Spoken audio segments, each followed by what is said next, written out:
There are two kinds of people in this world. First, the delusional idiots who think they are number one. And second, those born knowing they could never be ordinary. This young man had always been certain he was the second kind, born to be the main character. It all came down to one thing: ego. The truth hurts, so people seek illusions instead. And Singu still drowned himself in girls on TikTok every day. He should have been a player, but for the past 10 years, Singu had only stayed at home. The only job his mother gave him was to wake up and take out the trash. But the biggest piece of trash was still lying in the middle of his room. When Singu's mother saw he would not get up, she peeked through the door, looking like she was about to break it down. She walked in holding an iron slipper that was steaming hot. "My son, unemployed for 26 years, is today. Busy again is he. What could possibly be more important than housework, you useless bum?" Singu had no choice but to grab the trash bag and flee in panic, because if he stayed another minute, he would be the thing getting thrown out. On the way to take out the trash, Singu sighed. Even though his mother scolded him every day, he knew she loved him more than anyone in the world. Boom, boom, suddenly some family with too much money set off fireworks in broad daylight, startling Singu. Singu immediately went online to check the latest news, and the headline that hit his eyes made him blurt out, "I knew it." 10 years ago, a strange thing suddenly appeared in the sky out of nowhere. People called it the Sky Castle. Since then, the Sky Castle had always been a trending topic. The Sky Castle had two incredibly strange traits. First, it could float in midair with nothing supporting it at all. And second, no one could enter it. Ever since the Sky Castle appeared, the whole world had been in an uproar. Everyone wanted to uncover its secret, but not a single person succeeded. Until one day, those chosen by the castle were reborn and became players. Players could fly with their own wings, and they were accepted by the castle and allowed to enter it. The chosen ones were sent to explore the castle's ground level. Beneath it were countless strange monsters, traps, mysterious energy, and dungeons. A special army dedicated to conquering the Sky Castle was born, and they were the ones among the chosen who possessed special energy. However, Singu was not one of them. Thinking that the castle had appeared 10 years ago and he still had not grown even a single wing feather drove Singu mad. Singu was certain the castle system had made a mistake. If it chose special people, then why was he still here? Even so, Singu still held an ironclad belief that one day he would gain wings of his own, no matter how much his mother scolded him or how dirt poor he was. Still, Singu knew he should find a job. He could not starve to death just waiting to become a player. A kin suddenly fell towards Singu from somewhere,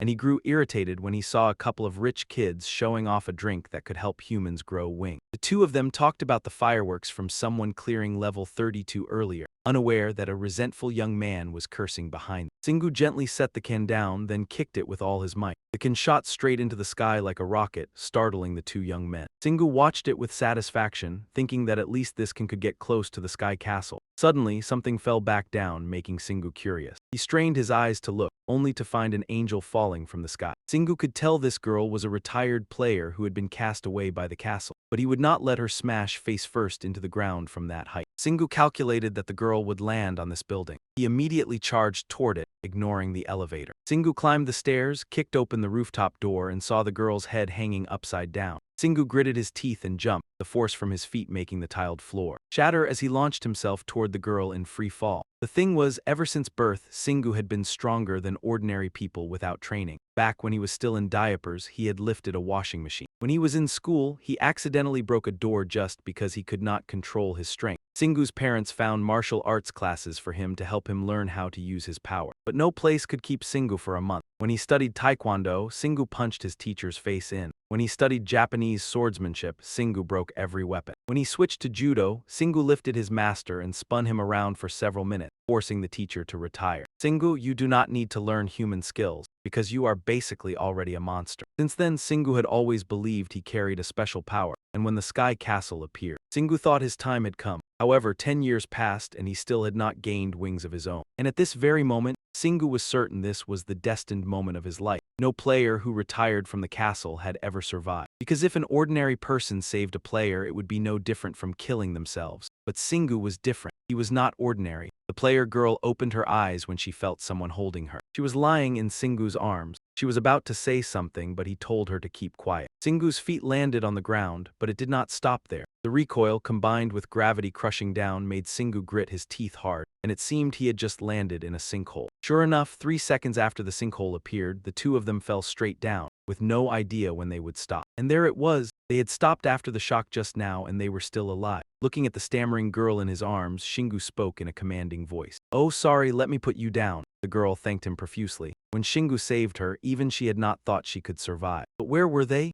Hearing that question, Shingu guessed that players did not always know everything about everyone and everything. But he did not want to be buried alive either. So he tried to find a way out. Shingu stepped forward powerfully, about to throw a punch, but then a sound echoed from somewhere. Ding dong, ding dong. The open world of Anjin has been activated. You have been chosen to take on the Underground Player Challenge. Clear the Wild Wing Cemetery and become an underground player. For the girl, a player who had just been thrown away by the castle, this was nothing less than a chance at rebirth. But when the two asked again, the cave fell silent as if nothing had happened. Shingu scratched his head and broke the awkward atmosphere. Maybe we should talk about this later. First, we should introduce ourselves. Shingu confidently showed off his personality, saying he was a 26-year-old unemployed young man with a university degree, completely unlike his usual attitude. The girl was shocked that Shingu was only an ordinary civilian, because what ordinary person would be crazy enough to climb to the rooftop of a building, jump high just to catch a girl, then fall with her into a hole of unknown depth? Faced with the girl's astonishment, Shingu patted the muscle on his upper arm and winked. I'm strong, you know. I was born to be a player. The girl shook her head and smiled. Of course, some people were born to be players, but that only happened when they received certain basic traits, such as wings that gave them the ability to fly. In short, for humans to become players, the Sky Castle had to provide them with mana. Shingu was like a blank sheet of paper. Until now, he had always thought mana only existed in the fantasy stories people talked about. He thought it was just something imagined by lunatics. He could not believe that players' abilities came from magic. That was a secret. The girl signaled to Shingu, then activated her divine eyes. She confirmed that Shingu did not have even the slightest bit of mana in his body. Since her ability to see through things was excellent, she could not be wrong. Shingu thought for a while, so she was surprised because Shingu was 100% ordinary, yet had such tremendous strength. But what was so strange about that? Even without mana, humans could still possess extraordinary power. The girl nodded in agreement. It was just that the appearance of players had changed the concept of strength. In short, the girl had met the Superman of her life, who caught her as she fell from the castle. Then both of them dropped into a place no one knew about, and now they had a challenge to become underground players. The girl sighed. She did not know whether underground players were hidden or official, but she was certain of one thing: this place and the Sky Castle had to be connected. The voice they had just heard was exactly like the voice players heard when they entered the Sky Castle and the dungeon. Hearing this, a spark lit up in Shingu's mind. Although Shingu could not properly become a player of the Sky Castle, he could take a back door by using the strength heaven had given him to conquer this mysterious place. After chatting for so long, the girl realized she had forgotten to introduce herself. I joined South Korea's Wine Association, and I am a level 219 healer. You can call me Aaron. I am 22, younger than you. The corner of Shingu's mouth twitched. How could that innocent face say something so hurtful to an old man like him? Although she was only 22, Aaron had climbed to the 32nd dungeon with the other members, but she had been knocked off the castle by the boss's fierce bombardment. Aaron had thought she was done for, but Shingu had caught her in his powerful arms. Aaron told herself she had been given a second chance to become a player thanks to Shingu,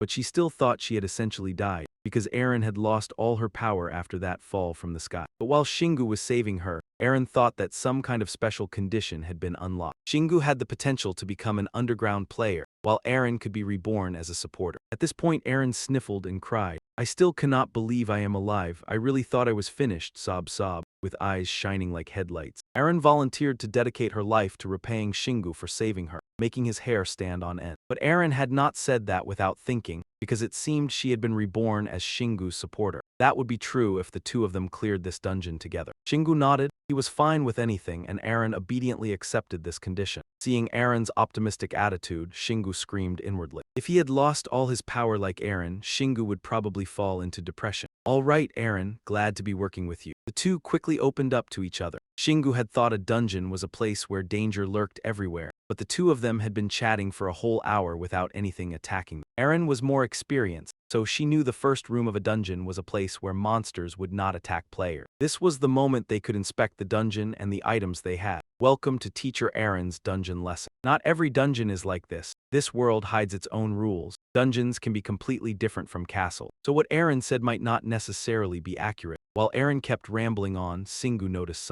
something that awakened the beast inside him. No, I think you were right about this dungeon. From the cave ahead came growling sounds along with glowing red eyes flickering within the endless darkness. Right in front of them were 5 monsters with their mouths wide open, waiting for them to step out and offer up some meat. Instead of actively hunting, they simply waited there. There had to be some kind of rule in this place. Aaron seemed surprised that Shingu could see inside the pitch-black cave. She guessed he had a 6th sense for monsters. Shingu was even more surprised. Was that really so unusual? Judging from Aaron's expression, it clearly was not normal. Only thieves possessed skills that allowed them to see through darkness like this. With the experience of one of the top-ranked players like Aaron, she felt she needed to be cautious around Singu. But since Aaron had been assigned as Singu's support, she needed to understand his special abilities and help him become a proper player. After thinking it through, Aaron returned to normal. Haha, it's nothing. I'm just surprised you adapted to the dungeon faster than usual. Singu laughed, of course. He had prepared for the moment he could enter a dungeon like this for over 10 years. So what do we do now? Can I just charge straight at them? This time Aaron let Singu do whatever he wanted, because this dungeon was probably a test. A test evaluating the abilities of candidates just like universities do. Before becoming a player of the Sky Castle, Aaron had gone through a test like this herself. Singu nodded in understanding. The word test only made him more excited. Meanwhile, Aaron was worried whether the monsters in Anzin were allowed to kill players, so she kept warning Singu beforehand. If Singu could sense the monsters from afar, that meant he should be capable of handling them. Basically, monsters came in many types. Skills and talent were not everything. When dealing with them, Singu could become overwhelmed, so he needed to be careful. Meanwhile, Singu had already started carefully observing the monsters. Then he tore off a piece of his shirt and wrapped it tightly around his hand, ready for battle. Aaron kept muttering reminders for Singu to be careful because she had lost all her healing ability, so Singu needed to avoid injuries as much as possible. Singu cracked his knuckles loudly. His competitive grin looked like he wanted to butcher all 5 monsters out there. Sounds easy enough. Aaron nodded, paused for a moment and blinked for Singu to get moving. But after only 5 seconds, Singu shot forward like an arrow. The instant he moved, he appeared right in front of the 5 monsters, leaving them stunned. One wolf-like monster bared its teeth and said, "Wolf monsters, grrr. This human looks delicious." Aaron sensed something strange about their energy and immediately signaled for Singu to stop. Those are werewolves. They're level 50, so why are they appearing in a test dungeon? The werewolves immediately began attacking Singu. Aaron had no choice but to shout for him to run away. She blamed herself for failing to calculate properly and putting Singu in danger. A roar echoed out. Aaron cautiously opened her eyes to see whether Singu had been torn to pieces. Unexpectedly, the ones smashed to pulp were the jaws of the werewolves. As for Singu, he looked like he was thoroughly enjoying beating the hell out of them. Aaron was completely stunned, frozen in place as she watched Singu's performance. Singu ripped the head off one werewolf with his bare hands. Then he punched another werewolf's face completely inward. One werewolf lunged with its claws, but Singu shoved it flying into the wall. As for the last werewolf, the violence was so extreme that Aaron did not even dare open her eyes. The final werewolf was finally down for good. Singu confidently dusted off his hands. "So why did you tell me to stop earlier?" Caught off guard by the question, Aaron hesitated. She never imagined Singu would be that fierce. Aaron cleared her throat, preparing to explain something even more important. Every monster encountered in a dungeon carries some kind of treasure. Every monster encountered in a dungeon carries some kind of treasure. Singu simply needed to take it, but he had to remember one thing.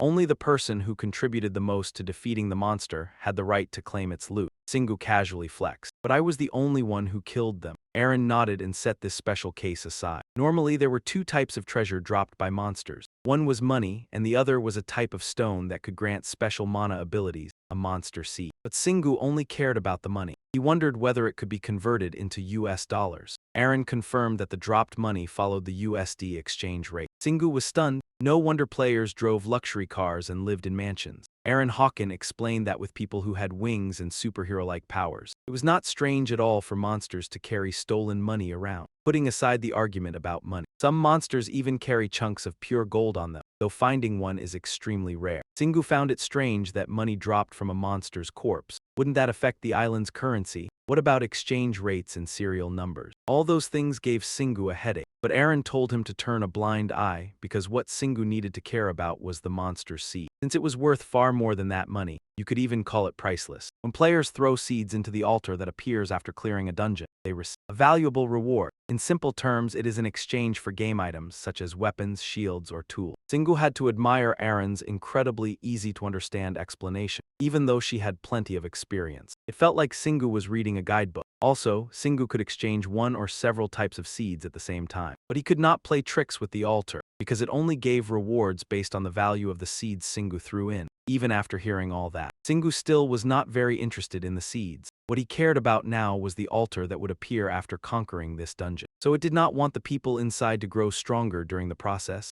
Eren nodded. Though she did not want to, she had to admit that cruel truth. The more Eren interacted with Singu, the more she felt he was exactly her type. Handsome, strong, and smart too. Returning to the explanation, their starting point was the trial dungeon. That meant they would receive nothing from the dungeon, whether rewards or level increases. No matter how many monsters Singu defeated, it would not help him gain any skills. Only when he entered a real dungeon could Singu level up after clearing it and meeting the altar. Singu started thinking again. In the past, Irene had been level 219. Mana, strength, and many other stats made up a player. If players did not have high levels, they could not enter high-level dungeons. Eren did not think she needed to explain how to level up anymore, because the only way to become stronger was to prove yourself. Many players failed to understand this, so they treated the Sky Castle like nothing more than a game. They used to stay up all night playing at an internet cafe. Dungeons were no different from tests, and players would not be acknowledged just by answering each question. Of course, players with that kind of mindset would not survive long in the castle. As long as Singu thought of the monsters as part of the dungeon, it became much easier to understand. At this point, Singu asked Eren in return, "Then what is the most important way to pick up loot?" Eren continued explaining step by step. Picking up money was simple. Singu only needed to deal the finishing blow to the enemy. This was called a cash kick. Singu loosened his shoulder joints and the werewolf's skulls burst apart under his fist. Then Singu gave a werewolf a light tap to finish it off, and a stack of dollar bills flew out. Singu held the stack of cash, each bill worth $100. Yet it had appeared in a trial dungeon. While this amount was about the same as prices on the front line at the lockmaking castle. No, Singu quickly stuffed the money into his pocket and switched to collecting the seeds. Eren sighed. It would be best for her not to think too much about it. She just needed to face it directly. After Singu took the money, the monsters without seeds returned to dust and were absorbed by the dungeon. But almost all of the monsters had seeds, so Singu did not notice. However, the way to obtain seeds was different from the way to obtain money. Singu had to land the finishing blow on the monster's body. Singu was surprised. Even looting required effort. Wait, doesn't that mean I won't get anything if I don't destroy their bodies? Or someone else could steal them? Eren nodded. Talking to someone sharp really did save effort. Singu chuckled. If he did not distribute his strength properly, he would not be able to obtain the treasure. This was getting more and more interesting. That meant Singu could not waste strength collecting treasure if he wanted to clear the stage easily. Who the hell created such an arrogant system? Fine, then watch this. Singu suddenly grabbed a werewolf's legs while lying on his back and flashed a wicked smile. If the dungeon wanted to test me, then go ahead and test me. Singu piled the werewolf's corpses into a mountain, then stomped his foot, leapt high into the air, and let his body fall freely. The force of Singu's fall created such a powerful gust of wind that Eren could not keep her skirt down. She rubbed her dust-filled eyes, certain that Singu would destroy all the seeds. But that did not happen. A pile of seeds dropped after the impact. It turned out Singu had gathered all the corpses together, so he could handle them in one go and save effort. Eren had seen players loot with magic before, but she had never seen anyone stomp them flat. Singu felt proud of his own intelligence. He thought this would be enough to get him into the ranking. He could finally experience it firsthand, but there were still a few things Singu absolutely had to do after clearing each stage. First, he checked whether he had lost any chunks of flesh. Then he inspected the front and back of the room before checking his strength and mana. Singu scratched his head. Aside from the torn piece of clothing he had ripped off to use as gloves, his body did not even have a single scratch. Eren let out an exhausted sigh. She continued onward with Singu. Since they had no idea where the end of the dungeon was, Eren kept reminding him to stay cautious. But in truth, the monsters in the dungeon were the ones who needed to fear Singu. Wherever he went, he swept everything away, even creating attack techniques specifically for skilled fighters. As expected, every single one of them dropped a fat seed crystal. Eren gave an awkward smile because she was no longer surprised. Singu had slaughtered 140 werewolves in only 3 hours. Did you ever study under some martial arts school, Singu? Only basic stuff like taekwondo, hapkido, judo, and kendo.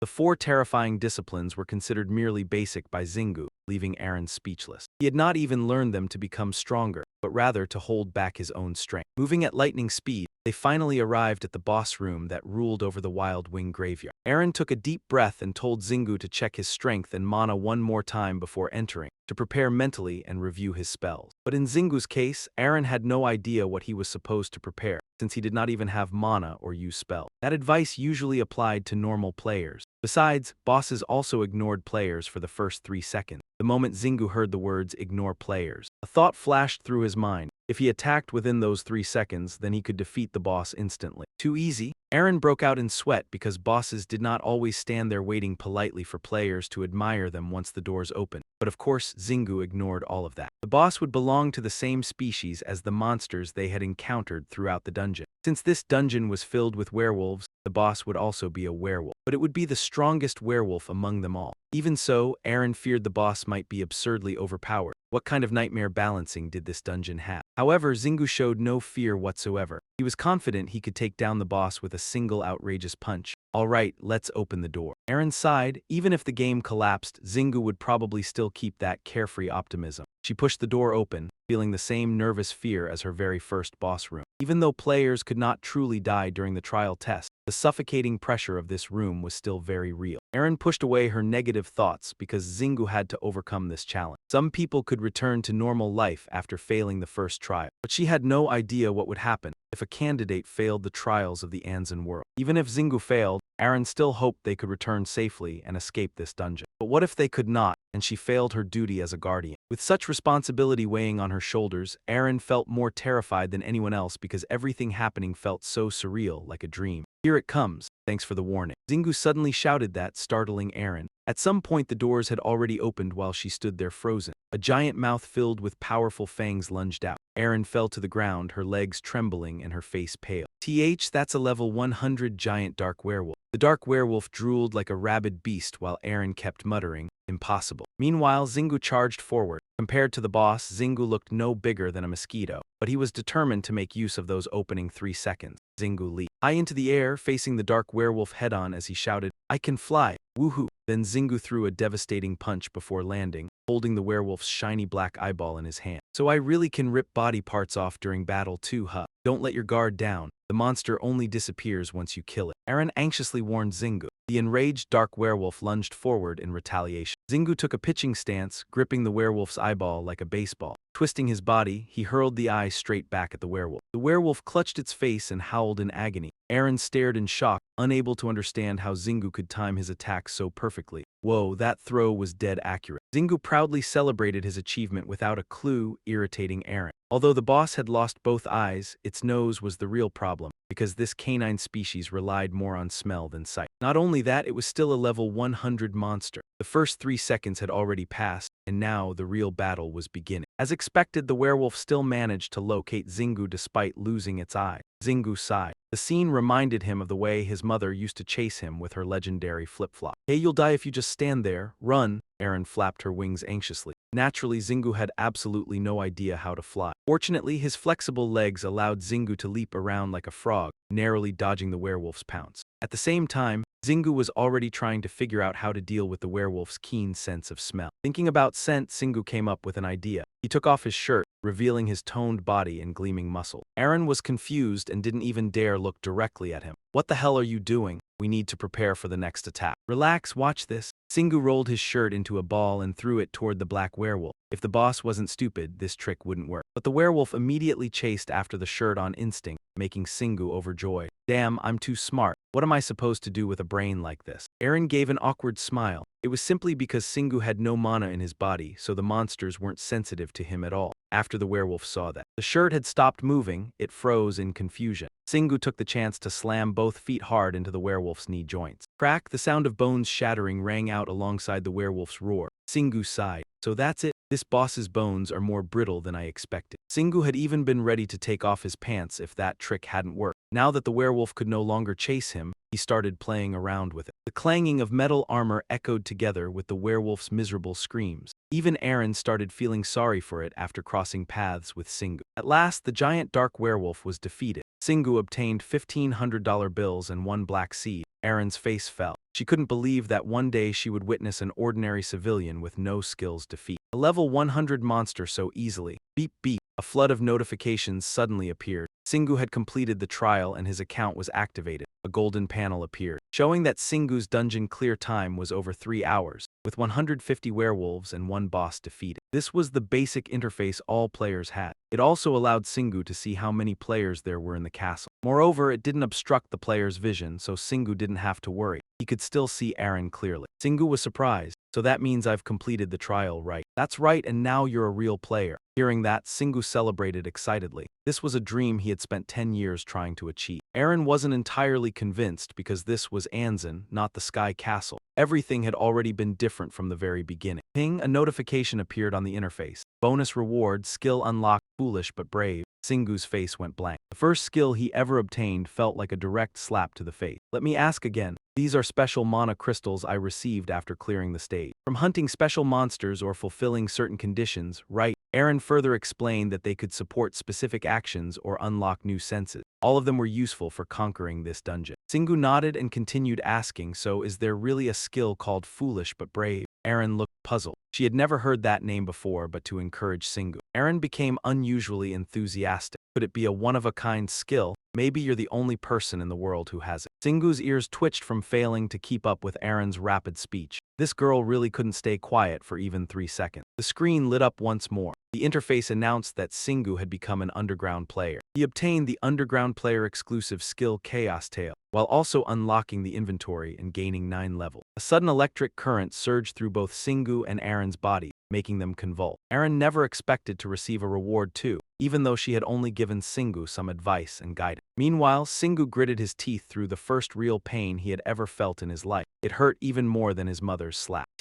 That's because the mana and energy forming the dungeon are entering your body and changing. Even while trembling from the electric shock, Eren still tried explaining things to Singu. Simply put, mana seeds were being planted into every cell of Singu's body and beginning to strengthen his muscles, purging all the impurities from his pre-mana body. Naturally, mana also increased Singu's strength, to the point that even outsiders could visibly notice the difference. Clearly, the stats already proved it. Singu was currently level 10. He felt like his body was falling, but when he landed, he suddenly had 3 legs. Singu panicked, thinking his middle leg had grown longer, but no. A super long tail had sprouted from his back. Singu shook the tail around. Damn it, why isn't it a pair of wings? Why does it have to be this ugly scaly lizard tail? The interface appeared, explaining that this was the Chaos Tail mentioned for underground players. The tail allowed Singu to dig deeper into Anzin. It could also help him attack and defend like another body part. The higher the level, the stronger and more evolved the tail would become. Singu's trembling hands grabbed the new appendage on his body. Dig what exactly?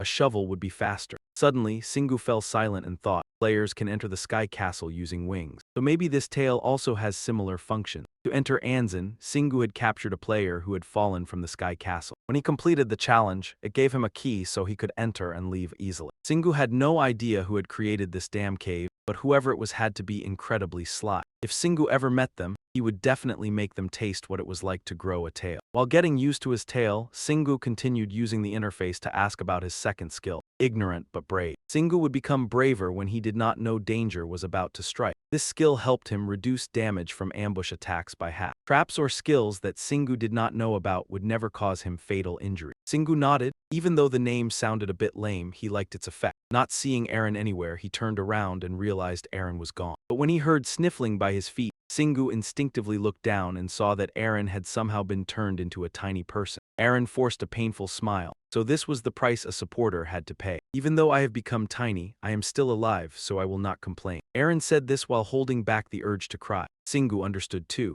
Even though he was now on cloud 9, someone like Eren had fallen into the abyss. From a level 219 player, Eren was now only level 3. With all her mana and levels gone, she looked no different from a tiny fairy in a book. Singu scratched his head and turned his face away. It is pretty dark here, is it not? If you cry, I will not see it. Eren cried loudly to release her sadness. After that, she returned to her usual self. Eren was still very grateful that Singu had saved her life, but because she was embarrassed, she would not mention what had just happened again. In any case, I will still try to help you as much as I can. By doing that, I might be able to get my body back. Singu nodded. At least Eren now had a reason to keep living. The two of them quickly moved past the matter and shifted to talking about Singu's current condition. Eren led Singu to the place they had always been curious about, the altar. The two stopped before a golden altar wrapped in dazzling light. Before getting started, Eren briefly reminded him that with fewer than 10 seeds, Singu would only receive a few bottles of vegetable growth serum. Or a map, but with more than 10 seeds, he could obtain equipment such as weapons and armor. Naturally, the more seeds he used, the better the quality of the items. In some cases, Players could even obtain items with special energy. Of course, the really good stuff could not be obtained from a test dungeon. Singu thought over these items. The solution and the map would help Singu while exploring the dungeon. Aaron's energy could already heal him too. Is there any limit to the number of seeds?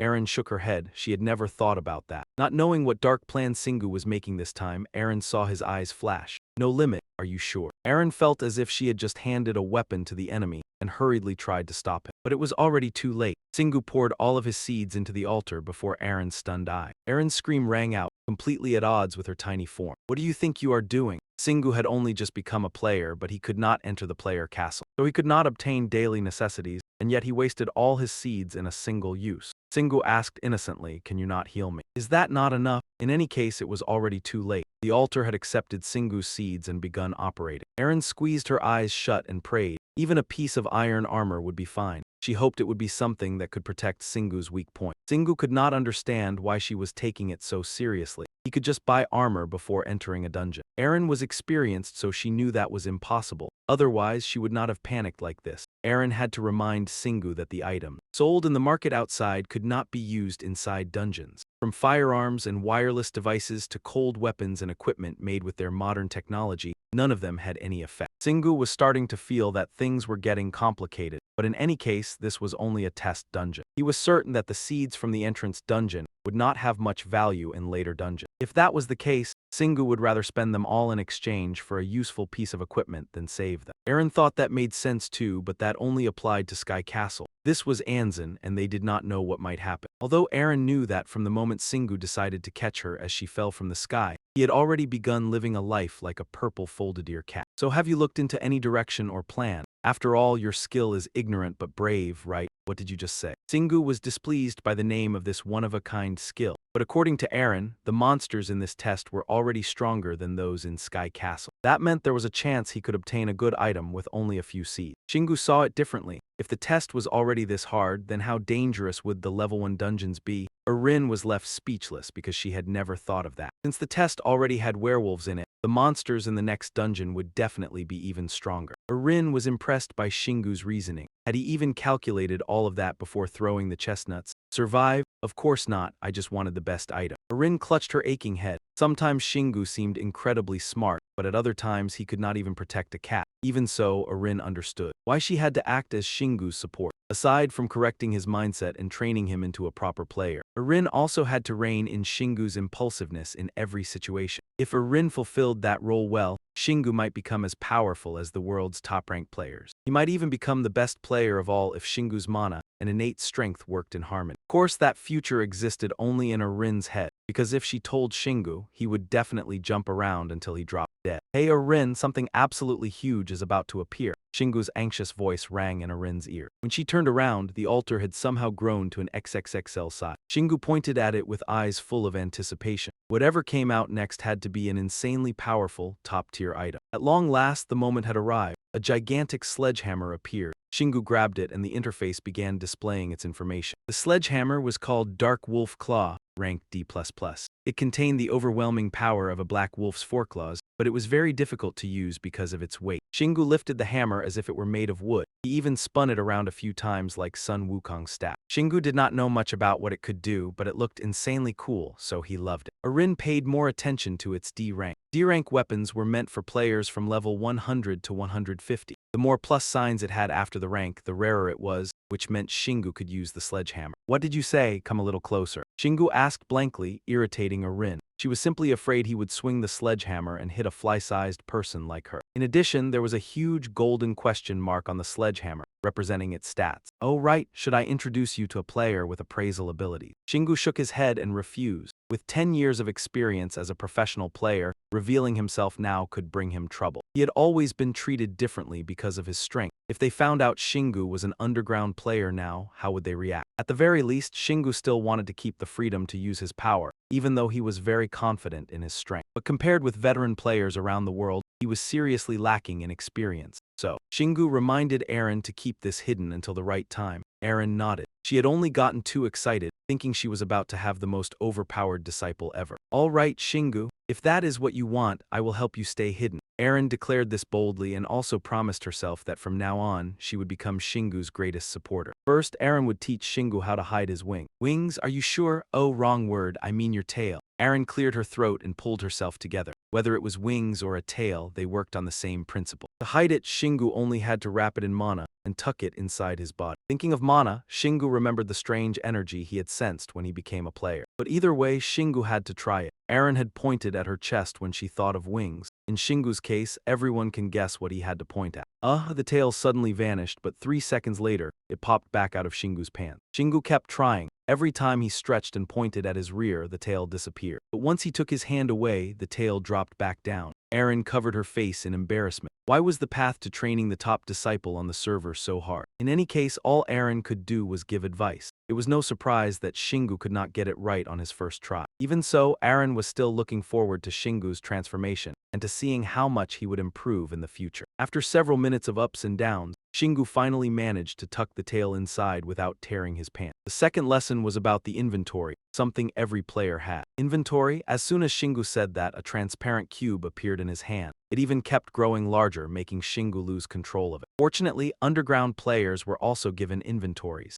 Shingu could put anything inside, including phones and food. Of course, the space had its limits. Shingu was excited. Now this was starting to feel like a role-playing game. Shingu tried putting his 1,000-pound sledgehammer inside. The inventory swallowed it in one gulp, and now the hammer appeared like an icon on a phone. Everything was simpler than Shingu had expected, so he got used to it very quickly. There were 2 things Aaron wanted to remind Shingu of. As long as he remembered them, Shingu could fit in anywhere. He could blend in completely. Of course, except for cases where Shingu ran into players sensitive to mana, everything would be fine. Suddenly the altar lit up and something beside it looked like a teleportation gate. Shingu felt as if it was calling him in. That was right. I told you it was user-friendly. Aaron confirmed that it was the dungeon gate from the castle in the sky. It seemed they could leave this place through that gate. Before stepping through, Shingu hoped that when he returned, the tattered clothes on his body would still be there. Above ground, night had fallen. Shingu ran like the wind and hid somewhere, letting out a sigh of relief because there was no one around at night. Aaron, do you not need to call your parents? Aaron smiled faintly. Ever since her parents passed away, Aaron had lived alone. There was nothing for her to do when she went home. Shingu, however, thought Aaron was amazing for owning her own house at such a young age. Players really did earn money on a whole different level. Shingu told Aaron to hide in his bag until he entered his room. The front door was slightly open, and Shingu crept inside. When he reached his bedroom door, Shingu almost held his breath, but then a hair-raising voice rang out. My precious son finally decided to come home, huh? Shingu cried out. He knew he could never escape his mother's clutches. Shingu's mother slapped him hard on the back, leaving a 5-finger mark printed on his shirt. She was furious that Shingu had vanished without a trace, especially when kidnappers were running wild outside and snatching people was as easy as flipping a hand. You brat, do you want your mother to see you on the front page? His mother's scolding made Shingu feel like his eardrums were about to burst. In the end, she finally exhaled from exhaustion. Go take a shower, are you hungry? While his mother went to cook dinner, Shingu returned to his room. Aaron immediately crawled out to gossip. She could not understand how Shingu had survived after disappearing for several days. Had she never heard the old saying? With great power comes great responsibility. So you have caused quite a lot of trouble too, have you not? Shingu, you are 26 years old. Aaron's words hit Shingu like a punch straight to the face. If he had not become a player, Shingu would probably be worth less than roadside grass by now. While heading off to shower, Shingu told Aaron to behave herself. Oh right, what about your dinner? Shingu opened his emergency food drawer and handed Aaron a protein bar. Whoa, it's huge. Aaron immediately refused. That protein bar looked heavy enough to crush her. Shingu used a slicing skill to cut it in half and handed a piece to Aaron. Watching her hold the snack and nibble on it so energetically made it impossible for Shingu to look away. Aaron nearly finished the entire protein bar, her stomach puffed up round and full. When Shingu came back from his shower and saw the scene, he didn't know whether to laugh or cry. Feeding Aaron 3 meals a day only cost 3 energy bars. The moment she was full, Aaron perked right up and got to work, determined to come up with a plan for Shingu. Seriously, it was like this girl never wanted Shingu to rest. But Aaron was anxious too because she believed the stronger Shingu became, the easier it would be for her to regain her old body. Mr. Shingu, please focus for a moment. Becoming a player has been your lifelong dream, hasn't it? And are you willing to devote your time to dungeons? Of course. The moment dungeons were mentioned, Shingu's excitement flared up instantly. Nothing's more important than conquering dungeons. Besides, I'm unemployed anyway. Even if Shingu had no wings, and even if his underground dungeon clears might never be officially recognized. As long as Shingu kept growing stronger, Aaron was happy. As for Aaron herself, she couldn't help much directly, but she could feel the blazing determination inside Shingu. Before attempting a level 1 dungeon, Aaron said there were several things they needed to do first. A player unable to clear the trial dungeon lacked far too much. More specifically, he lacked practically everything. Not only could he not connect to mana flow or access an inventory, but most importantly, he had no wings. Having wings was an enormous advantage in almost every situation. In most dungeons, monsters couldn't fly, making them far less mobile compared to players equipped with wings. That was why players usually chose easier dungeons first, so they could learn mana control while minimizing the risk of injury. Shingu thought it made sense, though the issue was that he had a tail instead of wing. Relax, I haven't even gotten to that part yet, Aaron gestured calmly. A level 1 dungeon is on an entirely different level from a trial dungeon. The monsters there can already use dungeon mana. Wait, hold on. Didn't those werewolves in the trial dungeon use mana too? Shingu's question irritated Aaron because she had been explaining things based on the theory of the Sky Castle, forgetting that Anzin worked completely differently. In short, Aaron was trying to say that the dungeon monsters in Anzin were far stronger than the ones in the trial area. That's why many new players spent entire months learning mana control and even how to combine weapons with mana. Even so, clearing a level 1 dungeon usually required 10 thoroughly trained players. To find teammates, players normally formed parties or encountered one another along the way. Shingu pouted, "Where's an underground player like me supposed to find teammates? Anyway, pay attention to the important part." Aaron sighed. Just because Shingu had officially become a player didn't mean he could clear a level 1 dungeon alone. First, they needed to develop Shingu's skills and mana control. Still, Aaron knew that even without mana, Shingu's terrifying strength alone was enough to dominate trial dungeons. He probably didn't even need to learn mana control before entering battle. But since Aaron wasn't certain how dangerous the monsters in Anzin really were, she couldn't afford to take risks. It was best for Shingu to be in peak condition to minimize danger. At the same time, Aaron planned to teach Shingu the basics of mana, even though starting completely from zero would be incredibly difficult. But as long as Shingu improved his mana control, he would gain his very first skill, Mana Strike. Shingu's first goal was mastering this Mana Strike. In his mind, the move felt like firing a cannon blast from a giant robot, packed with overwhelming energy. Just imagining it made Shingu leap to his feet in excitement. All right, I'll train until I can pull it off. Shingu was fully prepared to work hard under Aaron's guidance. He believed she could help him conquer a level 1 dungeon, even though Shingu was extremely cooperative. Aaron was still worried. Training Shingu would probably demand a huge amount of time and effort, especially since he was such a muscle-brained guy. It would be easy for Shingu to lose control and use more power than necessary to clear a dungeon, which could easily lead to failure. But seeing Shingu's potential, she was convinced he was more extraordinary than any player she had ever met. Aaron couldn't simply apply the theories and methods used for players in the Sky Castle. Still, she believed that as long as she passed her experience on to Shingu, he would become overwhelmingly powerful, perhaps even grow faster than anyone else. To Aaron, this felt just like a character training game, and it was incredibly fun. But training had to go hand in hand with rest, so Aaron allowed Shingu to go to sleep. Shingu looked at his single bed. He had no idea where Aaron was supposed to sleep. With Aaron's tiny body, he couldn't even imagine where she would bathe. So the two of them went to the supermarket and bought a dollhouse. Shingu froze when he saw the price. On top of that, the store clerk gave him a very strange look. "Your daughter, or maybe your granddaughter, will definitely love it." After getting the new house, Shingu went downstairs to watch TV so Aaron could bathe comfortably. Aaron couldn't believe the day had come when she had to bathe in a Barbie doll bathtub, but everything was more comfortable than she expected, as long as it was quiet and she could soak herself in a bathtub like this, no matter how noisy it was outside.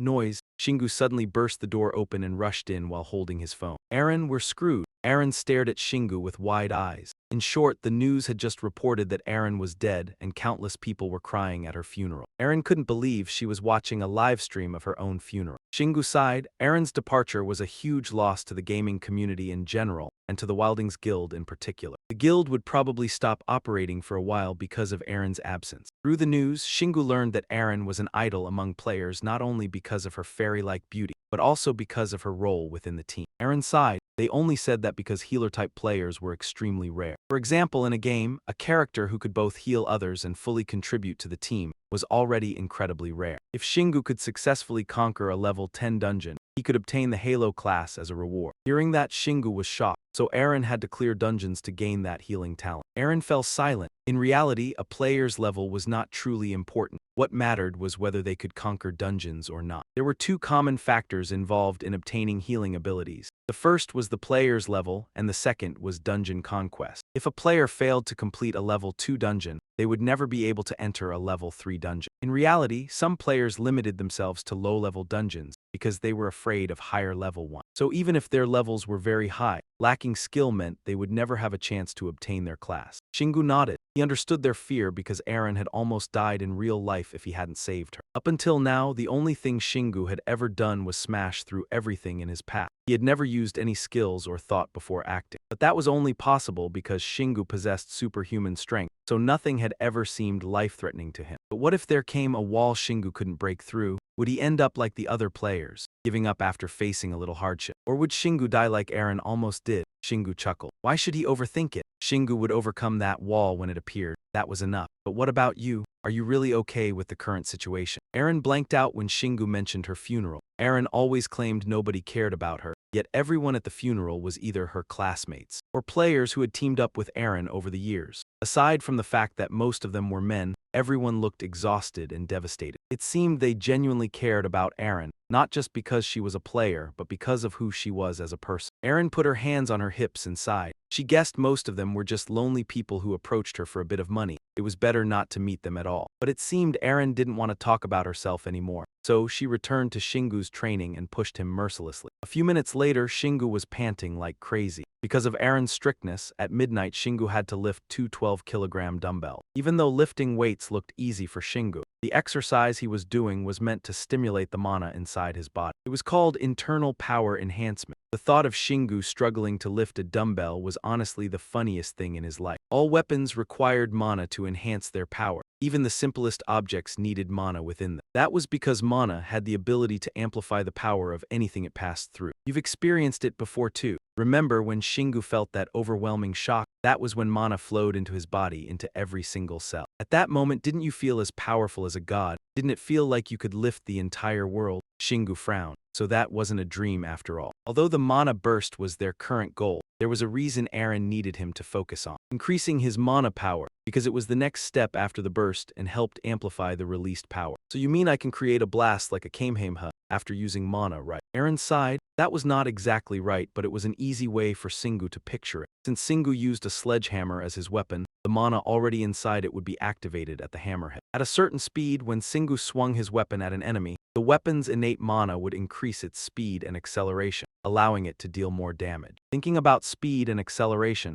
Shingu figured it would be better if he simply focused on his own strength. Why focus on mana when the weapon already had mana inside it? As long as Shingu swung the sledgehammer fast enough, he could just deliver a devastating blow to the enemy. Seeing Shingu's delighted expression, Eren felt as if she could read every single thought in his head. So Eren had to say it right away. Most new players only focused on the mana strike and forgot about controlling mana. And that was why Eren wanted Shingu to focus on increasing his mana first, then on the strike, because most players had done it wrong. To understand why something was right or wrong, Shingu needed to think from multiple angles instead of just rigidly swinging his weapon with the mana it already had. It would be easier if Shingu added a little of his own mana to improve its effectiveness. But this strategy also had its drawback, because Shingu would be focusing on his own mana while using the weapon. That made it very easy for him to lose accuracy in his attack. That was why high-level players were always faster at doing. Controlling the movement of innate mana. These things could only be achieved if Shingu worked hard. It required talent and patience. Hearing this, Shingu suddenly understood everything. Does that mean I cannot use it right away? Shingu stuck out his backside to show off his tail. After all,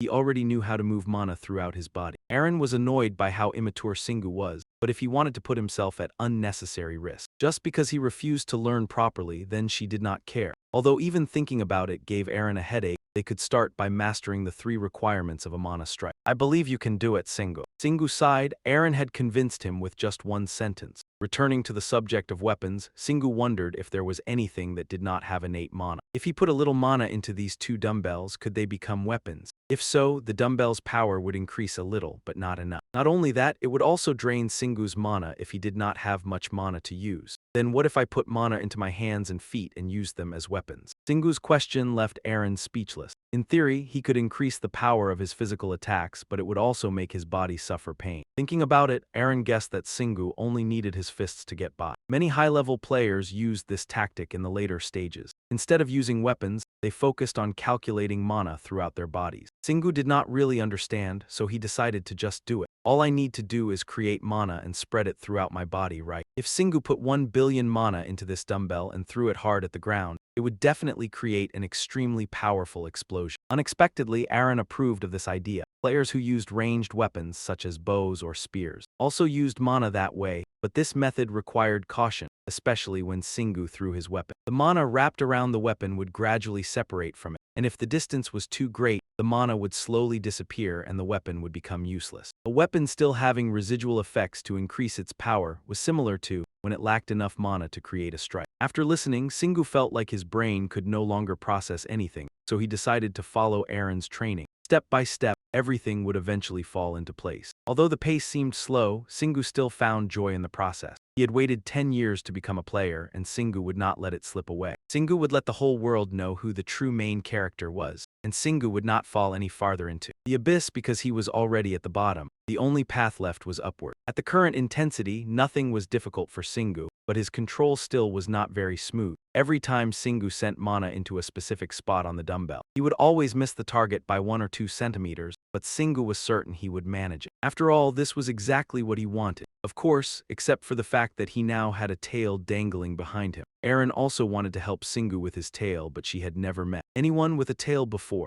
After thinking for 5 seconds, Aaron came up with an idea. "Oh, how about you wag your tail whenever you see me?" Singu burst out laughing. "I thought you were going to give me some useful advice. Do you think I am a dog or something?" Aaron angrily pinched Singu's cheek with all her strength as punishment for looking down on her. Just then, his phone rang with news from a young man claiming to be Aaron's fiancé. Kim Haryang, the leader of the Waterspout Guild, suddenly announced that Aaron might still be alive. Singu and Aaron realized people were not excited because she was alive, but because of the news that Aaron was engaged. Singu was shocked as he watched the latest live broadcast, trying to process what he had just heard. Aaron blushed awkwardly when she saw her name in the giant headline, stammering speechlessly. Then, as if connected by telepathy, the two of them shouted in shock while watching the interview program. Haryang stated firmly, "The Guardian Stone inside Heavenly Castle did not record Aaron's name, and he would mobilize all of the guild's resources to find her." The two listened carefully to every word he said. Other players also confirmed it. Aaron's name was not on the Guardian Stone, and the situation had become even more serious by this point. Since Singu did not know much about the game, he asked about the Guardian Stone. Aaron immediately explained in detail. It was a memorial monument that automatically recorded the names of deceased players. Nobody could photograph it because Heavenly Castle did not allow modern technology. Though it seemed Aaron's attention was focused on something else. "But you're not my fiancé. He's just making things up." Nobody said anything, nobody even touched on that topic, so why are you explaining yourself so quickly? There's no way I could fall in love anyway, I'm busy conquering dungeons. So don't misunderstand me, okay? Singu looked a little troubled, scratching his cheek in confusion. No, the Guardian Stone is the real issue. Suddenly his expression turned serious, as if he sensed the coming days would not be peaceful. "I feel like this is going to bring me a lot of trouble later." The conversation ended, and after some time it seemed they had gradually forgotten the news. Singu walked along, deep in thought yet looking cheerful. Then he turned and started chatting with Aaron on his own. 2 weeks passed in the blink of an eye. She also asked how his recent training had been going. "Yeah, let me show you something." Singu excitedly showed off his achievements. He had learned 2 passive skills through being an illegal player. Even if it was only inside the test dungeon, one of them had the suffix chaos, proving he was an illegal player. Knowing it was a little mean, Aaron still could not stop herself from teasing him. "And the other skill is," he chuckled, "the day's skill gives me the courage to be braver." Hearing that, Singu looked completely deflated as if he had been struck by a critical hit. Taking the chance, he asked back, "You must have gotten some special things too from being a support." Aaron happily shared them. "Yep, I got 2 active skills."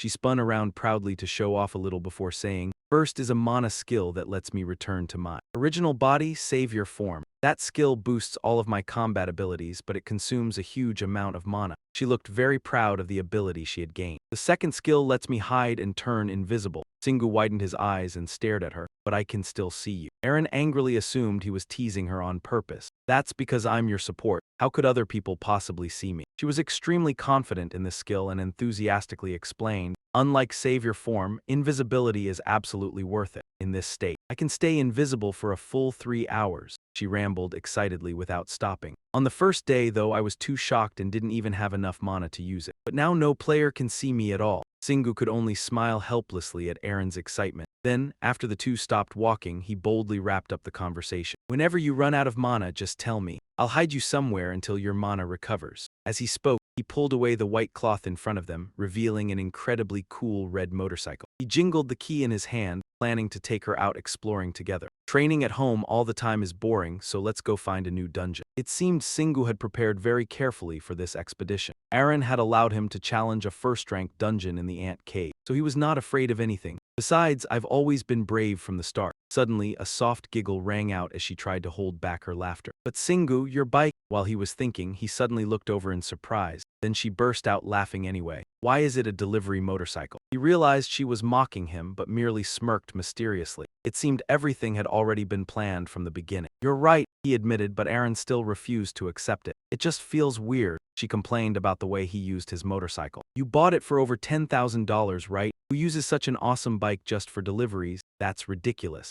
Singu sighed tiredly. Don't underestimate delivery riders. She froze, realizing she had gone a bit too far, then quietly listened. Seriously, I've thought this through carefully. He earnestly tried to reassure Aaron. In this country, nobody thinks a delivery motorcycle is strange, which means nobody would bother paying attention to it either. The more Singu talked, the more excited he became as he revealed his true dream. That also means I can freely travel all over the country. After saying that, he quickly put on his helmet and gripped the handlebars firmly, ready to depart. Get on! Meanwhile, Aaron was already crying with laughter. Feeling sorry for herself, she grumbled. HMPH, I never thought my first time riding a motorcycle would be with some guy. Even so, she obediently crawled into the front pocket on Singu's chest, still feeling a little bitter inside. He stopped overthinking, told her to hold on tight and rev the engine. Let's hit the road. Instantly, the large motorcycle shot forward at full speed. The powerful roar of the engine thundered loudly. The scenery on both sides of the road blurred past amid the rushing wind. Singu sped through the traffic lanes with ease. Aaron carefully peeked her head out and began enjoying the gusts of wind hitting her face. To keep the trip from getting boring, the two happily chatted along the way. Now all we need to do is find a dungeon. I've been thinking about it a little. She asked a question that caught him off guard. Do you remember how we found that first ant cave? She nostalgically recalled the first time the two of them journeyed together. Back then I fell from the sky, then you immediately caught me. After that, both of us fell underground together into the ant cave. But still, it's hard to believe there was already a trial dungeon there from the very beginning. After thinking it over carefully, Aaron boldly voiced her theory. So I think that trial dungeon may have been created with a condition that unlocked it when I appeared. Hearing that, Singu fell into thought. So you're saying the dungeon unlocked the moment you fell there? In truth, it was still only her speculation, and she couldn't be certain yet. It's possible the dungeon was moved there. That's just my hypothesis. He quickly began to understand what she meant. Then to find dungeons, based on everything they've experienced, they could conclude that they needed to find places where players had fallen to their deaths. Even after thinking that far ahead, Singu still didn't know what to do next. True enough, but how are we supposed to find players who fell to their deaths or the places where they fell? Aaron quickly took credit for herself. Hey, I wasn't just sitting around while you trained. She had used that time to search all over the internet, hoping to find an answer. I researched the locations where people fell, using my own memories and player communities as references. Because he had been so focused on training, he had never considered this. He immediately asked whether she had discovered anything useful. Really? So there's a way to pinpoint the exact location? She had been excited at first, but now she hesitated awkwardly. Not yet. He also understood it couldn't possibly be that easy to figure out. So we still don't know. Aaron had considered many possible scenarios, but naturally it was difficult to find an answer no matter where those people had fallen. Calculating wind speed and direction for a given day was still extremely difficult. Knowing there were still many mysteries unsolved, Singu could only think of the most manual method possible. Got it, that means we have to tear apart this entire country. He raised his voice so it wouldn't be drowned out by the wind. I'll ride the bike while you search for dungeons, since you're the one who can detect them. With her abilities, that was well within her control. If they're like the trial dungeon, I think I can find them. While Aaron was still mumbling to herself, she suddenly sensed something unusual. There's a reason I'm acting as support, you know. Ah, she shouted excitedly. A dungeon? I found a dungeon. Singu was shocked that she had discovered one so quickly.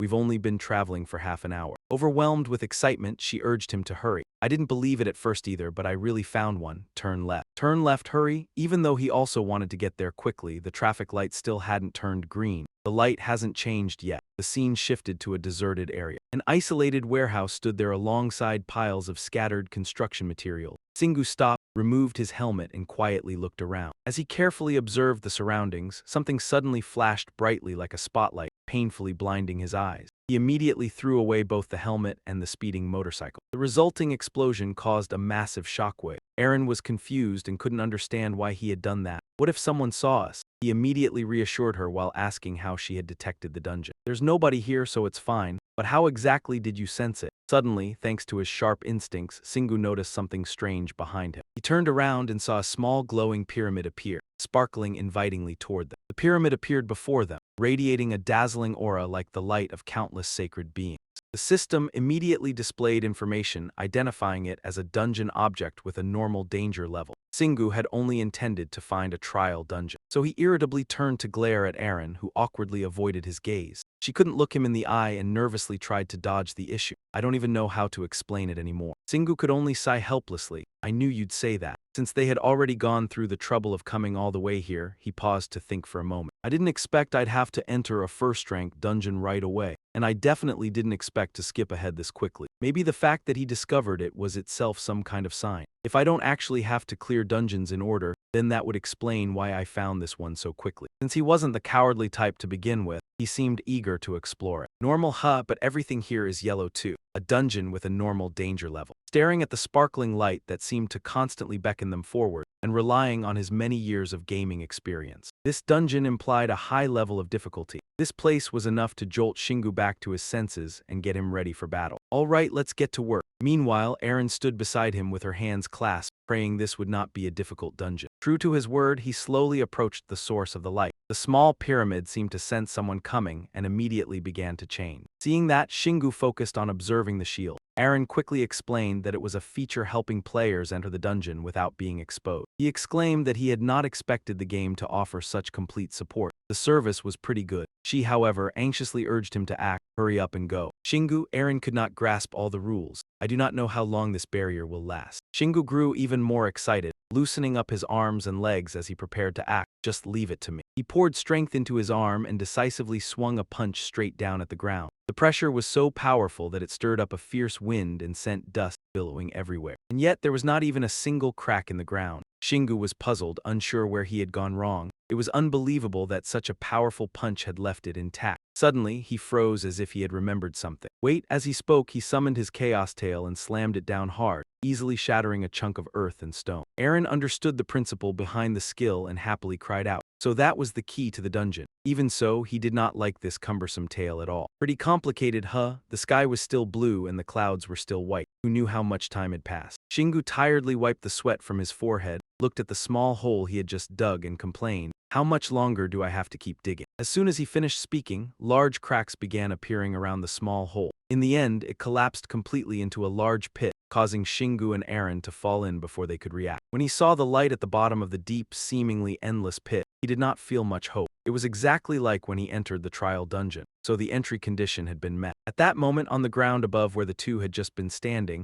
a highly suspicious centipede appeared. It slowly moved along, wriggling its long body. The large hole caught its attention, making it curiously crawl over to inspect it. In the end, the centipede carelessly fell down as well. The hole then began showing strange signs. The surrounding ground shook violently and the opening slowly shrank. Before their eyes, the cracks sealed together, seemingly erasing every trace of the collapse. After Shingu regained his composure, he looked around and observed the area. This must be it. Beside the place where the two had fallen stood a mysterious gate. Looking inside, all they could see was pitch-black darkness. There was also an information board outside. Ant Cave number 184, Worker Centipede Cave, completion limit, 5 hours. Seeing that, he turned to Aaron and asked, do dungeons usually have completion limits? She did not always know everything clearly. I am not sure either. But the rules of Sky City do not always apply to the Ant Cave. That was why she herself was also deeply troubled. What I am worried about here is, the words went unspoken, but it seemed they were both afraid of the same issue. What would happen if they passed the completion limit? Shingu tried imagining the terrible possibilities they might face and asked whether the dungeon might collapse on their heads or something. Aaron became just as worried when she thought about it. Or maybe it would be like when they fell from Sky City and lost all their mana. But nothing had happened yet, so she could not predict it. She could only sigh and reassure herself. I do not think we will die, but it is better to be careful. When she saw the notification screen begin counting down, she urged him to act quickly. So we need to hurry and try not to put ourselves in danger. Shingu, on the other hand, was currently extremely confident in his own abilities. It is fine.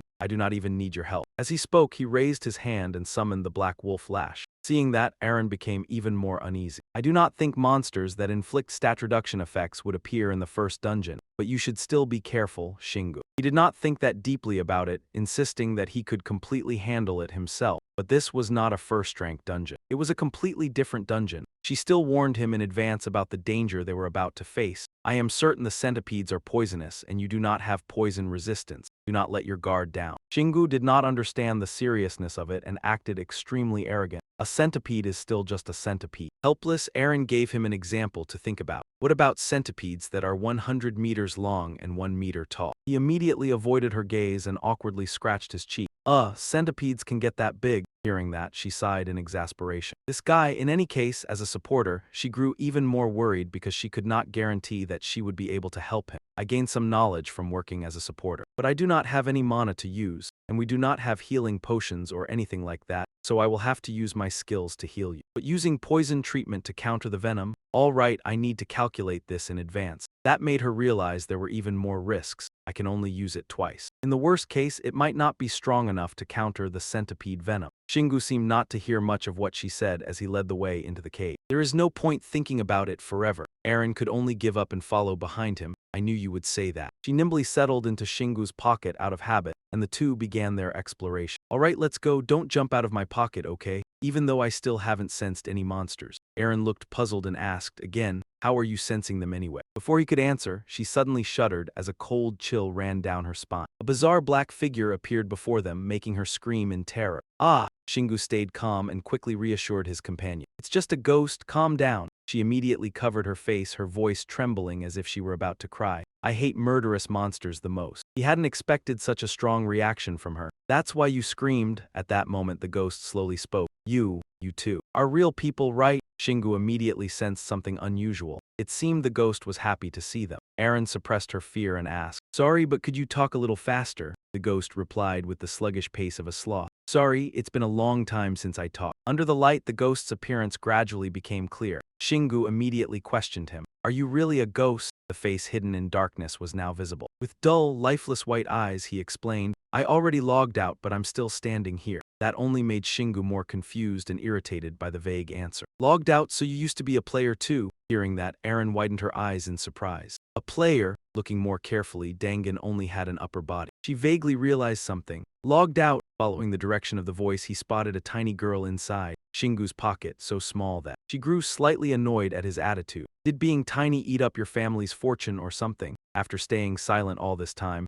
Shingu suddenly tightened his grip on Black Wolf, producing a faint creaking sound as his decisive voice rang out. All right. It seemed Shingu had spent some time thinking things through carefully. With murderous intent blazing in his eyes, he swung his hammer, preparing to attack with a test strike first. Aaron panicked slightly and hurriedly stopped him. Shingu. He stopped as well and explained his reasoning to her. I thought it was a monster since we're in a dungeon. Only then did Dangan realize Shingu had actually intended to kill him, and he panicked. Wait, if you hit me, I'll die. Shingu sighed in annoyance and replied. But you're already dead. Apparently afraid of truly losing his life, Dangan kept trying to explain. I'll end up with an even more dramatic and spectacular death. As if realizing something, Shingu's eyes suddenly lit up. So you're an enemy. Dangan lost his composure after being misunderstood over and over, shouting in frustration. I'm not an enemy. Ever since I woke up here, I've been waiting for someone to come. Someone who would avenge me, someone who would finish my quest for me. Only after hearing that did Shingu suddenly grasp the key point, the quest. The system immediately displayed a new notification, detecting a dungeon quest. The vengeful spirit in the centipede cave. Seeing this, he quickly focused and carefully read the text. A vengeful spirit whose title and soul remained trapped underground after logging out as a player. Wants you to slaughter the centipedes in the cruelest way possible. Finally, the progress update started counting down. Quest status. Exterminate every centipede in the cave, no fewer than 150. Only then did he understand what he needed to do next. Wipe them all out. But right after that, the system offered a choice. Will you accept the quest? If you refuse, you will be penalized. This made Shingu feel like the system was forcing players to accept, which seemed rather coercive. Piecing together the information he had just learned, he reached a conclusion, so the spirit here existed to hand out quests. Aaron also realized it and added, yes, it's a quest. As long as the reward is worthwhile. one player can assign a quest to another player. He suddenly realized he had forgotten the most important thing. What was the reward? Based on her experience, they would receive considerable benefits, which could be anything from physical items to abstract concepts, even assets and privileges in the real world. Of course, there were exceptional cases. In some rare situations, people could even wager their data profile or mana. This information truly broadened Singu's horizon. Based on all of that, Aaron confidently made a judgment. I'm sure this type of quest rewards whatever this spirit is still capable of giving. He asked again to confirm the real purpose. Dan Gan is still here. Does that mean I have to complete the quest before you can pass on? But the answer remained incredibly vague. I don't know. Suddenly, his whole body trembled, his fists clenched tightly as he spoke with a choked voice. But perhaps Dan Gan had suffered too much, causing his emotions to explode violently. I really want to see those centipedes suffer. No, they need to suffer even more than I did. Seeing this, Singu frowned in discomfort, silently observing him. Looking at the gloom written all over the young man's face, he could already sense a great deal of trouble ahead. People like this usually caused problems in. For a moment, he considered killing this obstacle outright so he could continue exploring. Should I just get rid of him? But I can't kill someone based solely on a feeling. Thinking about it again, he had only just begun his journey, especially since this was his very first quest. To be certain, he asked what Aaron thought. What do you think, Aaron? Trusted by him, she carefully considered the matter. In the end, she cheerfully shared her opinion. We're planning to clear out this dungeon anyway, so we might as well accept the quest. Although wipe them all out sounds dangerous based on the system notification, Singu thought it would be quite difficult. Don't we just need to hit them hard enough to kill them? She tried to explain it in simple terms. More precisely, you need to deal damage far exceeding the enemy's remaining health. She quickly realized this first quest would not be easy at all. While it would increase the drop rate of essence, it was much harder to execute. Singu fell into a difficult dilemma. He did not want to abandon the challenge, but the requirement was extremely demanding. Simply killing the enemies would not be enough. I need to weaken them just enough, then finish them off with a powerful strike. That requires greater strength and concentration. Aaron's voice interrupted his train of thought. There will be a penalty if you fail the quest. She relied on the system's wording. You should bravely take it on, but you'll also be punished if you refuse. So I suggest accepting the quest first, fighting a few centipedes, then deciding whether to continue or not. Encouraged by her words, Singu felt reinvigorated, overflowing with fighting spirit. All right, I'll accept the quest. The system displayed a confirmation notification. You have accepted the quest. There will be a penalty if you fail the quest. Dan Gan achieved his goal and became so emotional that tears streamed down his face, happier than a father seeing his child born. Thank you.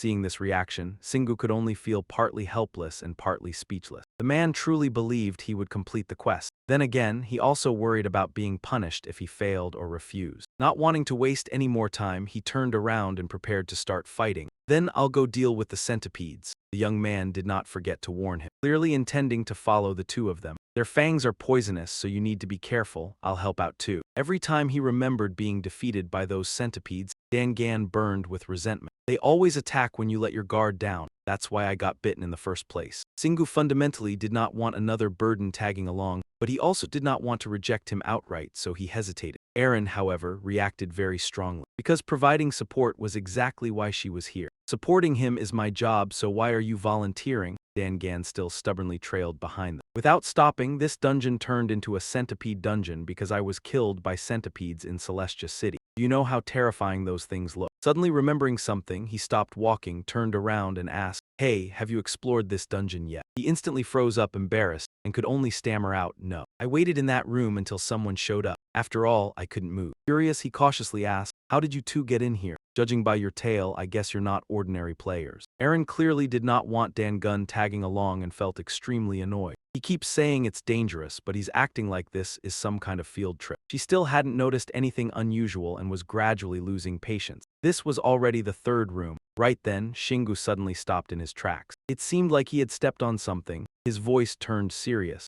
A trap! The guy behind him still hadn't figured it out and stood there blankly. What is it? His sharp eyes carefully scanned the area, ready to fight at any moment. A gigantic centipede appeared. It crawled slowly out of a hole in the ceiling and approached them. It bared its sharp fangs and claws as it lunged downward, letting out a screeching hiss. It was incredibly troublesome. In the end, he used the black wolf claw, gathering his strength into a single swing that smashed the giant centipede's head apart. As it vanished, the reward items immediately dropped out as well. It looked like they had obtained a talisman and a red crystal. Dan Gun's jaw dropped at the sight, completely stunned. He was still trembling, unable to understand what had just happened in those few seconds. What the hell just happened? Shingu noticed the system had updated the centipede extermination extermination progress, 1 out of 150. As if reading his mind, Aaron voiced her guess. I think that counted as a total extermination. Hearing that, he flashed a bright smile like sunlight itself, unable to hide his excitement and confidence for the journey ahead. Nice, new gear really does make a difference. At this rate, I won't even need to use mana. Deep down, Aaron and Dan Gunn were still utterly shocked. One casual swing counts as extermination too. Dan Gunn once again started rambling about everything he had learned after being slaughtered by those centipedes. The centipedes in this cave were all extremely sneaky, agile, and venomous. In his eyes, they were destructive creatures, monsters specialized in assassination. Aaron also chimed in, reminding him that staying cautious was never a bad idea. Their outer shells are incredibly tough too, so don't underestimate them. Got it? The moment she finished speaking, 2 more giant centipedes suddenly charged at them from nowhere, screeching loudly. With his sharp instincts, he immediately sensed the danger and swung the black wolf claw, ready to attack. In the blink of an eye, the 2 centipedes were sliced clean in half with a single smooth swing. The system continuously updated the mission condition. Exterminate all centipedes in the cave, 78 out of 150. Even after witnessing this countless times already, Dan Gunn still stared in disbelief. After all, the reason he had turned into gold in the first place was because of these many-legged monsters. So it was hard to believe that several of them could be killed with just one strike. The centipedes had to be at least level 80. There was no way they should die this easily. He began to fear Shingu's strength and stuttered as he asked, "Can you tell me what level you are?" He simply answered in a cold and calm tone. "Level 10. Dan Gunn froze stiff in shock, too stunned to say another word. Even Aaron, who had been following him the whole time, had not expected this. I should have known Shingu had become much stronger just by obtaining a D++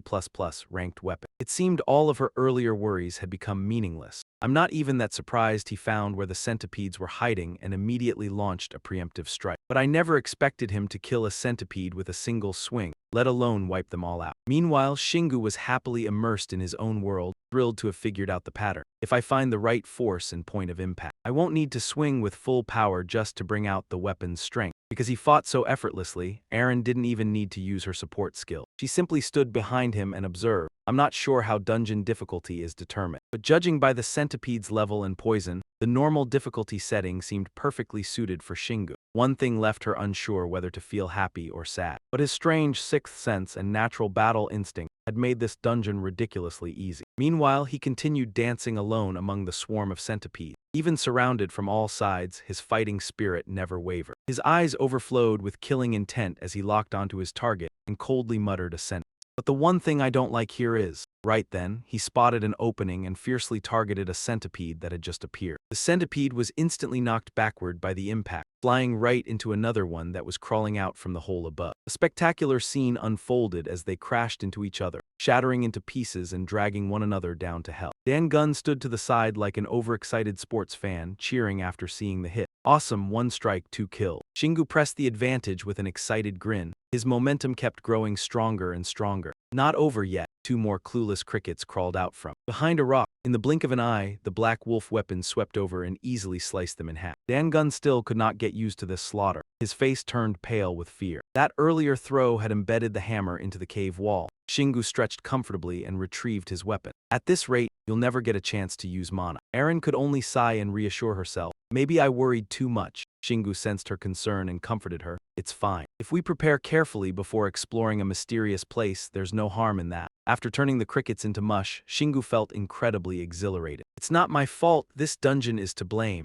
Suddenly Dan Gunn interrupted, wanting to offer an opinion. Then he proposed something completely baffling. "How about we make even more noise?" Shingu instantly guessed his intention. "You want me to call out the elder crickets?" Dan Gunn noticed his stare and immediately became nervous, fumbling for a reasonable explanation. "More numbers means more chances. If there are more crickets, won't you finally get to test your mana?" Aaron's expression immediately turned serious as she firmly refused. "That's way too dangerous." This only made her even more wary of that ghost. "We should leave as soon as possible. I think we ought to abandon this mission." Shingu looked at Dan Gunn with eyes that seemed to see through everything, directly exposing his scheme. He kept deliberately provoking Shingu, trying to make him break the dungeon's taboo by aggroing the entire area. Aaron believed his true purpose here was to sabotage them. "That spirit clearly wants to hurt you. It holds a grudge against you. Not against those Z guys." Afraid of getting beaten to death again, Dan Gunn hurriedly protested. "No, you've got it wrong, I really just..." He shouted decisively, insisting with absolute certainty. "I just want to wipe out all the crickets." Aaron sighed in disgust, still half doubtful. "Really?" Shingu finally spoke up, smiling to ease the tense atmosphere. Calm down, Aaron. For some reason, he completely trusted this ghost. I've never doubted him. Seeing that he was not siding with her, Aaron sulked angrily. Taking advantage of the situation, Dan Gunn quickly added a few more words. I knew you'd trust me. I really want to complete this mission. After the exchange, Shingu's attitude suddenly changed as he formed his own thought. Honestly, I never doubted him for even a second. From the start, Shingu had been carefully observing this strange ghost. There's no way he'd ever truly take my side. You can't judge a person's heart from just a few conversations. What if he used to be a player when he was alive? There are people in this world even worse than monsters. Still, Dan Gunn had no combat ability, so he could be useful for gathering information. It's just that Shingu needed something from him. And since he posed no threat, there was no need to care too much. Shingu's ultimate goal was exploring the dungeon. That ghost should not become a distraction. I don't know what this ghost wants, but I don't really care because he can't do anything anyway. To keep Dan Gunn from noticing, Shingu decided to pretend to agree with him. He would play along. Since he'd already started this, he had to see it through. All right then, let's do it. Aaron could not understand what he was planning and held her head in frustration. Seriously, you're so stubborn. Shingu ignored her words and began taking a deep breath. Then he tensed his body and shouted with all his might. Ay. The roar was so powerful it created winds like a level 5 storm, scaring Dan Gunn to the point of tears. Next, Shingu poured strength into both arms and tightly gripped the Black Wolf weapon. The hammer swung down with full force, shooting forward as the handle extended. It smashed into the cave wall, leaving huge cracks. Shingu charged forward again with another roar. He tightly gripped the hammer while running and blasted. A massive hole through the wall. Dan Gunn never expected this situation. His entire body trembled as he stammered, What is this? Aaron was equally shocked, feeling that this had become completely insane. The walls of a dungeon can actually be destroyed. Shingu ignored everything and continued rampaging through every corner by himself. The crickets lost their hiding places. They poured out together with chunks of rubble. Aaron panicked nonstop, worried they would never escape this place alive. More and more crickets kept appearing. They no longer had anywhere to hide. Even though Dan Gunn had encouraged this madness, his courage had now completely vanished. How can you be both so strong and so reckless? Aaron cut him off and urgently shouted a warning. Shingu, the crickets are coming. He merely smirked mysteriously, finding the situation incredibly thrilling. Not yet, even as the swarm surrounded them from every side. He took a fighting stance, ready for the decisive battle, but that still wasn't enough. Once again, Xingu used the Black Wolf Claw to smash another worker centipede to death. He tore its body into pieces.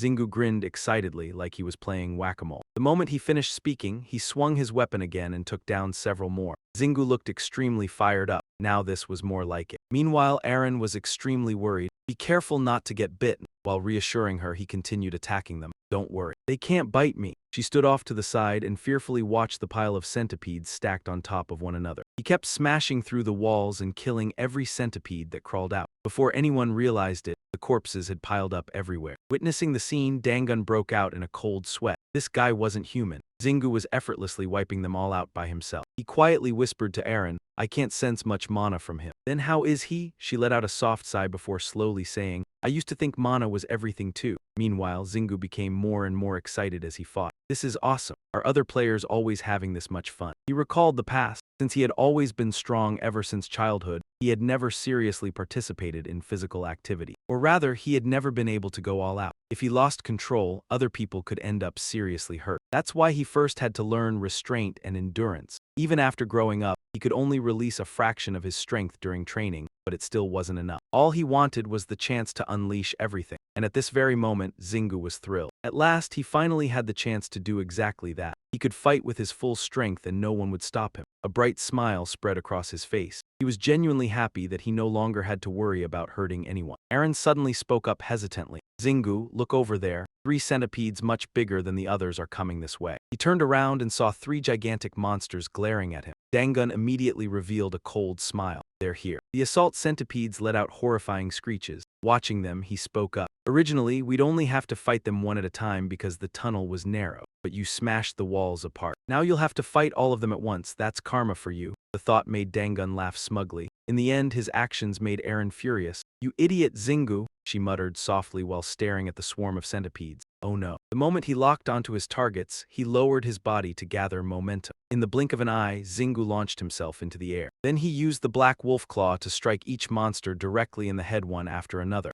In an instant, they were completely obliterated. Witnessing the scene, Dangun froze in shock, utterly speechless. Zingu looked at the shattered remains raining down around him and smiled faintly. His face was filled with satisfaction. Maybe he should save some mana for the boss fight. A few seconds later, a notification window appeared. Mission condition: eliminate every centipede in the cave. Completion rate 300%. Zingu stared at the result in disbelief. He hadn't realized it while having so much fun, but apparently he had killed 3 times the required number. He guessed the extra bonus came from the 3 giant centipedes that appeared at the end. Looking at Aaron, he quietly asked, "The system says I exceeded the mission requirements. Is that a good thing?" She answered confidently, "Of course. Rewards vary depending on the mission." She carefully explained the rules, but the rewards definitely become more valuable the higher your completion rate is. That's an absolute rule guaranteed by the laws of Heaven Castle. Before she could finish, Aaron glared sharply at Dangun. "But we can't trust the player who gave this mission anymore." She instantly became cautious now that he had revealed his true nature. Besides, there was no way he would willingly hand over the reward. She silently analyzed the situation. He would have to reward Zingu for completing the mission, but he was already a vengeful spirit. If he tried anything suspicious, he might get destroyed on the spot. After a long silence, Dangun finally decided, "I'll give you the reward." Hearing that, both Zingu and Aaron stared blankly in shock. Without hesitation, Aaron rushed forward to shield him. "You wanted Zingu dead, and now you're suddenly planning to reward him." Only then did Dangun reveal the truth. "I really did want that before. I didn't want to suffer or die alone. At the time, my hatred consumed me so completely that I couldn't think clearly." Aaron listened carefully as he explained. "A spirit wraith is born when a pure soul is controlled by emotions and merges with corrupted mana. It then evolves into something beyond a mere status effect and is ultimately regarded as a monster. But after seeing every single centipede exterminated without a trace, my soul finally felt at peace and I was able to regain my senses." At that moment, Dangun's expression softened and showed a hint of relief. "You completed the mission beyond expectations." Aaron still couldn't fully believe what she had just heard.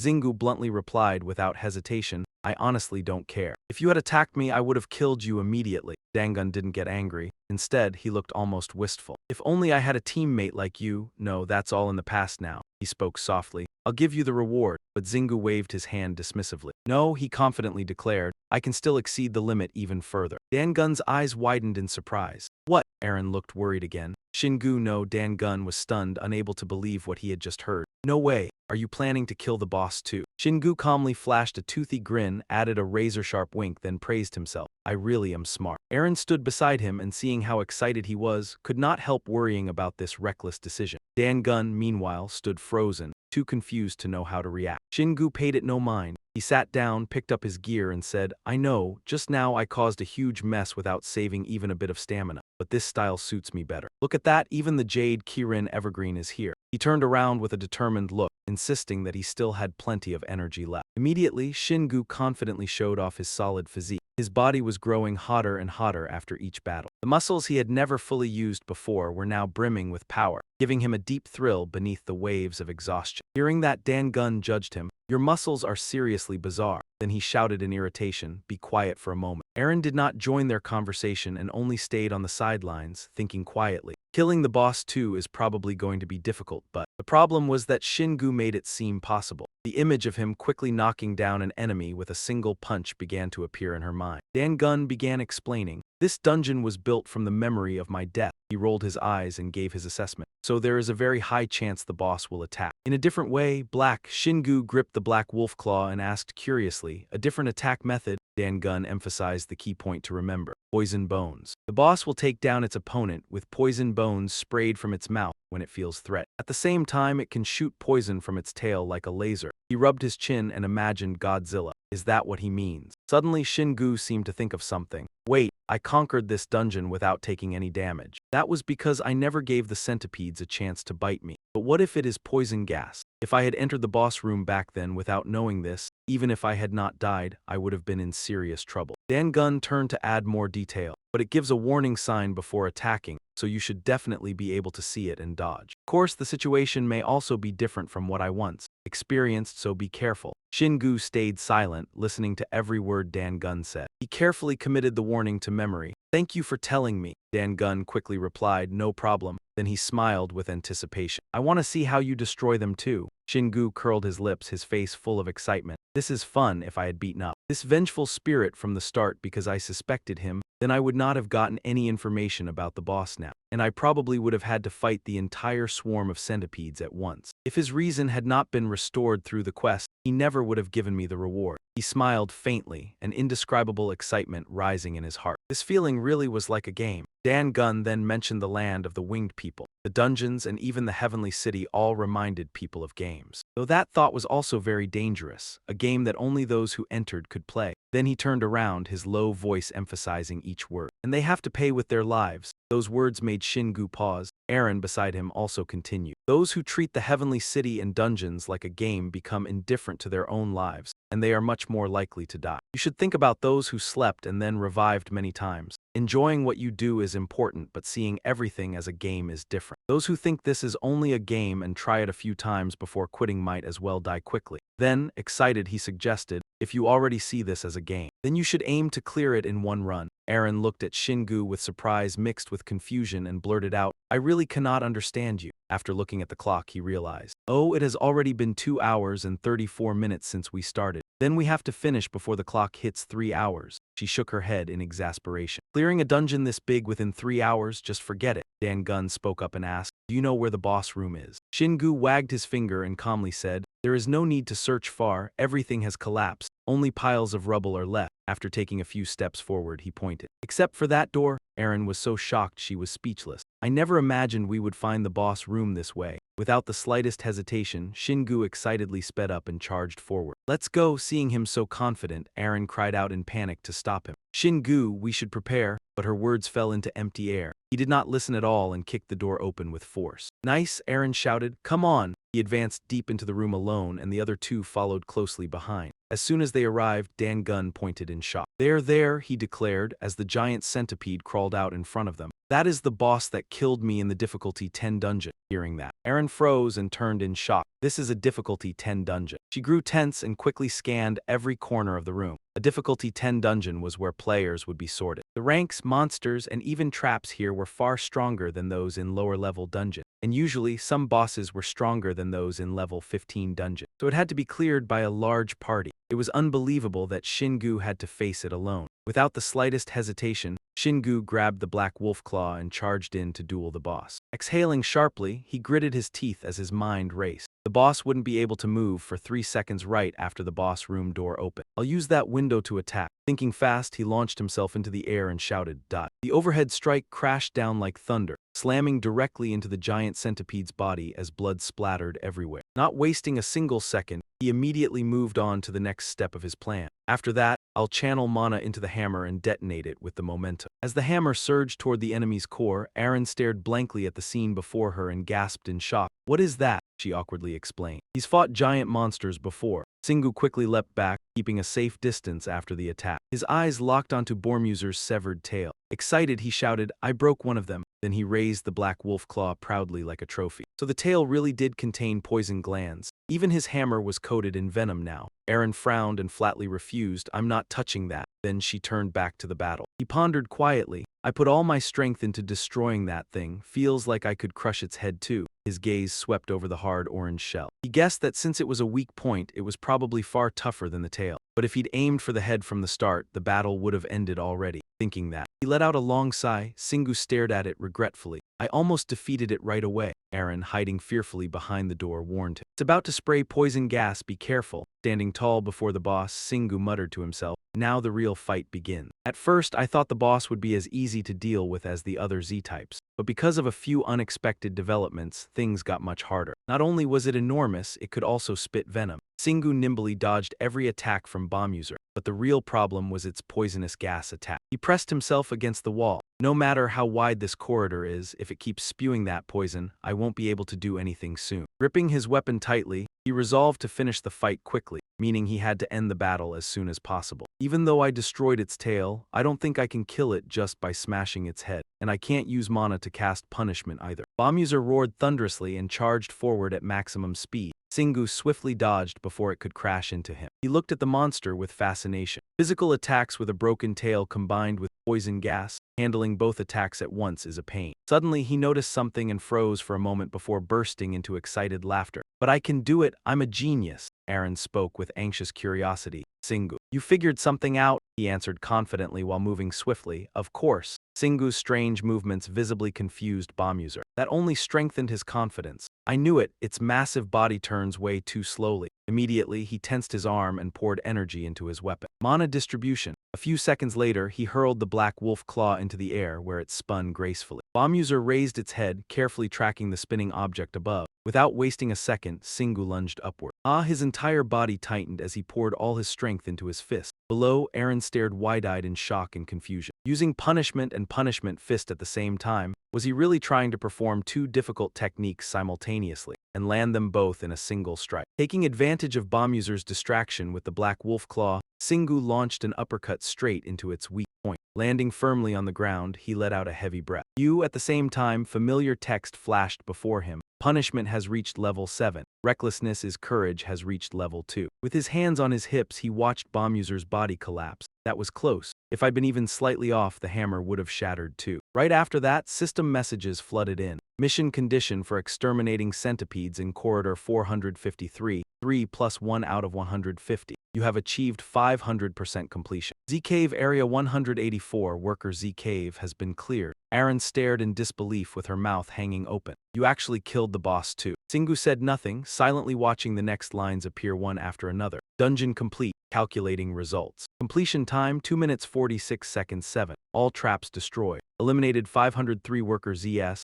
3 Assault ZS, and 1 Giant Z. Special achievement What is poison? Can you eat it? Obtained. Special reward Passive player skill Poison resistant. Completion rank X special reward unlocked in the rest area. Singu and Aaron were speechless. After a brief pause, the system notification sounded. Experience calculation complete. You have gained 5 levels. Singu stared in surprise at the blazing energy surrounding his body.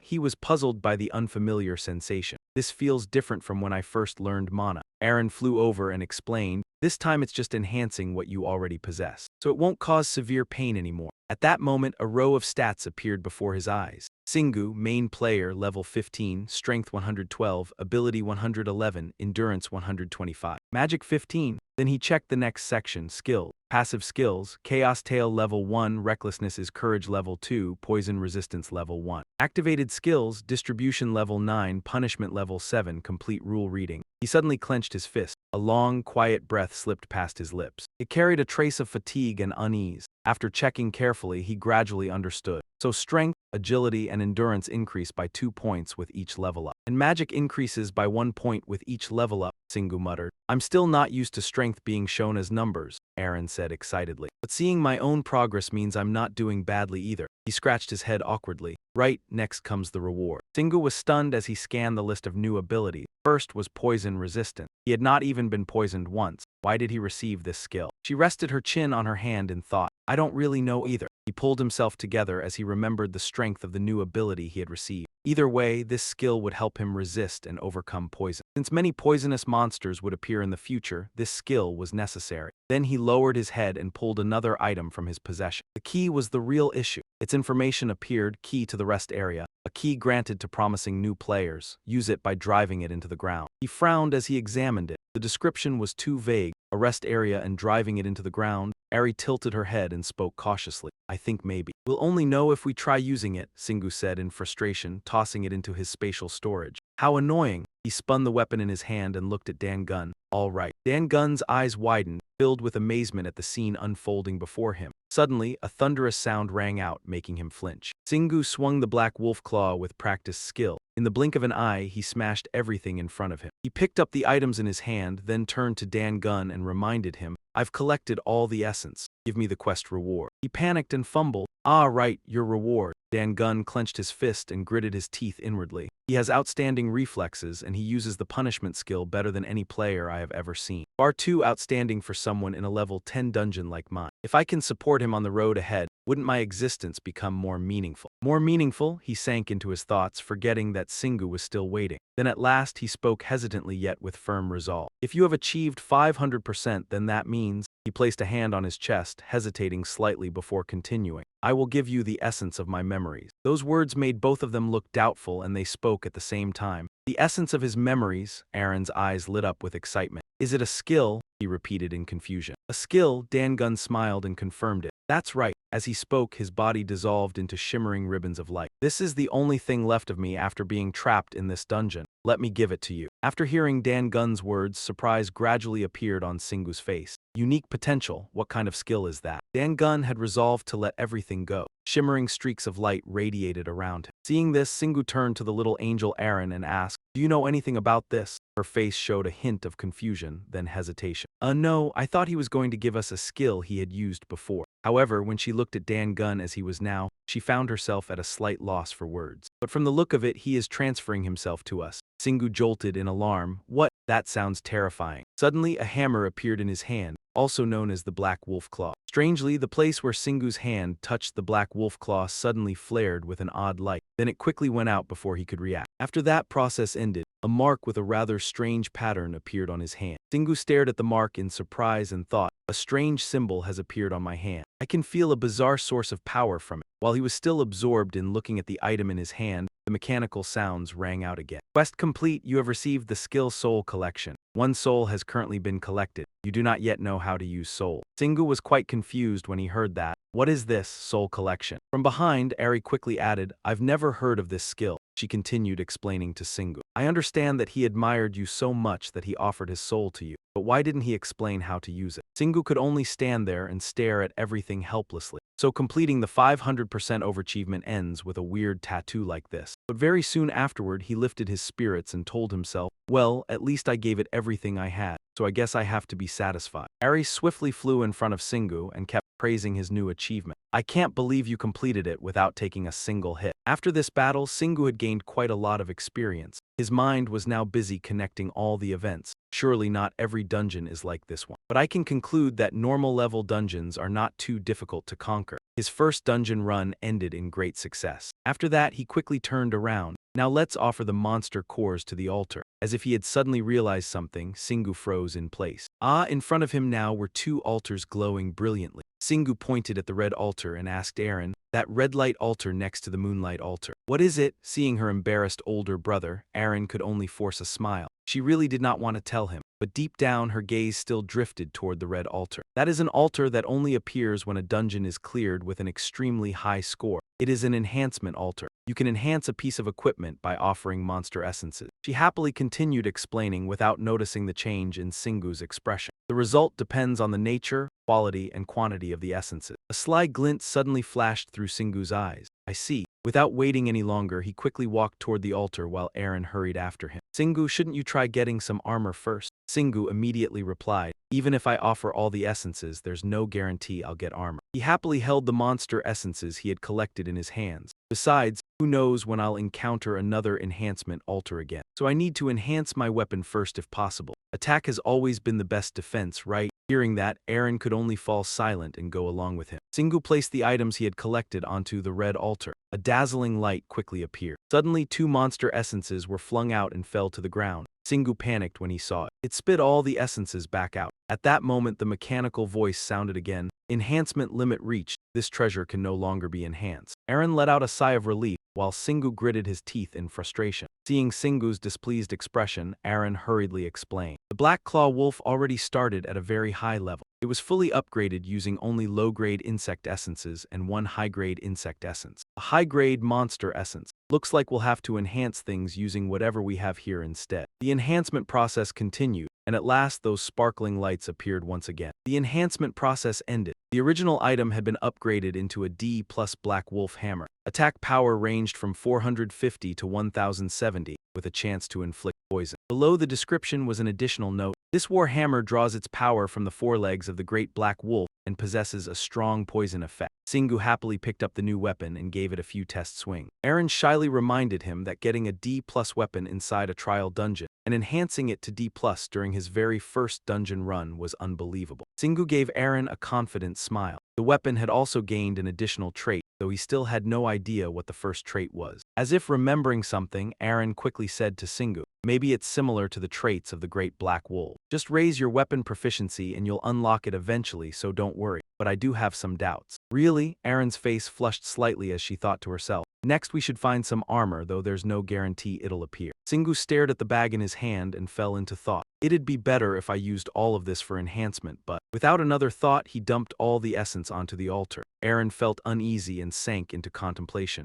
He's using everything at once again. The only thing I can do now is above the altar. That miraculous light appeared once more. Singu stood silently watching while Erin clasped her hands as if praying. Suddenly she burst into laughter until tears rolled down her face. Ha ha ha, another new weapon was created. It's the D+ Venom Fang Gauntlets. The moment Singu saw the new item, his eyes lit up with excitement. Armor, Aaron. Aaron was utterly helpless before his innocence. What armor? Information about the new equipment then appeared. It was a pair of gloves made from the essence of highly venomous Zerg creatures, extremely durable and capable of protecting the hands. The small hardened spikes on them could also be used to attack enemies. Watching Singu put on the gloves, Aaron felt a little dissatisfied. No matter how you look at it, it still seems like you're wearing weapons on your hands. I know rewards change depending on how the dungeon is cleared, but before Aaron could finish speaking, Singu quickly interrupted. I can wear these at least. Nobody will pay attention to me anyway. It's still better than fighting barehanded. Aaron happily flew closer to Singu. You're right, it'll be easier for us to search for dungeons from now on.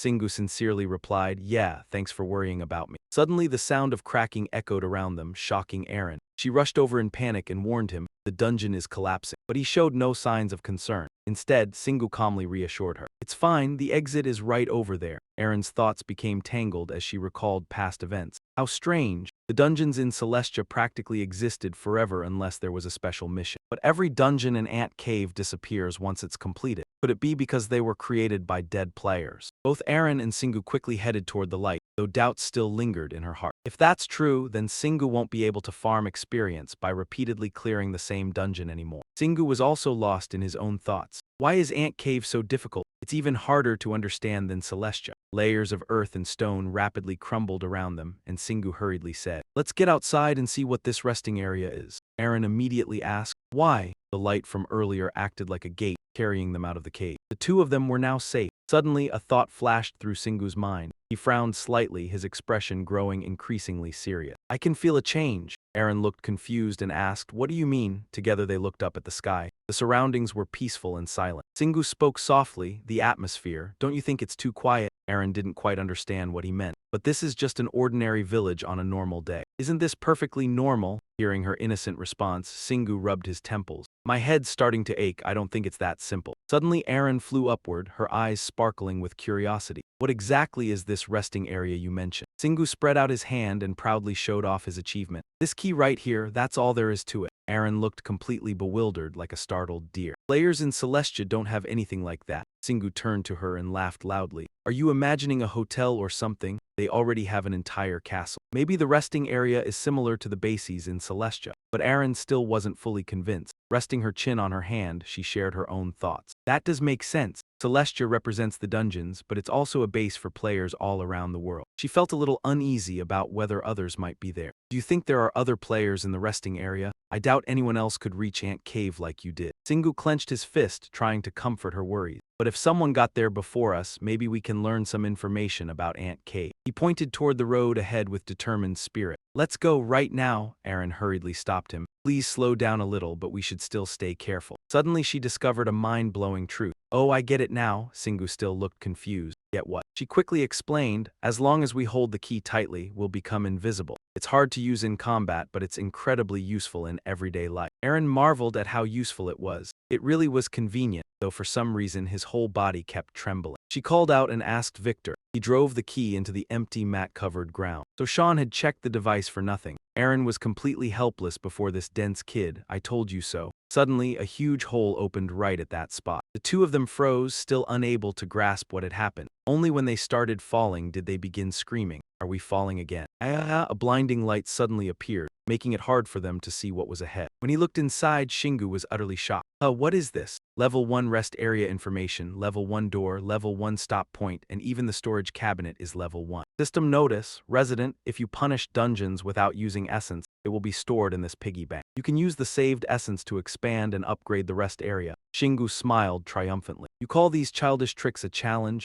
Aha, I get it. This looks pretty familiar. His brain started working. This was a common feature in games, a base that supports the player in many ways and can be upgraded for a certain cost. However, a problem had now arisen, especially after carefully considering the main function of this area. Aaron had the same thought as him, so she said it outright. This is a space meant for only one person. As if the sky had collapsed, Shingu dropped his face to the ground and groaned. Heavenly City is for a crowd, while Ant Cave is for someone alone. Aaron stood beside him and grumbled, "See, I told you." Even though there was not enough room for 2 people, she did not seem too bothered. "You are the only unauthorized player here." Shingu cried miserably. "A rest area like this does not mean I am the only one." After calming down, he fell silent. And calculated, but I am exhausted after using punishment 3 times. Even if I want to upgrade the rest area, I do not have a single monster essence left. If something is too hard, I will skip it and prioritize what is easy first. I will sleep first and think later. Since he looked very tired, Aaron stopped discussing it. "You should rest too, Shingu." Seeing her still standing there, he asked with concern, "Are you not going to sleep?" Her face remained calm. "I am not that tired, thanks to you." She shyly scratched her cheek. "I only cheered you on and helped with those wronged spirits, and besides, lying on that bed feels kind of awkward." Hearing that, Shingu immediately promised her, "Later, I will buy an extra dollhouse for you to sleep in." Being pampered made Aaron brighten up. Yes, in just a few short minutes, Shingu had fallen into a deep sleep. That speed was truly astonishing. He fell asleep so fast. He snored away on the bed, while Aaron sighed in admiration. Maybe the note saying sleep increases efficiency was not just empty talk. She stared at him blankly, feeling a little sad inside. Efficiency is not something only Shingu needs for mana training. A hint of regret flashed through her, mixed with acceptance. "In the end, I had to log out because I was weak. At least I should be grateful that I am still alive." Aaron encouraged herself. "Since I became a supporter after losing all my power, I need to increase my mana as much as possible and improve my skill." She was extremely determined to pursue her new goal. "I also have to let Shingu focus on fighting as much as possible." Remembering the ultimate techniques she used to have, Aaron grew even more fired up. "I want to regain every skill I once had." Shingu can surely overcome most things with strength alone, but being fully prepared is never a bad thing.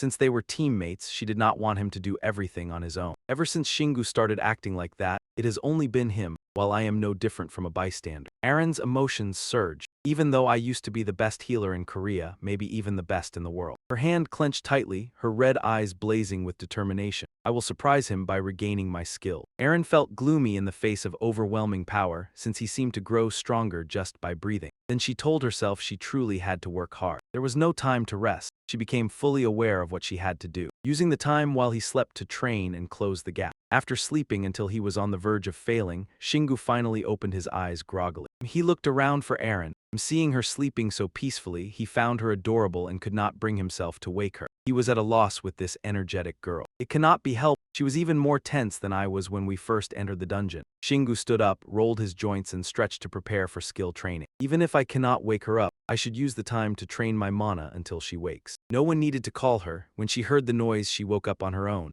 The room door opened and light seeped inside. Shingu leisurely walked out. Even after resting for 5 whole hours, the door still led to the place that had opened. Aaron wondered, "What are you planning to do, Shingu? Should we go home?" He shook his head and refused. "No." Shingu slowly strode forward with steady, confident steps. He had rested enough. Besides, he had already told his mother he might not come home for a few days. His eyes sparkled with excitement. "Let's go find another dungeon." She ran after him with a helpless sigh. "I don't think it'll be that easy." 10 minutes later, he lit up with joy. Found one. Item information: Centipede Cave Dungeon. Danger level slightly low. They froze stiff in disbelief. The lousy game made Shingu furious. "It's the same dungeon again." Aaron seemed to piece things together. "I get it now." As for how the game works, if one player fails in a dungeon, it weakens their party and makes it easier for other players to die. And those who fall in the same dungeon keep piling up one after another. She quickly reasoned it out. That's why so many dungeons form around the same area. From now on, whenever we find a dungeon, we should carefully search the surroundings too. Shingu gaped in shock, thinking to himself, "What kind of nightmare dungeon is this?" Feeling irritated, he transformed and gave an order. "We need to finish this quickly." She trailed behind him, thinking that even imagining him getting faster was terrifying enough. At Ant Cave number 184, Worker Centipede Cave, completion time limit, 5 hours. Shingu carefully observed the surroundings and the area number remained unchanged. Carrying his hammer, he stepped inside. "So this number doesn't represent the number of dungeons, but the dungeon type." Shingu discussed it with Aaron. "That means there are at least 183 more." A ghost suddenly appeared out of nowhere. Terrified, she clung to him. "There's a spirit over there. Injai stepped forward and reached out cautiously. Is that person really human? Singu lost patience and got straight to the point. All right, just give me the quest. The woman blinked blankly like a startled deer. Huh, Singu switched into intimidation mode. I know everything already, so hand over the quest. She trembled as she stammered, I'll give it to you. Over the next 3 days, Singu spent his time conquering 6 centipede-filled dungeons. He charged fiercely into the monsters and crushed them. The door was suddenly opened from the outside by someone. It turned out Singu and Aaron had returned after struggling through the dungeon. Finishing a dungeon left her utterly exhausted, and she cried out pitifully, I want to take a bath so badly, but he refused and reminded her. We're going home immediately, but let's rest here for a bit first. Only then was Aaron satisfied with the arrangement. At least that sounds more like an actual player. Meanwhile, Singu remembered the centipedes he had just killed and wondered if there were more centipede dungeons left, but she replied in disgust. I never want to see another centipede again. Feeling somewhat drained, he slumped down onto the soft bed. A moment later, Singu focused his mind and summoned the status window. Let's check my status first. The panel displayed his information. Dung Singu, hidden player, level 25, strength 132, agility 131. Reading the information before his eyes, Singu couldn't help smiling in delight, but apparently that still wasn't enough to satisfy him. If only I could raise my poison resistance a bit more. Aaron suddenly teared up. I know some players deliberately let themselves get attacked to level up skills, but I never thought you'd do that too. Singu honestly didn't think it was a serious problem. If I already have the skill, I should at least get injured a few times to train it faster. But I wouldn't do it if you couldn't heal me.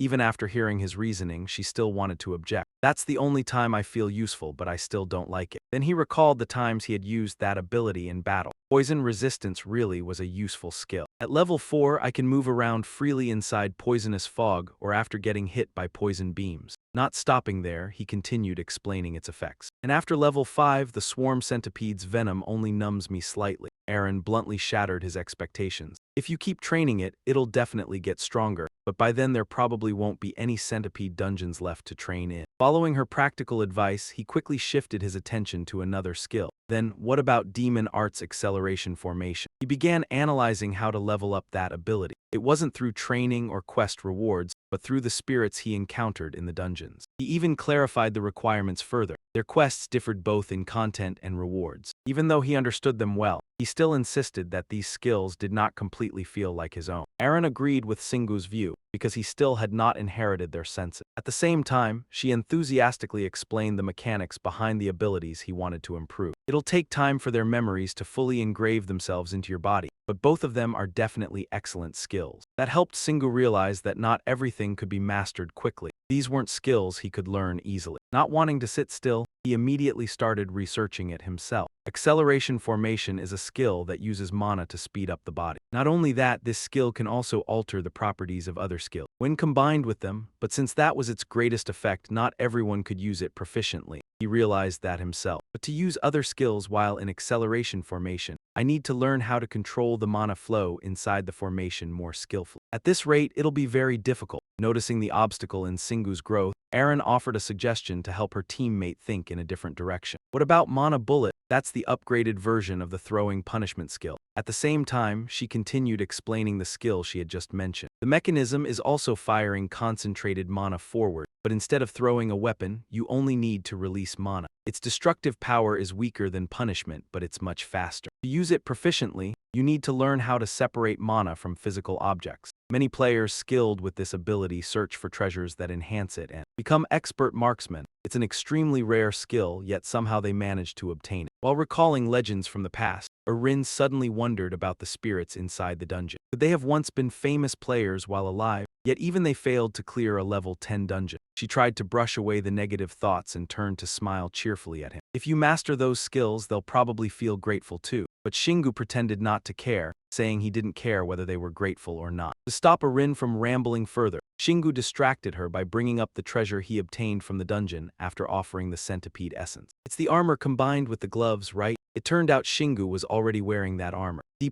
rank mutant venom armor, defense 55850, mastery 27200, special traits unknown. That was only its basic data. There was still more detailed information about its traits. The armor was made from the essence of an extremely poisonous species. It possessed incredible toughness and still retained poison from when the centipede was alive. Having personally tested the mutant venom armor's abilities, Shingu could only marvel at it. This armor is amazing, though honestly I'm not entirely sure since I haven't been poisoned while wearing it yet. Because the armor had such useful effects for dungeon combat, most players would try to complete the full set. But we don't even know how many centipede dungeons exist. I'm not planning to test my luck. A little later, Shingu stopped caring about those things and became excited about something else. Since the centipede dungeon was completely finished, he now needed to check what he could do with the remaining seeds in the resting area. Seeing his excitement, she became deeply concerned and reluctantly replied, "You're really something else." Unlike Rin, he noticed changes in his physical condition. He had always been healthy, but lately he hadn't slept at all and still felt full of energy. It must be thanks to sleeping on this bed. Because of that, Shingu touched the bed that had accompanied him all this time, then declared, "I should upgrade the bed first." But things didn't go as smoothly as he hoped. A notification window appeared before his eyes. To upgrade furniture, you must first upgrade the resting area. He originally thought it wouldn't cost too much, but reality dealt Shingu a painful blow. You may use 80% of your saved essence to upgrade to level 2. Would you like to upgrade? After reading the notification, he felt like giving up on life. His empty gaze drifted into the distance. Only after a long while did Shingu finally scream, "I have to use 80% of my essence just to upgrade the resting area." No matter what, he still had to grit his teeth and face reality. There's no way I can upgrade the bed with the remaining 20% essence. Overwhelmed with disappointment, Shingu could only complain in despair. He had gathered essence from 5 different dungeons. Not knowing how to comfort him, she could only answer, "Maybe that's why the resting area is so valuable." Seeing that it was the only viable option left, he reluctantly accepted it because he had no other choice. Alright, suddenly the golden piggy bank inside the resting area emitted a dazzling light before the eyes of both of them. At that exact moment, the entire room began shaking violently, causing Shingu and Rin to nearly lose their footing and almost fall over. Once the tremors stopped, another notification appeared. The resting area is now level 2. Its size has increased. As a result, many conveniences were developed alongside the resting area's upgrade. A level 1 bathroom has been added. Not only was the level 1 bathroom added normally by the system, but it could actually be used for bathing. The system was even considered enough to provide special shampoo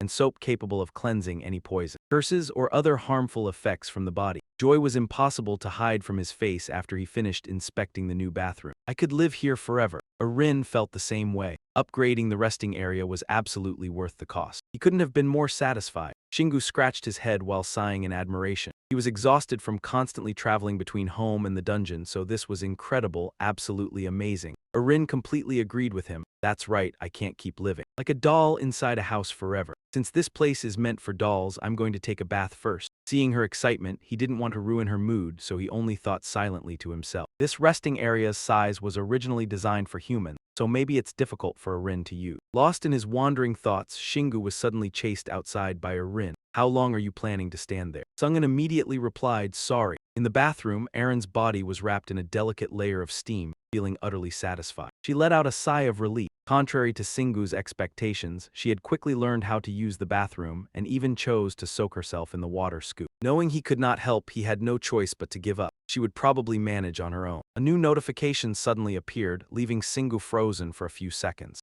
Then he began reading the data written on it. Level 1 detector can be created. To help the player understand the item better, the system thoughtfully added explanatory information. The detector could locate nearby dungeons by using saved essence. But nothing was free, and of course, items could not be obtained easily. You can create the detector by using 50% of your remaining essence. If you wish to continue, although he had not seen the item in person yet, all kinds of images were already forming in his mind. A detector, this might even be better than the bathroom at home. After that, Singu quickly drew up future plans for this item. "If I did not have the rest area or upgrade it with essence, I would have wasted a ton of time traveling." Without having to wait long, the tiny detector appeared and fit neatly in the palm of his hand. When holding the item in his hand, its information panel would appear to guide the player on how to use it. The detector could be activated for 3 minutes by using 10 worker wasp essence, leaving Singu unable to hide his surprise. Unexpectedly cheap. Next, the system explained how to distinguish the colors that appeared on the detector based on your level. Blue was easy,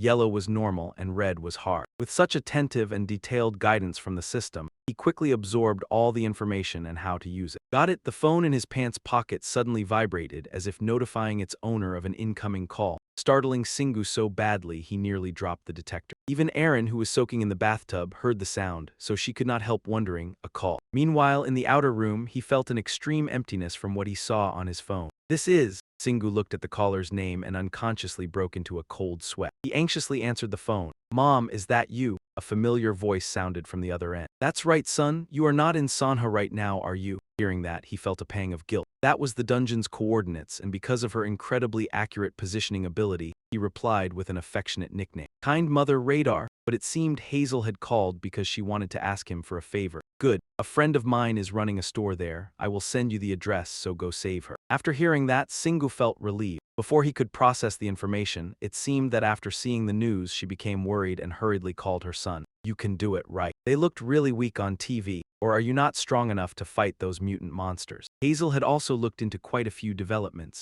Those players or whatever are all in Sky Castle, so no one can get there. On the other hand, Singu was still completely stunned and frozen. Strange. Seeing her son go silent like that, she immediately understood. Just watch the news or check the internet and you will know. He also reacted and quickly searched online. Right then, the bathroom door opened. After washing herself clean, Aaron was in an extremely cheerful mood.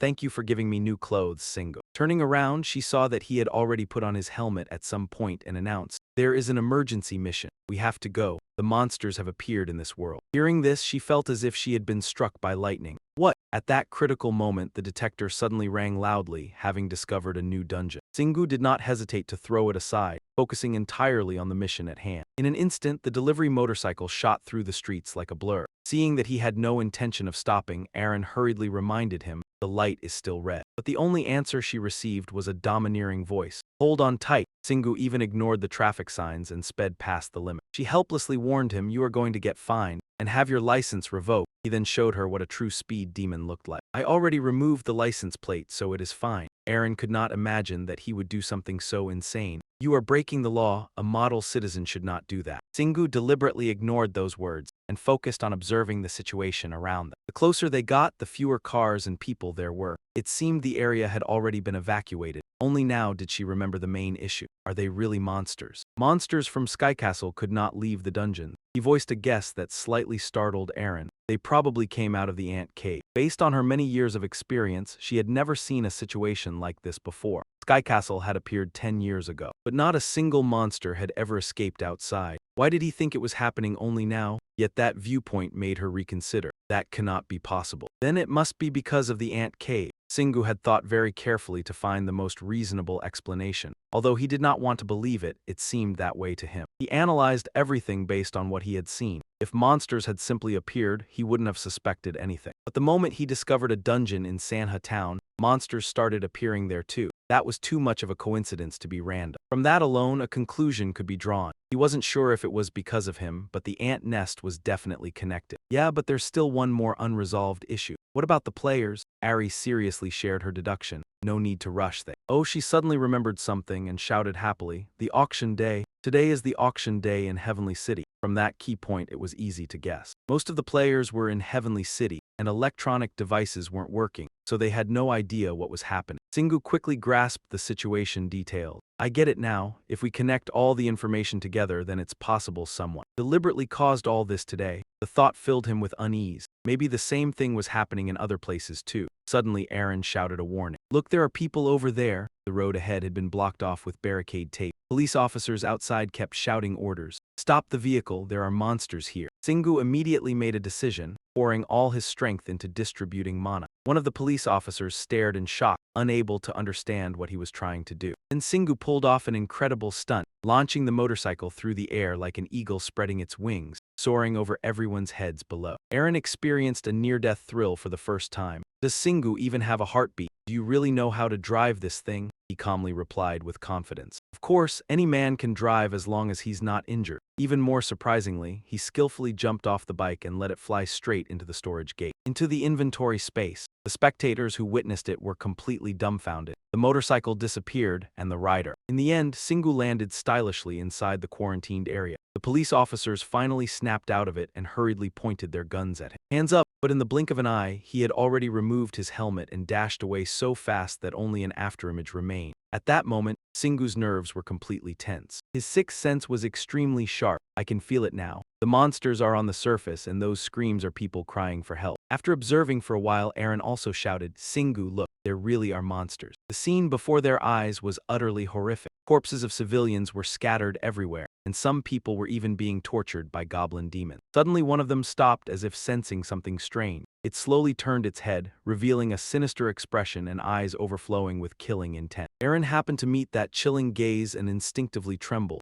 "Ugh!" she cried out in panic after recognizing what they were. Goblin demons, they're the most terrifying kind of monsters ordinary people can face. Hearing that only made Singu burn with rage, grinding his teeth furiously. "Figures, I was wondering when I'd finally run into them." After spotting the two of them, the goblin demon roared threateningly. He remained calm, slowly picking up a stone at his feet. Then he stepped forward, took aim, and locked onto his target. The powerful throw shot out like a bullet, instantly blowing the monster's head apart in a single attack. Aaron widened her eyes again and again. "Did you used to play baseball?" Singu radiated protagonist energy as he proudly bragged, "Back in the military. I used this to chase wild boars. Thinking back on those days, it feels like only yesterday. This will be tonight's dinner." Back in the present, he had already gathered an entire pile of stones. "All right, you bastards, I've fully stocked my ammunition now." After saying that, Singu took the deepest breath he possibly could. Then he unleashed a roar louder than any public announcement speaker. It was so loud it felt capable of rupturing everyone's eardrums nearby. The shout successfully attracted the goblin demon's attention. They stopped what they were doing and began searching for the source of the sound. Meanwhile, Aaron wasn't mentally prepared at all. Her head spun as dizziness overwhelmed her. "At least warn me first." The system suddenly displayed a notification. Skill acquired, Battlefield Roar. Battlefield Roar Level 1. A war cry that provokes enemies while releasing a large amount of mana. This roar generates hostility toward the user. The greater the difference between intelligence and magic power, the stronger the skill's effect. At that moment, Singu's fighting spirit had reached its peak as he directly shouted his declaration of war. "Come out, you monsters." Singu suddenly imagined how high the failure rate would be if he ever had a rescue mission. If the hostage dies, then you're finished too. He felt a little insecure. "I've never been good at finding things hiding around trying to ambush people." Still, his chaotic school days had certainly left plenty of impressions on the teachers. To hell with school, and they still blamed him for the broken windows. Maybe that counted as a kind of talent too. He really was excellent at causing trouble. After reminiscing for a few seconds, Singu's fighting spirit surged even higher. "I mean, if we kill all the monsters, everything will work out fine." At that moment, the goblin demons heard the challenge and swarmed out from the nearby buildings. One of them charged forward with a sword, laughing arrogantly in contempt. "Haha, you're just a human." Aaron grew anxious seeing him still calmly standing there watching. "What are you doing? They're coming this way." Singu replied with eyes full of confidence. "Everything is going according to plan." She still had no idea what he was talking about. What plan? Without hesitation, Singu hurled 3 stones at lightning speed. In a single move, he easily took out 2 enemies. But suddenly something struck him and made him stop. Looking down, he saw a tiny metal shard pinned straight into his coat. Singu pulled it out to inspect it and discovered a sharp tip coated in some strange liquid. "An iron needle," he muttered while examining it. "That blue liquid." Aaron quickly realized it was poison and looked toward the goblins. They were all laughing hysterically, convinced he was about to die from that attack. Then Singu did something no one expected. He grabbed the needle and repeatedly stabbed his own finger with it. Aaron seriously thought this guy had gone insane. "What are you doing?" A system notification immediately appeared. "You have been poisoned by mild paralysis venom. Level 5 poison resistance will remove the effect." Seeing that, he proudly grinned. "Yep, I'm completely fine." Aaron felt utterly helpless watching this. Did you really have to test it like that? The successful test only strengthened Singu's suspicion. His armor might not cover everything. "When more goblins appear, I'll need to change tactics. But if poison resistance can protect me." He grabbed another stone and shouted excitedly, "Then I don't need to worry anymore." Aaron, who hadn't been able to help at all, couldn't help blaming herself. "Why do I feel so useless?" While casually blasting holes through enemies with thrown stones, he gently comforted his teammate. "You're helping me just by trying." Watching their comrades get slaughtered and heads dropping everywhere, the goblins finally began to panic. "He has too much mana, he's killing all of us." But refusing to back down, they fired poison darts together in retaliation. Human died. Using incredible skill, Singu stood perfectly still while only his arms moved in a blur. A moment later, every iron needle had been caught in his palm. "Is that all you've got?" Before they could even scream, the goblins were sent straight to the underworld. With murderous intent blazing across his face, he gathered an entire pile of stones, preparing for a massacre. Weaklings like you only know how to attack from the shadows,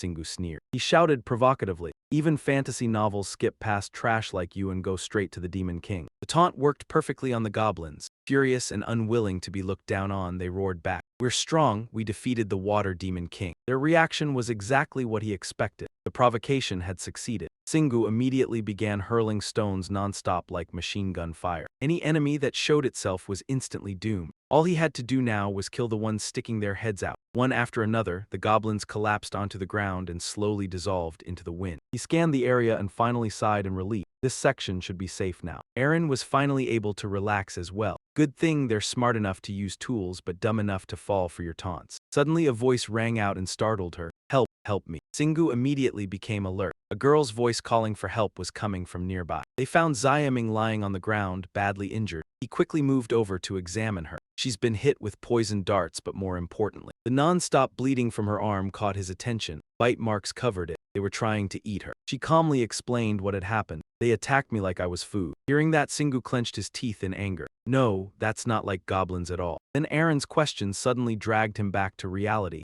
It was as if she had completely read his mind. Every word struck directly at his guilty conscience. You're thinking those goblins kidnapped women for breeding, aren't you? Singu became so embarrassed his nose started bleeding. You're way too sharp. Go tell Xiaming that while protecting her, I can't fight properly. But the buildings are safe now, so can you find a shelter and rest for a while? His cold stare frightened her into nodding immediately. Okay, she then pointed out where the others were. Over there. There are still lots of monsters there and many people are trapped too. After getting the information, Singu prepared to move out and thanked her. But the moment he turned around, he saw a massive horde of goblins charging toward them like an army. Cowardly Aaron immediately panicked. An entire swarm is coming. What do we do? We're out of stones. He calmly clenched his fist and gathered strength into his arm. If we're out of stones, he slammed a powerful punch into the ground, shattering it into countless fragments. Then we'll just make more. Faster than an X changing sides, the stones flew one after another, taking goblin lives nonstop. But it seemed keeping this up forever wasn't a good solution either. Yeah, I need stronger firepower. Singu eagerly wanted to wipe them all out as quickly as possible. This thing isn't effective in wide-open spaces. Aaron quickly suggested, what about mana bullets? He had not thought of that.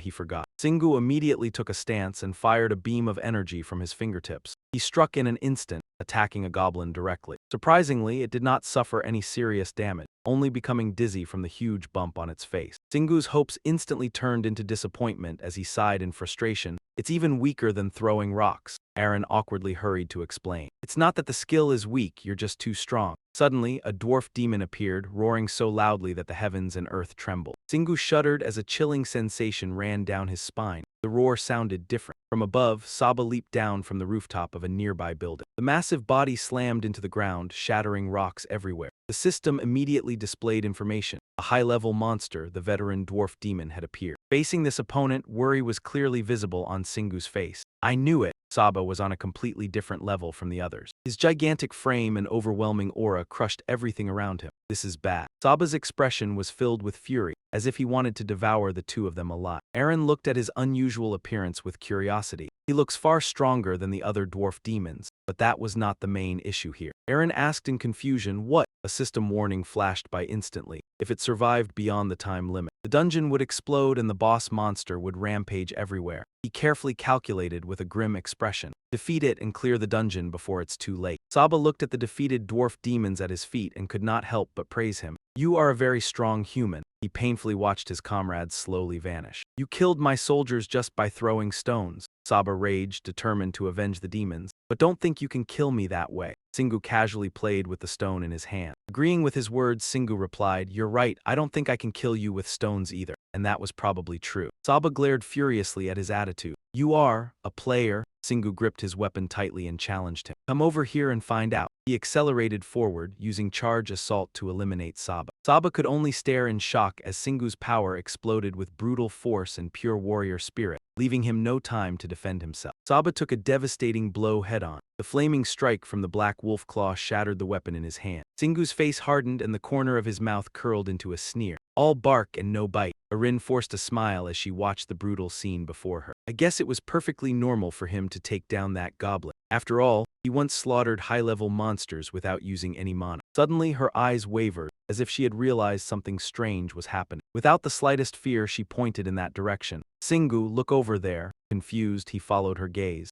All at once, a black hole appeared in the sky, sucking in everything within its range. The goblins were no exception. Screaming helplessly, they were dragged inside. The pull of the black hole grew stronger and stronger, swallowing every last one of them. A moment later, it vanished as if nothing had happened. Then the system's voice rang out, cutting through the air. The monsters have been sealed inside the dungeon. But if you fail to locate and punish it in time, they will break free from the seal. Once again, the system warned Singu that the dungeon had been activated. 4 hours remained. He stared at the countdown on the screen, speechless. Without realizing it, his hand lightly brushed the pouch at his waist. What perfect coordination. It feels like I'm playing a game where other people's lives are on the line. He was deeply annoyed at being jerked around like this, feeling as though he had been played. Well, this is kind of fun. Arin clenched her hand against her chest. Arin was filled with worry. I can't believe the monsters are going to appear. Even in the Sky Citadel, I've never heard of anything like this. His gaze turned somewhat cold. Realizing what she meant, a flood of memories came rushing back. Back then, when the Sky Citadel and the dungeons first appeared, people feared monsters would emerge on the surface. That was also what drove the players forward. Arin fell into worried thought over the existence of the ancient races. But over the past 10 years, everyone had forgotten all of that. Now, the Sky Citadel, the dungeons, and the monsters were nothing more than sources of money and power for certain people. A select few superhumans. She covered her face in utter panic, desperately trying to find a reason behind all of this. But why now? Is it really because he became an unregistered player? But who would do something like this? Singu sighed helplessly at her wandering thoughts. Gently, he placed a finger on Arin's head to reassure her. Then, without warning, he playfully flicked her forehead. Thinking too much will only give you a headache. Don't force yourself to dwell on things with no answers. Arin's heart ached as she imagined corpses scattered everywhere. People had already been hurt, and even more would be injured soon. A lot of people were bound to suffer. He laced his fingers together and stated his view. But worrying alone won't solve anything. We just have to do what we can. With a heavy heart, Arin let out a sigh.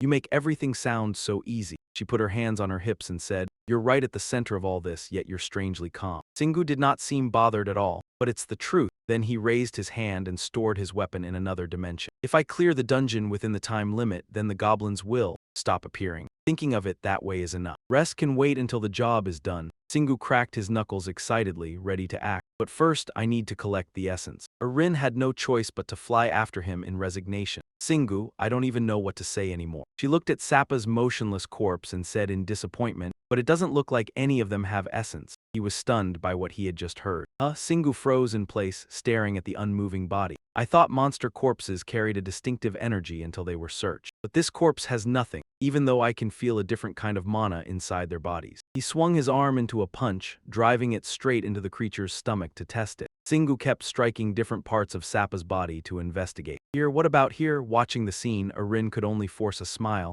Looks like you can't get anything from it. Suddenly, he sensed something strange inside its body. Something near its heart began to glow, and Arin could not figure out what it was right away. What is that? Singu opened his palm, holding the object out toward her. Is this another type of essence? It's blue. Arin flew over and stared intently as if searching for information about the object. A crystal, a blue crystal. Once she understood the power it contained, she cried out in excitement. It isn't much, but I can clearly feel mana inside it. This is a kind of mana crystal I've never seen before. She looked regretfully at the other goblins, but I can't sense that from any other monster corpses. Maybe they only appear in high-level monsters. He grew impatient. Then I have no more business with these dead goblins, and we don't have time to linger. Arin suddenly stopped, realizing there were strange sounds nearby. The people below were cheering in celebration. The monsters are gone, a player that was a player, right? But elsewhere, some of the injured were screaming for help.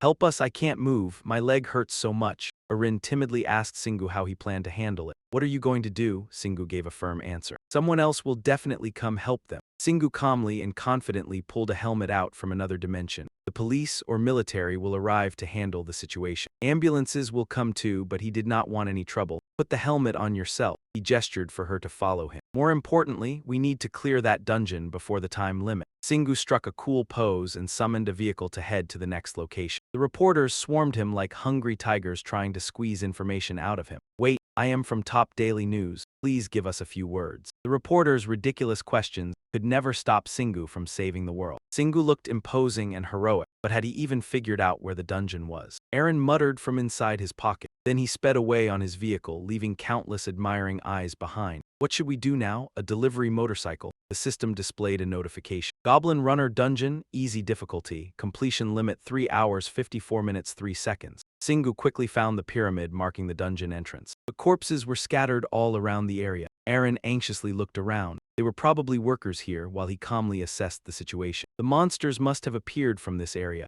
With that many goblins, it is not surprising that nobody survived. Looking at the tragic scene before her, she could not help sighing. If this were a game or movie, the protagonist would have appeared and killed all the monsters before anyone died. Hearing that, Singu patted her head, awkwardly trying to comfort his companion. No matter how quickly we kill the monsters, there is no guarantee there will be no casualties. We should only do what is within our power. After speaking, his eyes turned serious as he looked into the distance and thought to himself, the police or military will definitely arrive soon, so I need to hurry. Then he swung his chaos tail down, smashing the ground repeatedly and creating massive cracks. Right after that, a blinding light burst forth like the radiance of 10,000 Buddhas. The system announced once again. Kongkeen Area, Dungeon Number 201 Goblin Runner. Time limit 3 hours 54 minutes 14 seconds. Waiting for them was still a long corridor and a deep, dark entrance door. The familiar notification and waiting room were just like the other dungeons. He had feared that monsters or the boss would already be waiting here. Suddenly, Aaron trembled behind him and called out, Singu. He quickly turned around to look. She pointed in horror toward the pitch-black entrance where a white figure was approaching.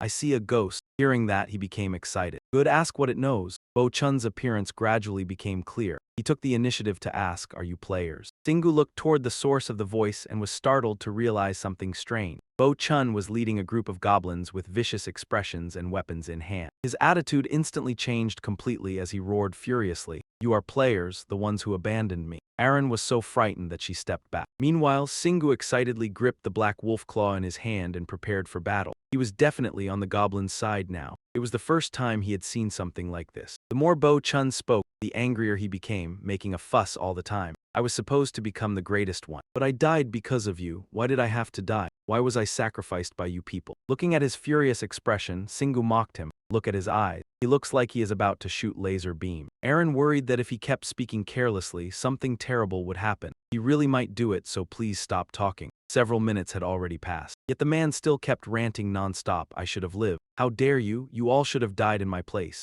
Singu's head started hurting from listening, and he secretly sighed in admiration. He really can talk. Aaron, meanwhile, could not understand why he kept floating around. Suddenly, Bo Chun slowly emphasized every word as if stabbing directly into Singu's heart. Most players believe they are gifted, but some truly believe they are the most special of all. Those words made Singu seriously reflect. No, there is one crucial difference between him and me. While I believe other people can also be special like me, he believes he is the only special one by looking down on everyone else. While Singu was lost in thought, the man continued venting his hatred. You bastards abandoned me to die. I hate players. I will kill every last one of them. Then he decisively turned around and ordered the goblins behind him. You there, kill him. The goblins had clearly been waiting for the command and immediately shouted like a disturbed hornet's nest. Let us destroy this place and get outside. Seeing the goblins only daring to stand inside the cave, shouting noisily left him speechless. The number of goblins around him kept increasing, but it seemed they could not enter the waiting room. They are only threatening us. Singu suddenly thought of something. Curious, he asked Aaron why players who had logged out appeared as ghosts inside the ant cave, but she did not really understand either. I do not know. While imagining the possibility of Heavenly Castle being sealed off, he guessed that if they prevented players from entering the dungeon and made sure nobody had to log out, then there would no longer be ghosts like these. Then he confidently declared, in that case, monsters would no longer spill out into the outside world. But Aaron shook her head, shutting down the idea that had just formed. That was impossible. She calmly explained the root of the problem.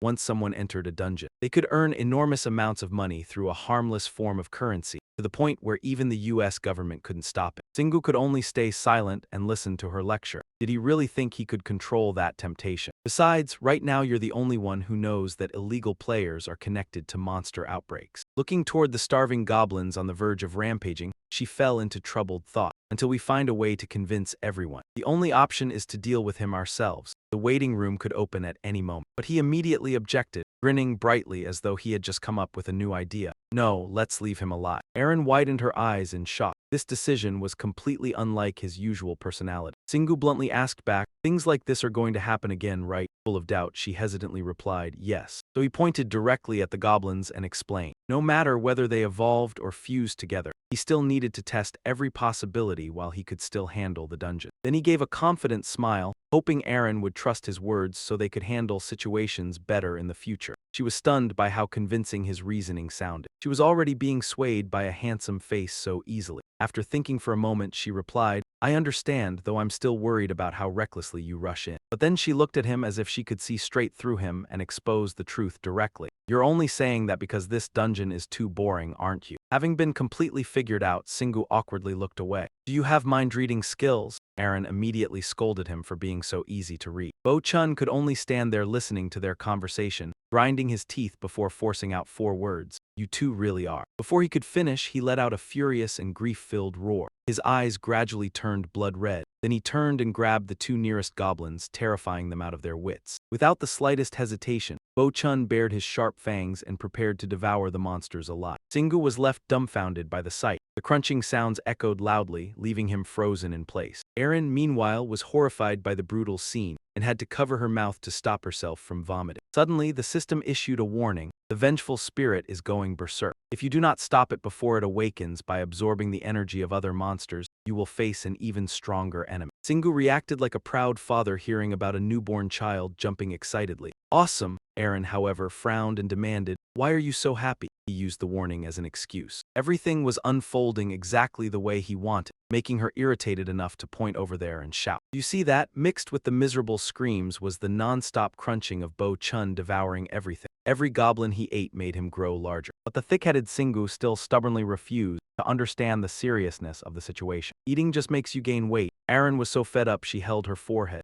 "Are you serious?" Meanwhile, he sank back into his own thoughts. "What interests me more is why the goblins are just letting him eat them. Every other spirit I've met hated monsters. Watching him devour them like this only makes less sense. But it looks like he somehow tamed the goblin." Suddenly, another system warning appeared. "The vengeful spirit has completed its first awakening and become an evil spirit. If it awakens again, it will break free from the dungeon and enter the waiting room." As if he had been waiting for this exact moment, Singu loudly challenged the enemy. "Great, come at me." At that moment, an incredibly powerful aura burst from Bo-chun's entire body. When he turned around, he had completely transformed, his whole body wrapped in blazing red energy. Singu stared at him thoughtfully before giving a serious assessment. Looks like a goblin spirit hybrid, completely opposite to Aaron's overwhelming panic." Oh no, even after gaining power far beyond before, Bo-chun was still unsatisfied. "Still not enough, nowhere near enough." As if the game were too easy, Singu even deliberately added fuel to the fire. "I agree, you're still far too incomplete." Clearly, his habit of taunting and provoking opponents had seeped into his blood. "Come on, is that all you've got?" Those words successfully grabbed Bo-chun's attention, but Singu still wasn't done provoking him. "There are still goblins inside there, right? Come back after you've eaten them all." Erin was officially terrified out of her mind. She couldn't understand whether this lunatic had a death wish or not. A massive set of sharp teeth swallowed the goblin's whole. Hearing the endless chewing noises, Singu yawned in boredom. He lazily opened his eyes, glanced at the time on his phone, and kept muttering in amazement. "That was only an appetizer and it's only been 5 minutes, yet he's already eaten hundreds of them." Watching this scene made Erin tremble with rage. She shouted into Singu's ear with all her strength, "He's already eaten over 1,000 goblins. What if he devours them all and becomes even stronger?" He raised one hand and waved back indifferently, but he was still seriously lacking. Those words left her utterly stunned. What? At that moment he became serious again, and the image of a massive saucer appeared beside him. His first awakening, or whatever it was, brought him up to the level of a high-ranking goblin, so he needed to get a little stronger for the fight to be fun. After saying that, Shingu's expression brightened. "And he is clearing this dungeon for me anyway." Erin behind him could not process it and could only clutch her head with a sigh. What a headache. Suddenly, a notification appeared. The vengeful spirit had become an evil spirit. In an instant, his eyes flashed with interest. "There it is." Cracking sounds rang out one after another and Bo-chun tensed up and roared. His shapeless legs were slowly moving forward. He kept his eyes fixed ahead, unable to hide the excitement on his face. "He has entered the waiting room." Aaron beside him grew frantic. "He has gone past the dungeon's limit." Looking down on the tiny human before him, he sneered,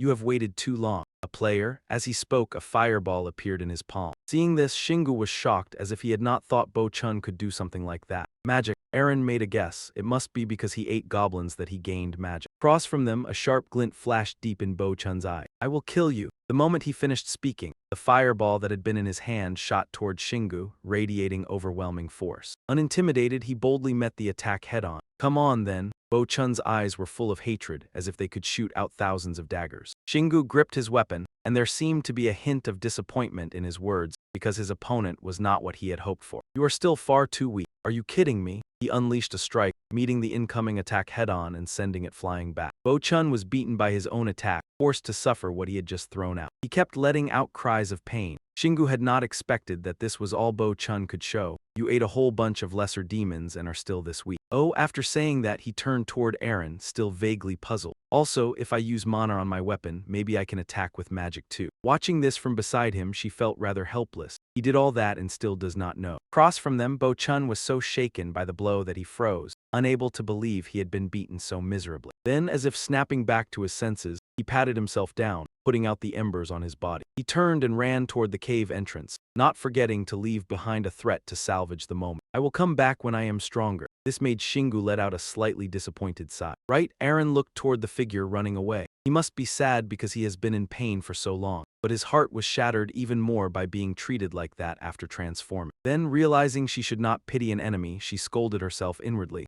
Still, they could not afford to be careless. With that, she turned toward him and urged him on. "Shingu, we have to eliminate him right away. What if he awakens again?" Shingu laughed loudly with anticipation. "Then I might get an incredible essence." Eren beside him had lost patience with this reckless attitude. "Are you kidding me?" He confidently insisted that this strategy would definitely work. "He has eaten almost all the lesser demons, so his next target will be..." Beside him, she glanced over in shock. "No way." Piercing sounds echoed from inside the gate. Gosang gripped his axe, unable to believe Bo Chun's betrayal. "I let you eat my subordinates because you were facing that human. How dare you try to devour me?" As he spoke, his eyes bulged with fury. "In the name of the Goblin General, I will finish you here." Outside, Shingu did not miss a single word. They must be fighting the boss now. Eren grew suspicious. Did he open the boss room door himself? Bo Chun fought back against Gosang's axe strikes with blasts of fire. The surrounding rocks were battered by the impact as well. Those sounds made Eren feel an uncontrollable fear deep inside. Even out here, she could sense that they were fighting. A boss was still a boss after all. Although this dungeon was easy, Shingu did not stay idle and began calculating the next steps. If he wins, he will probably transform again. Hearing this, Eren grew frantic. "We have to hurry, Shingu." Bo Chun opened his mouth wide, revealing sharp teeth, convinced he could bring down the one before him. "I will kill you." Gosang refused to back down either and deliberately mocked the small fry.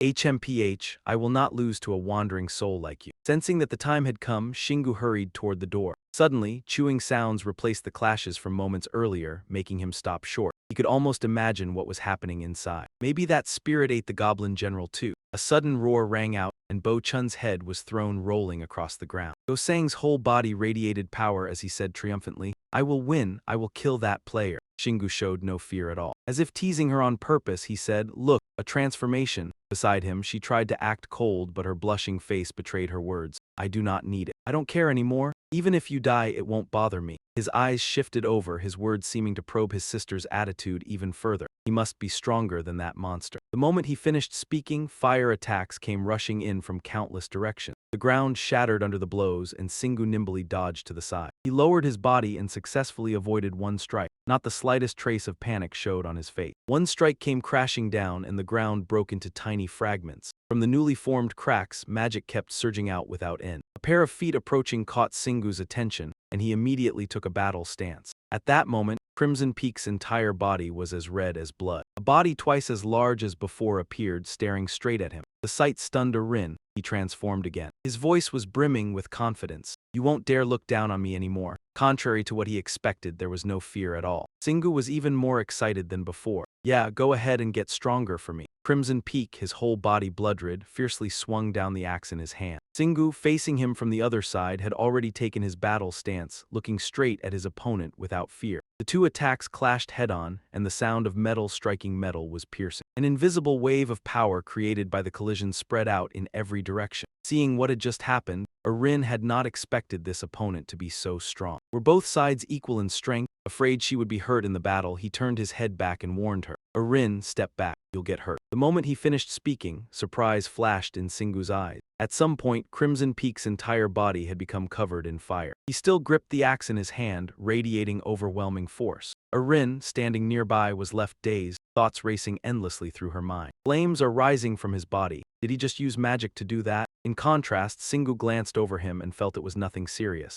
The flames are too weak. Singu attacked again, charging straight at the man with the weapon in his hand, knowing it was time to take the fight seriously. Lines of energy began glowing on his shoulders. Concentrating his mana, Singu stomped 1 foot hard against the ground and his entire body flew into the air. He aimed straight at the center of Crimson Peak's chest and struck. After the blow, he landed with perfect precision while the man's whole body lost balance and flipped backward. Arin cried out in joy. Singu. He turned his head slightly as if already knowing what Arin was about to say. She immediately rubbed his shoulder and asked, "Are you okay?" Arin was terribly worried. "No, I'm not okay." Only then did he realize there was a flame blazing fiercely on his shoulder. Afraid the wound would grow serious, Arin quickly healed her brother. Crimson Peak refused to accept defeat. You wanna die." Singu leapt onto the man's body without hesitation. "This isn't enough to kill me. It might even make me level up." From the hand he raised into the air, pale golden power radiated continuously. Punishment. A mighty blow came crashing down, severing Crimson Peak's arm. As if unable to accept being defeated by a tiny player, the man roared, "Og, how did you do that?" His eyes were streaked with blood as he voiced the doubts in his heart. "You should have burned to death. You don't even have armor on your legs."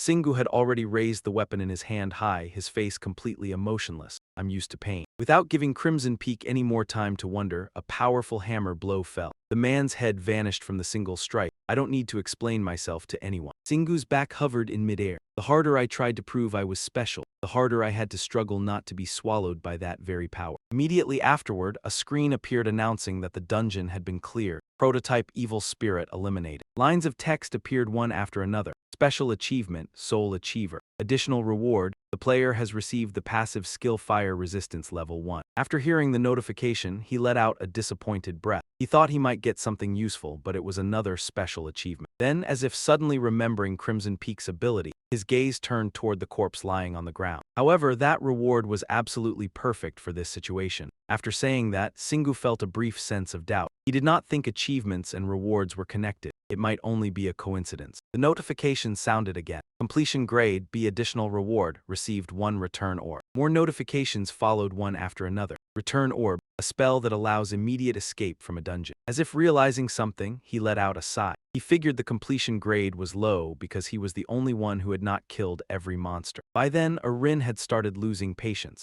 Arin shouted loudly towards Singu, yet she still could not hide the concern in every word. "That's not the issue. Look at your shoulder. It's completely charred." He remained calm as if it were nothing serious. "The inside is still fine and the outside will heal soon too, so don't worry." She looked sorrowfully at Singu's departing back. "He talks like it means nothing at all." Just then the notification rang out again. "Experience calculation complete. You have leveled up." A wave of power seemed to spread through his entire body, continuously giving off faint rays of light. Looking at his arm, covered with glowing lines of power, he murmured in admiration, "I had never been injured before, so leveling up only restored my stamina and mana. This time, however, I can truly feel." The burn being healed, Singu slowly opened his eyes, sensing every change in his body. The screen in front of him displayed the information. Solo dungeon player entered, level 26. He put on a tough act for Aaron to see. "You see, everything's better now." She still hadn't calmed down. "No, it's still not okay." Suddenly, as if remembering something, he turned a curious gaze toward her. "You've entered a level 32 dungeon before, right? You must have seen things like this already." There was a trace of hesitation in Aaron's voice. "Of course, I've seen things far worse than this," but the words caught in her throat. She didn't agree with Shingu's methods. "I've never seen a player make things worse by provoking the enemy like that. But it wasn't an easy win either. I got burned, remember?" Hearing that, Shingu smugly waved his finger through the air. He had already analyzed the enemy's skills. Besides, he knew he would never die. His tone couldn't hide the arrogance. He also knew clearing the dungeon would heal his injuries. His face was filled with delight, even though killing weak goblin demons wouldn't make him stronger. Aaron listened intently.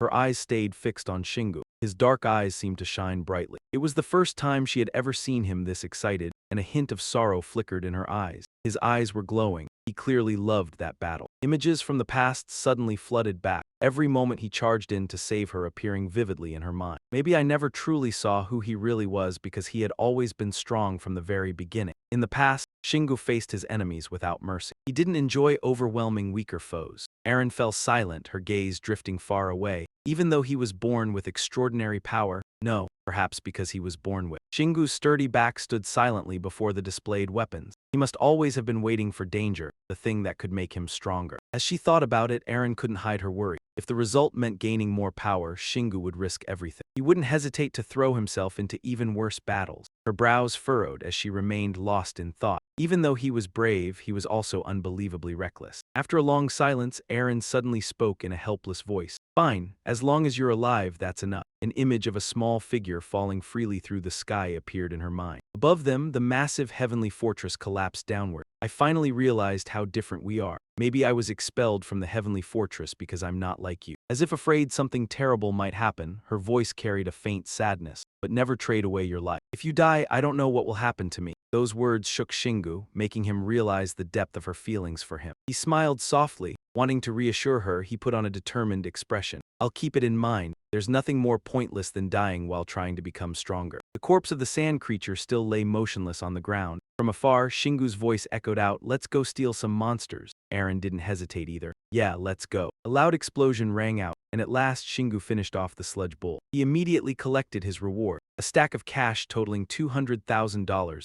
along with a red stone and another red monster essence. Shingu sighed in boredom, still unable to understand why making money was this easy. At that moment, Aaron stepped forward to stop him. Wait, Shingu. She moved closer and stared at the stone in his hand. This is… Only after confirming it did Aaron excitedly speak to Shingu. A unique essence. He still looked confused by what she meant. What's that? Seeing this, she patiently explained. It's an essence crystal with special abilities that stores information from high-level monsters, though low-level monsters rarely drop them. Then Aaron suggested, offer it at the altar. Shingu agreed immediately since he had planned to do the same. He stepped forward and placed the unique essence into the enhancement altar. Instantly, a dazzling light burst forth. Shingu looked at what he received with surprise. It wasn't a treasure, nor was it a consumable item. The item Shingu received turned out to be a fire enhancement scroll, fire attribute rank D+.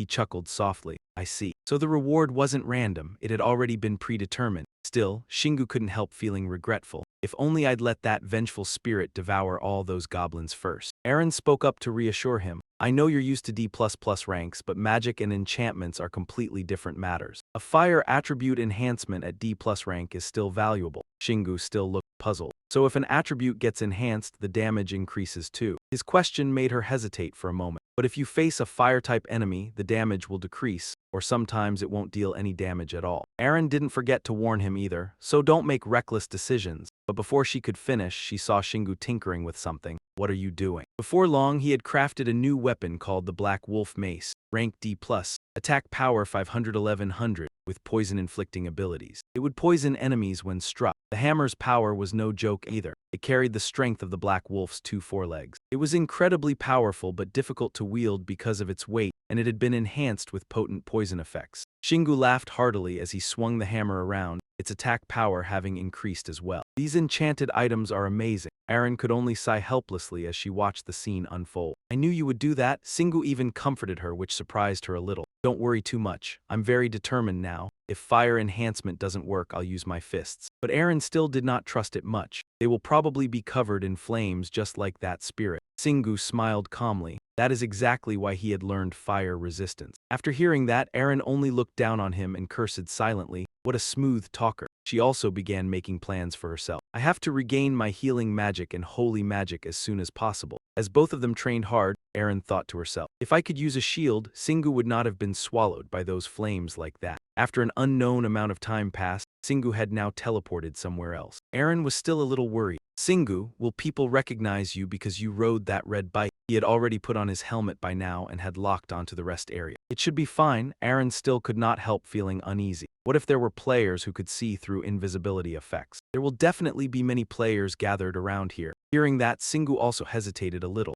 She began analyzing it for him. The problem is not just the motorcycle. I know you covered your face, but not many people have a build like yours. In the end, he had no choice but to listen to Aaron. Then let's say that is true. How about we just go straight back to the main area? She immediately agreed. Yes. Once again, everything failed to go as Shingu had expected. But things were much worse than I thought. The situation deteriorated very quickly. A few hours after the whole world was shaken by what happened in Sunha Town. Other countries also began being overrun by monsters. However, they were still able to control the situation. Fortunately, not many overly powerful monsters appeared, so some countries used the military, the police, and even special forces to contain them. Some countries were still caught off guard, but others failed because they were taken by surprise or attacked by bulletproof monsters. Casualties quickly spread everywhere, so they had to wait until players from Celestial City appeared. Millions of people around the world were injured or killed. People realized everything was worse than they had imagined when monsters faster, stronger, and far smarter than wild beasts suddenly attacked and devastated many cities. The disaster in this city made earthquakes and volcanic eruptions seem like nothing at all. Because of that, public opinion shifted, and the public immediately turned against Celestial City. Accusations that the monsters came from Celestial City gained more and more support. Celestial City immediately held a press conference to explain the situation. Although the players completely denied it, they also did not know where the monsters had come from, so they were just as confused as everyone else. Now everyone was helpless against the monsters and ordinary humans could do nothing. Although humanity kept holding protests, they could not cause any real harm. Celestial City and the dungeons remained beyond the reach of ordinary people. Even nuclear bombs could not damage Celestial City. The only thing they could do was accept the appearance of the monsters,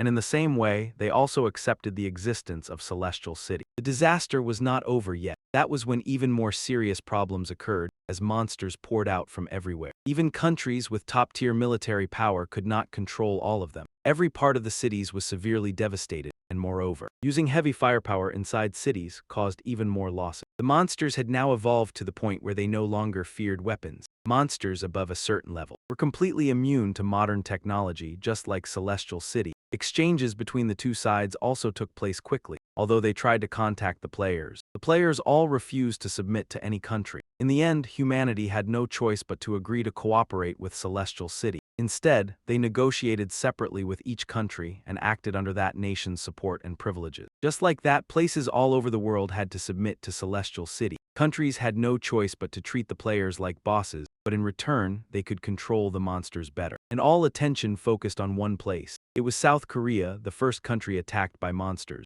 drawing attention in a different way, while other countries continued to be attacked. Yet there was one strangely peaceful place. Sunha Town was never attacked by monsters again. That difference made other countries watch and learn. All eyes turned to South Korea, and people began studying South Korea to see what made it different. And what could stop the monsters from attacking? It seemed everyone had also found the answer. Clearly, every theory pointed to one person. A miracle had happened there. Although South Korea was the first place attacked, the damage had been reduced to the minimum. Everyone began paying attention to the young man riding the red motorcycle as he sped along the road. It was thanks to a young man who had eliminated a high-level monster at the speed of light. Although no one knew who he was, everyone could clearly see that he was an extremely skilled player. Singu's face, hidden deep beneath his helmet, appeared clearly on the TV screen. Only now did he feel stunned, crying out, "I'm dead." Aaron even deliberately burst out laughing to mock him. "Ha, you look just like a superhero." Adam suddenly walked up from behind. "You finally made it onto the news, later than I expected." Singu was startled by his mother and fell back into the chair, yet she still looked perfectly calm. "I always knew you were strong, but now you even have strange skills like an inventory." Aaron, standing nearby, hurriedly tried to use her stealth and invisibility skills to avoid attention. Hazem looked at her son seriously. "You've become a player, haven't you?"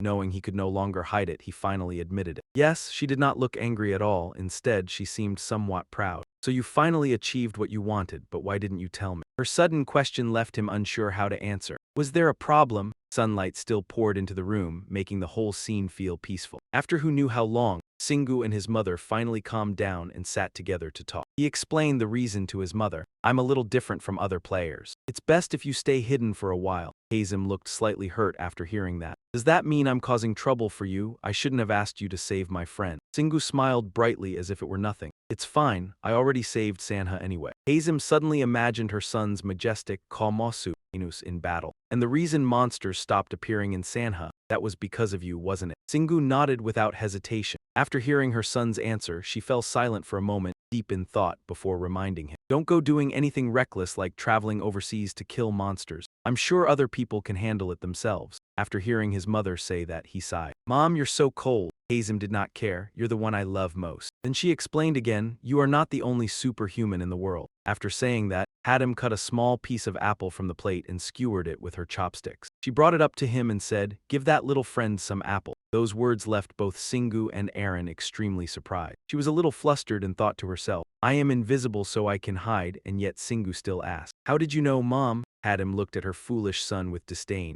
"You suddenly bought a dollhouse, then spent the whole night talking." "How could I not know?" He had slipped up, so he avoided his mother's gaze. A loving mother really was different. Adam shouted sternly, "Be quiet." The little one should come out and eat. Aaron happily came over and accepted the apple slice. Thank you, ma'am. Adam leaned down and spoke gently to Aaron. You are so polite. Is my son helping you? Singu immediately replied, we are helping each other. However, her next sentence left everyone stunned. Why are you always getting close to girls? After hearing that, Aaron felt very confused. Getting close to girls? After thinking for a moment, Adam made a decision. She held out her hand to him and said, all right, give mom some money. When he heard those words, a thought immediately popped into his head. Is this a robbery? Adam remained firm and continued, you must have piles of money. What followed was the familiar motherly lecture that left him speechless. But you do not know how to spend it properly. She made a responsible promise to her son. So let mom handle it for you. I will make you an account and a bank card. Just use them, put everything you earn in there. Aaron turned back and asked Singu, what does your mother do for a living? He answered helplessly, she is my father's business partner. In the end, Singu had no choice but to accept and obey. I guess I have to listen to her. Looking at the stacks of money piled on the table,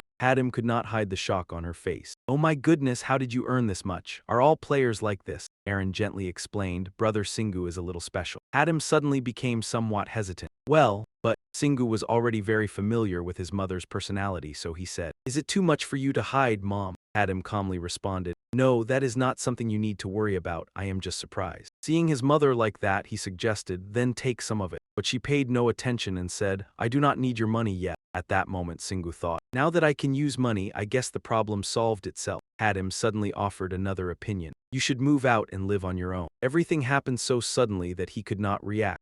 Adam winked calmly. I still do not need the money you earn. Because you will be busy, you do not need to come home every night. Singu seemed surprised by his mother's suggestion. Yes, and also, before he could finish, Adam cut him off. You do not need to worry about me. She continued in a gentle voice. Right now, you do not even have time for yourself. Singu felt that his mother was right, so he became embarrassed enough to blush. Aaron was now utterly bewildered by the mother and son's conversation, which kept changing direction in an instant. Yes, then I will take my leave. Do you want me to find a place for you? No, I can find one myself. Adam happily went into the kitchen and busily prepared food. Let mom cook you a big meal before you set off. After hearing that, Singu politely said to his mother, I will go pack my luggage, and after I eat, I will fix the motorcycle. Aaron witnessed everything and was full of admiration. Your mother is very considerate. However, he did not seem to care much. She learns to let go of things when she has a son like me. And why are you praising her? Time quickly passed just like that. Singu had now finished packing his belongings and was ready to leave at any time. Before he left, Adam took out a bank book and handed it to her son. This is your savings book. No one will say anything about how you use it. But Singu blankly asked, so it is fake, mom? Hearing that, all her frustration showed on her face. Did you think that could be done legally? Adam did not forget to remind him. Listen, many people are looking for you. Remember to wear a helmet if you go anywhere. Singu nodded to show that he understood. I do not really want to, but fine. She still felt uneasy, so she asked Aaron for a favor. Oh, my son is pretty clueless, so I need someone smart to keep a close eye on him. Aaron agreed without hesitation. Yes, ma'am. Hearing her say that, Adam quickly agreed. All right, I trust you. After receiving his mother's approval, Singu was very happy. Yes. He climbed onto the motorcycle and sped away as she waved goodbye. Aaron, whom he had placed in his shirt pocket, could not help feeling curious. Are we just going to keep riding until we find a dungeon? Right now, Singu was very confident. I have a detector that works within 10 kilometers, so it is fine. Even though he did not have much essence, his motorcycle sped down the road alongside large trucks. Now he understood the importance of the rest area, so he could not throw everything onto the altar, and he chose to use essence in the following two situations. The first was when he entered an easy dungeon, and the second was when he entered a dungeon at his own level. He seemed very confident in the goal he had set for himself. If the reward was not good enough, then even if he threw all his essence in, he would still abandon the process and invest everything into the rest area. Aaron was somewhat astonished when she heard Singu thinking like that, but even if he thought he would get a great treasure, he still would not place everything on the altar. He would still keep a certain amount in reserve and use them when necessary, such as when encountering a red altar or when he had unique essence. She immediately asked, what about dungeons that are too difficult for you? Shingu reassured her, I won't go into those, I already told you. I like challenges, but that doesn't mean I enjoy smashing my head into a wall. He became extremely confident and declared, I'll clear them eventually, but that'll be after I get a bit stronger. Aaron felt relieved after hearing that. Good, as long as you know that. At that moment, Shingu suddenly slammed on the brakes, producing a loud screech. Aaron, who was inside his pocket, was also affected by his sudden action. Confused, she called out to Shingu, but he paid no attention to her. No way, I can't believe I'm seeing this a second time. Something unusual seemed to be happening in the deep blue sky. At that moment, a butterfly person was no longer moving. He appeared to have fainted and his body was falling freely. Shingu quickly made a judgment and rushed over. The landing point was. Eren immediately tried to stop him anxiously. Don't do it, Shingu. He looked shocked to hear that. What if I don't catch him? He's dead. But she firmly argued back, if you catch him, you'll be dead instead. Shingu froze after hearing Eren's words. Eren then explained the other person's background to him. He used to be in the Gale Guild with me. Even though he was lower level, he still tried to conquer a level 25 dungeon. Shingu was still puzzled. But if someone like him logged out, and we entered his dungeon by catching him,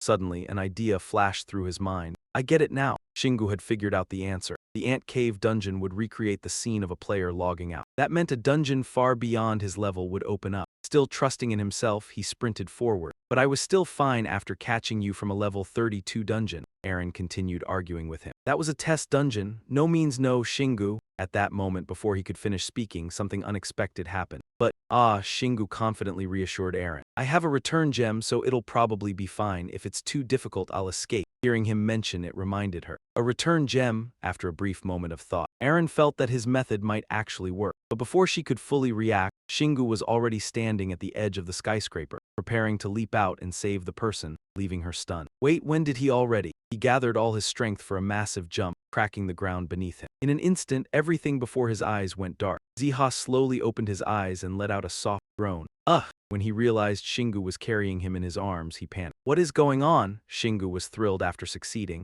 This dungeon is definitely going to be amazing. Meanwhile, Eren kept scolding him for being reckless. I knew you just wanted to rush into a difficult dungeon. Shingu did not get angry and instead responded patiently. Come on now. Hearing her voice, Ziha immediately paid attention. That voice, Shingu finally landed safely. But before they could celebrate, the ground suddenly collapsed beneath them, causing all of them to fall. Their screams echoed endlessly as they faced the sudden disaster. Who knew how much time had passed before the system notification appeared again? Ant Cave Area 84, Advanced Great Demon Zone. After falling into a mysterious underground chamber, everyone stood there in confusion. Shingu scratched his head. There's no clear time limit. Eren beside him began making guesses. Maybe it's because you caught a player before he died. Ziha had no idea what was happening and asked, what the hell is going on here? Seeing the confused look on his face, Shingu explained, let me explain it to you. His tone was calm. You logged out and almost died. But I caught you, so now both of us have another chance. Seeing that Ziha remained silent, Shingu became puzzled. Can he not hear me? After a moment, the young man finally reacted, his expression extremely emotional. I can't believe it. I'm glad I didn't die, but my God. Shingu became curious after seeing the strange behavior of the other man. What is he muttering about? Eren beside him guessed, maybe his avatar is showing him something. At that moment, the young man suddenly stepped in front of him and bowed gratefully. Thank you for saving me. Shingu waved his hand politely. No need to thank me. I would have run away if it looked too dangerous. At that moment, Ziha also noticed Eren, after all. He still insisted on expressing his sincere gratitude. That doesn't change the fact that you saved me. And I'm also happy to see that you're still alive, Eren. She slowly stepped forward and replied somewhat awkwardly, yeah. Ziha looked at Eren and gave a faint smile. He also shared what he knew with the two of them. I think I understand the situation somewhat. I also know this is a quest dungeon. Shingu found it hard to believe. Really? Ziha answered confidently, of course. Eren also added an explanation. It's called a hidden quest. Some quests only exist in secret. An entire dungeon can be part of a quest. Think about it carefully, Shingu. I should have died, but instead I became a support character. And you became a hidden player, something that only exists as a quest reward. Shingu nodded while looking over at Ziha. I see, I guess he received a quest just like Eren did. And of course, since I'm already a hidden player, I didn't receive a separate quest. A sly grin suddenly spread across his face. Either way, I have to clear this dungeon with him now. I'll probably get a pretty good reward for punishing him. Eren put her hands on her hips and spoke from above. Let me make this clear first. Don Seha immediately straightened up and listened seriously. Yes, ma'am. She then began sharing her thoughts. I can't guarantee that we'll clear this dungeon. We'll see what kind of monster appears first before deciding whether to advance or retreat. Seha stayed silent and listened carefully. So if we fail to escape this dungeon, don't blame us too much. After thinking it over, he slowly replied, I've already prepared myself for the worst. Shingu glanced at Seha and thought to himself, if I run away, he probably won't die, but he'll just wait in the lobby until he starves to death. He clearly understood both Eren's abilities and Seha's. Seha should have known how serious the situation was. yet he still looked completely calm. Not many people can accept their own death, even after logging out. Maybe it was because both of them had already experienced even higher-level dungeons, but their mindsets were completely different. In the end, he came to a conclusion. Maybe only those two are like that. Only then did Singu speak up. Don't crush his hopes so soon. We haven't even gone inside yet. But at that moment, a sudden sound caught his attention. Singu suddenly became so tense that he gritted his teeth. He drew his weapon, ready to fight immediately. Aaron was startled seeing him react like that. She had never seen him so tense before, so she quickly asked Seha beside her. "What kind of dungeon made you log out?" He rubbed his chin and replied, "I logged out from a level 29 dungeon called Tiny Battlefield. At the time, I had to fight a high-ranking monster called the Iron Archdemon General." Aaron's eyes widened in shock the moment she heard that, and her expression instantly changed. Back in Tiny Battlefield, Aaron couldn't understand Singu's decision. Why would he choose that place? Suddenly, he called out to her. "Aaron, do you know that dungeon?" Just hearing its name made Aaron tremble uncontrollably. "In my 10 years as a player, there were a few especially difficult dungeons. I retired at level 32. And aside from the level 30 dungeon before this, the level 26 dungeon was the hardest one of all." Her anger flared up immediately afterward. Aaron kept interrogating Seha. "Why did you enter that place?" "Korea has another level 26 dungeon too." He became flustered and didn't know how to answer, while Singu silently pondered amidst the heated argument between them. The reward for successfully clearing Tiny Battlefield is far greater. Who even cares about the reward? Besides, CH has been in a difficult situation lately.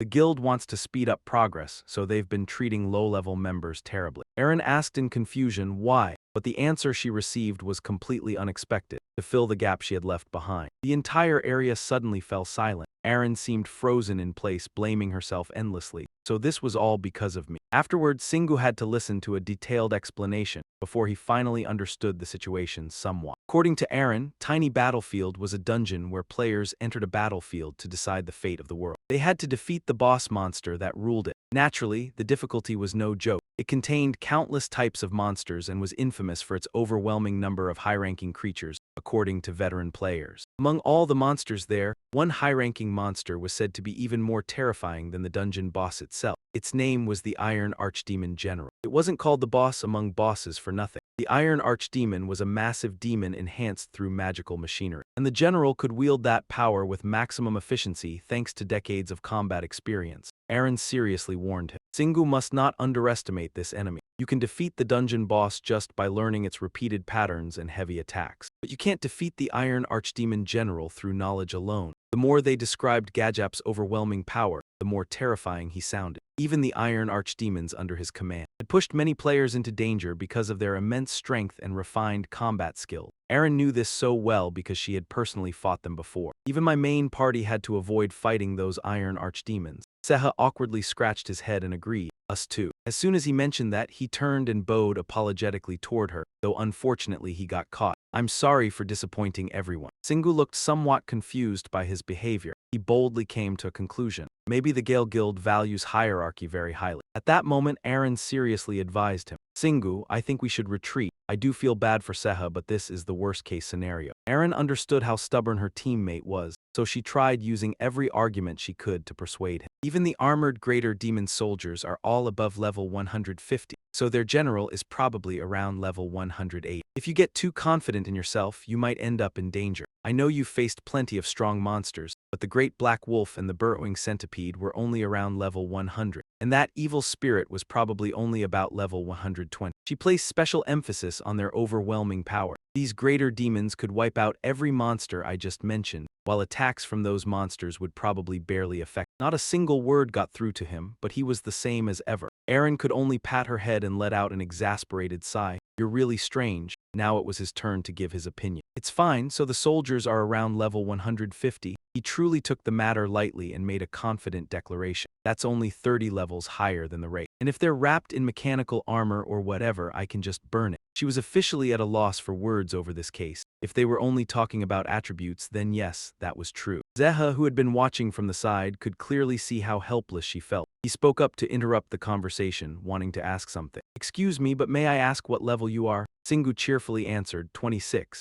Aaron knew for certain that this would sound unbelievable, so she prefaced it by saying, "He's not a normal level 26 player." After saying that, she immediately changed the subject to divert attention. "In any case, his enemies are far more difficult than we think. I can't take this anymore. Give me the recall gem. Singu did not understand, so he wanted to ask more clearly. The recall gem? What's wrong? She spoke in a stern voice and gave a very reasonable explanation. I know it is a consumable item you received as a reward for achieving a B completion rank, but it is an amazing item that can save the entire party when used. Speaking from the experience of a longtime player in Sky City, where player safety is the highest priority, it is not easy to complete missions above D rank. The fact that you keep receiving full B ranks is extremely unusual. Singu began connecting the pieces of information. In his case, just maintaining a B completion rank was already terrifying. That was exactly what Aaron meant. Besides, the recall gem was an incredibly rare item. Only now did he gradually understand her plan. So you're planning to use it when I'm in danger so we can escape together, huh? Ah, her answer was a firm nod. That's right. Since she was already far too familiar with her teammates' reckless personality, she directly criticized this bad habit. I can tell just by looking at you.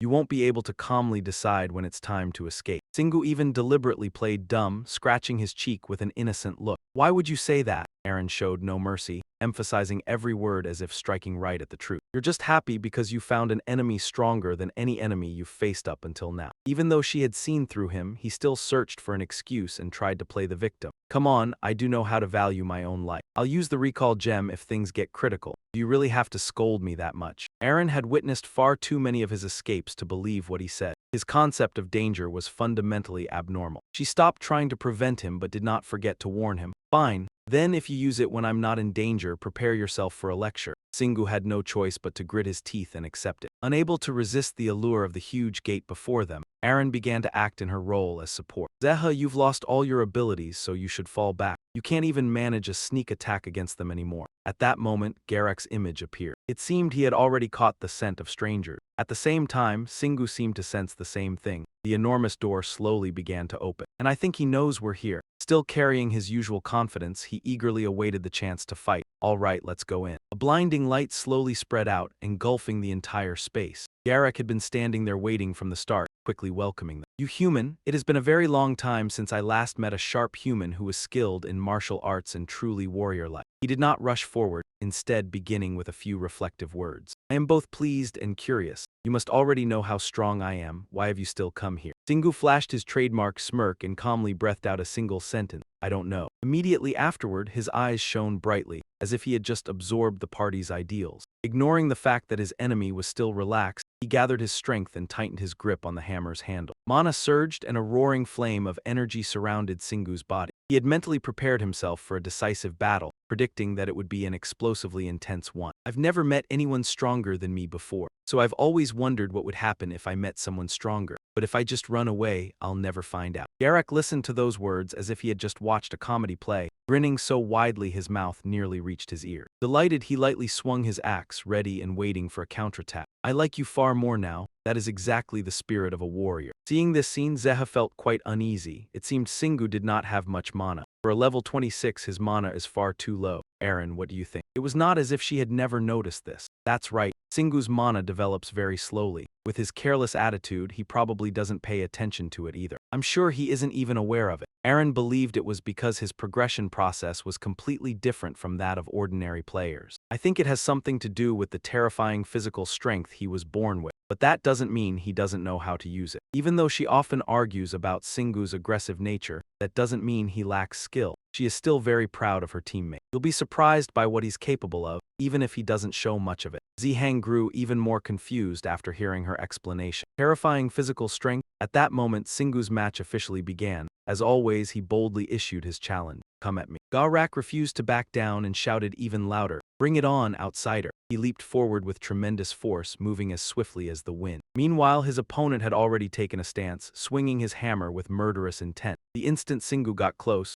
he unleashed a vicious strike. Singu reacted quickly and used the Black Wolf Crusher to block the attack. The violent collision sent sparks flying, and both men trembled from the overwhelming impact. Singu gritted his teeth, inhaled deeply, and focused every ounce of his strength. The two fighters separated and kept a safe distance. Singu's gaze now resembled a savage beast as he released a thunderous roar. Naturally, Garak's pride was provoked. He answered with an equally earth-shaking roar. Watching from the side, Ziha and Aaron both stood there speechless, feeling as though the whole scene was insane. They could no longer tell which one was the real monster. A childhood memory of being bullied by a Yukon suddenly flashed through Singu's mind. Ever since I was born, I've never lost to anyone in raw strength. Back then, just a flick of my finger sent that guy flying straight through a wall. To be more accurate, I've never truly had the chance to use my full power. The thought crossed Singu's mind. The image of a shattered boulder appeared before him. Even though I can smash massive objects apart, I've never really. Returning to reality, he poured all his strength into the Black Wolf Crusher and attacked, believing he had finally found an opponent equal to his own size and power. But now things were different. Ga-Rak laughed loudly and raised his weapon to counterattack. Nice! Singu refused to yield and prepared his next strike. The two hammers collided violently, producing a blinding flash of light. I've finally met someone against whom my monstrous strength means nothing. Subconsciously, he reflected on his own condition. Even after becoming a dungeon player, the image of himself staring in shock at his own physique appeared in his mind. And with mana strengthening his body, his entire form suddenly glowed. His white eyes shone brilliantly, making him feel stronger than ever before. Beside him, Ga-Rak still gripped his hammer tightly,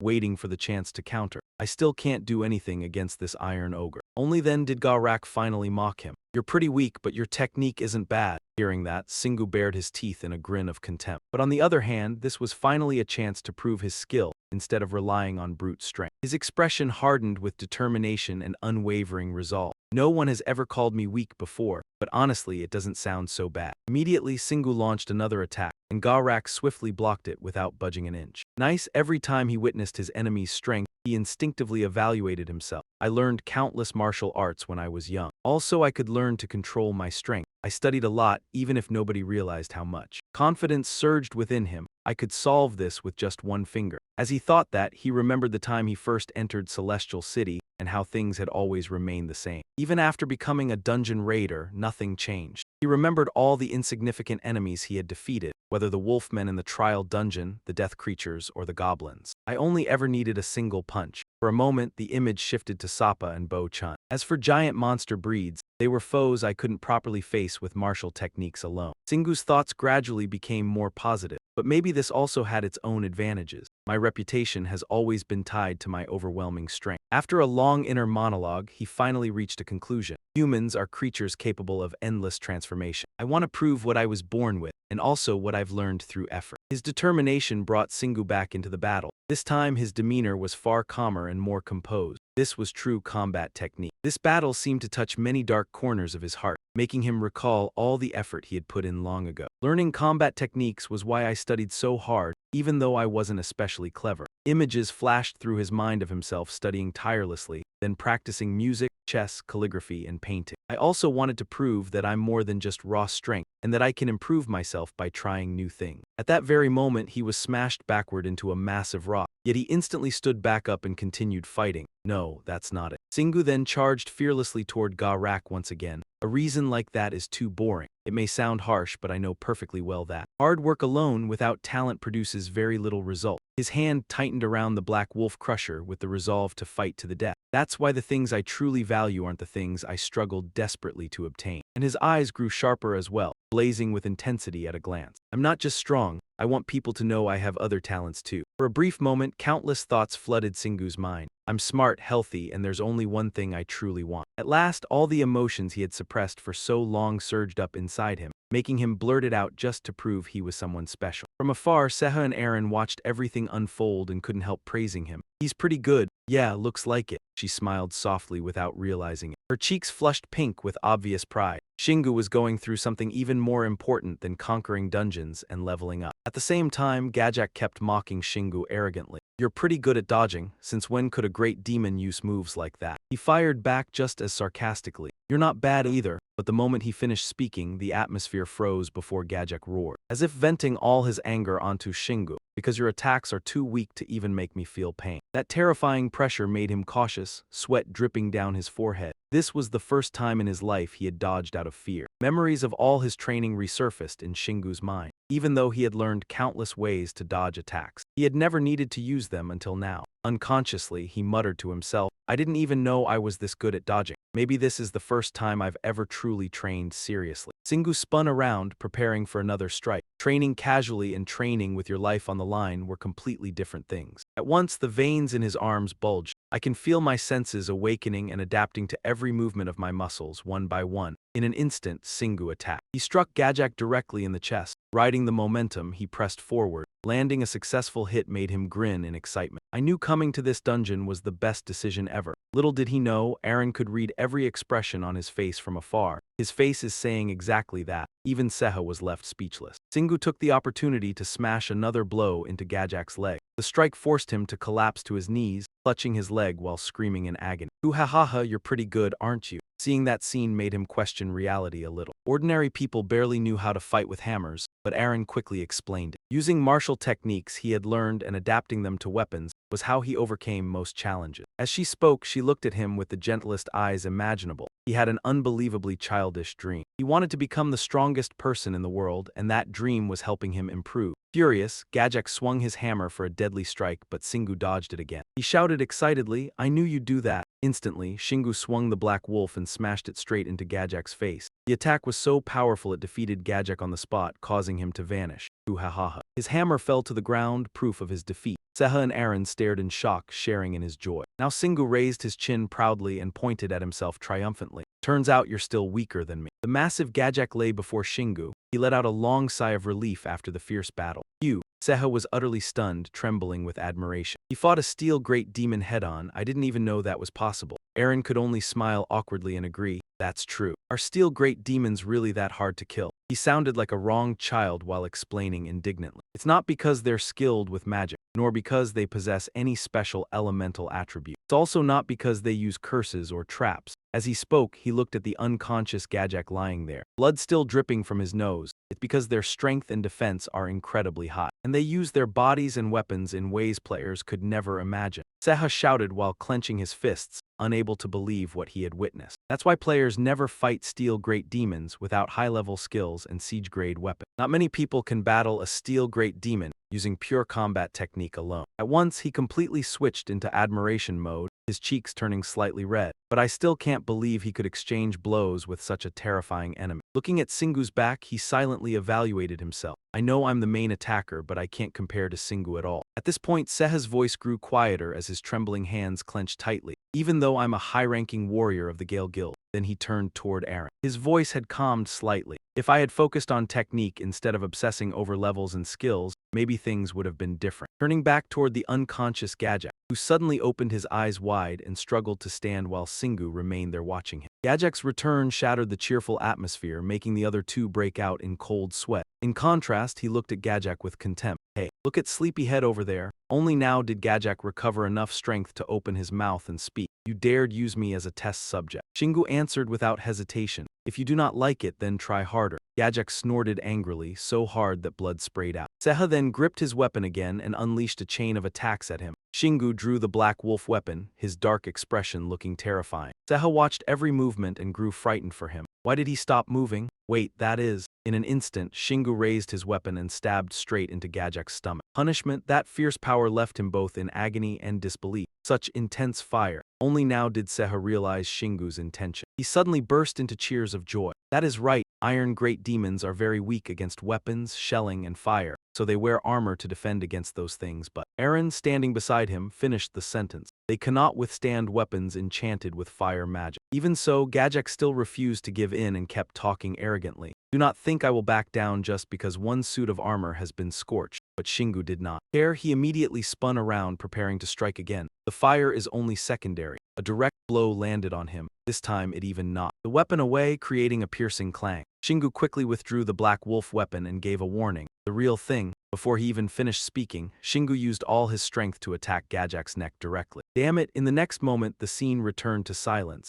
Gajak knelt collapsed in front of him while Shingu panted heavily from exhaustion. Shingu looked up at his opponent and cursed inwardly. Damn it. Gajak's face was covered in bleeding scratches. Even so, his attitude remained stubborn and arrogant. He was still alive. Shingu stood upright, showing that he still wanted to compete with him. "I may have won this fight, but that is not enough. That means I still cannot complete the dungeon." The image of the Iron Great Demon appeared in Shingu's mind. "If just this one monster forced me to fight with everything I had, how can I handle the mountain of great demons I will encounter throughout the dungeon?" Thinking that far, he rested his chin on his hand and calculated carefully. "I lack power, skills, and experience. It has been a long time since I felt this powerless, and I need to recover." Shingu immediately pointed straight at Gajak and declared clearly without any hesitation, "Next time I will destroy you completely. Just wait." His words surprised Gajak a little. Suddenly, Gajek showed a strange smile. Gajek bent forward and spoke softly. Finish me off. That attitude left Shingu somewhat stunned. Not only him but Seha and Aaron also found it hard to understand. Without waiting for his opponent to answer, Gajek slowly explained, I can feel it, this place. Gajek paused for a few seconds trying to catch his breath so he could finish his sentence. It will expand to the surface. His face grew tense, his brows drawing together, because this place contained too much magical power to remain sealed underground. That will be when we invade the world above. He was talking about the moment they attacked the town of Sanhaso.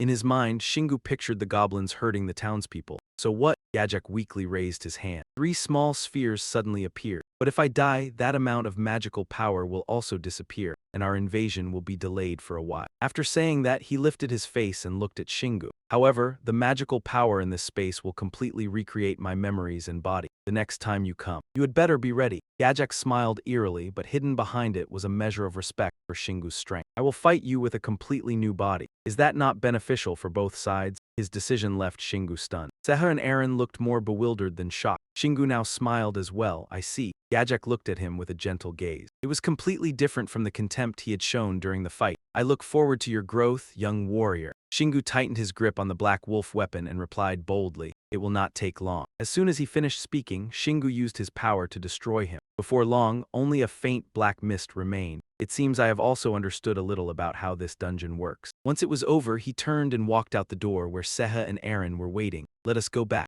Shingu threw the cardboard box hard onto the ground. Seha stood among a pile of cardboard boxes, somehow looking slightly speechless. Shingu pointed at those cardboard boxes and explained, I will give you all the food I have in my inventory. But all he got was a half-hearted answer. Yeah, all right, oh, and do not worry about running out of food. Shingu scratched his chin as he explained, his face indescribably innocent. Even if you die in the process, you will still exist as a spirit. That really is wonderful news. Though Seha said little, he still smiled to encourage him. But please try to come back while I am still alive. Returning to the mainland. In the luxurious city, an orange car was driving down the road. Suddenly, a dazzling golden door appeared in front of it. The driver inside the car was scared out of his wits. Without hesitation, he turned the car around and fled. Meanwhile, Shingu and Aaron stepped out of that golden door without knowing anything. He broke out in a cold sweat, frowned, and looked at her. That was dangerous. I cannot believe we returned to the very street where I captured Seha. That means the escape stone is working properly. Suddenly, Shingu held his head and sighed. Phew. Seeing how tired he looked, Aaron asked him with concern, should I heal you? But he refused, no need. Let us head back to the rest area first. After saying that, he walked off with an impressively cool air. Behind him, Aaron flew after him as he needed to focus on thinking. Shingu's deep silence made Aaron unable to stop worrying. At the rest area, inside a room with only the two of them, he had already changed clothes and was sitting on the bed, confiding in her.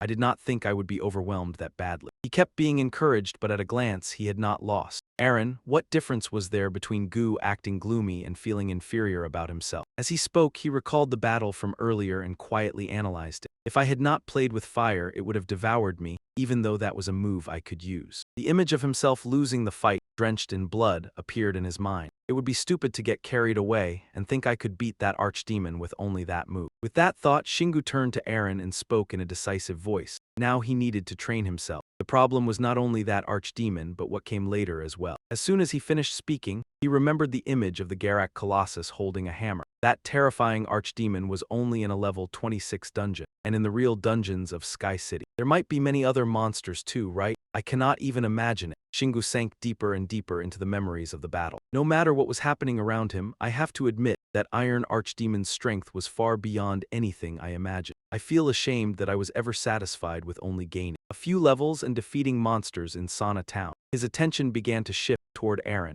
Even Aaron here was a veteran who had challenged a dungeon more than 6 levels higher. That thought only made Shingu even more exhausted, and there were still hundreds of people in the world stronger than her.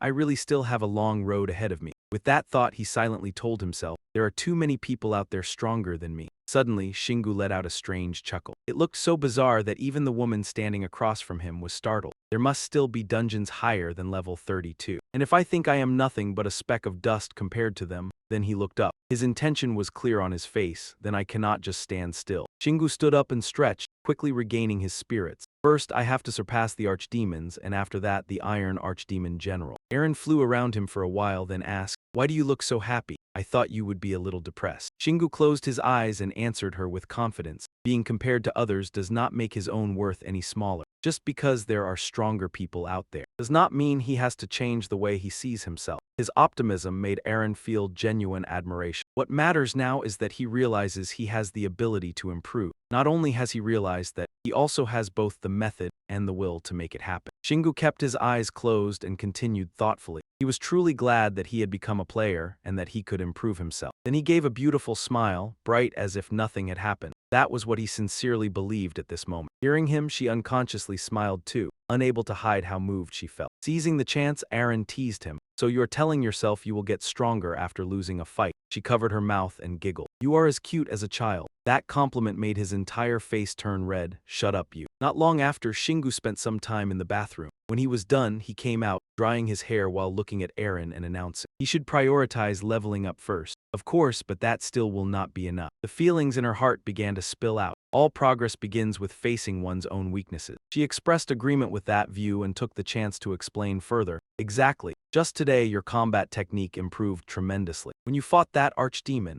even so, Shingu did not seem very happy. He only looked at his blazing hand and murmured, but it still is not enough. I need more experience and training right now. As soon as he finished speaking, he clenched his firm hand, and the result of that would be. Aaron smiled gently and finished the thought for him. Skills, and innate skills too. She unconsciously crossed her arms and gave him some guidance. Her face was serious, yet somehow adorable. Activated skills and innate skills may seem similar, but they are very different. Activated skills are formed when we use mana repeatedly in the same way, creating a kind of pathway in the user's soul. Aaron analyzed as she reached her conclusion. That is why they are not easily visible from the outside, but the mana fluctuations when they are used are very powerful. Not only that, she also demonstrated a skill while explaining so Shingu could understand more easily. Innate skills, on the other hand, are used constantly. They are originally mana that gradually transforms into a fixed form, then stabilizes inside the player's body. At this point, Aaron began using his body as an example. For instance, your soul pursuit and soul harvest are clear outward manifestations. The image of Shingu with his glowing chest appeared in her mind, though it was hard to sense because he had not had the skills for long. His other innate skills had already crystallized into mana crystals and were sparkling across his body like stars. Having listened attentively all this time, he could not hold back his excitement and cut in. If I can sense them more naturally and use them more skillfully, I will be able to improve myself. Then, suddenly, Shingu clenched his fist, his face filled with determination. I can also create innate skills just like I did with active skill. Aaron did not stop there and patiently continued explaining to him. I am sure you already know this, but that is an extremely difficult thing to do. Most players obtain innate skills by clearing dungeons or receiving achievement reward. Then she looked at him with a stern gaze, just as he had done up until now. Aaron continued dividing power into different levels. Those lucky enough to possess combat-related innate skills, especially weapon-related skills, all use and develop those skills to reach peak strength more easily. Now they are all leaders of major guilds. After saying that, she described what happens to the human body when it receives a skill. Innate skills are only affected by mana at the moment they are created. After that, they benefit their owner regardless of how much mana that person has. You can trust them like your own arms and legs. Hearing this, Shingu curiously interrupted her. So you are saying I will be creating new arms and legs? He looked straight at her face. Aaron argued back. If all I need to do is compress the mana inside me and shape it into a form that serves a specific purpose, then would that not be an innate skill? You are making it sound far too easy. She glared as she replied, her attitude incredibly firm. And do you know just how difficult that would be? Thanks for the concern, but I had never touched mana in my entire life before this. And yet Shingu did not seem to care much about her warning. He simply charged ahead. I will try starting with innate skills related to weapon use and physical ability. First things first, let's go. I knew he would stop listening from that point on. Powerless against her friend, Aaron turned to her own inner monologue. To create an innate skill, he needs more than just skillful mana use. He also needs a deeper understanding of the ability he wants to turn into a skill. This would not be easy, but for Shingu, after thinking it over, she decided to speak to Shingu. Let me say something before we start. Let me tell you something extremely important. What is it? Suddenly, Aaron pointed straight at him and hit him where it hurt. Your mana still is not enough to try creating an innate skill. Those words left Shingu frozen, completely stunned on the spot. Aaron angrily launched into a long scolding that left Shingu reeling, unable to react. On top of that, every time you create an innate skill, you will unknowingly lose a portion of your mana forever. And since you have too little mana, you might not have enough left to use active skills after creating the innate skill. He could not argue back and could only scratch his head while thinking, low mana is always a problem. He sank into thought and found his own answer. there was only one solution. The best approach is to use a slow and steady strategy. I need to conquer dungeons. I will level up by conquering dungeons, fully use my advantage in close combat, and spend time training weapon skills and my body by fighting monsters. Then I will use mana to create an innate skill. Of course, Shingu could not forget the prerequisite either. Most importantly, he had to do all of this before Seha died. The image of Seha smiling surged back into his mind.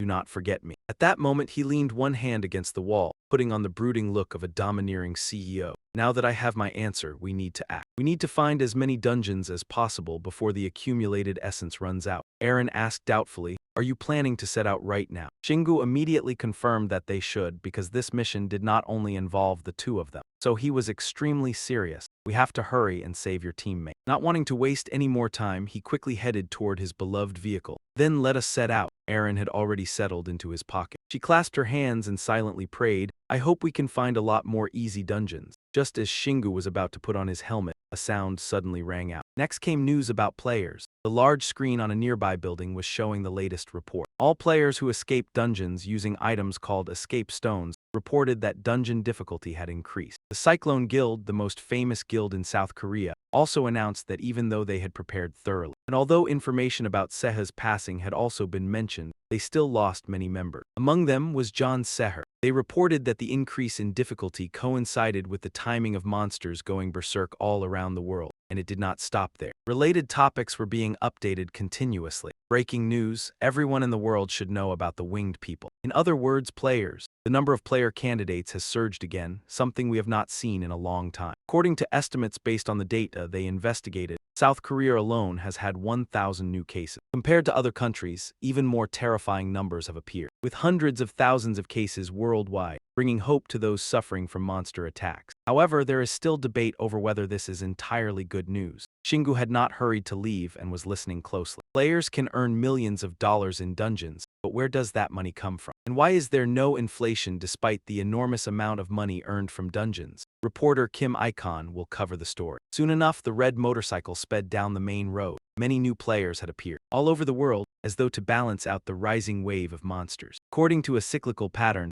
we must also witness a large-scale purge. But at the same time, the dungeons in Sky Citadel have also been upgraded, causing players with more than 10 years of experience to log out and some player candidates to fail even the trial dungeon. After many shocking events, life gradually began to change. Sky Citadel, once hated by humanity, has now begun to exert a powerful influence on the world, and that inevitably led to growing trust in players. In the end, Shingu made an assertion. In short, the more players retire, the more dungeons manifest. Perhaps a great calamity is approaching. At that moment, he immediately sensed something unusual, but in this way. Sure enough, his sixth sense was extremely sharp, because a glowing dungeon entrance had appeared by the roadside. And it did not stop there. There was one inside the children's playground too. There was another at the park fountain, and one even appeared right where Shingu had stopped his vehicle. He stared in astonishment and exclaimed that there was not even any need to use the detector. Aaron was also somewhat at a loss over this situation. I agree. He quickly took out his phone and searched. He thought there were at least 20 in Seoul alone, and dozens across the country. This outbreak made her feel deeply uneasy. I am so scared I do not even dare count how many there are worldwide. With her many years of experience, she could easily tell that this meant the number of new players was not truly high, and most of them were weak player candidates. They still couldn't clear the trial dungeon. The issue weighed heavily on Aaron's mind. In fact, most veteran players strongly advised them to take basic training courses first. But some people never listened, and because the trial dungeon's difficulty had risen far too high, newcomers could no longer clear it with courage or heroic spirit alone. On the other hand, Shingu remained worryingly optimistic. To him, it felt like he now had an endless dungeon buffet prepared just for himself. He wasn't scared in the slightest. In fact, he seemed to be thoroughly enjoying it. Wow, this world is overflowing with dungeons. His curiosity could no longer wait. So where should we start? Aaron quickly seized the moment. Let's begin with the easiest one, yet Shingu deliberately pretended not to hear her. He needed to train his combat skills, so he wanted to skip the easiest one. Those were obviously trial dungeons. Even though she was angry, she repeated herself once more. Let's start with the easiest one. He continued acting like he was performing a one-man comedy routine. We should at least pick something around normal difficulty, Aaron finally exploded. Without holding back, she shouted, I said pick the easiest one. Singu was clearly unwilling to give in and grumbled inwardly. Even though I want a dungeon on the level of fighting an iron archdemon, I still can't be sure of anything until I actually enter one. But seeing the murderous glare in her eyes, he immediately felt intimidated. At the very least, I should choose something around that level instead. In the end, he accepted the compromise. Damn it, there's no other choice. Guess I'll have to listen to you. Aaron finally calmed down a little, though she still muttered, I seriously hate you. Singu began calculating how to adapt his plan. I can still train my skills even in the lowest level dungeon, and I can still gain experience and gather essence. If I can't make up for it with quality, then I'll compensate with sheer quantity. At that moment, the system displayed a notification. Kong Keen Area number 231, First Goblin Mine completion limit, 3 hours. His determined footsteps slowly carried him deeper into the dungeon. The silence made Singu uneasy, and he constantly complained in boredom. I randomly picked one labeled non-dangerous, but who would have thought there wouldn't even be a single player's soul inside this dungeon? Suddenly something on the ground caught his attention. Instead, a group of goblins was slowly crawling toward him. He had never hesitated before powerful monsters, yet facing these slimy creatures made his inner self scream in horror. Aaron observed seriously before replying, yeah, when I first started out, I had to go through plenty of dungeons like this too. To further explain these tiny creatures, goblins are the classic weak monsters that appear in almost every fantasy work. As for their biological makeup, these monsters actually possess a special structure, and their abilities are far from ordinary. They're immune to physical attacks, highly corrosive, and always appear in massive numbers to destroy everything in their path. At least, that's how it works in theory. But compared to Singu's physique, Aaron felt completely confident. These creatures were nothing to him. A light poke or smack was enough to kill them. Even lightly stepping on them would do the trick. Being clever, he quickly grasped the situation. I get it. Suddenly, the entire swarm of goblins rushed forward together. He instantly activated combat mode, energy beginning to glow around his feet. With the black wolf weapon in hand, he fiercely charged straight into the enemy encirclement. The goblins couldn't inflict even the slightest damage on Singu. The moment they touched him, they burst apart like water balloons. So all I have to do is run through the dungeon? What is this, some mobile game for kids? To end the battle quickly, he immediately used his ultimate skill, Battlefield Roar. The echoing sound successfully attracted the entire goblin horde toward him.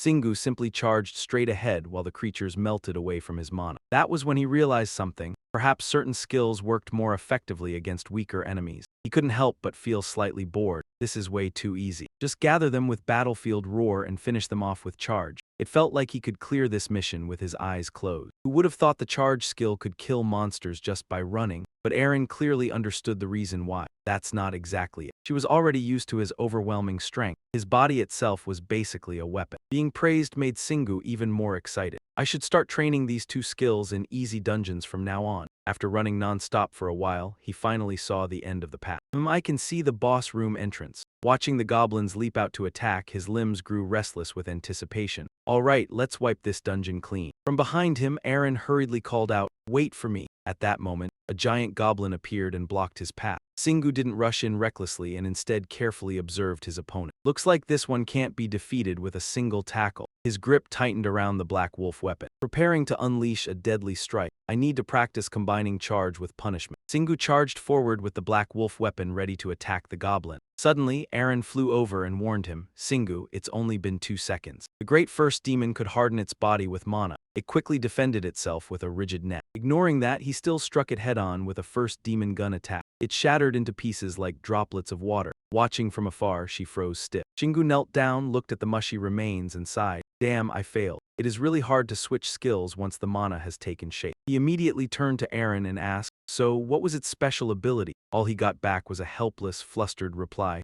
I never said anything. At the same time, the system appeared with a status notification. Dungeon cleared. Total time, 17 minutes and 5 seconds. Defeated 341 first demons and 1 great first demon. Special achievement unlocked. Speedrun. Agility increased by 5 points. This result left Singu somewhat satisfied. I unlocked a special achievement. Maybe all I need to do is conquer dungeons quickly. It raised agility by 5 points, while it normally only increases by 2. Without realizing it, he began to question his own power. I did not know my stats could increase after earning a special achievement. When my agility went up, I could feel my muscles changing too. Suddenly, she interrupted Shingu's thoughts. You look like some sickly guy now, Singu. The stronger I get, the better. While he was still feeling pleased, he noticed another system message appearing. You have received a hint for a special achievement. You almost became a peace activist. As Shingu read the information, he lifted his chin and thought it over. He had expected another special achievement, but it was not one. What kind of hint is this? Before he knew it, he felt as foolish as a monkey. The hint it provided was so simple that even a monkey would know it. The problem was that it was making things difficult for him. Thinking that far, Shingu shook his head in denial. This probably is not a joke. That made Eren uneasy too. What is wrong, Shingu?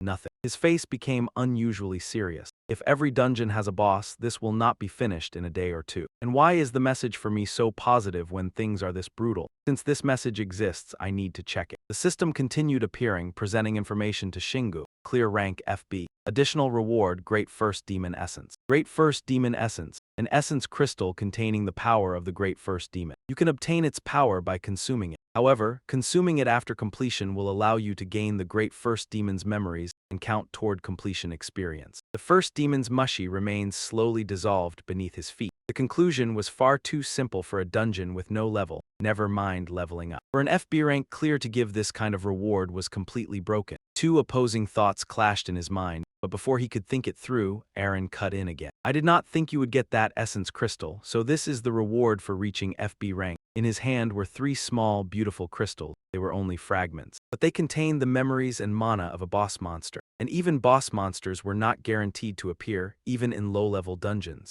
She winked at Shingu as if she knew all about it. If you wanted everything in a single conquest, you really are too greedy, Shingu. How many more First Demon dungeons do you think are left in the city? But he paid no attention to Eren's question. What mattered was that he had just been called greedy. Annoyed, Shingu turned and walked away. He even answered in a sarcastic tone. Fine, you are the expert. I will keep my anger in my inventory. Do not only think about eating. Do not only think about eating. All right, all right. As he walked, he tossed the 3 newly obtained essence crystals back and forth, certain he would get nothing even if he offered them all up. Essence crystals should probably be safely stored in the rest area. Suddenly, Shingu came up with a new idea. But if I run low-level dungeons, I should be able to save a lot. A dazzling yellow triangular block suddenly appeared. It was a 3-question-mark dungeon. Danger level, very low. Eren, who was walking ahead, was startled when she saw it. A new dungeon was created within 20 minutes while I was still inside. Shingu Tohai thought about it from another angle, frightening her. Or is this a plan to reduce the Earth's population? So the story has turned into that kind of genre. I am scared. He suddenly remembered Ya-chun and Bo Gun. His heart ached. He knew it was sad that so many wild dungeons had already been created from the trial dungeons, but doing nothing would not solve anything. I am sure everyone understands the danger when they want to become more special. After saying that, Shingu clasped his hands together and laughed loudly. Otherwise, they are not fit to be players. That meant there were still many dungeons where he could collect Great First Demon Essence. He even winked at Eren, signaling that they should gather essence crystals first. Sounds good, we should go somewhere that is not dangerous. The scene shifted to part of a residential area by the roadside. Inside that building was a small hole like a giant ant nest. At the same time, the system appeared with a notification. Ant Cave Area 237, Rat Paradise. Clear time limit, 4 hours. Before long, the two of them had gone down into the cave. After only a few steps, he complained, "Why do I always have to do this?" Suddenly, a rustling sound made Eren freeze on the spot. Rats, rats, she instinctively panicked and covered her head. Rat dungeons are the worst for beginners. I always had to try to avoid them. Unexpectedly, Shingu immediately hit the nail on the head. Because you are afraid of rats. Eren's face fell and she could only accept it. Exactly, she sadly explained the reason. At least other monsters look like monsters. Beasts or dogs are scary too. An image of a mouse suddenly drawn to look terrifying appeared in her mind. But in rat dungeons, rat monsters were still just mice. As she said that, she remembered the players who had once gone into the rat cave. The players who entered here were all careless, even though they should not have been. Even so, Shingu stubbornly failed to understand. So what? They beat quality with quantity. Eren patiently continued explaining. The moment you let your guard down, they swarm you in packs. Sometimes you do not even get the chance to be careless. As she said this, her fear rose even higher, making her tremble. Swarms of rats would devour weapons, armor, shields, everything, and then the entire body. By reflex, Eren muttered to herself, that is one of the most tragic endings when conquering a dungeon. But Shingu did not seem to believe her much. What about the boss? His question only increased her fear even more. The boss is even worse, with hundreds of huge rats waiting for a chance to attack. That information made Singu slightly question his entire life, meaning one individual was usually weaker than the boss. Yes, but that is not the issue. Suddenly, he gave a sinister smile, cutting her off before she could continue. No, the excitement clear on Singu's face was what mattered most to him right now. Before long, they reached a damp tunnel filled with trash everywhere. The filth was so disgusting that he had to cover his nose to keep going. What an unpleasant place. This must be what Europe looked like during the Black Death. I am going to be sick. The dark space frightened Erin so much that she crawled into Singu's pocket, looking like a pocket doll, and now Erin was as tiny as a mouse. She must really hate facing them. Even so, she did not forget to guide him. Do you see those glowing eyes in the dark? It is like they are waiting for you to step out of the playroom. But Singu had remained completely calm all this time, showing no fear at all. They are very weak, even easier to kill than the tiny demons. What are you talking about? At once he summoned his weapon, Black Wolf, along with the frenzied Venom Fang. Wait, what are you doing? Singu smiled confidently and answered, you really do not cry until you see the coffin. If I put my hammer and gauntlets into storage, I will only have armor left and will not be able to attack, so I am not suited to this dungeon because I am a pacifist. In the end, Singu took an attacking stance, then planned to run as fast as he could, hoping he still had enough mana to enter the room. Before taking the reckless risk, he did not forget to remind Erin, hold on tight. Then Singu took a deep breath, mentally preparing himself for battle. All right, let us run. Then he pushed off and charged straight into the depths of the dark dungeon. The gray rats quickly rushed over, their mouths letting out extremely shrill squeals. The one in the lead had just crashed into his leg when it instantly burst like a water balloon.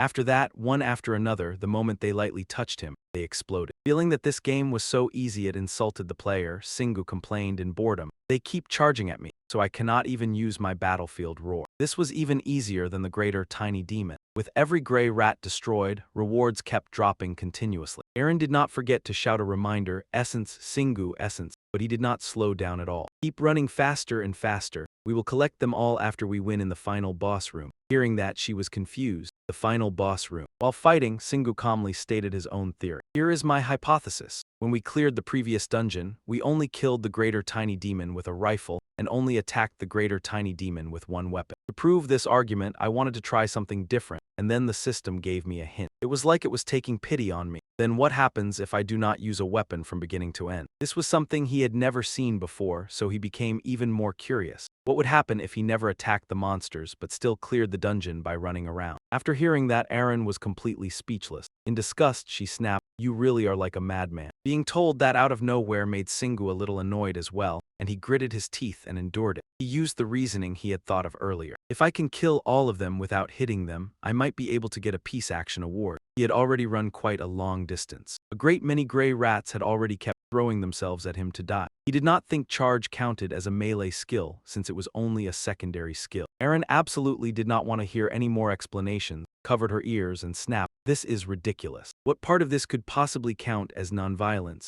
Her mood turned sour, and she thought to herself that he could kill all of them without attacking. This suited Singu perfectly because his entire body had already become a kind of weapon. From deep within the dark dungeon, the gray rats continued rushing out in waves. There was still no sign that their numbers were decreasing. This suddenly made her think of something distant. They were like the rats that had rushed into the river in some fairy tale. I guess just because they became monsters does not mean they became intelligent creatures, because hundreds of rats have already exploded by now. It sent their blue blood splattering everywhere, sticking all over Shingu.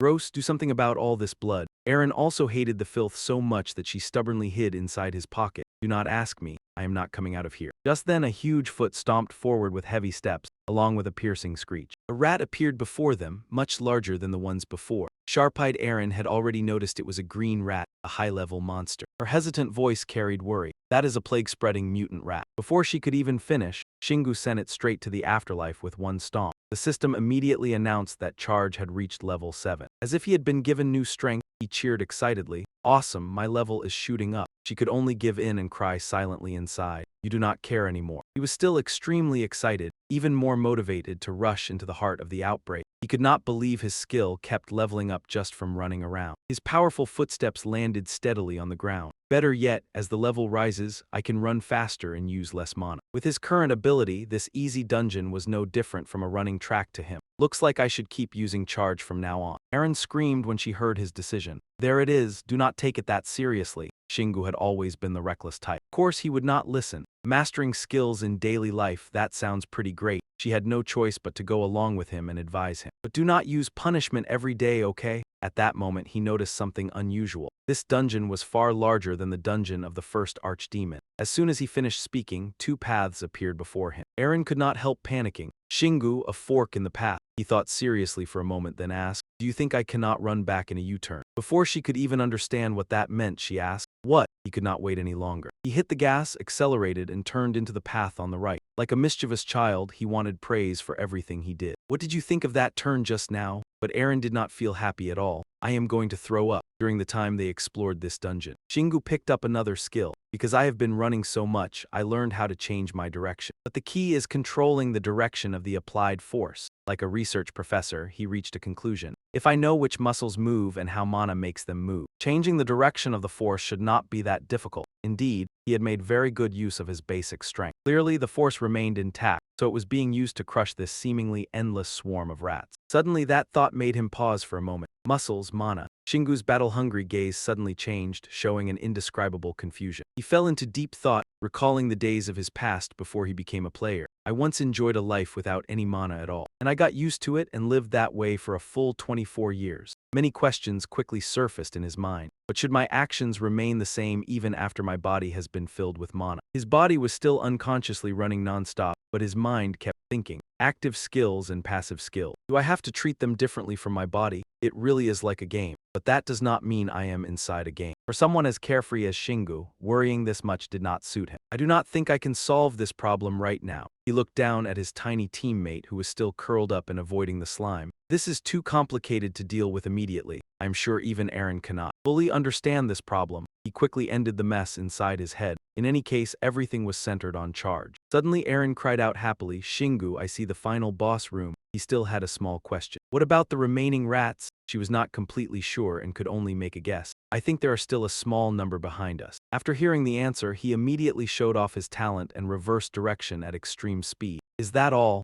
U-turn. When the gray rats saw him come back, they were so frightened their faces turned pale. Seeing their reaction made Shingu even more delighted. Did you think I would let you live? Each of his powerful steps quickly crushed them, wiping out the entire squeaking swarm. With that, the conditions were met to enter the final battle. All right, let us head back to the final boss room. Eren suddenly realized something and panicked. Shingu, are you planning to run straight in there? He immediately confirmed it. I am already running at full speed. It seemed the slimy mess all over him had made Shingu extremely uncomfortable. He just wanted to get through it quickly and take an amazing bath, while she held her head in exhaustion and sobbed. Same here. The door to the final room of the dungeon was now wide open. What struck his eyes was the sight of a whole group of mutant rats lined up and waiting. Terrified by these stinking creatures, Eren could only scream in misery. Oh, there are hundreds of rats here and they are bigger than cats. Shingu's eyes instantly switched into predator mode and as always, he shouted his declaration of war. Come at me! At his words, the gray rats instantly scattered like a disturbed swarm and charged in nonstop. But it seemed that in just a single minute, his slaughtering power had wiped out the entire nest. The system displayed a notification. Charge assault reached level 8. Only then did Eren hurriedly fly outside. I am never coming back to this dungeon again. Shingu also sighed in exhaustion, agreeing with both hands and feet. In the end, he still did not forget his original purpose. Now let's calculate it and see whether my hypothesis is correct. Shingu opened the storage room door. Hurriedly searching around, he took out a bottle of water. Without hesitation, he poured it directly over his head. After that, he kept shaking himself to dry his hair a little. The action made Eren think of a puppy. He used his hand to wipe away the drops of water still running down his face. Now then, let's check it. The system immediately displayed a notification. Dungeon completed, clear time 0 hours 15 minutes 36 seconds. Just as expected, Shingu successfully received a reward. Special achievement unlocked for peace. Additional player skill reward. Aura Presence, Passive Aura Force Level 1, a skill that combines mental strength, physical power, and mana to activate. After that came a detailed explanation of how it worked. This was a skill that inflicted mental and physical damage, weakening and intimidating opponents. It could even kill them if the damage was high enough. The higher the skill level, the more precisely you could control the damage dealt. Shingu carefully examined everything. The gap between the achievement rank and the extra reward was driving him crazy. It matched what Eren had been thinking all along. She finally had an excuse to scold him. See, it's not really all that peaceful. Yet he only paid attention to the new power he had gained. Aura Presence was an amazing skill because it could weaken opponents without even touching them. Unable to argue back, she sighed helplessly. The only problem is that you just obtained this skill, so you can't. I guess that's one of the reasons you can't notice anything. Look at yourself now, recalling Singu's earlier actions, harming everything just by running around in circles. He immediately felt guilty because her complaints were completely accurate. Of course, with his pride running deep in his veins, he quickly tried to avoid the topic. But it's only a passive skill, and that's not all. It's really good and incredible skill. He quickly forgot all those words. Pleased with himself, he secretly marveled. This is the greatest passive skill ever because it combines physical ability, mana, and an unnamed force called mental power. As his abilities steadily increased, Singu felt extremely hopeful about the future. If I thoroughly research this skill, this natural gift granted based on achievement, could become an incredible support factor for controlling and developing my powers. Seeing how happy he looked, Aaron joined in. I'm pretty sure it's a good skill. This is the first time I've heard of it since I became a player. His eyes immediately lit up like car headlights, looking exactly like a child who had just received a gift. She let out another sigh before looking at him affectionately, a gaze that was 30% helplessness and 70% indulgent. Singu suddenly noticed something, his face filled with surprise. The system displayed another notification, completion rank FP bonus reward. 2 return gems, experience calculation completed. The strange result made him sink into thought. I didn't even level up this time. He started deducing things as though he were Holmes' disciple, and even though the completion rank was FB, all he received were 2 return gems. Singu's voice gradually became hesitant. He did not even receive extra status points, skills, or attributes. Seeing his expression, Aaron quickly sensed something bad was coming. He paused for a few seconds, then revealed a smile full of contempt for the world before excitedly concluding, "That means I still have 2 more chances." She immediately understood his intention, shouting loudly to interrupt Singu, "We're leaving right after you level up, aren't we?" "Right?" Singu tilted his chin and winked charmingly at the beauty. "Of course, you trust me, don't you?" Aaron definitely did not dare answer and could only remain silent in resignation. At that moment, he turned around and looked at the corpses of the monsters that had completely vanished, leaving only sparkling stones behind. "Now let's collect all these items." Completely opposite to Singu's excitement, she held her head in exhaustion and complained, "I can't believe this. Time flies faster than a dog running through a field." And then 1 week passed. Singu's desperate screams echoed throughout the northwestern mountains. He had completed more than 40 dungeons, so why could he not obtain another special achievement? The system then displayed the information.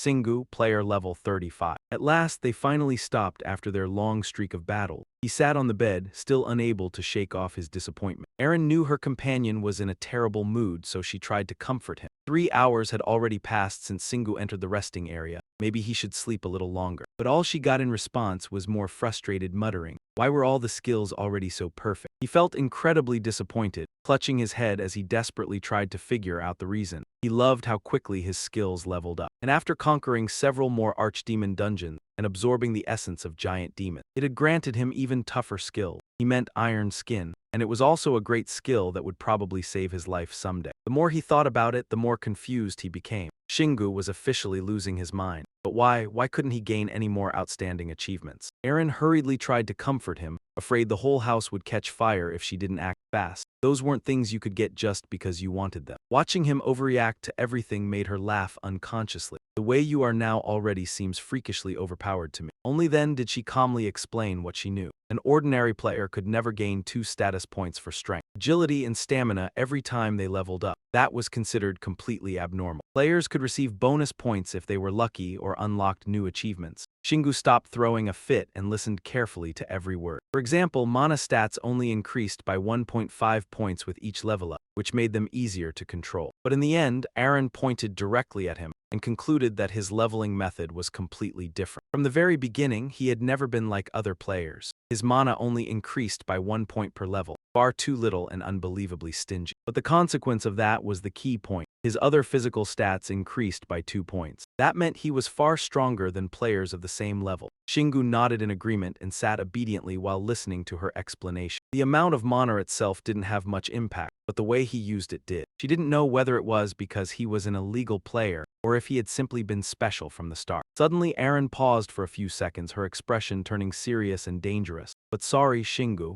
In the end, her attitude flipped completely, replacing concern with excitement for her teammate, who was becoming stronger than every other player with each level up. Hearing that, he froze for a moment, his eyes wide with shock. Before he could even recover, Aaron continued reassuring him. You might feel uneasy right now, but I think this is good for us. Even though Shingu hadn't said a word the entire time, she continued her serious analysis. Your level growth is the clearest proof of that, just as expected from someone with 10 years of gaming experience. She understood the game's mechanics extremely well. Distribution was the highest tier among all mana-related skills. She spoke while smiling brightly and checking his reaction. Raising its level depended directly on the growth of your mana techniques. I know you're extremely skilled at controlling mana. Shingu was unusually quiet today, silently sitting there deep in thought. But your growth rate is far beyond my imagination. Aaron barely noticed and remained passionately absorbed in her presentation. Yeah, you're doing really well. Everything is perfect, so you can relax. Only then did he finally speak coldly. All right, maybe you're right. She thought he had finally understood, but in the end it was all pointless. That means we should head back to the Iron Archdemon dungeon right now. The smile on Aaron's lips instantly froze solid, as if someone had stopped time itself. Only her heartbroken scream echoed throughout the street. In an instant, Shingu's Crimson Warhorse had already been summoned from storage. Aaron was still completely stunned,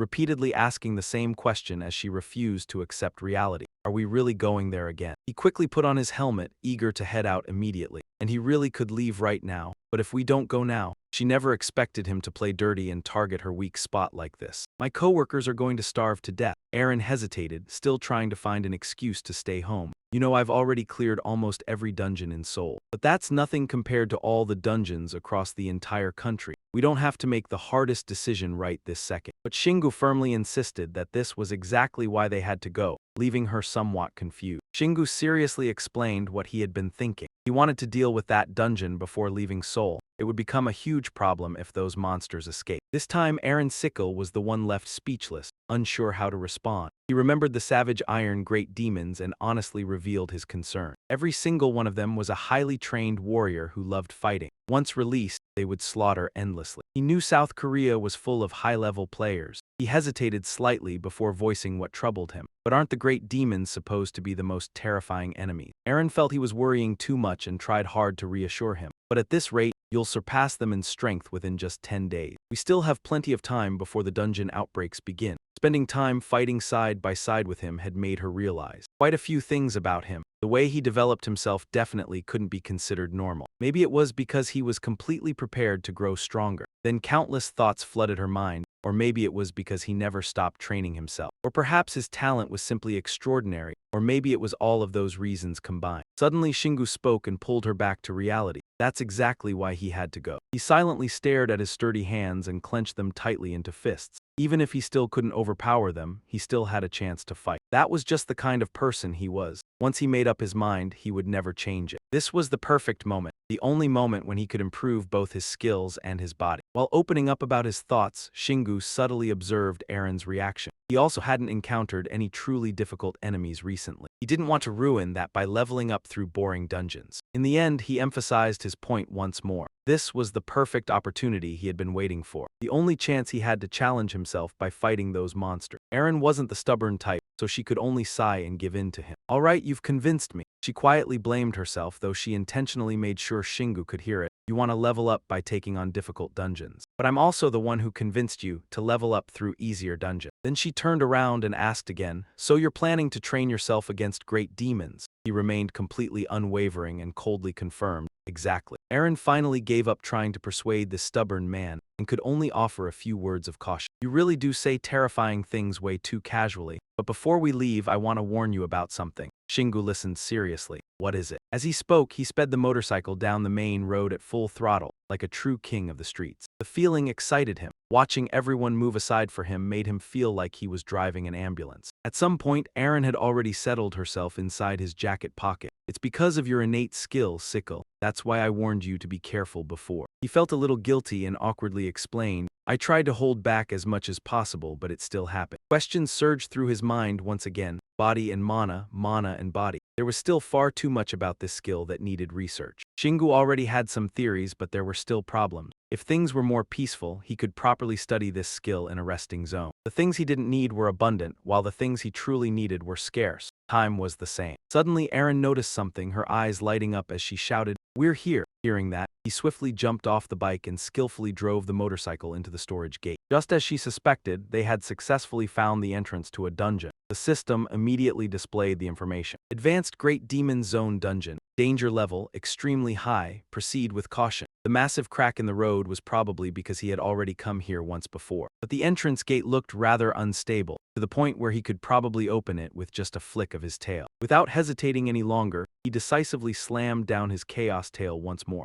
I bet this tail has more uses than just smashing things apart. Immediately afterward, a violent shockwave erupted, sending rocks and debris flying everywhere. Then, let's head inside. As usual, they easily made their way into the waiting area. Ant Cave Zone, Advanced Great Demon Area number 84, time limit for completion, 3 days. The two of them were a little surprised to see that. Huh, Singu voiced his confusion. There's even a completion time limit now, that means. Aaron quickly caught on and continued his analysis. They won't be placing restrictions on us during the second run. Or maybe another player entered the ant cave and made things worse. Those words left him uneasy, feeling like the matter might somehow be connected. To himself, a dungeon was supposed to be an unbreakable place, yet it had become more dangerous simply because of his intrusion. Even so, Singu tried to brush the thought aside. It was absurd and irritating news. He slowly strode forward, leading the way deeper inside. Then it resets whenever we stop midway. Aaron sensed the hidden danger in this situation. We just need to send an anonymous report to the Gale Association. He agreed with her opinion, but there was something more important first. For now, let's go find Seha.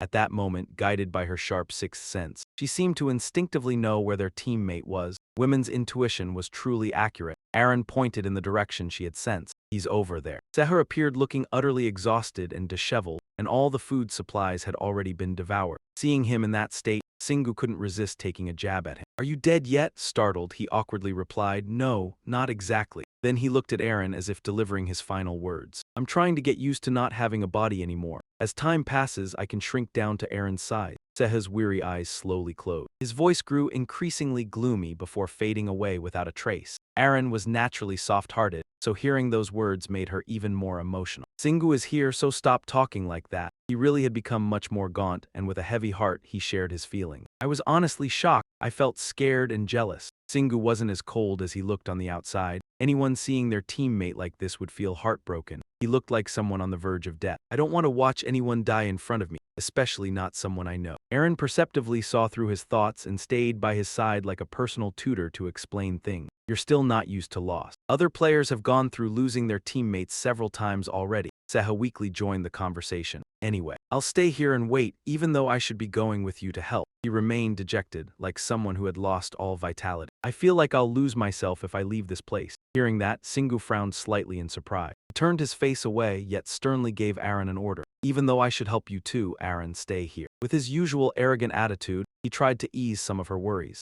"I can't fight a great demon while protecting you at the same time." As always, she couldn't come up with any reply. She could only let out a troubled sigh. Aaron then proposed a condition as a silent sign of agreement with his words. "Give me the return jewel." Seeing that her expression had improved, he calmly complied with her request. "All right," but she quickly added another sentence. "I won't need to use them anyway." The more she spoke, the redder the little girl's cheeks became. Shyly, she offered words of encouragement. "I like your confidence." Aaron tightly hugged the return jewel. Even though she said that, she still had to reassure herself internally. "I don't think Singu would lose to a great demon in a one-on-one fight. He's beaten them before, back when he was 10 levels lower." But in the end, it was impossible to stop feeling anxious. All she worried about was how he would clear the dungeon. Her uneasiness turned into sulky words. "Let's see if you're still this relaxed when you're getting jumped by a whole pack of great demon offspring." Singu still maintained his incredibly arrogant expression as he replied, "If I can defeat them one at a time." More than anyone else, he had absolute confidence in his own abilities. Then whether there are 3 or 30 of them doesn't matter. Soon after, the dungeon gate slowly opened, and light from outside seeped into the dark chamber. Huck Jiang sensed the disturbance and snorted a few times, sniffing around to figure out what was happening. The moment he saw Singu calmly walking toward him, he merely sneered. "Ah, human." That strange reaction made Singu frown so hard his eyebrows nearly kissed. Why was he reacting like that? Singu had expected a reunion where they would revisit old matters, but Huck Jiang's strange attitude left him utterly confused. Why was he reacting like that? Why was he acting as though this was the first time he had ever seen him? He remained seated there, staring at him with obvious contempt. That caused the usually arrogant young man to hesitate slightly. Impossible. Singu silently observed his opponent carefully. Could he actually be a different great demon? Eugene furrowed his brow and narrowed his eyes, sizing him up from head to toe. For the first time, the tense atmosphere made him feel afraid. He stood frozen like a statue, not daring to move. There was no way he could know.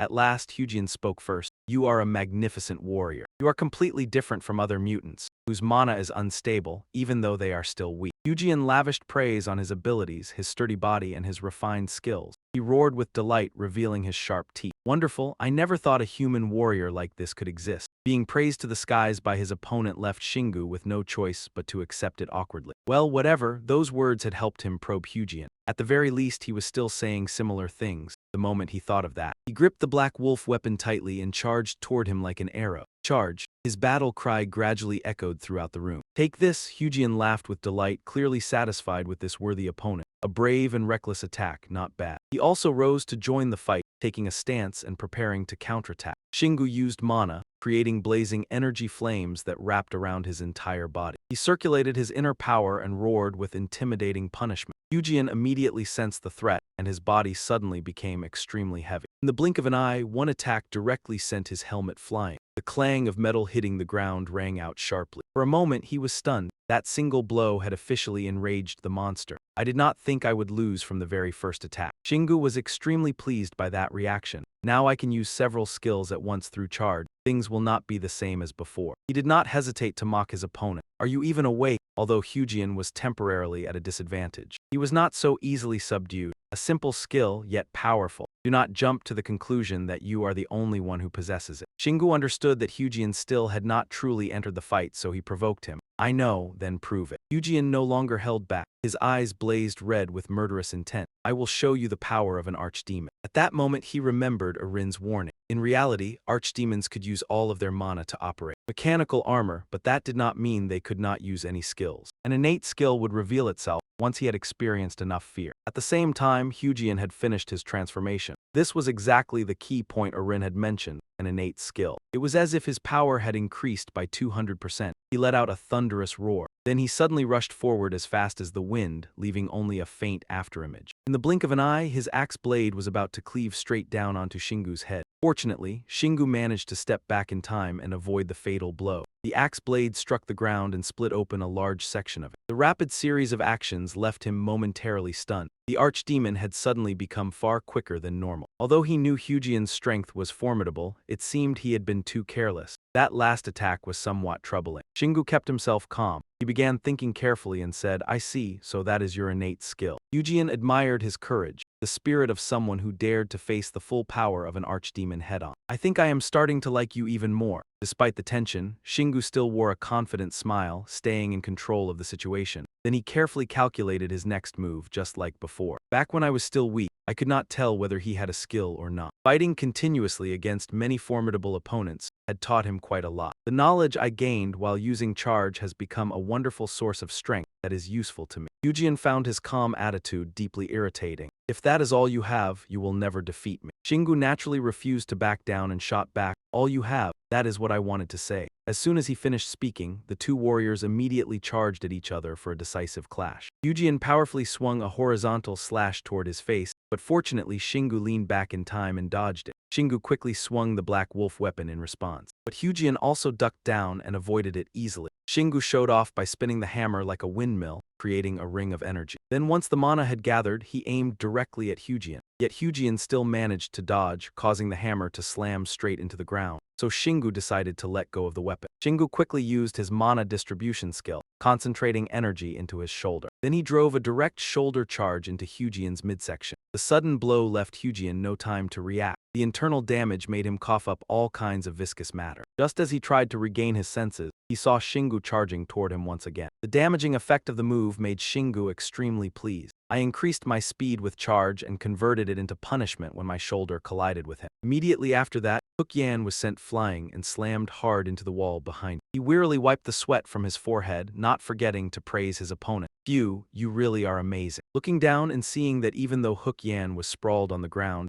His hand still would not leave his weapon. Shingu started talking again. You still haven't let go of that axe. He poured more fuel on the fire, provoking him to keep dueling. Get up right now. You still have something to teach me, don't you? Shingu stood before him, watching Hook Yen keep leaping around. In terms of raw strength, you are equal to me, but you surpass me in both mana and skill. Suddenly, Hook Yen laughed savagely, then pointed at himself with an irritated look like a 3-year-old child. Fine, hit me. That is the natural instinct of monsters when they fight the strong. He even shouted boldly right in Shingu's face. We fight only until death. And yet Shingu smiled with a strangely calm expression. Rin stood not far behind, looking extremely anxious. I cannot help it all. But after saying that much, she pressed her lips together tightly. I understand. I cannot imagine Shingu losing. Hook Yan swept his glaring eyes over him and provoked him. Are you so weak that you cannot even kill me? Shingu immediately swung Black Wolf and replied, there is a reason I have not finished you off yet. Can you not grasp the situation? Push harder. In an instant, the two closed in and clashed again, the situation becoming utterly chaotic. Hook Yan attacked while roaring in his opponent's face. You seem to be enjoying this battle. Shingu bared his teeth in a grin and answered, I have never let an enemy walk away after facing me head-on. Amid the sharp clangs of weapons colliding, he kept calculating. I used to lack so much strength that I could not use any technique to widen the distance, but now things are different. He swung Black Wolf in his hand as if dancing.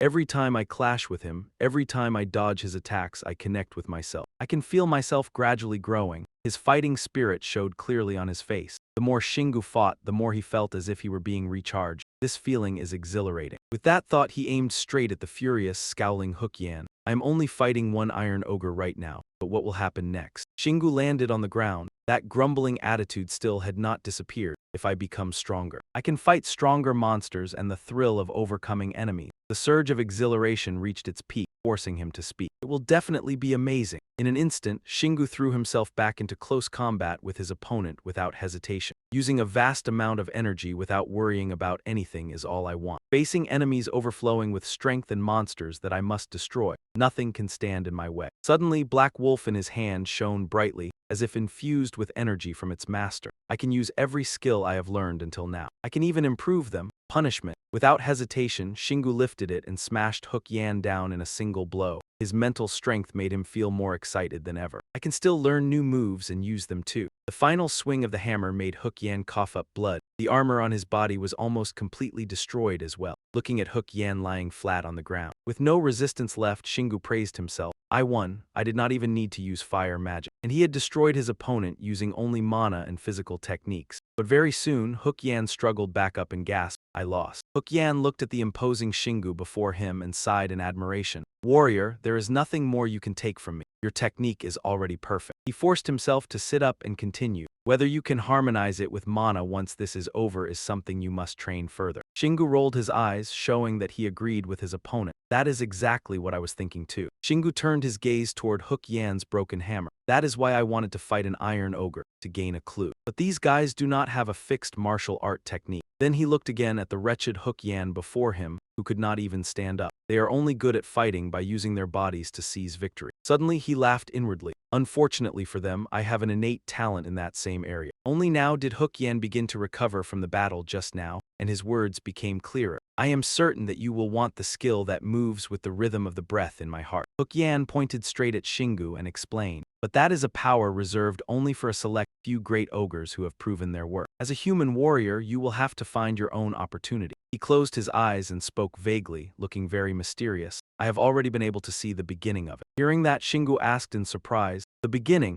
After speaking, he suddenly jolted as if he had realized something. There is something, he suddenly muttered in disbelief. I think I can guess what it is. Yes, although it is a skill I happen to obtain by chance. But at the end of the path, I am sure I will find something similar. Then he broke into a delighted smile, just like a child. There is nothing better than iron ogres. Shingu turned to Hook Yan and spoke in a clearly grateful voice. Thank you for your advice, I had a lot of fun. In response, Hook Yan only gave a faint smile. I enjoyed this battle as well, but be careful, human warrior. Hook Jayan suddenly thought about his comrades and spoke from the heart. There are hundreds of others of my kind and warriors even stronger than us. His eyes suddenly widened, filled with intense emotion. And a captain who leads them through every obstacle. Hook Jayan pointed at him once more, warning sternly that he needed to become even stronger to defeat them all. Aaron and Singu merely smirked confidently. Don't worry about that. The moment he finished speaking, the sound of a hammer strike rang out and black blood splattered everywhere. Hook Jayan's body vanished, leaving behind only a pile of ashes. Carrying the black wolf claw on his shoulder, he spoke coldly. A duel and conquering a dungeon are two completely different things. The ashes slowly scattered away,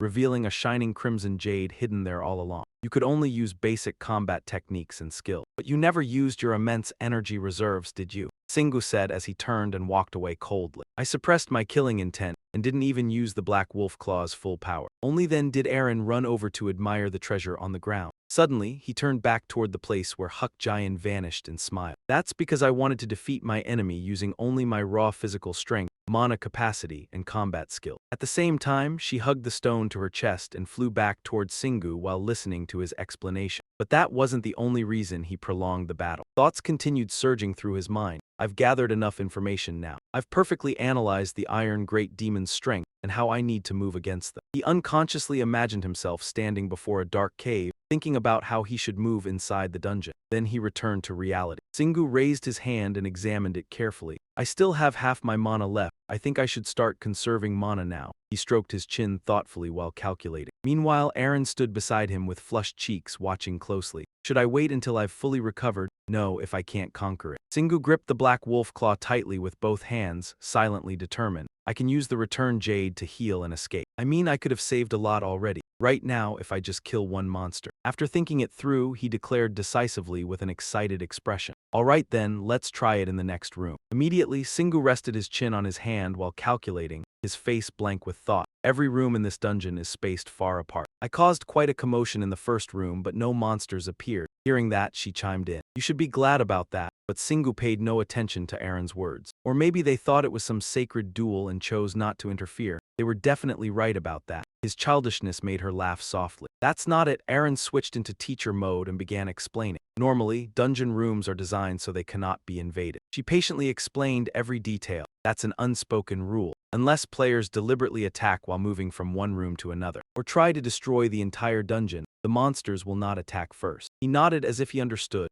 Singu glanced at Aaron, his tone turning serious. Good Aaron, you can follow me but stay one room behind. She obediently agreed. I'll stay close enough for my healing spells to still work. Pointing proudly at herself, she puffed out her chest. I'm strong enough now not to faint after using just a few healing spells. Aaron looked at him seriously, trying hard to prove herself. He wasn't the only one who had grown stronger. I've regained my strength too by experiencing and clearing dungeons together with you. At that moment, Ziha suddenly appeared and joined the conversation. A support companion grows proportionally with the main player. He also switched into teacher mode to explain. If the player levels up, the same thing happens to the support companion. If you train your mana, Aaron's healing ability improves as well. With flushed cheeks, Aaron told Singu, let's conquer this dungeon. Encouraged by her words, Singu agreed without hesitation. All right, Aaron didn't seem particularly happy. Instead, she felt somewhat insecure. He had overwhelmingly dominated every dungeon up until now. So I never had a chance to help him, even when all my strength had recovered. But very quickly, she regained her confidence. Things are different now. Now it's my chance to prove I'm not just useless baggage. Afterward, Aaron flew toward Ziha and instructed him, wait here, okay? Ziha replied cheerfully, you seem really motivated, but be careful. Then Ziha smiled warmly. There was a trace of sadness in his eyes. The great demons are extremely powerful. Singu nodded in agreement before quickly stepping forward and whispering behind his hand, doesn't she seem smaller somehow? Aaron hurriedly raised a finger to her lips. SHH, that's why we need to hurry. After walking for a while, they suddenly noticed something strange, leaving him stunned. Curiosity drove the two of them closer until they finally realized what they were seeing and gasped in amazement. Oh wow! Before them stretched an entire lush forest. I can't believe something like this exists underground. Even Singu couldn't help but marvel at the sight. I don't even think this is a cave anymore. As he finished speaking, he looked up as if trying to confirm it himself. I mean, there's clearly a ceiling up there, so this has to be a cave. Arin looked even more excited, darting around in the air while glancing everywhere. The Advanced Archdemon Zone is a dungeon modeled after the Archdemons from a level 26 dungeon. That's actually good because we won't have to worry about other monsters. But it also makes things difficult for people who just want to brute force their way through. Singu paused to think after hearing that. Before long, their presence attracted two iron archdemons. A human has invaded. But instead of fear, a sly and cunning grin spread across his face. Ah, so you finally decided to show yourselves. The two iron archdemons widened their eyes in shock at the sight of Singu standing boldly at the cave entrance. Is that really a human? A human has invaded. When he saw them, he merely smirked. HMPH, there you are. Hornforce and Hunchback seemed enraged and charged straight at Singu. Die, I'll crush you right now. Panic flashed across Arin's face. There are two archdemons. Singu only wanted to vent the fury building inside him. He stared at the two demons and mocked them. You're way too slow, you oversized turtles. Madness flared in the eyes of Hunchback and Hornforce. What, you filthy human, dare mock us? We'll show you the power of archdemons. Singu chuckled softly at their foolish behavior. I love how shallow-minded they are. He tightened his grip on the black wolf weapon and stared ahead with unwavering eyes. Even if I have to deal with two of them, there's nothing to fear when I know my enemies like the back of my hand. Sharp cracking sounds shattered the silent atmosphere. Singu's decisive strike severed one of Hornforce's arms and sent him flying backward. Arin watched excitedly as fragments scattered from Hornforce's broken arm. The Iron Archdemons increased their attack speed by driving their joints like jet engines. By striking the hammer at precisely the right moment, Singu caused the compressed air spring to explode. Hunchback roared angrily and rushed in with a fierce attack. Singu stared at him fearlessly. It's impressive that you implanted machinery into your body to gain more power. But that's exactly what became your fatal weakness. The demon refused to believe him and arrogantly replied, a weakness, power can overwhelm anything. Singu quickly spun around to gather momentum. Fine then, let's see whose strength is greater. His leap shook the ground beneath him. In the blink of an eye, he appeared right in front of Hunchback. The cracking sounds rang out again, filling the demons with fear. In less than 2 moves, he defeated the Iron Archdemon. Arin held her breath as she watched every moment unfold. Deep down, she couldn't help but admire him. Singu's battle instincts, long buried beneath raw power, had finally begun to shine while fighting the Iron Archdemons. Witnessing the defeat of the two demons left her utterly stunned. Maybe I'm witnessing the awakening of a player that everyone will one day fear. After the battle, the two ventured deeper into the cave. The cavern was filled with mystery. They walked while carefully observing their surroundings. This truly felt like an ant nest. It was as though someone had brought part of a miniature battlefield into this place. Singu answered confidently, but this actually gives me an advantage. His mind kept calculating nonstop. It doesn't matter how large this place is. Only 2 out of the 3 archdemons appear in each room. The most I've ever faced at once was 5. Singu suddenly stopped. 2 Iron Archdemons stood guard before him. Yet he showed no fear at all, his mind still buried in thought. I can lure them into traps set in smaller areas, but I can also run circles around larger areas and control the battle to my advantage. The 2 demons glanced at Singu, then suspiciously at each other. That human, why didn't anyone send a warning signal about the intruder? Singu swung the black wolf weapon in his hand and smiled warmly. Are you scouts? You really do look like a proper army. Suddenly, bursts of light like fireworks appeared around them. Massive sturdy tree trunks shot toward the demons, startling them badly. Meanwhile, Singu's thoughts continued calmly. They'll definitely lower their guard when there's only one intruder. But the demon quickly reacted and swung his arm to destroy all the incoming trunks. This is nothing. Then Singu appeared. He stared at the demon with an eerie smile and gaze, but the demon merely let out a calm grunt. Then panicked voices suddenly rang out. He's coming from behind the trees. No, he's coming with the trees. Seeing that, Arin forced a smile. Singu, you look more like a warrior than a predator. 3 Iron Archdemons gathered to block Singu's path, watching him warily. This guy is too strong. We should attack him all at once. Hearing that, Singu smiled and praised them. A reasonable choice, but you demons are used to fighting alone. He calmly watched the footsteps rushing toward him. Suppressing your instincts and forcing yourselves to coordinate will only expose even more opening. With one swift move, he took one demon's head. Seeing that tragic sight, Kamsat screamed in agony, "Si Mong!" Then he charged in as well, demanding an answer. How dare you kill Si Mong? His face darkened and he grinned terrifyingly.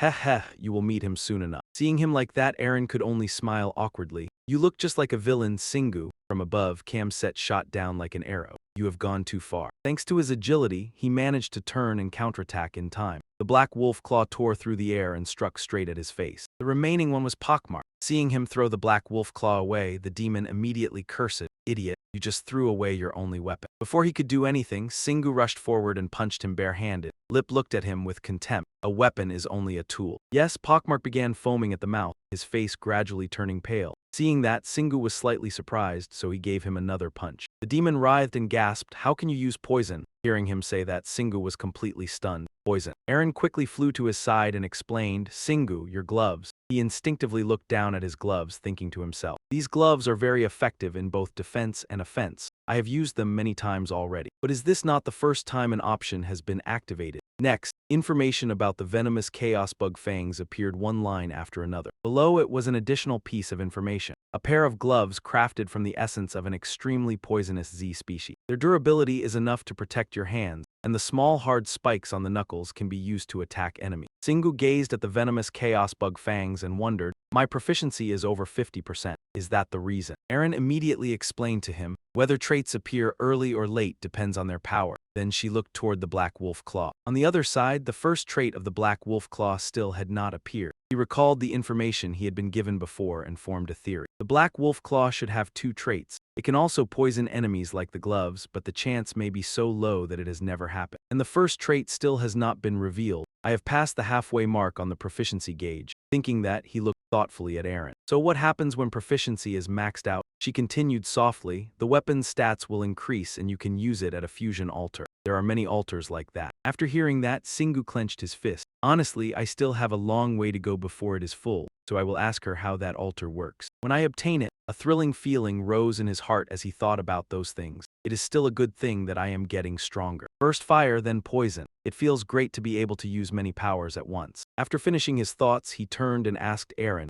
how long has it been since we entered the dungeon? She replied cheerfully, a little over a day. You were only supposed to meet 5 archdemons in the first half of the dungeon. You are moving too fast. Hearing her say that, he felt somewhat gloomy. I must have completely lost my sense of time while charging forward nonstop, immersed in the pleasure of fighting and growing. After hesitating for a moment, he said happily to Aaron, all right then, let us rest for about 1 hour. Aaron replied in surprise. Are you a machine? Hearing that, Singu's excitement instantly vanished. You should rest too. But then she quickly flew into his pocket. I am not like you, so I do not know whether I can sleep for only 1 hour. After saying that, Aaron fell asleep. Singu felt a little helpless at her adorable behavior. After that, he also leaned against a nearby tree to rest. All right, now when will you come here? In the distance, a large figure was lurking. His crimson eyes kept following Singu's every move. He narrowed his eyes slightly and began sinking into his thoughts. What I mean is, I know you have been waiting for a chance ever since my last battle ended. This is not a skill or mana. I was born with this kind of intuition. The Iron Archdemon continued watching patiently, while he remained indifferent. In any case, the enemy definitely cannot know that. Otherwise, he would not approach me with such loose caution. Or is he simply confident in his own strength? While Aaron was sleeping soundly, Singu kept his senses heightened. How wonderful that you're attacking me now, because I was just about to lower my guard. The Iron Ogre slowly approached him. Thanks to his sharp instincts, Shingu quickly sensed something unusual.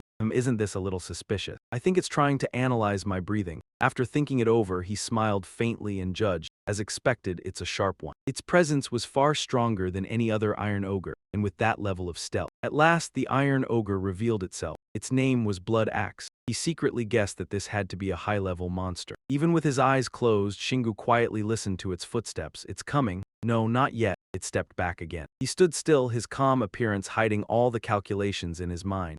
I should make it come closer to me. Shingu glanced at Aaron, who was sleeping soundly in his pocket. I'm sorry, but I have to interrupt the sleep you deserve. Then he sank into thought again. Beyond this dungeon, only hardship awaits us. Please endure it. Blood Axe suddenly accelerated and charged forward. Shingu focused intensely to sense every movement. It's too fast. 20 meters, 17 meters. When the distance closed to 10 meters, he suddenly opened his eyes. Completely unguarded, Blood Axe rushed straight into a nearby trap. It collapsed onto the ground as a strange light spread around it. He stared at the scene in shock. What just happened? Tightening his grip on the Black Wolf Club, he muttered to himself, who cares? I'm not wasting an opportunity like this. Blood Axe angrily glared at Shingu. You set a trap that even I couldn't detect. You must have known I was coming here. Shingu let out a faint laugh as he raised the Black Wolf Club. His voice was filled with confidence. Of course, I already knew everything. As soon as he finished speaking, he launched a lightning-fast attack. Fortunately, Blood Axe managed to block it in time. It looked down at its bruised, sparking arm. I couldn't even detect the trap there, but I'll use everything I have to provoke him. Suddenly, it let out a roar. The piercing sound shattered the surrounding silence. Another strike slammed into Blood Axe's chest, followed by a thunderous explosion. The impact forced both of them backward. Shingu charged again without hesitation, clenching his fists as he silently admired his opponent's determination. What an impressive spirit and obsession. I guess that's why it's a high-level monster. Blood Axe looked at his opponent's fist with contempt. HMPH, the weak fists of humans could never. As if proving that mockery wrong, Shingu quickly showed it exactly what getting punched felt like. I've never heard such a sound in my life. Fresh blood burst out after the powerful punch. Then Shingu unleashed a relentless barrage of attacks that left it unable to retaliate. By the time he stopped, blood axe was on the verge of collapsing. Yet at that same moment, unwillingness still flickered in its eye. No one knew when Aaron had awakened, but her mysterious power was quietly supporting him. Blood Talisman had been beaten until his face was bruised and swollen. Lying flat on the ground, he weakly asked, "Mana, were you the one who caused that explosion?" Murderous intent filled Singu's face as he raised the black wolf claw once more. "Are you happy now that you've discovered the truth?" Singu coldly stared at Aaron floating before him and asked, "So you finally woke up?" Aaron pouted, "I already warned you." But soon after, she returned to her cheerful mood. "I've evolved." Singu lowered his head and quietly chuckled at her playful attitude. He turned around and continued forward. "All right, thanks, let's keep going." Then he pointed toward the forest behind them and said, "And help me deal with the 20 iron archdemons hiding over there." Both the demons and Aaron were shocked. She angrily shouted, "What? You only took 16 hours, 39 minutes, and 11 seconds to complete the challenge?" Aaron stared wide-eyed at the corpses scattered across the ground. "Wow, you actually managed to kill 20 archdemons without dying." Hearing that, Singu sighed softly. "But I only gain experience from this after completing the dungeon." "I don't think I can do it," Aaron angrily scolded Singu. "Why are you complaining after making it this far? You just need to defeat them now." Then after that comes the final boss room. Suddenly, 3 elite veteran Iron Archdemons appeared ahead. The moment she saw them, Aaron's smile and confidence vanished, replaced by worry. Meanwhile, the Iron Archdemons began shouting noisily, "Kill the demon who wiped out our army formation." "Human, what kind of people raised a warrior like this?" "It was you humans." The commotion irritated Singu. Without saying a word, he rushed forward and delivered a powerful blow to Roaring Blade's head, ending his life instantly. The remaining demon cried out in grief. "Zimong," Singu paused and thought to himself, "are they all named Zimong?" Warbreaker and Masked Knight roared furiously, "We'll kill you and avenge Simon. How dare you cruelly slaughter our comrade like that?" Singu curled his lips into a cold smile. "Death is death. There's nothing cruel or glorious about it." Aaron chuckled softly after hearing that, secretly thinking, "But despite saying that, you don't want to die at all." Singu gripped the black wolf claw with both hands. "I feel like I can create a passive skill if I keep fighting a little longer." He looked at them with unwavering eyes. There's really no difference between fighting all 3 at once. At this point, the only thing left is. Then Singu suddenly uttered 2 words, "The General," causing Warbreaker and Masked Knight to panic. Masked Knight roared, "Defiantly, you'll never get to meet the General." The moment he finished speaking, he was struck by a casual blow from Singu. That made 2 enemies down. Singu turned toward Warbreaker with a vicious gaze. "So only one is left. I'll send you to join your friends soon enough." The demon trembled as he stared at him. "Bastard!" Warbreaker suddenly flung an object with his hand. Singu followed it with his eyes after sensing something strange. A bizarre object shot toward him. Thanks to luck, he avoided the attack. Warbreaker turned and fled, leaving Singu standing there in confusion. "The other generals will deal with you for me." Singu watched his retreating figure and muttered softly, "You're trying to suppress your anger right now?" Aaron couldn't smile anymore. Worried, she informed Singu, he's forcing open the final boss room door." Sure enough, the demon was running toward the massive door that had remained tightly shut the entire time. She shouted loudly, "You have to stop him." Singu smiled. He spun around and prepared to throw the black wolf claw. "Thanks." As expected, the perfectly aimed throw sent the black wolf claw crashing directly into Warbreaker's head. Singu excitedly dashed forward. "Got you." He followed up with a perfect leap. Singu arrived there instantly. Thanks to that momentum, he rushed straight in and unleashed full punishment shock formation on the demon. Before Singu could launch another attack, Warbreaker's body shattered into pieces. Aaron widened her eyes in shock. Singu was just as surprised as she was. When everything finally disappeared, Singu let out a sigh of relief. "Phew, he's dead." Aaron's mood was the complete opposite. She said, "That's not just death, you blew him apart. What exactly is happening?" He looked down at his hands and honestly answered, "At first, I planned to use shock formation, full punishment, and steel body armor. But I couldn't do it. Yet somehow, without understanding how, I used all 3 at once when my instincts told me I had to kill him." Aaron was completely stunned after hearing that. "You combined 3 skills purely by instinct? That's impossible." Suddenly something changed behind him. His body suddenly felt like it was burning. The system appeared. "You have acquired the activation skill, Frenzied Shock Formation." Singu stared blankly in confusion. Activation skill, immediately after. The system responded with a highlighted notification. Shockwave Resonance Level 1, Composite Skill. Below was a detailed description of the effect. You generate a terrifying shockwave by directing chaotic mana flow toward a specific direction in a suitable manner. To match your needs while synchronizing it with your body's breathing rhythm, this skill is affected by all status conditions. He was both shocked and thrilled. This had to be the second activation skill he had created. Aaron happily praised him as well. "You always manage to do things beyond my expectations. You just created an activation skill, a composite skill." Singu quickly named his new technique. "Let's just call it C2 for short." Aaron curled her lips in disdain at his terrible sense of naming. In a way, the name did fit quite well. But don't call it that. Worried that his opponent was running out of strength, Maluku cautiously asked. You don't have much mana left, do you? Singu forced out a crooked smile. Sweat dotted his face as he tried to remain calm. Yeah, this will definitely become a useful skill. He frowned slightly while calculating how much energy he had spent. He had consumed far too much mana using 3 skills simultaneously. He was certain the mana consumption would decrease over time now that it had become a complete skill. Hearing that, Aaron gently advised him, you should rest a little before the battle with the final boss. Inside the final boss room, there would barely be any monsters at all. Singu suddenly stopped, as if he had just thought of something interesting. Yeah, but before that, he picked up his hammer and smirked. Let's destroy these traps first. Aaron stared blankly while thinking to herself. Dungeons usually contained deadly traps, dangerous not only to monsters but also to players. But ever since Singu encountered the first trap in his dungeon trial, he had destroyed every other trap afterward, with the mindset of better safe than sorry. The more she thought about it, the more puzzled she became. Yet he had never been wrong until now. I still don't understand how he always finds the traps. Something about it felt strange, even though it looked like he was randomly smashing things apart. While she was thinking, Singu had already broken several more. He kept smashing one spot after another, and somehow every guess was correct without missing a single one. A little blue fairy suddenly appeared sometime later.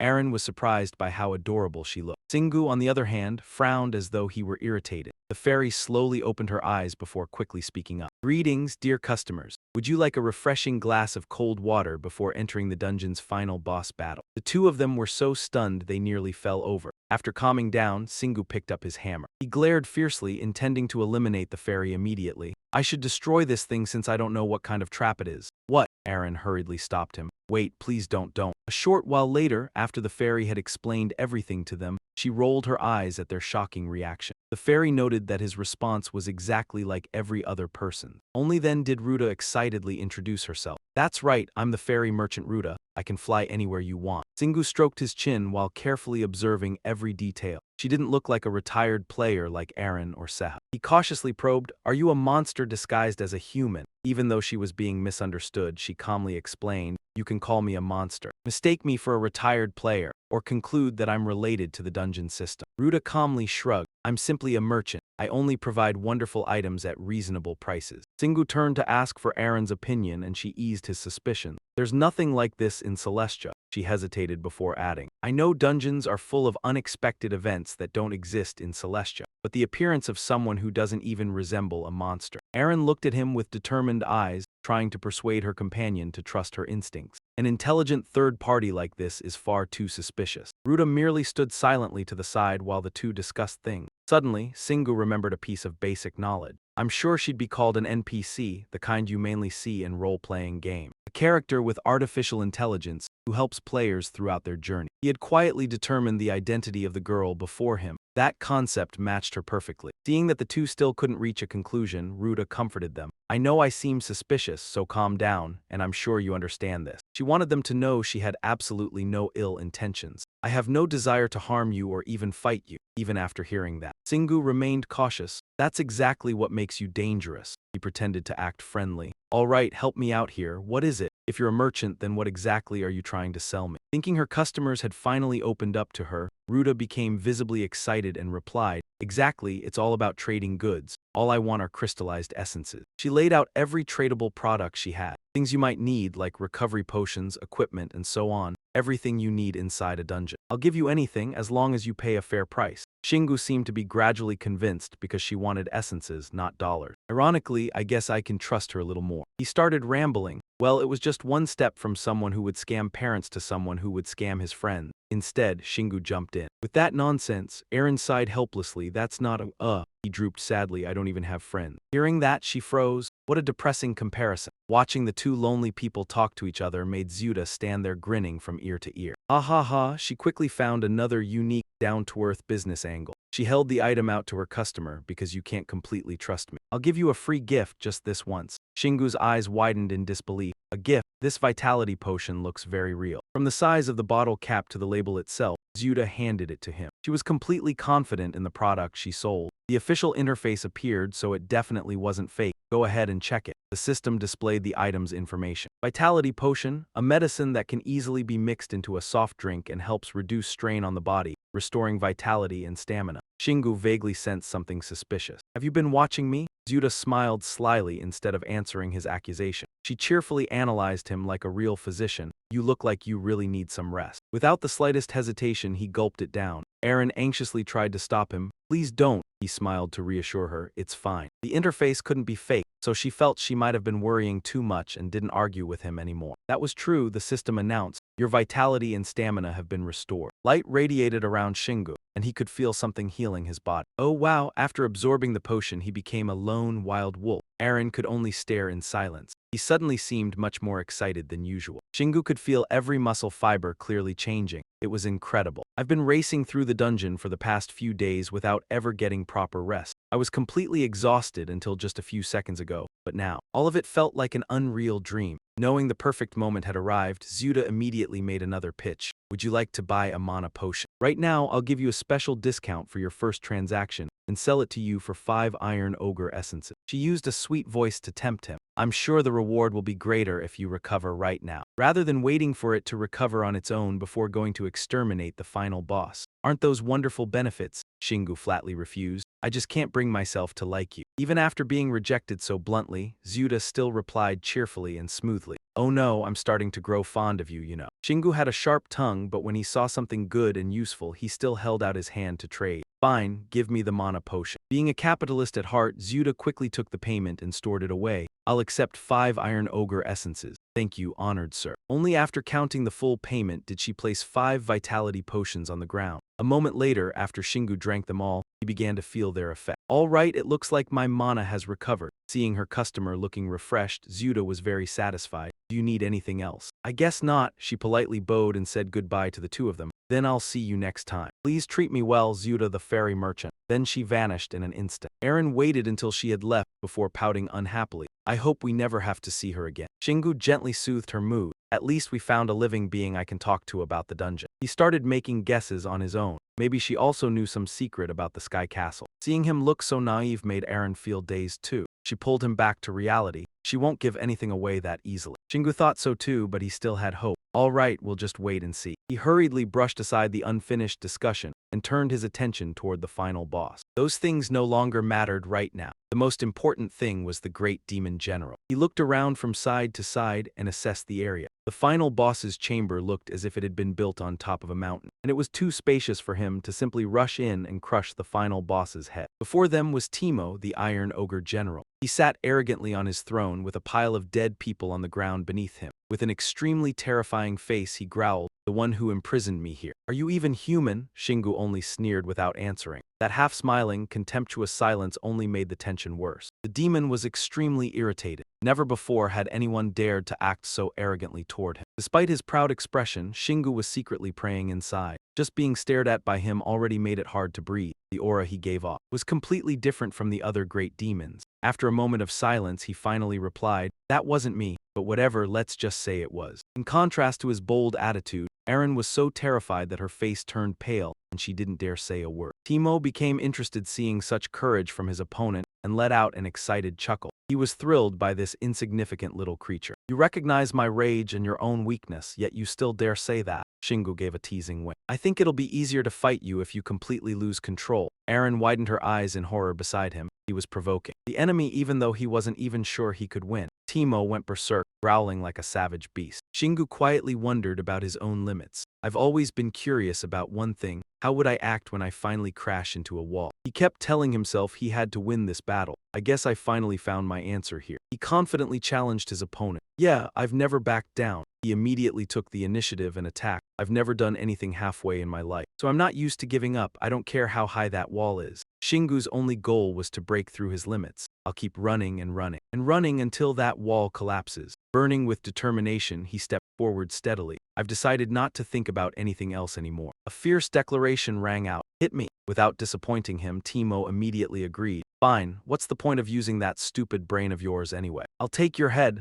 Shingu looked at him expectantly. "Oh, looks like he wants the same thing as me." Aaron anxiously tried to stop him. "Shingu, I don't think that's an opponent whose head you should be trying to take." He arrogantly mocked the demon. "He's not that impressive." He was definitely stronger than the other great demons, but one fact could not be changed. He still relied on machinery. Shingu carefully observed Teemo. There has to be a flaw somewhere. The Iron Great Demons were a race born with defects. I've seen through their weaknesses countless times before. My experience can't be wrong. Shingu analyzed silently. Accepting machinery into your body to become stronger is both bold and foolish. But flesh and machines can never perfectly synchronize. He clenched his jaw, his eyes filled with seriousness and caution. I've seen countless failures inside dungeons before, and there has never been an exception, no matter how special you are. Before the battle began, Timo probed his opponent. Did you kill my comrades? Shingu boasted confidently, I didn't leave a single one alive. Timo glared and charged at him. That's just one more reason to hate you. Fortunately, Shingu quickly ducked and avoided the blow. Missed. Shingu saw an opportunity to attack. An opening. Suddenly, engines on Timo's back activated and let him fly upward. Shingu was startled and couldn't react in time. Timo deliberately slammed into him with tremendous force. Shingu hurriedly retreated to create distance. He intentionally exposed a weakness just to lure me in. That's the exact same strategy I've always used myself. Timo looked at him like he was fighting an idiot and sneered, You'll never defeat me if all you can do is dodge and watch. Shingu immediately fired back. I'm sure you can't keep swinging that weapon forever. Right? Having his weakness exposed only made him more furious. In an instant, he swung his axe in front of Shingu, intending to split him in half. Even so, Shingu remained standing there. I know he won't get tired from swinging that axe for just a few minutes. I also know I'll be the one who tires first. He dodged the strike and prepared to counterattack. To defeat him, I need to find his weakness and hit him hard enough that he can never fight back again. Aaron worried endlessly. Don't push yourself too hard, Shingu. You can always run away. Shingu reassured her, yeah, don't worry so much. He silently waited for the perfect moment to retaliate. I will never back down. I only need to take one more step to create an intrinsic skill. Shingu carefully calculated his plan. I don't need to use any mana at all. My body has already been strengthened and transformed enough by mana. I only need to make use of this evolved power that's become almost unrecognizable. Seeing his opponent's speed begin to slow, his eyes locked onto the gap in the enemy's armor, and he attacked in the most efficient way possible. Seeing him stubbornly standing there, Timo became extremely irritated. Are you going to hide like a coward after provoking me? No matter how loudly the demon screamed insults, Shingu only smiled confidently. Then came a weapon swing that created a blazing streak of light cutting through the air toward its target. When Aaron lost sight of him in the cloud of dust, she panicked and shouted, Shingu. Through the thick smoke, Shingu appeared again, raising his hand in provocation. Show me more, that can't be all you've got. Mo swung his axe and cursed, you sure talk a lot. I'm not like you running away with your tail tucked between your legs. You think that'll buy you more time? In the blink of an eye, Shingu dodged his attack. My armor would shatter from a direct hit if even one strike lands. I'll be critically wounded and die instantly if it hits a vital spot. It wouldn't make much difference even if I were at the same level or higher, but even knowing that, I still can't take my eyes off him. Shingu carefully observed Timo's movements, searching for a new strategy. His movements were completely different from the other great demons. The way he moved was like a living soul. His body and weapon had become one. Shingu examined every one of his skills and movements. A thrill rose within him. It was truly impressive. If possible, I want to fight him 1,000 times, like a disciple training under a master. Shingu continued analyzing his techniques.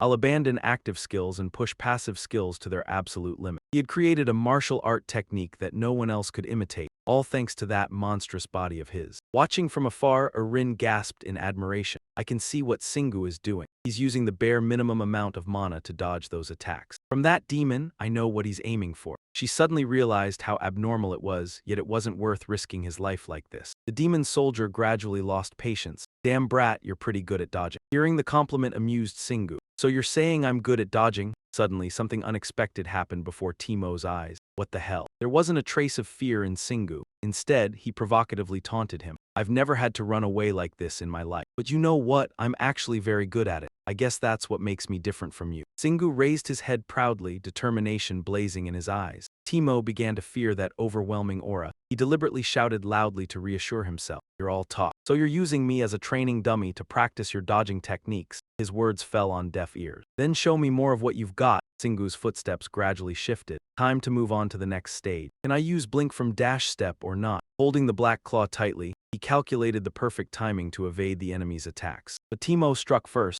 swinging an attack that barely grazed Shingu. Another attack came straight for his head. The technique was so fast that even Shingu couldn't believe it. It was unbelievable. I guess people really can do anything when their life is on the line. Dash step leveled up twice in an instant. Timo noticed Singu's exhaustion. You're almost out of mana, and yet you're wasting it just to run around like a rat. The only response he received was a mocking grin. To Singu, those attacks were starting to feel like flies buzzing past him. I'm finally catching up to his movements. Laugh while you still can. His skill to copy enemy techniques allowed him to quickly discover Timo's blind spots. I already learned how to use force from the Iron Great Demon. But those monsters never knew how to change tactics once armed. A general-ranked demon was completely different. Singu continued analyzing the great general demon soldier's ability. What I need to focus on are his muscle movements when he swings the axe. His breathing when he swings it, every step he takes, the way his eyes search for my position and weaknesses, all of it shapes the trajectory of the axe. At the final moment, Singu honed the ability to see through his opponent's techniques. And at last, the shining stars, the mana crystal, that light radiating from his body merged together with the axe. Thoughts raced endlessly through his mind. Maybe because I'm fighting for my life right now, but I finally understand what a passive skill really is. It was always there, quietly existing without showing itself, silently hiding until the moment it erupts. At the decisive moment, it becomes the perfect harmony between mana and the body. The moment Singu realized everything, a single slash shattered Timo's armor. Timo collapsed in agony, clutching one shoulder. How did you? Singu wasn't surprised by his confusion. You couldn't sense any mana from that attack, could you? Timo burned with rage, feeling utterly mocked. You learned it from me in such a short time. Singu replied with even more sarcasm. I told you already, dodging isn't the only thing I'm good at. The moment he finished speaking, he rushed forward. I'll show you. Timo could do nothing except curse. Damn you! Then Singu sliced straight through him. The instinctive axe swings of a general-ranked demon soldier were now easier to read than ever. He was immensely satisfied with his newfound strength. It was only natural, since he had fully understood Timo's passive skill and created one of his own. He turned toward Timo and mocked him. Sometimes even I surprise myself. The blow to Timo's pride was devastating. It drove him to belittle Singu just to soothe his humiliation. You're awfully full of yourself for a rookie warrior who just started crawling. Singu did not like people who talked too much while fighting either. Are you sure that is everything I have? His strike went straight into the most private place. Then he punched another vital spot. Eren watched it all and marveled at his strength. The essence of an innate skill was drawing the latent energy inside the body outward. That included even the smallest bit of potential. In order to create a passive skill, one needed a deep understanding of a specific action, mastery of it, and harmony between mana and that action. He had superhuman physical strength even before absorbing mana, so after his body changed, he could not use it properly. But through his battle with the Iron Great Demon General, he gained a deeper understanding of his body and his weapons. Timo had now lost an arm and was forced to kneel in submission before Singu's obedient words. The innate skill made the axe and hammer depend on weight. So, do you have anything else to show me? Timo's ancestors carried the burden on their backs to help him survive, but his mouth still loved to fly too far. Do not look down on the experience I have built up over 5 months. Singu had also lost patience. Let us end this if you cannot. He used charge combined with punishment, then drove straight into Timo. A notification appeared. Heavy weapon combat skill, level 1, supports all battles using heavy weapons. Singu and Eren stood before the gate to clear the stage. Although he had been forced to permanently give up 5 mana stat points, the description of this skill was truly simple. Eren agreed with him. Of course, you would need more than a day to explain every aspect of a skill. Singu's expression looked extremely troubled because he did not know what was right. Since this is the first skill I created myself, I do not know whether this is the best I could have done. No, Eren was still amazed by his new power. After all, it supports all battles with heavy weapons. That is strange. It does not just help you swing heavy weapons or increase damage. It supports every battle. Just what kind of skill did you create? You could not have done this without a deep understanding of your body. Weapons in combat. I have never seen a skill with such broad application and such powerful enhancement. Eren's sweet words were only exchanged for one line from Singu. Did I do well? Eren took advantage of the moment. You did better than every player I have ever known. That alone was enough to lift Singu's spirits again. Then that is more than good enough. Now let us wipe out this dungeon. The demon soldier was already foaming at the mouth on the spot, while Eren wondered, why do you not kill the demon general right away? Singu calmly answered her. It is quite simple, because I have perfectly mastered the innate skill. His eyes shone brightly. Killing him now will help level up that skill. He frightened Eren, making her judge that he truly was a demon. Her words seemed to give Singu more strength, making him even more arrogant. Thanks, it has been too long. Timo screamed in agony. After that, Eren prayed for his soul and helped him pass on. The final timer finally stopped. Dungeon cleared. Time used 2 hours 8 minutes 35.36 seconds. Iron Great Demons killed 455. Iron Great Demon Veterans 32. Iron Great Demon General 1 clear rank B bonus reward. Obtained 1 Fire Cannon Summon Scroll. Experience calculation complete. You have gained 15 levels. Eren joyfully looked at the system notification because Singu had challenged himself by conquering a dungeon above his level. Because it was above his own level, this enormous amount of experience belonged entirely to him. And as a result, in her mind, she imagined Singu's entire body filled with innate skill. Singu also understood the enormous difference. He felt a vast amount of mana violently flooding through his body. My body has changed from the inside out. Even though I can clearly sense the inside of my body now, I still cannot get used to this feeling. His body suddenly shone brightly, then he breathed in with relief, as if a burden had been lifted. The system announced the attributes of player Zung Singu, level 50. Innate skills: Chaos Ice Tail level 1, Recklessness is Courage level 2, Poison Resistance level 6. Active skills: Increase level 20, Punishment level 15, Charge level 14. Singu frowned as he sensed his new attributes. His eyes gradually turned dark. He turned to look at Eren. His whole body radiated a strange new power. Heavy weapon combat is already level 2. Even though I only just received it, I knew killing the demon general after getting that skill was the right decision. Singu clenched his hand into a fist. Although losing 5 mana points was pretty bad, in return, he still felt extremely confident. I am sure obtaining an innate skill at this point will help me greatly in the future. Only then did he notice the small girl, Eren.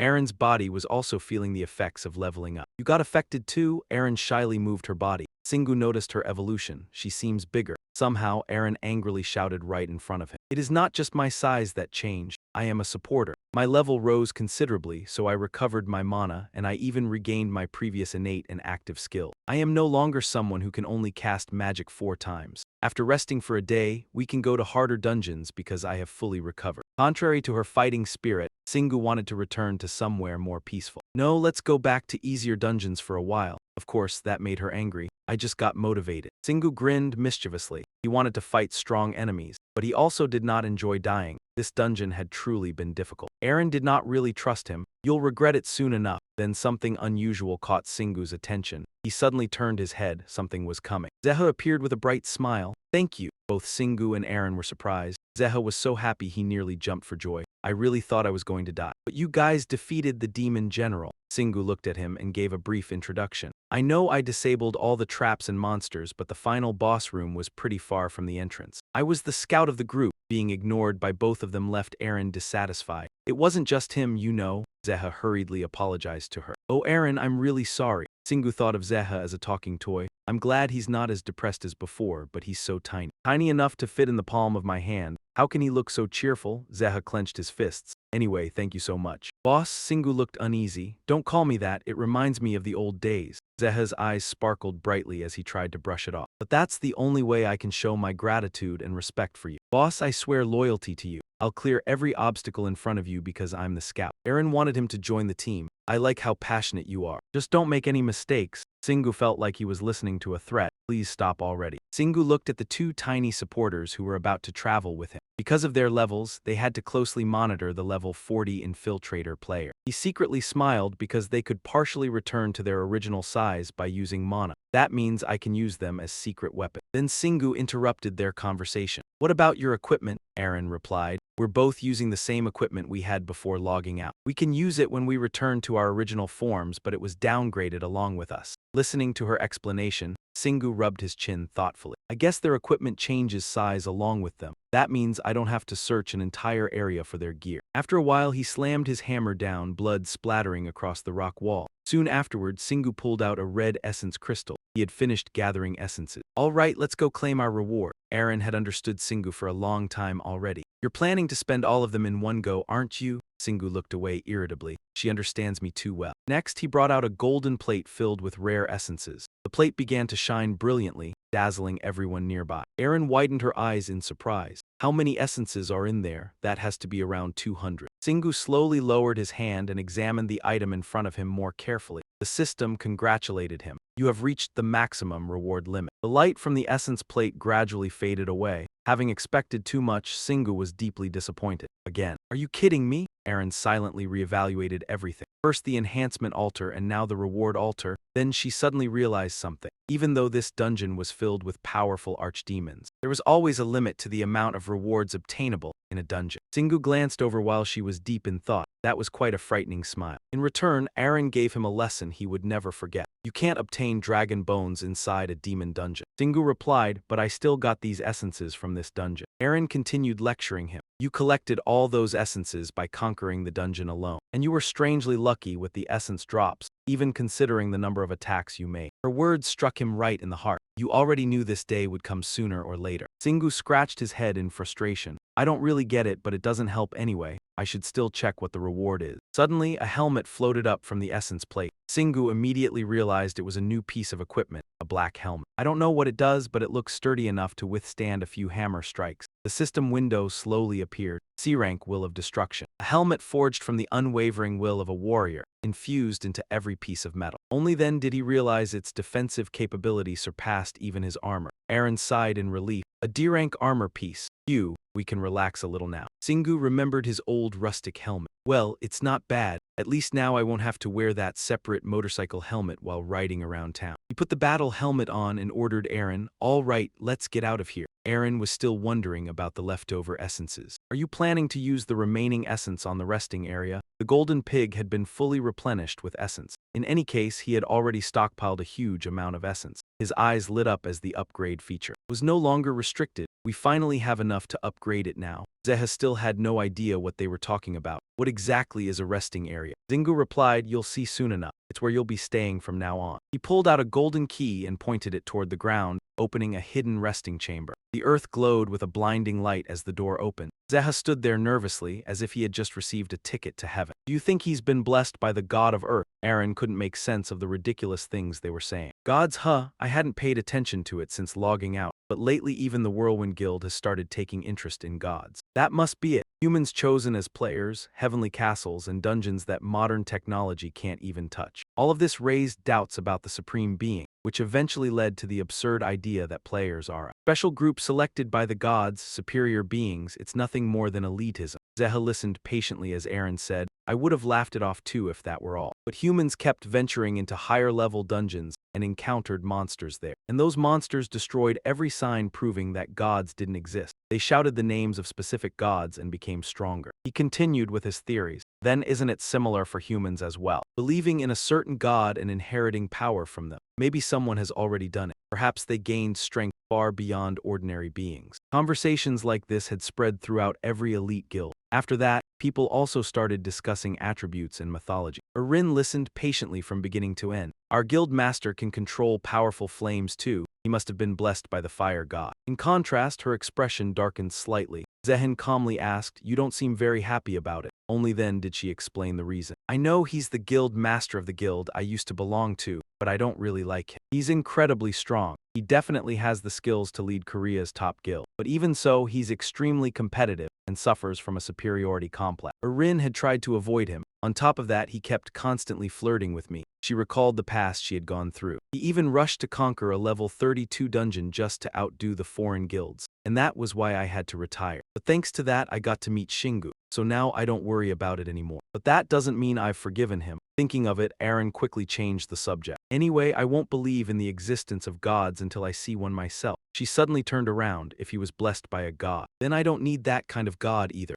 Zeha interrupted her. Oh, that reminds me of the rumor about your engagement with. Without letting him continue, Aaron immediately shouted, nonsense. They're all just rumors, so don't ever bring it up again. Zeha kept smiling the entire time. Only then did he realize Erin's hostility. Oh, all right, he thought to himself. I can feel her fury. Erin was exhausted from her unpleasant past. No one dared approach me because he was way too obvious about it. That hateful face kept appearing in her mind. It's all his fault. I couldn't even hold a man's hand until I retired because of him. Aaron was still furious at the man from her past. I should have at least experienced being led around by someone once, and he especially. Zeha had no idea what she meant. Huh, experience? Aaron grabbed him by the collar and yelled at him. Shut up, yes ma'am. Hearing them raising their voices, Shingu reminded them, are you two dating or something? Stop whispering and come over here. Aaron hurriedly denied it. We're not dating. The secret chamber from the final key had finally been furnished. This was the resting area. Zeha looked around in surprise. It's bigger than I expected. He marveled in front of Shingu. Amazing. This entire massive place is actually an artificial relic. That pleased him greatly. You've got a good eye, rookie, his gaze sharpened. I'm going to upgrade the bed. Shingu's ears turned red under the stares of the two supporters. The system displayed the attributes. You must upgrade the entire resting area before upgrading the bed. You may use 30% of your total essence to upgrade the resting area. Would you like to continue? Shingu was utterly embarrassed. What? Didn't I upgrade the resting area before specifically because of this? He had been trying to look calm and handsome, only for the system to stab him in the back. Shingu fumed endlessly. What the hell is going on here? This has to be a scam. Bring the GM here right now. Aaron also panicked alongside him. Shingu, calm down and think of a solution. Shingu, when you upgraded the resting area last time, did it mention that you needed to raise it to level 2 to upgrade? An awkward silence followed before Shingu finally regained his composure and reconsidered. No, it never mentioned details like that, he thought. I thought I could adjust the furniture level according to the resting area's level. Maybe I got scammed. Aaron explained more carefully. You still might not be able to upgrade the bed even after raising the resting area to level 3. Zeha broke the silence. I guess living independently isn't easy. Hang in there, handsome. He immediately got smacked on the head by Shingu. Upgrade the entire resting area first. The system continued unlocking features. The resting area has been upgraded to level 3. The space will now expand. Level 1 refrigerator has been added. Shingu was startled. A refrigerator? A level 1 refrigerator can preserve food. A random potion will be generated after a fixed amount of time. He was satisfied with the new item added to the resting area. They always try to comfort me by offering alternatives. Shingu looked around inside as more strange yet realistic furniture kept appearing, and their functions were exactly what I needed. I can't help suspecting that someone's messing with me. One day I'm definitely going to punch that bastard. Shingu successfully embarrassed himself again, screaming furiously in front of the two supporters. You're trying to distract me from the bed by giving me something else instead, aren't you? I know all about it. Aaron sighed in frustration. Shingu, calm down. The system message appeared again. You may upgrade furniture. Upgrade bed, consume 20%. Upgrade door, consume 50% of your current essence. Shingu completely froze. What? He looked toward the resting area's door. I like how it specifically tells me which furniture I can upgrade. So I can upgrade the bed, but where the hell did this door come from? The room gradually became more fully furnished. Level 3 resting area. Level 1 bed can restore stamina and mana while sleeping. The effect has increased by 10%. The storage drawer has also been upgraded. Level 1 drawer can store items. Level 1 bathroom. The player may bathe and cleanse all toxins, curses, and various negative effects remaining on the body. Level 1 door, a door leading outside. Shingu reflected on the past. I remember now. Even though I was secretly playing the game, I could still return to the surface if I used that door. That means this isn't an ordinary door. He agonized over how much essence he had already wasted. But why did it consume even more essence than upgrading the forest? Aaron stood beside him and scolded him, saying he was going to upgrade it eventually anyway. So stop whining and accept reality, Shingu. Having cold water thrown on him left Shingu depressed. Your heart is becoming harder and harder, you know that? Aaron completely ignored him. She even said during one lesson that the passive skill reckless courage was a deadly low-grade trait. He would do whatever he wanted, touch everything he saw. He would open every door he encountered and defeat every monster he came across. Right, every word she said pierced straight into Shingu's guilty conscience. Zeho exclaimed in admiration, so cool, boss. The bed in the resting area had finally been upgraded, and it had become much larger. They noticed it too. It had turned into a king-sized bed. Even the pillows and blankets looked much better. Shingu slumped gloomily onto the bed. Little by little, they felt how much more comfortable it had become after the upgrade. It was incredibly soft and comfortable, though only Zeha got chased away. Get out of there, you two. The system gave another notification. Level 2 bed, you may sleep on it. Recovery of stamina and mana increases by 20%. Skill proficiency increases very slowly over time. Shingu was surprised that the upgraded bed had such a special effect. Ignoring the recovery boost, even Aaron was impressed. You can improve your skills just by sleeping on it.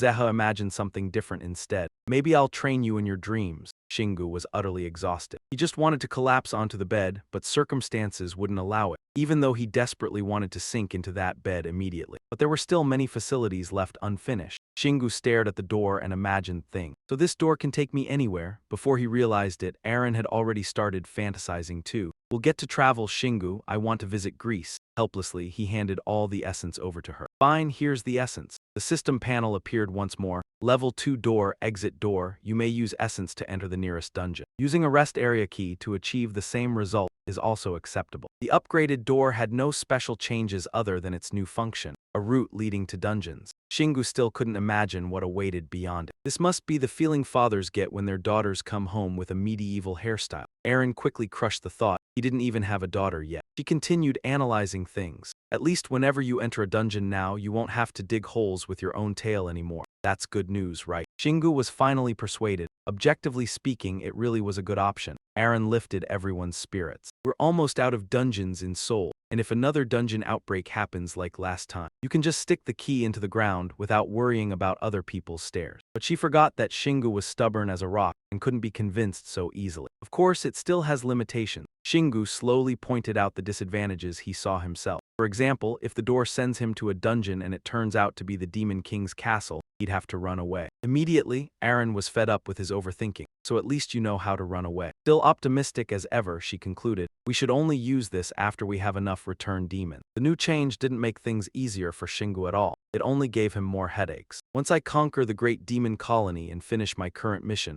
I honestly have no idea what to do next. Frustrated, he brushed it off. Whatever, let's wash up and go to sleep. Aaron volunteered next. I'm second. Zeha timidly asked something. So what am I supposed to do now? Shingu's face darkened when Aaron accepted him. Together, they went to a convenience store and bought a toy house. The clerk cheerfully remarked, your niece is definitely going to love this. After that, day gradually gave way to night. Shingu and Aaron woke up ready to move. Now then, let's go find a new dungeon. She immediately teased him. No, you need more rest. He looked confused, but I just rested. Aaron snapped irritably like a little wife. I wouldn't bother you if all you needed was a good night's sleep, but level sickness is a different matter. Shingu paled and repeated, level sickness. At some point, Zeha had overheard their entire conversation. That's right, it's real. It never happens to ordinary talents like me. But Aaron came from a high-ranking background back when she was still a player, so she may have experienced it before. Aaron continued explaining things to the rock-headed Shingu. You've definitely been overworking yourself. You've been clearing dungeons non-stop like a madman. You even tried learning passive skills inside a dungeon above your own level. But the biggest issue is that you've been leveling up way too fast. She nearly chewed him out again before forcing herself to calm down. So that's why this happened to me, Aaron continued sulking. When you level up abruptly, your mind cannot synchronize with your body in time, and you become more prone to illness. If you keep fighting in this condition, you may run into even more serious problems. That is why you need to take time to adjust your body. She ended with one final point, focusing on balance and professionalism. Only then did Singwoo pay attention to her explanation. She has a point. I always prioritize understanding my body before activating a skill, but my body has jumped ahead by 15 levels. If I use a skill now, something will definitely go wrong. Aaron still refused to back down. Sometimes you need to rest in order to grow. Singwoo could not win an argument against Aaron, so he gave in helplessly. Fine, I will rest now. He looked down at his current body. But it would be a huge waste of time to just lie there and stare at the ceiling. I should train my body a little and sharpen my senses. Aaron saw right through him, making Singwoo feel a slight chill. Why are you looking at me like that? She teased him mercilessly. I was thinking about how your life will end with you dying alone. Singwoo jolted in shock. What did you just say? Chaotic noises from all three echoed through the room. We should go shopping together.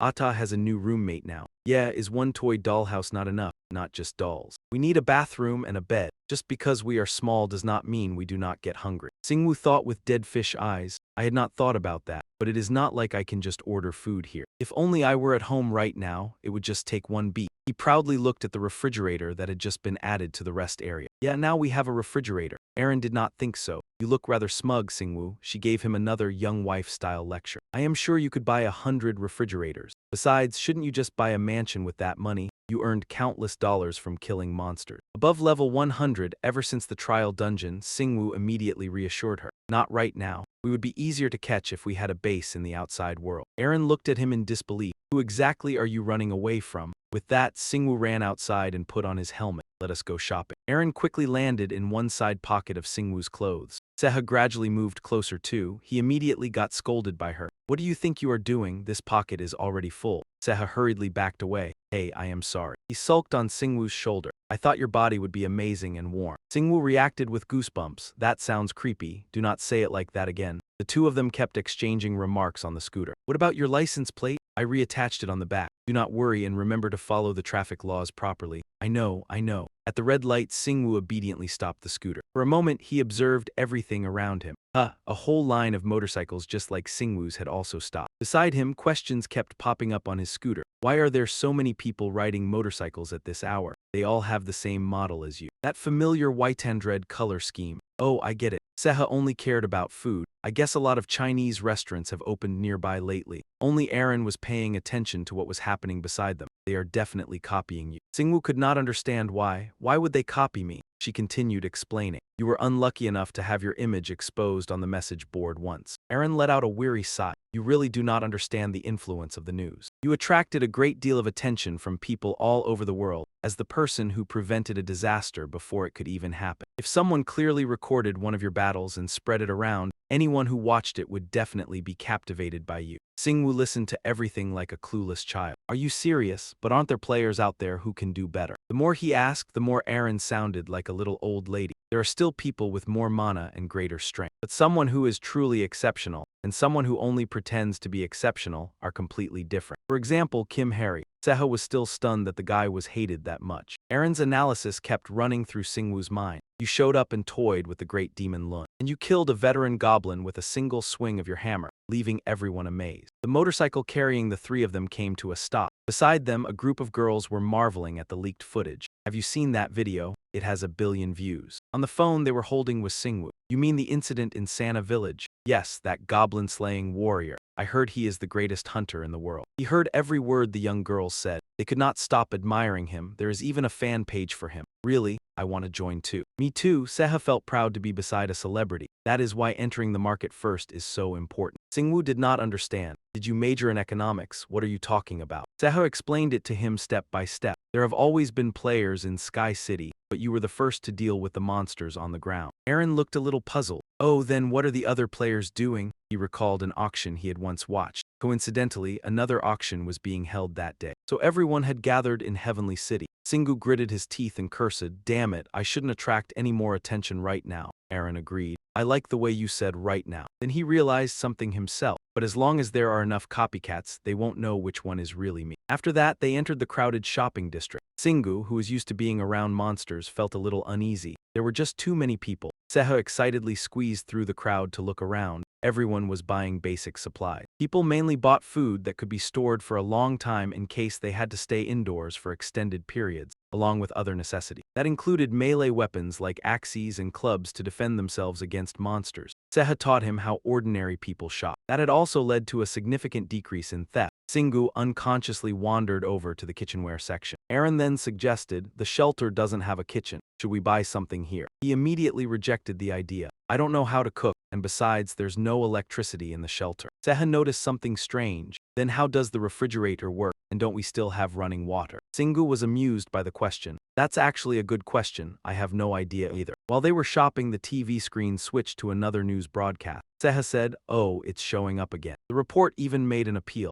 If anyone has any information about this player, please contact us immediately. He wished he had never looked at the TV because his expression darkened instantly afterward. They were treating him like a wanted criminal and asking everyone to report him. Singwoo stared at the screen intently. But what was I trying to do again? A mountain appeared on the TV screen. Curious eyes watched as a rough-looking goblin came into view. Another scene showed a giant cricket searching for food. Singwoo looked confused. Isn't that a dungeon? The TV replayed footage of dungeon monsters one after another. Even Aaron hadn't expected this. It's too large to even be considered a dungeon, and they're filming it. Before she could finish speaking, Seha interrupted. Isn't that Seoraksan Mountain in Soksha? When I was little, my parents took me to visit all the famous places there. The TV announcement continued. The monsters appearing near Biryong Falls on Seoraksan Mountain were initially dealt with by summoned players. The female reporter bravely continued her report. However, many more monsters appeared in a short period of time. They spread so quickly that we can no longer determine how many monsters are still out there. Because many civilians are still trapped on the mountain, the government cannot act recklessly. This was only a small reflection of the monster outbreaks happening across the world. In Korea, the first hunters managed to contain the situation and destroy the dungeon early. But in other countries, they couldn't even destroy the dungeon. Failing to defeat the final boss led to dungeon outbreaks around the world. If this continued, monsters would settle on Earth and expand their population. Were humans really just going to stand by and watch themselves get driven out of their own territory? The The broadcast ended by searching for Singu. If you have any information regarding the player who may be able to resolve this crisis, please report his location to us immediately, please. The people around them erupted into chatter after hearing the news. Isn't he the guy they're talking about? But there are too many imitators now. Is he really even a player? He doesn't even have wings, a thought flashed through Singu's mind.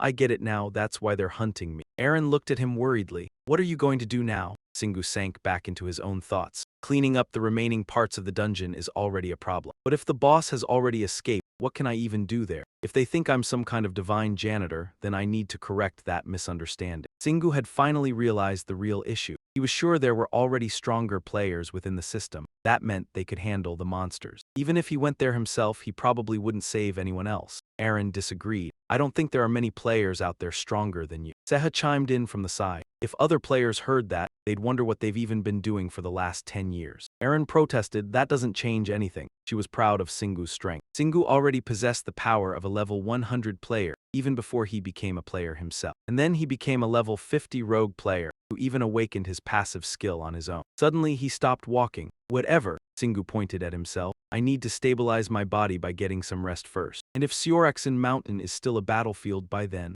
Seha and Aaron listened carefully. Then I'll head over there and take a look. Shingu's gaze gradually grew serious. There might be another way to handle the situation even after the dungeon had broken out. But in his mind, he pictured the essence stones that would appear after the monster outbreak. Even if there are none, I'm still more interested in mana crystals from higher-level monsters than essence stones in the real world. Then he and the support agent jumped onto the motorcycle. Let's head back. After that, the group returned to the rest area. Shingu entered a meditative state. He began to sense starlight. It glittered brightly from deep within his body. It was not like Shingu could see. Something rushing toward him through the flow of his emotions. I can only sense its abstract existence, but I'm sure it is there. The nature of the starlight, the way it connected to Shingu's body, and its abilities, each star was shining in its own way and proving its presence. There were 5 points of starlight in total, which meant 2 fewer than the total number of passive skills he had. The smallest point of starlight was where 2 other stars intersected, poison resistance and fire resistance. The 2 stars shone the strongest when fire and poison tried to invade Shingu's body. It was the smallest and simplest power, but if Shingu trained hard, he could overcome his own weaknesses. He shut his eyes tightly to sense more. I wish I could gain other types of immunity. These 2 only work when I'm attacked, so I don't gain much from them. The next point of starlight was the passive combat skill Shingu had just created, heavy weapon combat. He had not thought it only applied to hammers. Axes, swords, or any kind of heavy weapon were all affected by this skill. Shingu thought it would be useful in battles that made use of a weapon's weight. He pictured the battles ahead. I will analyze and use the exact weight of each weapon properly. That will help me move quickly and efficiently while dealing heavy damage to my opponent. That is the main purpose of this skill. Shingu slowly came to understand his passive. He smirked proudly. If any monster comes near me, I will smash it with my hammer, and I will crush them to pieces in the very next second. This skill was the result Shingu achieved by trying to increase the speed of his body and eliminate delays while attacking, though to him, the delay was still considerable. As the star also fluctuated, Shingu gripped the black wolf claw in his hand. Since I am the one who created it, it reacts most strongly to me. And its harmony with my body, as well as its usefulness in battle, is the best. He looked toward the slowly disappearing sunlight. It also grows in proportion to the number of times I use the hammer in battle. It is truly an advantage that it depends on both my body and my weapon.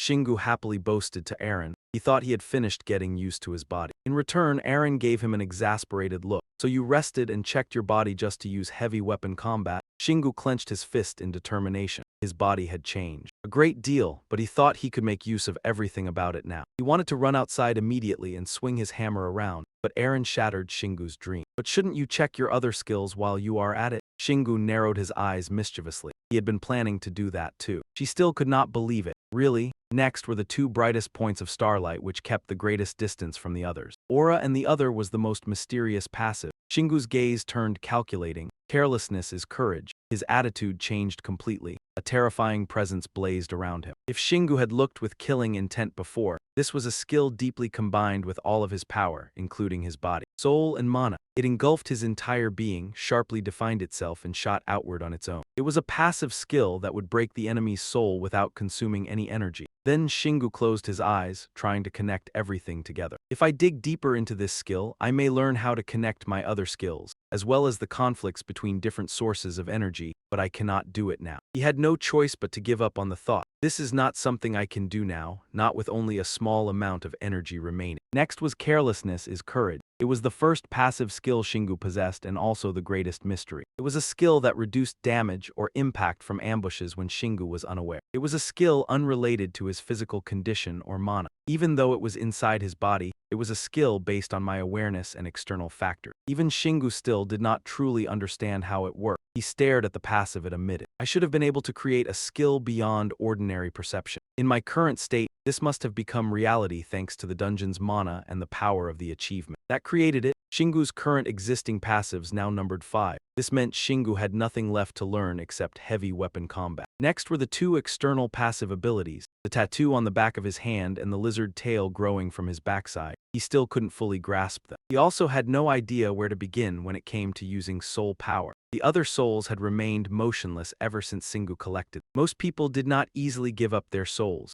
Shingu recalled the souls he had encountered before. I haven't seen a ghost in a while. I have a bad feeling I'll run into one soon. He continued comparing his own techniques, skills, and passive abilities. The Chaos Tail had barely shown any progress lately. I ignored it because I thought it was only a key to open dungeons. But ever since Shingu upgraded the resting area and found other ways to enter this place, Shingu gradually lost his reason for using it. He stared at his swaying tail. I wonder if there's another way to use this tail. Suddenly, Shingu clenched his fist and made a firm decision. No way. There isn't a single useless part on my body. I just need to train it properly. Shingu's chaos tail swayed through the air. It wrapped around a cup and Shingu grinned with delight. Perfect, he repeatedly trained the tail to grip the cup tightly. I can move it freely now. It's not just for digging holes anymore. Compared to when I first started training, all the clumsiness is gone. He clenched his fist with determination. My goal is to use this tail freely, especially when both my hands are occupied. Zeha noticed the chaos tail and flew over to him. I'm honestly jealous that you have an extra arm. Shingu calmly suggested, want to trade it for your wings?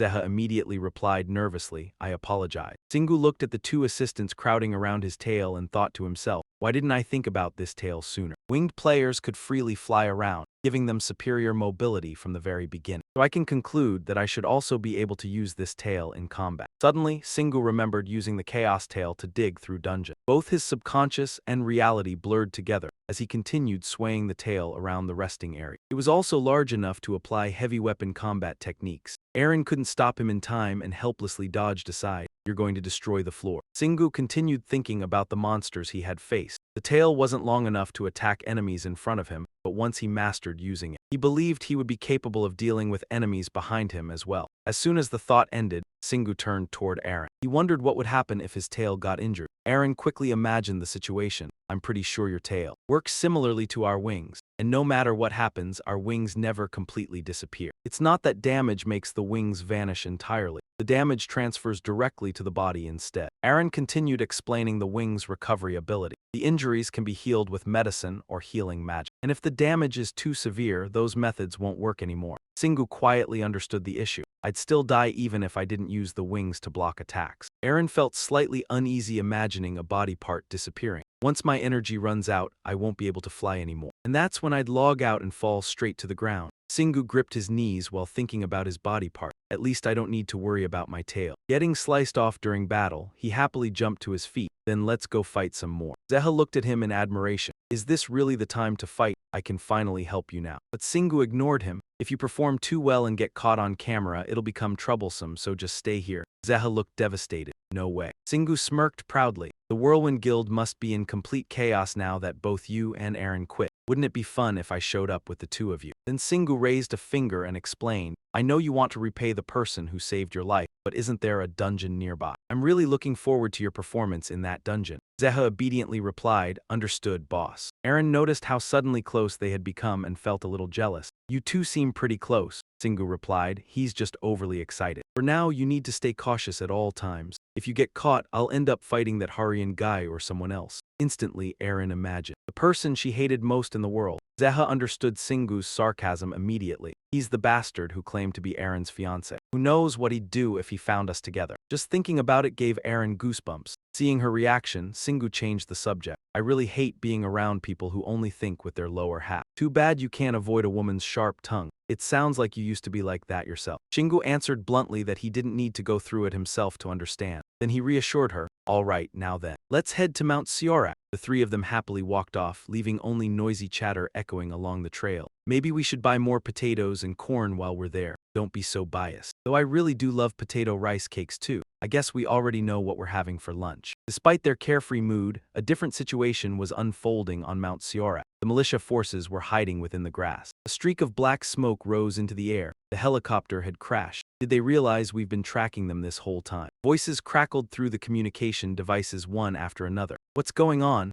Up until yesterday, they didn't show any organized movement at all. Could this have something to do with that beam of light? One member of the squad stayed highly alert. The enemy might launch a surprise ambush at any moment. Their elite forces were still spread out in formation. Even if we can kill small monsters like goblins and slimes with guns, that doesn't mean we're completely safe. The helicopter footage also captured stronger monsters. Being cornered pushed them to the breaking point. Damn it, I just got back from vacation last week. Even in this life or death moment, the two soldiers still kept chatting. That's exactly why it's better this way. If you'd just gone out and this happened, they'd call you back immediately. I didn't think that far ahead. What are the players like? Not great. I heard there are countless numbers of them. The two men pointed their rifles toward the sky. Hey, aim properly. Shoot anything shorter than a human. I didn't think they could spread this far. If all the players die, we'll be next. Stay alert, Shingu's voice suddenly appeared. Oh, Min couldn't use his motorcycle here. The two soldiers fearfully aimed their guns at him. Who's there? Hey, idiot, don't point your gun around like that. The two men restrained Shingu and opened his foam bag. Inside were only a few stones rolling around. Shingu immediately ran off at full speed. Our enemies are monsters. How could you point your guns the moment you heard a human voice? Eren suddenly grew shy. This was one of my mother's favorite foods before she passed away. Seeing Eren's utterly silly attitude, Shingu couldn't help scolding her. Can't you be a little more serious when talking about painful memories like that? Meanwhile, Seha kept provoking them. We should have sneaked in there from the start. Shingu ignored him and said, that's the price they pay to stay alive. I'm going to save them anyway, so I've got the right to mess with them. Every Korean guy likes teasing new recruits during military service.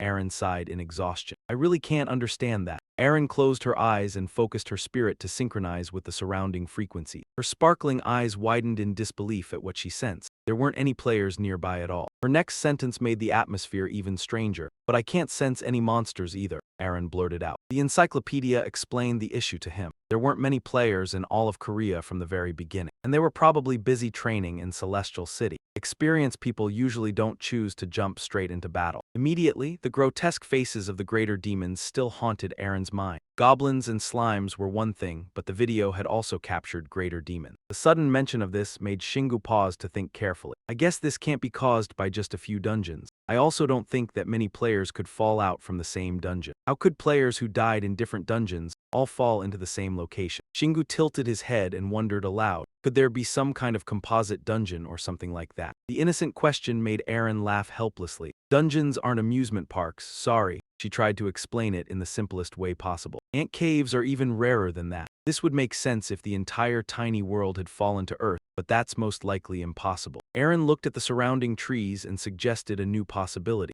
Something probably happened when the dungeon collapsed and the last insect escaped outside. We'll find answers if we question the monsters. Shingu agreed with her idea and turned to point in another direction. This way. I think they escaped after we moved farther away. Even now, Seha was still amazed by Shingu's sharp senses. It's incredible that you can detect them from such a distance. Seha's flattering voice echoed beside his ears. This really is the boss I follow. Shingu stayed silent, not daring to reveal the truth. I'm sure he'd get angry if I told him it was only based on intuition. Suddenly, he sprinted deeper into the forest. I think if I just keep running in one direction long enough. The wind brushed past his head as though fueling the invisible faith within him. I'll eventually run into some kind of monster. Suddenly, desperate screams rushed toward Shingu, making him stumble back half a step. His face turned pale as a system error screamed. Ah, save me! The heavy atmosphere pressed down on his chest. Eren, there really is a monster here. You can hear someone. After confirming it was real, he couldn't help feeling worried and uneasy. They survived while trapped on a mountain. What? He changed direction and sprinted toward the source of the sound. The tall grass slowed him down, forcing Singu to reduce his pace. Only then did he finally witness the cause of that horrifying symphony with his own eyes. An uneven battle between players and goblins raged beneath the cliff. The bloodthirsty goblins had begun cornering the last remaining victims. They kept shrieking angrily. The bodies of 3 fallen players had been tossed aside and abandoned. Nari used a cloth to stop Dugun's bleeding while he leaned against a tree. The strongest among them trembled as he stood between the 2 sides of the battlefield, Biko. Even so, his sense of loyalty drove him to raise his sword and protect his comrade. From above, Singu could see the entire battlefield clearly. There were hundreds of armed goblins here. Not only that, they even had reinforcements with them, dozens of heavily armored ogres. As a support specialist and strategist, Aaron analyzed the situation in an attempt to hold him back. I'm sure this number alone could fill a medium-sized dungeon, but there's one especially strange thing here. Even a veteran player like her had never encountered such a bizarre mixed army before. Monsters from different races were acting as though they all belonged to the same faction. Compared to his teammates' seriousness, Singu sounded remarkably calm. Well, stuff like this is pretty normal in fantasy story. Maybe some demon king or one of his descendants showed up and started ruling them. That attitude made Aaron realize more about his personality. You really do accept these things easily. Suddenly realizing she had been distracted by his nonsense, she snapped in anger and shouted, "No, that's not what's important right now. We have to save them." Singu broke out in a cold sweat from fear. Yeah, I know, he launched himself off the cliff. Immortal will was summoned from the sky as he landed on the ground. He was fully equipped with armor and weapons, gripping the black wolf weapon tightly in his hand. The nearby goblins noticed the unfamiliar presence and cried out in shock. A new sacrifice, a sacred offering. They used homemade guns to attack him over and over, trying to kill him. Shingu, lost in his own illusion, simply endured those weak attacks. They screamed in terror and scattered backward. He was no ordinary person. He braced himself, ready to strike back at the demons swarming around him. Using the black wolf whip to free himself, Shingu quietly activated the shock formation skill. A loud explosion from behind drew the demons' attention, even those standing at the very front. Little did they know that, in the blink of an eye, they themselves would fly high into the sky without needing wings. Shingu charged in alone, sending anyone who blocked his path flying elsewhere. Before reaching the short demon leader, he flipped away and dodged it with such flair that its heart nearly jumped out of its chest. What? He landed in front of the players in the perfect pose of a hero from a movie. Shingu ordered White Tiger, protect your friend. His harsh tone made him shrink back and stammer, I understand. While he was catching his breath, the goblins spat darts at him. His beautiful outfit was now full of holes, forcing Shingu to pull them out in agony. Rage surged through his head, his murderous eyes locked onto them. His large hand threw the darts back, returning their polite gesture in kind. The tiny darts flew through the air at tremendous speed, quickly sending several goblins off to meet their ancestor. One goblin saw this and immediately wanted to slip away. He is too strong, but his comrades rejected that at once. We will kill him as a sacrifice. Sacrifice. Shingu raised the black wolf whip, murderous intent spreading everywhere. Sacrifice this then. His swing slammed straight into the ground, creating a massive shockwave. The ground shattered and flew into the air. His handsome face released terrifying words like the god of death. The goblins froze stiff, not even daring to breathe. The disease froze stiff, not even daring to breathe. Seeing the group stop moving, Shingu was delighted as if he had struck gold. Good, stay right there. The black wolf whip was swung. The massacre officially began. With an artistic hammer dance, Shingu swept the demons away like falling autumn leaves. White Tiger was stunned by the wild power of the mysterious hero. Why is he so strong? Nari watched the battle. Her eyes sparkled while her mouth poured out praise nonstop. He must be a high-level player, I am certain of it. Looking at the unbelievably cool weapon in his hand, White Tiger was doubtful. But is there anyone in Korea who uses a hammer like that? She searched through her memory to prove her own words. I think it is him. His figure is exactly the same.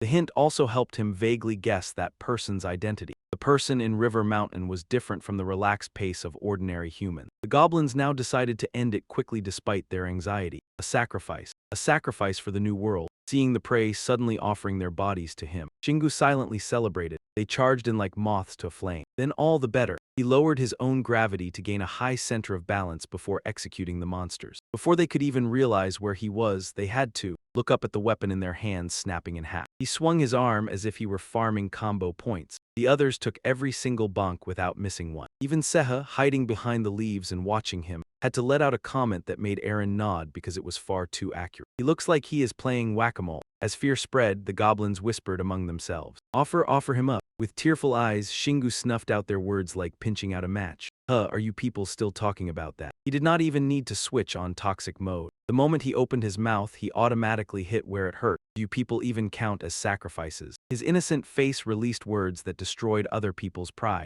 If I kill all of them, will some new monster appear? A demon, for example? Aaron understood all too well where that way of speaking would lead, so she no longer tried to stop him. If you sense danger, run right away. Shingu gripped the black wolf whip tightly before the demons like an omen of the god of death approaching. From now on, he would be more careful to avoid death. The closest goblins suddenly felt chills down their spines, as if something strange had appeared in the middle of the day. The bearded one trembled and shouted in absolute terror. It really is. Before the question could fully leave his mouth, the demon nearly fainted in fear as his friend's head exploded right before his eyes. The historic bonk hit the group of demons like an audio bomb. They screamed in chaos like a live stream losing signal. There is no chance. The mana is no longer spreading. The ritual has stopped. Amid the noisy crowd, one braver spirit dared to point at Shingu. That bastard is a strange human. Aaron suddenly voiced her deduction after observing long enough. I do not know what is going on, but it is clear that I am interfering with them. It could be related to Shingu being a hidden player. He listened carefully, his eyes gradually lighting up with a strange gleam.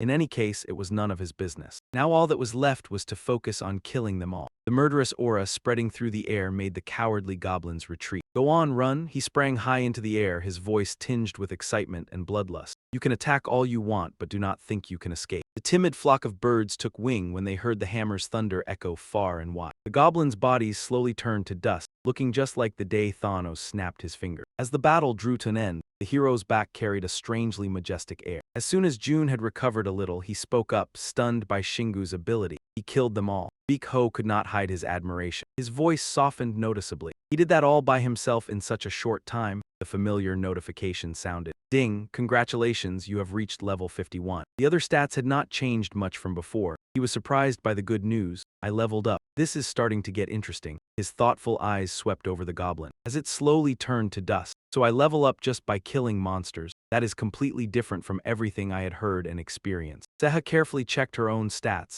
Even we leveled up despite only being support. This new knowledge left Aaron deeply confused. So you can level up in the real world if you defeat monsters from dungeon outbreaks. Do you think everyone will be the same? Shingu also had many questions about this new concept. Did this apply to all players, or was he the only one affected because he was an underground player? Aaron spoke decisively, stating her opinion. I think it is the latter. The young woman began a temporary analysis. This place looks more like an ant nest than a heavenly city. Memories of the monsters from earlier flashed through her mind like a black-and white film. Maybe that was also related to why the monsters had panicked so badly. She had only just said it, yet she had immediately stirred Shingu's enthusiasm. Let us verify that before taking the next step. He turned to the three players and asked tentatively, did you level up after killing these monsters? Since the question was aimed directly at them, Beak Ho answered on their behalf. No way. He did not forget to share what he knew about ordinary leveling. We have killed countless monsters too, but we never leveled up at all. You only level up after clearing a dungeon in the heavenly city. With his earlier assumption confirmed, Shingu answered in a much more contemplative tone. I see. He then took the chance to ask about the injured player he had seen. Is the person who was hurt earlier all right now? June replied shyly to their benefactor. We are all right now.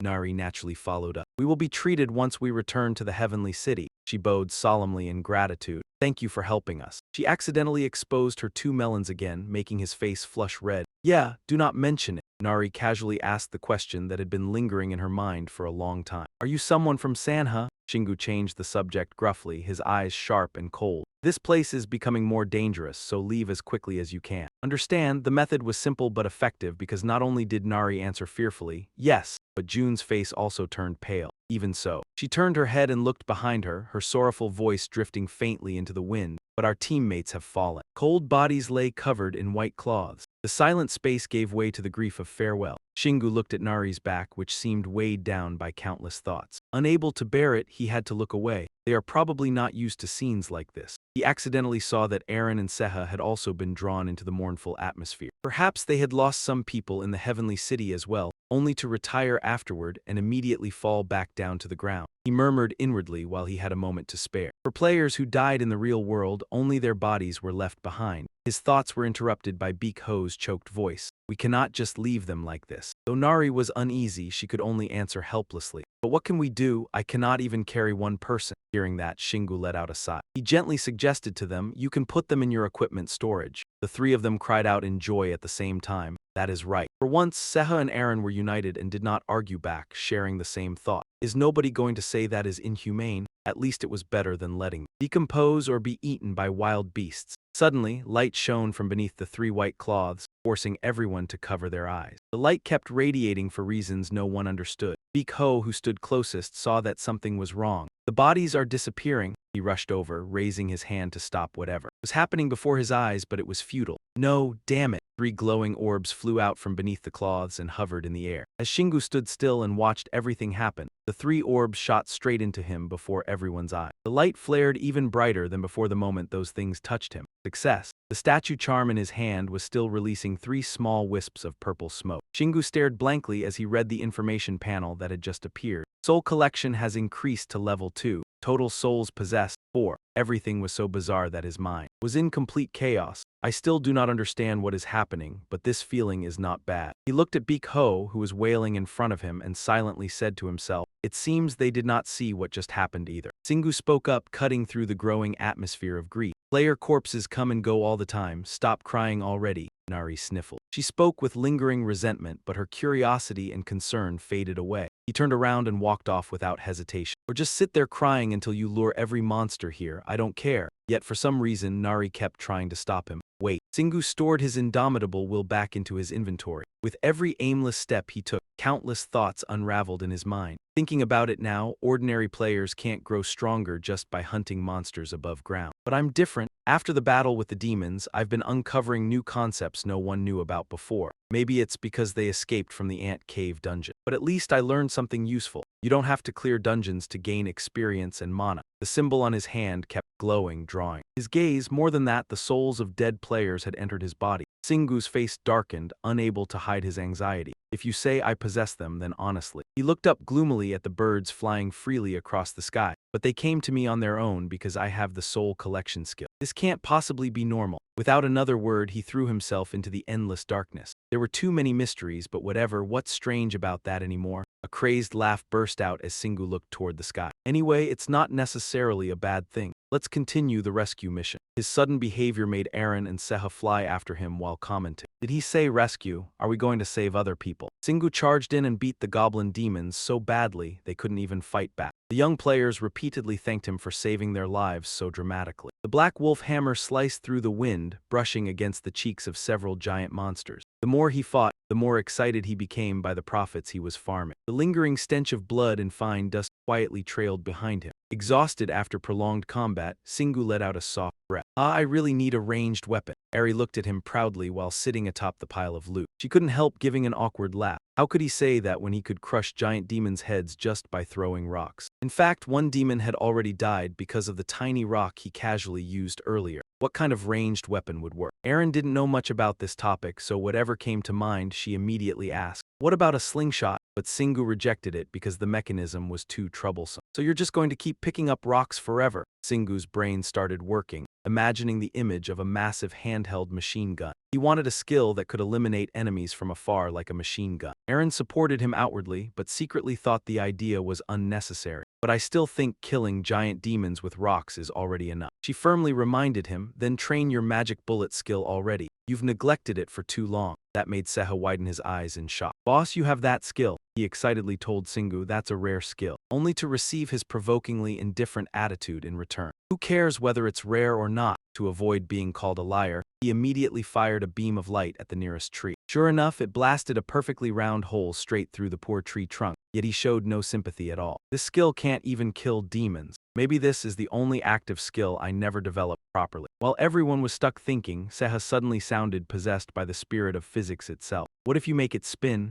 In comics, skills always get stronger if they spin. Aaron listened to the idea and started imagining the mystical scene herself. The image of gravity surrounding a perfectly spinning bullet as it fired actually made Shingu seriously consider it. A spinning bullet would stabilize its center of gravity, reducing directional force loss while significantly increasing damage. He raised his head toward the sky, recalling the time he had spent training before. The problem is I've tried many times already, but I always fail. I gave up because it was harder than creating a new passive skill. Suddenly, an incredibly sharp idea flashed through his mind. But what if I combine it with another skill? Singu switched into mad scientist mode with Aaron. The bullet itself is an application of the punishment skill. So what if I combine it with shockwave? Like when I created frenzied shockwave, that made her look utterly hopeless about humanity itself. How are you even planning to do that? Aaron searched for the right words to explain how the skill mechanics work. Shockwave transfers destructive energy and speed into mana while stabilizing it. Her heavily academic explanation made him sink deep into thought. It looked simple on the surface, but it was actually a highly complex skill because it involved changing mana properties. Singu's blood surged with excitement after piecing together every part of the problem. He had realized this characteristic long ago and trained extensively, so now he could control shockwave mana with great precision. Closing your eyes while saying it sounded cool, but anyone listening carefully would want to flip a table. That's how he managed to create frenzied shockwave. So maybe this method would actually be easier. Temporarily transforming into a professor, Singu started lecturing about how to use his bizarre skill combination. To use frenzied shockwave, you first need to fill your body with shockwave mana, then detonate it using the principles of punishment. Then use mana in different directions at the same time to activate the combined effect. Ziha scratched his face awkwardly in embarrassment. Just hearing about it made his head feel like it would explode. How did you even come up with a skill like that? Aaron let out a pitiful sigh. I told you already. She happily promoted him like a famous celebrity. Singu might have little mana, but he can use it better than anyone else. Singu looked at the carefree pair, praising him back and forth, and quietly thought to himself, why are you more proud of that than I am, taking advantage of the downtime? He tried practicing again. The important thing was channeling all the mana into the tip of his finger. With a bit of battle surge, Singu took a deep breath and carefully considered the worst-case scenario. If I keep this up too long, my finger's going to break. The stream of power surrounding his body gathered into his fingertip. So the moment the mana forms, I have to fire it immediately. He fired the mana bullet forward with the magic bullet skill. The projectile flew so fast it created a gust of wind that left the two supporters stunned. The bullet struck a nearby boulder in an instant. The collision caused a thunderous explosion, and nothing could be seen. Pebbles clattered down around his feet after the massive blast. As the dust cleared, a deep trench stretching hundreds of meters across the ground was revealed. Faced with that horrifying sight, Singu stood frozen in shock at what he had done. Aaron looked like her brain had completely shut down before she could recover. Ziha's soul practically left his body from the overwhelming shock. Singu snapped back to reality and awkwardly tried to smooth things over with a random comment. Wait, why has nobody ever tried such a simple trick before? Aaron was so annoyed she immediately corrected him. That isn't simple at all. Combining skills isn't as easy as you think. She had barely recovered before having to lecture that reckless idiot again. I told you already. Battle Surge isn't a skill that's easy to use when you're just starting out. Ziha grew curious about Singu's hidden potential. Can you fire it continuously, only to receive a firm answer from him? Actually, that's even easier. Singu scratched his head awkwardly while looking at the mess he had caused. But I won't do it now. I still need to pay attention to the surrounding. Ziha praised him without the slightest embarrassment. That's a very wise decision. Yet Singu was already sinking into another spiral of thoughts to study this new possibility. Using Magic Bullet together with Battle Surge consumed far more mana than using Magic Bullet alone.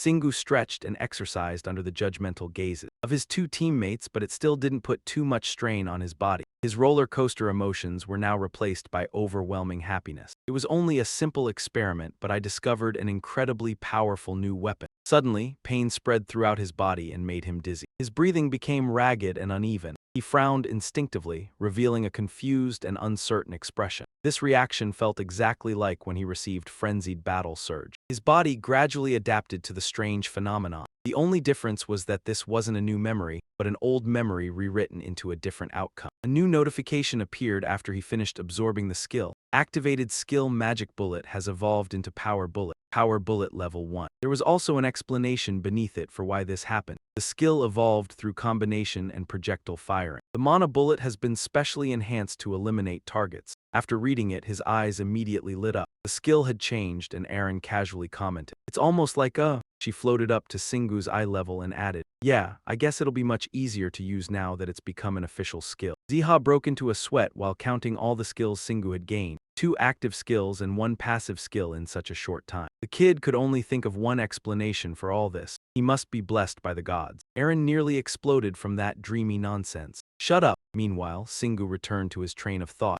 Maybe searching for artifacts for Magic Bullet wouldn't be such a bad idea. His mind produced vivid images of slaughtering demons to help him imagine it better. Power Bullet would be strong enough to kill demons, even archdemons. Meanwhile, Eren silently worried to herself. Singu was already strong enough, and now he even had a ranged skill. Looking at his proud expression, she shook her head helplessly. Who could possibly stop him now? Somewhere along the mountain path, Eren tiredly asked Ziha, "So how long has it been?" His answer came out as fast as the wind. 3 hours. The reason for Eren's exhausted tone was because Singu had been non-stop monster hunting the entire time. Level 53 had been reached. He gazed into the distance across the other mountain ridges. This mountain is seriously enormous. Even while following monster tracks, I've been walking this long. Eren stood off to the side and muttered quietly to herself, I can't even imagine how many dungeons have been destroyed. Her heavy thoughts drifted by as she noticed several places that looked like they used to be dungeons. Looking at the monsters sprawled across the ground made her head spin. There was a faint sense of unease, but there were also countless monsters around. Yet there wasn't a single boss monster anywhere. While catching his breath, Singu suddenly asked about the situation outside. Anything online?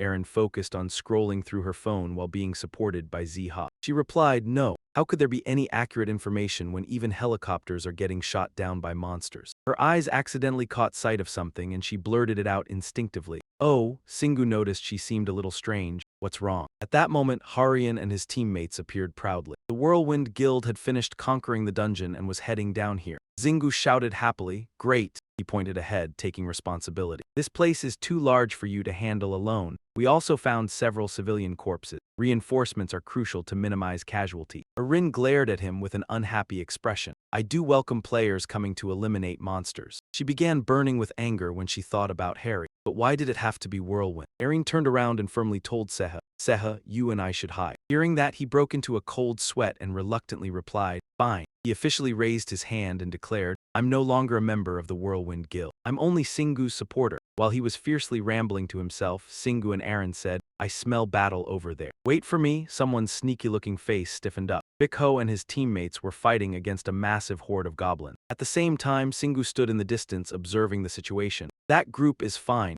Seha replied. They're completely dominating, Eren reminded them. There are a few players with even more mana than you. Embarrassed by her words, he reacted immediately. All right, I'll leave them alone. Singu carried the black wolf claw and walked away coldly. Seha flew after him encouragingly. You're amazing, you can even hide yourself. Seeing that, Eren said, don't get too full of yourself. Suddenly, his face darkened and became tense. I realized this after going through many battlefields, but the monsters here value players' corpses more. The goblins panicked and even dropped their weapons when they saw corpses disappear, even while players were too busy fighting to protect their teammates' bodies. The monsters still seemed terrified of the corpses disappearing. Singu glanced over coldly. Perhaps what the monsters are after is related to mana. The goblins whispered in panic among themselves. The sacrifice. The sacrifice disappeared. They stared in confusion at the corpse that had vanished without a trace. Nourishing sacrifice. Singu absorbed the soul slowly floating into his hand. A mark appeared on the back of his hand. A notification appeared. Soul collection skill has reached level 3. Total souls possessed 13. Standing behind him, Seha seriously emphasized, I get it now.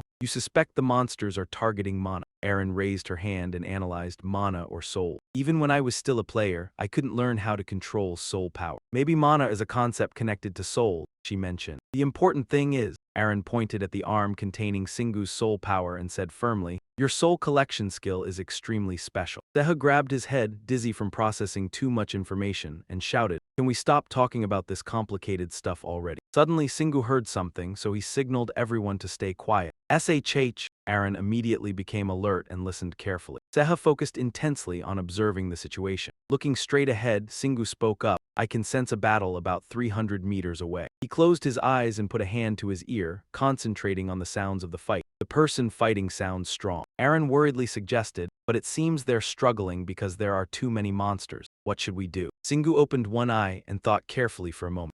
He gave his opinion. I think we should help them, even if that person is the Whirlwind Guild master. Singu immediately dashed off at incredible speed. Eren reminded him, hide your face first. I know. Singu put on the mask of immortal will and stopped before a cliff wall. He was startled as he looked down below and observed carefully. Singu was shocked to see Marina holding a gun. while directly confronting the goblin. They shouted when they saw her. Enemy, a powerful enemy. The goblins noticed Singu and yelled loudly. He looks strange, he's completely different from them. His eyes swept across the area as he realized something. Monster corpses were scattered everywhere and weapons had been snapped in half. They had all been completely wiped out by Marina. Singu thought in shock, so many monsters, and some of them were even high-level monsters. Don't tell me. He stood frozen after witnessing Marina's power. She had eliminated all of them by herself. She looked up and shouted towards Singu, "You're human, right? Can you help a little?" She mentioned elite high-level monsters. There were many monsters gathered at Mount Siorak, and some were even above level 100. They lay sprawled across the ground. Those powerful monsters had all been killed without showing any signs of resistance. Singu focused deeply in thought while Marina shouted loudly. In reality, it was impossible to kill this many monsters with high levels alone. She waved her hands frantically. "What are you? Are you even human?" After hesitating for a moment, he let out a sigh.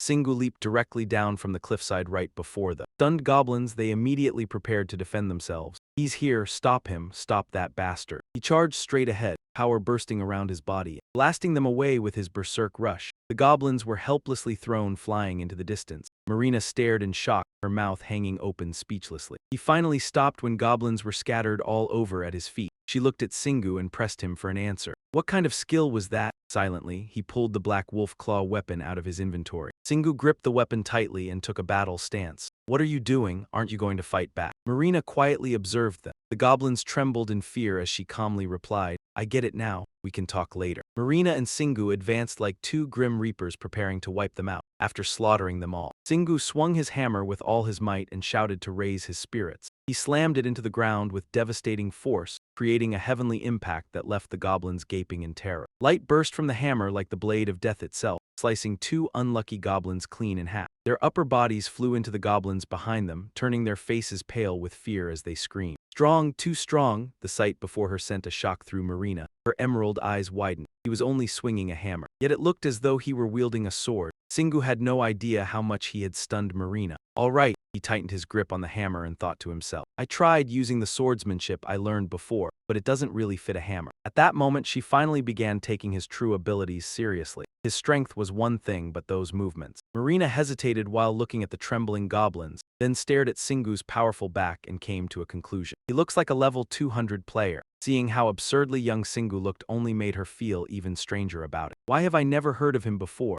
Marina scratched her head, forcing unnecessary thoughts away as she told herself, "Now isn't the time to wonder who he is." She pressed her lips together with determination. "I can't just stand around forever." Without wasting another second, Marina raised her guns and prepared to fire. A pistol in each hand, fully fired up now, excitement clearly showed on her face. "Let's get back to the fight." Marina finally started treating Singu as a true companion. "Even though I don't hate fighting on the front lines, I can perform at my best with a trustworthy ally in front of me." Two goblins sensed the danger and shouted nervously, "Stop her. Stop that woman." Even though they knew they were charging toward a ticking bomb, they attacked in panic anyway. Something terrifying was coming, truly terrifying. Marina smirked. Too late. As the two goblins reached her, she activated a skill that turned her pupils into red targeting rings locked onto the enemies. Marina grinned quietly as she unleashed a barrage of bullets, creating a storm of glowing shots toward the goblin. Cold sweat rolled down Singu's face when he saw this ability. "Are those magic bullets?" She has guns that can fire magic bullets. Every bullet that pierced through left another hole in the goblins' bodies. The creatures seemed fearless of death as they charged headfirst into the bullet storm. She looked like she was enjoying herself while playing with the goblins, retreating calmly while picking them off one by one. Singu stood there speechless at the completely one-sided battle. He could only mutter, "What?" Remembering Marina's earlier reaction filled him with confusion. Then why was she so surprised by me? If I don't keep enough distance, I'd probably get crushed into paste too. At that moment, one goblin silently crept up behind him, raising an axe for a sneak attack. Of course, such a dirty trick had no chance of succeeding. Singu instantly delivered a devastating kick that tore its head off and shouted, "Not happening."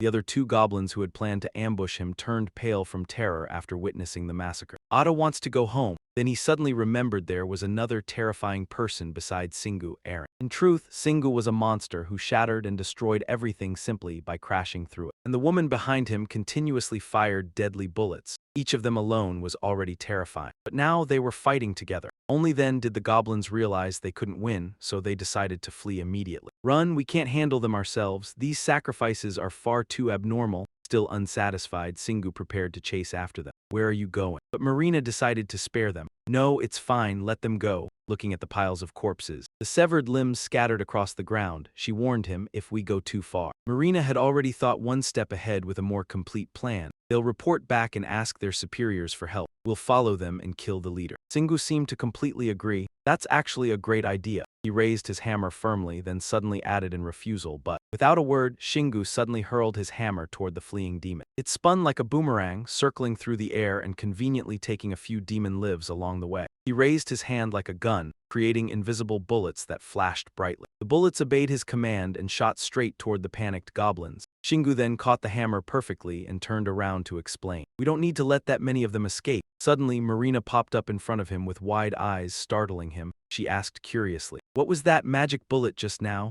It wasn't normal, was it?" Shingu looked helplessly at her overly serious face while recalling her background in his mind. Her name was Marina Bissett, 22 years old, from a place famous for wildlife. She was born in California. He continued digging through memories of her past. She was also one of the first players to awaken when Celestial City appeared 10 years ago. According to most people around her, she was praised as a genius with extraordinary talent in using mana. She possessed strong determination and excellent combat ability. Most notably, she cleared the trial dungeon in first place among her peers, and became the first player with an activated skill that fired mana attacks at enemies. That skill was called Magic Bullet. Just hearing Marina's name was enough to make monsters tremble in fear. Thanks to her overwhelming mana compared to other players, rumors spread that she had single-handedly cleared dungeons using only magic bullets, earning admiration from players and crushing monsters completely. She didn't choose to become a solo player on purpose. It was simply because other players couldn't keep up with her growth rate. But even drought gives way to heavy rain eventually. After reaching difficulty level 30 dungeons, she finally hit a wall because she could no longer clear those dungeons alone. Unable to wait for others to catch up, she became a mercenary and joined dungeon conquest operations in other countries. One legendary event that made the gaming world explode was the Whirlwind Guild's conquest of a level 32 dungeon, which she also participated in. Everyone had been busy praising Korea as the first country in the world to achieve it. Shingu smiled faintly as he uncovered the truth behind it. "I get it now. It never would have happened without her."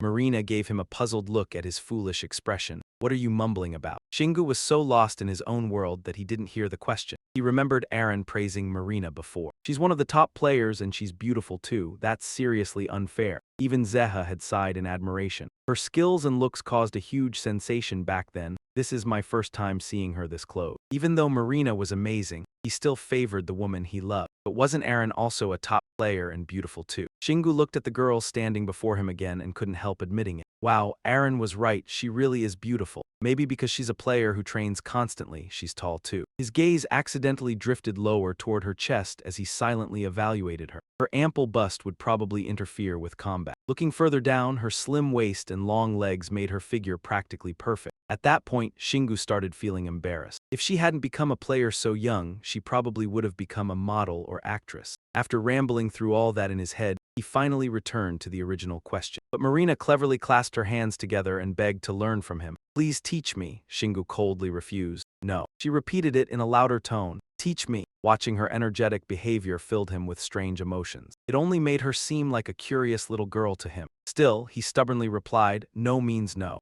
Marina became furious after being rejected repeatedly. Even so, she stubbornly explained her reasoning. "I've never seen anyone else use magic bullet like that besides me." Marina even pulled out a half-baked excuse. "I'm the first and last magic bullet user. I have the right and responsibility to know everything related to this skill." Shingu firmly refused to grant her request and even lectured her a little. She learned that the world was vast and you couldn't get everything you wanted just by throwing tantrums. Congratulations. Shingu glanced at the countless corpses scattered across the battlefield and sighed emotionally. This was the largest battlefield he had encountered since entering the mountain, and there were many high-level monsters too. He quickly stepped forward and smashed apart their bodies. If they were high-level monsters, he might obtain mana crystals like the one from the veteran goblin before. Just as expected, after the corpse disappeared, a sparkling crystal stone was revealed. Shingu excitedly picked it up, overjoyed inside. Found it, Marina, standing behind him, quickly noticed as well. "Oh, so you know about crystals too?" Suddenly, she remembered her original goal. She immediately started whining loudly again. "That's not what I wanted to ask about." Then she transformed into a playful, cute girl and acted spoiled while begging him. "What exactly was that magic bullet?" Tell me, please. After watching her performance, Shingu could only stare blankly in speechless disbelief. After several minutes, he finally sighed and casually answered, "Even a stray cat could do better than that." His words made Marina blush bright red in embarrassment. She never expected her irresistible charm technique to be criticized so bluntly. "My cuteness isn't working. Is he dense or just hopeless?" Seeing her playful antics, Shingu only smiled helplessly. "She's not really a spoiled brat." He seriously evaluated the girl in front of him. "I deliberately acted cold to see how she'd react. I like that she doesn't bring up things like status or achievements. Whether it's mana reserves or accomplishments, she's far above me in every way. But the fact that she didn't use her power to force a solution is already worthy of praise. Even if you know what's morally right, actually doing it is incredibly difficult." The more he thought about it, the more frustrated he became, clenching his teeth unconsciously. "But you're still too young. If you've realized that you can't always get what you demand, then you should learn other ways to solve problems." In the end, Shingu decided to set a condition. "What will you give me if I teach you?" Seeing his dark and intimidating expression, Marina was so startled that she couldn't respond right away. This was the conclusion he had reached after all that thinking: an exchange, not something that starts with threats but with understanding the other person. To avoid losing his own value too easily, he repeated his demand once more. "I told you already, I'll consider it if you can offer a reasonable price. If this information is valuable, shouldn't you give me something equally valuable in return?" It seemed Marina wasn't used to being put in a difficult position, so the situation made her tremble with anger. Of course, Shingu had no intention of changing his mind because of that. Give and take. In the end, she had no choice but to yield to his stubbornness and compromise. "HMPH, I would never give this to anyone else, but this skill really is worth it." Hearing that, his eyes lit up with anticipation. Marina opened her storage space and started rummaging around. Then she heavily dragged out a thunder cannon. But the weapon was far too bulky, causing the tiny girl to lose her balance and stagger around. "Ah, it's so heavy, it's too heavy. Hurry and take it already." Shingu awkwardly rushed over to help. "Seriously?" He easily gripped it firmly in his hands, carefully inspecting the new prize as he lifted it up. Even Marina couldn't help admiring how cool he looked. "I realized it when you swung that giant hammer around, but you're seriously strong. Even if I wanted to, I could never lift this thing." Although she willingly handed it over, she still felt frustrated. "That's why I couldn't use it myself. Even with a few drawbacks, that gun is still way better than my handgun." Shingu tried to comfort her a little. "You said you couldn't use it anyway. Don't feel too bad about it." But Marina felt like he was mocking her. "It's seriously a top-tier weapon." As she spoke, she immediately pulled out her handgun to threaten him. "If you treat it badly, I'll shoot you for real." He was slightly worried about her impulsive personality. All he could do was laugh awkwardly. Haha. Suddenly, after examining it from every angle, he realized something. But as for the size and shape, the name of a famous weapon popped into Shingu's mind: the Peerless Fortress Cannon. "Ah, the craftsmanship is really impressive." Marina grew even more agitated and shouted, "No, that's not it." She seriously launched into a long explanation. "It's a rifle. What I mean is, I can't understand why the Thunder God gun is classified as a rifle in the first place." Shingu's vivid imagination stopped at the three words Thunder God. At the same time, a system notification appeared: Thunder God Gun Seal. Rank B+, a weapon said to have been created by the Thunder God from his own body. If the user possesses a magic bullet type skill, that skill can be used far more effectively through this firearm. However, the true power of this weapon remains sealed. Once proficiency reaches its limit and a special condition is fulfilled, the first seal will be broken. Shingu never expected the gun to be this complicated. Holding such a precious item in his hands made him feel a little pressured. "I really got myself something incredible this time. It carries a completely different kind of energy. This is the first time I've seen a treasure named after a god. The damage it can inflict is absolutely monstrous. The only problem is that it's still sealed." That made Shingu hesitate, tilting his head left and right in thought. In the end, he decided to tell Marina that he couldn't accept it. She was momentarily stunned, never expecting him to change his mind. "This is worth more than the information you're holding." But Marina didn't really care about that. "No, improving magic bullets is worth far more. Nothing matters more to me than that, so please just take it." Shingu never expected her to be this stubborn. Why is she so obsessed with it? He smirked, finding the girl rather interesting. Maybe that very obsession was what had pushed her this far. Still doubtful, he asked again just to be sure, even mentioning that the information would only be valuable if she possessed all the required skills.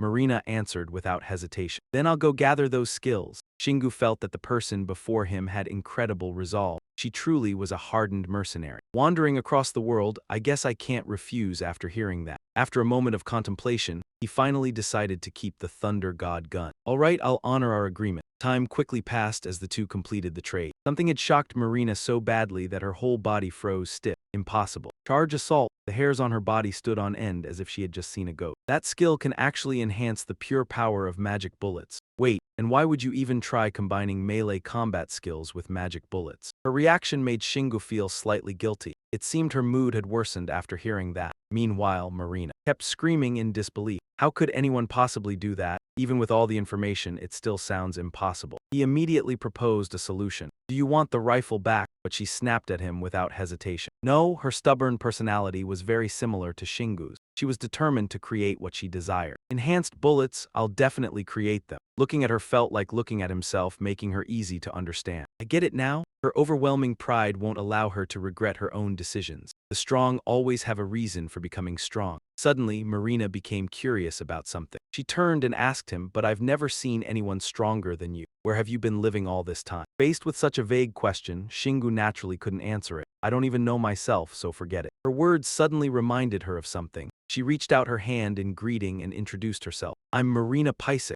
She awkwardly smiled and added more about herself. I used to explore dungeons with Korea's Gale Guild, but I left because it was too difficult. Then they sent me here to help. Shingu still remained cautious, quietly looking at the world with half-lidded eyes. After a few moments of silence, he finally responded, yeah, but I'm not revealing any personal information. Marina looked terribly disappointed after hearing that. Since Shingu refused to say anything, she began making wild guesses.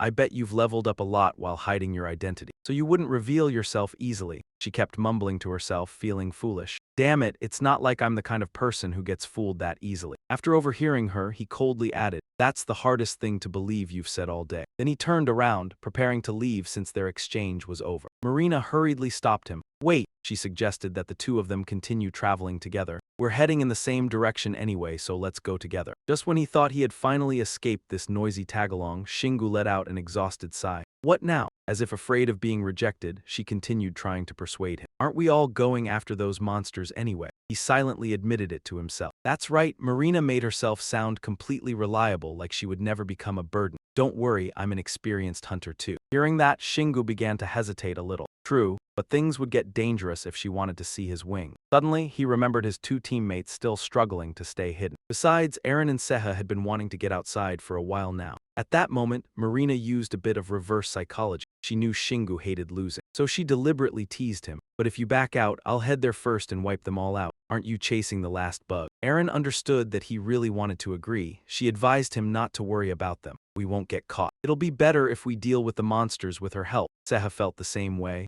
I agree too. I want to get a closer look at her, but I'll still follow your decision. Too many thoughts rushed through Shingu's mind at once, leaving him briefly overwhelmed. Fine. In the end, he took the lead and silently accepted. Hurry up already. Marina happily jumped in excitement after getting what she wanted. Now that's more like it. After that, they set off on their journey, racing through the dense forest. Suddenly, Marina noticed something and turned toward him in confusion. Hey, Shingu calmly replied, go ahead, what's your question? She found it strange that he was only using mana to run at high speed. Why wasn't he using his wing? Just as he expected, Marina had noticed the difference. I'm honestly impressed that you can keep up with me without even using them. His mind filled with thoughts again. A player's wings allowed them to fly, and once they grew strong enough, the wings could provide extra effects like physical resistance and increased speed. He tried to stay calm and gently answered her question. No, Marina remained curious about the reason. Aren't you a player? Hearing that, Shingu shot back. Then what do I look like to you? Without hesitation, she answered, a monster. His overwhelming strength had forced her to pay attention.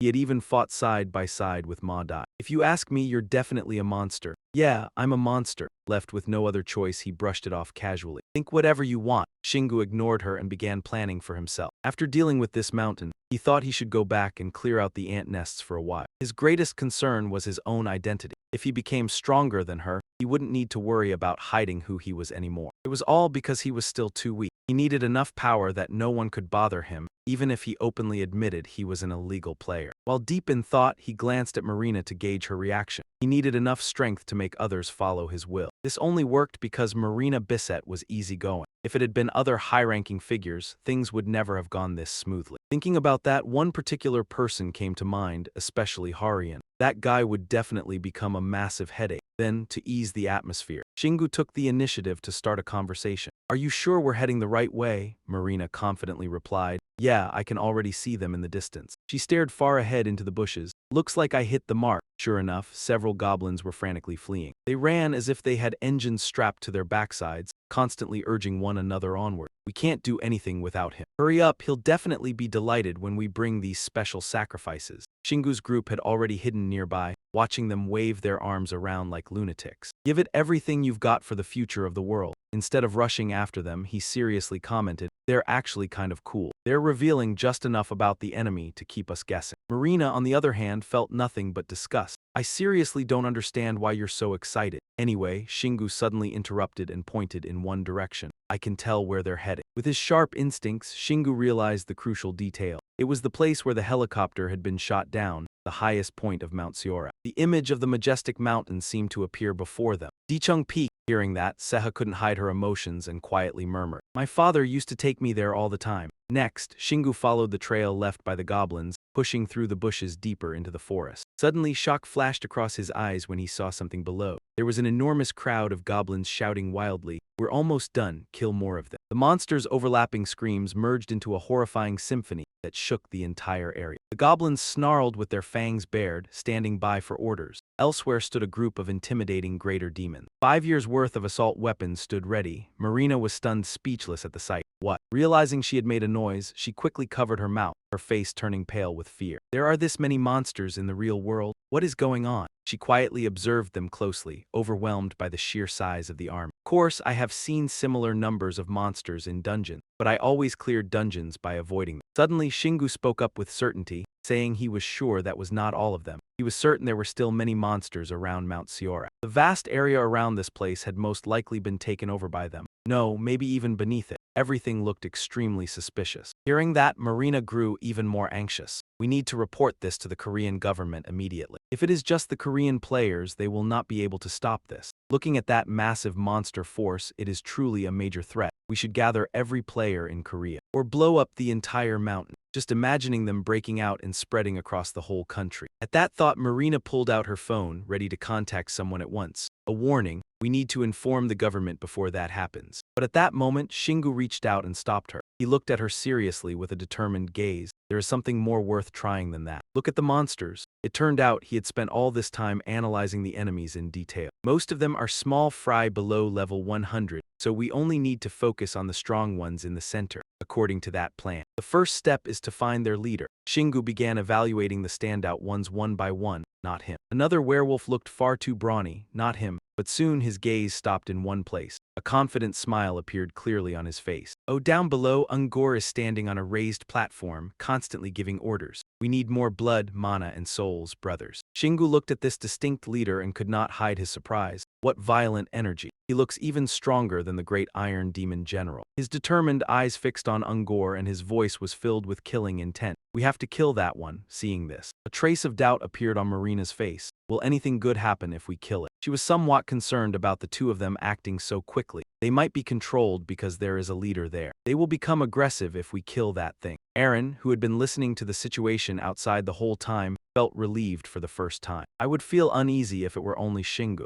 As expected of teammates with perfect coordination, Zeha was thinking the same thing. But it seems possible if the two of them work together. Shingu took a deep breath, then let out a heavy sigh. He began sharing his experience sweeping through dungeons all across Korea. As far as he knew, the monsters in Sanatown disappeared. When the final boss was killed, her eyes widened, her face lighting up as if she had discovered a secret. "Ah, I get it. I thought you had a large bill." He was startled when Marina pointed straight at him and declared, "Boss, you must be the first hunter." Then she covered her mouth and laughed mischievously, while Shingu could only lower his head in embarrassment and stammer, "That sounds awful. Do not call me that." That information gave her an idea. "This is amazing." Marina's face was filled with pride, her sparkling eyes overflowing with excitement. "I am the only person in the world who knows the true identity of the first hunter." However, after thinking it over for a while, she had countless more questions. "But I have also killed plenty of final bosses in other zones. There was no difference at all. Maybe you were just lucky." Those words really made Shingu think. There must be something different, or maybe the first strike really does matter. He began calculating things in his mind again. That does make sense if countless dungeons erupted at the same time. Suddenly, Marina cried out in panic, "Wait, Hunter." As she gradually grasped the situation, she screamed in fear. "Those things, what are they doing?" At that moment, he still did not know what was happening. Down below, for some unknown reason, the goblins all raised their weapons and stabbed themselves at the same time. As soon as Erin poked her head out, the sight made her nauseous. Zeha heard the commotion and wanted to peek too, but jumped in shock the moment he looked. Only Shingu's expression was growing darker, his serious eyes filled with deadly intent. Sacrifices. At that moment, Ungor began rallying the army. "This moment has come, we can delay no longer. Who is your god?" A few of them had just opened their mouths to answer, "Our god is." But he immediately cut them off. "You have lost your way," he continued, shouting even louder than before. "Your origin has been stolen. So answer me, who is your god?" At that moment, the entire horde of monsters shouted in unison, echoing throughout the forest. "Our god is." Looking at this scene, Shingu silently judged it. It felt as if he were watching a ridiculous performance, with them babbling nonsense. First of all, their mana and memories were spreading throughout this area. Meanwhile, Marina beside him was grinding her teeth in fury. "Those damn fanatics." Her words immediately caught his attention. "Fanatics," she explained in irritation. "All monsters believe in a god. Those gods are truly troublesome and obnoxious." It seemed their strange self-destruction earlier had been intentional. It was probably some kind of ritual sacrifice to their god. She had seen it happen before. But this time it had gone way too far. Shingu's brain felt like it was running on a slow 2G connection, unable to process everything she had just said. Gods, yet she kept speaking cheerfully. "I'm sure you already know all about that." Aaron listened to the conversation with a bit of frustration. Marina was clearly overestimating Shingu. Did she really think he already understood everything she knew? As usual, Marina naturally took over the role of tutor for Aaron. Those gods are always trying to expand their influence. They did it up in the heavenly city, and now they're trying to do the same thing down here. For some reason, those words stirred Shingu deeply. "So you believe in those gods too?" She immediately criticized his tone. "Come on, gods do exist. Even the rifle I gave you was arranged and granted by a god." The statement struck him like a direct blow to the mind. His entire body stiffened, unable to react. After thinking it over, he realized Marina was absolutely right. How had he ignored something so obvious? That treasure contained the power of the thunder god. That thought filled Shingu with unease. If it was already that powerful while still sealed, then it would not be strange at all if a god had personally bestowed it. But Marina's voice pulled him out of that tangled confusion. Of course, believing they existed and placing his faith in them were two completely different things. She openly shared her own opinion. "I don't like the gods either. I really hate them. That's probably why we made that deal earlier, but I already took the rifle, so that's why I gave it to you." Marina had clearly noticed his earlier reaction, and her words hit him like a bucket of cold water. "You got tricked by me. They do all kinds of insane things in the name of their gods,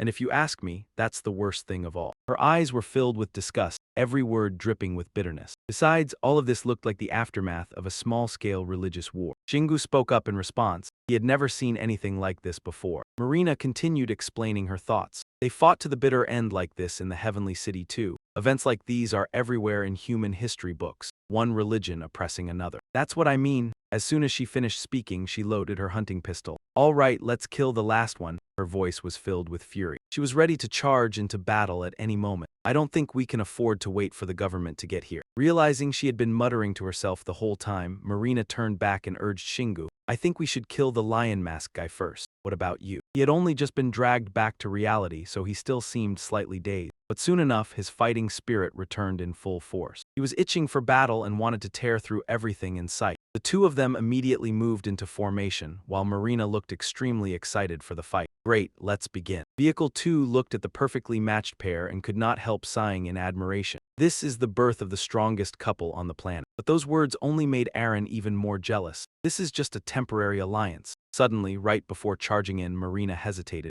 "You'll be okay, right? There are a lot of monsters here," Shingu calmly replied. "The number of enemies has never been a problem for me." His strength had always been unquestionable, no matter how many enemies there were. The only issue was whether he could protect himself. Hearing that, she realized her worries had probably been unnecessary. It sounded ridiculous, yet somehow completely convincing. Shingu then laid out the strategy he had already planned. The plan was simple. One person would act as a distraction while the other attacked. He would handle the distraction role himself. Marina widened her eyes in shock. She felt like she had heard wrong. What? Seeing her reaction, he quickly reassured her. What are you worried about? They all look weaker than me anyway. A few casual words obviously were not enough to calm her down, but there are still thousands of them. Suddenly she recalled their earlier battle. I really underestimated him. Marina finally softened her tone and asked, so what's your stamina stat exactly? Naturally, Shingu refused to reveal it. Take a guess. That answer frustrated her immensely, but she still tried to reason it out seriously. Meanwhile, he carefully advanced forward step by step, not forgetting to leave her with a reminder.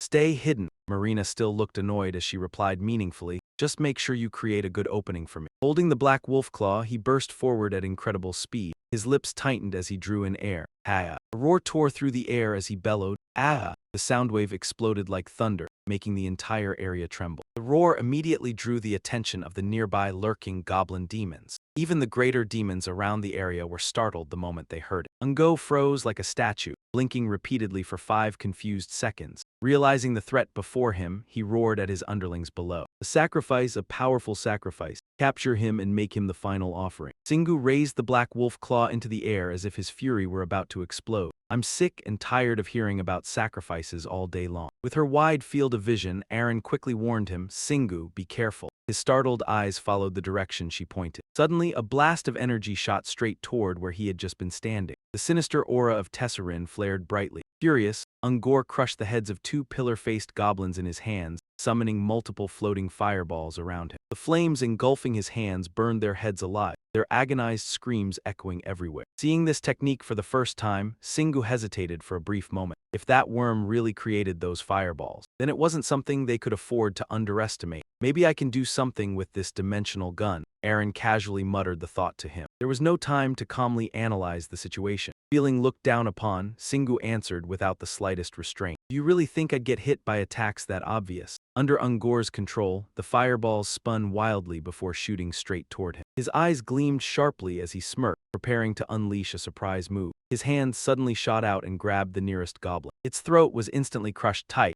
leaving only broken, choking noises. Cough, he quickly turned them into living shields and hurled them back toward the flames. The collision exploded with a thunderous blast that shook the area. The surviving demons roared furiously. A sacrifice, a powerful sacrifice. Capture him and make him the final offering. Singu suddenly realized something. I see it now. I've already calculated their trajectory. I'm sure they wouldn't hurt that much even if I got hit once or twice, but wasting my energy on them would be pointless. But smelling something suspicious in his words, Aaron narrowed her eyes and cautiously asked, are you thinking about tanking the hits to level up your fire resistance skill? You're not seriously thinking that, right? Singu lowered his body to reduce wind resistance and boost his speed forward. He would dodge what needed dodging and block what needed blocking. And if he couldn't do either, then he'd stop them midway. Anyone calm enough to observe carefully could do the same thing. After hearing his ridiculous logic, Aaron commented, I also want to throw punches while keeping my eyes wide open to see everything clearly, so convincingly that Ziha could only nod along. Honestly, I feel the same way.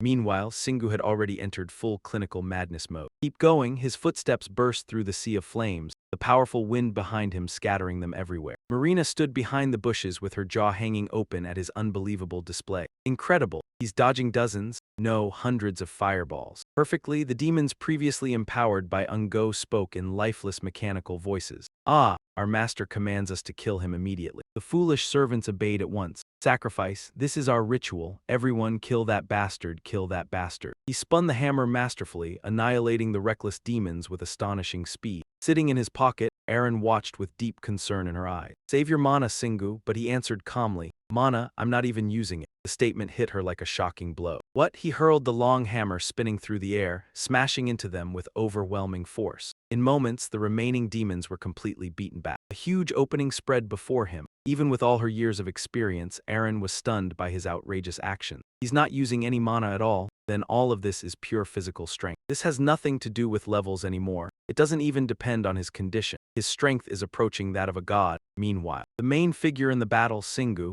was sinking into overwhelming exhilaration. It felt as though a second heart had awakened inside his body. The crazier I become, the more force I can pour into every swing. I can feel myself growing stronger, my emotions exploded. His arm swing turned into a devastating killing blow, the wailing spirits unable to resist. The lingering power of the black wolf claw created a small explosion right in front of him. Singu hooked a finger into his mouth, continuing to use his unique sound frequency skill. I only use mana for the battle cry. I don't need a single drop of mana for trash mobs like these. In a moment of distraction, Ungor launched another barrage of fireballs from behind. He quickly leaped backward. Covering her mouth, Aaron silently analyzed the situation. He's still throwing fireballs at us even with his own troops nearby. It's like he's desperately trying to capture Singu, even if it means killing all of them in the process. His deep booming voice echoed through the area. The altar is being filled with blood. Everything will be perfect once I offer him as well. Singu only caught the main point of the sentence and fell into thought. An altar. Is it different from the one I know? I doubt he'll answer me anyway. Marina froze, not knowing what else to do as she watched his action.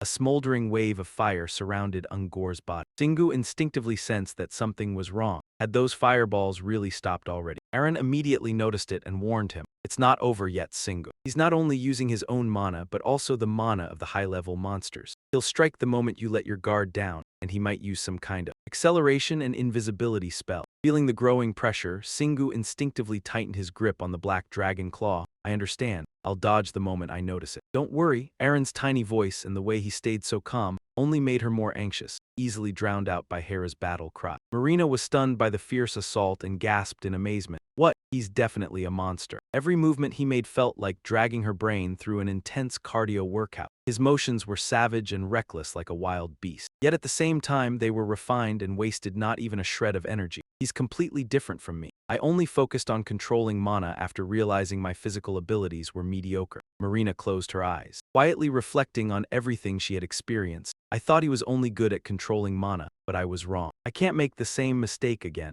He's reliable, but I need to focus on the boss's movements first. She stared at Ungor warily, the moment she sensed the danger around him, intensifying with every breath. He was secretly channeling mana to cast a spell that required sacrificing high-level monsters. It was completely different from a fireball. This mana felt horrifying. He's going to be in danger. While Marina was drowning in worry, Singu remained focused on enjoying the battle before him. She held her breath, concentrating all her senses on the raging battlefield. But I can't send him a signal, because my hiding is the core of this strategy, and I can't attack the final boss right now, not with that dense layer of mana surrounding him. I've already fully charged my gun with mana. The fact that I've managed to stay hidden this long is already a miracle, but after firing that shot, I won't get a second chance. We'll have to run without killing him if I miss. Marina tangled herself deeper in confusion with her own overthinking. This is bad, gulp. What should I do now? How? No, I know what I should do. I have to save that man. The consequences Korea will suffer if this mission fails mean nothing compared to the world losing someone as talented as him. Determination surged through Marina's entire body. All right, suddenly her eyes widened as she stared at the scene unfolding below. With a short chant, Ungor shattered the ground, revealing ghostly hands rising upward and forming a living barrier around them. The unexpected move left Marina panicking,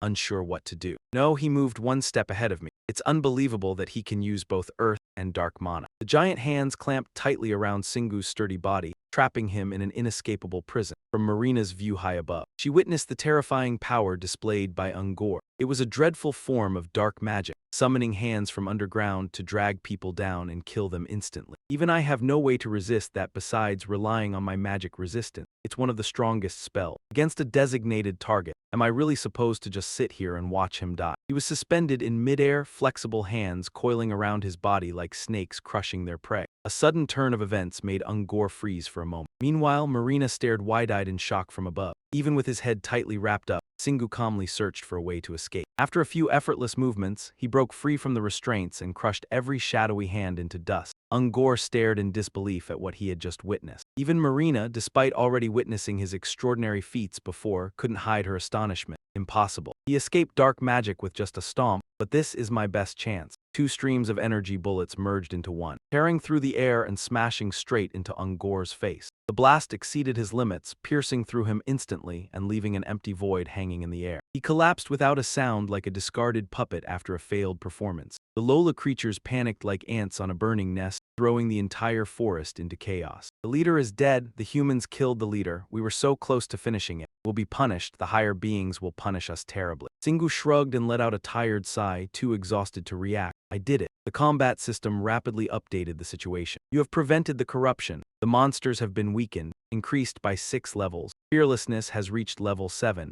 Heavy weapon combat has reached level 3. Battle frenzy has reached level 18. Just as he finally relaxed a little, Singu smacked his forehead after remembering the foolish mistake he had overlooked. That reminds me, why did I think I didn't need to dodge that spell? Erin, standing right beside him with her sharp gaze, still kept her honest and calm observations to herself. What do you mean? It was obvious because you're incredibly brave. When you realized that dark magic was there and chose not to run from it. I thought you were done for. But those kinds of spells are usually used for ambushes and fatal strikes once they activate. However, Lordan's innate skill is courage, which cuts ambush damage in half. And it blocks all critical attacks from skills he doesn't know about. Looking at Ungor's motionless body on the ground, she quietly pressed her lips together. That final worm tried to use a spell he couldn't dodge or block. Zeha suddenly jumped into the conversation, making the atmosphere even livelier. But because of that, the spell ended up dealing absolutely no damage to Singu. Erin spoke softly with a faint trace of sympathy for Ungor. If he had known that, he probably would have died from frustration alone. But I guess he would have died no matter what. Singu carefree began basking in self-satisfaction. And I didn't dodge because I instinctively knew all of that already. His smug response irritated her enough that she fired back immediately. Since when did your instincts become that accurate? Suddenly, a disturbance nearby caught his attention and made him glance over. But those guys didn't die alongside the boss, nor were they sucked into a dungeon that appeared out of nowhere.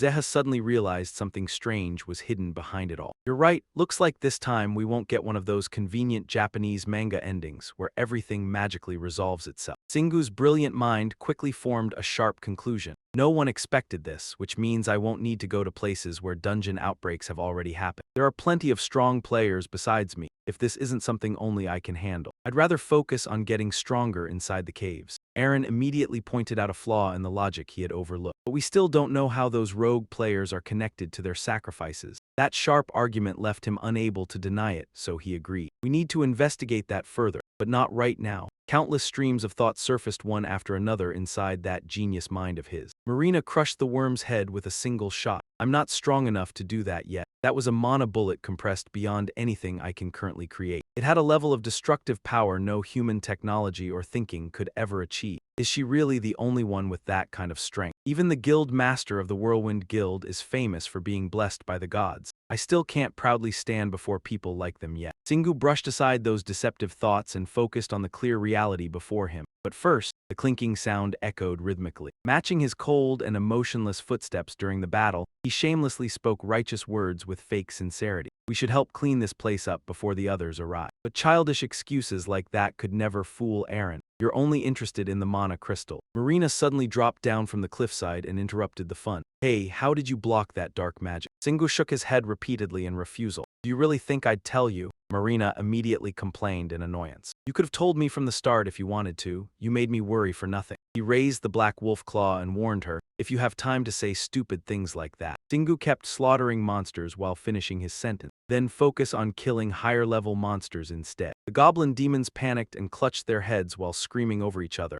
I can feel my intelligence leaving me. The gods have abandoned us, we're lost. Marina followed his advice and unleashed a barrage of shots at them, all while continuing to insult them. Pathetic, absolutely pathetic. Thinking her gunplay looked cool, Singu copied her by raising his hand and firing a beam of energy through the shoulder of the goblin demon in front of him. He maintained his pose while staring at the corpses scattered across the ground. Marina playfully winked and praised him. Nice one. Singu turned to confirm, is this most of them already? She openly answered. It'll take an entire week to kill all the ones that escaped from here. Marina raised 2 fingers and gestured, since we killed it together, let's split the spoil. She quickly explained, the monsters that escaped from the dungeon don't give us any essence. But on the bright side, they leave everything else behind. Then she pointed at him and bluntly proposed, let's do this before that person interferes. Marina raised her voice with a hint of sarcasm. Those damn whirlwind bastards didn't even bother showing up while we were busy fighting monsters. She clearly thought her idea was brilliant, but once everything's over, I'm sure they'll appear and pretend to be friendly. So why don't we split everything quickly and part ways here? Singu nodded repeatedly, completely convinced. Sounds good to me. He looked toward the corpse whose head he had blown apart earlier.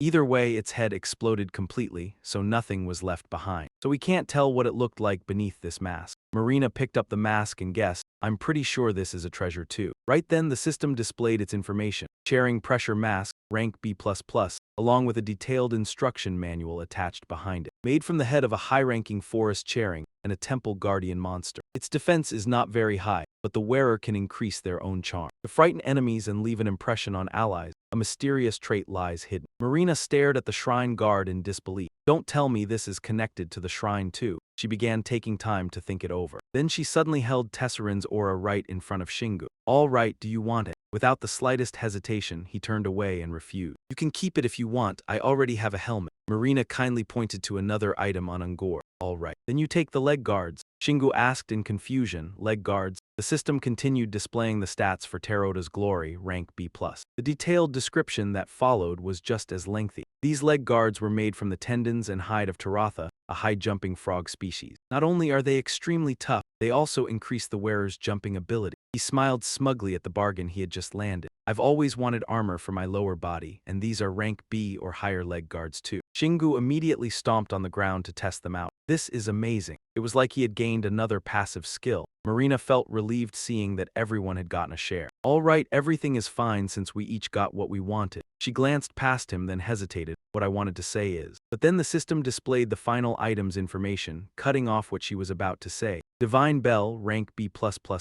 Its information was rather simple. The Bell of Awakening can summon anything that can or needs to be summoned. Marina bent down to examine it more carefully. Isn't this thing extremely suspicious? Shingu rubbed his chin in agreement. It isn't just suspicious. No matter how you look at it, that's the main treasure. After he said that, the two awkwardly stared at each other in silence. Marina spoke first to claim it. I killed this guy, didn't I? Shingu showed no mercy. Do you know you never would have managed that without me? I'd say we each contributed 50-50. She stood firm, but I was still the one who finished him off. Doesn't that give me priority to choose first? He found that argument rather ridiculous and argued back to the end. If all the rewards are equal in value, then you can use your right to choose first. Just then, Aaron's sharp instincts made her hurry to warn him. You need to hurry, Shingu. I can sense other players approaching this place. Marina scratched her head, looking deep in thought. Then she suddenly handed the core to Shingu, making him flinch slightly. Then I'll give you this. But Marina quickly stated her condition. I want the mana crystals inside the corpses. Shingu finally understood her goal. So this is what you wanted from the start, she brazenly shot back. Yeah, so what? Not wanting to drag things out, he settled it right away. Fine, I agree.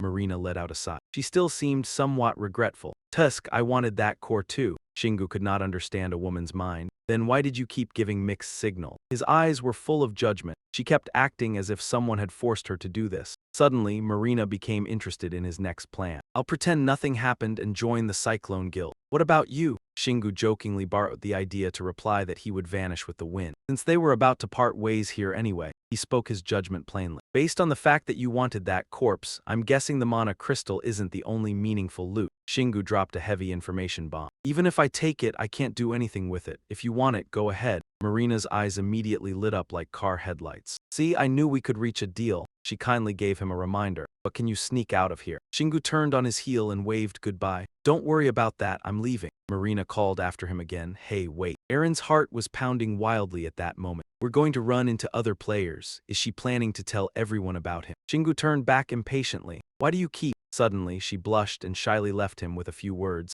If we meet again, you can call me Marina. He had not expected this turn of events, so he froze for a moment. His cheeks also felt a little warm. Marina found the silence rather awkward, so she put her mask back on too. Shingu waved coldly in response. Fine, but there won't be a next time, she asked in confusion. You're that confident? He said nothing more and took out the Resteria key. Then he drove it straight into the ground and a dazzling beam of light burst upward. Shingu quickly disappeared within that light. A group from the Cyclone Guild flew over from afar and asked, What happened to you? Are you all right? Arian stared at her and waited for her answer. Marina let out a soft sigh of relief, then turned back with a bright smile. Yes, I'm better than all right. I'm glad you look fine too. He scratched his head innocently. Haha, of course. We ran into a powerful monster. On the way here, Harian began his stage-like speech. But we must also thank the members of the guild. Marina's mind, however, had already drifted far away. I knew he would say there wouldn't be a next time. She looked up at the sky with hope, but I have a feeling I'll meet him again soon. The man who had stirred Marina's heart was now sprawled out on a bed, snoring so deeply he was drooling. After such a grueling battle, Shingu only wanted to lie on the bed like a salted fish. After a while, he complained to Aaron beside him. I was fine throughout the fight, but after it ended, I couldn't move a single muscle. She seriously explained how it worked to him. Because your muscles finally relaxed after staying tense for so long. After being tense throughout the battle, he gave no response and only stared at the mana crystal floating above him. Zeha was extremely interested in this strange object. What a huge crystal. Boss. Shingu only briefly revealed the item's origin. It's from that high-level monster beside the lion mask. Besides being amazed like him, she also noticed something. It was completely different from monster essence, and he agreed with that opinion. Of course, its difference is a positive point. Essence is like dead mana, but this crystal feels much more alive. He suddenly sat up from the bed. The moment an idea flashed through his mind, Shingu blurted it out without a second thought. I want to use the mana inside the crystal. Should I eat it? Aaron hurriedly stopped this bizarre idea.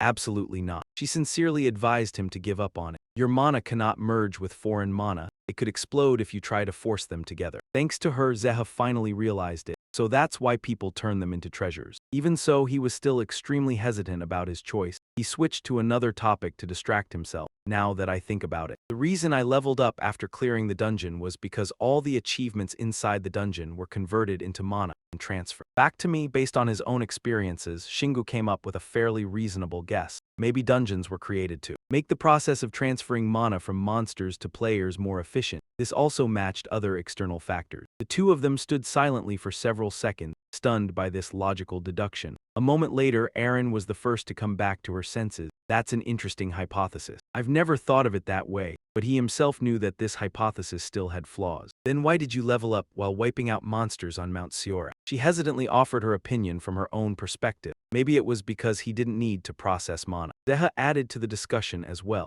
Or maybe you were processing mana yourself even outside the dungeon. Then there was no reason to hesitate anymore. Before anyone could react, he swallowed the whole thing in one gulp, as if afraid someone would steal his share. Aaron tried to stop him, but it was useless. Shingu had already swallowed it. There was no fixing it now. The blue crystal inside his body was suddenly engulfed in blazing flames. He immediately entered a meditative state to convert this unfamiliar power. It felt as if the roaring flames were consuming both the inside and outside of Shingu's body. Yet to the naked eye, nothing seemed to change. Not long after, he came out of the trance and opened his eyes. She immediately asked in concern, "Shingu, are you okay?" The others were just as worried. A notification appeared at the perfect moment, confirming his reckless action. Your mana has increased by 1. Even though he had expected it, he was still shocked. Nice. Aaron still didn't fully trust it. Are you really okay? He had no choice but to explain in more detail. Yeah, honestly, I had already prepared myself for a few abnormalities, but this was completely different. This conversion gave me. Shingu felt something truly unique. He absorbed the mana as if it had belonged to him from the very beginning. The first test had succeeded perfectly, so there was no reason not to go all in. Now he wanted to test it further. Time to eat the rest of the crystal. Soon enough, another notification appeared. Your mana has increased by 7. The power within him surged endlessly like an inextinguishable flame. Perfect. All the mana I used fighting with heavy weapons has returned. She realized too late that her advice had been unnecessary. I promised myself I wouldn't ask anything from the moment you caught me while I was falling from the sky, but you really are amazing, Shingu. Zeha was equally astonished. Players normally gained 2 major benefits from dungeons: refined mana crystal, essence, and refined mana, based on the achievements they accomplished within the dungeon. But he was still gaining mana through both methods even outside the dungeon. The praise didn't make him arrogant, because no one understood his abilities better than he did. A player unrestricted by the same rules as everyone else. I'm sure the mana crystal research organizations would go crazy if they discovered this. But Shingu currently had another headache to deal with. Damn, that means hunting monsters outside the dungeon is just as important as conquering dungeons. For now, the goal he was considering was reaching level 100,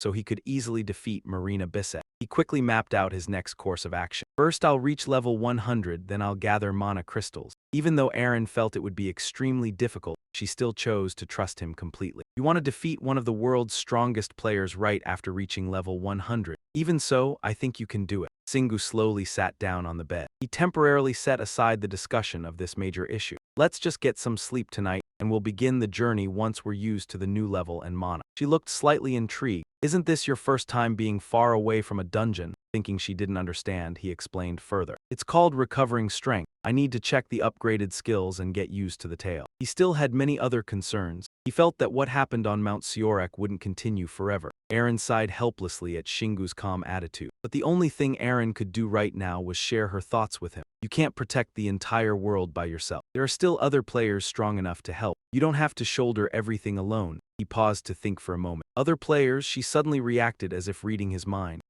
He had just thought about Marina Bisset and he didn't deny it. She was someone Shingu deeply admired. She truly was an incredible woman. Aaron suddenly felt an inexplicable sense of danger, but she was a foreigner. The moment the words left her mouth, Aaron realized she had overreacted. She immediately spiraled into her own thoughts. sounding like some kind of extreme nationalist. People in history books would absolutely love hearing that. Back then, all Kwang had to do was say, "Play that song," and servants weren't even allowed to question him. But surprisingly, Singu shared the same opinion. "Yeah, that's true, that's also the thing I dislike about her." Aaron hesitantly guessed, "I suppose you're a bit conservative in some ways too," he slowly added afterward. "I've never seen a player like that in Korea before." Only then did Aaron freeze, realizing she had misunderstood everything. She quickly tried to save face with her limited vocabulary. "Oh, of course, yeah, you're absolutely right." He couldn't make heads or tails of the other person's reaction. "What happened to you?" She turned away without bothering to explain further. "Nothing." Singu didn't pay much attention and changed the subject instead. "Come to think of it, that guild leader guy." The conversation shifted to the wolf cooking guild leader. He had no idea how that man became guild leader, but he was obviously a bad person. Aaron agreed as well. "Everyone knows it, you completely understand his motives. There was a reason he stayed away from the battlefield. He ignored the monsters. Because he didn't want his guild to grow weaker." But there was still one thing Singu couldn't understand. But it wasn't like he personally got involved either. "I bet his level is high and he's handsome and talented too. So what exactly is he afraid of?" Zeha thought it over and could only agree with him. "Well, yeah, you're right. That's also part of why you keep taking too much onto yourself. What is the Korean government even doing? Are they planning to let other countries deal with the monsters?" There were too many things to think about tonight, so his brain temporarily shut down. "Forget it, let's just go to sleep." The boy suddenly gave a serious military salute. "Good night, sir." Even Singu was speechless. "Quit overdoing it, you're not in the army." Singu settled onto the bed and completed the final step. "Good night." Only a few seconds later, he instantly fell asleep as if he had passed out. Even Zeha was amazed by his pig-like talent for sleeping. "He falls asleep way too fast." Aaron completely sympathized with him. It was an intense battle. Only after Singu drifted off did she reveal a gentle expression like a loving wife. "He did really well today." The belated compliment was as sweet as the one who said it. The beautiful rain shimmered softly. A sharp gaze radiated pressure while a majestic voice thundered, "I am the Almighty." Surrounded by storm clouds and lightning, Zichvan declared proudly, "I am the law and the world belongs to me." He spread his wings across the storm-darkened sky, carrying an overwhelming sense of dominance and absolute power. Immediately afterward, he let out a fierce roar that echoed loudly enough to scatter the gray clouds. In contrast to his fierce expression, his heart was filled with deep doubt and confusion. "I do not understand this, nor will I carry such a burden." Zichvan still charged forward like an arrow with one final obsession. "Everything will be perfect as long as I survive." However, he clearly understood the situation before him, and one undeniable truth remained. "I cannot stop here." At that moment, he shot through the sky at a wind-tearing speed, leaving behind a blazing trail of light in the darkness amid the roaring thunderstorm. The gigantic shadow spread its wings, creating rings of fire as though announcing the ruler's arrival. His deep voice carried sorrow that few could understand. "I cannot move forward, but I also cannot stop." His determination and resolve never wavered, "So I choose to step backward." Zichvan clenched his fists tightly, every muscle bulging as though screaming within his chest. In the silent night, a dazzling light erupted like a meteor falling to earth, illuminating the entire world. The moment that mysterious energy passed, the world finally felt the morning sunlight again, after being buried beneath darkness for so long. He floated alone in the vast sky, turning to face the light that carried hope. Amid the raging fury of heaven and earth, he silently swore, "But I will kill every one of those petty gods when the time comes." The dramatic fantasy-like scene abruptly ended the moment Singu jolted awake. Before him was still the same ordinary and familiar scenery as always. It seemed he had not completely escaped that strange dream, so he instinctively muttered, "What a familiar ceiling." Right then, a flood of notifications appeared and forced him back to full awareness. The first thing that caught his eye was information about his power. "All your stats have increased. Mana has increased by 10 points. Chaos Tail has reached level 2. Your tail will become harder, sharper, and thicker." The next two notifications were even more unusual. "Killing Intent has transformed into Fear Aura. Passive skill, Fear Aura level 3. A fragment of the Almighty pressures enemies by releasing its aura and engraving fear into their soul." Looking at the pile of notifications blocking his vision, Singu remained deeply suspicious. Wasn't it just a nightmare? Aaron, lying on the pillow beside him, slowly woke up. The moment Singu opened his eyes, she was greeted by a shocking surprise. "Good heavens, what happened to you?" After the shock faded, she became pouty as another possibility crossed her mind. "Did you sneak out hunting without me again?" But she had no idea that even Singu himself was utterly confused. "No, all I did was sleep." Suddenly his hand touched a bell string, making it ring softly. The moment he saw it, Singu froze in shock. Even though the object rested in his palm, he still could not believe it. "Isn't this the divine bell?" Aaron looked regretful. It's broken now. He could only think of one reason why it had ended up in such terrible condition. Had he accidentally taken it out of his inventory while sleeping and crushed it under his body? Even Aaron was left speechless after hearing that explanation. I've never heard of anyone having such a violent sleeping habit. After examining it more carefully, she was forced to conclude. There isn't a trace of mana left in it anymore. This is no longer a treasure, but she quickly came up with an idea to lift his spirits. Oh, I think the loyal bell is a treasure that permanently increases stats. Rewards like this sometimes appear in dungeons too. That made him even more interested in the item. So that dream I had earlier was because of this bell. Aaron had no idea what he meant and grew curious. A dream, but he immediately brushed it off, unwilling to explain further. It's nothing. It was just a nightmare. Right then, a tail with a sharp pointed tip suddenly appeared beside them. Singu himself was startled because he hadn't consciously controlled the sudden movement. A dragon tail. With her keen eyes, Aaron immediately noticed the change. It's tougher than before. I think a dragon tail sounds much better than a snake tail. Then she gave him a meaningful smile. A dragon. I think it suits you. He barely cared and was actually quite confident about the comparison. After dealing with all the new issues, he finally decided to get out of bed. I've slept enough, I should get some exercise. Meanwhile, her wishes were the complete opposite. I'm going to sleep a little longer. A peaceful and beautiful morning passed beneath the warm sunlight. Singu's status window updated once again. Enhancement reached level 5. Punishment reached level 20 and charge reached level 25. By the time the three of them gathered together, Ziha arrived late and looked utterly shocked. Zep, you've become way stronger overnight. Aaron had woken up early, and the more she learned, the more stunned she became. How did you get stronger in such a short time? In contrast to their reactions, he looked as relaxed as someone returning from a light morning workout. Because I've become more familiar with my skills and made them stronger. She suddenly felt like teasing him. Are you some kind of monster? He even looked proud of that nickname. I've heard that a lot already. Ziha was the only one anxiously lagging behind the conversation. What happened? Singu began stroking his chin as he considered his words. To explain it simply. His so-called simple explanation lasted several minutes. Ziha's eyes sparkled brightly once he finally understood. I see now. You really are blessed by the gods. A certain word in that sentence suddenly caught his attention. Gods, in that vivid dream earlier, Sitvun had declared, I will kill all those insignificant gods when my journey comes to an end. Lost in thought, he unconsciously muttered aloud, but doesn't killing gods sound kind of empty? Aaron had no idea what he was mumbling about, but Singu's attention was quickly diverted elsewhere. Oh, speaking of divine weapons. Immediately afterward, he pulled out his massive and lengthy weapon. The moment Ziha saw it, he recognized it. That's the divine folding spear rifle. Singu had no intention of hiding his next move either. Yeah, I traded the information on how to make power bullets with Mari's, though she's probably reporting me to the Fair Trade Commission by now. At the moment, there was one important question on his mind. How exactly do I use this thing? The weapon's powerful and intimidating appearance made Aaron visibly excited. If I knew how to use magic bullets and owned such an amazing treasure, I'd become a sharpshooter. But that clearly wasn't the case for him. As expected, successful people really do think differently. What if I swing it like a club? Would it deal more damage than the black dragon claw? She reluctantly stopped his bizarre idea.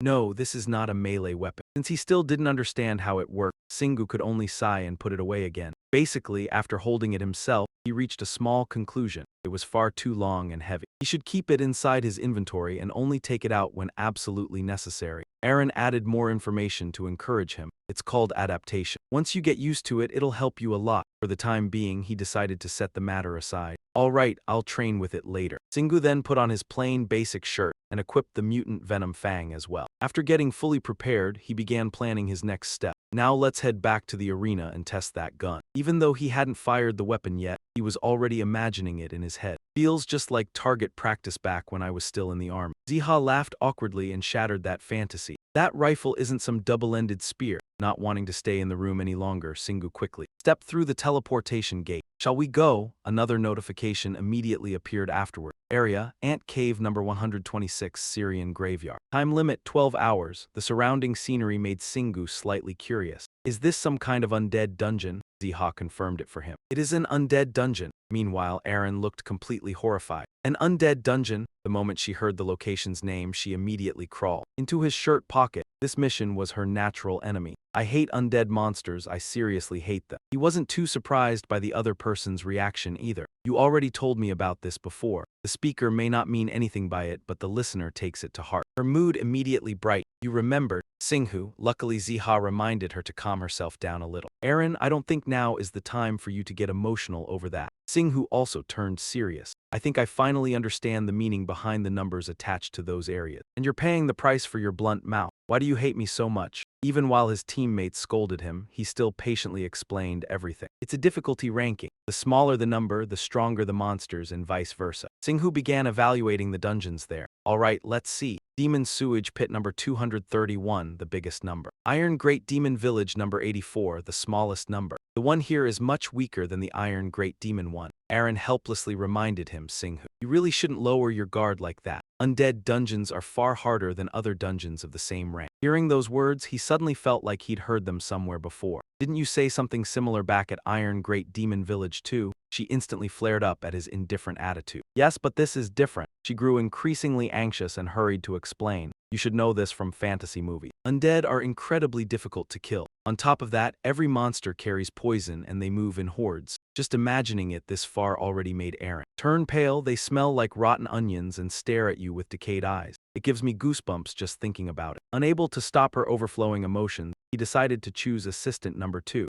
Ziha, you handle the explanation instead. He immediately obeyed. A single moment could completely reverse two people's fates. She found it utterly unbelievable, being demoted just like that. He quickly summarized the most important information. With your poison resistance skill, you won't be affected by ordinary undead poison. But because of the dungeon's difficulty, stronger undead may appear. Skeletons, ghouls, ghosts, you need to be careful of all of them. It's not just their poison but their abilities as well. Even though the information was extremely useful, Singhu only thought about how to beat them up. Alright, thanks for the warning. But I can still attack ghosts the same way people do in novels, right? Right? Ziha didn't disappoint with his knowledge, that's correct. A player's body awakens and becomes capable of using mana, allowing them to touch the spiritual realm. You can even unleash stronger attacks by enhancing them with holy power. Given the party's abilities, he wasn't too worried about this expedition. After all, Aaron used to be one of the highest-ranking priests, so she wouldn't have much trouble fighting back against the undead. At least not while alive. She was also eager to contribute. I've regained a lot of my power thanks to your victories too. At that moment, Elenia suddenly appeared without warning like a ghost. Oh, it has been far too long.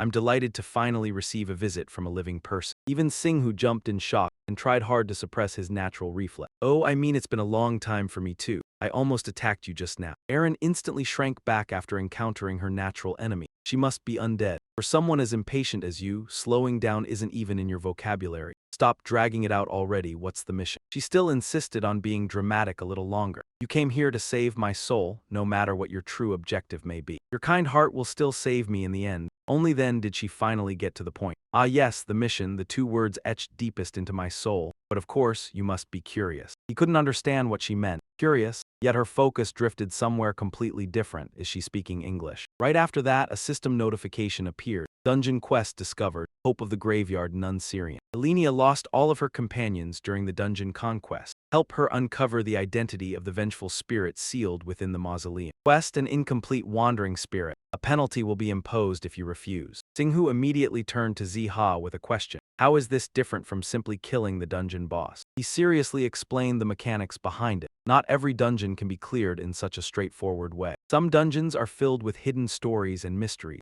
Although the information wasn't entirely clear, he quickly understood. So the vengeful spirit mentioned isn't the final boss but a special monster instead. It can only be found after the proper conditions are fulfilled. He frankly confirmed it. Exactly. Only now did he belatedly realize how much he had missed. Damn, if I'd known this earlier, I would have searched every hidden detail in the previous dungeons. Ari gently comforted him, telling him not to feel too bad. Not every dungeon contains hidden elements. She really knew how to encourage him at the perfect moment. If you can wipe them out quickly the way you usually do, Singhu, then clearing them as fast as possible is still the best choice. Ziha strongly agreed with her opinion. She's right. People as strong as you don't need to waste energy searching for hidden detail. So he stopped being bitter about it and focused on the task in front of him instead. The dungeon inside the Celestial City and the dungeon inside the Ant Cave. Can you guarantee they're exactly the same? Elenia placed a hand on her chest sincerely. They share the same mana composition and dungeon structure. Besides, I'm only a spirit entrusted with this mission. You don't need any more concrete proof, do you? After understanding the situation, Shingu immediately declared, "All right, I'll accept it." She seemed relieved, showing a gentle smile. "Thank you." The system continued its notification. "You have accepted the quest. A penalty will be imposed if you fail." The group began following her guidance. "All right, let's move. I was just wondering, but Aaron." Before he could even ask anything, she quickly replied, "I don't understand this kind of dungeon. I never even imagined a dungeon like this could be found in Korea." He had his own suspicion too. That spirit must have fallen from a very distant place. Yet her attention was focused on his learning ability instead. "But Shingu, you're actually really good at English. Is there anything you can't do?" The other man smiled confidently, acting like the game was ridiculously easy. "All I do is concentrate with everything I've got." Aaron, who had only ever seen him reviewing textbooks in class, never expected the person beside her all this time to be such a genius. That was even more terrifying. Their steady footsteps suddenly stopped. He was stunned by the sight before his eyes. Alenia was already used to it and didn't leave him curious for long. "Welcome, this is the Syrian graveyard." Even though the lights around them were still brightly lit, there wasn't a single person in sight. He narrowed his eyes, redefining what he thought it was. This looked more like a dead city than a graveyard. Aaron couldn't stand the style here either. Whoever created this place must have had terrible taste. She examined the place more carefully and added, "It looks more like a night sky than a dungeon ceiling. Yeah, this must be illusion magic." Shingu noticed something else too. "I think there's spatial manipulation magic here as well. I guess that's the only way to fit an enormous celestial city inside an underground cave." Only then did Shingu recover from his initial shock. "So we entered this city through an alley lined with buildings that looked like medieval Europe." The sounds made by the new visitors seemed to awaken the zombies. They began crawling out from every direction. All of them shared the same target, heading toward the only living group around. He pretended to ask for her opinion. "This city is overflowing with undead. Do I have to kill all of them?" The question felt meaningless to Aaron. It was no different from what he usually did anyway. Right then, Alenia suddenly spoke up. "No, I only just explained this to everyone. This dungeon contains countless undead and skeletal monsters. There are even flesh-devouring ghouls, but the souls of the dead have all turned into ghosts. If there's only one party, there's no way to resolve this." But obviously, those terrifying descriptions meant nothing to Shingu. "So what?" Feeling that he still didn't quite understand, she continued explaining. "The vengeful spirit is hidden deep behind those graveyard guardians. They're monsters. We need to locate and destroy the magic circle sealing the spirit. That's the hardest part of this mission. After that, the spirit will reveal itself. Once you destroy it, all the other undead corpses will awaken as well." Alenia quickly reassured him to ease the tension. "But don't worry. Back when I was alive, my group was assigned to research part of this city. Since the dungeon's structure never changes, we should be able to find the magic circle soon." Shingu quickly summarized her long explanation. "I get it now. So according to you, I just have to destroy everything." She became even more confused by the strange way his mind worked. "Sorry, but while other people are still discussing plans step by step, you've already figured out the shortcut. If I destroy everything, the magic circle will break apart too, and the vengeful spirit will come out. Am I wrong?" Alenia tried to express her impatience and anxiety. Of course that would happen, but all the other undead corpses would go berserk. Who would have thought those casual words had guessed his true intention exactly? "That's it. That's exactly what I want." Shingu wasted no more time and pulled a weapon from the shared equipment storage. He seemed quite pleased holding it in his hand. "Is this an exchange? I don't need to practice something this simple. The next step requires my assistant's help. Aaron hit me with holy power." She rushed over as the radiant aura approached. All right, come here." She began closing her eyes and chanting with focus. A gentle holy light spread outward. The moment she opened her eyes, strange symbols suddenly appeared in Aaron's pupil. Then power immediately flowed into him. Another notification appeared. "You have been empowered by a holy strike. Damage dealt to undead corpses will increase by 30%. You are less vulnerable to poison and curses from undead corpses." The wonderful sensation from her buff effect made Shingu excited like glue sticking fast. "What? This is amazing. I could clear undead dungeons all day as long as there's a priest beside me." Aaron couldn't hold back her irritation and protested, "Get past me first before you start observing." The seamless teamwork between the two made Alenia feel like an unnecessary extra. "So you're a priest. I'm sorry I couldn't be of any help, but I'm glad things turned out this way." He happened to catch the sorrowful expression on her face, filled with unspoken worry. So he quickly showed off his abilities to stop her from overthinking. "You don't need to comfort me like that. I'll handle everything cleanly, so don't worry too much." Right after that, Shingu swung the black wolf claw with tremendous force at a nearby structure. The shockwave from the black wolf claw spread like an earthquake, sweeping through the surrounding houses. Aaron panicked at his reckless approach. "What are you doing? You just destroyed our way out." She tried to stop him, but it was pointless since Shingu kept obliterating everything as usual. Explosions echoed as the destruction swept through everything. After the tremors subsided, the area was left in complete ruins with debris scattered everywhere. Ziha immediately showed his fangirl instincts. Boss, that was so cool. All he did was slam the wall, yet the neighboring walls collapsed like dominoes. Alenia was completely astonished. You destroyed 7 buildings with a single strike. But this terrifying result still didn't satisfy him. That's still not enough. There are 30,000 buildings in this city. I'd have to swing my claws 4,000 times. The moment he said it, he paused to think. That's still doable. Hearing that made her nervous for him. Excuse me, right then, a notification appeared. You have detected traces of hidden magic within the city. You must search for more clues throughout the city if you want to learn more about this magic. This gradual process of gathering clues quickly piqued his interest. Oh, so this is how they're guiding me toward the next step. Just like a detective novel, Singu was so focused that Aaron had to hurriedly warn him. Singu, they're coming. The bizarre appearance of the zombies was horrifying enough to make her want to reincarnate on the spot. I knew they would come, but they look absolutely disgusting. Even Ziha didn't expect this place to have such a huge population. Just how many people died here?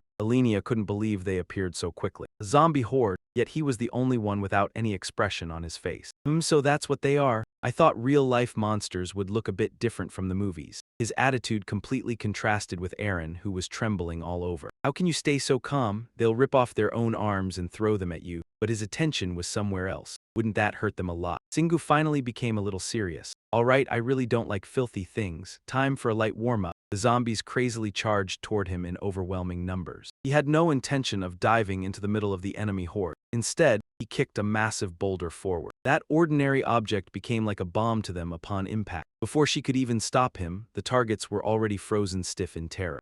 Thanks to him, their expressions became far more lively. Some cried, some panicked. It hurts so much. Unfortunately, that didn't awaken even the slightest bit of mercy in Singu. Alright then. The rock in his hand was suddenly coated in a layer of golden energy. It was Aaron's first time seeing such a technique, so she immediately asked, "What did you just do?" Singu gave a short and simple explanation. "I enhanced this rock using the holy power you gave me." But she still didn't quite understand. "How did you do that?" He suddenly paused after realizing something. "Wait, you shouldn't be able to do this." Aaron could only sigh helplessly at his imagination. "No, never mind. Of course you can do it. Obviously, why wouldn't you?" Singu returned to the battle while summoning the black wolf claw again. Right after that, he smacked the enormous boulder away like he was playing baseball. The attack descended upon the zombies like a meteor crashing down to greet them. We're being purified. This move had the impact force of a miniature nuclear bomb, wiping out a huge number of enemies. The remaining zombies couldn't react in time and could only stare blankly as their vanguard was annihilated. For the first time since settling here, they finally experienced what absolute suppression felt like. The whole group instantly fell into chaos. That can't be a human. If he were that strong, he wouldn't have survived until now. I bet his flesh is too tough for our teeth to chew through. Ziha found this completely obvious. They're like the fox and the grapes, boss.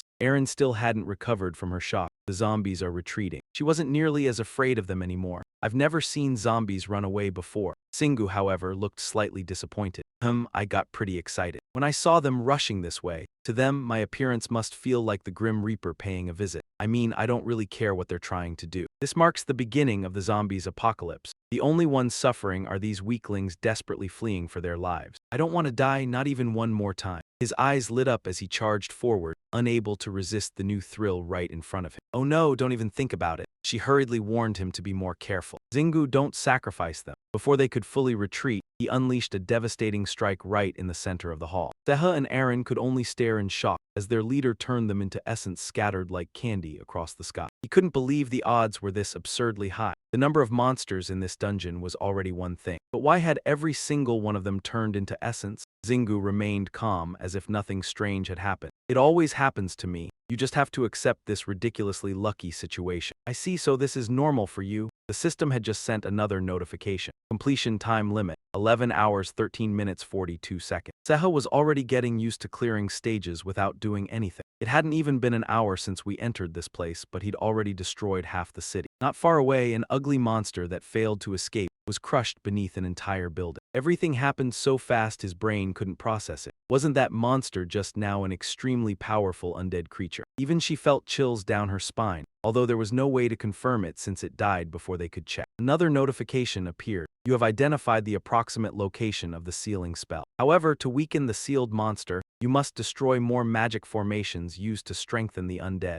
Zingu was slightly surprised by the new information. There's a way to weaken the vengeful spirit. Even someone involved like Alenia didn't know. This is the first time I've heard of it. He could only ponder the meaning behind the message himself. Weaken it? I guess I can't just destroy everything here after all. Aaron finally found a chance to cut in. You only realize something that basic now. Even so, he stubbornly held onto his old way of thinking. If weakening the vengeful spirit means accidentally destroying buildings, then the amount of essence and mana credited to him. She truly felt helpless because the two of them were impossible to communicate with. You and I are worried about completely opposite things. After understanding Xingu's strength, her attitude became far more timid. Should I guide you around this city then? Only then did he realize he had missed out on this unique tour. I guess things would have gone more smoothly if we'd let this spirit guide us from the start. So I once had a journey far more interesting and unique than this one. To make up for it, he quickly accepted the invitation. All right, you lead the way. Elenia was so happy she nearly cried because he finally seemed like a normal person. Good, I guess we'll find the magic circles faster now that the city has been destroyed. She led the group while reminding everyone. This way, stay quiet. Seha felt the other side was worrying too much. The monsters are the ones running away from us. Arin sympathized with them as well. There's no need to sneak around anymore.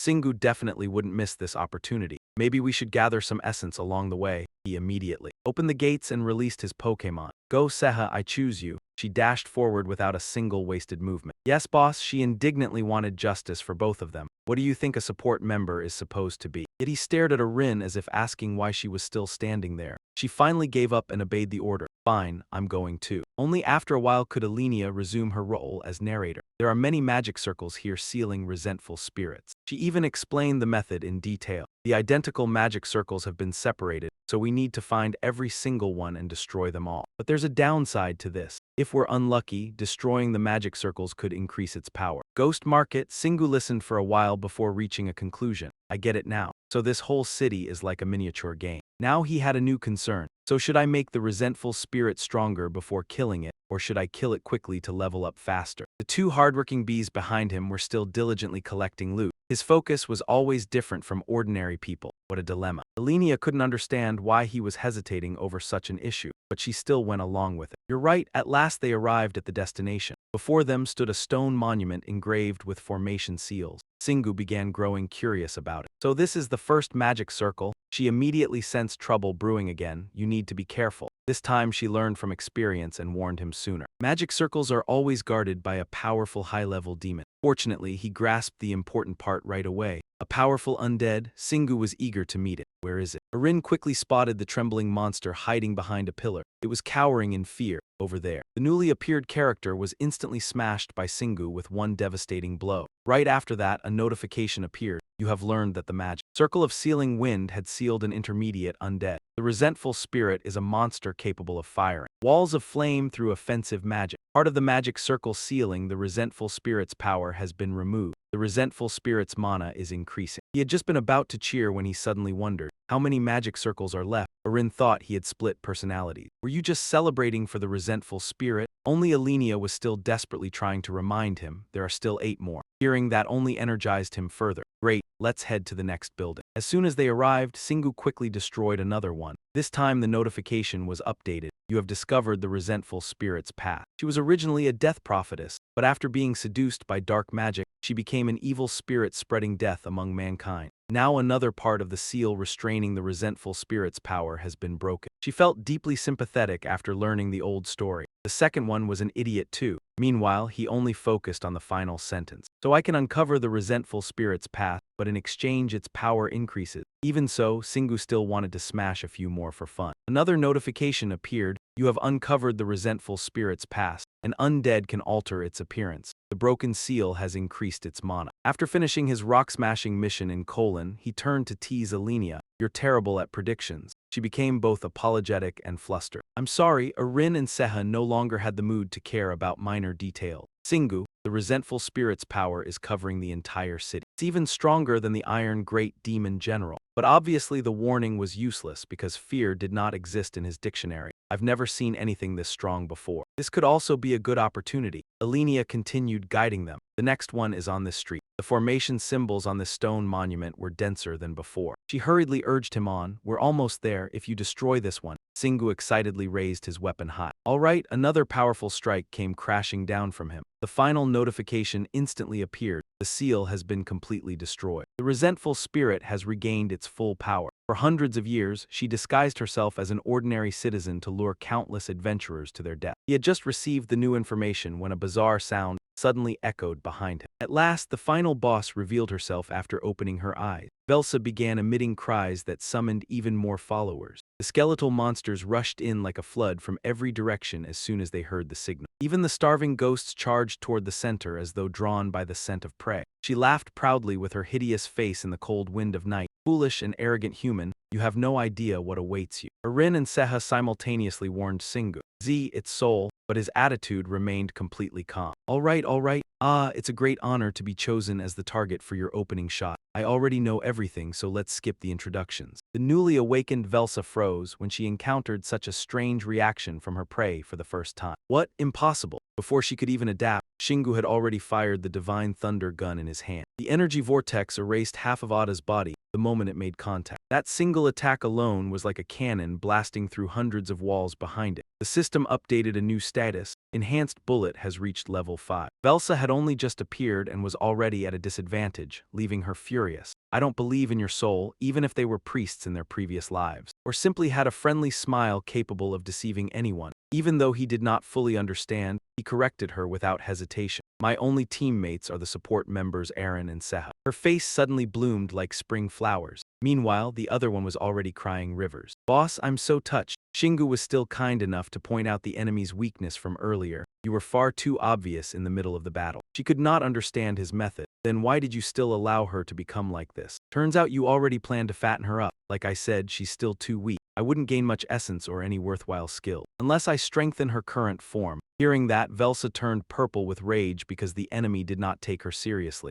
Is that so? What an interesting reason. She immediately tilted her head back and released a sound with an extremely powerful vibration frequency. Its force surged toward Shingu like a raging flood. But unfortunately for her, he had already seen through her moves and activated the skill-frenzied shockwave. A violent light instantly burst out around him. It was powerful enough to shatter every inch of ground within its range. He even called for Aaron. Their minds were connected, so she understood immediately. She instantly realized he wanted to use a skill to break the curse. Then she hurriedly focused on chanting a spell. The moment she finished, she quickly transferred it to his body. Shingu was already strong, but now he looked like someone pumped full of Red Bull. Every step he took tore through the wind and sent fragments of rock flying everywhere. At the same time, he summoned his favorite weapon, the Black Wolf Claws. The distance between him and Velsa vanished in the blink of an eye. What Shingu held in his hand was a sledgehammer, a D3+ ranked weapon. It might be somewhat weak against a wraith. This was the perfect opportunity for him to end the battle quickly and cleanly. Losing half your body must have weakened you quite a bit, right?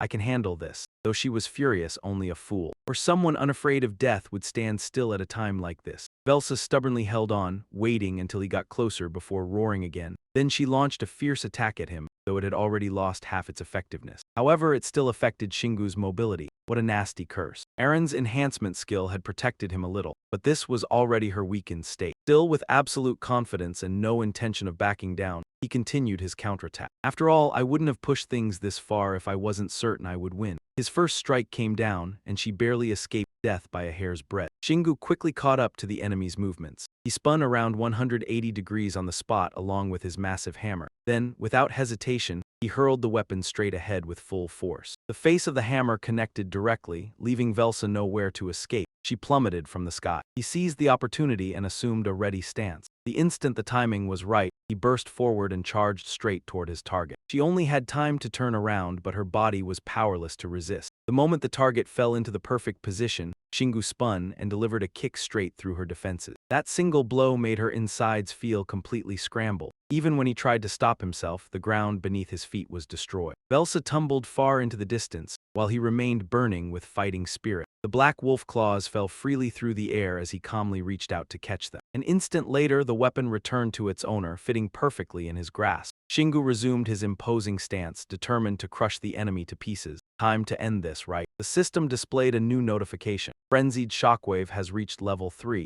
When you make contact with an enemy, a shockwave will be released, dealing damage to nearby enemy. Shingu rested the black wolf claws on his shoulder and slowly approached step by step. Suddenly, the wraith glared behind her with hatred in her eyes. She pushed herself up and performed a graceful spin in midair. Seeing those actions, Aaron urgently warned him, "Velsa is trying to escape again." Shingu calmly watched his prey struggle desperately in its final moments. "Persistent, aren't you?" Velsa raised her hand, opening her mouth wide to reveal sharp teeth as she screamed. Skeleton monsters everywhere responded to the sound and rose up. A voice echoed through their minds. "She is calling us." Velsa manipulated their minds. "Surround him. Move, tear the living sacrifice into pieces." Aaron watched the monsters swaggering closer as they swarmed toward everyone. "We should deal with them first." By contrast, Shingu cheerfully gripped his weapon. "Now this is getting more interesting. All right, let's begin." Zeha suddenly heard something. He immediately turned and warned him. "Boss, that sound couldn't be." "You heard it too." Shingu turned serious. "No way or whatever. That is the sound of the final boss room opening." The massive door, like something from hell, swung open. Something bizarre appeared inside.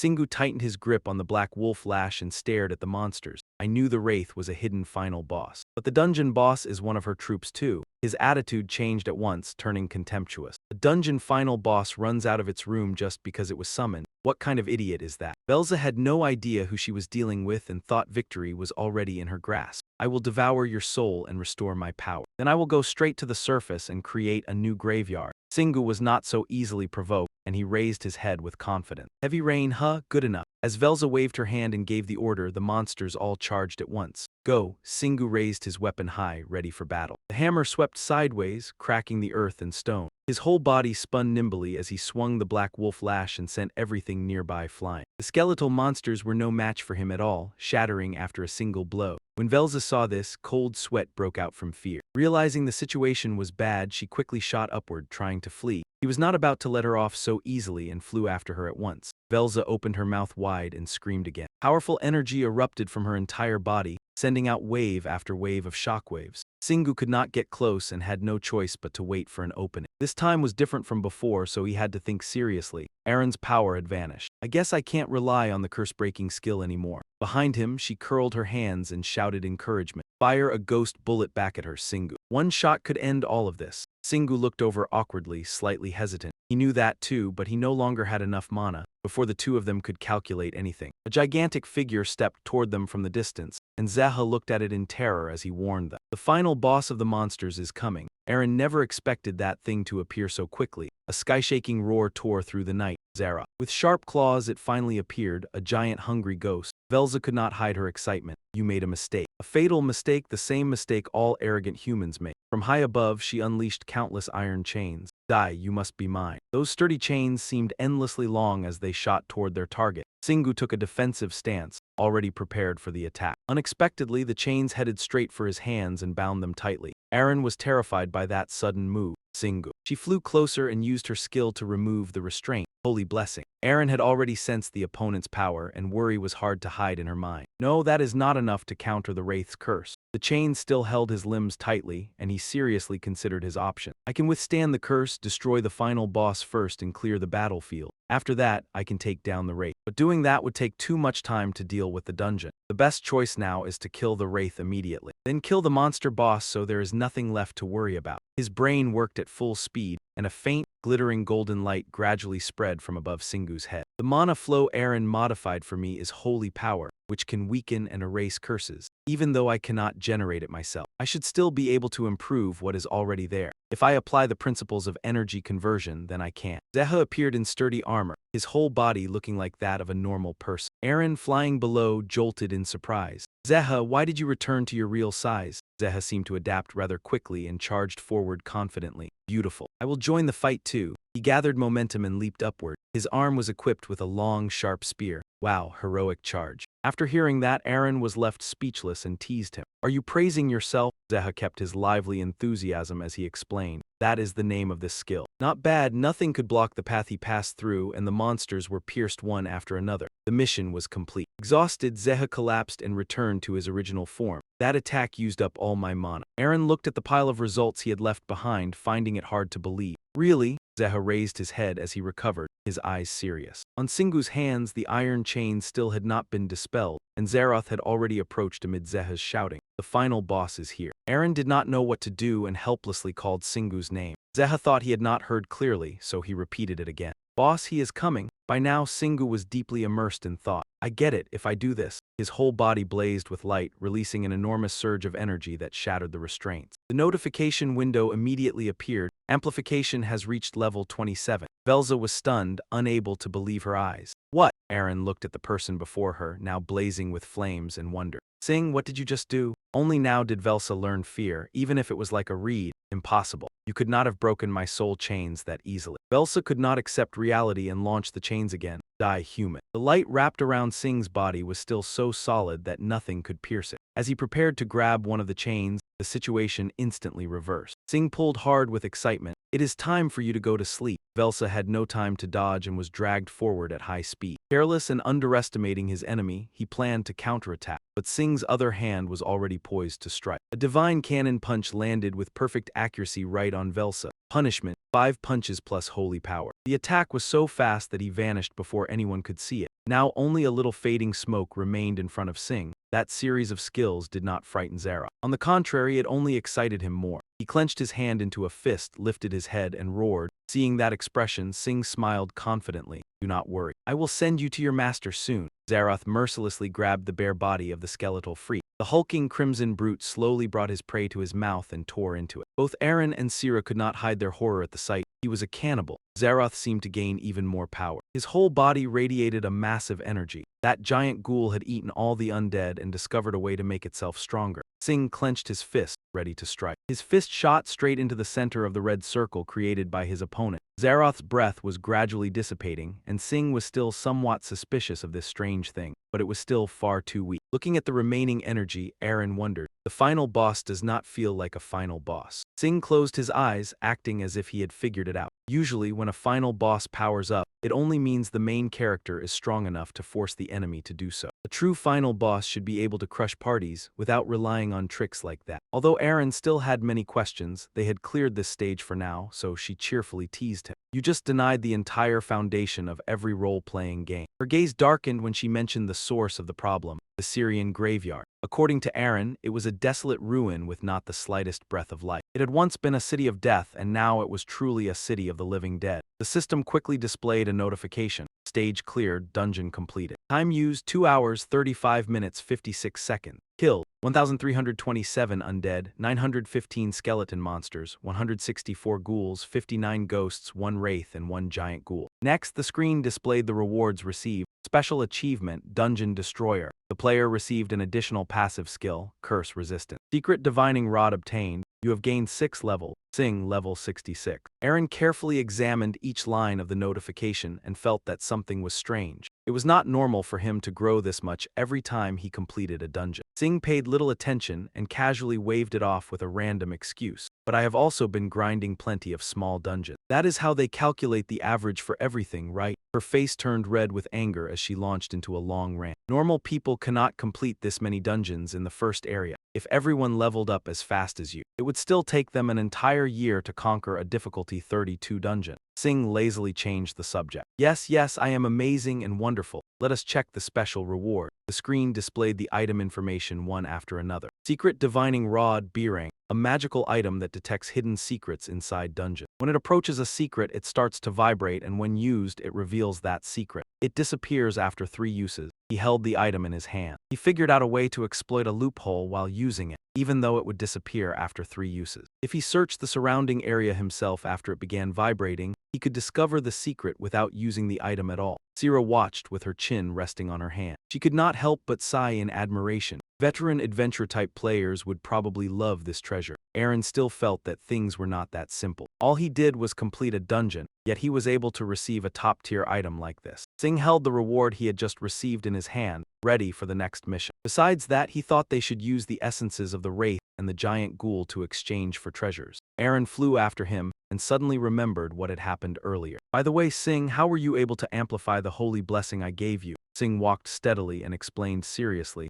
That was amplification, but used in a different direction. The moment Aaron heard those words, she grew agitated. You used amplification? If everyone could do that, no one would fear undead monsters anymore. Sing looked indifferent, as if it was nothing. It would be strange to say this is impossible. It is just that no one has ever tried it before. Aaron was so angry that she flailed her arms and legs. Then priests would no longer be treated like nobles just because they know how to use holy power. the altar. It was radiating a brilliant golden light. After a few seconds, Singh said something rather foolish again. I get the feeling the essence will gush out like Bapjiang if you pour them all in at once. Aaron ignored the teasing and focused her gaze. I hope we get a few more pairs of boots. Singu did not hesitate at all as he swung his hand and threw the items into the altar. Use only the essences of vengeful spirits, giant hungry ghosts, and high-grade monster. Immediately, a powerful beam of light shot straight upward. A familiar weapon faintly appeared inside it. Seha and Aaron floated behind him, puzzled by its silhouette. Yeah, it looks nice. It seems to be a hammer. Yeah, but you already have one. Singu calmly folded his arms and waited, even though the black wolf lash had already been enchanted. But he still needed to upgrade his weapon further. The system quickly displayed the information. Giant's Howl, Bus Class Rank, Attack Power 1350-1950, Mastery 0-400, Trait. A hammer containing the power of a general-grade living corpse. The living will be terrified upon touching it. A great deal of power still remains hidden. He picked it up, observing and feeling it carefully.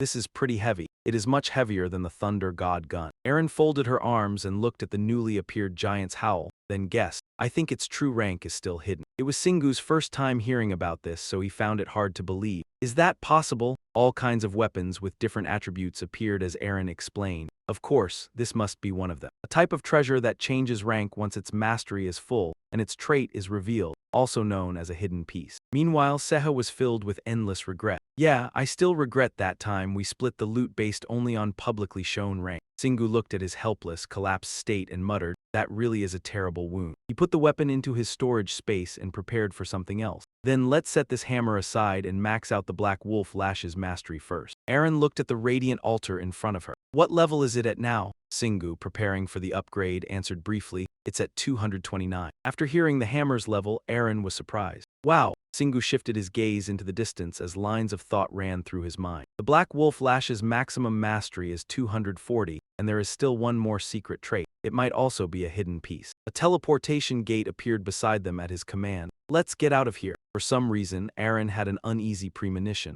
I hope we don't appear on Mount Siora. Singu heard the faint worry in her voice and immediately comforted her. Don't say that, you're making me nervous. After fully equipping himself, he announced confidently. All right, even if there are a lot of people out there, I still have this hat with me. The three of them stood proudly before the gate, then stepped through one by one. Inside, unexpectedly, the place they were teleported to was right at the bottom of the ocean. Singu was slowly sinking, and his air was being used up bit by bit. The three of them struggled in the water, creating shimmering bubbles. Aaron was about to reach her limit and stretched her hand forward. Suddenly, a golden key appeared in her hand. By then, he had also sunk all the way to the bottom of that place. His hand accurately drove the key straight into the ground. Suddenly, a large, radiant circle appeared beneath their feet. In the moment before they vanished, he saw blood-red eyes watching him through the water. Huge, bizarre eyes streaked with blood vessels. Singu forced his eyes wide open to see clearly, but moving underwater seemed rather difficult. Finally, they returned to the room, and every one of them lay exhausted on the floor. Singu wiped his face with his hand and protested in annoyance. Who came up with the idea of putting a dungeon underwater? Aaron was breathless, her flushed face slowly recovering. Why did we never think of this before? Earth is mostly covered in water, so most players would fall into the ocean, not onto land. Singu slowly took off his heavy coat while thinking about it. I should still kill the thing we saw before going back. Aaron had been choking earlier and had not had time to observe her surroundings. There was an underwater monster there. Are you sure it wasn't a whale? Seeing this, Singu bluntly made a suggestion. Do you want to go out and check? For someone as small and afraid of water as Aaron, there was only one answer. No. Singu picked up his phone and checked the notifications. After checking, his voice carried a hint of disappointment. There isn't any new news related to them. Aaron leaned over beside him and gently comforted him. If you think about it carefully, that's only natural. Images of bizarre mutated creatures seem to appear along with her words. It has not been that long since monsters first appeared on land, but more complicated conditions are required for them to appear underwater. First, they have to be able to move underwater. Seha was only now finally able to stand up. If dungeons also burst open underwater, can you imagine how many monsters would drown the moment they escape? Singu stroked his chin and analyzed seriously. In that case, the ocean must be extremely polluted. Aaron folded her arms and tried to find different explanations. Maybe some countries invested in the ocean ahead of time to collect monster corpses. Singu teased her half-jokingly. Do you think the fish ate them? Now it was Seha's turn to be speechless and embarrassed, unsure how to explain. Haha, if fish ate them and became a new monster species, we wouldn't be able to sit here and laugh about it, right? Both Singu and Aaron were shocked by the other's bold thought. Seha had not expected the two of them to react so strongly either. He hurriedly defended himself. What? Things like that only happen in in comics. Singu, thinking along the same lines, suddenly declared, "No, maybe that monster is gnawing on the other monsters that escaped from the dungeon." It looked exactly like a chicken. His genius mind went into overdrive, imagining the scene. Fish eating zombie flesh. Aaron was truly speechless at the two of them. "Why are you trying so hard to picture it in your head?"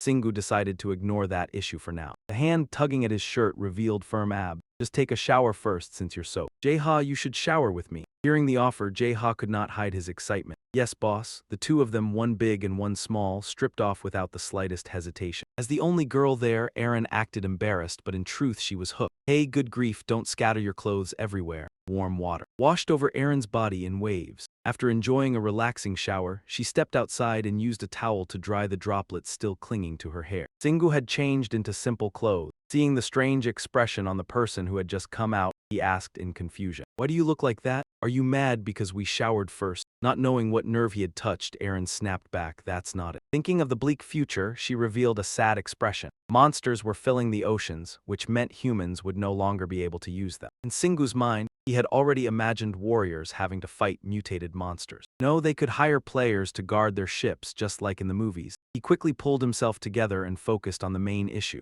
"All right, let's set aside the troubles of the ocean and sailors and focus on our work. We need to conquer more dungeons." They walked up to the door. Still haunted by what happened earlier, Aaron was a little hesitant. Could the nearest dungeon possibly be an underwater dungeon? Singu cocked his head proudly, teasing her instead of comforting her. "Maybe." A system message appeared to announce the start. Ant Cave Area 127, Syrian Cemetery, completion time limit, 12 hours. This time, everyone was transported to a cave. Singu folded his arms lazily and glanced around. "Ah, I knew it." Aaron had apparently seen something and looked somewhat discouraged. "Yeah, seriously." Jaha pointed at the person who had just appeared before them. "Boss, this time the soul is an old man." The old man had a gaunt face and only a few teeth left. "You have finally come. You heroes will avenge me." Seeing the other party's strange appearance, Singu leaned in and whispered, "Did the vengeful spirit disguise itself as someone else?" Aaron stared at him, observing but could not judge either. "I don't think it knows we've already cleared this dungeon once." The mission was still ongoing, and Singu was slightly distracted as he thought about the most favorable route, since this was already his second time in this dungeon. One option was to increase the vengeful spirit's power as much as possible. The other was to ignore it and let there be as many zombies and ghouls as possible. That way, the final boss would become stronger. They quickly managed to clear the checkpoints. Following the vengeful spirit's guidance, Singu destroyed every magic circle. At last, everyone made it outside. He pointed at the approaching monsters looking fired up. "Oh, look over there, zombies and ghouls." They thought a purge was about to happen, but Singu suddenly turned into another alley. "Let's head back." The old man had been observing him all along. A sinister glint appeared in his eyes as he secretly guessed, he is avoiding everything. Even a small number of monsters. He must be very weak. White shadows were also floating along this path. Singu looked toward them and pointed. "Oh, a ghost." The black wolf claw swung out, leaving no chance to block. The ghost instantly vanished. The old man broke into a cold sweat from what he had just seen, trembling as he asked, "Hey, why are you only killing ghosts and skeleton monsters?" Singu had no intention of hiding it. "They look disgusting." Those words made the old man panic, and he immediately changed his mind. What is wrong with him? So is he strong or weak? This was clearly the vengeful spirit falling into confusion. The old man looked at the back in front of him and made up his mind in secret. "No, I have recovered my power easily. There is no need to start a fight with him now." Suddenly, a violent explosion thundered through the sky. Velsa appeared once again, looking even more formidable than before. Foolish humans. Singu held the Thunder God gun in his hand and fired accurately at the enemy. Mana blazed across his entire body and he rushed forward. Before Velsa could even prepare, a firm hand had already clamped tightly around his neck. Singu looked up with confidence and got straight to the point. "Call your precious pet here quickly before you die." Just as he had calculated, Velsa roared again. The sound echoed throughout the area. Singu held his posture and glanced sideways to check. "Jaha, has the final boss room opened yet?" Still covering his ears, Jaha answered quickly, "It's open, boss." Velsa was being strangled so hard that his face twisted hideously. "You humans knew, did you, that I am the vengeful spirit and that the final boss of this dungeon is my soldier?" Singu seized this chance to show off his absolute intelligence. Of course, the great Singu planned everything from the very beginning. Unable to keep watching from the side, Aaron immediately retorted, "You're getting a little full of yourself for someone who has only cleared this dungeon exactly once." Even now, Velsa stubbornly provoked him. "Trash. Do you think I will die after being humiliated like this?" Hearing that, Singu curled his hand into a fist and happily obliged. "Then goodbye, see you again in the next dungeon." A powerful punch was thrown, slamming straight into the other party's face. Before Velsa could refuse, he turned to ash and vanished. Singu stood watching the massive figure approach, excitement gleaming in his eyes. Oh, looks like I still have plenty of time. In his hand were the brightest crimson essence stones, and a mocking smile curled across his lips. Should he wipe this place clean while waiting for it to arrive? They were only ghosts and skeletal monsters anyway. Aaron found his excessive enthusiasm hard to believe. Your dedication is honestly shocking. The skeletal monsters had now lost their leader, like snakes with their heads cut off. Our master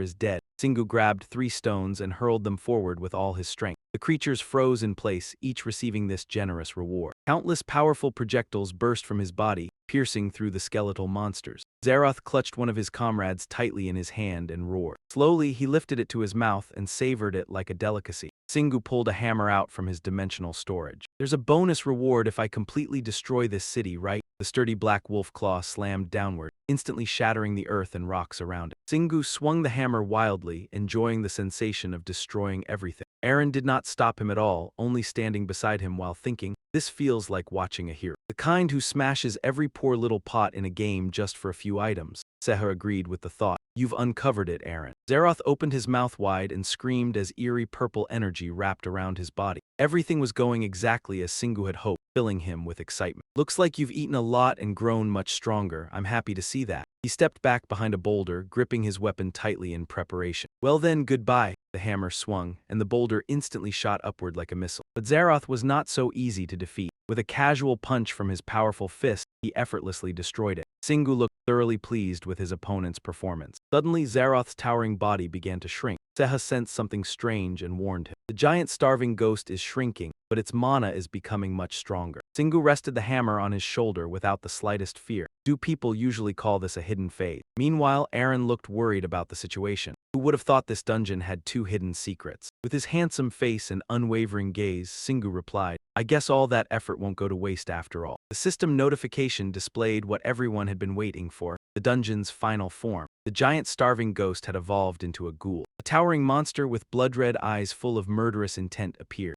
Seha stared at the massive creature and broke into a cold sweat before hurriedly warning him, ghouls are high-level monsters found in dungeons above level 30. They're huge and fast. They can also spew poisonous toxins. Just breathing it in is enough to poison you. Singu barely paid attention and calmly observed the situation. Thanks for the explanation, Stuttermouth. He lightly slid to the side and came up with a plan himself. How about I just fight it? Aaron prepared a spell for him. She truly had no idea what to do with this man anymore. With a helpless and exhausted expression, she muttered, You're going to get hit anyway just to raise your resistance. Singu stepped before his opponent, gripping his weapon tightly and flashing a confident smile. You know me too well. Zaroth's blazing red eyes glared down as he spoke with deep hatred. Even the undead have hearts, but you destroyed mine. Singu seemed rather satisfied with his enemy. So you still have some sanity left. Good. I can't gain extra experience fighting mindless fools. Singu's confidence made it seem as if victory was already his. Die! Zaroth refused to back down, gritting his teeth and roaring furiously. That line belongs to me. The two immediately charged into battle, both burning with the desire to defeat the other. Singu stepped back and steadied himself, raising the black wolf claw in preparation to strike.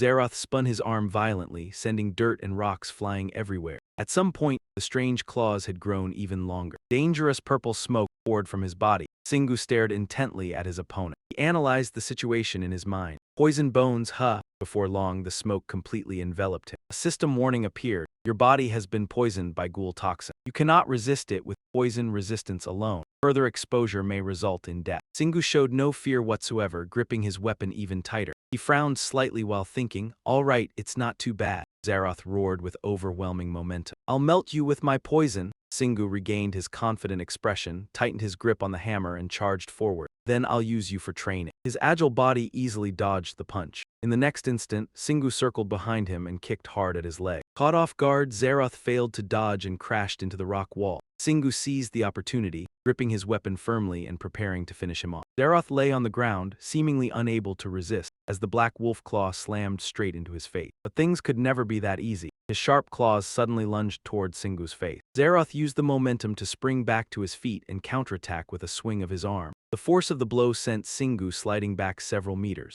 Looking down at the cracked black wolf claw damaged by the impact, he sighed in regret. Looks like I can't use the hammer anymore. Aaron anxiously suggested from beside him, switch weapons. Singu only curled his lips into a confident grin. Everything seems to be going according to plan. No, just one more hit and my mastery will reach 100%. The corners of his mouth lifted higher and higher, excitement clearly written across his face. That guy probably loves getting hit hard. Aaron still felt uneasy and wanted to persuade him, but I think the hammer is going to break. At this point, nothing anyone said would get through to Shingu. Gripping the hammer tightly, he charged forward again. Zeroth was prepared this time, thick poisonous smoke pouring from his entire body. Looking up at the opponent rushing toward him, nobody knew what was hidden inside the haze. Shingu widened his eyes slightly, surprised by the effect. Zeroth gritted his teeth, determination blazing across his face. "You monster." With that same confident smile, Shingu answered the provocation. "I've heard that line enough already." Zeroth's muscular arm gathered energy, preparing to strike. A dazzlingly powerful attack was unleashed, yet Shingu merely sidestepped lightly and avoided the thrust with ease. He kicked off the ground and charged straight at his enemy in a frenzied assault. The collision created a massive explosion and a brilliant ring of light that blasted Zeroth away. Shingu leaped forward at maximum speed, flickering like a phantom as he rushed behind his enemy. Another mighty hammer strike came crashing down, and the overwhelming force slammed Zeroth to the ground. Cracks spread across the earth. Ignoring the enemy's agonized screams, Shingu continued slashing down with the Black Wolf Claw. Suddenly, a notification sounded. Black Wolf Claw proficiency has reached 100%. The Black Wolf Claw revealed its true form. The hammer slowly cracked apart piece by piece, exposing a sharp weapon hidden inside. Once the transformation was complete, the weapon looked lighter and far more advanced. Its information panel quickly appeared. Dire Wolf Claw, rank C++. Attack 850 1750, proficiency 24480. Fire attribute D+, grows larger when mana is used, with poison-inflicting capability. A war hammer forged with the power of the dire Black Wolf's two front legs, both sturdy and powerful, though difficult to wield because of its immense weight. Another notification appeared announcing the dungeon's completion, along with the number of monsters defeated, rewards earned, and bonus player skills. Innate Mastery Intelligence. Your biological abilities have been integrated into the skill. Mastery Intelligence has reached level 8. FB completion reward granted. Stalactite Pendulum. Completion experience calculated, you gain 9 levels. Shingu raised the newly acquired treasure high into the air. His eyes sparkled brightly. He had obtained a new artifact. That hammer looks insanely cool. Aaron paid more attention to the second notification instead. It seemed he liked that more than leveling up. I didn't even know the Black Wolf Claw could evolve. Suddenly, Shingu looked up and seriously declared, "But I need to abandon the original plan." Aaron looked confused beside him. "What plan?" Shingu recalled his earlier calculations and slowly explained. "I plan to maximize its proficiency and combine it with Giant Howl. But its proficiency increased, so now I have 2 C++ rank weapons." An image formed in his mind of himself holding 2 massive weapons at once, one in each hand. After hearing that, Aaron sighed helplessly. "You're a giant." Shingu seemed very satisfied with the idea. "Then I'll try it." As he spoke, he swung the dire wolf claw with force. A violent storm instantly erupted from the ground. The 5-colored tornado swept away everything around it. Standing at the center of the wind, Shingu spread his legs wide to keep himself from being pulled away. When the motion finally stopped, the nearby buildings had already become ruined. Shingu walked over carrying those weapons, unable to hide his delight. "I get it now, the two don't need to match, but I'll probably get used to it." After witnessing that scene, Aaron jumped in alarm and concluded, "You're even worse than a giant." Half closing her eyes and letting it slide, she kindly reminded him, "Check the rewards first, practice later." Shingu cheerfully agreed at once. "All right." His detailed status panel appeared. Zhang Shingu, hidden player, level 75. Strength 242, hand proficiency 246, stamina 260, mana 97. Along with it came a long list of attributes and their clear levels. Looking at the screen, Aaron exclaimed in amazement, "I only just met you and you're already level 75. Clenching her fist, she praised him without restraint. "At level 75 you're already stronger than people at level 200. I can't imagine how strong you'll be once you reach level 200. Shingu carefully examined his status panel. Most of his skills had leveled up, but there was also something new. The screen displayed the newly acquired skill, Mastery Intelligence level 8, a sixth sense born from the 5 senses. You will perceive invisible things. Only then did Aaron notice it, looking slightly confused. That's such a simple explanation. The more Shingu read, the stranger it felt. More importantly, it was already level 8 despite being a new skill. Maybe because you already had a similar ability. Aaron recalled his previous actions and tried connecting the dots. Even stranger was the fact that he seemed to possess Mastery Intelligence since birth. "I noticed you could accurately sense monsters and traps without any prior knowledge." Shingu hesitated before voicing the idea in his head. "If I can use it as a passive skill, then turning the other 5 senses into skills should become easier, right?" Aaron never expected this man to think that way. "Then you'll become even stronger. But if you have spare mana, then go ahead. After being lectured for so long, Shingu didn't dare argue back. Yeah. At that moment, another notification appeared. B-rank stalactite pendulum, proficiency bonus 0500, capable of locating hidden treasures. When infused with mana, it would guide its owner to treasure. Holding the item in his hand, Shingu wanted to confirm, this is a treasure related to secret detection devices. A trace of surprise flashed across Erin's face as she slowly explained, the stalactite pendulum is the greatest treasure of this dungeon. I never thought you'd find a B+ artifact here. Completely satisfied with this expedition's rewards, Shingu turned around and left. Let's head to the altar. Behind him, Erin crossed her arms in confusion. What are you going there to get? Zeha still hadn't recovered from what happened earlier and sighed thoughtfully. Most people have a hard time finding the right dungeon rewards. So they either join auctions or keep conquering the same dungeons over and over. But you're ridiculously lucky. Only Erin already understood and carefully explained why Shingu couldn't participate in auction. And he can't reconquer dungeons either, so that's why he needs so much luck. Zeha had to listen to the whole long explanation and then got smacked painfully on the head by him. Got it, ow! Suddenly, a golden platform appeared. It emitted a dazzling glow as if it could lead somewhere. Shingu and his two companions approached to inspect it. Looks different. A symbiosis altar? Erin hesitated while staring at the massive structure before them. No, based on previous mechanics, Shingu made a guess. Maybe this is a special reward altar for successfully clearing the dungeon. Even though Erin didn't fully understand the situation, she immediately objected. This isn't a minigame. That kind of thing doesn't happen in Celestial City. At that moment, a notification panel appeared to answer them. Class Advancement Altar. This altar guides you to a new path based on your achievements. Perhaps Shingu had received too many benefits in one sitting for his mind to process. Class Advancement? Erin immediately understood everything. It was as if images of different people with different mechanics appeared alongside her explanation. I told you players can obtain personal classes after conquering a level 10 dungeon. But you're a hidden player, so how would you know? She suddenly noticed strange rings of light appearing on the glass surface of the golden platform.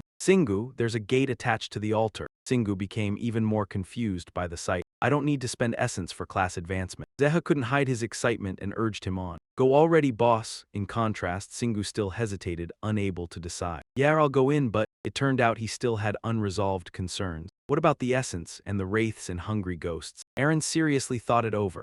Shingu looked completely drained, shriveled up in despair. Do I really have to leave them behind? There's no reward altar here. But there was no other choice. They could only close their eyes and hurry through the gate. On the other side, the sky was clear and refreshing. Shingu had been teleported there and was lying on the grass. The entire forest before them had leaves of a strange dark purple color. Perhaps the altar had affected him somehow because Shingu looked completely dazed. Where am I? Who am I again? Erin carefully observed the surroundings. I don't think we're on Earth anymore. Zeha frowned uneasily at the bizarre colors around them. And this isn't the ant cave either. It feels more like the dungeons in Celestial City. Higher-level dungeons are practically different worlds. Shingu's genius brain immediately latched onto the idea. Higher-level dungeons are like different worlds. Tons of famous fantasy games started exactly like this. Now all I need is an elf girl shooting support fire for me from the trees. He suddenly realized something was wrong and quickly turned around, but the interface displayed nothing at all. Only after Shingu pointed it out did Erin find it strange too. You're right. Before anyone could think further, Shingu suddenly shouted, this is just a test. Yet in the very next sentence, he seemed to deny himself, or maybe something else.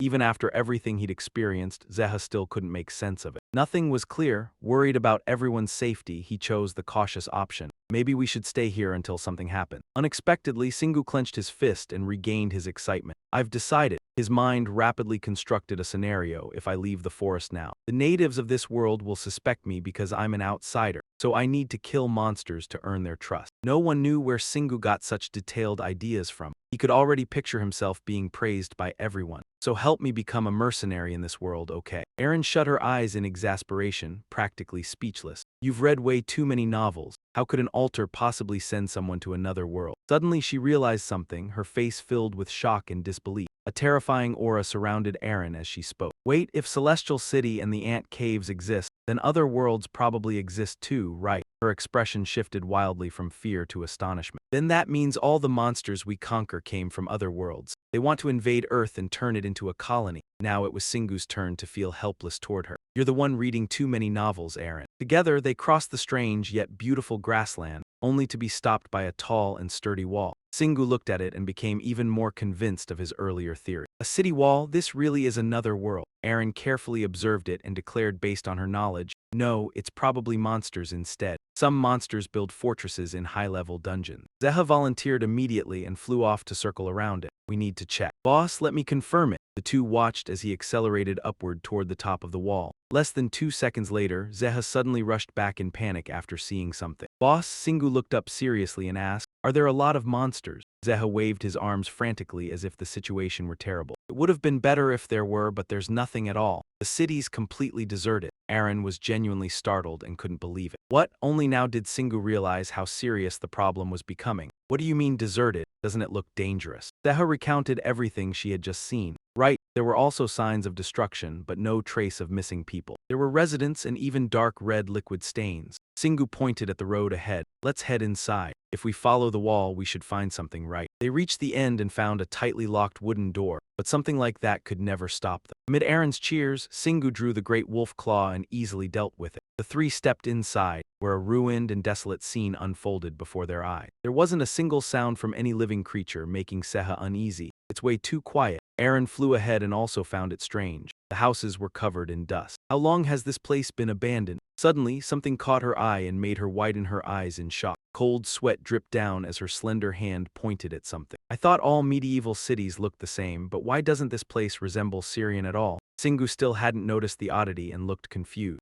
Zeha rested her chin on her hand, trying to search her memories. "Now that you mention it," Aaron quickly regained her composure and reminded them, "This place is a dungeon after all. I don't know what's here, but we should finish quickly and leave." Singu thought she would tell them to run away, so he was slightly surprised. So optimistic, his senses worked at full power as he silently marveled. But this place really was different from normal dungeons. It was enormous and overflowing with mana. "I feel really comfortable here." The more Singu thought about it, the deeper he fell into an unsolvable mystery. What if the dungeons in Celestial City and the Ant Cave are just copies of this place, though the original would be from the past? He stopped before a half-open door and pointed inside. "Let's search these buildings first." Before they could even move, the wall suddenly. The surrounding walls cracked apart and collapsed straight down. A heavy stone hit Singu on the head, but it didn't seem to hurt him at all. "We just got here and it's already falling apart. Who knows how old this place is?" Tiny Aaron couldn't handle it and shielded herself with her arms. "There's nothing here, let's just go back." Singu wasn't the type to give up so easily. With determined steps, he headed deeper inside. The old houses groaned violently before collapsing one after another. Soon the other buildings followed suit. It looked like an all-out purge of ancient houses. Aaron stared at the destruction they had caused in exhaustion. "Are we searching or demolishing the place?"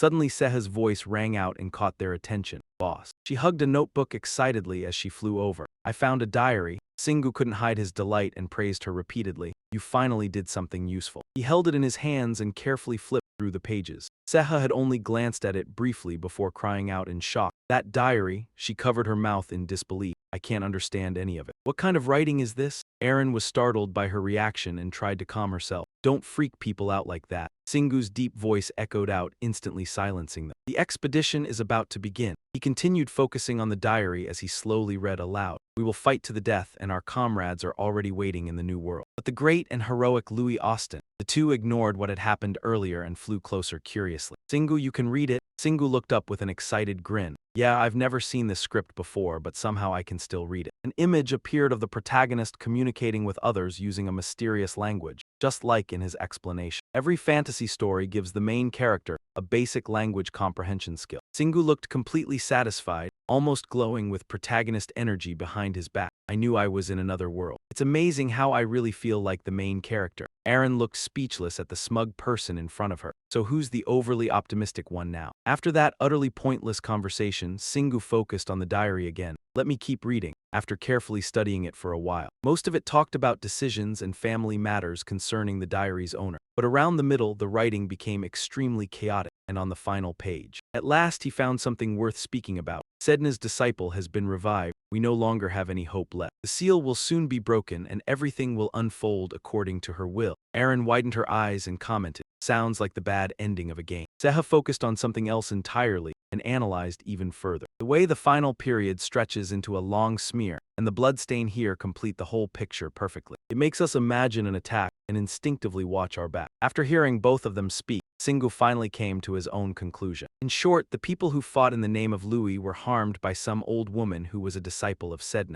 Aaron looked unusually serious as she brought up this matter. "Louis, I've heard that name before, and I also found traces related to it in the level 30 dungeon. That's the name of the god of light worshipped by the monsters. Singu pondered thoughtfully as he reached a conclusion. I guess humans also believed in that god's religion. Piecing together all the clues from earlier made Aaron. Marine suddenly gasped in shock. I think I finally know what the main theme of this mission is. That means we need to investigate the war between the two gods in the city, or perhaps this entire world. The moment she finished speaking, darkness suddenly came roaring back without warning. Shingu showed no sign of optimism. Looks like we were wrong. Aaron could not understand what he meant. Without another word, he leapt high into the air. In the end, he landed firmly on the ground nearby and took in the entire scene below. Then he informed the others. See that yet? A massive horde of corpse monsters mixed with all kinds of grotesque creatures is charging toward us, and there is no end in sight. Shingu's words confirmed it completely. This mission definitely required wiping them all out. Then again, fighting monsters was basically all he had been doing this whole time. There was no way he would ever be given an easy mission, yet he received no response at all, which only made him more suspicious. Her condition directly terrified Shingu. Can she actually pass out while standing up? The moment he finished speaking, she suddenly snapped awake as if his voice had roused her. Only then did she anxiously warn him. Shingu, we need to prepare for battle. He gave no unnecessary reply.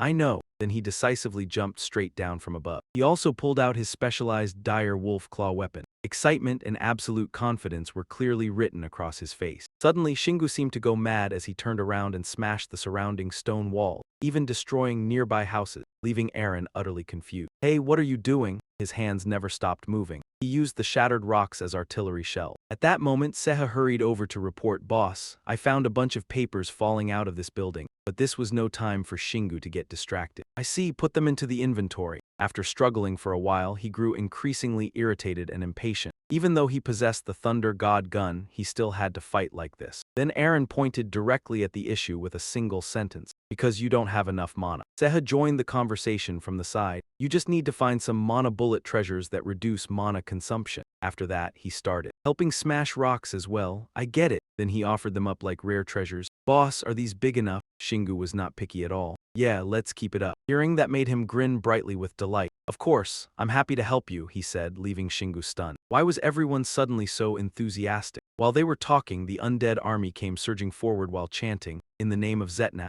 Zetnat. Shingu tightened his grip on his weapon. Those undead worship Zetnat. Then the woman mentioned in the diary wasn't a vengeful spirit. From the current situation, Aaron slowly formed her own conclusion. The villagers had become undead after the trial failed, and now the vengeful spirit ruled over them as followers of Zetnat. Maybe Zetnat was the god of the undead. Meanwhile, the monsters ignored everything and continued shouting their battle cry. Destroy the heretics. Punish the cowards who oppose the holy war. Kill, kill. Thanks to that, Shingu picked up another keyword. Holy war. He clearly disagreed with that way of thinking and openly objected to it. There is no such thing. War is just an excuse to legalize violence on a national scale under the banner of ideals and honor. Then he began pondering. The issue regarding the undead. Cowards opposing the holy war. Could they be referring to the followers of Louis X? But Shingu quickly stopped caring about it. I'll think about that after I clean up this mess. Next, he stepped onto the towering wall across from him. This time he could clearly see every type of monster appearing. Zombies, skeleton monsters, even mutated forms and hungry ghosts. They surged forward like roaring ocean waves, determined to devour every last heretic. Nothing could stop them. But with all his experience, Shingu remained completely calm. Just basic monsters. Suddenly, his sharp eyes noticed something unusual. Found you. Behind the dense army stood something entirely different. It was a Dullahan. Even standing alone, its presence completely dominated the battlefield. What made it truly terrifying was the helmet it carried in its hand, the very thing missing from its neck. Shingu turned pale and broke into a cold sweat. It's carrying its own head. Realizing it was a Dullahan, Aaron panicked as well. A headless knight. We've never encountered one inside a dungeon before. Even Seha looked equally shaken. Dullahans are monsters mentioned a few times in certain dungeons, high-level undead, but nobody has ever seen one this powerful before. It's definitely above level 200, in complete contrast to their panic. Shingu instead revealed an excited grin. Perfect. If I defeat it, I can claim a higher rank, right? His words left them speechless in amazement. How can you stay this positive? From the empty air, he pulled out equipment while checking the mission. Seha, keep an eye on that Dullahan for me. The moment it makes a move, report it immediately. Seha answered at once, understood. Shingu's gaze then turned serious. Aaron, prepare your holy energy. She had no objections. Understood. After that, he cheerfully began using the stones he had prepared earlier. I'll save my mana for the Dullahan. For everything else, brute force will do the job. Then, with a violent swing, Shingu poured all of his strength into the attack. Just that one blow alone made the corpses explode into pieces. Even Aaron, standing nearby, could not help admiring him, while he took the stance of a professional baseball pitcher. Here comes another one, followed by another incredibly powerful swing. The stone tore through the wind and flew straight toward its target. It shattered on its own and turned into smaller fragments that kept flying onward, creating an impact even more terrifying than the previous strike. The sight completely startled Aaron in surprise. He had even calculated the area of effect through it, and the timing for when the stone would explode. Could anyone else possibly do that? Those words reminded Seha of Kim Harayang, and perhaps also the president of the Whirlwind Guild, though he would not be able to do it without mana. Indeed, Han then, the boss of this battle, was watching the entire battlefield closely. His gaze was especially fixed on the cause of the earlier explosion, which was Shingu. A whisper came from some unknown place on the body of Dunlan, the headless knight. "Are you an artilleryman?" But unexpectedly, that sound carried all the way to Shingu. What was that sound? Aaron heard it too and quickly explained. Dunlan's voice was being amplified by mana. The headless knight spoke again with excitement. "Death is what my master loves most. If the death of an entire army can be traded for one person's life, that would be rather interesting. Let me see how long you can last." Having understood everything, Shingu began stretching his body. So basically, he will not do a damn thing until I am finished. Good, he no longer bothered throwing them one by one, and instead summoned all of them with a declaration. All right, switching to rapid-fire mode. Shot after shot tore through the wind and flew straight at the living corpses gathered from all kinds of species, giving them no chance to rest at all. Suddenly, the original Seheng flew over and reported, "Boss, they are eating their own kind." That made Shingu freeze. The monster with that ability was none other than that starving ghost. It devoured anything regardless of species, and its body flared up with powerful flame. By the time Aaron noticed, they had already finished transforming. Newly evolved high-rank monsters had appeared. Shingu's tone became grave, so they want to concentrate their strength into a few chosen ones. Even he could not confirm the answer to that question yet. It was possible. No matter what, this time the stone in his hand still shot forward like an arrow straight toward its target. With a single blow, he wiped out the starving ghost that had just ranked up. At the same time, a mana crystal dropped right where it had been standing. Aaron noticed it too. A mana crystal, big brother. Shingu's smile looked as if he had already grasped everything. I knew it. His next words were a 100% confirmation. We are not inside a dungeon. This world is real. Naturally, something so valuable would not be ignored by those flesh-starved ghosts. Seheng shouted in shock. Another high-rank monster is eating the crystal, but Shingu was not worried at all. If I am not losing anything, I might as well let it be. He even grew excited and posed the question in return. Do you know the biggest difference between dungeons and real worlds? This time, Aaron frowned and turned to him. He smirked and gave the answer. Leveling up. After that, Shingu leaned forward and released a surge of energy. A series of stones became wrapped in his mana, turning into bullets waiting for their master's command. Once everything was ready, he continued his excited speech. My mana and strength will recover when I level up, so there is no need for me to conserve anything. Seha turned pale as she remembered. You have not used mana until now. Aaron looked pitying. Oh, I feel sorry for Dunlan. Without replying, Shingu directly launched the energy-wrapped stone. The previous explosions basically could not compare to the terror of this one. It was so powerful and violent that it could even affect Dunlan's position. Yet he did not seem alarmed by Shingu's change. So you have begun using mana. Your power is surprisingly impressive. But at that moment, Shingu was calmly analyzing the state of his own abilities. Throwing one stone costs 2% mana. That means I can only throw 48 more times if I cannot recover. From leveling up, once he finished the calculation, he launched a relentless series of attacks without a moment's pause. His non-stop barrage increasingly roasted one group of living corpses after another. They showed no fear and instead became even more ferociously aggressive. He has started using mana. He fears your power will tear him apart. At the same time, the starving ghosts kept recklessly evolving one after another by devouring the flesh of their own kind. Aaron looked at the situation before her with extreme anxiety. Their second evolution had not yet turned them into ghouls, but if those giant starving ghosts reached the wall, the army kept flooding in, making it impossible for Shingu to wipe them all out quickly, and that finally enraged him. He would annihilate every last one of them. Even the final one left in this world. She immediately shouted to stop him.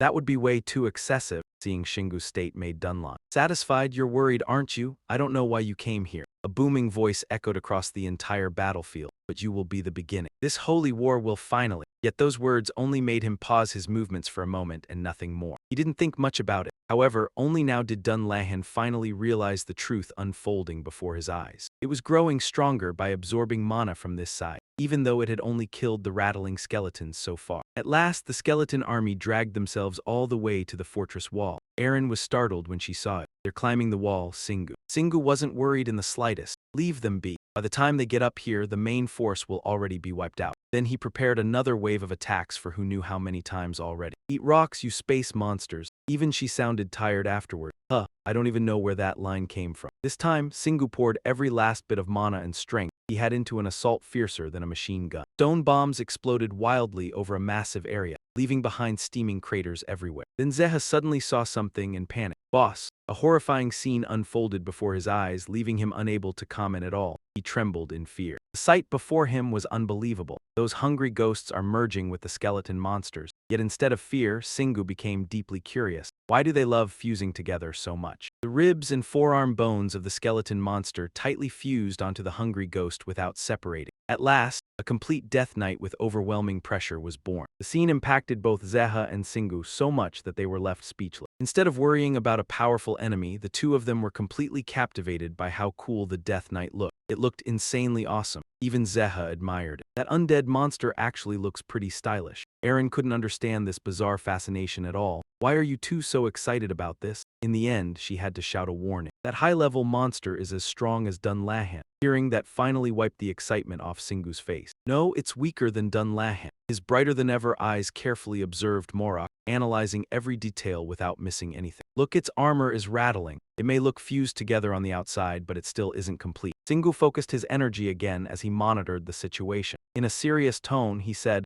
"First, I need to reduce their numbers before that thing reaches us." The moment he finished speaking, dozens of stone bombs were launched successfully, giving the monsters no time to breathe. Explosions rang out endlessly one after another, and then he finally received the notification he had been waiting for. You have leveled up. Meanwhile, the Death Knight Morak gradually became accustomed to its new body and was finally able to move at high speed. Zeha noticed immediately in panic. Boss, it's on the wall. Morak's terrifying face was already close enough to see clearly. Aside from excitement, Singu no longer felt anything else. Perfect timing, Morak's footsteps became agile and immensely powerful. With just one leap, he became the first monster to successfully reach the fortress wall. Before anyone could react, Morak released a cloud of black smoke. Singu recognized it immediately. Poison bones, he quickly shouted a warning. Aaron, Zeha, get back. Meanwhile, Singu charged straight toward Morak without the slightest hesitation. As he rushed forward, gritting his teeth, the system notification appeared. The Death Knight's poison has invaded your body. Your poison resistance skill cannot completely negate it. But Singu refused to retreat. Instead, he endured the claw strike head-on and successfully raised his poison resistance to level 8. He roared with a shout that shook the heavens. His aggressiveness stunned Morak. Unfortunately, the monster couldn't react in time and took the full force of the giant claw directly to the head. The devastating strike slammed downward without giving him any chance to resist. Morak was smashed straight into the embrace of the earth. Morak's entire body shattered into pieces without a single intact spot remaining, while notifications flooded in endlessly. Punishment has reached level 26.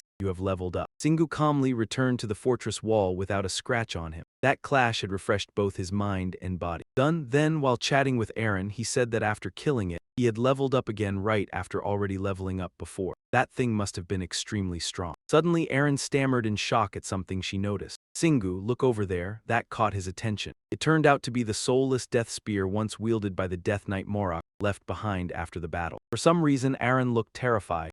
Singu smiled reassuringly and said, "Don't be scared, it's just a bone spear." Then he slowly approached it step by step. Aaron couldn't help blurting out, "Don't tell me you want to transform too." Yet he seriously replied, "I really do, but look at this. This bone is actually pretty good." The moment Singu finished speaking, an item description appeared. This is the C3 plus soulless death spear. Attack power, 1500-1950. A transformed death spear created when the giant hungry ghost evolved into a death knight. Its weight and hardness increased tremendously due to countless bones being fused together. Even Aaron was left stunned now. A treasure? Dungeons have never dropped something like this before. Singu immediately objected, "But we already got something similar at Mount Siorak before." Then he raised another equally important question himself. "But can this spear? Do you think it's better than your hammer?" Then Seha suddenly suggested with sparkling eyes, "Maybe this is your chance to learn some charge-type skill." For some reason, Shingu gave her a lifeless stare. "Koa Seha, take it, let the others admire it." Huh, he quickly refused thanks, but it's stronger than anything I've ever used while I was alive. I need to level up a lot more before I can handle it properly. Hearing that, Shingu didn't care much. Then I'll just stash it in my inventory for now. Next, his voice turned serious. All right now, his sharp gaze locked straight ahead. Suddenly, Dunlahan stepped into view alone. Realizing Shingu was staring at him, he slowly spoke. I cannot believe it, but you can use the mana of the undead without suffering any harm. Dunlahan's calm tone gradually became urgent. That means you will only grow stronger if I continue allowing you to wipe out my legion. I cannot let that happen. At his words, the horse let out a thunderous neigh, with a perfect dive from above. It helped its master, Dunlahan, instantly close the distance with Shingu. The sharp iron kite shield lunged forward along with his grand declaration of war. I shall personally bring you down, human from Earth, a cursed star against our holy crusade. The battle unfolding this way suited Shingu perfectly. At last, a proper arena. Dunlahan's nightmare steed galloped through the air with energy bursting from its hooves. Of course, Shingu would not stand still and take it. The roar of Fang echoed deep into everyone's hearts. The two continued circling the fortress walls in a relentless chase. In just a moment, Dunlahan caught up to him, forcing Shingu to frown in thought. He's so fast, I'm using charge heat and he's still overtaking me. Then Shingu couldn't hold back his jealousy and shouted at him. I want a nightmare steed too, Dunlahan answered seriously.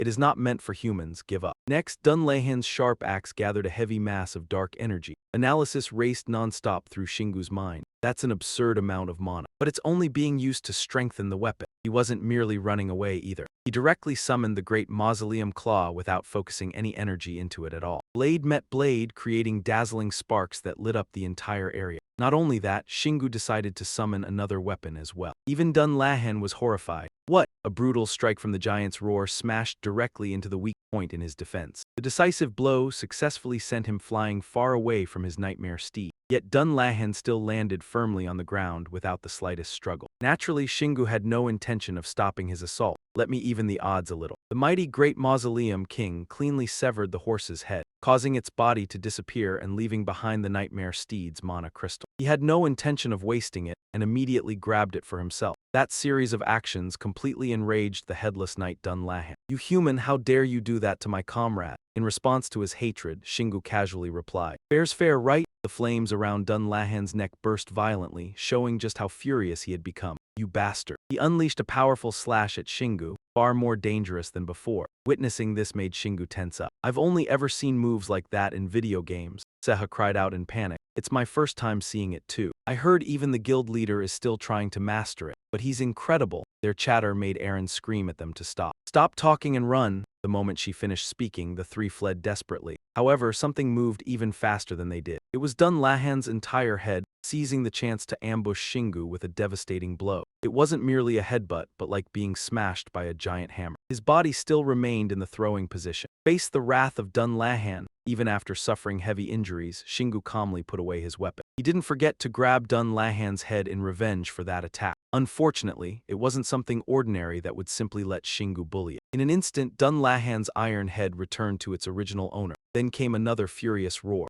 The moment he finished speaking, he launched himself forward decisively. Unfortunately, Shingu was struggling because of that head strike earlier. Damn, my ribs are broken. Thankfully, Eren used her healing skill just in time. And it worked incredibly fast, obvious from the bright expression on Shingu's face. Thanks, Eren. Thanks to that, when Dunlahan's massive axe came crashing down, he was able to escape swiftly with agile movement. Seha shouted in alarm, Boss, he destroyed the wall. Faced with that scene, Shingu could only freeze in shock. Damn it. Then the tremors spread far beyond where Dunlahan stood. The violent shaking greatly affected Shingu as well. My footing's too unstable, so he decided to summon the giant's roar weapon. This time he held nothing back and poured a huge amount of energy into it. As his mana surged, Shingu had barely finished the motion when Dunlahan slowly closed in. Another ferocious axe slash came whistling through the air, but he dodged it at lightning speed and immediately prepared to counterattack. At last, Shingu found an opening to unleash his punishment strike. Bombardment, the attack gave his opponent absolutely no time to evade. Even the sturdy armor shattered into fragments trying to withstand the blow.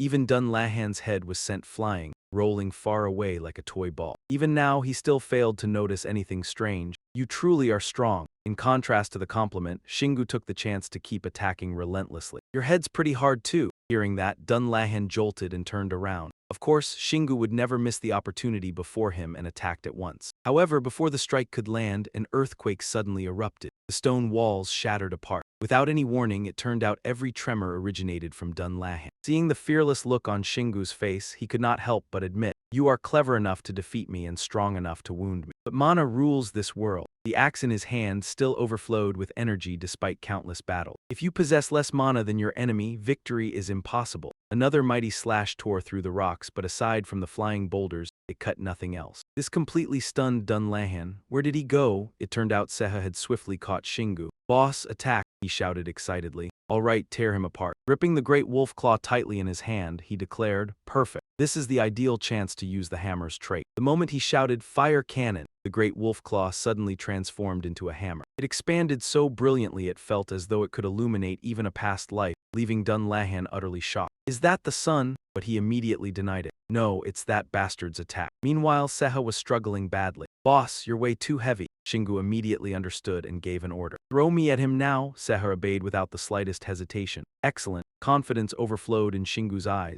"Take this." However, Dunlahan still maintained his disdainful attitude without taking him seriously at all. "You won't defeat me with something like that." But no matter what, he would not just stand there and take the hit. The axe in his hand was already radiating fierce energy like thunder and lightning. Though their powers were on completely different levels, both of them poured every last ounce of strength into a single strike. Shingu's giant great wolf king slammed down with overwhelming force, creating a terrifying shockwave that even pushed the attacker backward. Thick black smoke filled the air, hiding everything inside. When it finally cleared, Dullahan's body was revealed, shriveled like a dry twig. "I will kill you." The confident look on Shingu's face vanished completely. "You can still move." But before long, he cheerfully pulled out another Thunder God gun. "This should be enough to finish you off." To his surprise, Dullahan recognized its origin. "That is Rina's gun." Nothing but excitement and delight could describe Rina's move. "Shingu, goodbye, sweetheart." Violent mana condensed into a terrifying gunbeam and shot straight toward the target. The sparks from Shingu's Thunder God gun were so intense that they completely engulfed the headless knight Dullahan. It was so overwhelming that even though he could hardly believe it, he had no choice but to accept it. How can a human use that kind of power? Even the earth and stones beneath his feet could not escape its impact. By the time Shingu's ultimate attack finally stopped, all that remained was a long, deep crater. Rin assessed it with a serious expression. What an uncinematic ending. Shingu indifferently brushed the dust off himself. Villains are always like that. They spend the whole time acting tough, then barely put up any fight in the end. System notifications kept appearing.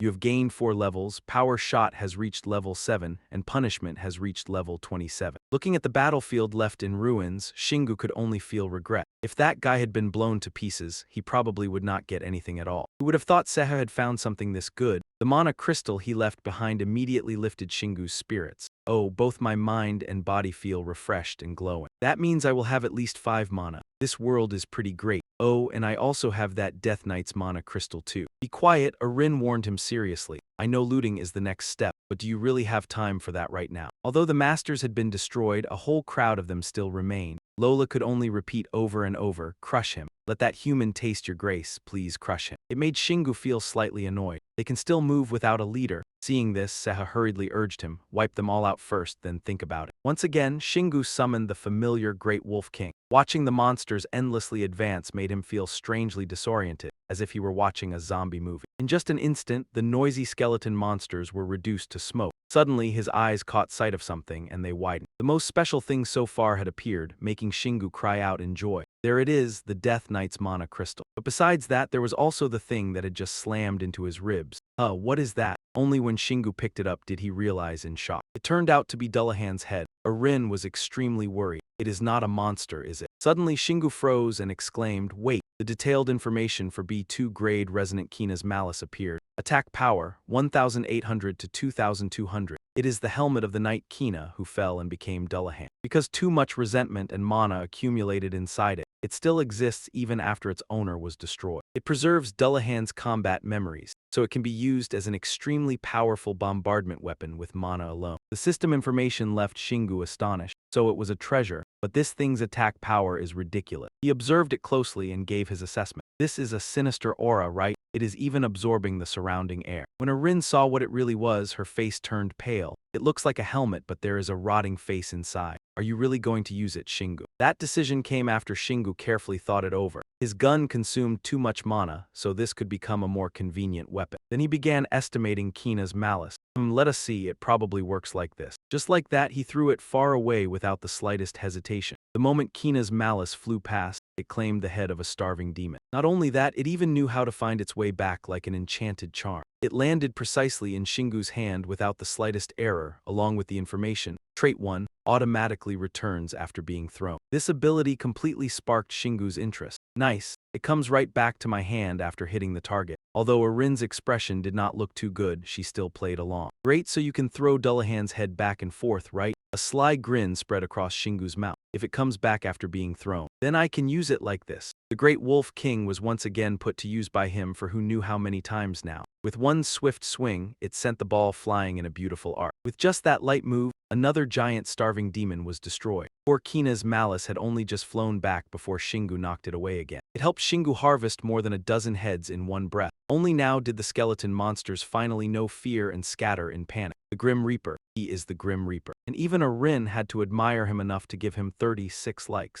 Kina would surely be very satisfied seeing you use his head so well. Seha trembled beside them, shrinking back in fear. He is even scarier than Dullahan. However, Shingu's expression did not look very good. The amount of mana needed to use this head was about the same as power shot. Looks like I cannot use it for rapid-fire attacks. After that, put away your hostility, Kina. That's enough. Now all that remained before them, besides the ruins, was a pitch-black sky. Only then did he soberly comment, it got completely destroyed. Aaron looked utterly helpless, and even he had to agree. It seemed like the chaotic corpses had all fled. But somehow a few were still left behind. Instead, Shingu immediately entered combat mode. The living corpses are still here, get over here. The great orchid spear in his hand overflowed with energy as he declared, I'll grant you a peaceful death. Time rapidly passed by. Some unknown threat disappeared along with the black cloud. Seha looked around and sighed, even the whole city vanished. Meanwhile, Shingu let out a relieved breath. Good thing we took down the boss right from the start. At last, he finished collecting all the wreckage, this final mana crystal. Seeing that, Aaron commented halfway through, it came from the dungeon monsters. Seha added from beside her, not every creature drops items like Dullahan does. This really is a dungeon. A satisfied smile appeared on Shingu's face. Exactly, I can do more missions like this. Hearing that, Aaron slightly frowned in thought. I don't think that's the main point of the mission, but I don't care anymore. In the end, they finally had some free time, prompting Shingu to shout out, come on, let's see what these books say. Since the entire city had vanished, they could only sit down in the dust and continue their research. Seha was clearly surprised. The first diary was fairly mild but also rather confusing. Aaron suddenly panicked and said, this one only contains prayers to Lucius. Then a notification window suddenly appeared. After that, she didn't forget to share it. It's asking whether I want to become a priestess of Louis. Shingu could hardly believe it and asked again to confirm, that quest is for you, not me. Aaron also felt something was wrong, so she decided to refuse.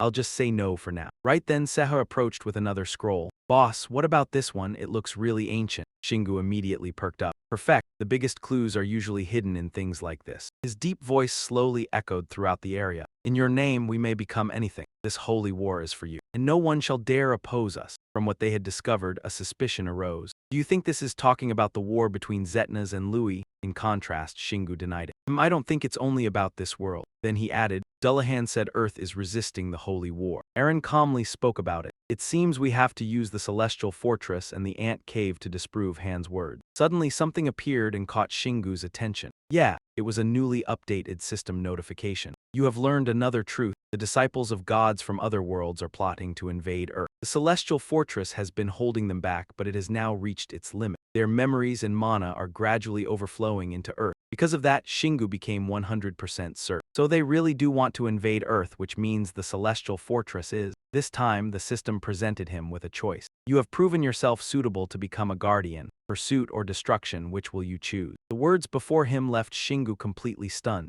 Aaron briefly evaluated Shingu's new notification. Since most players clear level 10 dungeons and find their class around level 85, it's reasonable that you found your profession at level 83. Suddenly, Seha beside him became filled with confidence and declared, you're definitely going to become the strongest person in the world after finding your class. That made Aaron break into a cold sweat. Why are you the one acting proud? After going back and forth for a while, Eren finally revealed a bright and sweet smile. Anyway, congratulations, Shingu. Meanwhile, the person both of them had been talking about was busy looking over the classes proposed by the system: Guardian, Pursuit, and Destruction. But not even a second later, he immediately made his choice. I should pick Destruction, right? Causing Eren to hurriedly warn him. I knew you'd choose that one, but you should think it through first. Seha could only laugh awkwardly and sincerely praise him. It suits you perfectly. At last, another notification appeared before Shingu. You have become a destroyer. You have awakened your own power. His entire body began trembling violently, and the pain nearly forced him to collapse to his knees, making Eren shout anxiously, Shingu. His agonized scream sounded as though it would tear space apart. Ah! And then it ended with his muscles literally exploding inside. Now Shingu had practically become a completely different person. Ah, does changing classes always hurt this much? She immediately refuted him.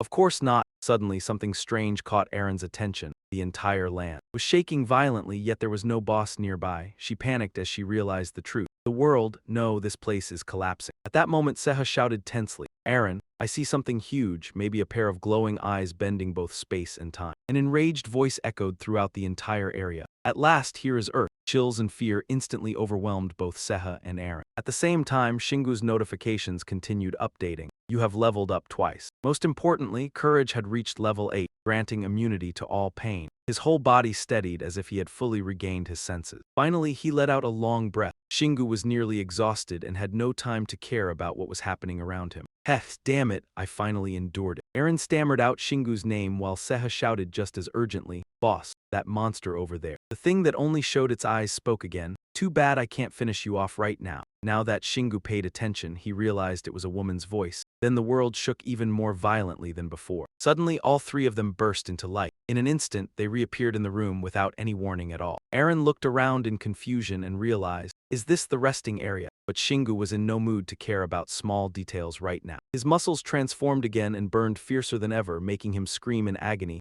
Ah! Eren jumped in terror. Shingu. But Seha hurriedly reassured her, calm down, Eren. He's still rational enough to notice the difference. He just changed classes so he won't die. Our bodies are changing too. The red blood cells are surging wildly. The muscles across Shingu's body tightened into a terrifying shape. Strange runic symbols spread across his body. The system displayed another message. To you now, neither the present nor the past matters anymore. You only wish to destroy something, yet the path you walk will shine brighter than any other, no matter how difficult it is. Another notification appeared. You have become a destroyer. All stats and skills increased dramatically, and he obtained the active skill Titan. After everything went black, Shingu slowly opened his eyes to Eren's voice calling him. He immediately stopped his wandering thoughts. Who is this gorgeous girl? Her face was filled with worry. Can you see me, Shingu? At last he fully regained his senses and understood the situation. What? So it's really Eren? How did you grow into a human? But she only sighed in relief instead of answering. Thank goodness you can see me. Then she pouted and reminded him, put some clothes on already. I'll explain later. He could only obey. Oh, all right. Only then did Shingu suddenly remember. Where's Seha? The moment he finished speaking, Seha walked over. I'm here, boss. This sudden change had not only affected Eren but Seha as well. It truly left Shingu wondering why the two of them had. Just as he started to speak, he fell silent and analyzed the situation himself. The resting area got bigger.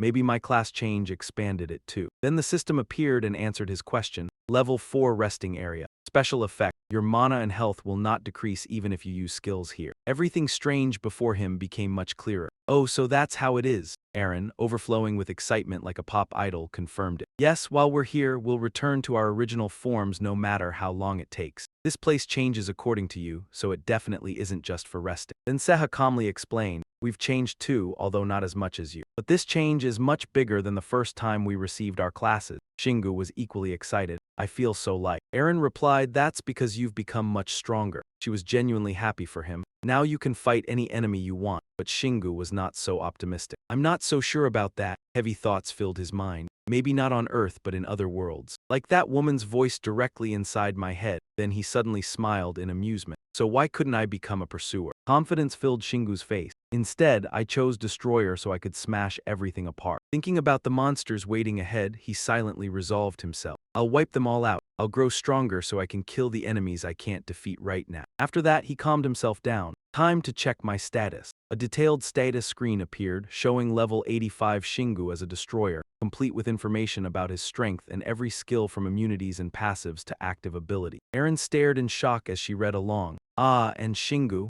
Shingu evaluated himself. It feels like I've become a completely different person. A steady voice commented again, the biggest change is your class. You've gone from hidden player to destroyer. Aaron watched intently. All your stats increased, even your passive skill. Shingu remembered and answered. That's right. Then he summoned his tail and observed it with excitement. The chaos tail is longer and thicker now. Seha widened his eyes in delight. It looks way more badass. Then Shingu wanted to understand further. And I also received a new active skill. The level 1 Titan skill window appeared. Consume mana to maximize the growth of a selected body part. You can wield limitless power, but you will suffer the consequences. Those words surprised him. That's surprisingly simple. Suddenly Aaron noticed something and pointed it out. Shingu, you have a tattoo on your hand. The strange sight made Seha suspicious too. That's weird, active skills don't usually work like this. Even he agreed. Yeah. Then he gathered everything he had learned from the system and explained it. Titan is an active skill, but it also behaves like a passive skill. The more I use it, the stronger my body becomes, but naturally the side effects will also get worse. The challenge ahead made Shingu hesitate deeply. It won't be easy to use in real combat. Aaron could only offer an objective opinion.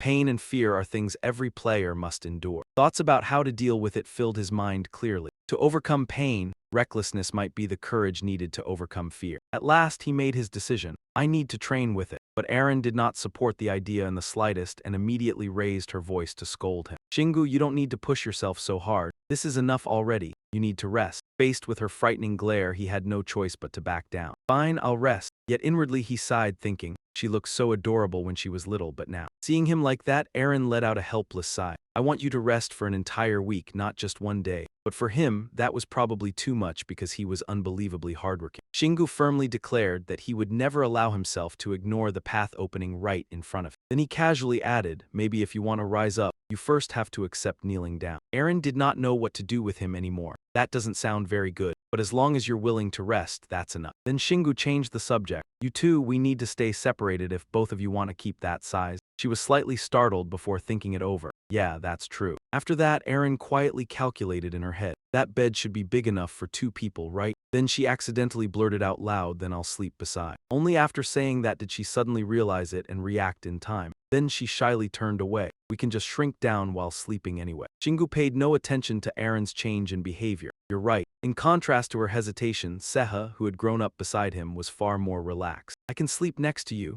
As if overwhelmed by the intense aura radiating from her, she yelped, ow, tight. Aaron widened her eyes slightly after noticing something. Without anyone realizing when it happened, Shingu had already drifted off to dreamland. She looked even happier than if she had leveled up herself. He fell asleep the moment he lay down. He must have been exhausted. Then Aaron gently worried over his worn-out body. Unable to hold it back, she let out a soft laugh. Watching this scene, Seha seemed to notice something and smiled. Then she slowly murmured with emotion, this is good, Aaron. Her eyes remained fixed on Shingu. We've finally made it this far. The tenderness in her eyes was enough to turn into a waterfall. Even though we still haven't solved anything, I'm very happy with what's happening now. The moment she finished speaking, Seha swiftly transformed back. I'll sleep first. Good night, that startled Aaron. Wait, hold on, but she was too embarrassed to continue. Then she comforted herself. Let's just stay like this for a little while. Then unconsciously, her gaze drifted toward the peacefully sleeping Shingu, completely unaware of the world around him. Random thoughts flooded the quiet atmosphere. Has he gotten more handsome or something? Then she thought about the reason behind it. Mana is the energy of evolution and growth. The higher someone's level, the better looking they become. Aaron's expression changed slightly, but I liked him better before. Suddenly, the vibration of a phone cut through her daze and drew her attention. It was Shingu's phone.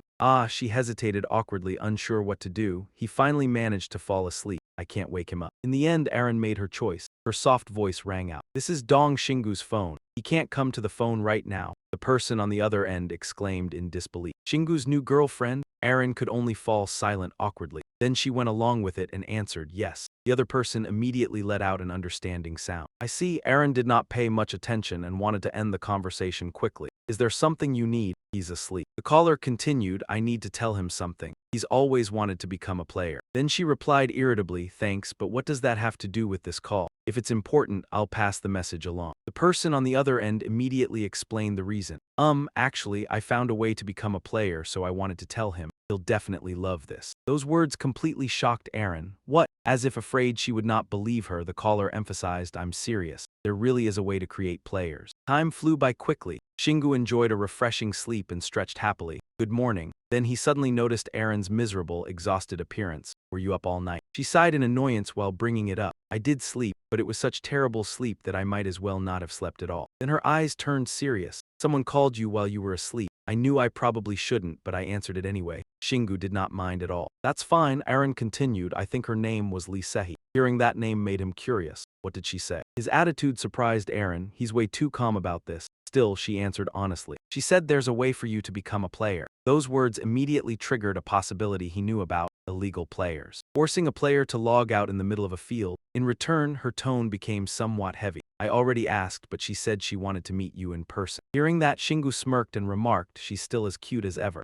Aaron's mood instantly dropped below zero as she asked, your ex-girlfriend? He answered without noticing anything strange. Yeah, that direct reply left her speechless. That was fast. Then his voice turned quieter. We broke up a long time ago, right after she became a player. That immediately made Aaron furious. She dumped you after becoming a player. Or did she find someone better? Shingu immediately waved his hand. No. Calmly, he began explaining what happened back then. Because he no longer had the courage to face her, he felt inferior himself. Aaron's anger immediately subsided. She apologized to him, but Shingu remained calm without showing the slightest bit of anger. It's okay, don't worry about it. Then she smiled lightly. Because you're someone who. That really caught you off guard, huh? So on the other hand, did you think I was a monster back then? Finally, when they reached the most important issue, Aaron's tone became serious. So you're really planning to meet her? Shingu pulled out his phone to check. Even though he had already expected it, there probably wouldn't be anything online, right? Just as he expected, there was nothing at all. He would have to meet her in person. Seeing his slightly irritated attitude, Aaron timidly chimed in beside him. Yes.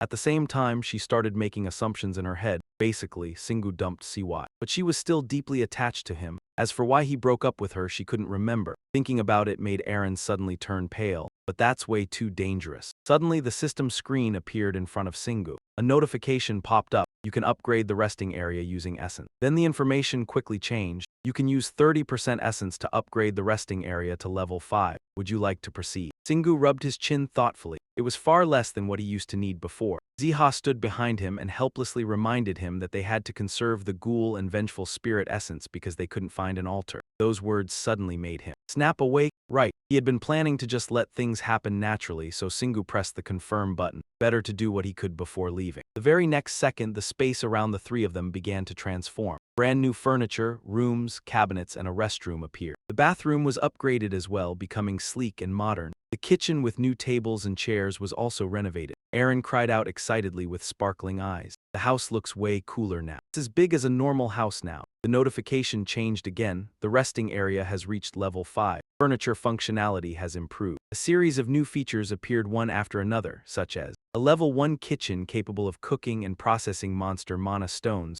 along with upgrade functions for the storage cabinet, a refrigerator, doors, washing machine, and the creation of a level 1 training room where one could train strength and skill without losing control of their power. Shingu carefully read everything and muttered, can I upgrade the furniture and create a training room too? The system immediately answered, you can do so using 97% essence. That information instantly energized Shingu. Then we're covered. Ziha quietly reminded him again, that's because of the vengeful spirit and ghoul essence. But Shingu immediately turned around and warned him, quiet, Ziha. Shortly afterward, a fully equipped training room appeared. His resting area had now reached level 5, including a level 2 forest where sleeping and recovering stamina and mana while resting became 10% more efficient. There was also a level 2 storage cabinet capable of storing items and gradually restoring stored items to their original condition. The door had also been upgraded to level 3, allowing travel outside and access to nearby dungeons using teleportation essence. After that came the Jinkling Zone, Master Rona's Judgment, Lion T-Lo, Flower Remembrance Australia, Grand Power, randomly once every 10 hours. There was also a level 2 washing machine that could use essence to search for dungeons within a 5 km range and detect invasion routes. In addition, there was a level 1 kitchen capable of cooking and processing monster mana stones. Finally, there was the level 1 training room where training could be conducted and the equipment inside could not be destroyed. The flood of upgrade information left Aaron wide-eyed in shock, mouth hanging open. Ah, this is great, Shingu said happily. Let's take a closer look at all this. Only Ziha stood by the cabinet curiously asking, can the cabinet repair treasures too? Shingu calmly replied, treasures have durability, so if needed, just leave them in there. Then he moved on to the next piece of furniture, the refrigerator. Shingu reached out and opened the fridge door. This is the first time I've opened it. Aaron stood beside him observing, you never use medicine anyway. Inside were 2 neatly arranged rows of potions. Singu wondered aloud. Red potions are for health and blue ones are for mana, when Aaron quickly answered. Those colors are the standard ones. Somehow, Ziha pulled out a shriveled purple potion bottle. Boss, I don't think there are only recovery potions here. Its appearance made even Singu frown. What kind of disgusting color is that? The information panel appeared again. This is a weak poison potion, odorless and tasteless. Anyone without poison resistance will become paralyzed upon drinking it. Its effect sent chills down Singu's spine. Who are they planning to kill? Ziha continued, pulling out two strange bottles. Look at this, boss. That immediately drew Singu's attention again. In his hands were two snow-colored potions. They were respectively a weak freezing potion containing mana fluid that caused freezing, capable of freezing a certain area, and a weak explosive potion containing mana fluid that exploded when the bottle shattered. Singu decisively grabbed them and tossed the red bottle straight into his storage bag. His eyes gleamed with a sinister smile. Explosive potions would probably be perfect for real combat. That made Aaron beside him feel uneasy. If those end up in your hands, she imagined a very bad scenario like the appearance of a bomber or something. Right? But that was not what concerned Singu. He didn't care because up until now, he had never needed to use potions anyway. But the refrigerator has a lot of potential. Zeha counted off other possibilities on her fingers. Now we need to check the training room and the entry detector. Then Shingu said, the training room is simple, so leave it for later. So the three of them moved on to the next item. A level 2 detector could use essence to locate dungeons within a 50 km radius. It can trace the invasion route of intruders. As Shingu read, he muttered thoughtfully, an invasion route. Some kind of monsters probably came to mind. It seemed related to the monsters that worshipped gods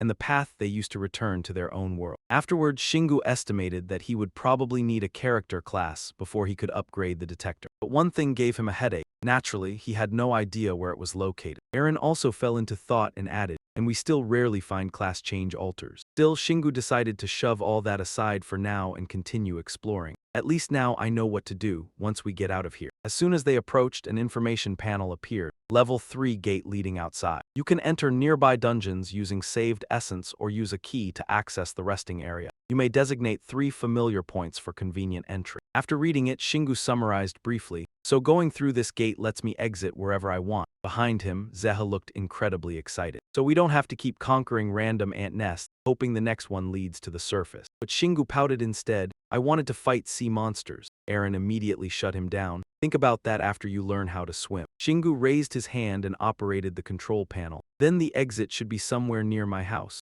Suddenly he paused. Since I haven't been in water, I should shower first. Reliable guild leader Aaron chimed in beside him. Oh, after washing up and changing clothes. The three of them passed through the door and appeared outside. Everyone spread their arms and breathed in the fresh air. This feels much better. I thought we'd be trapped in there for months. Aaron smiled brightly. That outfit looks better outside too. However, the street before them was completely empty. Where is everybody? Shingu looked confused. There are apartments and restaurants around here, so it's usually not this deserted. Aaron guessed instead. I think the Siorak Mountain incident changed a lot. Other countries are probably the same. Zeha disagreed. It's probably always been like this until other players finish training and become useful. Shingu decided to take out his phone. I'll message Sihida. The phone immediately vibrated with a reply. He turned back to the other two. She's already at the cafe. That made Aaron blurt out in surprise. She thought unhappily, so she already knew Shingu was coming. I don't like how she acts like she knows everything about him. Seeing her reaction, Shingu misunderstood completely. Are you worried she'll notice you? You've hidden yourself really well, so it should be fine. But Aaron only answered sulkily,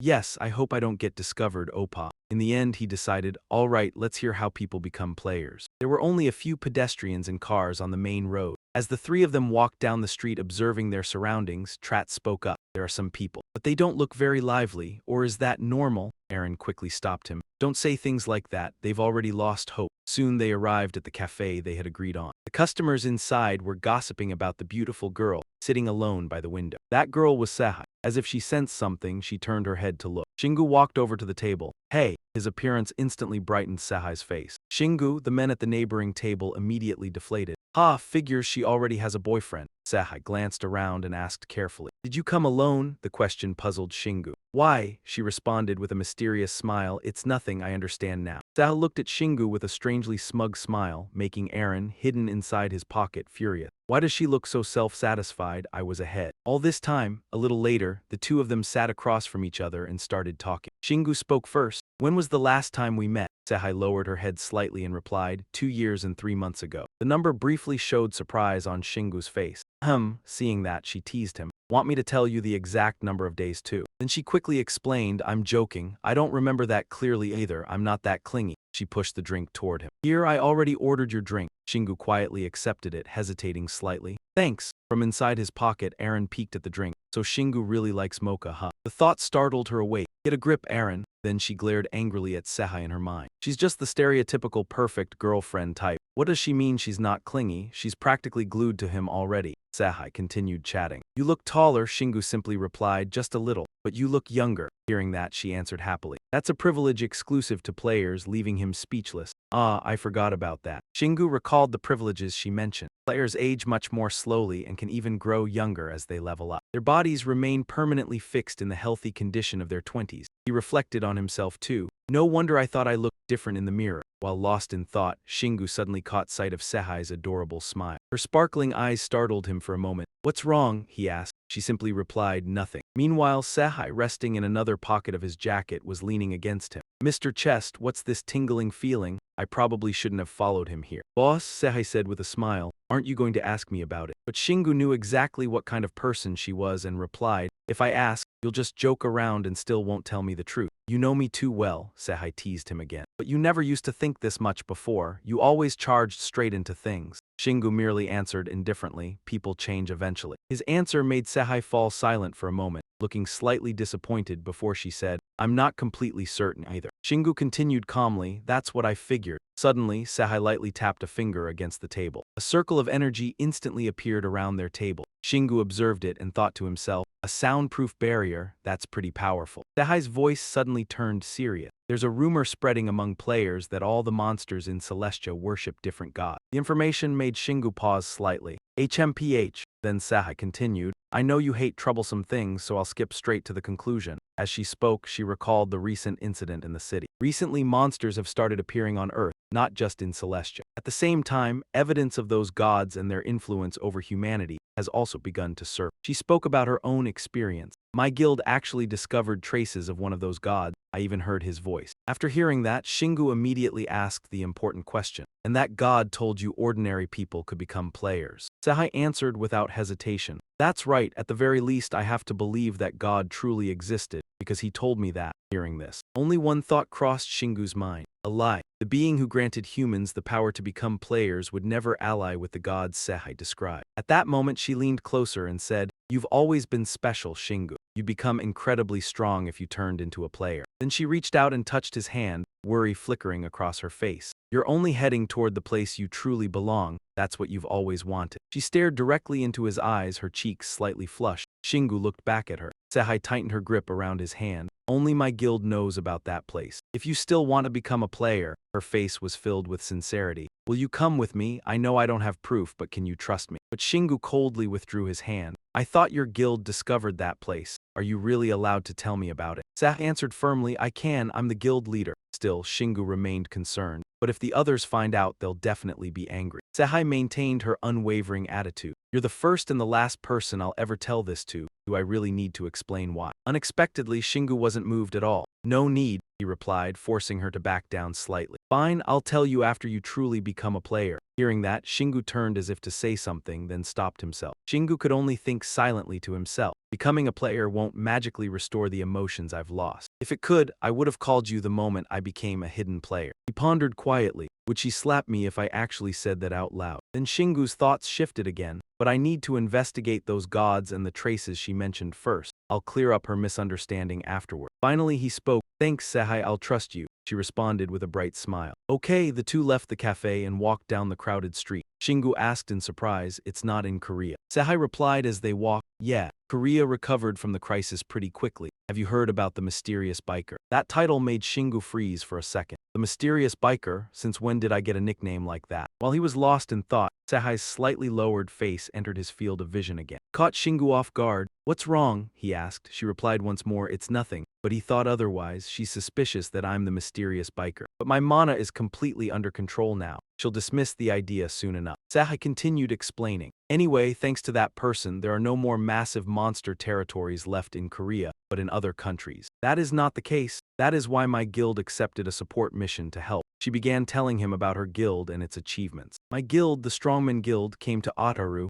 Hokkaido 5 days ago to punish the goblins on Mount Tengu. Sehai gestured as she described it, saying, they were active all over the mountain, so several guilds joined forces. Then she got to the main point of that trip, and I was the first one to find traces of the deity. Otherwise, I would not have dared ask for anything more. No, not at all. Memories flooded back into Sehai's mind. It was a small shrine deep in the forest. She and several other members of the guild had found it. That memory still seemed deeply etched in her mind. We secretly stepped inside and found it. What they encountered was a giant demon warrior carrying an axe, along with guards who were protecting that shrine. Every clash, every slash was still vivid in Sehai's memory. That was the fierce battle between her guild and the armored monster in that shrine. We took it down together. When the battle was decided, a strange light appeared. She said that was when we heard the voice of a god. There was a powerful conviction in Sehai's voice. He said, I will grant you the power to destroy every monster if you worship me. Shingu unexpectedly thought of something else. Was that what Athas heard when he received Frostmourne, though he was extremely curious? After hearing the name he mentioned, Sehai simply continued, either way, once you get there, you'll see that power is real. The other members looked ready to kneel before the statue, but Shingu still did not trust it much. That only made it even more suspicious. His attitude made Sehai hold her forehead and sigh. That's not it, seriously, this is so frustrating. But Shingu still showed no reaction. Are you running a pyramid scheme? Ignoring his obnoxious attitude, Sehai continued speaking with conviction. Anyway, that was exactly why I asked. I asked whether he could turn an ordinary person into a player. I called you right away when he said yes. Shingu remained calm. Let's say you did discover it first. So what? I don't think the other players would just let something like that slide. Sehai then answered with great confidence, a shield. Her voice was full of pride. I wasn't the first person to become a player, but I did become a guild leader. Thanks to this skill, she pointed at herself, unable to hide her pride. Not to brag, but I'm the best in the world at this. Aaron, hiding in his pocket, wanted to scream. She was obviously bragging. Shingu, meanwhile, reached a conclusion. So you hid that shrine inside a white leaf. Sehai winked mischievously. Yep, even Marina Bisset, the most sensitive player, wouldn't be able to detect it. Besides, I figured she was busy with something else, so she wouldn't come check. Shingu thought to himself, Marina Bisset. I thought she was only skilled with mana, but it seems she's more than just a famous mercenary. Even so, something still bothered him. But Japan is really far away. Sehai did not understand Shingu's concern. We'll fly there. Her answer made him sigh helplessly. Crossing borders without permission is illegal, even for players. When Sehai heard that, she covered her mouth and laughed like a thief. If we don't get caught, it's not a crime. My skill specializes in hiding and protection, so hiding both of us will be as easy as pie. Her calculation left Shingu frozen. What? He could not connect the current Sehai with the bookworm she had once been. You used to be such a good student. Does everyone change this much in real life? He lamented inwardly, growing annoyed by how real people could be. Suddenly, she held out her hand towards Shingu. Here, hold my hand. He immediately guessed her intention. You want to fly from here to Ataru? Sehai answered casually, bingo. Shingu thought it over with a headache. Well, he could not exactly summon an airplane right now just because he did not want to hold her hand. So he had no choice but to reach out and take her hand. Sehai suddenly lifted his hand and looked it over. Your hand is still as big as ever. Then he brushed her off. Just leave it alone. After that, a pair of crystal-like wings appeared. Their glow made Aaron's eyes sparkle. They're beautiful. Sehai was also examining them. Her wings were an extremely rare type. Sehai, unaware that she had been praised, smiled faintly and said, let's go. Then she slid over and hugged Shingu, startling him. His face flushed slightly from the intimate contact. Sehai also explained with a bright red face, this is a safer way to travel. Hearing that, Shingu stiffly replied, I didn't say anything. The next second, Sehai held him and leapt upward. Then she spread her wings wide and flew toward the sky. As they moved, she reminded him. It's dangerous, so hold on tight. Shingu knew his own limits and clung to her arm. Aaron, who was inside his pocket, was so angry that she gnashed her teeth. That girl was clearly flirting with Shingu. Sehai warned her anxiously, Aaron, careful. She might hear you grinding your teeth. As they flew through the sky, Shingu let his thoughts wander. She flew more than 1,400 kilometers from here to the source. To the shrine, not many people get the chance to fly long distances in their ex-lover's arms every day. Just then, Sehai suddenly asked, how did your body get so muscular? Shingu answered calmly, I just built muscle. After hearing that answer, her face suddenly flushed a little. Again, Aaron's face darkened when she heard that exchange. Sehai silently prayed from beside them, wanting to escape this atmosphere. This is suffocating, please just get us there faster. And so Shingu continued flying at high speed for a while. Before long, he was able to land. As she withdrew her wings, Sehai said, we're here, it took us less than 2 hours. Shingu was somewhat displeased with the experience. He did not want to go through that ever again. Sehai smiled faintly and said, "You'll probably be able to fly back on your own, one way or another." After that, she waved for him to follow. "Now, come with me." The two of them walked one after the other into the forest. There was one thing Shingu wondered about. "Where are your guild members?" Sehai immediately answered, "I told them to wait at the hotel at the foot of the mountain. If they were seen wandering near the white leaf, it would attract attention." Shingu gave a sly smile, clearly unconvinced. "Wait." She said they looked ready to kneel before the statue, so were they really waiting at the hotel? His silence made Sehai quickly ask, "Is something wrong?" Shingu only replied that it was nothing, though he kept thinking to himself, "Hopefully I'm just overthinking, but in comics and novels, worries like this usually come true." Sehai suddenly sensed something. "We're getting close to the barrier, I'll be able to feel it." Shingu's steps slowed slightly as well. Sehai couldn't believe what she was sensing. I thought we'd already dealt with all the monsters near the barrier." Hearing that, Shingu continued immediately, "But you're sensing monsters here again." She instantly turned around and said firmly, "Yeah, maybe the barrier isn't perfect." "No way." The moment she finished speaking, the two of them sped toward the temple. As he ran, Shingu grinned excitedly. "I knew things wouldn't stay peaceful." Eren couldn't understand his emotions at all. "Why are you still smiling like that? Even after realizing something bad happened, I seriously want to cut open your brain and see what's inside." He answered casually, "The worst part is not knowing what's going to happen. Once it happens, you just deal with it." That attitude only irritated Eren even more. Sorry for not understanding something so simple. Shingu pulled out the item he had just discovered, the secret detector. Sehai turned back and exclaimed, "It's vibrating like crazy." Shingu frowned and guessed, that temple really must be hiding something. When they arrived, Sehai stared at the scene before her with shock and confusion written all over her face. Before Shingu and Sehai unfolded a chaotic scene. The monsters were roaring madly, punching and clawing as if trying to tear apart the final protective barrier. Sehai gritted her teeth and finally cursed under her breath. Damn it. There were too many of them. The voices of humans had successfully drawn their attention. They all turned toward the two of them at once. The monster's heavy footsteps echoed slowly and terrifyingly like a real-life version of Squid Game. She stammered, "Enemies, they're heading for the shrine." "Enemies?" Sehai's face became more serious than ever before.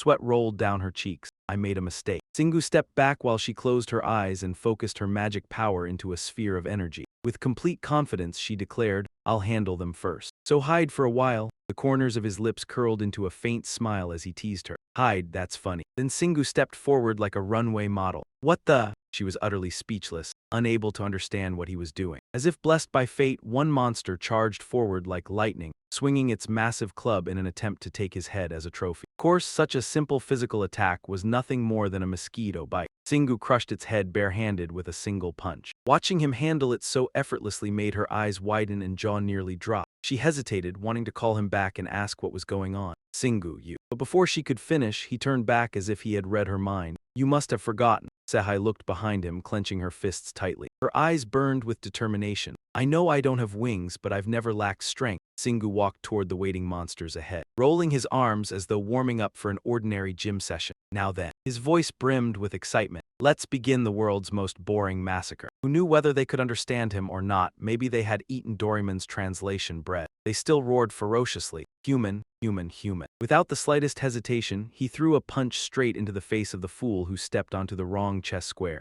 "Yeah, that's me." Then came a rapid barrage of boxing combos. In mere moments, several of them were knocked flat. Even when they reached hell, they probably still wouldn't understand exactly where their lives went wrong. The destructive force radiating from Shingu showed no sign of stopping, blasting the monsters away and slamming them into the ground with thunderous impact. Then, as if in slow motion, souls gradually escaped the monsters' bodies and floated into the air with a single destination, glowing brightly before flying straight towards Shingu. He swiftly absorbed them into the back of his hand, where the mark became even clearer. Update notification. Soul collection has reached level 4. You now possess 18 souls. He gradually understood how it worked. It seems soul collection activates whenever I kill monsters this time. Not wanting to waste the opportunity, he immediately continued attacking. The chaotic situation now looked no different from World War III. Even so, he still protected Sehai from the front. Truly a considerate guy. Her eyes grew misty as she whispered, "Shingu, why are you?" Meanwhile, after the fierce battle, he finally seemed exhausted and let out a long breath. She noticed immediately and gently touched him as she asked, "Are you okay?" Shingu couldn't bear to see the beauty worry. "I'm fine." Hearing that eased her guilt. "It's good that you're okay." Her heart churned as she recalled the past, showering him with praise. "I knew Shingu was good at fighting, but I never expected him to handle those monsters so well. Shingu really is the perfect person to become a player." Lost in thought, she habitually rested her chin on her hand. but is it really okay to turn him into a player? If he's already monstrously strong, then just how powerful will he become after turning into a player?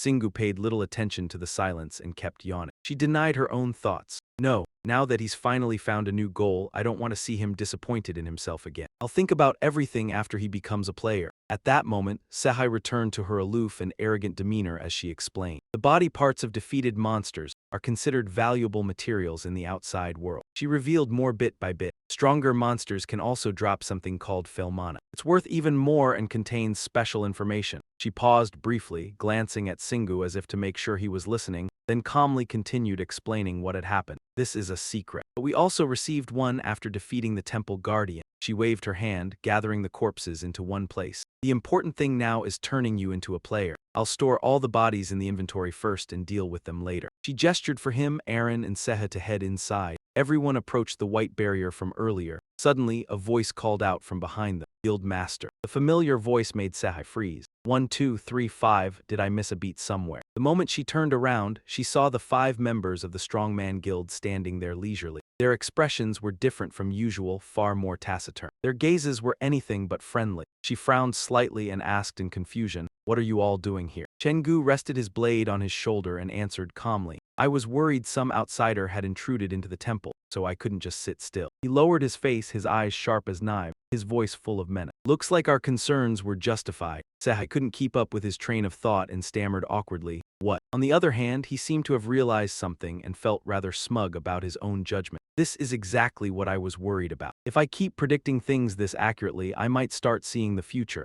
Sensing that something was off, she cautiously probed further. "I thought I told you all to stay there." Chenggu ignored the question and changed the subject. He pointed his blade straight at them. "Then what are you people doing here? Who is that guy?" Caught off guard, Sehai bristled like a hedgehog and snapped back. "Do I need to report every single thing I do to you?" He frowned slightly and sneered in annoyance. "We don't care what you usually do, but this temple is different." He stared at her meaningfully and questioned, "Did you tell other guilds about the temple? Weren't you the one who said it should stay hidden?" Hosak immediately shouted over him, "Are you planning to sell it off? I already thought it was strange when you made us wait." Of course, Sehai refused to accept this accusation out of nowhere. "I'm not selling anything, nor am I stopping you from using it. I'm only exercising my rights over this temple." She raised her voice and argued back. "Why are you interrogating me?" The fat Minjun wasn't easy to deal with and immediately fired back. "Lies, she's lying." Insak added fuel to the fire. His eyes bulged as if they were about to pop out. "Cut the crap. Tell us why you made us wait down there. Were you planning to keep this temple for yourself?" Sehai never imagined she would one day hear such harsh accusation. "What is wrong with you people? At least listen to what I'm saying." Beside her, Singu had already had enough and directly pointed at his head, implying, "They've clearly gone insane." The interruption startled her. She instinctively asked again, "Singu," he patiently explained. "Sehai, I know you think they're just misunderstanding things and that you can explain it to them." His expression turned icy cold, his voice stripped of all warmth. But reason and logic don't matter to them anymore. He had already realized what was happening. Looking into the group's eyes, which had somehow turned red, he understood they had gone mad because of that god's power. The group remained stubborn, pointing their blades directly at Sehai without backing down. Every pair of eyes glowed blood red. Their hoarse voices roared with fury. "It's ours. It's ridiculous that you demand the biggest share just because you're the guild master." Their unreasonable aggression left her speechless. "What are you talking about? If it weren't for my barrier, none of you would have even gotten close to the temple." Hosak instantly shouted to suppress her. "Shut up." Despite their behavior, the naive Sehai still believed there had to be some hidden reason behind this. "Do you think there was a curse in there that I didn't know about? Is that why the members of my guild?" Singu cut off her thoughts and went straight to the point. "We don't have time to calmly analyze this anymore. They're already prepared to attack you." She hesitated, choosing to trust the people who had fought beside her through life and death. "Don't be ridiculous. Why would they attack someone from their own guild?" Before he could take back his words, a weapon sliced through the air, stopping just Threem from piercing Sehai's pupil. Luckily, he reacted fast enough to catch the knife barehanded. The attacker turned out to be none other than that idiot Bosa, having his knife seized through him completely off balance. He calmly pointed out the obvious and asked, "Seriously, she brought people here to save you, so why are you trying to kill her?" That overly composed expression was enough to drive anyone mad. He slowly flicked the blade and continued, "Don't tell me you attacked with full force even though you knew I'd block it." Unable to accept defeat, he quickly pulled another dagger from his chest. "You bastard." But before he could act, Singhu slammed him away with a thunderous kick. Seeing his teammate fail, Minjun immediately cast magic to continue the assault. "You bastard, I don't even know what guild you're from," before the fat guy could finish showing off. Singhu smashed Bosuk straight into that bloated stomach. The two of them looked no different from piles of straw as he casually tossed them aside. The scene was unbelievably cool, a perfect 10. He replied with flawless logic, "I don't know you either, so let's call it even." Isaac could never tolerate such humiliation. Stomping forward, he spread his tattered wings and charged at him. He attacked from every angle, yet couldn't even touch a single strand of hair. Instead, Singhu threw a knife that pinned straight through his skinny leg. Realizing the situation was bad, Chenggu immediately joined the battle with a sword strike. Seeing everyone else fighting, Dongryu figured he couldn't just stand aside either. Gripping his axe, he joined in. In just moments, Singhu was surrounded from all sides. Sehai could no longer deny the fact that she had truly been betrayed. She immediately activated her ability. Streams of purple light shot directly into the foreheads of Chenggu and Dongryu. She didn't forget Bosuk struggling to stand behind them, nor the fat ninja. Since there were 5 of them, Isaac naturally couldn't escape either. She tightly gripped all 5 streams of light and shouted angrily, "So you were working together all along?" Her rage burned hotter than ever. The friends she trusted had turned against her all at once. "Are you really attacking me just to seize the temple?" Erin watched the battle while silently analyzing it. She was both attacking and defending with mana. If she truly became a player 4 years ago, then sooner or later she would become a dungeon pioneer.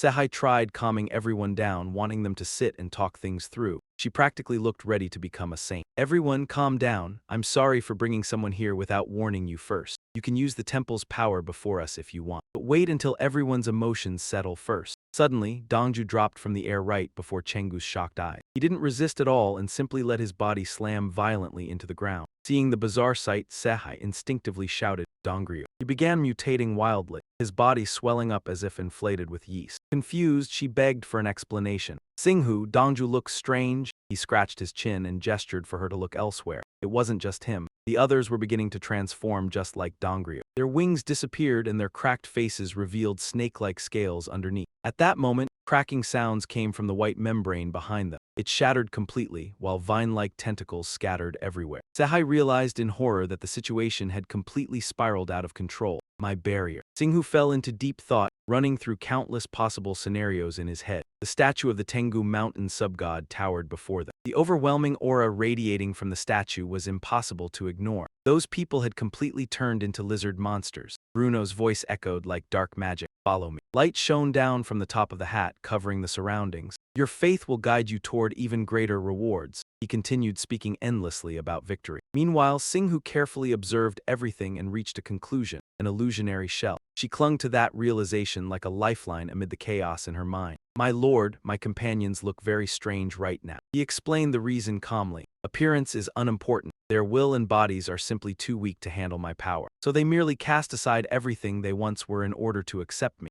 Rundo continued with a stream of grandiose words. "If they belong entirely to me, they will discover a new self within me." But none of it could fool Singhu's sharp eye. He pointed directly at him. "In other words, you turned humans into monsters." Sehai spun around in shock, staring at him as if seeking confirmation. Then she shouted, all the anger she had suppressed finally exploding out. "How could you do this to them? Even if they become stronger, they won't be themselves anymore." Behind the raging lizardmen, Singhu gradually saw through the entire truth and reached a final conclusion. He never granted them wings, he stole them away. And afterward, he shamelessly claimed he could turn ordinary people into players. Sehai swiftly waved her hand. Activating her ability, transparent cubes appeared and trapped the creatures inside. In this form, they didn't seem very intelligent and simply stood there blankly. Only after a while did they start clawing and screaming to get out. "Humans," she struggled to hold them back while asking her question. "You said you turned Singhu into a player too. Were you planning to turn him into a monster as well?" By the end, her voice had grown completely hoarse. "And you said every wish of mine would come true." He casually insisted that his decisions were always correct. False players should not cling so stubbornly. "To that shell, your power itself is what matters." Then he seemed to compromise slightly, offering them tempting bait. "But I will still grant you wings if that is truly what you desire. Of course, the power they bring will far surpass those winged frauds." Every word concealed a massive scheme. "You can do anything with that power, so I was never lying to you." Sehai froze, cold sweat covering her entire body as fear overwhelmed. Bruno kept pouring sweet words into their ears. "You do not need to worry about becoming like them. You and that man have already proven your worth. You will be able to wield all of my power in your true form." He emphasized once more in a voice filled with pride. You are different from them. I chose you, not those insignificant creatures. Singu immediately grasped the information, his mind beginning to race.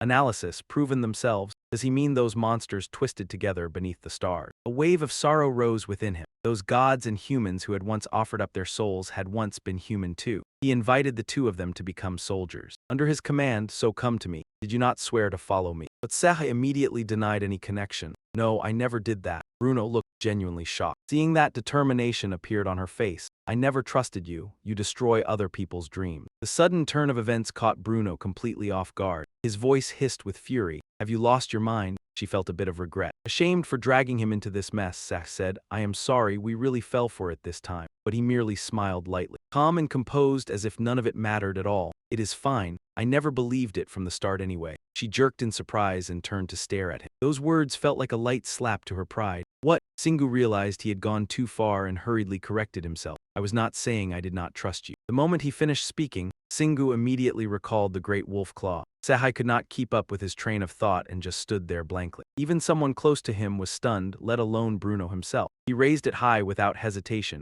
his voice echoing through the space. And yet you expect me to trust this god? The shining claw blade came crashing down onto the statue. The slash was decisive and terrifyingly powerful. The stone statue shattered into hundreds of fragments, scattering like ashes after a violent storm. From within the broken stone, Bruno's soul burst free. Floating in midair, his eyes turned blood red and his face twisted with rage. How dare you, you insolent wretch. At that moment, she finally realized the true identity of the man standing before her. Sehe, so you are the mysterious biker. He frowned slightly, clearly not pleased with that title. Sorry, but do not call me that. Without wasting another second, Singu raised the great wolf claw high. A violent aura erupted from his body as he instantly grew gigantic. The weapon in his hand shone brilliantly, releasing a terrifying surge of energy. The great wolf claw transformed, expanding in size and radiating overwhelming power. Feeling that horrifying energy, Sehe unconsciously whispered, her eyes fixed on it. How is that possible? That thing is overflowing with mana. Seeing that Singu showed no remorse and even continued attacking without hesitation, Bruno burned with rage. You insane blasphemer, stop at once. But he did not flinch in the slightest. Instead, he laughed brightly, full of provocation. Doing whatever you want without stopping is always the best. As he spoke, he drew the great wolf claw back, gathered momentum, and swung forward with all his might. The slash shook the ground violently. Rocks exploded everywhere while magical sparks burst out in all directions, crossing like a web of lightning. Bruno struggled to accept reality.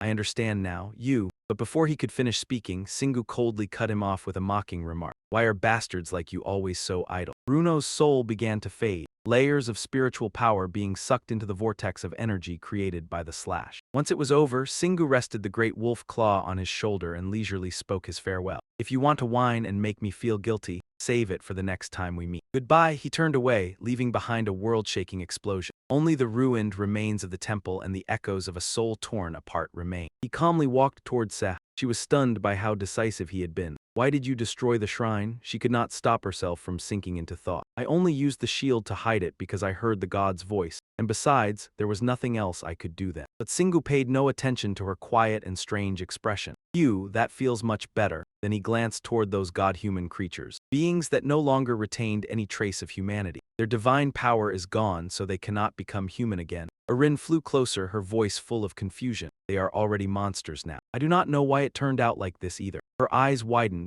glittering with suspicion mixed with fear as she seriously emphasized that this was normal for them. Singu nodded in agreement. I already know. They were changed from the inside out. Sehe added her own thought. That god turned humans into monsters. That conclusion is completely correct. He analyzed the situation seriously. Luckily, we discovered it early, even if it changes nothing. As soon as he finished speaking, he gripped his weapon and walked straight toward them. As if realizing what he intended to do, Sehe quickly stepped forward to stop him. Her voice trembled slightly with worry. Slowly, Singu, she looked directly at him. Her eyes were filled with anguish, unable to accept hurting her comrades. No matter what state they were in, she could never ask him to do that. They were her people, so she had to ask Gu to stop for a moment. But instead of hesitating, his gaze only grew colder, like a thin layer of frost devoid of emotion. You don't need to take responsibility for other people's actions. Neither do I. His attitude did not waver in the slightest as he continued walking forward. They are the ones who must bear responsibility. Each decisive slash cut them cleanly in half. In only a few moments, he had finished them all off. Sehe stood frozen in shock. Her trembling hand covered her mouth tightly to stop herself from sobbing. The The mark on Shingu's hand glowed once again. 5 souls were silently absorbed, spiraling deep into the inescapable seal. She collapsed while covering her face, regret surging like violent waves. I never should have found it. He clicked his tongue irritably, as if he had heard those words far too many times already.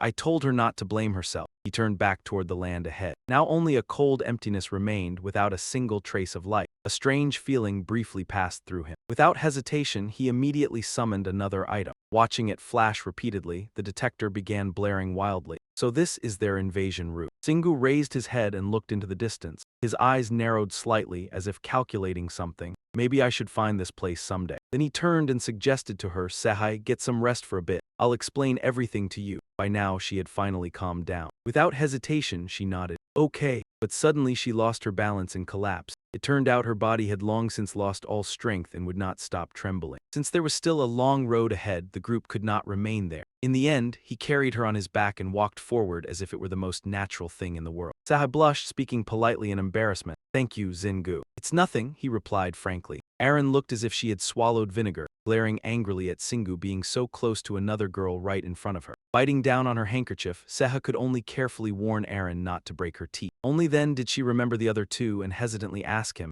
"Who are they?" He paused briefly before giving a short reply. "I'll explain later." Just like that, the group quietly ventured deeper into the forest. At the rest area along a massive corridor, a receptionist stood behind the counter. Sehai stopped in front of a room and gently opened the door. As she stepped inside, she did not forget to remind him, "I'm going to close the door if you stay here, Zingu." He immediately agreed. The moment she heard that, Sehai slammed the door shut. Inside the room, besides her and Shingu, Aaron and Seha floated around overhead. They quickly removed their shoes and Sehai sighed in amazement while doing the same. "I'm pretty good at sensing magical power, but I couldn't sense your presence at all." Hearing that, Singu explained while gripping the badge pinned to his clothes. "It's a special item," but he was thinking something else internally. "Even so, I never expected the invisibility option from the Resteria key to be this powerful." Suddenly, she shifted her attention toward the ceiling where Seha and Aaron were flying. "So who are these little ones?" He immediately adopted a gentlemanly posture and introduced himself with a smile. "My name is Seha Xian." Meanwhile, the girl beside him looked somewhat nervous. Aaron kept frantically fixing her clothes and hair to make herself look neat. Only after finishing did she shyly greet her. "I'm Aaron Su. We may look like this, but we aren't children." Hearing that, Sehai rested her chin on her hand and thought for a moment. Wasn't Aaron Su a member of the Wind Guild who retired recently? Suddenly, she jolted in shock, shouting as if she had realized something. That voice. "You were the one who answered my call." Sehai glared forward, staring at Aaron with a judgmental look. "You already have a fiancé, so why are you with Zingu?" Before she could finish, Aaron angrily denied it. "No, he's just talking nonsense." Only then did Shingu interrupt the two of them. "Aaron and Seha have both retired. But they aren't ghosts, they are clearly still alive. I can't explain the details, but I'm not lying." This information left Sehai questioning reality itself. "Does this have something to do with how you became a hard-mode player?" "Yes," Zingu admitted it without the slightest hesitation, his expression completely serious. Suddenly, a large tail burst out from behind his pants, flipping up his coat. It swayed around in front of her as if trying to prove his point. Maintaining a dignified posture, Shingu explained, "I'm not an ordinary player. I still can't enter the heavenly city, and I'm a demi-human who can only operate on Earth." After hearing that, she nodded in understanding, though her eyes still showed clear surprise. "I see." Meanwhile, he continued explaining. "Anyway, these two are helping me." After clearing everything up, Zingu quickly changed the subject. "Let's talk about what happened." Sehai was still too stunned to recover and could only stammer. She sat down on the single bed, listening intently as he explained everything from across the room. When the story finally ended, Sehai spoke up with a conclusion. "So basically, an image formed in her mind of Singu fighting monsters alone with a weapon in hand. He had started appearing publicly around the same time the monsters began appearing. Then came the image of him sitting on a rock reading a book, discovering traces of the gods as well as evidence that the gods were using monsters. After that came the image of an evil dark force she imagined in her head. You think the entire reason monsters appeared on Earth might be connected to the gods?" Singu immediately confirmed everything she said. "That's right, but even I don't know how they can turn humans. After becoming monsters, I stayed hidden from you to find out what their true objective was." After saying that, he fell into deep thought. "Honestly, I just wanted to make sure Sehai hadn't been manipulated too." Sitting across from him, Sehai began blaming herself. I understand now, so you'd already been suspicious of them. I'm such an idiot. I almost put you in danger. But Shingu didn't seem to care much and reassured her.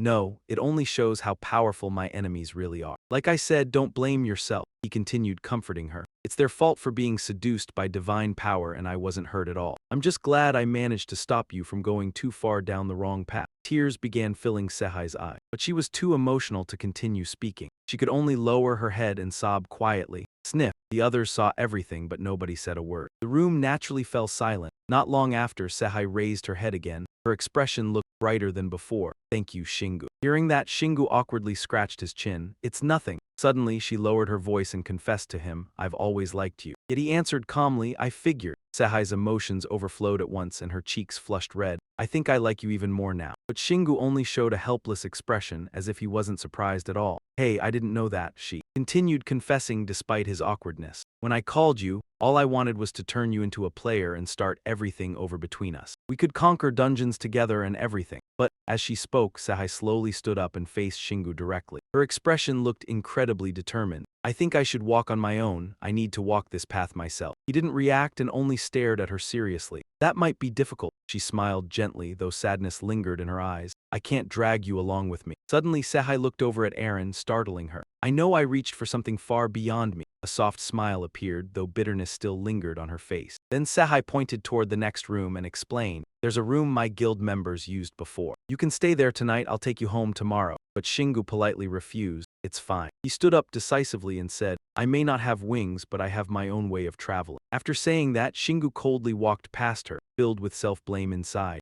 I'm sorry for leaving her alone at a time like this. But if I stay, I'll only make things worse, especially when she wants to stand on her own. Thinking that, he bid her farewell. I'm leaving now. But Sehai suddenly called out to him. Shingu instinctively turned back. Yeah. She stood there timidly, looking shy in front of him. I know I said I wouldn't rely on you anymore, but relying on you just a little is okay, right? Then Sehai smiled brightly like a child. If I retire after failing a dungeon run, you'll help me, right? Hearing that, he reluctantly agreed. As long as you tell me which dungeon you're entering and where it is, I'll think about it. That answer immediately made her beam with happiness. Really? Shingu didn't answer and simply walked toward the door. I'm really going now, take care. Behind him, Sehai cheerfully waved goodbye to her friend. Yeah, you too. The three of them walked down the hallway together. Suddenly, Eren broke the silence. Shingu. I have a question, how did you meet her? He stopped walking and explained. We went to the same university. I met her during the freshman orientation. After hearing that, she looked stunned, as if she couldn't believe her ears. That sounds so ordinary. CH beside them laughed mysteriously and interrupted. Actually, it wasn't ordinary at all. You don't know how close they were. His mood shifted from excitement to irritation. Couples like that? Hey, Eren immediately warned him to watch his mouth. CH, be quiet. After being scolded, CH could only obey. Understood, ma'am. Meanwhile, Shingu walked forward filled with fighting spirit. Let's go smash that god. Eren floated ahead and warned him. What if that god hears you and actually appears? He stubbornly denied it immediately. Even talking badly about gods won't make that happen. All gods and demon kings are idiots. They only know how to send their underlings to train the protagonist instead of handling everything themselves from the beginning. Shingu laughed smugly to himself as he spoke. Even if a god really appears, there are still story routes where you solve everything by killing the final boss right from the start. His attitude made Eren furious. How can you stay so relaxed about this? The scene shifted to Mount Tengu with its majestic natural scenery. The three of them walked along an empty path. Only Shingu strolled casually with his hands in his pockets, looking completely carefree. He no longer saw any lizards around. Eren immediately switched into teacher mode and corrected his wording. Those monsters are called lizardmen. They have many variants depending on their habitat. But I've never seen one with colors like that before. After saying that, she wondered aloud, could it be because they used to be humans who were transformed? Shingu immediately answered her question. Though there is no guarantee that only the wave deity's followers worship it, so you have never met that god either. Before long, they stopped in front of a vast empty pit, as though a meteorite had just struck this place. He turned and asked, a vehicle. As his hand cast a spell to restore something, he asked, there is no one here, right? You stood in midair in that posture. But Chang replied, not a single person. The detector appeared on the screen, showing only the 4 directions, east, west, south, and north. At the same time, a guide panel appeared, pointing the way to the world of Iriha. The danger level was fairly high. Singu declared with certainty, a triumphant smile spreading across his face. Excellent. At once his tail grew out and quickly pierced deep into the ground. Preparing for the next journey. The system now displayed another notification. 100 people have logged into the world of Iriha. All 3 of them were immediately swept into a spatial vortex. Entering another world, before long they had arrived. Singu was the first to land. Before them was the interior of a ruined building. Aaron was frightened by the gloomy atmosphere and shrank back. This is it. The class transfer mission has brought us to another world. Only he remained fearless, looking around without a care. The air was truly different, but luckily he could breathe. This was somewhere else, the place where the class transfer mission would take place. Zeha now felt uneasy inside. There must be many worlds. The girl beside him was just as restless, and the divine power here was far greater than at the small shrine on Earth. Singu looked at his 2 companions and explained, "But it is huge too, it has power." Then he turned back to the scene before him, a terrifyingly dark and gloomy sight. "And it has threats as well, that is why the danger level is high." Even so, he remained fully determined. He sensed powerful presences everywhere, and all of them were moving toward this place. Aaron began chanting a spell to sense the surrounding space. The peaceful mana here was disturbed when we entered, but they still have not pinpointed our exact location. Zeha could not stay calm and turned to ask Singu, "What now, Captain?" He immediately received an answer that was already perfectly clear. "We did not come here to uncover the secrets of this world." After saying that, he laughed with great confidence, as if there were nothing to fear. "What we need to do is destroy everything we see." At the same time, the system displayed a status notification. "You have entered the pavilion of Ra, the thunder god in the world of Iriha. You can reduce the influence of the god Ra on Earth by 3.69% if you destroy the entire temple." This newly received information made Singu stop and think for a long while. The thunder god, that sounds familiar. Aaron had no choice but to remind him helplessly, "He is the one who created your rifle." Only now did he understand, snapping his fingers as realization struck. "Right, then consider this repayment. I should destroy this temple in a more spectacular way." As soon as he finished speaking, the system displayed another warning. "However, if you make too much noise, the living god may bless the guardian, making this mission more dangerous. You must destroy as much as possible and leave before the passage closes." Even so, Singu had already come up with his own plan. "We do not have enough time to be careful. 5 hours to destroy something this huge. Besides, the words destruction and stealth do not belong in the same sentence." Then, laughing with delight, he summoned something. "Now let us live up to my class name." Even Aaron was stunned when she saw it. "I knew you would choose that." As for Zeha, who had foreseen the future, he only smiled helplessly. "That is the best weapon for destroying a temple." The weapon Singu was holding, the one they were talking about, was none other than Malice Kina. He stared intently at it with an extremely serious expression, even though Kina's durability might decrease due to divine aura interference. That contradiction left Zeha beside him speechless. "You even named it. Looks like you really like it, Captain." Only Aaron openly showed her disgust toward Malice Kina. "Move away, I can see the severed neck." At once, Singu pulled out the familiar dire wolf claw and struck Malice Kina with it like a baseball bat. It followed its path and attacked the pillar in front of them, then shattered the stone pillar with a small impact sound before returning to Singu. He continued raising his weapon, trying for another blow. His face could not hide his excitement. "We have to destroy all the pillars." Immediately, Singu struck Malice Kina away again, exactly like he was playing baseball. Without hesitation, he gripped the dire wolf claw and smashed it hard into the floor, the force so powerful that dirt and stone flew everywhere. At the same time, Malice Kina returned to the spot it had attacked earlier. Wherever it flew, the stone pillars shattered completely, unable to escape that terrifying power. When it was done, he reached out and caught Malice Kina as it returned to its master. The system then displayed a progress update, temple destruction 7%. Singu wore a bored expression and spoke with contempt in his voice. "Way too easy." This careless attitude made Aaron furious. "Easy. You are going to make—" She turned to look at the army of lizard men rushing over and screamed, "All the monsters here come running." Each one stared at them with eyes that looked ready to devour them alive. "Intruders dare to destroy our sacred temple, kill him." Singu calmly dropped Malice Kina onto the ground, then once again used the dire wolf claw to knock it flying toward the crowd. Lizard men, Malice Kina followed a curved path and flew straight up to the ceiling before their astonished eyes. Just as expected, chunks of stone began raining down from above. Some of them were crushed beneath the rubble because of it. Others managed to dodge aside in time. Seeing the lizard men thrown into chaos, he looked pleased. "Perfect." Meanwhile, Aaron could only hold her forehead and sigh. "They gave you an assassination mission and you are playing brick breaker." But Singu paid little attention, gripping the dire wolf claw as he charged forward. Immediately, he slammed it into the floor where the lizard men were standing. The terrifying force released from the hammer blasted them several meters away. The wingless lizards were sent flying all the way up to the ceiling. The impact left the church in ruins. Singu emerged from the wreckage and said loudly and clearly, I don't need to learn anything from them anymore. I know them, that's even better. As soon as he finished speaking, he landed lightly. The few remaining lizardmen saw Singu and charged at him. An intruder, kill him. In their panic, they accidentally revealed the secret of the underground warehouse. Those words caught his attention. An underground warehouse. Singu immediately closed his eyes and chanted a spell. Shadows of lizardmen chasing each other appeared on the wall. He looked at the blurry images and made his own guess. The lizards are moving somewhere, but I can't pinpoint exactly where.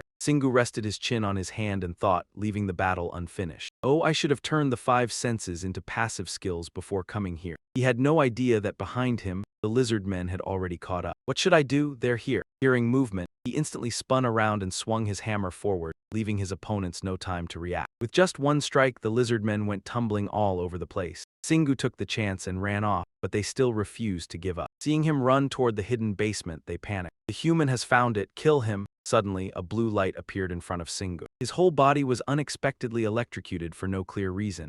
Singu lost his balance and staggered backward. Aaron, beside him, was filled with worry. Singu was shocked numb to the soul, but he still forced a strained smile to hide it. I used petrification into mystic stone, so I'm not badly hurt. That was fast. But do they have a mage among them? This numbness is spreading. Suddenly, a strange idea came to Singu's mind. Wait, if I keep getting hit like this, could I develop lightning resistance? Aaron immediately rejected that idea. No way, don't get distracted. Focus on destroying this place. Hearing that, Singu immediately regained his fighting spirit. I won't dodge, I'll destroy everything. With that, he struck the stone pillar in front of him with all his might. It fell, perfectly crushing the lizardmen chasing Singu as well. The system appeared again. Update. Destruction progress 13.5%. He gripped his weapon tightly, a self-mocking smile spreading across his lips as he said firmly, "Destruction is really about how you strike the target." Singu held the great wolf claw in his hand, rushing forward in a hurry. Behind him, another group of lizardmen kept relentlessly pursuing him. Kiha was not idle either, constantly assessing Aaron. Don't you think those monsters' levels are too low? Aaron, beside him, did not dare let her guard down.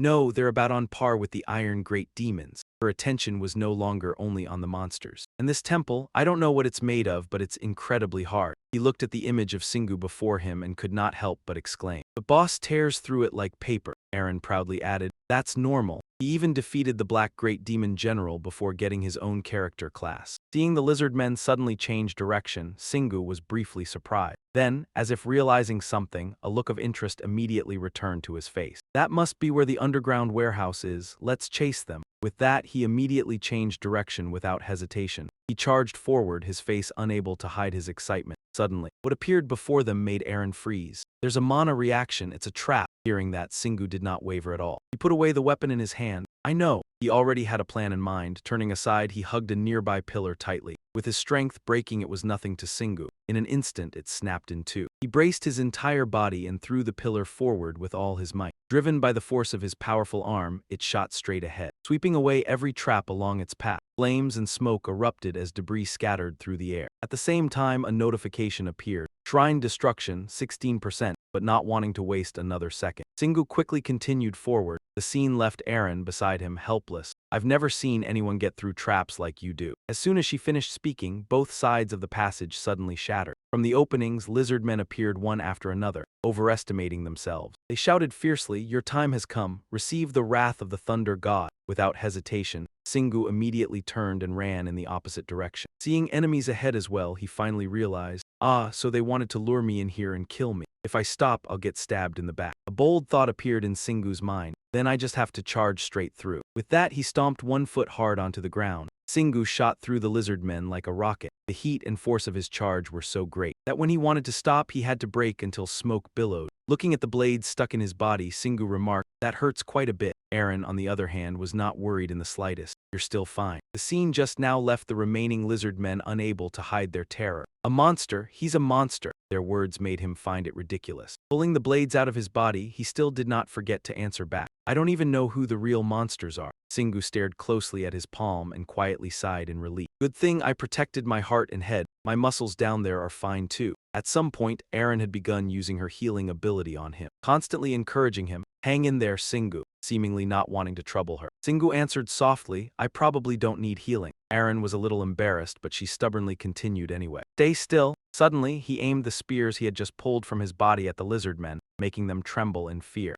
Shingu made one decisive move. At the same time, the spears shot out like bolts of lightning, piercing straight into the ranks of the lizardmen across from them. Seeing the bodies collapse before him, he looked briefly surprised. Confusion was written all over Shingu's face. He knew they were afraid. But why were they still unfazed even with death right in front of them? Ziha began to speculate as well. Maybe your divine fear is what's causing this. At that moment, he smugly recalled the time he blasted away that pillar earlier. Maybe the effect gets stronger if I do something terrifying. I knew it was awesome. Those boastful words made Eren worry from behind. Don't put yourself in danger just to boost your skill, Shingu reluctantly replied. We'll see about that. The three of them slowly stepped into the vast chamber. Suddenly, something caused his eyes to sharpen with an icy glare. In front of Shingu, a gigantic electric eel twisted through the air. Beneath it stood a group of savage lizardmen who showed not the slightest fear. Instead, they sounded excited. So this is the storage room, it even has guards. The lizardmen still overestimated themselves. HMPH will take you down. The little human who dared challenge us that day.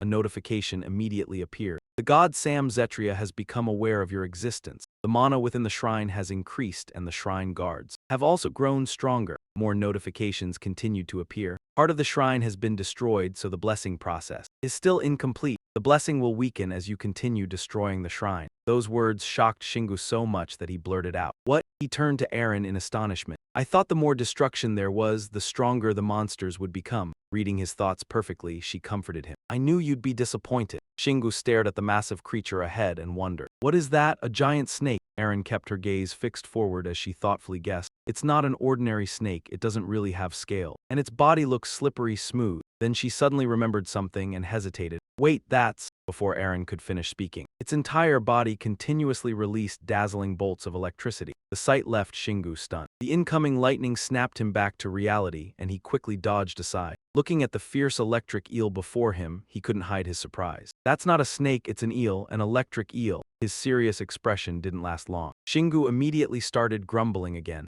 But can I eat it? Eren could only sigh helplessly. You're still thinking about food? At the same time, the eel's electricity flowed down into the lizardmen below. Empowered by the current, they became extremely confident. You won't escape, the outsider must die. He remained completely unfazed. With one hand, he pulled the great wolf claw from the storage gate. Let's deal with the small fry first. Then Shingu pointed the weapon straight ahead. Fire Fang! Instantly, the great wolf claw shot forward, blasting away the lizardmen in front of him. A single strike turned them into dust. Ziha couldn't help exclaiming, they're done for already. Shingu looked smug. Easy. The moment he finished speaking, the electric eel on the other side opened its mouth wide, preparing its next attack. Sensing the imminent danger, Eren shouted a warning to Shingu. It's firing again, get ready. She didn't forget to add, you too fall back from the storage gate. Kaina's malice slowly appeared in his hand. I'll handle it with this. Shingu stood proudly, utterly fearless before the massive enemy. The electric eel immediately unleashed an attack straight at Shingu. Without hesitation, he hurled Kaina's malice forward to block it. It shot directly ahead, colliding head-on with the incoming lightning. The impact was tremendous. The outer armor of Kaina's malice shattered apart, revealing the skull hidden inside. Seeing it charred black and still smoking made him feel terribly guilty. Oh man, sorry, I'm really sorry, Kaina.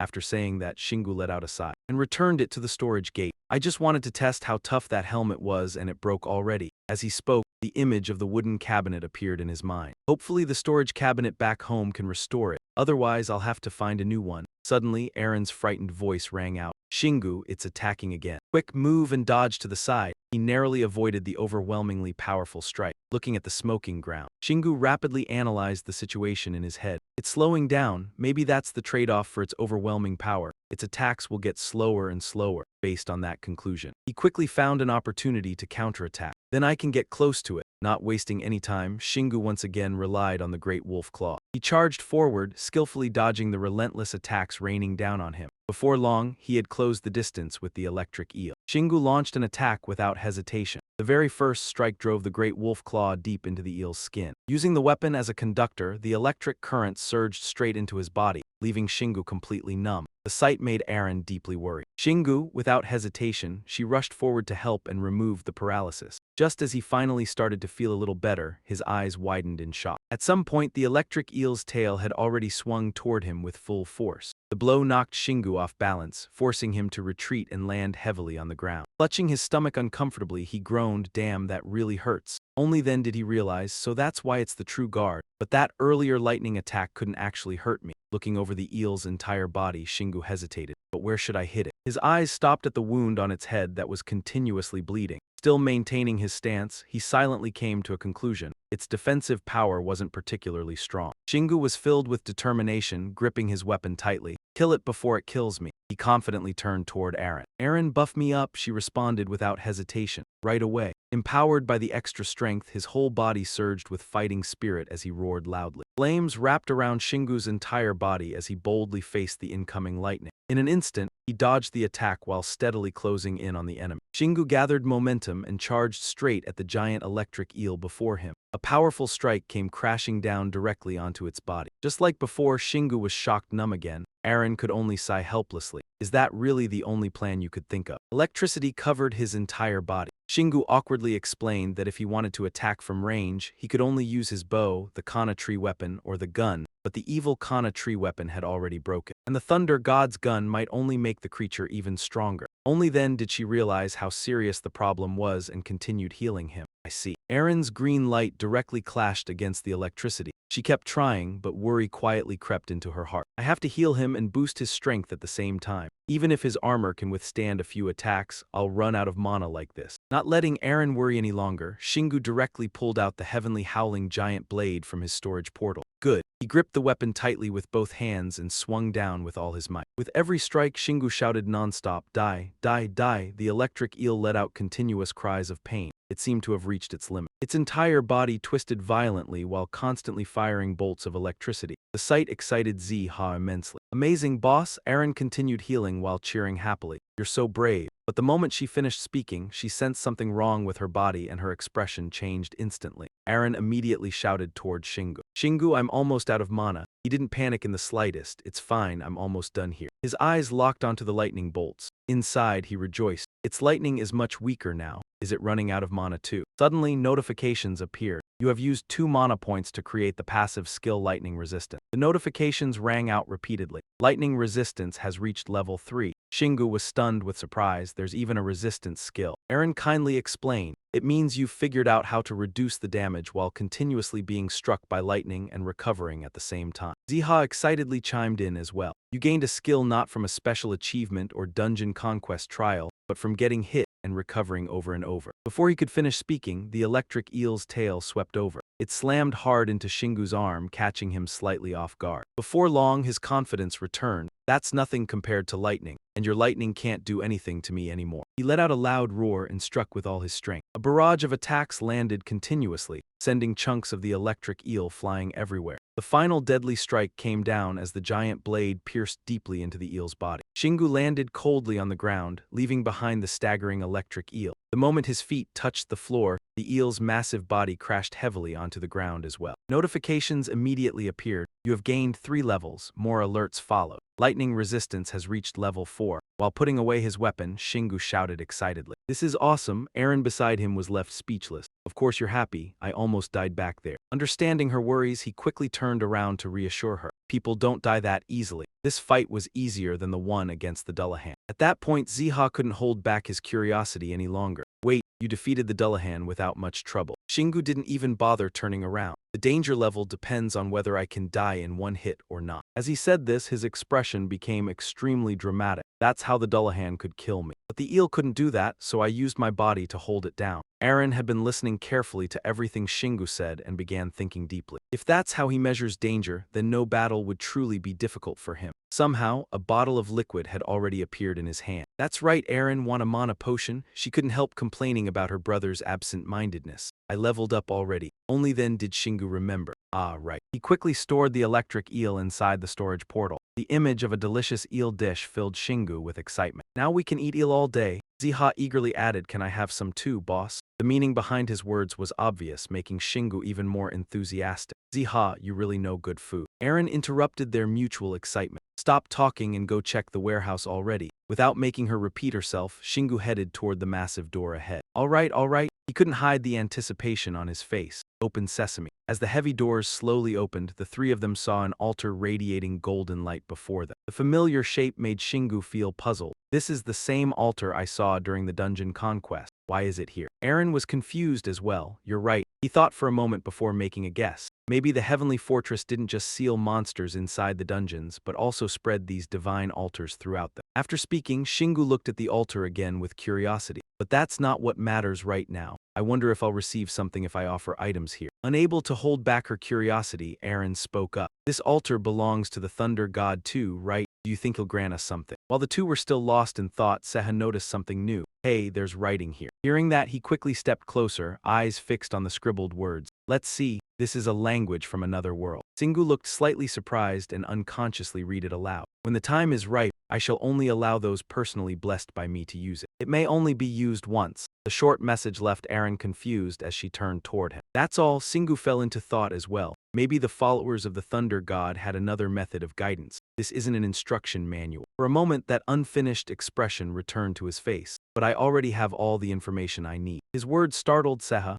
Shingu patiently explained. This passage tells me three things. When the time is ripe means it can only be used under certain conditions. Personally blessed by me means the item contains the power of the thunder god. In other words, it has been imbued with his power. He continued speaking endlessly toward the altar. Lastly, this altar can only be used once. Based on the information he had gathered, Shingu began forming a hypothesis. We probably don't need to offer anything. More likely, it's meant to strengthen living beings rather than create something new. Those words finally made Aaron understand. So that's why they guarded the storage room so fiercely. He placed a hand on the altar and explained, according to this message, this is merely a small shrine we happen to enter, which means this altar probably doesn't possess that much power. At that point, Shingu's face suddenly turned thoughtful, his words carrying hidden meaning. Though for him, it's enormous. Aaron still didn't understand and instinctively asked again. Shingu, he gave no reply. His eyes slowly closed as the sound of his heartbeat echoed through the wind. Instantly, a surge of power burst from the altar and enveloped him. The sheer force of it made him marvel. Just one creature is this powerful.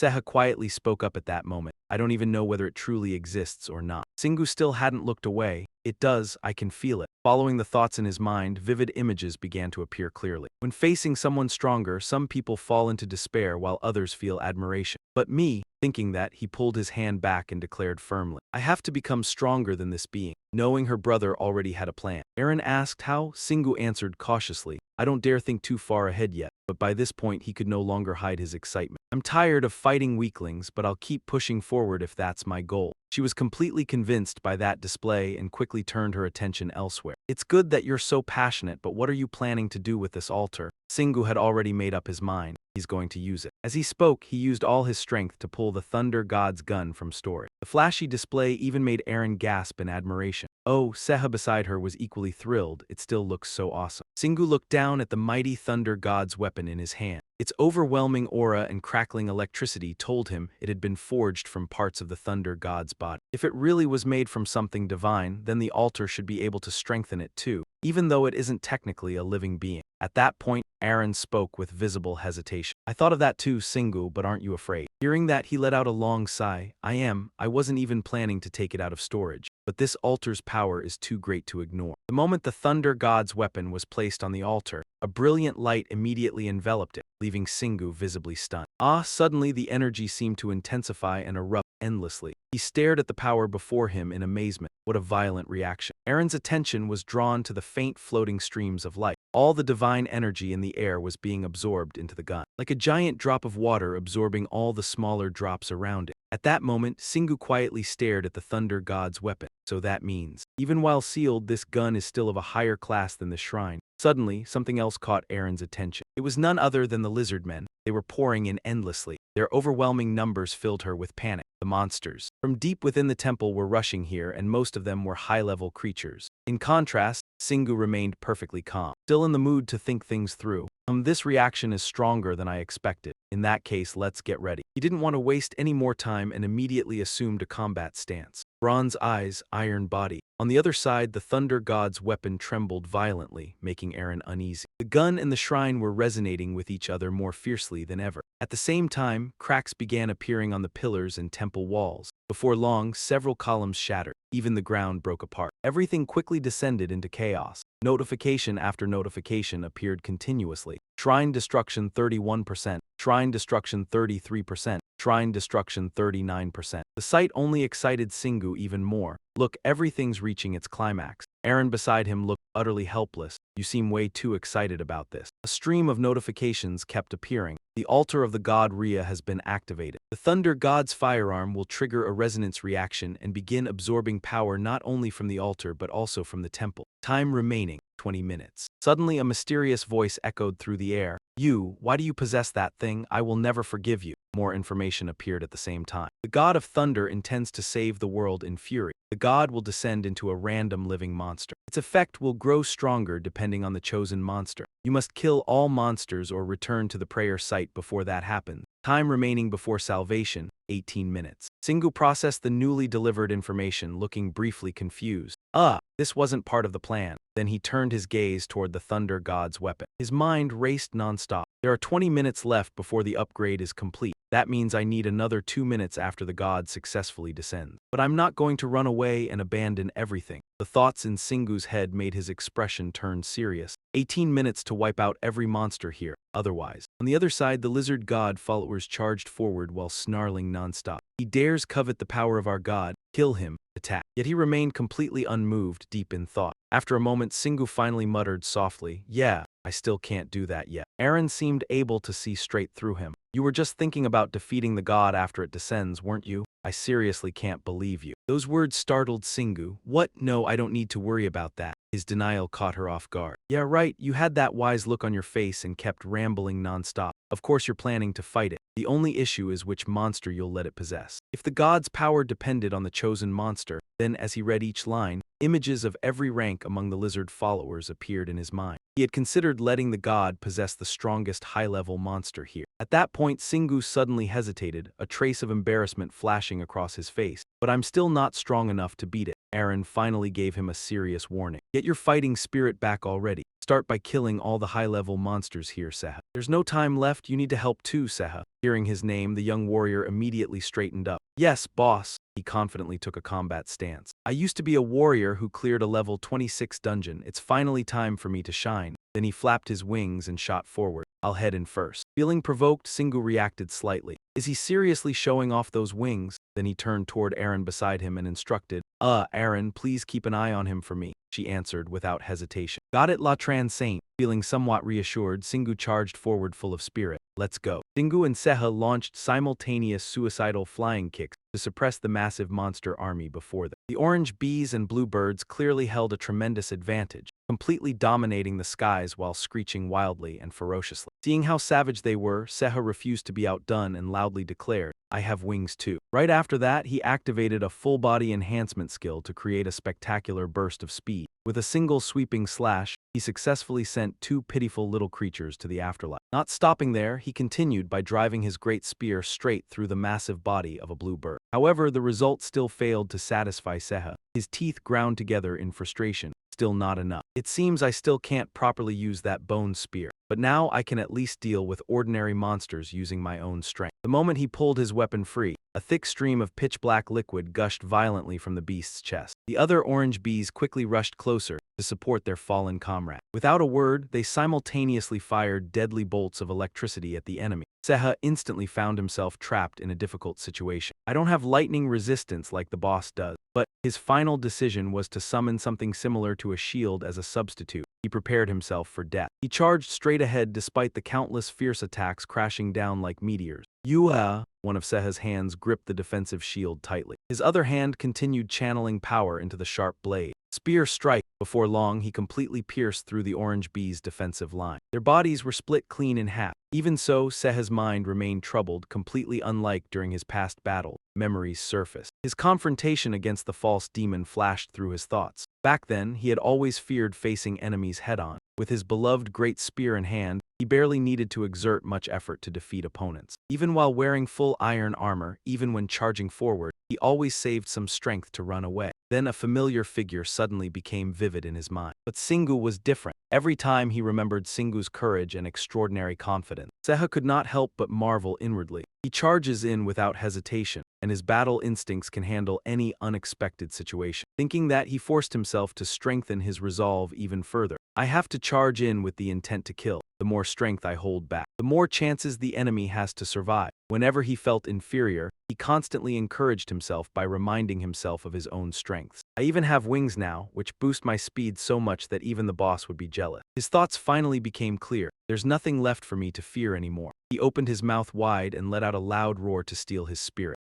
With flawless agility, Seha zigzagged around at a speed surpassing even light itself. Everything blocking the path was wiped out in the blink of an eye. After witnessing the impressive display, Shingu immediately praised him. Excellent. Seha, you're amazing. Yet his own movements never stopped for even half a second as sharp calculations rapidly formed in his mind. I don't have time to waste on those small fry. I need to eliminate all the high-level monsters first. Shingu slowly imagined himself fighting gigantic enemies in brutal close combat. If the Thunder God has already run into a powerful high-level monster, then I won't be able to fool around anymore. He clicked his tongue in annoyance. The terrain here is seriously disadvantageous for us, damn it. This temple is enormous. Before long, he finally found what he had been searching for, a high-level monster. It bared its fangs and claws arrogantly while sticking out its tongue mischievously. The voice of my lord is calling me. Before it could finish preaching, the insolent creature that dared to speak was struck painfully by Shingu's elbow. As the protagonist, he bluntly declared the harsh truth that shattered the fourth wall. Don't expect a side character to finish an entire sentence. I wouldn't spare even Charlie Chaplin. Poor comedian got dragged into this for nothing. Afterward, he began collecting the monster's corpses. Seha had once said that every monster corpse had value. I'll store you in my inventory for now. Right then, a notification appeared. Time remaining until the Savior Fire Dragon arrives, 15 minutes 18 seconds. As he carefully read the message, he silently calculated. I've only killed 2 of them and already 3 minutes have passed. There are still around 10 high-level monsters left. Next, he checked his current status stats. My lightning resistance has already reached level 4. I can still move after getting hit by that eel. Then he pulled out a mysterious potion from his inventory. But I still can't let my guard down. The system screen behind him flickered for a while before slowly disappearing. Another blue bird suddenly flew over to attack. There's an elite one over there. Let's test this out. Shingu poured all his strength into his arm and launched a precise throw. The creature was so smug that it only noticed the incoming object at the last second. It immediately opened its mouth and fired blue flame bombardment, trying to intercept the enemy's attack. As a result, the potion bottle shattered into pieces. However, the blue bird never could have imagined that it had fallen into its own trap. A tremendous explosion erupted right before Shingu's eyes. He instinctively raised his arm to shield his vision. The blinding light made the situation inside impossible to see clearly. For a moment, Shingu confidently declared, there's no way this could be some weak potion. Countless information windows updated continuously. Potions created inside the refrigerator are affected by the refrigerator owner's base stats. The power of explosive potions increases depending on the force and type of impact when they shatter. Excitedly, he examined the 2 different potion bottles firmly held in his hands. Aha, I get it now. This makes me even more excited about medium-grade potions. However, Shingu's suspicious actions were quickly noticed by the lizard folk. They all raised their weapons and rushed toward him at once. He's over there. Yet they failed to notice the wicked grin spreading across his face. Now this is getting fun. Poison combined with explosion. Once again, he used all his strength to hurl them toward the densely packed enemy forces. The monsters couldn't dodge in time and were forced to take the devastating explosion head-on at close range. A poisonous cloud rapidly spread across the area. After accidentally inhaling it, their bodies trembled non-stop in despair. Shingu immediately tried to retreat, only to have several bizarre bluebirds block his path. Working together, they unleashed magical projectiles at him, determined to pin the enemy down no matter the cost. But little did they know that Shingu still had a trump card hidden away, a freezing potion. He mercilessly threw it onto the ground, causing the glass bottle to shatter into countless fragments. At that very moment, a sturdy wall of ice formed to protect its master. But Shingu wasn't finished yet. He immediately summoned a glowing weapon. A second later, he swung it decisively, launching countless sharp ice spikes like spears tearing through the battlefield. The winged creatures had no chance to dodge. As a result, their bodies were soon covered in countless jagged holes and dents. The more he played this game, the more thrilled he became.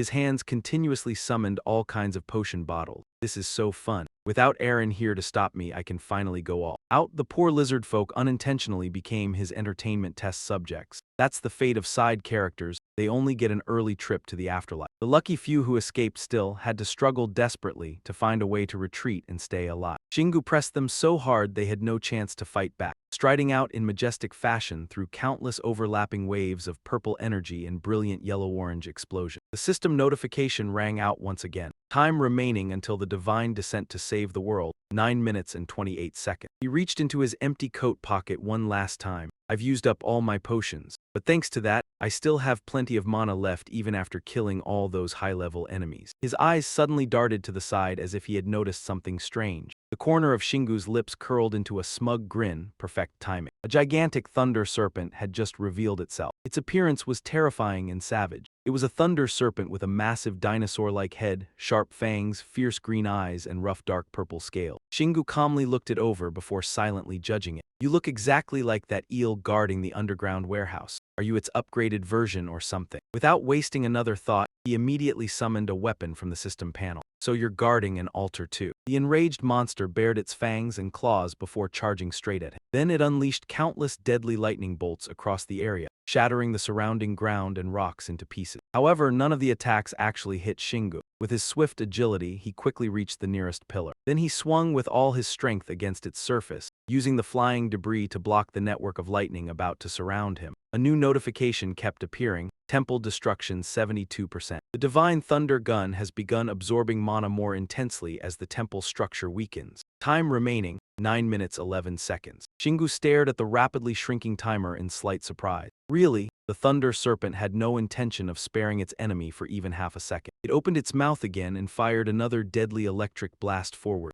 Braya! This time he was far less fortunate. His entire body directly took the monster's paralyzing attack. As a result, his feet scraped across the ground for quite a distance before he could steady himself. Shingu kept his head lowered, gritting his teeth and muttering softly, as if he had just realized some great truth. Damn, I knew I was right from the start. He finally made up his mind about the most important task at hand. I don't need to worry, what I need to do is destroy this temple. Right in front of him, the ferocious thunder serpent roared furiously. Blue energy constantly surged across its entire body. Shingu swiftly dodged to the side, causing its head to slam into the wall behind it. The corner of his lips curled into a smug smile. Helping me destroy it, huh? Thanks. Right then, a swarm of orange bees and bluebirds suddenly descended and interrupted their dazzling battle. Together, they unleashed countless beams of light. The thunder serpent refused to fall behind and quickly rejoined the chaos. Amid the complete turmoil, Shingu constantly struggled against the monster's relentless combo attacks. The system warning sounded once again. The divine thunder gun has begun absorbing mana more intensely as the structure of the temple weakens. Time remaining 5 minutes 13 seconds. Time remaining until the Savior God's descent, 7 minutes 36 seconds. This was exactly the moment he had secretly been waiting for all along. Here it is. The gun would finish before the god descended. Gripping the weapon tightly with both hands, he turned and sprinted away in another direction. At worst, I'll run off with the gun instead of fighting the thunder god. But that doesn't mean I'll stop destroying everything. His plan was to take advantage of their overwhelming power, to completely annihilate this entire area on a massive scale. Suddenly, tension appeared on Shingu's face as if he had noticed something unusual. His movement slowed as he examined the enormous pillar more carefully. That's right, this must be what's keeping the temple standing. The moment the thought crossed his mind, he excitedly spun around and swung his weapon. If I destroy this,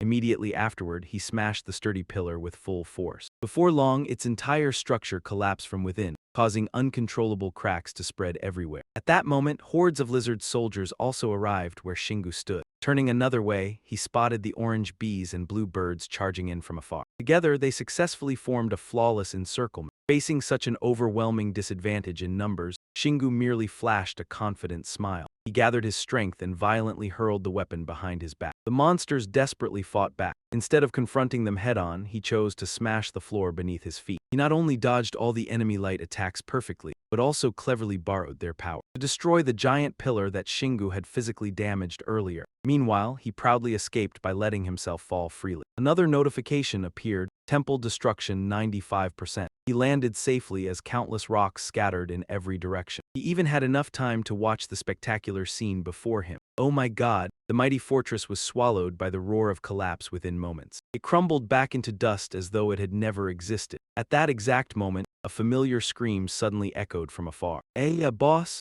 Zeha rushed over with tears all over his face. I returned to my original size after running out of mana. His body had now shrunk to the size of a tiny cup. Even so, Shingu sincerely praised him. "Zeha, you did great, come here." Understanding immediately, Zeha jumped straight into his coat pocket. Realizing there was nothing left for him to do there, he quickly left the area, leaving the monsters struggling beneath the endless rain of falling rocks. Behind the divine army, the savage beasts still refused to give up. Just as expected, they would not cry until they saw the coffin. Only one fate awaited them. No matter how desperately they struggled, it was useless. The more undead creatures there were, the higher the bonus points climbed. You have leveled up twice. Zeha watched everything unfold from a favorable vantage point and could not help but gasp in amazement. "Boss, so many monsters were crushed to death." Shingu quickly realized it as well. "Guess it counts as my kill." Mana was flying in from every direction. Deep down, he could not help thinking that maybe he should take a few architecture courses someday. The destruction progress of the temple had already reached 98%. While escaping, they unexpectedly ran into someone familiar. Aaron cried out in surprise when she recognized the other person. Shingu also answered in shock. Aaron. His attention was immediately drawn toward an item. It was glowing near her position.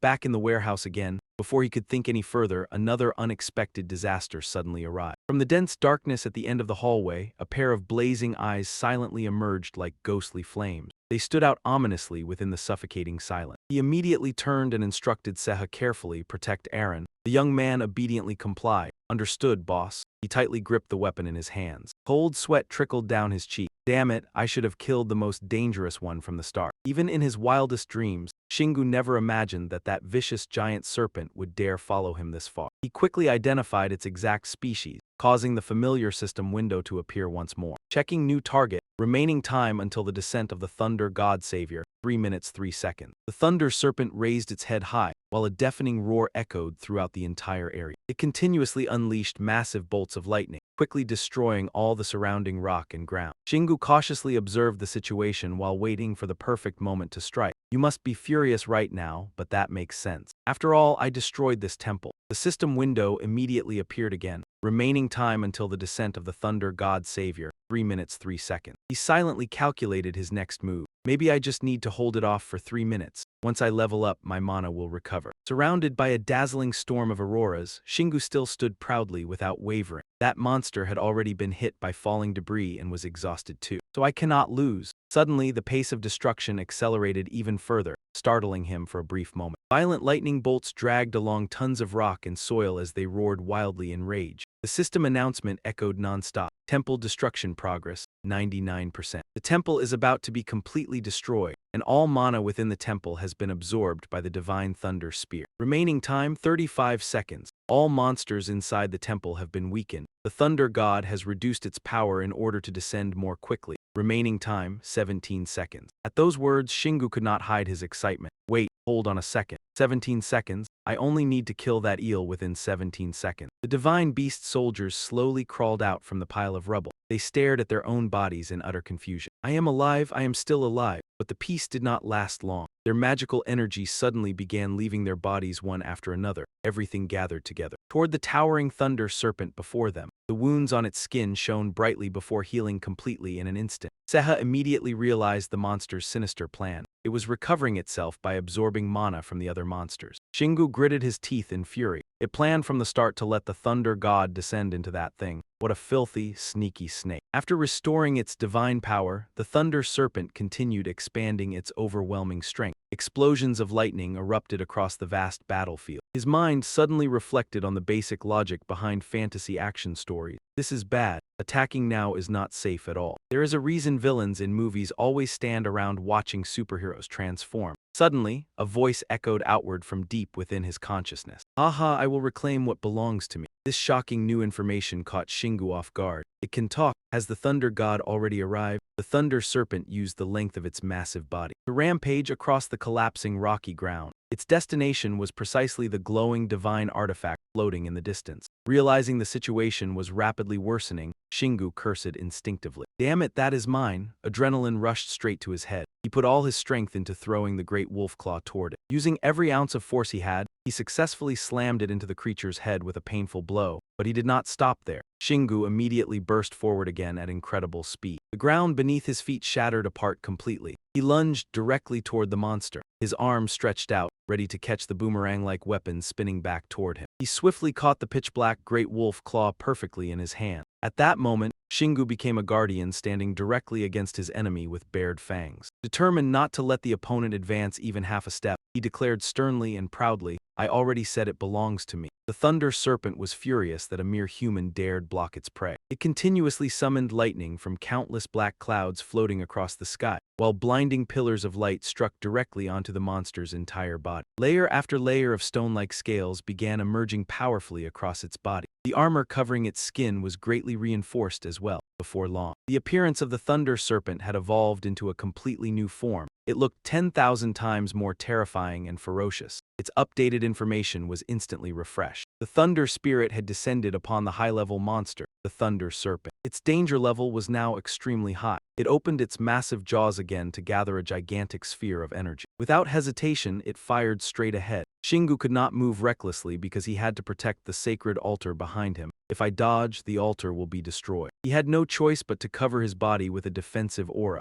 With his steel-like body, his final decision was to confront the powerful attack head-on. From the enemy, the system sounded a warning: you have been struck by a powerful lightning attack. Your lightning resistance could not fully withstand it, and you have been partially paralyzed. His whole body trembled violently as he clenched his teeth and endured the electric shock. Yeah, I can overcome something this minor with sheer willpower. Not long after, Shingu successfully broke free from his immobilized state and charged forward aggressively. The thunder serpent immediately welcomed its opponent with a gigantic energy sphere fired from its mouth. He quickly raised his weapon to block, reducing part of the damage. Gah! Shingu's feet slid a long distance across the rough ground the moment he landed. He spun his staff several times in succession, creating visual confusion that made it impossible for the serpent to hit him no matter how monstrous its power was. However, even when the sharp tip reached its head, the steel armor was still more than capable of protecting its owner from such minor damage. Seeing this, Shingu could not help but sigh in admiration. "You're really tough." The corners of his lips curled upward into a confident smile. But no matter how hard the armor was, it could not stop the vibrations from penetrating inside. He immediately poured energy into the head of the great wolf claw. It transmitted sonic waves deep into the internal force existing within the thunder serpent's body. Only then did the beast realize the horrifying truth. Its crimson pupils widened in absolute terror. Shingu even kindly asked his enemy, "Hurts, doesn't it? I'm going to smash you to pieces," being continuously provoked by such an inferior human. The thunder serpent's fury had now reached its peak. "Let's see how long you can endure divine power." It unleashed another barrage of lightning bolts in every direction. The great wolf claw continued spreading its purple sonic waves. He quietly observed every movement. It looked like the serpent was preparing to charge. "If I dodge, it'll crash straight into the altar." Therefore, after thinking it over for a long time, he suddenly raised his weapon to chest level. "I have to stop it." His foot slammed into the ground so hard that the water's surface released a terrifying burst of heat. A dazzling light suddenly appeared like a lunar prism. The moment the massive energy blast shot forward, the surrounding space seemed crushed and twisted into a suffocating distortion. Soon, nothing remained except endless light and countless shattered rocks. One man and one beast struggled fiercely amid the chaotic heavens and earth. Neither side was willing to surrender the upper hand. The thunder serpent roared with its savage mind. "Die, you insect!" Shingu was no less fierce. He immediately shouted back harshly, "You overgrown eel, you're the one who's going to die." As the situation reached a boiling point, he tensely activated his trump card. Titan Strength, activate. Suddenly, every muscle in his body expanded at an astonishing speed, tearing his sleeves completely into pieces. Shingu's entire body weight combined with the force beneath him became so heavy that the ground under his feet began cracking apart. Even though the thunder serpent had the advantage in size, it still could not completely dominate him. "You're this weak and still dare to." He roared with all his strength and his very life on the line.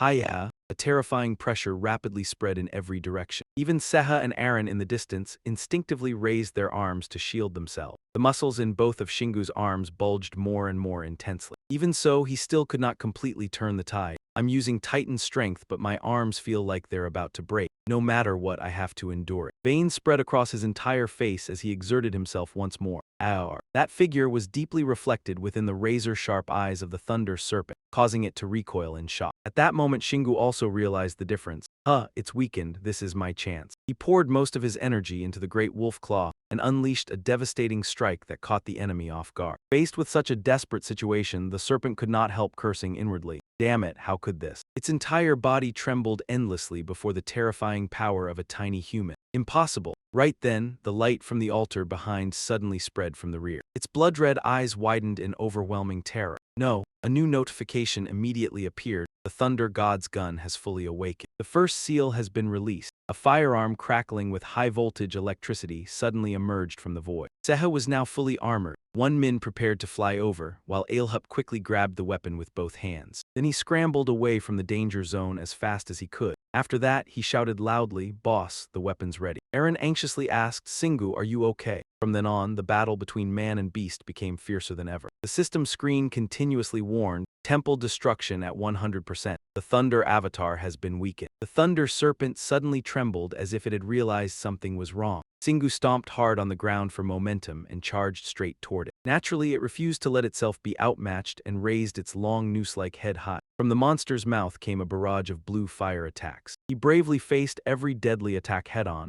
Thanks to that, his stats increased significantly as well. Your lightning resistance has reached level 7. You are no longer paralyzed by lightning attacks below rank A. Singu once again poured strength into the muscles of both arms, preparing to unleash a devastating strike. The blow instantly shot straight toward the Thunder Serpent's snout. Fresh blood burst out like a fountain. It opened its mouth wide and screamed in agony. He landed successfully amid the rubble scattered across the ground. The corners of his lips curled into a smug grin. Good. I can win this. In stark contrast to the hope on his side, the monster that had suffered severe damage fell into complete panic. It bitterly thought to itself, this isn't even my true body, yet it still possesses my power, Singu declared without hesitation. You can look forward to the day I wound your real body to. Though he sounded confident, he naturally understood his own condition better than anyone. Titan's strength was about to wear off. He had to finish this battle now. Seeing this, Eren shouted in panic, "Singu, the gun has a new skill," Seha roughly guessed. Maybe it weakens that snake with it. Just that bit of information was enough to make Singu certain of victory. All right, use it. After enduring the lightning, now it was the altar's turn. Its rage had already exceeded all limits. You insects. He completely ignored those hollow threats and focused only on charging forward. This time, its target wasn't Singu, but Seha and Eren in the distance. Because of that, he had no choice but to sprint at full speed to stop it in time. Without making the enemy wait long, Singu leapt high into the air right in front of the monster's face. You won't escape. In less than a split second, the great wolf claw sliced through the air and stabbed straight into the enemy's forehead. Seha also hurriedly activated the divine gun. Activated instantly, the Thunder Serpent's mana gathered in one place. More accurately, it was forcibly extracted. Singu observed carefully while thinking cautiously. The gun was absorbing the Thunder Serpent's mana. It opened its mouth to roar, yet no sound came from its throat. Why are you using my power against me? Its blood-red eyes widened as it glared fiercely at him, preparing to bare its fangs and claws. Once again, violent flames suddenly ignited around the head of the great wolf claw. Fire magic. Singu continuously delivered lethal blows to the monster's head. It furiously tried to shake him off, but it could not completely stop the surging heat. The Thunder Serpent's mind was now completely blank, with only one cherished name endlessly echoing within it. Marina.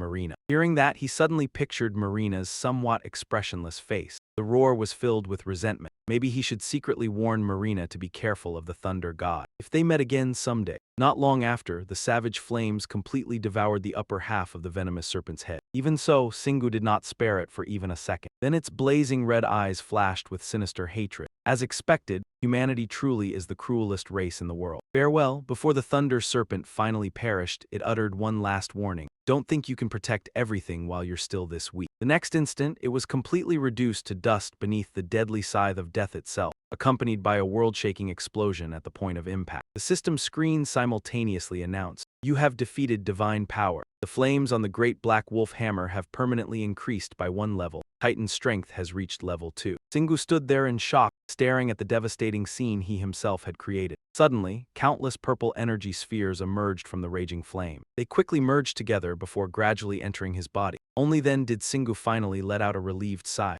Eren flew over from afar, joy clearly visible on her face. Singu, Seha was just as excited. We did it. He casually stored his weapon away. Yeah, thanks. It was all thanks to you two helping me. Then a series of status updates and statistics appeared. The small temple had been destroyed, and the Thunder God Cecilia's influence over Earth had decreased by 3.6%. The Thunder God Ria's influence had also decreased by another 7%. after the divine avatar was destroyed. You gained 7 levels, lightning resistance reached level 9, fear of the thunder god reached level 7. You acquired the passive skill clairvoyance. After reading those lines, Singu immediately stopped fighting altogether.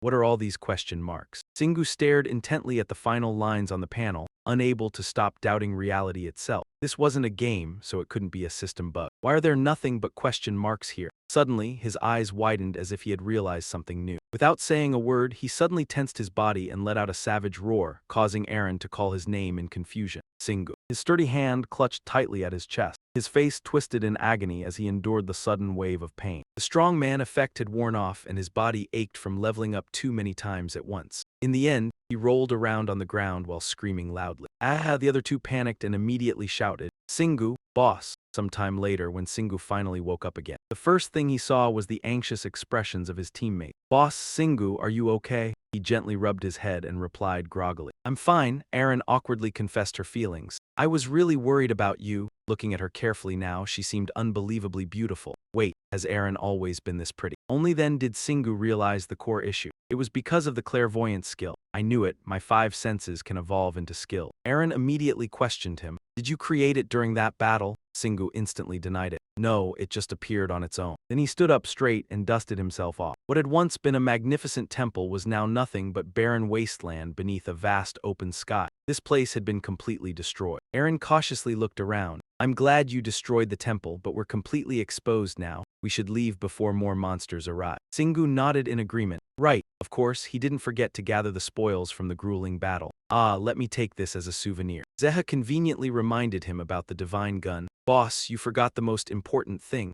Only then did he remember. "Oh right, almost forgot you had that." A flood of information instantly appeared before him. Thunder God's divine gun, passive ability sealed, rank A++, attack power ranging from 3,100 points. Proficiency stood at 219 out of 2,000. Features included, first, it could fire a charged shot by absorbing mana from the surrounding, and it could also absorb lightning attribute mana to further increase the shot's power. The second feature remained unclear. The weapon was forged from the actual body parts of the Thunder God. When its first owner obtained it, it was transformed into a rifle and had maintained that form ever since. If the owner possessed skills such as Magic Bullet, those abilities could be used even more effectively through the divine gun. The treasure's base capabilities had greatly increased after absorbing the Thunder God's power, and the first seal had been broken. After hearing all that, Singu couldn't hide his astonishment. A++ rank, he casually swung the heavy weapon around as if it weighed nothing. Zeha suddenly remembered a familiar name. "I wonder what Marina Bisset would say if she saw this," the other replied confidently. Singu grinned slyly. "Easy to guess, she'd say, 'This thing is ridiculously heavy.'" Then he carefully stored the divine weapon away. "Anyway, this item's new skill saved my life," Aaron cheerfully added, "though you probably could have won even without using it." The memory of his battle against the lightning serpent suddenly resurfaced in her mind, making her heart skip a beat. "I never thought he could overpower that serpent." It felt like something straight out of a legend. She could say with absolute certainty that he was no longer human. Even so, Singu still felt his current strength was insufficient. He wanted to become even stronger because the monsters had proven that with his current power, he still couldn't accomplish anything. His gaze turned thoughtful as he stared at his muscular arm. That hadn't even been the Thunder God's true body. Besides, its mana had already been damaged. He had barely managed to defeat it, so there was nothing to be proud of. Immediately afterward, he clenched his fist tightly, his fighting spirit quickly reigniting. He needed to become even stronger. Seeing the burning determination radiating from him, Aaron didn't know what else to say. "How can you look so excited about this?" Then he hurriedly pulled out the key to the resting area. "Now let's head back," she happily urged him on. "Exactly, let's hurry home." Singu gently planted it into the ground, and a beam of light spread from the point of impact. Before long, it transformed into a massive door large enough for everyone to pass through. Zeha enthusiastically suggested, "Boss, I want to eat unajaizen." He immediately put on an expression that was 80% confidence and 20% indulgence. "All right, let me show you the cooking skills of a real man." Aaron could only give up on the two young men. "I'll cook instead. You two should go rest first." The figures of the group gradually disappeared one after another through the doorway, restoring peace to the ruined remains beneath the windy sky. Only then was his overall status revealed, currently a level 97 destroyer. Both strength and dexterity stood at 366. Stamina and mana were respectively 346 and 142. Meanwhile, his immunities, passive skills, and active skills ranged from the beginner level 1 all the way to level 36. At that moment, inside the resting room, Shingu's group held their breath as they watched each line of text. "Well, he said calmly, folding his arms behind his neck. I think I'm level 85. When he entered that gate, Aaron rested a hand under her chin in thought. So you went up 12 levels in a single day? I know you defeated countless high-level monsters, and even an incarnation of a god. Shingu stared intently at his palm again. But I feel like my stats have been increasing far more every time I level up since I got my character class. She crossed her arms and analyzed it seriously. It is the same for other players. Your body changes after changing classes to match the new class, and every level after that raises your stats according to that body. Hearing that, the corner of his mouth curled sharply into an extremely arrogant grin. He did not care as long as he got stronger. Besides, his theory about turning his senses into passive skills had been proven thanks to the clairvoyance skill. It felt no different from hitting the jackpot. Life was just a series of lottery wins. Aaron could only mutter helplessly, what a weird conclusion. A familiar figure flashed through Shingu's mind. That trip to Japan was great, he whispered as if talking to himself. I did not get to meet Sehi before leaving, but I will definitely see her again. She noticed that his behavior was rather strange. Even so, she did not know how to react. In the end, she skillfully changed the subject. Oh right, Shingu, you said you wanted crispy unagi, did you not? He turned to her and asked, you know how to cook it? She answered firmly, at the very least I cook better than you. Then he stretched to loosen up his body after a long, exhausting day and asked, we should eat before sleeping, right? An excellent idea suddenly popped into his head. Perhaps he should use this time to process a few monster corpses. Since the rest area had grown larger after reaching level 5,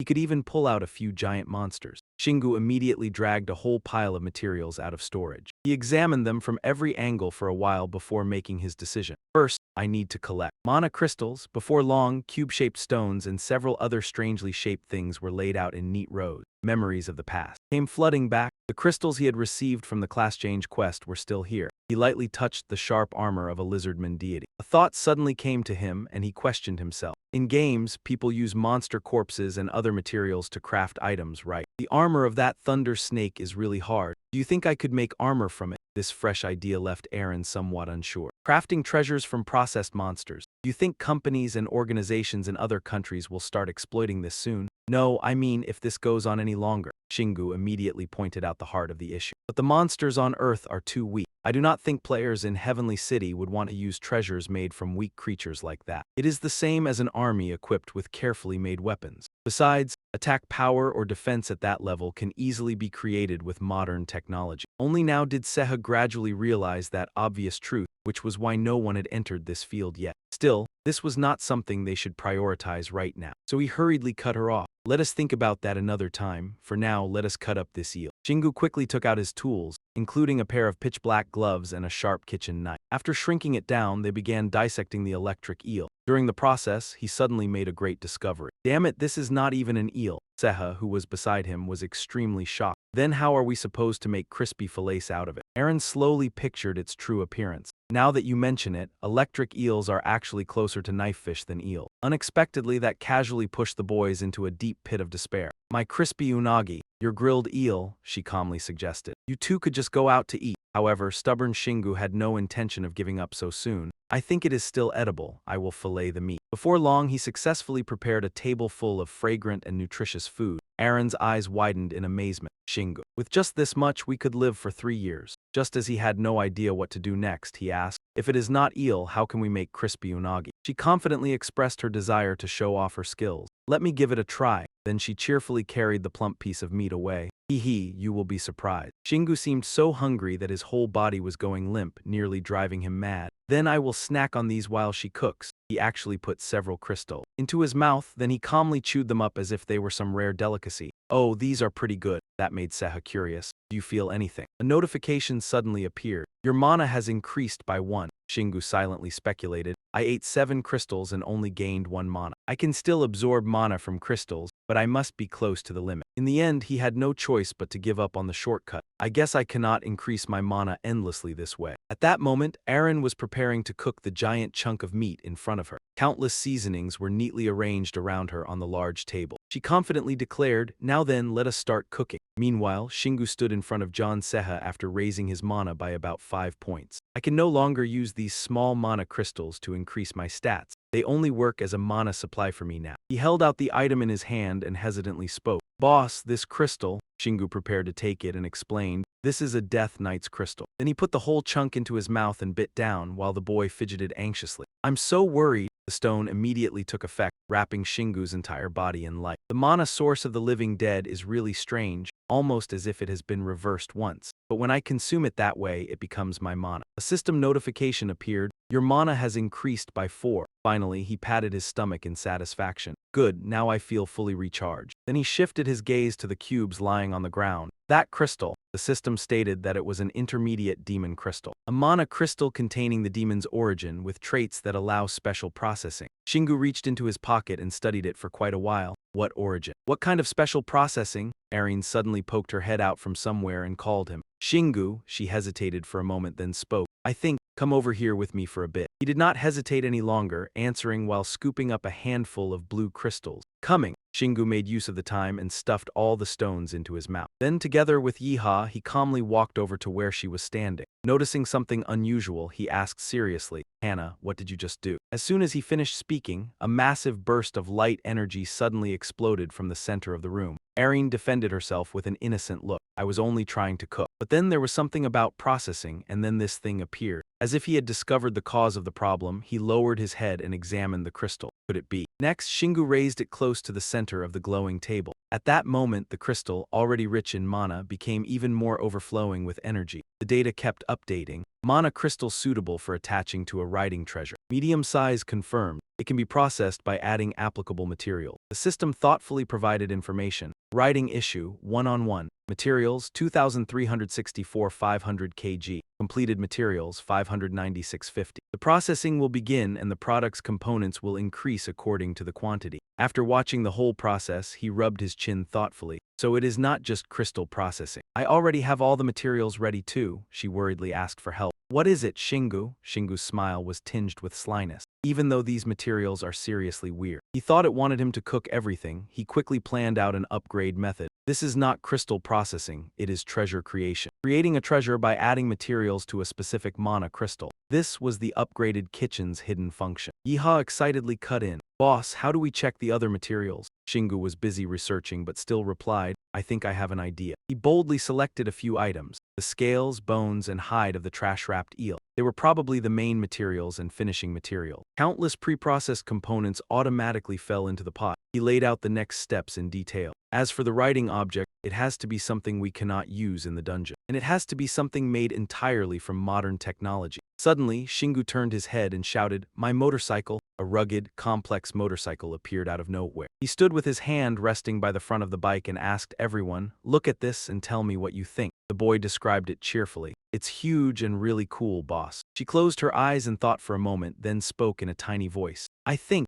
Even so, Erin gathered all her courage and concluded, we have nothing to lose. Shingu suddenly lifted the motorcycle. All right, let's do it. Just like that, he placed the motorcycle on the kitchen rack beside the pile of miscellaneous junk. The refined materials began to fuse together through the heat. She clenched her fist, her face filled with disbelief. It is really synthesizing. Shingu promptly raised a golden card. I will end my turn with this card. Erin frowned and questioned him. Who are you dueling? She could only cover her face and marvel, whoa, as intense heat erupted. She tried to crack her eyelids open and kept exclaiming, it's so bright. He carefully watched every development. I can see clearly what is happening. It must be thanks to my clairvoyance skill. Before long, the motorcycle had broken down into separate parts. Erin showed a childish side and reached out her hand. Why do I have to close my eyes at the most important moment? It makes me look like a side character. Shingu gave her a cold, sideways glare. You really are obsessed with some strange thing. He narrowed his eyes and evaluated the essence within the flames. The fusion of modern technology and mana. This is definitely a treasure. No, this is an original form of magic created from mana that absorbed technology. Finally, he murmured inwardly with certainty. It is no longer technology. This is magic. The demon mana crystal appeared once again. With that, the motorcycle returned, stronger than before. The attribute stats declared, Akmatia motorcycle, grade A++,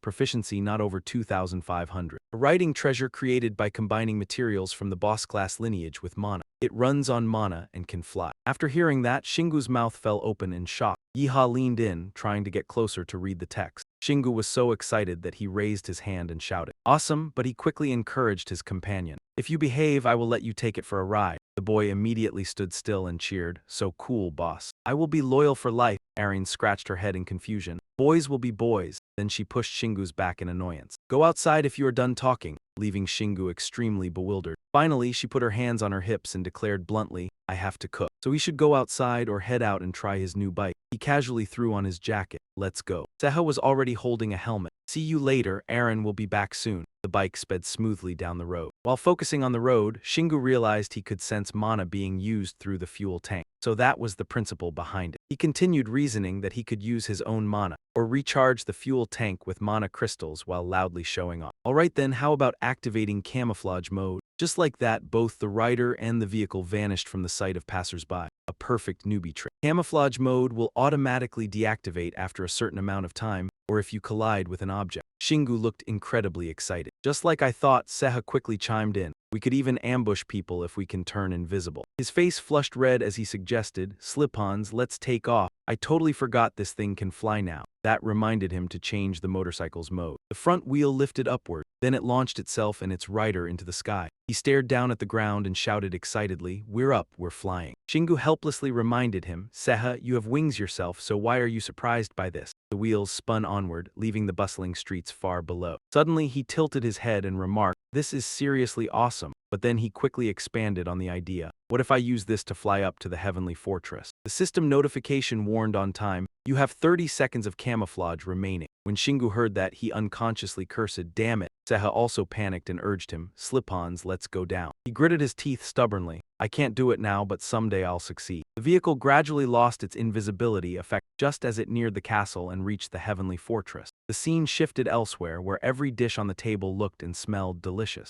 Shingu took a serious bite, then joked, this is amazing. Erin stood beside him with her arms crossed and questioned him, why do you look so disappointed? Then she placed her hands on her hips and boasted, I've been independent for a long time now, so I've gotten pretty good at cooking. He stared closely at the spoonful of rice in front of him. Even so, you still managed to turn that bizarre meat into something delicious. Shingu tried to avoid her gaze. I thought you were only good at jumping around and flapping your wings. Who would have guessed you were secretly talented at cooking too? That made Aaron furious. I also have healing skills, you know. I was the one who saved you last time. He pretended to suddenly remember. Right, healing. Leon witnessed the murderous aura radiating from her. In the end, Aaron suppressed her anger and sat back down. She was still satisfied that the two of them loved her cooking. She smiled sweetly at Shingu again. There's plenty more, so keep eating, about 1.5 tons left. He muttered helplessly, I could eat that for years. She picked up some food and casually asked, so, where's the motorcycle now? The two young men eating instantly choked on their rice together. Aaron felt suspicious and pressed further. What did you do to it? He rested his chin on his hand and tried to act composed. Nothing much, just a little, Aaron patiently repeated, a little. Seha stepped in to ease the atmosphere. We might have pushed every country into a technological arms race. Aaron immediately slammed the table and demanded, you got spotted.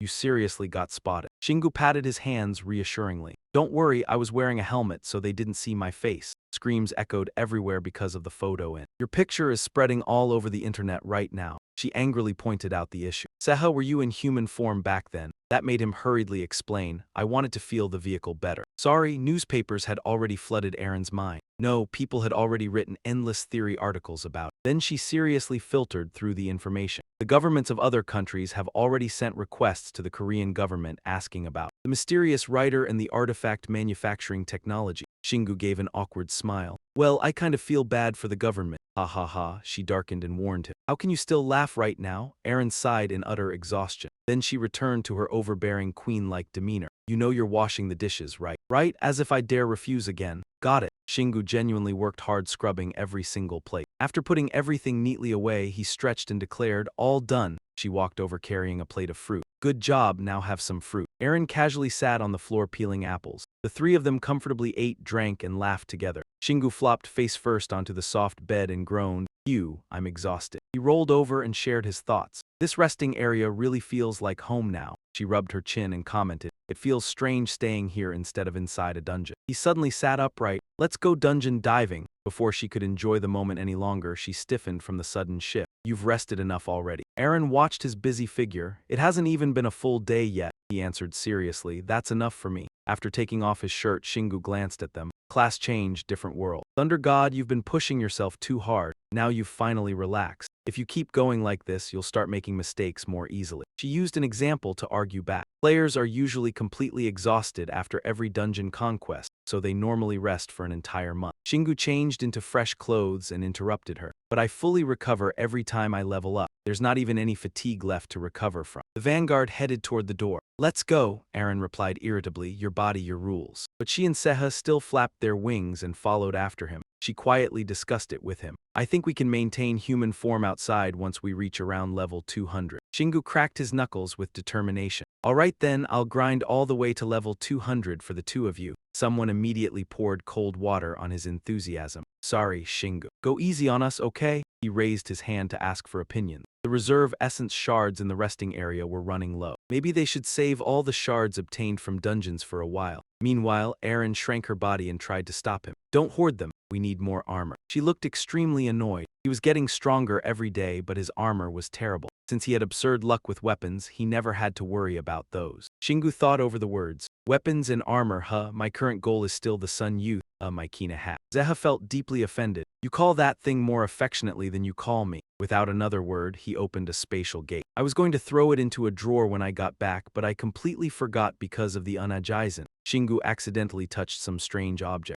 What lay in his palm was Kina's head. The three of them fell silent for quite a while before he honestly admitted. I didn't know Kina was a girl. Zeha grabbed his head and mocked him for being hopeless. The name already sounds feminine. Shingu abruptly changed the subject with his bizarre train of thought. All right, let's fix the hat first. Wearing this thing makes me look like some villain hugging a beauty's severed head. He gently placed the helmet in the very last slot of his inventory. His face suddenly filled with suspicion. Then he let out a horrified scream first. Allah! Aaron screamed just as loudly. What is that? Zeha was terrified out of her mind but still tried to investigate. Did that head just move? A new item card appeared. Refined Essence of Kina the Frost Tree, rank B++. The helmet armor that once bound her in the destroyed armor set. After coming into contact with divine power, if she finds a stronger god's source of power, both a new body and soul can be specially reconstructed. Shingu irritably complained, now I can't use this as a bombardment weapon anymore. She was utterly speechless. That's what you're worried about. The special mark on the back of his hand suddenly glowed. He calmly analyzed the situation. The soul collection tattoo is shining. This seems to be the key to handling it, but I need more soul. Aaron reviewed the materials they had. We still have some bones and scales from that eel, but nowhere near enough. Shingu stored the helmet away and moved on. That meant Kina would be taking a long vacation inside his inventory. His mind was filled with images of heavy weaponry. One good thing was that the gun had awakened into a rage mortar, so it consumed less mana per shot. Then he closed his eyes and passionately explained, now I don't collapse from exhaustion after a single shot anymore, but I still prefer throwing Kina around everywhere. Zeha whispered softly into Shingu's ear, Marina Bisset is going to be heartbroken. He couldn't deny it, so he sighed and changed the subject again. Anyway, let's head into another dungeon. Hopefully this time we get a truly powerful monster. Their group leisurely walked through the Gate of Light. Inside Goblin Dungeon number 298. He crossed his arms and evaluated the place.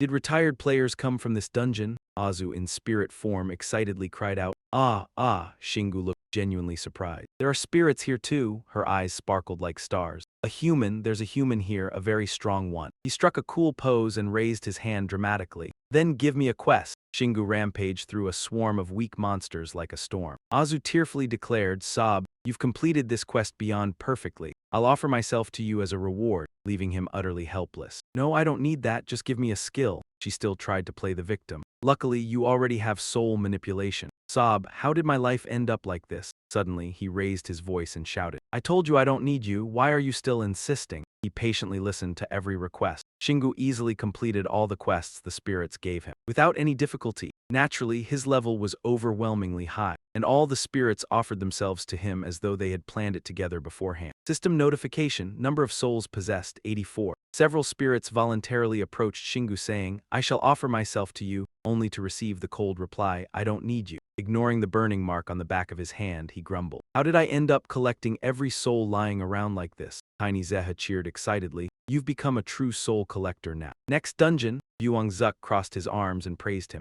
So many souls are following you around, you must be some kind of savior. He calmly rejected the idea. Hardly. The man grinned wickedly and challenged him. But can you actually do anything for me? This dungeon is packed with deadly traps, only to receive a teary response. Please let me wipe them out. Shingu immediately ran wild through the spider nest. His level steadily increased with time. Shingu level 99, souls possessed 99. He rested his weapon on his shoulder and asked his companions, "How long have we been doing this?" Aaron honestly answered, 3 days and 2 hours. She looked slightly concerned. "I know you've leveled up a lot, but you still haven't rested at all. You seriously never get tired." Shingu paid no attention to the demon servants charging toward him in waves. "Something this trivial could never tire me out," she continued. "Some dungeons have normal monsters over level 100, which is why you've gained another 2 levels." At that moment, he swung a slash that split the most reckless demon in half. Then he used the force of his arm to fling its severed limbs into the air. It's always these kinds of mobs. Seeing his ferocious assault only drove them even crazier. Clack, clack. The entire horde of demon servants relied on sheer numbers to surround Shingu from all directions. Aaron nervously warned him, "They're level 140 demon servants. Players hate them as much as iron archdemons." Each one looked different, yet they all unleashed their ultimate attacks simultaneously. Crack, crack, a massive surge of energy converged at one point and blew the ground apart. The creatures bared their razor-sharp fangs and grinned in delight. Heh heh heh. Suddenly, Great Wolfclaw shot straight out from the center of the shockwave, leaving them stunned. Crack, a golden flash like the call of death sliced through the entire horde of demon servants.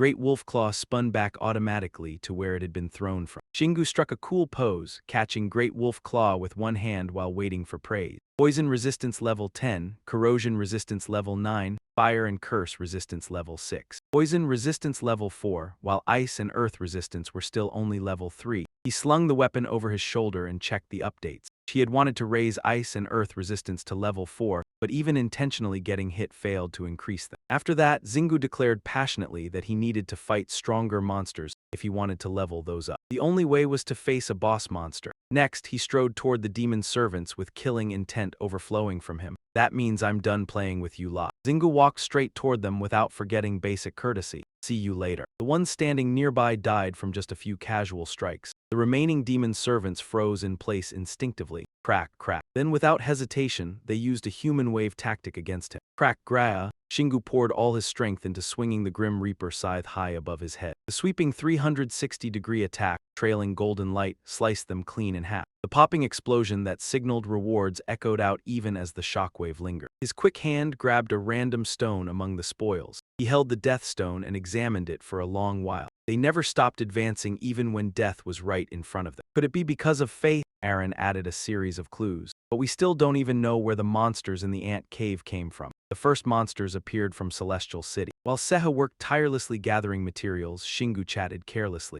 Then where did the mana and monsters in the ant cave come from? Other worlds, of course. Her head filled with question marks, she timidly analyzed the problem. So, invaders from other worlds are using logged-out players to create these dungeons. Lost in the chaotic flood of information, Lotiko spoke firmly. "I've already decided not to think too hard about that stuff anymore." Shingu flashed an extremely sly grin. "I don't care what monsters or gods are planning. I just need to smash and destroy everything." Aaron crossed his arms and challenged him. "How can your conclusion be that simple and violent?" "Because it works, that's exactly why he's our boss." He exhausted a great deal of strength to open the chamber door. Shingu bravely stood face to face with the demon lord. The creature raised a hand that resembled a human's and summoned purple flames. Then it thrust its hand forward and launched a violent stream of fire at the young man before it. He activated protective energy to resist the raging flames. Zingu happily evaluated how much power he could use. "My resistance is increasing." Floating beside him, she shouted irritably, "Well, obviously." At that same moment, Goma silently crawled toward a blind spot outside his vision. Using incredible speed, it struck and retreated repeatedly. He trembled as he defended himself with Great Wolf Claw and thought to himself, "I just need to keep taking hits until it runs out of mana." The attacks grew denser and denser. The pressure he had to endure kept increasing as well.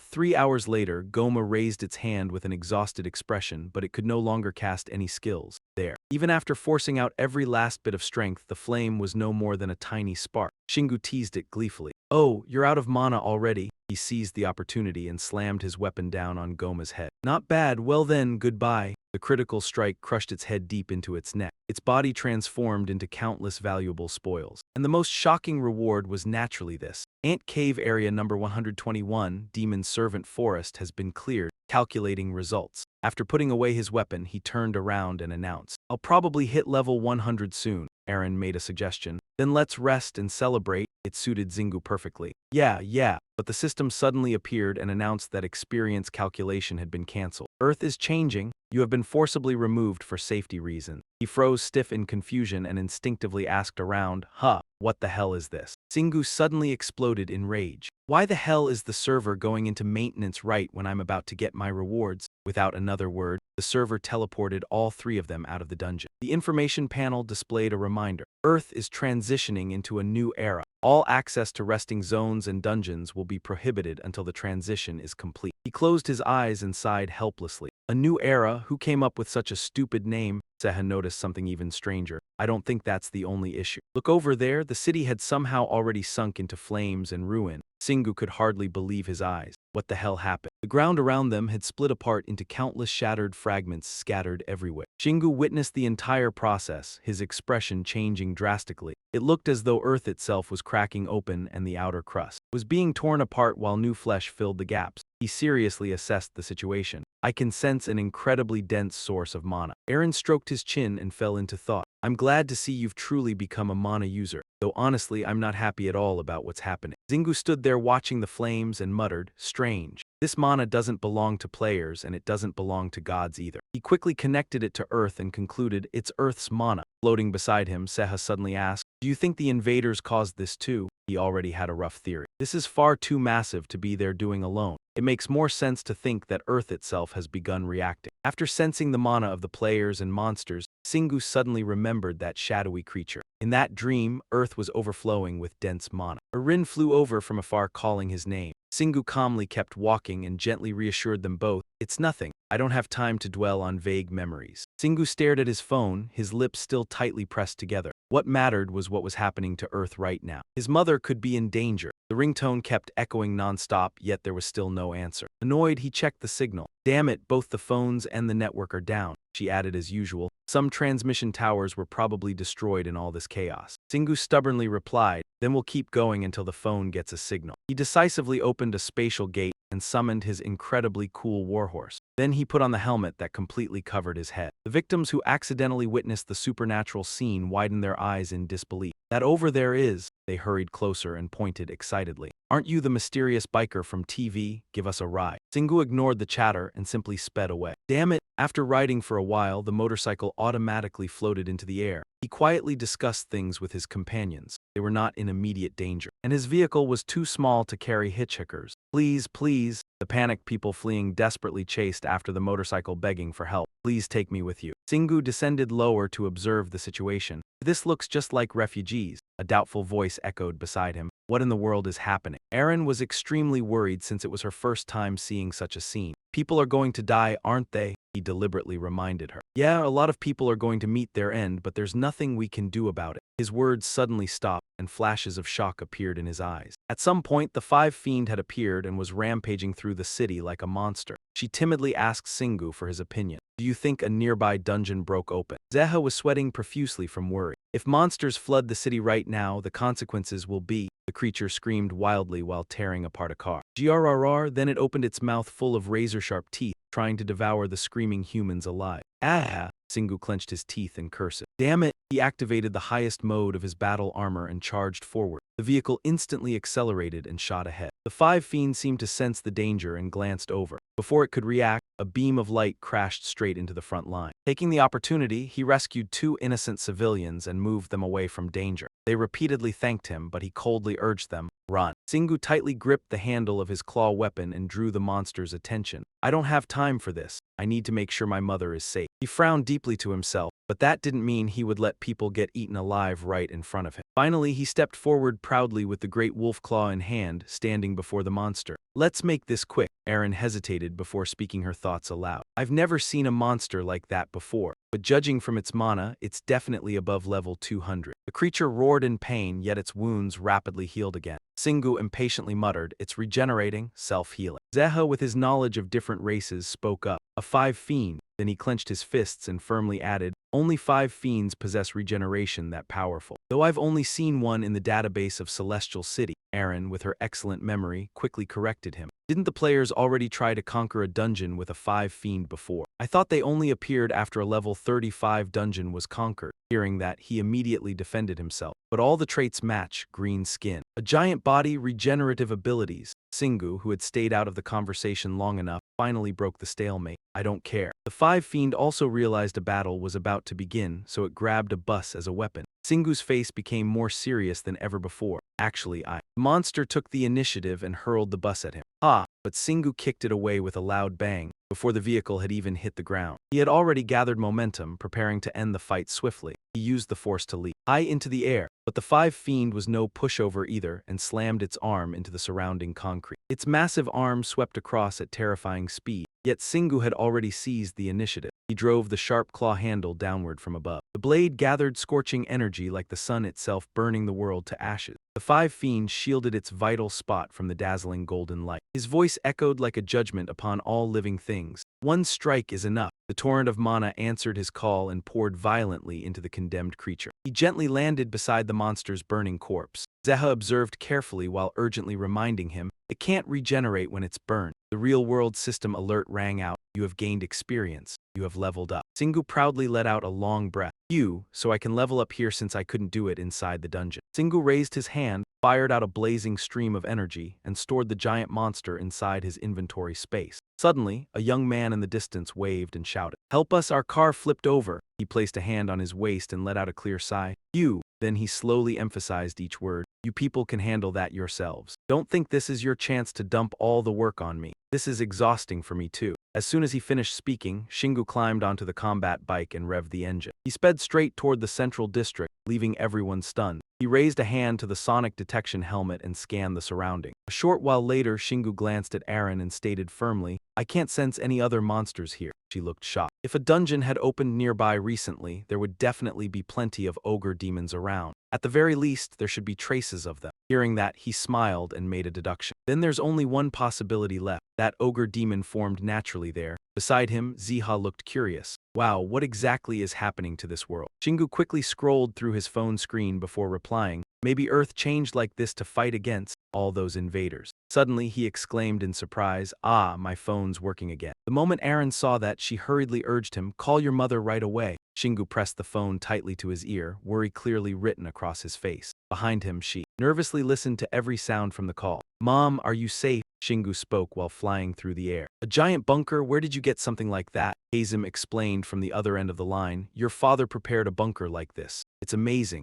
Do you want to come here? He raised his voice and warned sternly, you never know what could happen, so don't let your guard down. I'm coming over right now. But she firmly refused. I'm already safe, so you don't need to come. Right then, the system announced through a notification. You have entered a new era. All transformations have been completed. You may now enter resting zones and dungeons. Looking at the stream of data, Shingu finally relaxed a little. Yeah, all right, I guess it's okay now, Hazem's gentle voice replied. I told you already, so stop worrying. He ended the call with a short reply. All right then, take care of yourself, Mom. I'll call you again later. As soon as he finished speaking, Shingu immediately hung up. He turned and looked across the ruined landscape engulfed in smoke and flames, where chaos echoed everywhere. Seeing Shingu fall silent, Aaron softly called his name. Shingu, he raised a hand and gestured. Oh, I'm just thinking about something. Then Shingu clenched both fists together, determination rising with a smile on his lips. At least my mother seems safe. Now I just have to do what I can. I'm going to wipe out all these monsters that just appeared. Without hesitation, Ziha raised her hand in agreement. I'm in. Suddenly, countless images of strange lands and elves flashed through Shingu's mind. Heavenly City, Ant Cave. Other worlds, monsters on Earth. It had finally begun. Shingu grinned excitedly. This is Earth's new era. At the same time, the news broadcast updated the current situation. On the other hand, the players from Heavenly City are unable to tell us exactly what happened. All they said was that this phenomenon follows a completely different pattern from monsters emerging from dungeons. The winged group belonging to the core division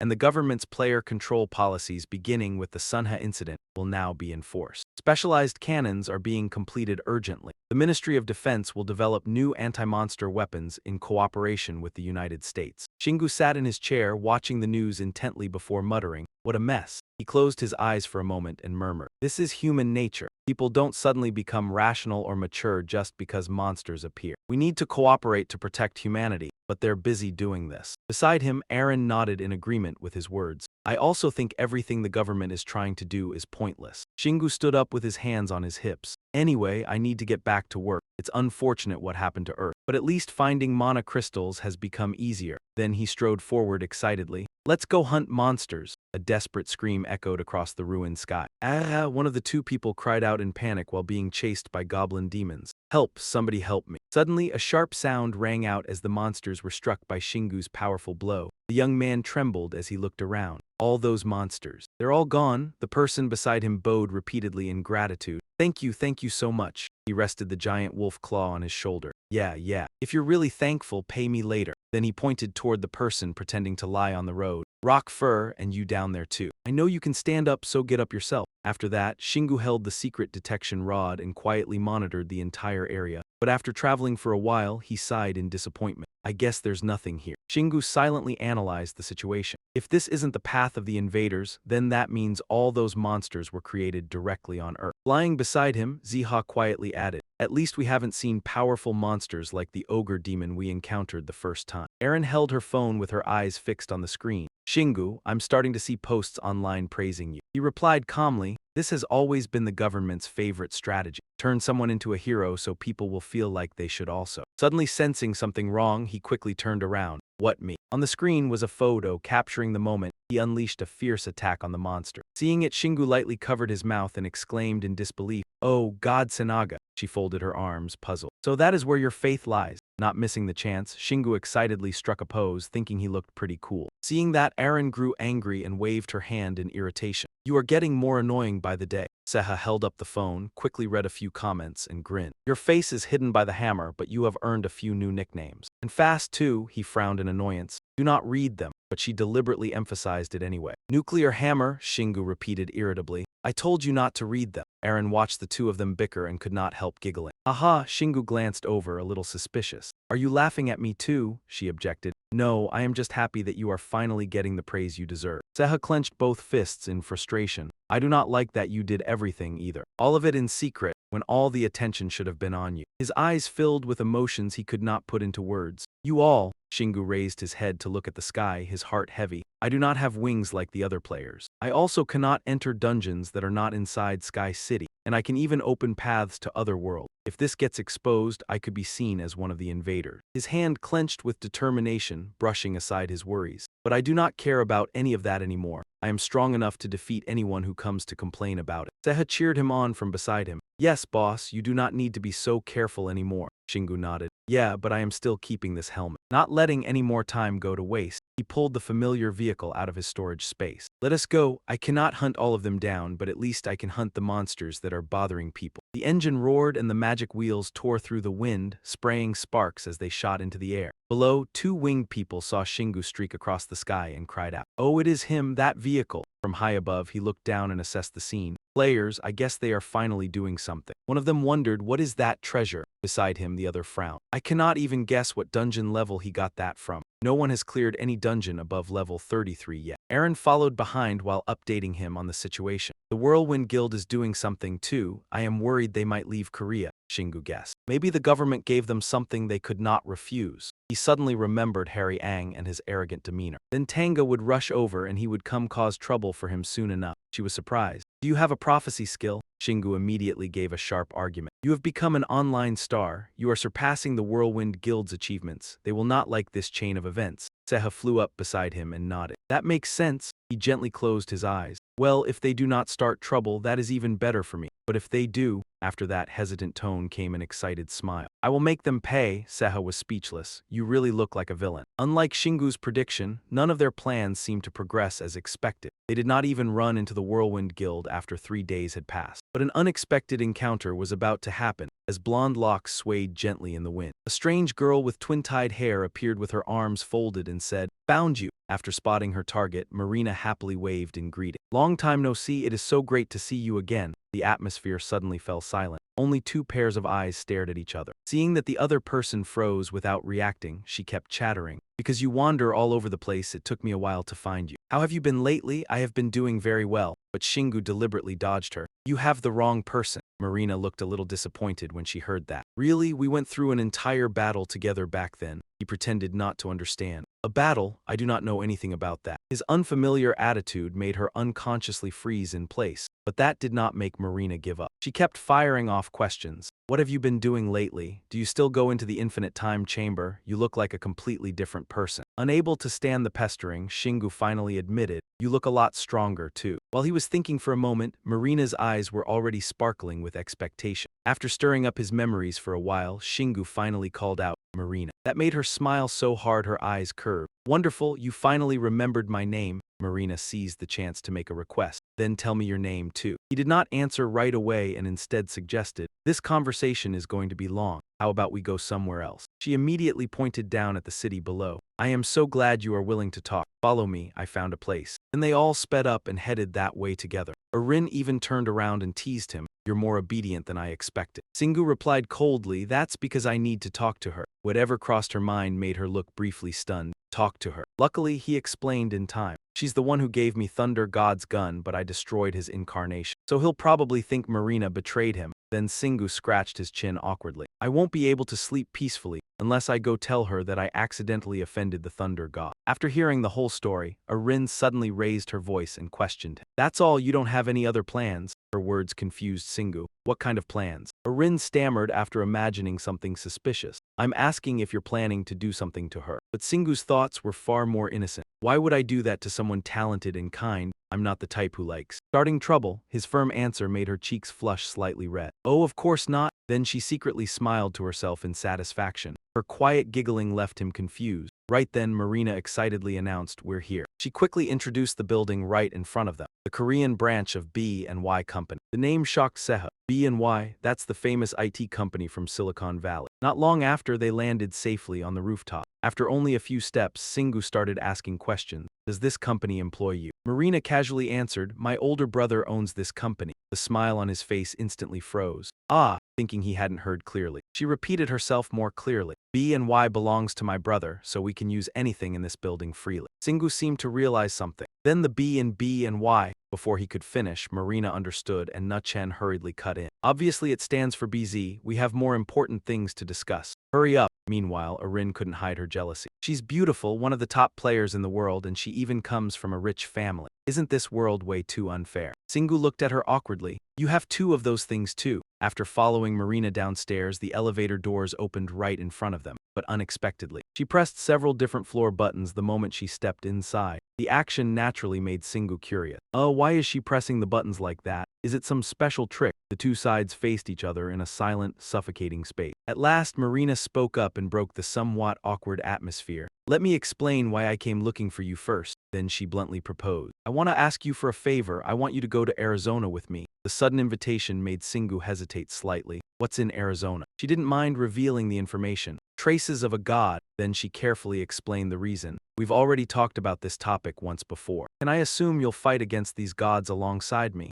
He immediately gave her a judgmental look. "Fight with you." Even so, Marina kept trying to persuade him with her reasoning. Earth has changed in a strange way, and a disturbing flow of mana was born at the center of those changes. I've already sensed Turia's energy, but this one is far greater. Her eyes suddenly turned extremely serious. "This will be the worst battle you've ever faced." Those warnings truly shook Singu. Stronger than the Thunder God and the worst battle, but not because he was afraid. On the contrary, he smiled with excitement. Marina emphasized the importance of the situation again. "The Arizona incident is also extremely special in America. It's the biggest case there." Then she sighed bitterly about her own situation. "Luckily, I recognized how important it was, so they assigned me to oversee the entire operation, but sadly, I don't have anyone I can truly rely on." She began recalling the moment she happened to see Singu wandering outside. Then a strong and dependable player suddenly appeared on the screen. Marina abruptly moved her face closer, her eyes now filled with trust and hope. "That's when I realized this was the perfect time for you and me to work together again. You're definitely not making a mistake, right?" Then she tried every possible way to persuade him. "Don't be so tense, I don't mean to take advantage of you. I'm willing to pay a fair price." After letting her monologue for a while, Singu finally spoke up. "Not interested?" Realizing she had been too hasty, Marina became briefly flustered. "Well, but she quickly came up with a very tempting offer. How about a chance to go on a date with me?" Rin immediately stepped in front of her and shouted, "So you really do like Singu?" Marina's face instantly froze stiff at the sudden appearance of the tiny girl. A bad feeling washed over her, making Erin gasp softly in shock. She immediately hid her face when she heard the other person call her name. Erin instantly denied it, claiming they had the wrong person. Before she could run away, Marina grabbed hold of her. After taking a closer look, she sounded completely certain. "So you really are Erin? Why are you so tiny and cute?" so you're still alive after all. Aaron struggled desperately to break free. Let go of me. Meanwhile, Zeha could only laugh awkwardly. Haha, Aaron, Singu then added awkwardly. She is pretty cute though. The voice was quiet, but it was enough for Marina to get the wrong idea. Are you talking about me? I knew you liked me. Even he had to admire her imagination. You should become a novelist instead of a player. After getting carried away talking to him, Singu finally realized their situation. Where are we going? It feels like we're really high up. You even pressed the button in such a weird way. Marina once again put on a mysterious expression. Who knows, but you can look forward to this. Taking advantage of Marina loosening her grip, Aaron quickly escaped. Just then, the elevator chimed and Marina excitedly announced, "Oh, we're here." When the metal doors automatically opened, the curious and expectant looks on their faces became obvious. In front of them stood a strange spatial gate. Its turquoise membrane spun endlessly, strangely mesmerizing. Singu could not hide the shock on his face as he hesitantly spoke. "What is this?" Singu then voiced his guess. "Is that a connection point?" But Marina immediately corrected him. "It's a teleportation gate." Hearing that, he clenched his fist, both shocked and irritated. He never imagined Earth's civilization had advanced this far without him even realizing. Taking the opportunity, Marina proudly began boasting. It's all thanks to the mana crystal research from the other side. The technology had already been created in that world, so all we had to do was replicate it on Earth. She then casually revealed more about their plans. We've only managed to build one so far, but it consumes way too much mana to use normally. But lately, Earth's atmosphere has become much richer in mana. From the information Marina shared, Singu reached a conclusion. So you used the abundant mana in the atmosphere to activate the gate. She immediately pointed a finger at him. Exactly, though right now it can only transport people between the Korean branch and headquarters. That only made him more curious. Why Korea? There should be countless other suitable locations. Meanwhile, Marina smoothly flirted right back. Because you're in Korea, I wanted to see you. Singu showed absolutely no mercy and made a disgusted face, which made her hurriedly try to recover. Don't make that disgusted face, I was just kidding. Then she crossed her arms and acted all pouty. Anyway, I was planning to come here sooner or later, so I just used the gate first. It was already one of the top candidates, and it's also where monsters first appeared. Marina continued emphasizing how serious the situation was. The entire world is focused on Korea right now. The battles against the goblins in Sanha town, and Siorak had even made Singu admit it. Oh right, putting that aside, she pointed at Aaron and demanded, "Tell me more about Aaron. Why is she traveling with you? I already showed you the gate, so at least tell me something." But Aaron shot back sharply. "You only showed us the gate by dragging us all the way here. Did you really think we'd casually reveal our information?" Marina ignored the response and started making guesses on her own instead. "It looks like you saved Aaron, right? Did you interfere when she was about to retire? Is something like that even possible?" Overwhelmed by the non-stop questions, Singu quickly warned her. "It worked because it was me, but don't ever try it yourself." Yet she still had no intention of dropping the subject. So her tiny size is some kind of punishment, seeing her about to touch her again. Aaron hurriedly dodged her like she was avoiding a plague. After all her wild guessing, Marina finally got a sharp answer. "Sounds about right, he conquered dungeons together with those two." Marina once again looked impressed by Singu's story. "That's so interesting, but you know." Marina also revealed her hidden curiosity. "What's your name again? Is it still a secret?" Singu decided to remove his hat at that moment. "I guess there's no reason to hide it anymore." His dazzlingly handsome appearance left her frozen for several seconds. Marina had finally gotten her wish. "So you're Dung Singu." She openly expressed her curiosity. "Singu, why were you hiding such a handsome face?" Singu only gave a brief reply, saying he had his own reasons for not being able to operate openly. Marina snapped her fingers and teased, "So you know you're suspicious, huh? Well, I don't really care." To save time, he put the item away and urged seriously, "Let's get straight to the main issue. What do you want in return for helping me?" He bluntly emphasized that he wanted nothing at all, leaving her stunned on the spot. Then Singu scratched his head awkwardly. "You might not know this, but I owe you a favor. Let's call it even this time." Marina's face flushed slightly. "You owe me." Then the two of them reminisced about their previous battle together. After hearing the whole story, she widened her eyes and raised her voice in disbelief. "You fought the avatar of the thunder god Agutus. You must be insanely strong." Marina grew even more excited as she repeated what she had just heard. "And you used the thunder god's power to enhance your rifle? You really taught him a lesson." But Singu reminded her uneasily. "I think he'll hold a grudge against you because of that." Contrary to his concern, she showed no fear at all and boldly declared, "It's fine. I was planning to deal with him anyway, so I'll just treat it as if you acted on my behalf." Even so, Marina patiently repeated, "So you don't owe me anything? Do you really not want anything in return?" At this point, Singu could only shrug and make a suggestion. "If you really want to give me something, then just help me once when I ask." After reaching an agreement, she hurried toward the teleportation gate. "Of course, so you'll come with me, right?" But he still hesitated for a moment. What are the chances this fails? Marina immediately answered with confidence, 0%. It's always worked perfectly before, even though we've only used it once. Then she decided to prove it herself. I'll go in first. Seeing that, Singu scratched his cheek uneasily. Well, I guess it probably won't kill me. In the end, he decided to step into the teleportation gate. The four of them floated through a void-like space and let themselves drift toward the light. Everyone except him collapsed onto the floor the moment they came out. Seha struggled to speak. I feel like I just rode a roller coaster 100 times. Aaron only had enough strength left to mutter softly, seriously. She looked completely dazed. Why are you totally fine? Singu replied confidently. I'm good at anything related to the body.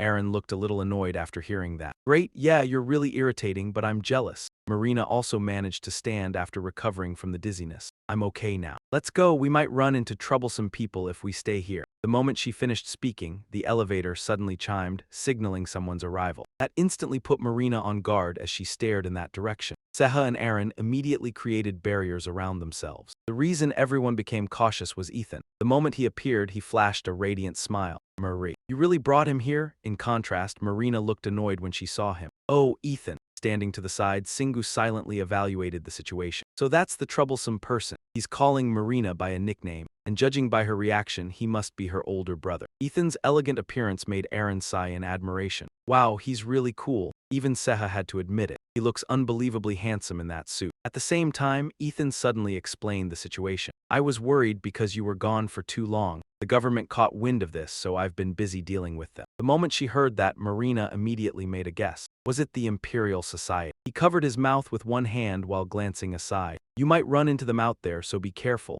Singu's expression turned extremely serious. While waiting to hear the rest of what he was saying, Ethan politely extended his hand and introduced himself. I'm a secret agent of B, and why I'm sure my little sister caused you some trouble. Marina cheerfully interrupted from beside him. I didn't, we're already partners. Singu did not hesitate to shake his hand. I'm Dung Singu. I'm helping Marina temporarily. Hearing that only made her more irritated. You really didn't need to emphasize that. Marina's reaction suddenly made Ethan burst out laughing helplessly. Haha, she's always like this, but she's especially difficult around people she likes. Then he added meaningfully to Singu, I'm sure she'll bother you even more in the future. But please understand that she doesn't mean any harm. That made Marina, standing behind him, cry out in embarrassment. Enough already. Stop talking nonsense and get lost. At that moment, Ethan put on the pitiful expression of an older brother. She was violent even before becoming a player. So I don't think any man on earth could tolerate her. Then he clasped his hands together and pleaded with Singu gratefully. But I'm really glad you're here. Please take good care of her. You understand what I mean, right? The burden sounded far too heavy, so Singu immediately tried to avoid it. I don't want to. Marina had already entered full rage mode and shouted through gritted teeth. Ethan. Fortunately, Ethan knew when to back down. She might kill me with that drill, so I'll stop here. Then he turned back toward the elevator. I already told Marie this, but there are people out there trying to get in our way. Ethan's eyes were filled with expectation as he sent a few words. I'll take care of everything, so just do as you wish, Lord Dung. After the elevator doors closed, Marina felt as if a weight had been lifted from her shoulders. Phew, he finally left. Don't make friends with people like that, Singu. Sensing how hostile she was, Singu asked uneasily, do you hate him that much? She did not answer and just excitedly changed the subject. Now let's go to the Grand Canyon. Not long after that, a stream of white smoke appeared, winding between two hollowed rock cliffs. Singu and Marina were speeding along on the Lightning Devil. Even so, it seemed he was not very thrilled about it. He had never imagined this would be the way he visited the Grand Canyon for the first time, but she was very excited as she turned back to go with me. With a few taps on the tail of the vehicle, I thought it would take a very long time even if we flew there. But this guy will get us there in the blink of an eye. While they were at it, Singu proudly introduced it as well. Mine is pretty fast. Hearing that from inside his pocket, Aaron grew curious. You even named it. He explained softly it's short for Slepnia. She started to look fed up. You don't need to explain. But Marina seemed to want to know even more as they asked probing questions. This vehicle, you are not going to tell me how to build it, are you? Even so, Singu answered very tactfully. B and Y invented teleportation gates. I'm sure they can manage this too. Realizing the other party was deliberately holding back, she was somewhat annoyed, because copying magic from another world on Earth and merging another world's magic with Earth's technology were two completely different things. After that, she had to come up with the most reasonable possibility on her own. Which god's power is this? You gained another god's power while fighting Rhea. Singu immediately denied it. No, my vehicle naturally became like this while I was destroying monsters. Right then, he was briefly startled when he discovered something up ahead. It turned out a pitch-black vortex had appeared right in their path. It put Singu on guard. This was bad. He had sensed this energy before. Even Marina became more serious than ever. That's right, it belongs to the god of the most hated monsters. A reaper stood proudly amid the dazzling light. It even opened its mouth to threaten its opponent. Marina decisively drew a gun. Zetnat, god of the living corpses. Without wasting words, she personally sent the reaper back to where it came from. Singu happened to glance to the side so he could observe the shape of the bullet. It tore through the wind and flew straight toward the target ahead. The reaper's decaying body simply fell before it could accomplish anything. This swift and clean extermination even made Singu marvel. That really is a fatal bullet. Marina put away her gun and looked smug. Actually, that's my unique skill, combining fatal bullet with several other skills. She did not stop there and even threw in a flirtatious hint. I'm only telling you this, because I would never have thought of it without you. But Singu truly felt that he himself was troublesome. I have nothing left to teach you, so you can leave now. Marina beside him immediately urged him on. Now you need to match my skill. I'm sure you will find a better way. Even so, he only gave a perfunctory answer. Maybe if I have time, that is not my main skill. She quickly noticed the deeper meaning hidden behind those words. You mean you lost a sparring match? Singu replied indifferently. Yeah. That made Marina somewhat annoyed. I do not like the way you said that word at all. He decided to land on the ground and continue moving. Then he twisted the throttle and shot off like an arrow. Behind them, only thick white smoke remained. It turned out this was to escape the pursuit of 2 reapers. Above their heads there were also 4 more already holding weapons, waiting for the chance to attack. Faced with being surrounded, Marina decisively drew her guns. At that moment she held a gun in each hand, aiming straight at them with a cold expression. Gunshots rang out, and immediately a whole series of them were blown away. And so the 2 of them easily accelerated forward. But the situation just now made Singu unable to stop worrying. How many monsters are there here exactly? Marina calmly offered her guess. Maybe they are expanding their territory as we speak. Even you do not intend to kill them all. So we should just aim for the core. This was exactly what he had been thinking. Then where is that core? But she gave a brutally blunt answer. I do not know either, so Singu mocked her. How reliable. Another surprise ahead caught his attention, and so the 2 of them had uncovered a densely packed nest of monsters. They were fully equipped with weapons and let out nasty laughs. KK, Zetnat. Singu's expression instantly showed boredom. They are starting again. Next came a flashback to a previous confrontation. Zetnat, that name reminds me of. Suddenly, Singu grimaced and clutched his forehead. Gah. Hina, Marina immediately went completely rigid. You lost your lover to the living corpses. His answer seemed to leave her frozen on the spot. To be exact, I lost my living corpse. Into their hands, but Marina stubbornly kept pressing him. What about your girlfriend? Singu refused to reveal any single thing. There is nothing like that. While the 2 were having a pointless exchange, the death fiends rushed in to attack. She did not hesitate, firing shot after shot in response, sending them off before they could put up any resistance. They were so easy to deal with that Singu looked a little bored. There was nothing to loot from living corpses. He only wished there were more high-level monsters. She agreed with him too. Higher-level monsters must have something. Like that bell from last time. At that mention, Marina could not help getting curious. So those bells, what did they do? Singu. He tried to make up a story as naturally as possible. They broke, so I do not really remember what they did, but she did not seem to believe him. Yeah, there you go again. Just then, Marina slid to the side with a sharp look in her eyes, then continued taking down each death fiend closing in. After proving her strength, she began making a proposal. If an artifact like that appears again, you will give it to me, right? I am doing great. When it came to precious items, Singu would not show mercy to anyone. He would have to give it everything he had if he wanted to keep the artifact for himself. But Marina did not give up easily. Then I will defeat you fair and square. That challenge pleased him greatly. That was exactly what he wanted. Marina spoke up to remind him. Excuse me, you are supposed to be fighting the living corpses. Not far away, some creature suddenly stomped hard on the ground. There were actually even more of them, with a whole pack of Nema gathering on the cliffs.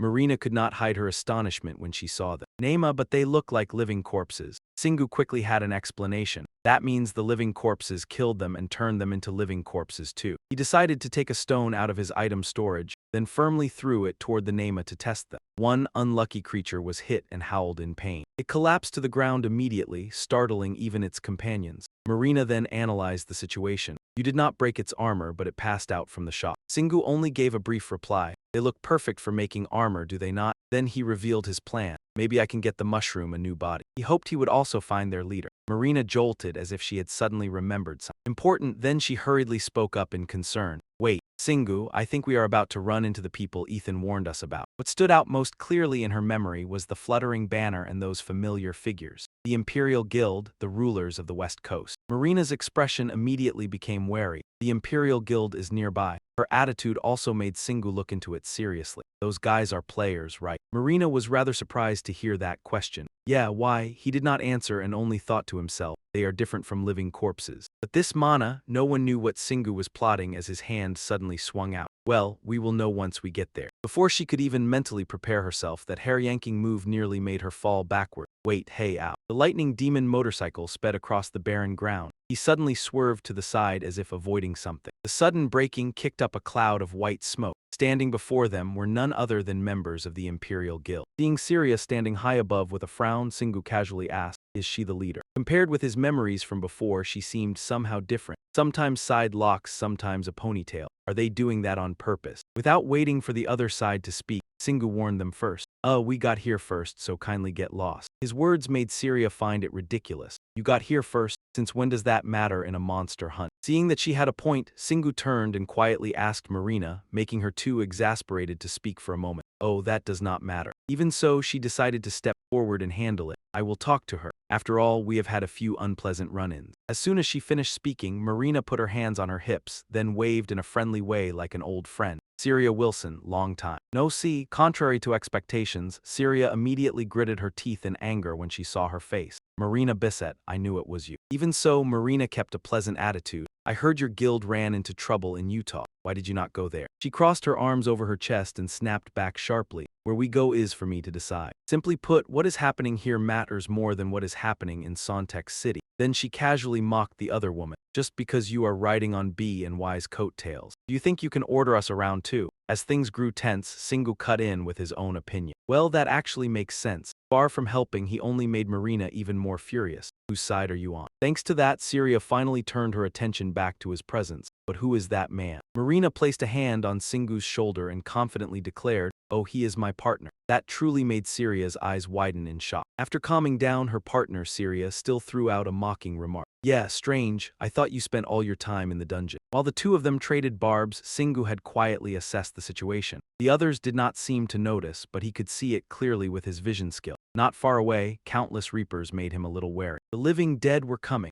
Since they were already that close, without hesitating another second, Singu immediately took the Thunder God gun and the crossbow from his item storage. Then he decisively aimed straight ahead, frightening Syria so much that her expression changed. The Thunder God gun? Are you so close to him that you gave him that? Marina put on a mocking smile. Haha. Even Singu beside her clearly showed a judgmental look. He gently warned her, "Hey, young lady leader, things won't end well if you don't tell your underlings to step back." But Syria still seemed far too careless and confident. What do you think you can do with a single bullet? If you're going to look down on it that much, I guess I'll have to prove it. As soon as he finished speaking, Singu pulled the trigger. Bolts of lightning began spreading outward. Syria widened her eyes in shock as she sensed that terrifying surge of power. Then she quickly signaled to her underling, "Everyone, get out of the way." A massive pillar of light shot straight into the sky. The target of this attack was the tall cliff nearby. It instantly exploded, creating an earth-shaking aftershock. Rocks came crashing down right where the Reapers were, sending them fleeing for their lives. Singu and the others stood silently, watching the chaos on the other side. Marina did not yet understand how urgent the situation was, so she loudly scolded him. "This is a UNESCO World Heritage Site," but he answered bluntly. "Who cares?" Then he proudly declared, "This is the result of all my hard research into more efficient destruction." Unexpectedly, Aaron exposed him. "When have you ever researched anything?" Seeing Marina still standing there in a daze, Singu called out to prompt her. "You're done with them, right? Then let's begin the hunt." He then put the Thunder God gun and the crossbow back into his item storage. Before climbing onto the Lightning Demon motorcycle, Marina had something she could not understand.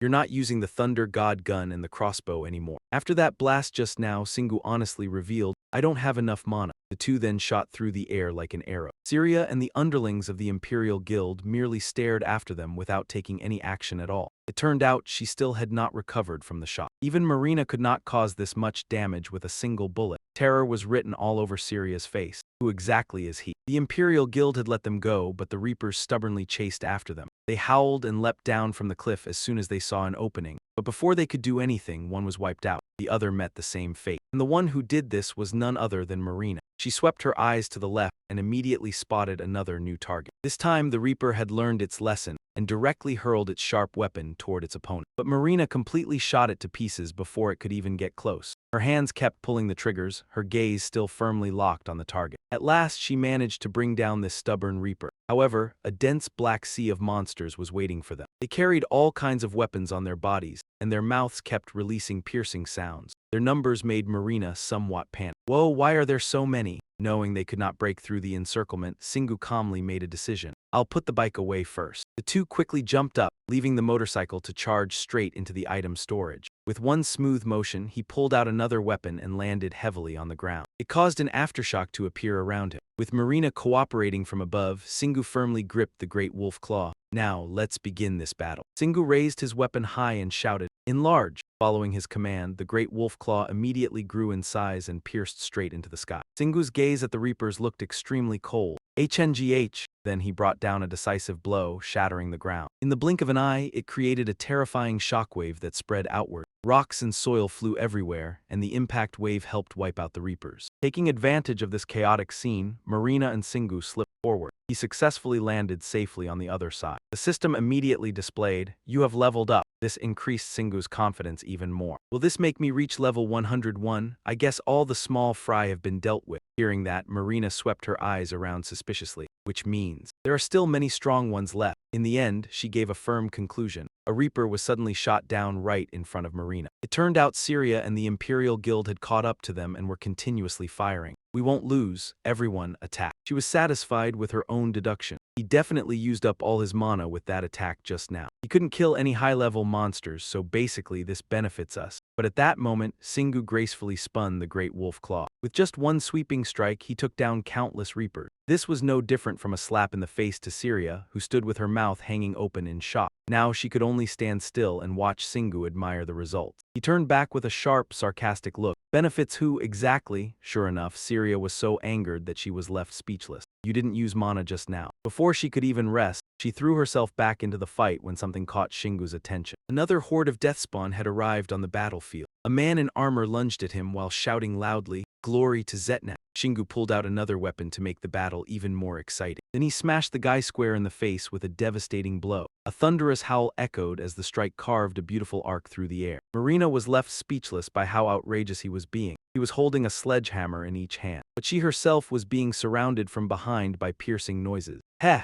Marina quickly became fired up and told herself, I can't let him have all the fun alone. As soon as she said it, she started dancing through the circle of death with two pistols in her hand. Every bullet she fired instantly dropped another enemy. Syria stood outside the battlefield, gritting her teeth in jealousy. Marina, did you really become stronger in such a short time? Marina turned back proudly and replied, It's thanks to my partner. Those words made Syria look confused. Is that the power of love? Marina responded teasingly, her eyes full of sympathy. I pity fools who have never been in love. Shingu immediately interrupted. Hey, if you've got time to joke around, circle around and help me kill more monsters. The Emperor Guild finally joined the battle. Shingu stood to the side observing how they used their power. Lian noticed a brilliant golden glow surrounding the members of the Emperor Guild. Only then did Shingu realize something. Now I understand why they call themselves the rulers of the West Coast. The members of the Sehai Guild were no match for them. They controlled divine power remarkably well. Right at that moment, 4 Nema creatures discovered his location. They immediately attacked while Shingu was still lost in thought. I'm sure they believe they've made that power their own. But those powers are controlled by the gods. With just a few smooth strikes, he wiped them all out. Afterward, he continued calculating in his mind. If something happens, I'll kill them before they turn into monsters. Marina suddenly called out urgently. Shingu, it turned out she shared the same concern as him. We need to stop them from getting near the fragment. The Emperor Guild is one of the extremist groups that believes we should use more of the gods' power. This made Shingu smile inwardly in admiration. Since she's so skilled at controlling mana, she must already understand the danger of divine power. Because of that, he did not hesitate to reveal the secret. It's already too late. They've already obtained the power of another god. He was certain they had received a blessing.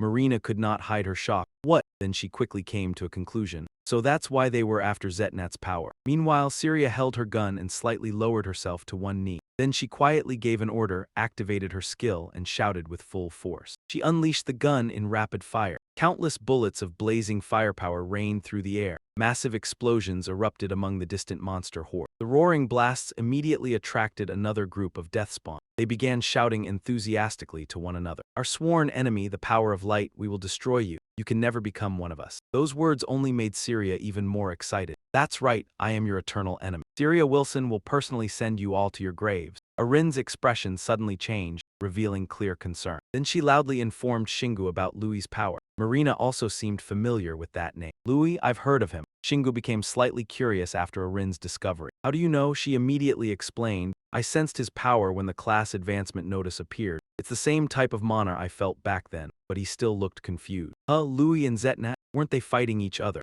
After watching Syria battle the Deathspawn, he slowly started to realize something. Now that I think about it, this really is strange. The Emperor Guild came here even while monsters were ravaging another state. Was it really just because they hated B and Y? Shingu suddenly frowned deeply as a possibility crossed his mind. If they came here because their god ordered them to, he suddenly commanded. We need to stop them. Marina hurriedly warned him, let me tell you this first. Talking to them is pointless. They'll misunderstand anything we say, but Shingu had already anticipated that. Yeah, I figured as much. All we need to do is settle this before they do. While they were discussing things, a creature with enormous legs approached them. But instead of fear, Shingu looked thrilled. There it is, that's definitely the armored boss monster. Standing before them now was a gigantic ghost bear clad in silver iron armor. The ghost bear roared as if psyching itself up before charging into battle. It raised its enormous paw, intending to crush its opponent in a single strike. But Shingu had already lowered his body to gather momentum. His movement was so clean the naked eye could barely follow it. Then came the deafening sound of impact. The ghost bear's claws were sliced clean off by the dire wolf claws like chopping vegetables. Shingu thought something that huge would be terrifying, but it turned out to be easy prey. You done yet? Of course, he didn't bother waiting for an answer and swung his arm into a perfect golf stance. The giant bear was launched straight into the sky. Syria stared from below with her eyes wide open.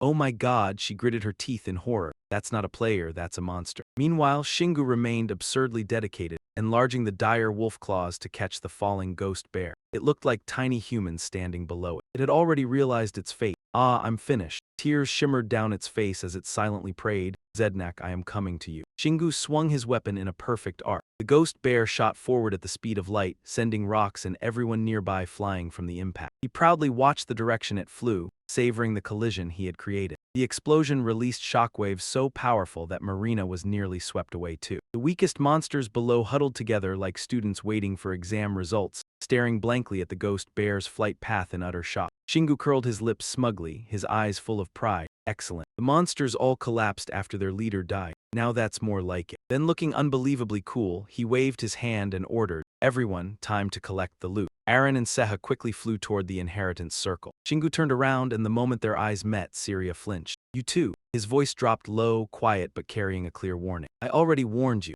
Your divine power is incompatible with the energy here. His gaze turned icy without the slightest hint of mercy. I'm only saying this for your sake. Go back while I'm still speaking nicely. Those words enraged Syria and she pointed straight at him. We came here to claim the traces of the gods and we won't sit by while you take them. This desperate obsession amused Shingu a little. Careful there, Zednak is fighting right now. You people won't be able to hold the power of both gods. The moment she heard that, Syria panicked. How do you know that name? He did not answer, only coldly emphasizing every word. I'll say this one last time. Leave while you can still keep your human form. Of course, no one would believe it without experiencing it themselves. She stubbornly tightened her grip on the gun. Nonsense. What we do is our decision, so stop preaching to us. After saying everything he could and seeing they were still stubborn, he shrugged and turned away. Fine, suit yourself. After walking a short distance, Shingu whispered to his companion. I did everything I could, right? If they turn into monsters later, I can just say, I warned them already. That way I won't feel guilty at all. This childish behavior left Aaron speechless. The moment you say that, you've already become the villain. Shingu did not care and waved his hand to summon the demon motorcycle. Let's go, Marina. Holding guns in both hands, she excitedly ran over. All right, once the two settled in, he revved the engine to leave. The sight left Syria dumbfounded. What? You're giving up that easily. But all she got in response was the sound of rushing wind and Shingu's voice echoing behind them. Good luck and don't end up on an altar too soon. Goodbye. That infuriating attitude drove Syria mad. You're the ones making everything worse. One of the soldiers behind her nervously asked, "What do we do now, my lady?" She rubbed her chin thoughtfully. "I don't care what they said, our goal remains the same." Images of cities destroyed by false demons flashed through her mind. The world is in chaos right now, but there must be light at the end of the tunnel. Syria silently steeled her resolve. "I need more power to stand at the very top." Then she loudly declared their objective. Zednak's power belongs to us. While leaving, Shingu ran into a bit of trouble too. The Grim Reapers swarmed toward them like flies, carrying colorful energy spheres in their hands. But Marina reacted first and raised her guns to attack. Energy shot, a blinding beam of light shot straight at the enemy. She successfully sent the leading Grim Reapers off to reincarnate once again, and before dying they had the honor of exploding like fireworks. Beautiful fireworks, she glanced behind her with disdain. Undead creatures that can use magic are the most annoying kind. Shingu knew his companion could handle them, so he was not worried at all. "Just keep doing what you're doing." Aaron suddenly spoke from inside his pocket. Her tone sounded possessive, as if claiming him for herself. "Those weak undead magic attacks can't hurt you anyway. Even if something bad happens, I'll still protect you." Shingu knew what she was thinking, so he gently reminded her, "Save your mana for now. I'll need you when we find Zednak's gem." Being suddenly reminded like that made her flustered.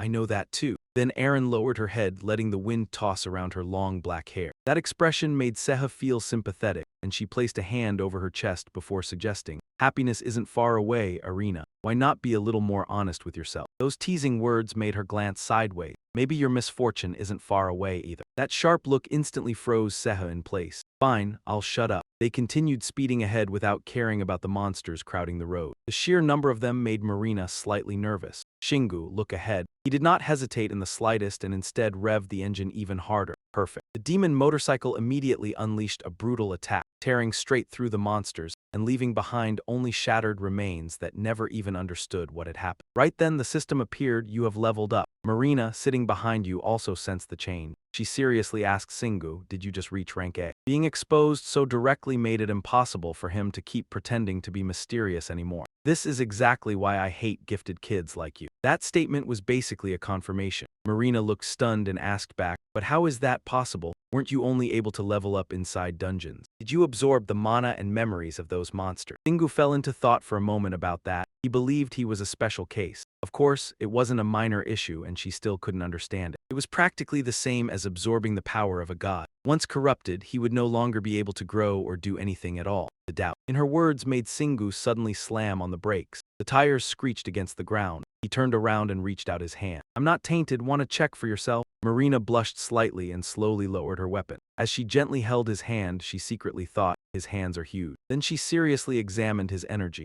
"You're right, I can feel pure and powerful mana. How is this even possible? You're really mysterious." Singu took the chance to pull his hand back, leaving Marina oddly disappointed. But she quickly calmed down and continued analyzing. "I realized something too. Before this, I thought players could only grow stronger inside dungeons." Then she closed her eyes as if listening to the breath of the heavens and earth. But now, monsters aren't the only things with mana anymore. The moment she finished speaking, a radiant golden energy surged around Marina's body. Before long, the process was complete. She opened her eyes, let out a breath, and seriously felt the power within herself. Those emerald eyes no longer held doubt, only determination. "I knew it. I can grow stronger using the pure mana produced by the earth itself." Those changes weren't just disasters. At that very moment, Marina discovered a whole new horizon. Now not only players, but anyone can find their own true power. Her words felt like enlightenment to Singu, and he quietly took a deep breath. Then he reached out and absorbed the spiritual energy of heaven and earth. The surging power around him filled him with even more confidence. "I get it now, so this is how you do it. Thanks to you, I can finally pull it off." Even though he was praising her, Marina somehow felt strange about it. "I didn't think you'd try it immediately like that. Now I feel like the loser here." Singu focused his mind, sensing himself absorbing Setnak's energy along with the energy in the surrounding area. Then, as if empowered, he tightened the throttle. "I found where his gemstone is."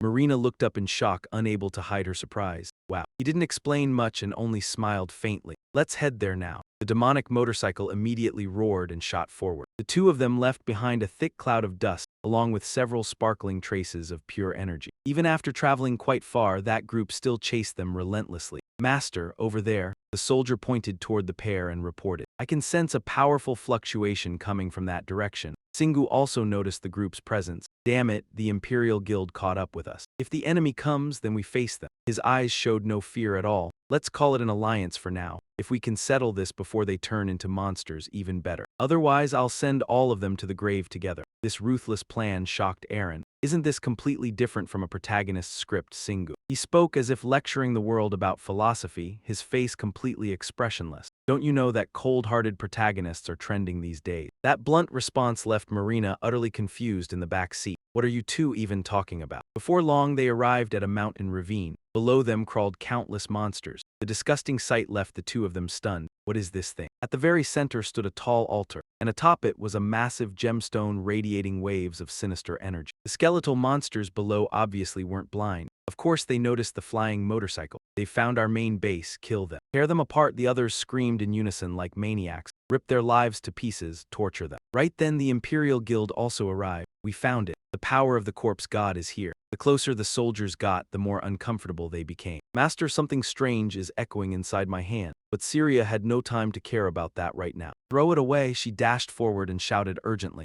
We need to take it before they do. Hurry. Watching their reckless behavior from the motorcycle, Singu could only sigh helplessly. I mean, shouldn't they stop and ask themselves, wait, what exactly are we hearing? Like some self-reflection or something. Instead, they're charging in like moths to a flame. Who could even stand watching that? Stupidity, whether from enemies or allies, is equally irritating. Now I'm getting annoyed, let's destroy everything. That absurd conclusion left Eren speechless. Why do you always end up with the exact same answer? Right after that, Singu calmly gave his order. Marina, deal with the small fry. She swiftly pulled out her handgun. Got it. Of course, no one would let a lady charge into battle alone. He continued issuing commands. Ziha, protect Marina. The other quickly put on his armor. Yes, boss. The two of them immediately rushed into battle, charging straight toward the grotesque skeletal monsters screaming like lunatics. Once the soldiers had moved into position, the commander couldn't remain idle either. Singu narrowed his eyes toward the center of the ravine. So that means that's my opponent. Amid the gray chaos, a layer of glowing emerald armor stood out ominously. He gripped his sword tightly, standing as immovable as a mountain. Eren became cautious the moment she saw him. That's a Death Knight, definitely the guardian of Setnak's gemstone. Finally, the time has come for her to show her skill. Zingu, let me bless your weapon.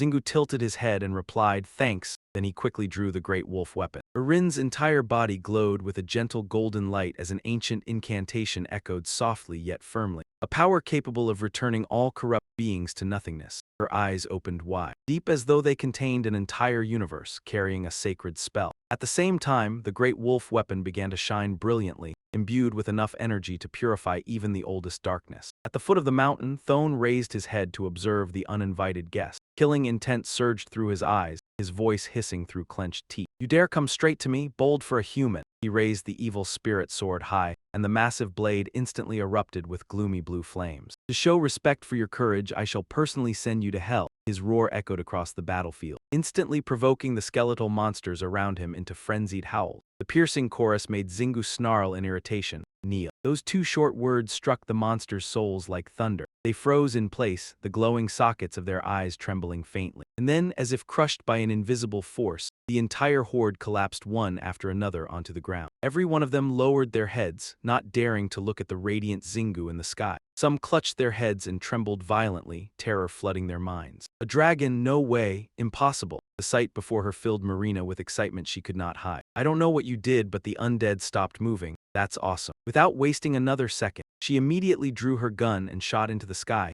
making a perfect arc overhead before unleashing a rain of bullets that slaughtered the confused skeleton monsters below. Amid the blazing battlefield and chaos, Thone still stood motionless. Zingu also showed no hurry to attack, rapidly analyzing the situation in his mind. The recoil from the giant powerhouse is too strong. I can't use it recklessly. But the corner of his lips curled into an arrogant grin. I don't even need it against you. Thone did not care and merely repeated in an emotionless voice. I will kill you and resurrect you. Your power shall belong to my god. In response, the murderous great wolf weapon spun violently through the air. But the opponent casually swung his sword and knocked it aside, producing a sharp metallic clash that echoed across the battlefield. Thone sneered contemptuously. What a weak attack, at least make this a little entertaining. Give me. The final words came out in a shrill scream of pain. The demon motorcycle struck his ribs out of nowhere. Zingu sat firmly on the bike, pointing directly at his opponent's face. I've wanted to say this for a long time. Every word from him hurt more than getting hit by a vehicle. You talk way too much for someone weak. As soon as he finished speaking, he leaped into the air. The motorcycle shot forward like a living arrow, crashing straight into the dazed Thone. His body disintegrated into streams of black smoke, leaving only the empty armor falling to the ground. That black mist was quickly sucked into a bottle, condensing into a flickering blue flame.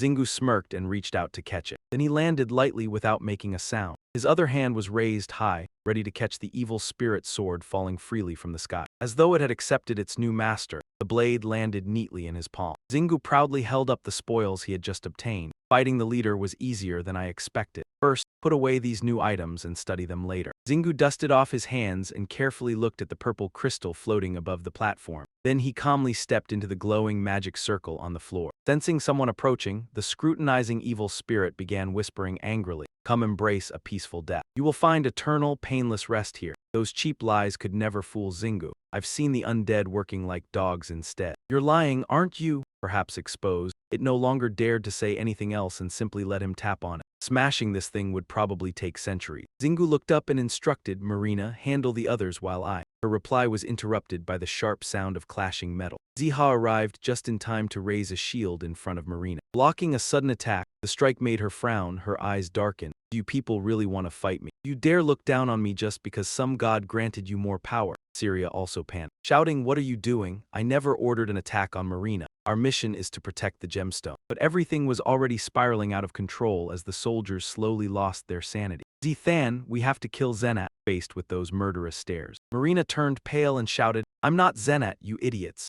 Zingu knew there was no saving the situation anymore and coldly ordered, "Marina, hold back against them. But finish them before they turn into monsters." The group of soldiers had completely lost control, raising their weapons and aiming their guns at their targets. Marina struggled to dodge the relentless attacks. Then she gritted her teeth and pointed the pitch-black gun barrel directly at them. Yet she still could not pull the trigger. Her compassion stopped her from harming her own kind. "They're still human, I can't shoot them." Hesitation made Marina change direction, spinning around to drive a kick straight into the face of the soldier in front of her the moment he let his guard down. Another one swung his sword from behind. Fortunately, Seha rushed in just in time to shield her. He stood in front of the girl he had always silently protected. "Marina Bisset, I will protect you." He spoke firmly, his eyes blazing. "That's the promise I made to Shingu." The chaotic battle before him made Shingu scratch his head in frustration. Ah, so it's finally happening. They're becoming more unstable the deeper they enter Ruined Thunder's territory. He had already anticipated this and quietly analyzed the situation. It's probably because of the battle between Ruined Thunder and Lewis. If I destroy that gemstone, they might break free from its influence. The idea had only just crossed his mind when he nodded smugly. "And if things still don't improve after that, I'll just come up with another plan." "Yeah, sounds perfect." Without wasting another second, he placed his hands on his hips and looked up at the purple crystal, while Seha and Marina, "Deal with them, let's destroy this giant rock." Maybe his voice was a little too loud because it awakened the skeletal monsters below. They all roared in unison. "Tiny human, how dare you touch the gem of Ruined Thunder?" The piercing noise left him confused. Why do they always have to scream their god's name? Still, he couldn't deny the terrifying number of monsters below. "I won't be able to destroy this gemstone if they all rush me at once." Then he decided to ask for support. "Aaron, can you use the white shield?" Their teamwork was nearly flawless. Before he could even finish speaking, Aaron had already moved. "I can." Her body suddenly radiated magical light that drove away the darkness. In an instant, she transformed like a divine version of Sailor Moon. At the same time, an exquisite staff appeared in her hand, releasing waves of energy.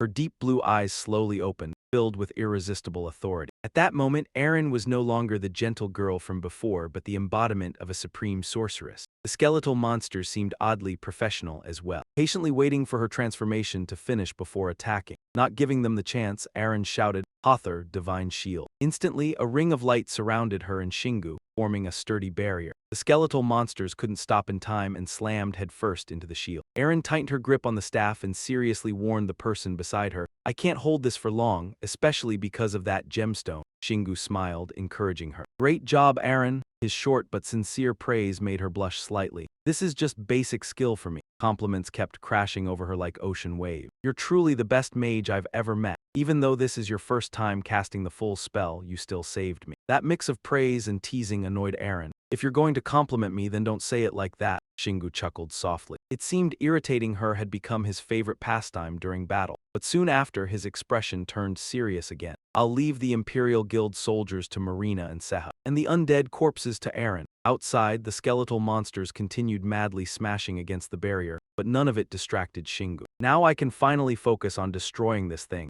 As soon as he finished speaking, he summoned his two familiar weapons. Great wolf claw and rusted giant crossed before his chest like a declaration of war. The gem of ruined thunder let out a deep mocking rumble. "How foolish, you dare reject me, tiny worm." Shingu didn't bother responding. He merely raised Great Wolf Claw toward the crystal. Ah! A sharp metallic crash rang out as the weapon struck the surface. Without stopping, he immediately spun and launched a second blow. A devastating strike slammed into the other side of the gem of ruined thunder, but the result was the complete opposite of what he expected. Not even a crack appeared. While the hammer in his hand trembled slightly, the situation irritated Shingu, making him click his tongue. "That's seriously tough." The gem of ruined thunder still stood proudly, mocking him with contempt. "Now you understand, don't you? My power far surpasses that of an ordinary god." Those words were hard to listen to, but they were true. "You will never leave even the slightest scratch on my gemstone." Shingu clenched his fists and gritted his teeth in thought. "This can't be happening when I'm fighting the god of ruined thunder. I came here after calculating everything carefully." It seemed all the worst things were happening at once. Marina shouted from above, "Shingu, they're getting stranger and stranger." Beside her, Seha struggled to dodge the Imperial Guild's attacks. On this side, Erin also began to stagger, her hands trembling as she maintained the spell. "Shingu, the shield is starting to crack." At that very moment, streams of dark energy began creeping closer and a seductive voice slipped into Shingu's mind. "Do you desire power?" The words darkened his eyes instantly. He remembered the helplessness of the past. "I've always wanted power, but not the kind handed out by others." Determination became clear on his face. "I've always fought for it with my own hand." Immediately, he activated his skill. Titan strength. The muscles in both his arms exploded in size instantly, swelling until his clothes tore apart. The system continuously updated his weapon data. Great Wolf Claw, rank C++,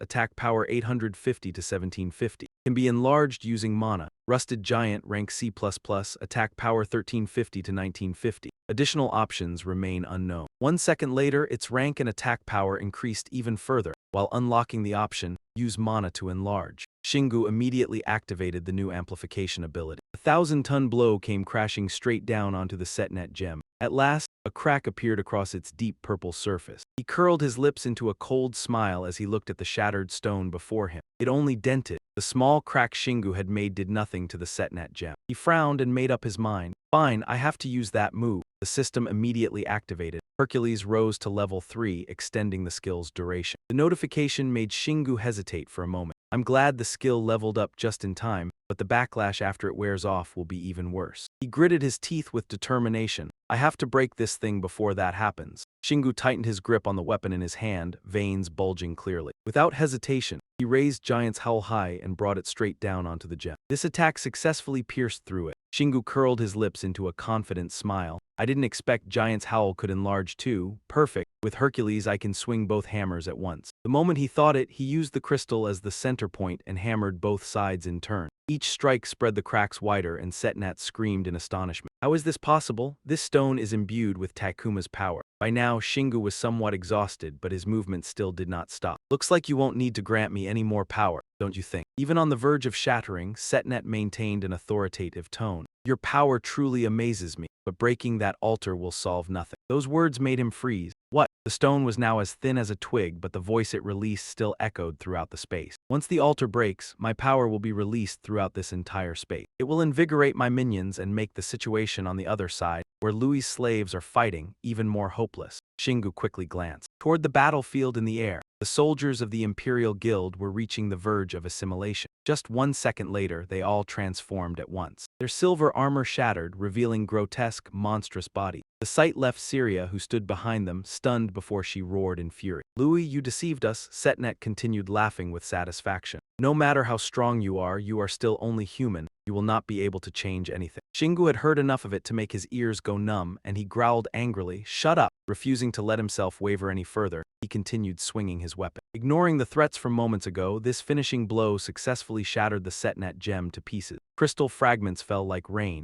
Immediately after, a pitch-black aura rose from the remaining base. It crept forward and surrounded Shingu. "How amusing. You know full well that nothing will change, yet you still stubbornly cling to what's in front of you like a child throwing a tantrum." He had grown sick of that provoking whisper. "You talk too much for someone who doesn't even dare show himself in person." Just then, the holy shield in the distance began to crack. The skeleton monsters noticed and immediately howled madly. Ka ka ka, Setnat's blessing, Setnat has granted us a portion of his power, but we can't break through for now because Irene is still holding it back. Yeah, we can't keep going like this. She turned and urged Xingu on. The living corpses are getting excited. Because of the power from their god, I can't hold them for long. This momentum is spreading to the soldiers in the air too. The loyal soldier reported dutifully, Master, we must kill that living corpse. That is what Lord Louis ordered us to do. Syria had always been devout. You people, Louis does not own us, wake up. But of course those followers were no longer sane enough. You are the ones who need to wake up. They all flew toward the battle at once. We must obey the Lord's orders. Without bothering to distinguish friend from foe, they charged straight down at the skeleton monsters.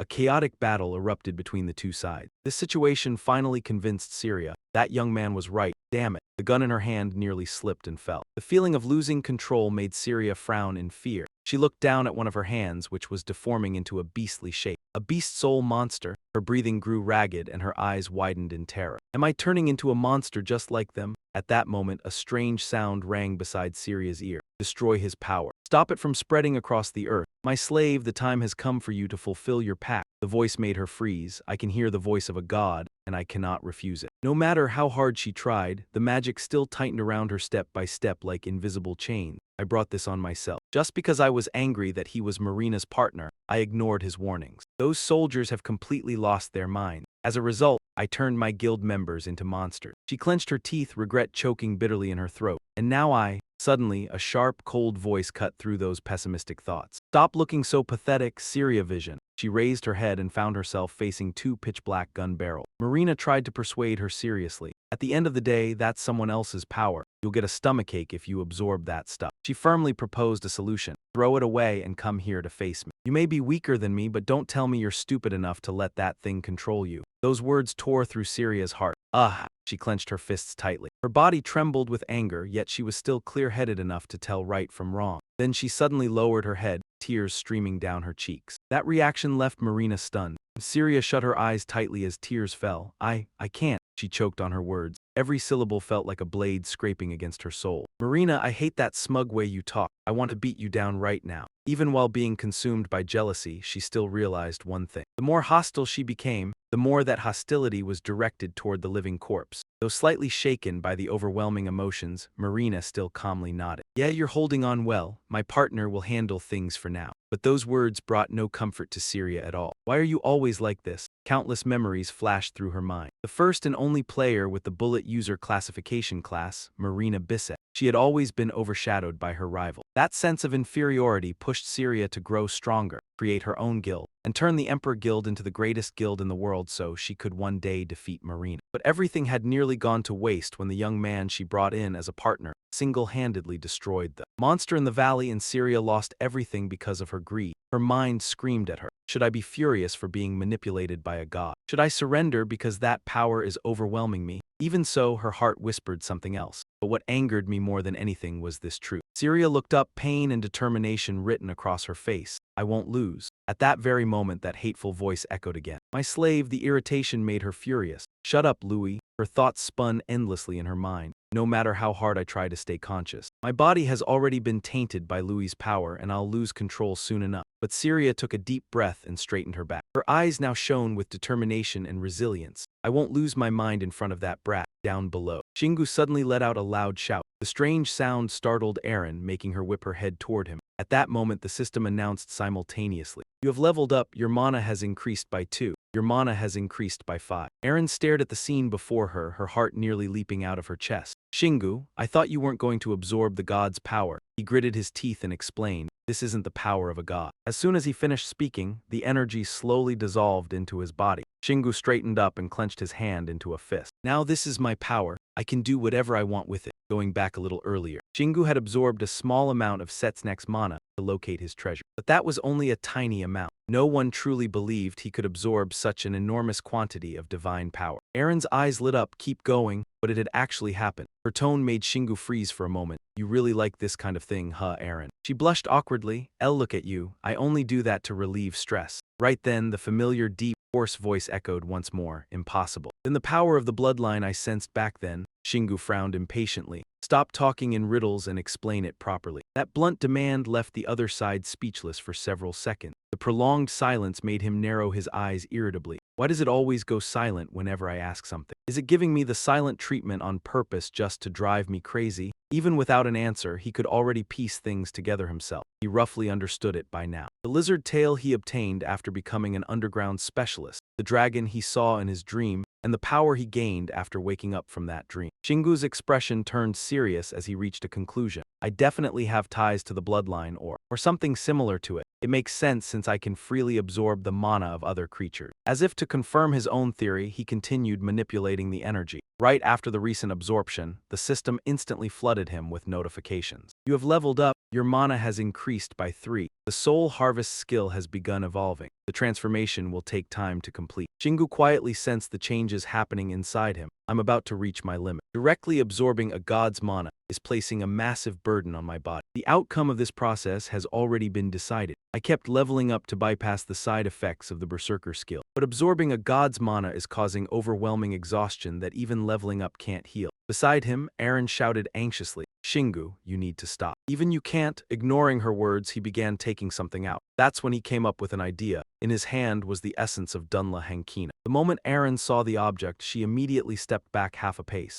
Not again. Shingu stared at it with blazing determination. One of the ingredients for Kina is the power of a stronger god. Wouldn't it be better if that god were Kina's own deity? The undead and enraged scream echoed from somewhere. Impossible. But of course, it didn't make him hesitate for even a moment. He tightly gripped the essence of Dullahan Kina and the core to absorb the surrounding power. But Arin's focus was somewhere else entirely. This is terrifying. What if it opens its eyes? Shingu revealed a rare, gentle smile. Don't worry, I won't let her finish. His words made Zetna's chuckle slightly. The essence of a Dullahan. You think you can place my power into a Dullahan? You're actually doing it. Right then, the holy shield also began to crack apart. Erin clenched her staff tightly, desperately trying to buy more time. Shingu, I'm at my limit. He gritted his teeth and silently made a decision. Then I'll just have to push myself too hard again. Veins bulged on his arms as he forced the mana conversion beyond its limit. Meanwhile, Zetnaz's mocking voice echoed endlessly. You're pouring my mana into the Dullahan, and your own body will become the vessel absorbing it all. Now abandon your fighting spirit and offer up your lives. That's what multitasking means. Those words only made the opponent sneer coldly. A human with the power of a dragon, I will remember you. Shingu stubbornly continued, provoking him. So now you're going to get revenge openly. Even while nearing his limit, he still had the mood to joke around. You don't need to remember me, we'll be meeting many more times soon enough. In response came furious laughter from the void.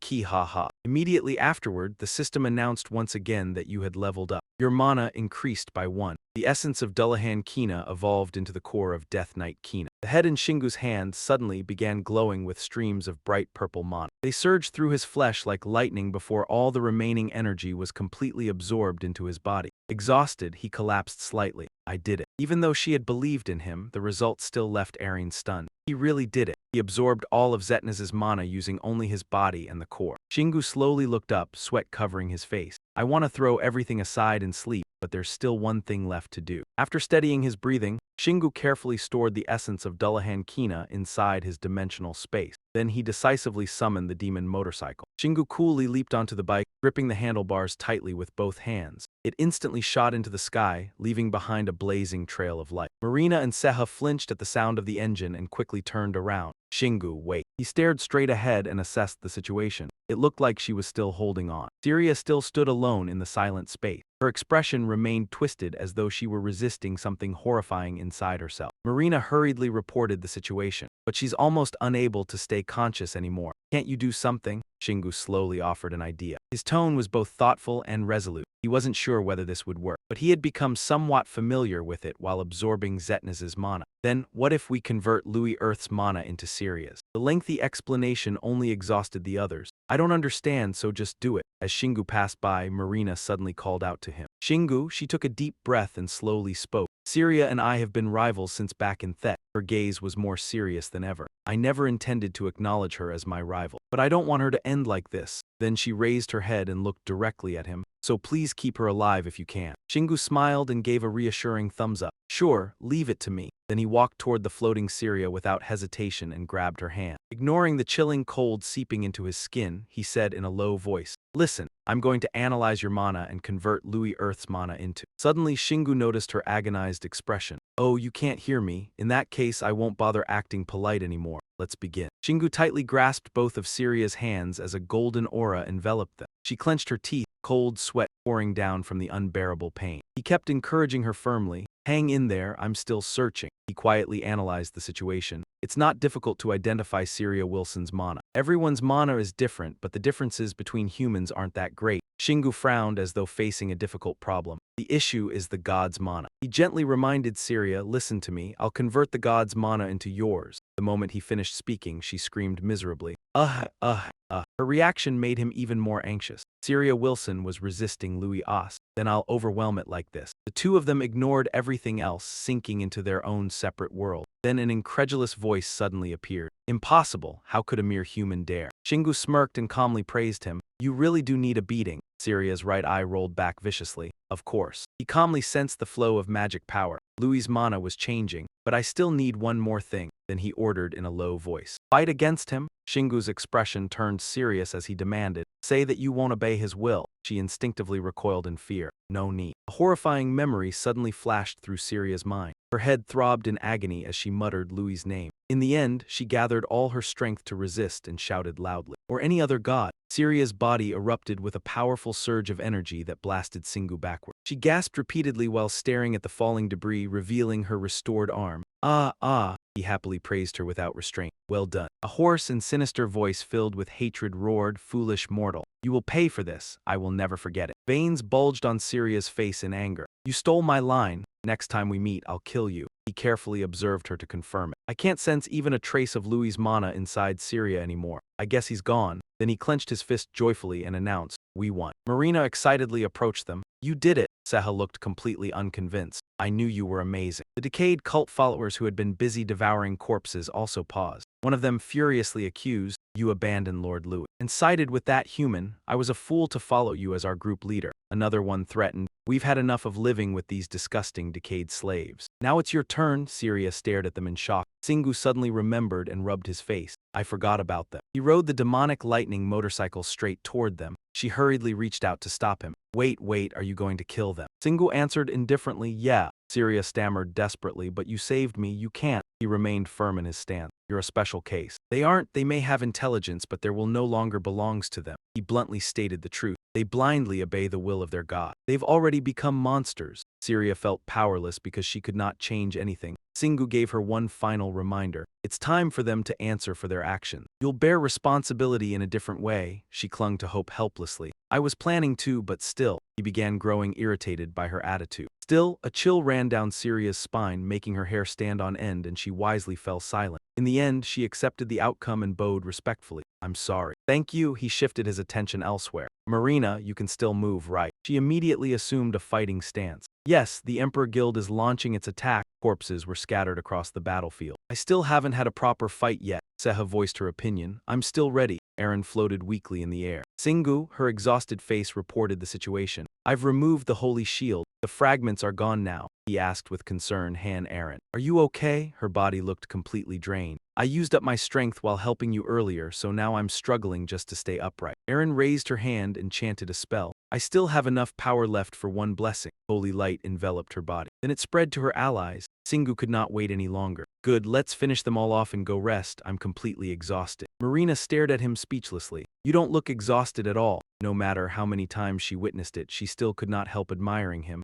"I've thought this ever since Siorek's place, but he's truly incredible. He's doing something I couldn't even imagine, so I can't even feel jealous." She watched his confident figure. "No, this isn't jealousy, it's—" Marina's cheeks suddenly turned suspiciously red. Embarrassed, she smacked herself on the head with her gun to snap out of it. "What am I even thinking? I need to focus on the battle in front of me." She quickly regained her composure. "Let's kill them quickly," Singu enthusiastically agreed. "Yeah, they won't even have time to feel pain," Aaron added. They were all saying absurd things. The whole group charged toward their targets at once. The decayed cult followers became agitated. "You really couldn't wait for your turn, could you? You worms dare oppose our lord. If that's what you want, we'll kill you first." Marina swiftly darted through them, casually crushing an enemy's throat to finish him off. He decisively leapt off the motorcycle and sliced two men in half at the same time. The sight terrified another enemy. Marina kicked hard into the side of his face while Singu punched directly into his ribs. His body was instantly torn into chunks of flesh. Seha widened her eyes in disbelief. "I haven't even done anything yet." Suddenly, she noticed something. Marina carefully examined the object in her hand.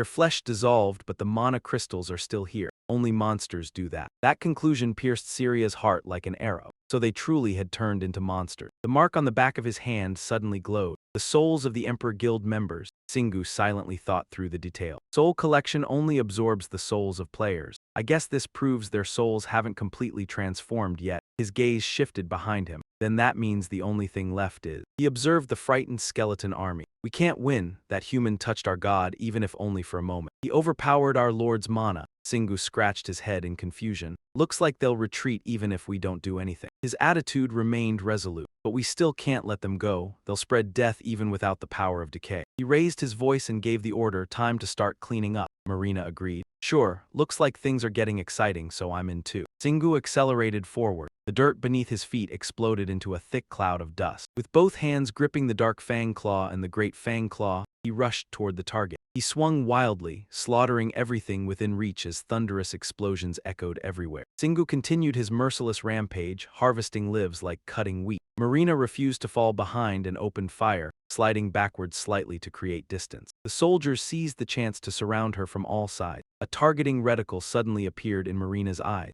Activating rapid fire, she spun gracefully through the air and riddled them with bullets. Their bodies were covered in countless bullet holes. Sehak attacked seriously. Gripping his weapon tightly, he easily pierced through the dense defenses. The Grim Reaper raised both hands and summoned dark magic. He immediately became wary of its actions. Is that magic? It fired a dark sphere towards Sehak. The area of impact exploded instantly, without distinguishing friend from foe. A figure burst out from the thick smoke. He flashed past it like lightning before it could react. Next, Sehak unleashed the finishing blow that ended the Grim Reaper's life. The creature weakly muttered its last words, "At last, we've found true peace." Singu powerfully exterminated the enemies. He coldly said, "Stop talking and die already, you're just wasting space." At that moment the sound of metal clashing against the ground rang out. Marina felt slightly uneasy. Hey, those armored monsters are back. She became distracted as well. Why are there so many of them now? She hurriedly fired her gun to hold them back while he coordinated with her and charged straight into close combat. Singu spun his weapon into a shield-like storm, shredding anyone foolish enough to challenge him. Countless metal fragments scattered through the air. She still had time to pick up loot. There are too many armor fragments. My inventory can't hold them all anymore. Suddenly, a surge of energy blasted away every obstacle near Marina. She stared in shock at the person who had attacked Syria Wilson. Syria's wings shimmered with golden light, though her expression looked somewhat awkward. I'm feeling better now. I'll join you. She gently landed on the ground. Let's clean this place up first. Marina eagerly agreed. Sure, thanks. The skeletons crazily charged at them. Syria calmly took aim as the barrel of her gun gradually gathered firepower. Once it reached a certain level, she decisively pulled the trigger. Every enemy was struck. The special thing about it was its four-pointed star shape. They lost consciousness and collapsed onto the battlefield. The others broke into cold sweats in fear after encountering their natural enemy, accursed power. It's similar to our sworn enemy, but still different. Singu looked at her and analyzed Syria Wilson. He guessed that Louis's mana had mixed into it during the transformation. Then Aaron anxiously asked, "Do you feel okay after absorbing Sedna's mana?" His expression radiated confidence. "I feel fine," she shared her thoughts.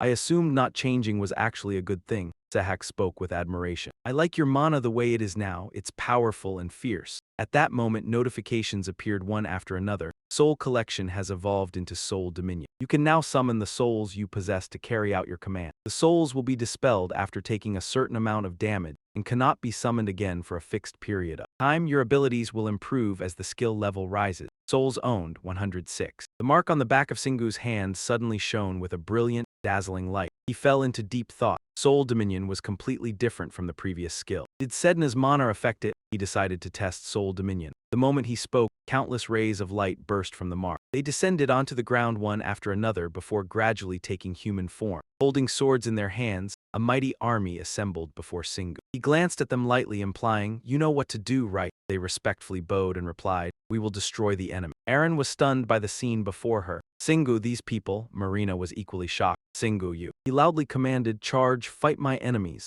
Without hesitation, they obeyed. The two sides immediately clashed in a fierce battle. It was obvious to the naked eye that the skeleton legion was being overwhelmed. Even so, several powerful ones fought back fiercely, making the battlefield grow even more chaotic. Singu calmly stood still, observing and evaluating the situation. The souls were definitely weaker than when they had been alive. but they were recovering and growing stronger by killing enemies and absorbing their mana. He felt delighted and proudly boasted, "So this is an army I can build," Aaron sincerely exclaimed. "It's more terrifying than any power you've ever possessed," he replied excitedly, "and I don't even spend any mana commanding them. Who would have thought this shady skill would become something this incredible? All the more reason to explore other planets." Singu rushed forward to join the battle. Good then, the others coordinated perfectly with him. A massive assault followed. Some time later, only the sole army remained standing on the battlefield. Eldrick had been cornered completely. Unwilling to accept defeat, he cursed furiously. "They actually won everything, those cowardly bastards. I can't believe I have to move myself." Yet he still acted certain of victory. "But this is your end. Your body and mind must already be at their limit, Lord Sedna. Bear witness as I deliver divine judgment upon those who dare oppose us."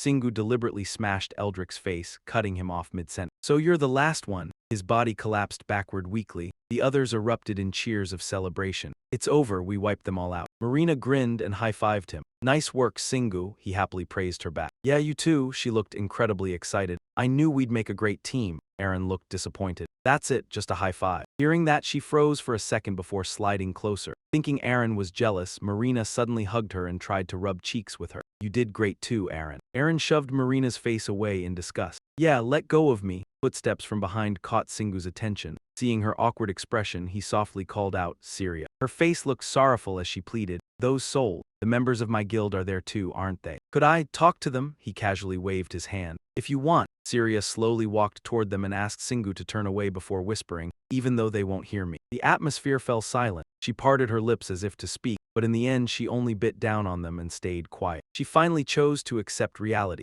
"I'm okay now." The spirits gradually turned into streams of golden light before merging one by one into the mark on the back of his hand. The area ahead became empty, with only a few wisps of smoke drifting by. Syria awkwardly scratched her cheek. "Thank you for everything." He calmly reminded her once more. "Just don't forget what I told you," she nodded in response. "Yeah, I'll take responsibility," and she sincerely appreciated everything he had done. "I won't tell anyone what I saw here today. You're definitely not an ordinary player. But that's exactly what saved me today." Marina immediately wrapped herself around Singu's arm as if staking her claim. "No one cares if you talk, loudmouth. You'll have to get past me, B and Y, before you can touch Singu." He looked utterly confused. "Since when were our fates tied together?" Syria placed a hand on her chest with a solemn expression. "Allow me to introduce myself properly. I'm Syria Wilson, Guild Master of the Empire Guild." He politely returned the greeting. "I'm Singu Dung." She hesitated, curious about the name. "Are you Korean? I heard Marina recently went to Korea." Her smile now looked far more genuine. "Thank you so much, Singu." He waved it off indifferently. Yeah, Ms. Wilson." Syria turned toward the other woman. "Marina Bissett, I'm truly sorry for what happened today. I'll be taking my leave." Her voice became serious. "I want to warn the world about the power of the gods. I hope we can discuss that together soon." Marina gave her a thumbs up in agreement. "Anytime, you can call me whenever you want." Anytime something like this happens, Syria turned and left under everyone's watchful gaze. She looked back and spoke meaningfully. "We'll meet again soon, Singu." Then she immediately flew away. Marina belatedly noticed the suspicious expression. "Don't tell me she's interested in you." Is she deliberately lowering Singu's guard? Isn't it ridiculously cliché to fall in love with someone you just met because they saved you? "Don't you agree, Singu?" He dodged the subject. "I don't care, I just want to go home and rest." Marina pointed at the armor fragments scattered across the ground. "But we need to pick up the loot first." He tried storing them in his inventory space, but it was useless. "All our storage spaces are full already." She rubbed the bridge of her nose tiredly. "No choice then, I'll have to call Ethan." A moment later, several helicopters appeared in the sky, carrying cargo crates beneath them. Ethan stood beside the door, joyfully looking down with sparkling eyes. "Marie, Mr. Dung," he hurried over excitedly. "You're both safe." Singu covered his face, pretending not to know him. "Ugh,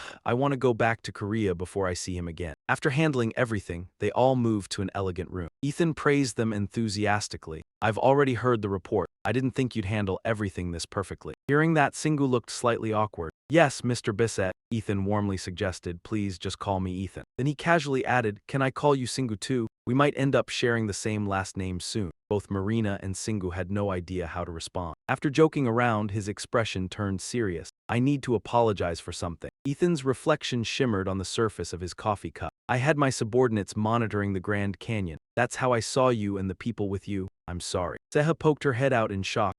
Arinsu also listened attentively. Singu rubbed his chin thoughtfully. "I knew this was going to happen. We didn't hold anything back at all. Honestly, we're lucky Ethan was the only one who noticed. He casually waved his hand. Come out, everyone. The two immediately appeared. He formally introduced them. These are Seha-John and Arinsu. You probably know them, right? Ethan didn't seem very surprised. I don't know Mr. John, but I do know her. Even so, he couldn't help but sigh in admiration. She was the greatest healer of that era. But I heard she tried switching to dungeon difficulty level 32 several times. He gently set down his coffee cup. No, I won't ask any more questions. I'll never bring this up again if that's what you want. Singu seriously requested, I just need you to stay quiet for a while. I won't be able to hide this forever. Ethan sincerely expressed his stance. Singu, you don't need to worry about anything. B and Y are completely on your side. Please don't forget that. Marina frowned and warned, I already told him, Ethan. Don't even think about trying to gain the upper hand in front of me. He burst into cheerful laughter. Ha ha ha. Singu and the others left after Ethan finished showering him with praise. They returned to Seoul through the teleport gate in front of the Ba and Iligdak building. A few people were passing by. He looked at her with confusion, but, why are you coming with us? Maria replied lazily. We solved the Grand Canyon crisis in just one day. So my schedule is completely free now. Singu offered her a way to entertain herself. You could just go to a dungeon. It'll still be a long time before the level 33 dungeon raid is called. She deliberately changed the subject. What should we eat tonight? How about a steak to recover our strength? She gestured as if savoring the taste. It'd be perfect with a little wine too. He helplessly commented, you sound like an old man after a hard day of work. Singu pointed toward the hovering car. It's okay, I'm going home to eat with them. I don't want the public to see them yet. She smugly reassured him, don't worry about that. My brother owns a restaurant. He froze in shock. What? Marina immediately pulled out her phone and called. Hello, yeah, it's me, Marie, you know. After the conversation, she announced, all right, they're closed tonight, so we can go there. Everyone working there is one of my brother's people. So Arin and Sir John won't have to worry about being seen either. Aaron was still overwhelmed by the world of the ultra-rich, an entire restaurant. Marina happily clung to Singu's arm. Let's go now, he sighed helplessly. Yeah, all right, let's go then. Aaron panicked and grabbed her head as if the sky were collapsing. No, she's stealing Singu away. Seha awkwardly reminded her, Aaron, you learned dating from simulation games. Before he could finish, he hurriedly stopped after seeing her glaring stare. No, you didn't, I'm sorry. They walked on in a rare atmosphere of harmony. After dinner with Marina, Singu's group returned to the resting area. Everyone took turns showering and changing into comfortable clothes. While drying her hair, Aaron asked, are you planning to nap for a few hours and head back into the dungeon right away? Singu pointed as he explained the situation. No, I've leveled up a lot and my mana increased after absorbing Zesnat's power. I need some rest. Her eyes sparkled with excitement. That's good to hear. Seha was still full of energy. Nice, I can use Bone's spear now, so I'm going to train. He waved his hand and said, I completely forgot about that. Congratulations. The boy stood at attention like a soldier. Yes, sir. Aaron suddenly moved closer, startling Singu. Hey, she seriously probed. What do you think about Marina Bissett? Singu recalled the heated argument from earlier. I guess she's worried now that Marina knows the truth. The thing between her and Seha, that's probably why she was annoyed with Marina during dinner. He honestly gave his opinion. She's the only one who seems trustworthy to us right now. She continued questioning him. What about Syria Wilson? Singu didn't understand what was going on, but he still answered. She knows her place, so she's fine too. Aaron hesitated. Then, she finally got to the main point. What about me? His face turned surprised. You. Her cheeks flushed red as she tried to suppress her wildly pounding heart from the tension. Her mind was in complete chaos. I did it. There's no turning back now. Go for it, go for it. Arin encouraged herself before repeating, yes, me. I want to know what you think about me. Her eyes widened in surprise. Understanding her feelings perfectly, he reassured her, you don't need to worry about any of them. Then he smiled confidently and added, you're prettier than all of them. He looked slightly confused. What? Why are you reacting like that? Isn't that what you wanted to hear? Having her feelings exposed made Arin unable to face Singu directly. Her adorable expression made him laugh. He gently patted her head before relaxing onto the bed. If you're done, then I'm going to sleep. You should get some rest too. Aaron wanted to use this chance to settle everything. No, Singu, wait, you need to explain clearly so I can decide what to do next. In just a moment, the sound of snoring echoed throughout the room. She stared in shock. He's already asleep. She frowned as she analyzed every detail. Calm down, Aaron, this is a trap. I'm sure he just said that without thinking too deeply about it. Otherwise, there's no way he could fall asleep that fast. Singu's words kept echoing in Aaron's mind. You're prettier, she unconsciously smiled. Aaron gazed at him lovingly. For now, I guess I'll just be satisfied with this. Elsewhere, the Crimson Fate dragon hovered above the ruins beneath a pitch-black sky, devoid of light. He stared intently at the palm of his hand. Again, countless questions flooded his mind. Why did I turn into a dragon without the bell? Does that bell come with an extra ability? He suddenly noticed something. On the ground was a tiny black dot, the only mother cow still alive, happily moving around. Crimson Fortune grew excited. A final, complete dinner. He immediately flapped his wings and approached his meal. Right now, all he cared about was the cow about to vanish into his mouth. Crimson Fortune opened his mouth wide, revealing sharp teeth, wanting to snap up his prey. He focused all his mind on feeling the cow's flesh and blood filling his mouth. This flavor, a sudden notification appeared. You have acquired the additional skill, taste. Shingu suddenly sat up in a daze, his face still dreamy. Was the steak I ate so delicious that I even dreamed about it? His status window displayed all the information. Shingu could hardly believe it. He really had gained the taste skill. Erin covered her mouth and yawned. Congratulations. I'm sure every chef would be jealous of him. He stretched his body. I'm still sleepy, but I should go train too. I wonder if CH is still training. Then she had an idea. Then I'll go make breakfast. We've been so busy fighting lately that we haven't had a proper meal. Shingu froze and turned to her. Huh, she waved expectantly. It's a perk of the rest area. He was curious about her mood. She looks happy. Did something happen? Anyway, I would never refuse food that she cooks. On the other side, Seha was training hard and called out, "You're awake, boss." He slowly walked over. "You're still going." "I'm not satisfied yet. These sandbags won't break no matter what I do. I want to see them break." Seha had trained until he was drenched in sweat. But these things have an indestructible option. Shingu quietly observed them. Really? I see. He lightly touched a sandbag to check it. Memories from his childhood suddenly came flooding back. When he was young, he had learned all kinds of martial arts to learn how to control his strength. Back then, with my friends, I broke tons of sandbags with my punches. He smiled nostalgically as he looked at it. I learned to control my own strength perfectly, so now I don't break any of them anymore. Shingu felt excited, as if he had discovered an interesting toy. But with these, I don't have to hold back, do I? He took a deep breath and took his stance. Next he poured power into his fist. Shingu aimed at the target and punched hard. The sandbag, struck by the external force, flew away, while the rope on the ceiling kept it fixed in place. Seha's jaw dropped in shock and he was speechless. The sandbag slowly returned to its original position and Shingu caught it. He sighed in satisfaction. Wow, it really doesn't break. Seha was stunned again and again. Just how strong are you? He stubbornly searched for an answer. I know our stats increase when we level up. But that can't be the only reason this happens. Shingu confidently explained, not all computers operate the same way just because they have the same hardware. What truly matters is the software. He proudly showed off the results of his training. You could do this too if you spent 10 years doing nothing but learning how to control your body.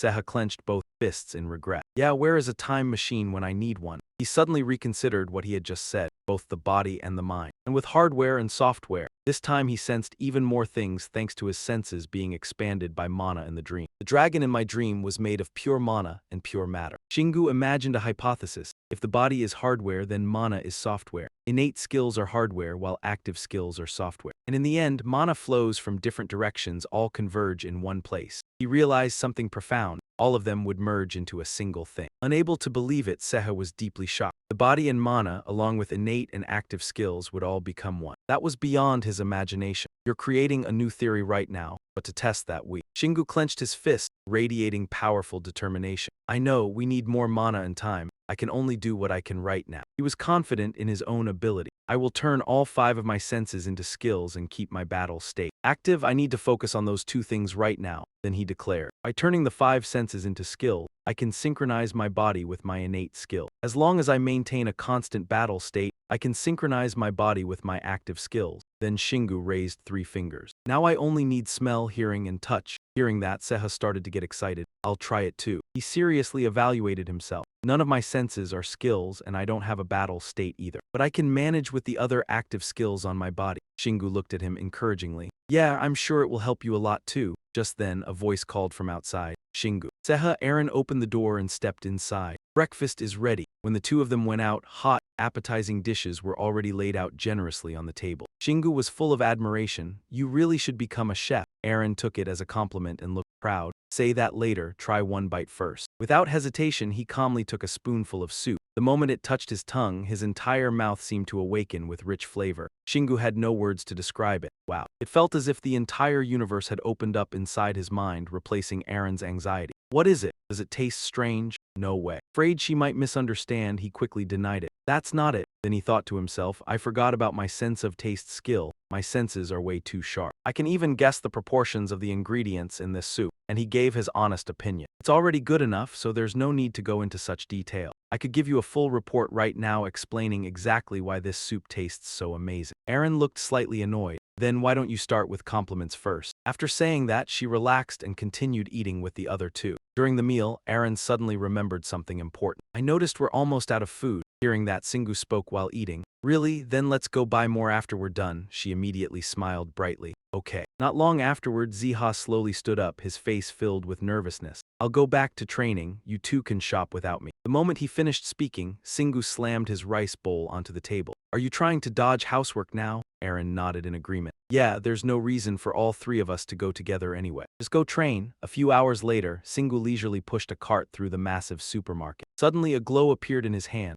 Singu's eyes darted around nervously, afraid someone might notice. I guess those guys want to come out. Seeing that, Aaron immediately became tense. I can't stand feeling nervous here. Faced with the situation, he grew uneasy as well. We're done shopping anyway, let's get out of here. There was no time to hesitate. Singu sped off at full throttle as fast as he could. After leaving the supermarket, Singu searched for a secluded spot to avoid attention. Aaron looked surprised by the phenomenon. Why is it acting like that? Crossing his arms, he answered her question. They always want to fight something. But I guess since there hasn't been a real battle since the Grand Canyon, that mood is affecting the spirits too. She sighed in exasperation. It's not like you've been holding back for years. Singu fell into thought. I was only planning to train for a little while. Wait. At that moment, he thought about those people. Individually, they were weaker than him, but together they were stronger than most player teams. Right? And imagining the future, that meant he could handle monsters using only the spirits. Aaron frowned after hearing that. Yeah, the streets would end up filled with ghosts. Then Singu quickly looked from side to side. He needed to suppress the excitement in order to command them properly. At that moment, she reminded him. Ever since Earth entered a new era, people no longer walked into alleyways. He started speculating.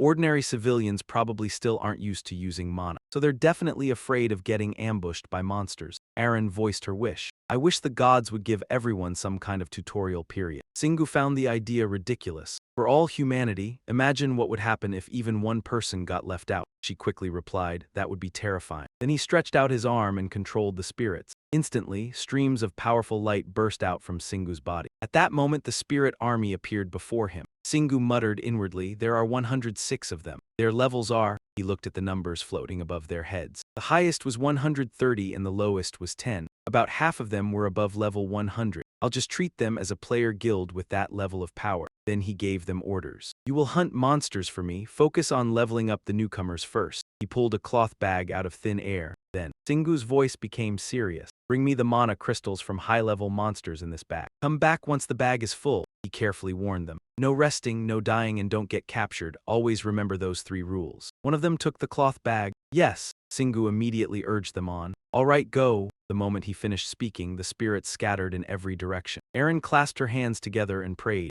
I just hope we don't see them on the news. Meanwhile, he quickly started walking. Let's go, we still have our own business to take care of. A few hours later, the streets were crowded with people. Some of them were watching the news. In 2 days, the Korean Player Representatives meeting will be held. The United Nations will gather the players selected from that meeting and hold a World Player Representatives Conference. Hearing that, Singu commented, so after that, they're going to form a global player alliance. The existing alliances won't be happy about it. Aaron peeked out from his pocket, but they don't have the strength to handle everything anymore. Looking at the images displayed on the giant screen, some people had already begun making moves so they could gain the upper hand in the new alliance. Haryong Kim gave a speech as one of Korea's world-famous players. I'm certain I can contribute greatly to the new World Player Alliance. Singu repeated the name in his mind. Haryong Kim. A few minutes later, he quietly asked about the Korean representatives meeting. Should he attend? Aaron looked extremely worried. Will you be okay? Singu flashed a bright smile. It's time to let everyone spread their wings freely. I think I can finally tell the world that I'm a hidden player. Filled with determination, he felt like he could defeat anyone who had a problem with him right now.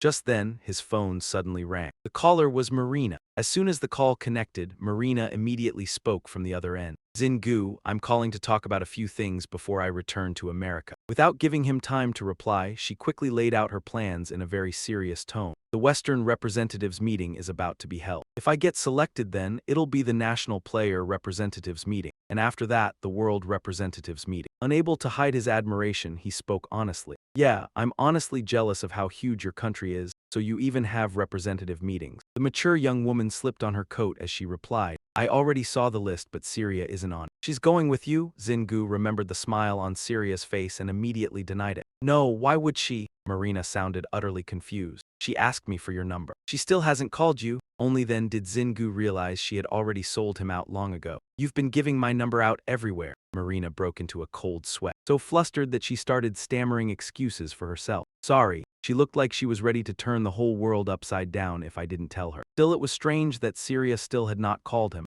Zingu stopped caring about the Syria issue. His next sentence sounded casual but carried a clear warning. Make sure you don't give it to anyone else. Then he informed Marina in advance. I'll see you at the World Player Representatives meeting. She was quite surprised by Zingu's sudden decision. You're coming too? He stared at the crowded street full of passing people and quietly confirmed once again. Yeah, though I still have to get elected here first. She realized this was a great opportunity for both of them. Her eyes practically sparkled with excitement. If we both become representatives, then we can date openly. In contrast to Marina's delight, he showed absolutely no interest at all, his face completely expressionless. You can keep dating those bugs in the British dungeon forever. Marina hurriedly tried to stop him. Wait, Zingu! But Zingu did not let her continue and decisively hung up. Marina could only stare helplessly at the disconnected screen. On the other side, he felt extremely confident in his wise decision, completely unaware that he had just rejected a cute future wife. I'm not dating anyone when I barely even have enough time to train myself. Aaron, who had listened to the whole conversation, was utterly speechless at this man being single entirely by skill. When the phone rang again, she immediately reminded him. Zingu, your phone's ringing again. He looked at the number on the screen and could not suppress the uneasiness in his heart. Who is it? As soon as the call connected, Adam gently checked on him with the warm voice of a loving mother. Son, you've returned to the state already, right? I suppose you've decided to reveal yourself publicly. He froze stiff on the spot, inwardly marveling at how quickly this information had spread. A mother's intuition really knows everything. Unaware of his current thoughts, she continued speaking. Also, Sahai called me a few days ago. Are you planning to get back together with her? It sounded like a casual question, yet it made Zingu jump in shock. He had no idea how to answer his mother, so he avoided the topic. Hearing that, Hadam quickly stopped the young man who was on his way to the Korean representatives meeting. If you want to go there, I can add your name to the list. As expected, Zingu cared deeply about this matter and immediately asked in a hurried tone, unable to wait any longer. How? Seeing that he had finally reacted, she immediately explained. I'm involved a little too, it's one of your father's connections. Hearing that, Zingu gave up entirely. He was far too scared to ask about his mother's connections. He leaned closer to the phone and confirmed again. Yeah, I'm planning to go. Thanks for caring about me, Mom. Hadam felt extremely pleased that she could finally do something to help him. A mother's job is to always look after her clumsy son. At that moment, she suddenly remembered someone and quickly asked about the situation on his side. Is Aaron doing okay? Aaron hurriedly answered politely. Yes, I'm doing well. Hadam had not expected her to be there too. Oh, so you two are still traveling together. The two women then chatted happily for quite a while. Zingu somehow went from biological son to adopted child, whether he existed or not no longer mattered. The two of them really got along perfectly. Time passed quickly, and 2 days later, the morning of the Korean player representatives meeting finally arrived. Someone carefully adjusted every detail of his outfit. Zingu, looking like an office worker sneaking away from work, put on a perfectly pressed white dress shirt without a single wrinkle. His expression looked extremely serious, as though contemplating something important. Seeing how unbelievably handsome he looked, Aaron could not help blushing. Her eyes shone like car headlights as she secretly admired him. I've never seen him dress up like this before. Imagining herself as a good wife attending events together with Zingu made her cheeks grow even redder from embarrassment. He'd look amazing. With a necktie, just as she was lost in a beautiful fantasy that would never come true, Ziha suddenly appeared out of nowhere to ruin. That sounds exactly like one of those old comic book delusions, Aaron. Her maiden heart suffered critical damage from his words, yet all she could do was shout loudly. Shut up, Aaron yelled at Ziha. She yelled really loudly. The pitiful Ziha could only crawl into a corner and sulk alone. Singu did not agree with her idea either, but this was as much as he could endure. Neckties were an invention of the devil. It was an utterly ordinary accessory, yet when he said it, it sounded like something terrifying. Companies made employees wear neckties, so they would always remember they were bound at every moment. It sounded completely absurd, but Seha found it extremely convincing. He looked like a child horrified by the meaning of something supposedly ordinary. You actually think that is true? Singu, Aaron gave him a look meant for an idiot. Do not exaggerate. Then she turned to remind him, we should set out now. Is there anything else you need to do? He quickly replied, no. But to make sure nothing unexpected happened, Singu reached out and opened the window connected to his equipment storage. He figured he should give his gear a quick check if he had not checked. That would have been the end of it, but once he did, he discovered a rather interesting item inside. Suddenly, he pulled out a mass of extremely long purple hair. Aaron was startled by Singu's sudden action, but once the item was fully taken out, she was stunned by its new appearance. Hina looked much more lifelike now, and her skin looked healthier too. As if to explain what had happened, the system screen appeared with an information panel. Hina, Death Knight, rank S-, mana completion 54%. It can now become a Death Knight. Completing a Death Knight requires the fresh blood of powerful enemies, a massive amount of mana crystals, an extremely powerful magical armor, and a mighty soul. If it is created without first controlling the soul, it will be extremely dangerous. Singu had not expected this thing to rise so many levels after some time. Looking at the flashing screen before him, he could not hide his astonishment. An S-rank item? The two others were just as surprised. There must be a minus sign after it. But I have never seen an S-rank like this before, and completing it is extremely difficult too. He lifted it to eye level and observed it, carefully considering the benefits it might bring later. This core still was not complete. Once it transformed into a Death Knight, she would become an S-rank powerhouse or even higher. Realizing what was still missing, Singu quickly reached into the window connected to his equipment storage and searched for a few things. So he needed more mana crystal. Then he took out a mana crystal. Without thinking much, he immediately used a skill to make it easier for her to absorb. Aaron and Seha widened their eyes, waiting for a miracle to happen. Is this how it works? First, he would try feeding her the mana crystals he already had in his equipment. The system kept updating the progress. Mana completion, 58%. He stood there watching every change displayed on the screen. It had gone up by 4%. At this rate, he would never be able to raise it to 100%.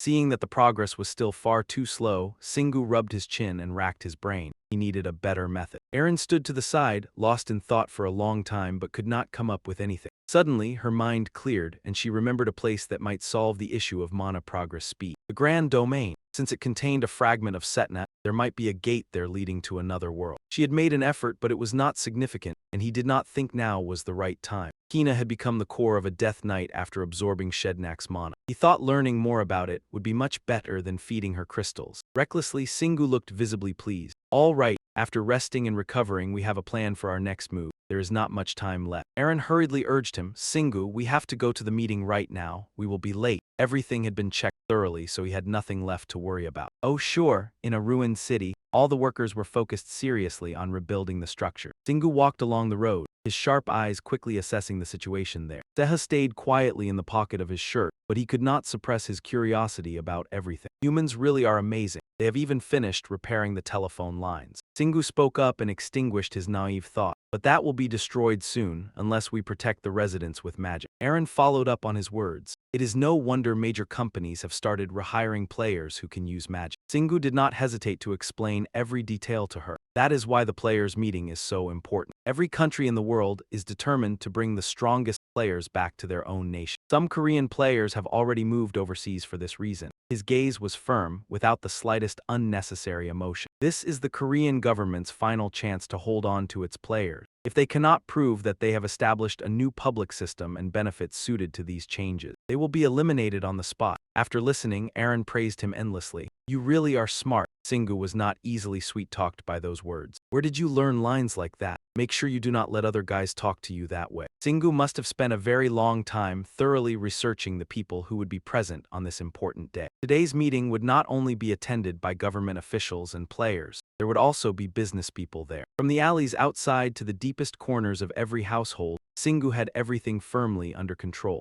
B and Y were special cases that could conduct research on their own. Most Korean companies had to work with the government on matters related to players. But Seha's brain was like a cheap knockoff bought from a 2 a.m. discount sale. With too much information flooding in, Sefa's CPU practically overheated. My head's spinning already. Can you explain it more simply? He was quite curious about the people who would appear next. Up until now, the players had still maintained the upper hand. Would today's meeting bring any changes? That was already the simplest explanation possible. The heat was scorching, yet the streets were still packed with people. He stood to the side, looking around at the crowd. Wow, there are so many people. This is where the strongest players gather. Everything seems well organized. Shingu announced confidently, all right then, let's head inside. Aryan led the group as they flew over. A female reporter pointed at them. She cried out excitedly. The president of the Gale Guild is arriving at the hall with his guards. At a reception desk not far away, a crowd had gathered to watch. An employee politely addressed the young man standing before him. Excuse me, sir, you'll need to provide identification to enter. A calm voice replied steadily, I'm Dung Shingu. Hearing that, the employee carefully searched through the documents. Dung Xingu, please wait while I check the list. The reporters and journalists nearby heard the name and all turned at once. Hey, it's Dung Xingu. The crowd immediately erupted. Dung Xingu, the guy who was added to the list 2 days ago. Back on the other side, the female reporter was thrilled by the overwhelmingly dramatic entrance. Right now, Mr. Kim was preparing to land. With the #1 sound and lighting effects in Vietnam,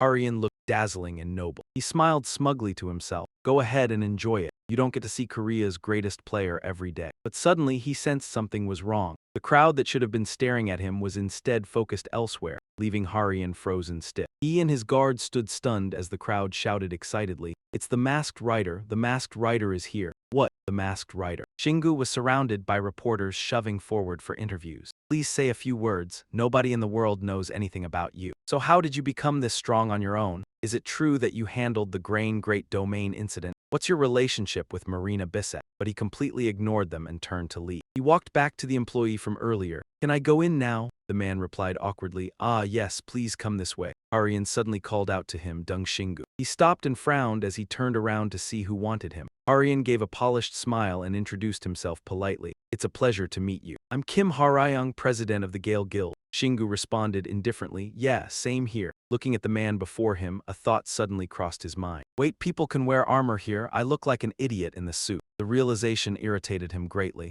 Aryan continued amiably. I've always wanted to meet you. I also have a lot of questions about you. He kept rambling on, asking things like why he was close to Marina, or about the motorcycle, but before he could continue, Xingu cut him off immediately. Excuse me. He coldly shot back, Isn't it a little rude to act this way when we've only just met? Please move aside so I can pass. Aryan looked as though he had been completely stunned. The bright smile he had been wearing froze on his face. It took him a long moment before his expression turned awkward. Xingu had no interest in wasting words, so he turned and left. I'll be going now. Finally inside, a female staff member came over to greet him. Allow me to show you to your seat. As he followed her, he quietly observed the surroundings. His eyes swept across the carefully arranged rows of seats. There were exactly 50 seats here, and only 20 of them were for players. He quietly remarked, There aren't as many players here as I expected. Suddenly, a man who had somehow appeared behind him spoke up after hearing that. Only players who have cleared a level 30 difficulty dungeon are allowed to participate today. They're all above level 200. Except, Wangun paused briefly before continuing. We only permit a limited number of players from each guild. Xingu stared at him blankly and wondered, who is this guy? He's wearing a suit, so he's not a player. Could he be from the government? Wangun looked at him kindly and spoke sincerely. I owe Mr. Dung Si-hong a great deal. You're his son, aren't you? Xingu froze slightly before nodding. Ah, yes. The man bowed lightly and exchanged a few polite words. I hope we'll have many chances to meet in the future. Have a wonderful day. Xingu watched Wangun's departing figure thoughtfully. Up in the higher rows, several people who had witnessed the conversation began whispering among themselves. So he knows someone from the government. Then the rumor about him being the government's secret weapon must be true. Aaron clearly disliked Wangun and hurriedly exposed his fake intentions. He only talked to you on purpose, to make it look like you're on the same side. As the government,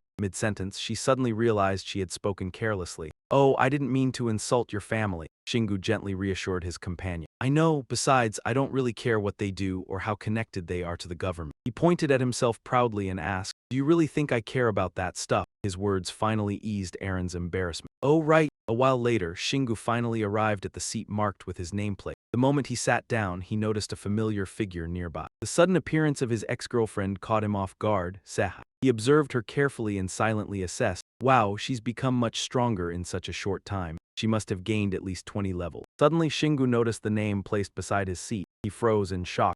She's sitting next to me. This seating arrangement. A thought flashed through his mind, and his mother's scheming face appeared in his head, making him clench his fist, ready to punch someone. It was her. Aaron angrily bit through all her handkerchiefs. Yeah, how could she betray you like that? Sehai returned to her seat and happily greeted Xingu. He politely pulled out a chair for her in return. Her face lit up with a radiant smile. Her voice overflowed with happiness. I'm glad you came. Your mother told me, but I was still worried you wouldn't show up. Aaron glared at her with murderous eyes and muttered irritably, What the hell is she thinking? Xingu spoke casually like an old friend. You've gotten a lot stronger. Are you sure you're not pushing yourself too hard? Sehai calmly replied, this is the only way to become stronger quickly. She had complete faith in herself, her eyes gleaming with determination. I'm definitely not going to die. I've always known how to survive. She suddenly teased him flirtatiously. Besides, you'd come save me if I was in danger. But he dodged the bait completely and answered seriously, I'd only save you if you told me which dungeon you were in and when. After a brief pause, a man stepped onto the stage to speak. Wangun loudly announced, we will now begin the Korean player representatives meeting. Shingu rested his chin on his hand and thought in surprise, so it's him again. The man's voice echoed throughout the hall, every word perfectly clear. I'm sure you all already know this, but this meeting will discuss the revolutionary changes that have occurred on Earth and how we should deal with them. He paused briefly before continuing, as well as electing representatives to attend the Global Player Representatives Conference. Wangun suddenly lowered his voice, emphasizing every word. Since the current situation is extremely important, please think carefully before you speak. After that, the meeting proceeded naturally, almost as if everything had already been scripted. Everyone discussed things enthusiastically to reach a common agreement, and no company fought for personal gain. They all agreed to divide the benefits fairly. In addition, there were several discussions regarding support measures. The government agreed to fully support the players. Looking at the overall picture, this wasn't really a meeting. It was more like an announcement. Both the government and private companies were bowing their heads. I guess we've lost more players than we thought. Aaron agreed with him.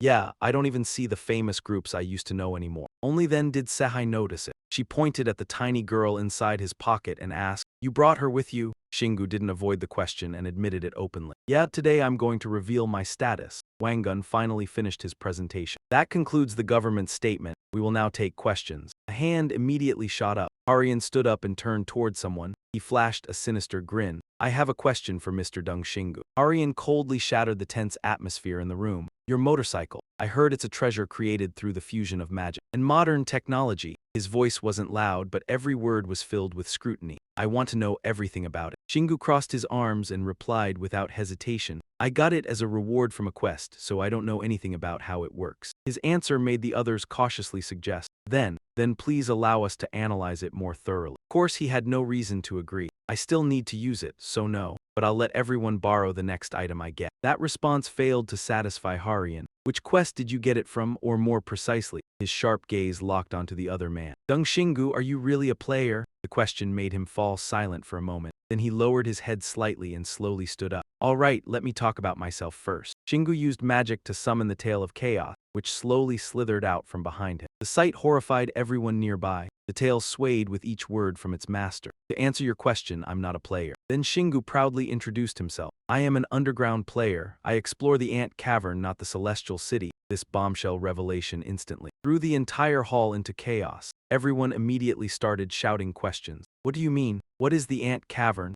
Mr. Dung, does that mean you're not a player from the celestial city? Amid the confused stares, Shingu remained calm to the point of coldness. The ant cavern and the celestial city are completely different places. I believe this happened after mana leaked from the dungeons into the earth. Then he gestured toward the companion inside his pocket. But before I explain the ant cavern further, allow me to introduce a few people first. The two of them adjusted their clothes while returning to their original size. As their faces became visible, the hall erupted in commotion. Suerin, and that is John Sehama. Their appearance served as proof of the mysteries surrounding them all this time. Their names weren't in the records, so they were really alive after all. Aryan cried out in shock, Aaron! He stepped forward, reaching out as if to grab her hand, but she immediately backed away and hid behind the person beside her. Seeing that the two knew each other, Shingu tilted his head and asked, so he really is your fiancé? Aaron frowned and denied it. No, we've never even held hands before, you wouldn't understand. It was a simple sentence, but enough to make Harian's face darken as if he had just been drenched in cold water. Caught in the middle of this emotional mess, Shingu could only laugh bitterly inside. Why do I feel like some cheating bastard? At that moment, Harian seemed to snap back to reality. Clenching his fists, he growled, Shingu, you need to explain this clearly. Then he naturally tried to take them back. Aaron and Seha are members of my guild. I'll continue this conversation if you return them to me. Instead of answering, Shingu turned to the people involved and asked, what do you think? Seha stepped forward and politely placed a hand over his chest. I couldn't properly say goodbye because I had already left the dungeons. Chairman, thank you for everything. That opening instantly gave Harian a bad feeling. Seha didn't stop and calmly continued, but Shingu saved Aaron and me. When we had lost our way,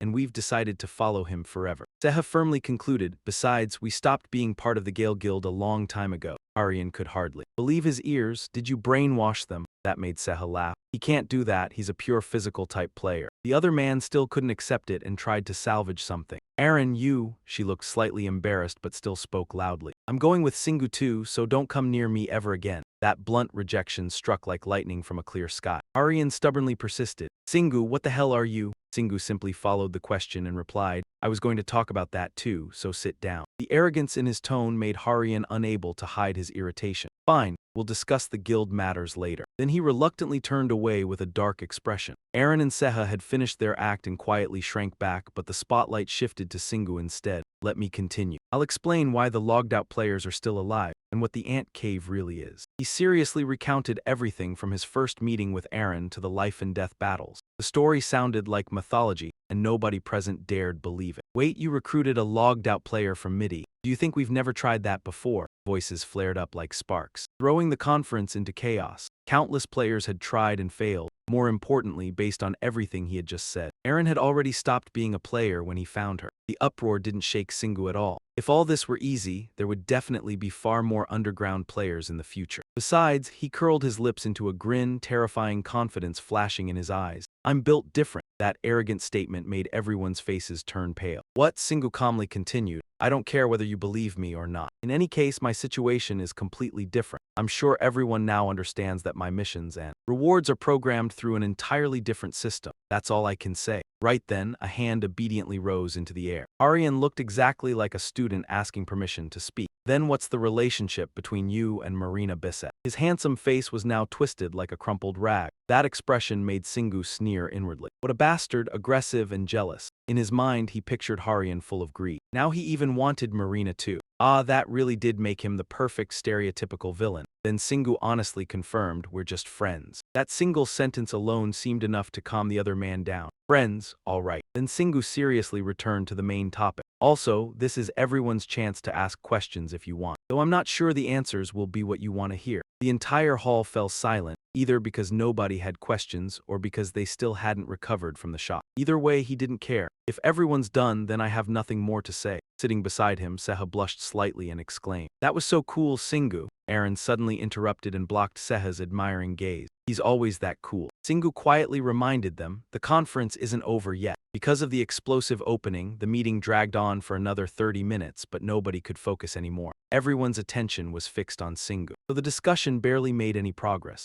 Even though the atmosphere had gone completely off track, Wangun still maintained a stern expression and declared, Next we will elect 3 players. He paused briefly before emphasizing, to become Korea's representatives at the upcoming international conference. Everyone in the hall looked confused by the request. There are 102 people here, and we're only choosing 3 players. Singu couldn't even be bothered to react after Wangun Dicken nominated him. Even Singu and the chairman of the Gale Guild are both here, being placed on the same level as him. Aryan muttered beneath the noise all around him. Does that mean they want us to run for the remaining spots? One gun was trying to calm the crowd when he saw the secretary rush in. But that is what the United Nations told us. A whisper rose enough to startle him so badly he could not even blink. He looked down at the hall. He solemnly announced, You must have heard that Shingu is here. The United Nations' new Environment Department has specially invited Shingu. Therefore, he will not be counted among the 3 elected players, apart from the number of players allocated to each country. The entire auditorium fell silent, waiting for every word he spoke. Therefore, we will still elect 3 players besides him. The unexpected move stirred a hidden shock in Harian's heart. Even he had not received a special invitation. He turned his head sharper than a landlady demanding rent. Gu was stunned for a moment. Wow, now he is staring straight at me. Faced with that unusual seriousness, he could not hide his curiosity toward Sehi.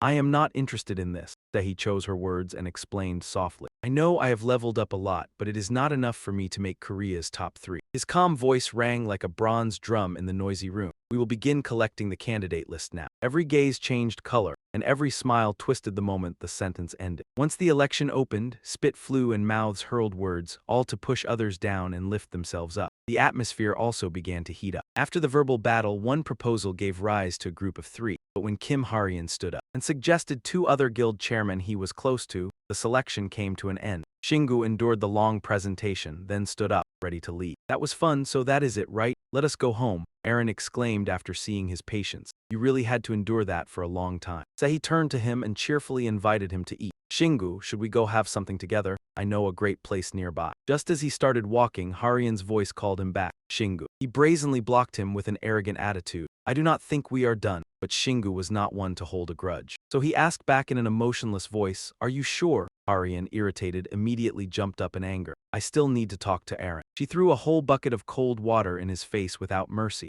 I do not. Shamelessly, Harian still dared to reach his hand toward her as if full of sincerity. But I do, Aaron, how could you change so quickly? That made her flinch and step back. Hey. Standing beside them and watching, Shingu could not hold back and swatted his hand away. He did not mind exposing the truth without showing anyone face. She hates you that much, and you still do not know when to stop. Humiliated in public, Aryan lunged forward and grabbed Shingu's collar like a debt collector. His wild eyes turned crazed as his nerves swelled with rage. Shingu, what did you do to Aaron? He pointed at his own eyes and acted high and mighty as he challenged him. You should look me straight in the eye when you answer me. I am not affected by any mind control magic. Shingu raised his hand and pointed elsewhere to distract him. Look over there, and just like that the stupid prey immediately took the bait. Yes, Harian stared intently at the wall, silently giving everyone a moment of quiet. Shingu threw a brilliant punch enough to reset Harian's life for 3 seconds. Your face looks rotten like a fly. You bastard, the blow sent. His body flying like a dry branch snapped in a storm. A flame of anger flared across his face for an instant. You provoked me first. You brought this on yourself. The sudden attack made the two people closest to him, Aaron and Sehi, freeze in shock at the same time. Shingu. The players who remained suddenly panicked like a scattered hive. Stop, Shingu, somebody stop him right now. He moved so quickly that he created a cool gust of wind through the crowd. Hearing the droning voices of the flies swarming around him,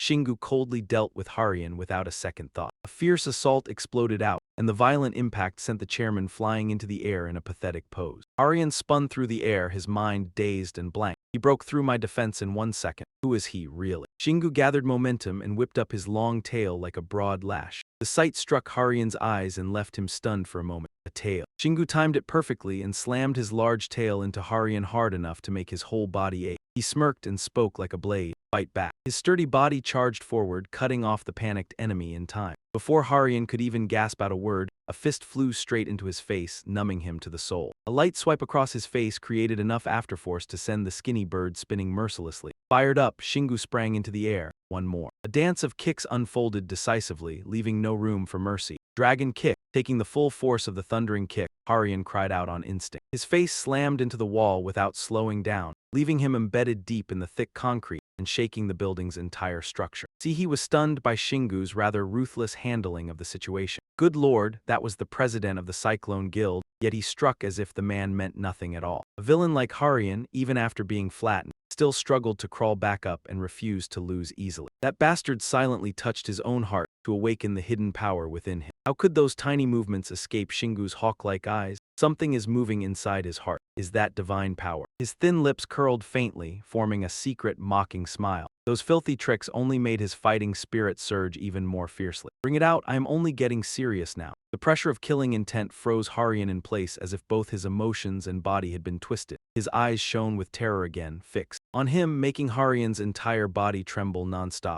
The moment that power faded, the borrowed strength disappeared with it. In an instant, he gritted his teeth in frustration. Impossible. The instant the light went out, Shingu's predator instinct immediately awakened. Yeah, smart decision. This time, try to keep up with the rhythm. A few quiet minutes passed, then Harian reappeared after a brief out-meta session, his face swollen as if he had been stung by bees. The loser lay flattened on the ground, pain lingering throughout his entire body. That cruel bastard, he had actually chosen the longest track. The remaining players in the room froze for 5 seconds because of what had just happened. Even the bodyguards blocking the outside hesitated and did not dare stop Shingu. He passed through the door, leaving behind a lifeless sentence. Take your president away. Suddenly remembering something, the strong one turned back and gave a warning. Also, Cyclone Guild, you had better get out of my sight. I will not be able to hold back if you keep hovering around me. That heroic air made Rin break into a delighted smile without realizing it. You are so profound. Shingu, he gave a faint smirk and sighed out a sentence. Your face and your words do not match at all. Shingu's group leisurely stepped outside. Seeing Sihi continue following him, Shingu was clearly uneasy. You really have to follow me all the way here. You still need to maintain a good relationship with the Cyclone Guild so you can continue on the dungeon battlefield. She calmly delivered the new information to him. I do not care, either way I have to find a new guild. You will definitely be surprised once you learn who the new leader is. Oh, do not worry. It is a woman. From that tone, Shingu immediately knew who it was. Then it is Marina.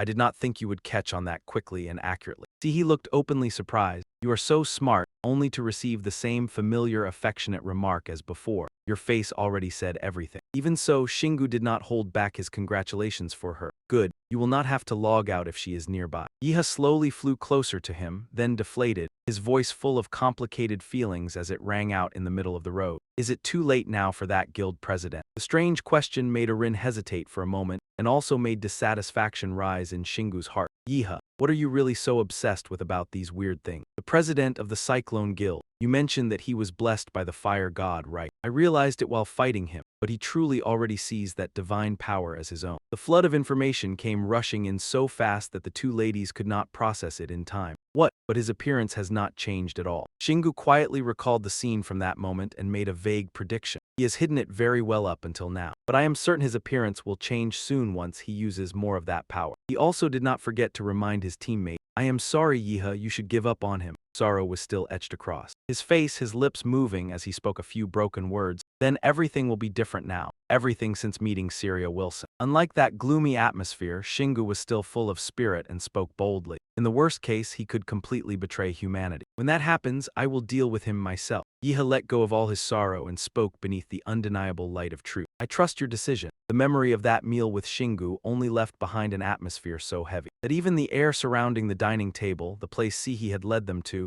could not be eased by the delicious food. That bitter, choking feeling made it impossible for anyone to swallow. Sihi waved goodbye before leaving. I am going now, Shingu. In return, he gave a brief reply. Yeah, suddenly realizing something. He immediately called her back. Hold on, wait, causing Sihi to wonder unconsciously. He closed his eyes and focused his power into his hand. The spirits are summoned with spiritual power because they belong to me. Maybe I can summon one here. A warrior ghost suddenly appeared right in the middle of the road. The successful result amazed Shingu. It can talk now, even though the person facing him was twice as shocked. What is that? Did you make it, Shingu? He made a request to her. Yeah, take him with you. Sihi hesitated and raised her hand to refuse. I am sorry, but I do not need your help. He immediately realized she had misunderstood and quickly corrected her. That's not it. If he's with you, I can tell which dungeon you're in. I can come save you if you get logged out. Hearing those words for the first time made Sehai feel deeply moved inside. She hurriedly hid her embarrassment and bowed slightly. Thank you. I won't blame you even if you arrive late. Her ominous words displeased him. Don't say things like that. Engia Nu left beneath the morning sunlight with a radiant smile. All right then, I'm heading out. The three of them watched her figure gradually disappear at the end of the road beneath the shade. Seeing how well it worked, Shingu suddenly came up with another idea. Good, maybe I should send similar ones to my parents too. Aaron had stayed with him long enough to start developing unique ideas of her own. So now all he needed was a skill that allowed him to swap positions with them. Shingu immediately dismissed the thought. Impossible. After returning to the resting area, Shingu began converting all 5 of his senses into separate passive skills. Starting with training using a small ball, Shingu enthusiastically hurled it forward and stepped away. One more wall. His eyes carefully tracked the ball's swift movements as it bounced throughout the room. This training session had originally been designed to discover a way to turn sight and taste into passive skill, then apply the same principle to the remaining senses. His muscular body gracefully dodged the tiny ball's path. The massive training room wasn't occupied by Shingu alone. When Ziha joined the training with his spear, he leaned sideways to evade the attack. But for some unknown reason, the ball suddenly changed direction mid-air. Ziha froze in shock for a few seconds after witnessing the unexpected turn. The ball slammed hard into his waist because he failed to react in time. Seeing Ziha collapse in pain, Shingu turned into one of those terrifying gym trainers. You all right? Looks like you need more training. He forced out an awkward smile and looked up. Wait, did you change its direction in midair using mana? Yet Shingu neither confirmed nor denied it, acting as though he had no excuse at all, which only made Ziha even more desperate to know the truth. I need an answer. Realizing his dirty trick had been exposed, Shingu switched to intimidation instead. There's no time to rest. I'll throw even more balls at you. Ziha trembled in fear. After a short break, the two comrades resumed the brutal training regimen they had created earlier. Yes, the number of balls kept increasing, and the mana usage steadily rose every 5 minutes. But they couldn't keep control once the number exceeded 8, so they had to stop and rest. Ziha was drenched in sweat as though he had just left a sauna.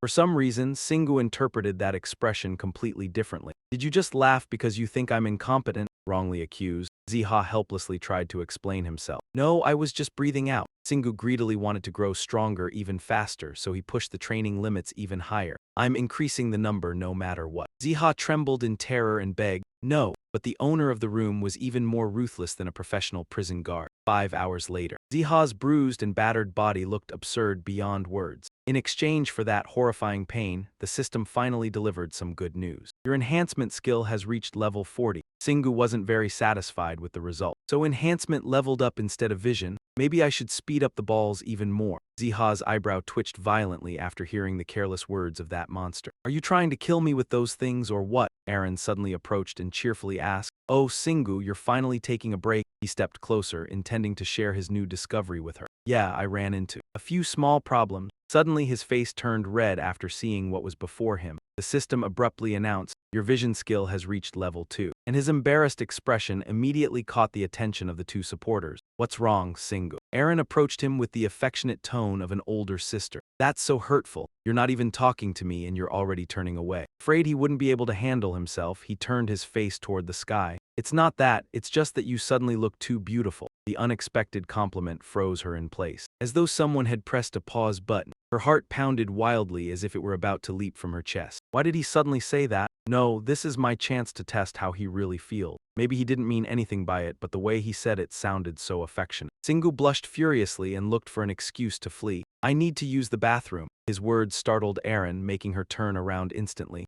Right now. Singu sat in the bathroom like a statue of a man lost in thought. I feel awful. His face was red as if he had just downed an entire bottle. I can't believe leveling up the vision skill gave me the ability to see through things like that. Singu sat there deep in thought inside the bathroom.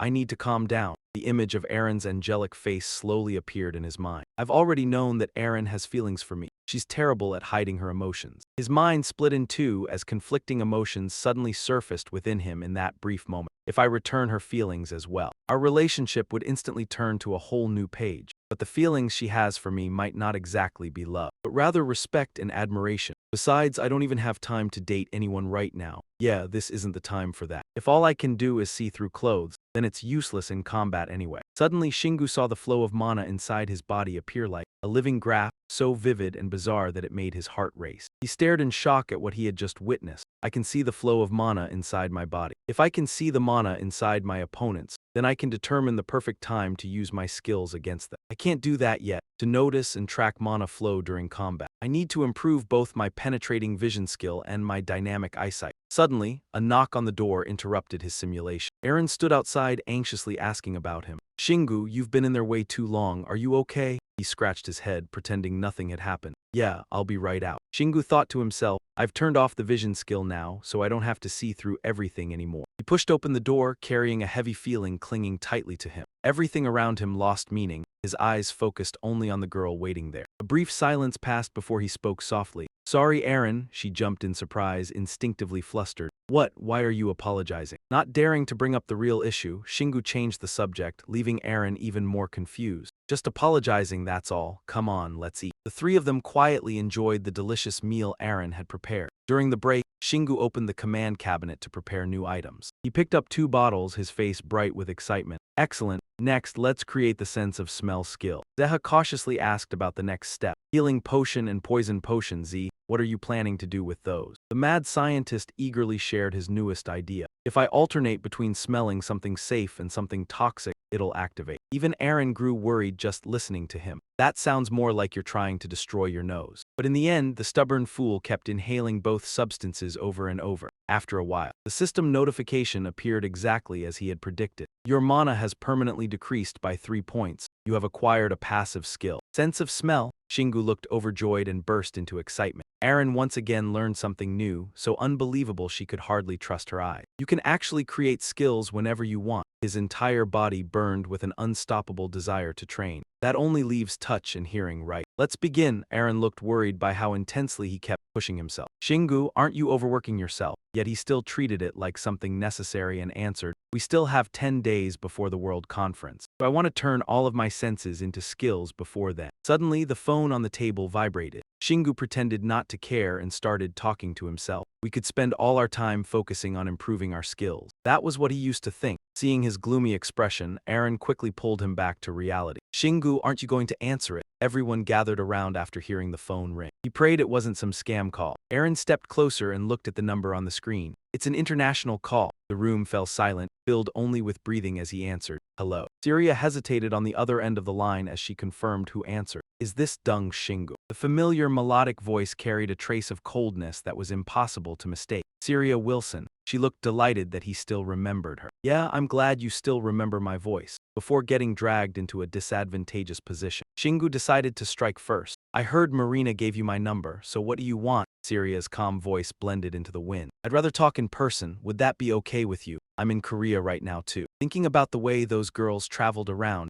made him worry about the airline industry. I swear, if players keep doing this, airlines are all going to go bankrupt someday. Shingu chose a public cafe as their meeting place, forgetting just how famous he had become. Curious stares followed him everywhere, along with constant whispers behind his back. That's Dung Shingu. I heard he fought Kim Harian at the conference. Watching that arrogant jerk get beaten up was pretty satisfying. The young people kept chattering nonstop, throwing around wild theories. If that guy runs off to another country and comes back for revenge, he'd look exactly like some cliché movie villain. Shingu was still going to beat him to a pulp anyway. Aaron sat snugly inside his jacket pocket and couldn't help blurting out a few words. Shingu, you're seriously famous now. Seha casually checked the latest news on his phone. You've even stirred up the entire online community. Syria calmly pushed the door open. The tall, alluring young woman instantly drew every gaze inside the cafe. She confidently walked toward the table where he was sitting. The crowd watched the two powerful fighters sitting together and immediately started whispering among themselves. Wow, she must be here to meet Shingu. First Marina, then Lee Sehi, and now a red-haired beauty. How does this guy have an entire lineup of gorgeous women around him? Shingu spoke the moment she settled into her seat. Who was the one that suggested meeting here? She calmly gave a short reply. That answer made him feel embarrassed about choosing such an awful place. Please forgive me, feeling too awkward. He stood up and offered to buy drinks. To make up for it, this round is on me. Syria didn't bother refusing. Thanks, then I'll have an Americano. The two silently sipped their drinks before finally getting down to business. Not long after the guest arrived, Shingu hurriedly tried to end the conversation, even though he was grateful that she had traveled all this way. Could she please keep it as brief as possible? Syria happened to share the same thought. It will be very short. Syria's mature and polite way of speaking unexpectedly suited him well. I can actually have a proper conversation with her, unlike Marina. But her next words landed like a sudden bombshell. I want to follow you and serve you. Please allow me to do so. Shingu froze on the spot, his face shifting from shock to complete confusion. Seeing that he had not rejected her yet, Syria calmly continued her simple explanation. I thought very carefully before making this decision, so please don't laugh at me. Realizing that she had misunderstood him, he hesitated while trying to correct her. No, that's not it. I don't even have a group for you to join. Besides, you already have your own organization. His argument was quickly dismantled by her gentle response. I already dissolved the Imperial Guild. I can't lead it without its core members. You also said that I would have to pay the price. I've thought a lot about what I could do afterward, but I can no longer trust my own judgment. Shingu understood Syria's mindset, as he recalled the people who had turned into demons right before his eyes in the past. I suppose it's fair after everything that happened. Syria lowered herself and pleaded with Shingu as if clinging to the last shred of hope in her life. You're the only person I can trust right now, so please let me follow you. The heavy responsibility made him determined to refuse at all costs. I don't even fully trust myself. Why are you trying to force that burden onto me? Even Aaron, sitting inside his pocket, had to comment. You're awful, please just go back to America. Even after being rejected so directly, Syria stubbornly stayed on the path she had already chosen. I'm only doing what I want. So you won't feel pressured at all. Just think of me as a butler you can order around whenever you want. I trust you, which means I'll do anything you ask me to. That unwavering gaze was exactly what shook Shingu's earlier resolve. The conversation reached a dead end because neither of them knew what else to say. Seha suddenly offered his opinion for Shingu to consider. I don't think you should reject her like that. After all, she used to be the president of the Imperial Guild, not to mention that she's also an incredibly strong fighter. Besides, after the Grand Canyon incident, she has become hostile toward all the gods. Not just Louis, doesn't that make her very trustworthy too? Syria was moved that someone finally understood her feeling.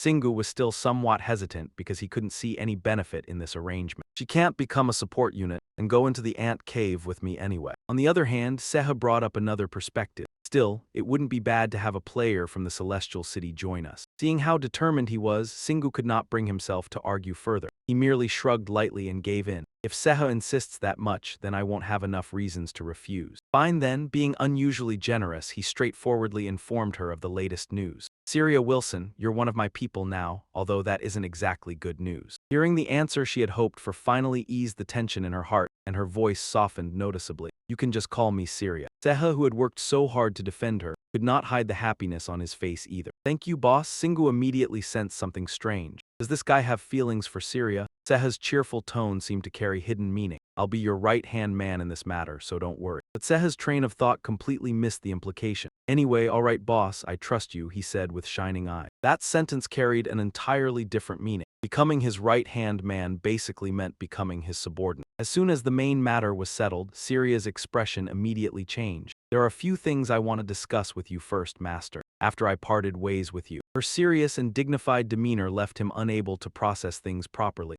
Which made Syria ask in confusion, what is it, sir? Singu brought up the issue that had been bothering him. I want you to speak more casually with me. A faint smile appeared on Syria's lips when she saw his awkward expression. Aha, casually, you're funny. After I parted ways with you, sir, there was something that concerned me even more than dissolving my organization. Helplessly, he muttered quietly to the two people inside his pocket. Isn't she completely ignoring what I'm saying? She lightly brushed past the sensitive topic in a calm voice. It's about guiding the player's perception of the gods in the right direction. Hearing that, Singu immediately became eager to hear what came next. Syria briefly explained the potential impact once the incident became public knowledge. Most importantly, the world needs to understand the hidden danger of placing trust in the gods. Not only players, but even ordinary citizens could start believing in them. Feeling that her words made sense, his mind immediately latched onto a single solution. What? All right then, the Global Player Representatives Conference it is. She nodded in agreement and clearly explained the role she intended to play there. Yes, I was also planning to hold it here, but I won't be attending as an American player. I'll be there as a special guest, granted an exception by the government. After arranging everything, he suddenly realized a belated truth. Wait, so I was invited because she wanted me to receive her featherlight words again. Yes, that would be me. You saved me, but traces of Louis still remain inside my body. My very existence is the clearest proof of the distortion of divine power. All you need to do is show up. That alone will strengthen my argument. Realizing the situation was not as simple as he had thought, he asked Syria for her opinion. Then how much time do we have left? I have already prepared thoroughly in advance. She answered without the slightest hesitation. 5 days. I heard you don't have wings, so I prepared a plane for you. Her almost excessive thoughtfulness amazed him, and he could not help admiring her inwardly. She really is good at this. To repay that kindness, he boldly suggested adding another witness. There is one more person who can testify at the conference. Li Sihi, she is an acquaintance of mine. Syria's eyes sharpened, and the atmosphere seemed to skip several beats at the mention of that familiar name. Unexpectedly, she also knew Sihi from several previous chance encounters. Li Sihi, I have heard of her at the Korean Players Conference.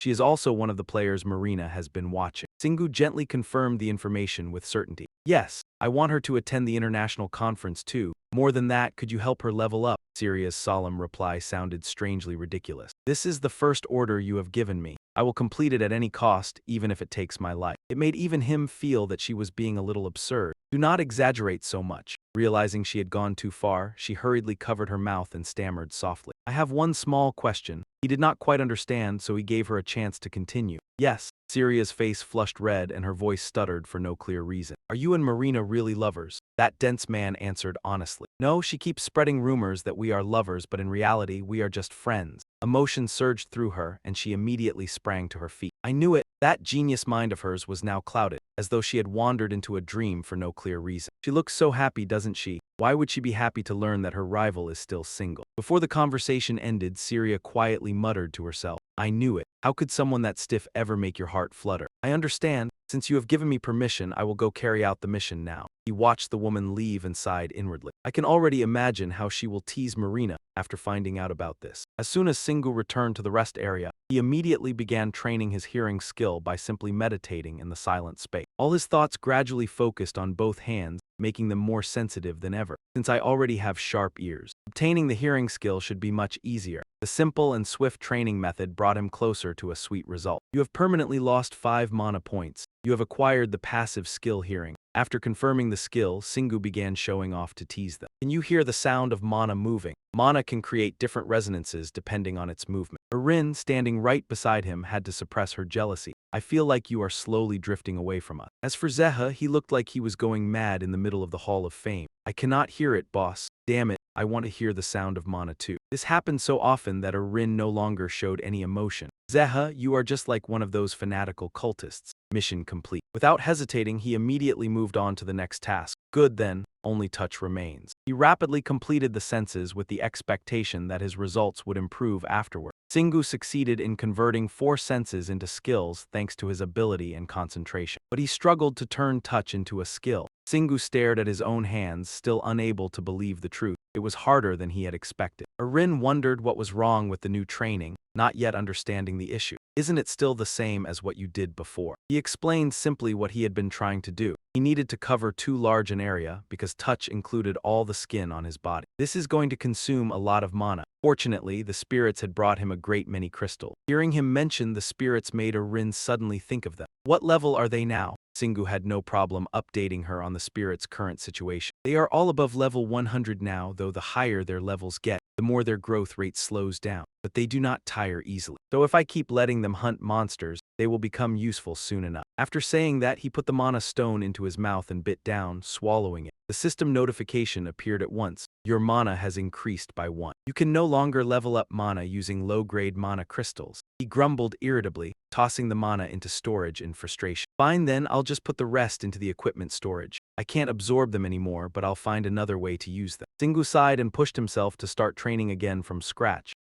I need to focus again. His mind refused to concentrate, countless thoughts racing back and forth in confusion. Maybe this is too much for me. It's completely different from simply focusing mana into one part of the body. But I do know how to increase mana for Lanjama. In the blink of an eye, his body was reinforced at incredible speed. My skin feels like iron. It looks like this process keeps repeating, circulating pure mana from my heart throughout my entire body. That bizarre training session finally granted him a unique reward. You have permanently lost 5 mana points. You have acquired a passive skill. Touch sense, Singu rejoiced at the incredible result. Nice. Even Seha couldn't hide the happiness written all over her face. You actually succeeded in turning all 5 senses into skills. Suddenly his face stiffened as a violent burning sensation spread through his body. His body was abruptly surrounded by crackling lightning bolts, as though the heavens themselves were punishing him. Erin panicked and tried to rush over to help Singu, but Seha quickly stopped her. It's okay, Arena, that's just another skill. The lightning struck down mercilessly until his figure could no longer be seen. Are the 5 senses resonating together? Then maybe they're combining with supreme intelligence to form a new skill. A powerful aura enveloped his muscular body, leaving the 2 supporters unable to look away. Singu silently drifted into his own world, lost in thought about the skill erupting within him as the surrounding sounds slowly faded. All 6 skills have returned to their original positions. I think this process still has another step. I shouldn't forget this feeling. My next opportunity will come soon enough. I'm sure I'll create another new skill. Time quickly passed, and the day of the World Player Representatives Conference finally arrived. The 3 country bumpkins stood dazed by the sight before them. Syria, dressed formally beside a luxurious limousine, bowing respectfully toward him. Good morning, Mr. Singu. Please come this way. The car door slowly opened. Sahai cheerfully greeted him first. Singu politely nodded in return. Hello. Sensing the obvious change in her, Singu spoke without hesitation. You've leveled up a lot in such a short time, haven't you? She excitedly began telling him everything. I just came back from the dungeon in Heavenly City. Marina, Syria, and I just cleared a level 31 difficulty dungeon. Singu was infected by her positivity and congratulated her warmly. Yeah, I'm glad you're safe. Still, there was one thing Sahai couldn't understand. But why is Syria treating you so formally? He kept it brief and dodged the question casually. It's a long story. The airplane carrying the world's influential figures soared through the clouds. While the other passengers had already fallen asleep, the trio remained silent by the window. Their eyes followed the scenery outside. Though he appeared calm on the surface, inside he felt as restless as if standing on burning coal. First a limousine and now a private jet. I've never experienced this kind of luxury in my entire life. He suddenly froze after sensing something outside the plane. The dangerous situation made Singu call out urgently. Syria, Syria. The moment her name was called, she immediately woke up calmly. Yes, sir. He did not forget to wake Sehai as well. Sehai slowly woke from her deep sleep. Singu quickly gave orders while staring out the window, put up a barrier around the plane. An enemy attack is about to happen. His grave warning made Syria activate her skill immediately. Yes, a sturdy protective barrier instantly covered the massive aircraft. Suddenly, a violent impact slammed into the fuselage and shattered the barrier. The plane's trajectory veered wildly off course. A flight attendant standing nearby was thrown by the inertia like a dry leaf, crashing hard onto the floor. Syria froze in shock at what had just happened. My barrier was destroyed in a single hit. The violent turbulence shook the entire plane, prompting Singu to turn toward the person beside him. Sahashi immediately understood and activated her technique. I got it. She deployed another type of barrier, much larger than before. The membrane wrapped around the plane to ensure its safety. The metal bird barely managed to fly a short distance before something above locked onto it. It unleashed a terrifying wave of power, tearing apart the shield from afar without even approaching its prey. The attack shook the entire passenger cabin, causing Sehai to stagger and lose her footing. Sweat poured down Singu's face as countless questions raced through his mind. An attack from that high up. The problem is we can't determine where it came from. Celia and Sei need time to recover before they can rebuild the shield. We can't stop a third attack. Suddenly, he saw that intense light flash again from high in the sky. Without the shield, the plane was instantly split in two by the strange power piercing through it. The clean cut caused everyone to be sucked out of the plane by the force outside. Everything fell freely through the air, painting a chaotic, apocalyptic scene in the sky. Shingu suddenly noticed the flight attendant from earlier because of her powerful scream. He quickly called for nearby support. Sehai, save that flight attendant. He agreed at once without hesitation. As the ring unfolded, he transformed into his warrior form and flew off, pulling Sehai along with him. I'll help too. Sehai quickly leaped forward and grabbed the two nearest flight attendants. Sehai created a protective barrier around the crew. The two reported the rescue as quickly as possible. I've rescued everyone, including the captain. We'll protect them. Shingu felt relieved. The heart that had been hanging in suspense finally settled and his mood brightened. Great. He summoned the lightning demon motorcycle from his storage. With a solemn expression, he looked at the enemy before him. The sky was suddenly covered with countless tiny points of light, gathering into dense, eerie clusters. Shingu quickly activated his vision skill. In the distance, a horrifying swarm of monsters appeared, flying toward them at high speed. Giant dragonflies bared their sharp teeth, waiting to swallow their prey whole. They never expected to run into that enemy today. I see them. Celia flew behind him and spoke when she noticed his movement. I'm going too, Mr. Shingu. He avoided answering by shifting the conversation to another issue. Wouldn't things be really bad if the plane debris fell to the ground? She answered softly, her voice as light as a passing breeze. We're over the sea, so it should be fine. Knowing that Celia wanted to join the fight, he gradually smiled before facing them. Did we buy insurance? She remembered all the details clearly and answered right away. Yes, but they won't compensate us if we're attacked by monsters. He quickly grasped the situation, but he failed to notice the excitement rising inside him. Really?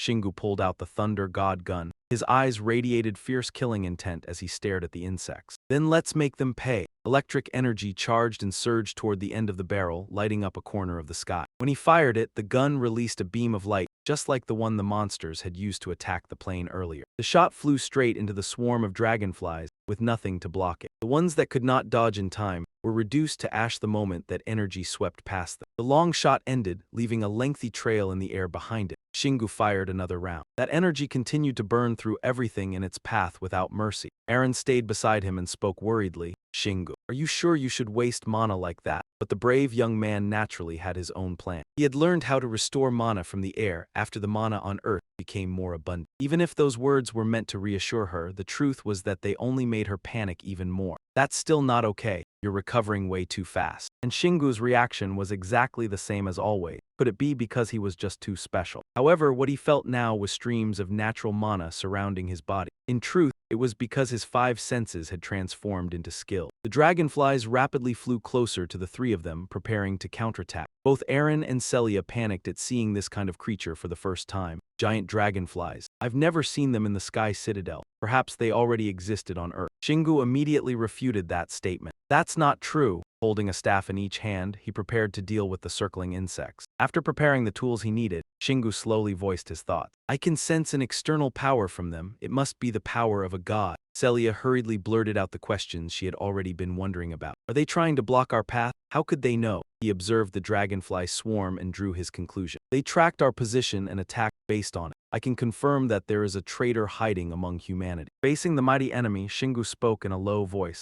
Celia, can you help? She seized the chance to fight immediately. Of course, Singu hadn't been in a real battle for a long time, so he eagerly charged forward. Then I'll go first, make sure you protect yourselves. Singu's right hand tightly gripped the great wolf claw gleaming under the sunlight. His left hand held the giant howl shield, its imposing aura no less fierce than the claw itself. The giant dragonflies sensed no danger at all and continued flaunting their razor-sharp jaw. Singu sat firmly atop the demonic motorcycle and swung the great wolf claw straight at them, instantly blowing several apart. But this buzzing swarm wasn't something he could wipe out in a single move. They quickly gathered around Singu. He swept his gaze around and assessed the situation, watching the giant dragonflies weave a massive net around him. Singu immediately realized the problem surrounding him. They were constantly summoning more and more reinforcements. He decided to end things quickly and stop dragging it out. Singu activated autopilot mode and charged straight into the encirclement. The two hammers in his hands erupted with surging energy, blasting the giant dragonflies apart. Borrowing the wind-splitting speed of the demonic motorcycle, he shot through the sky at incredible speed. While riding, Singu never forgot to swing his weapon.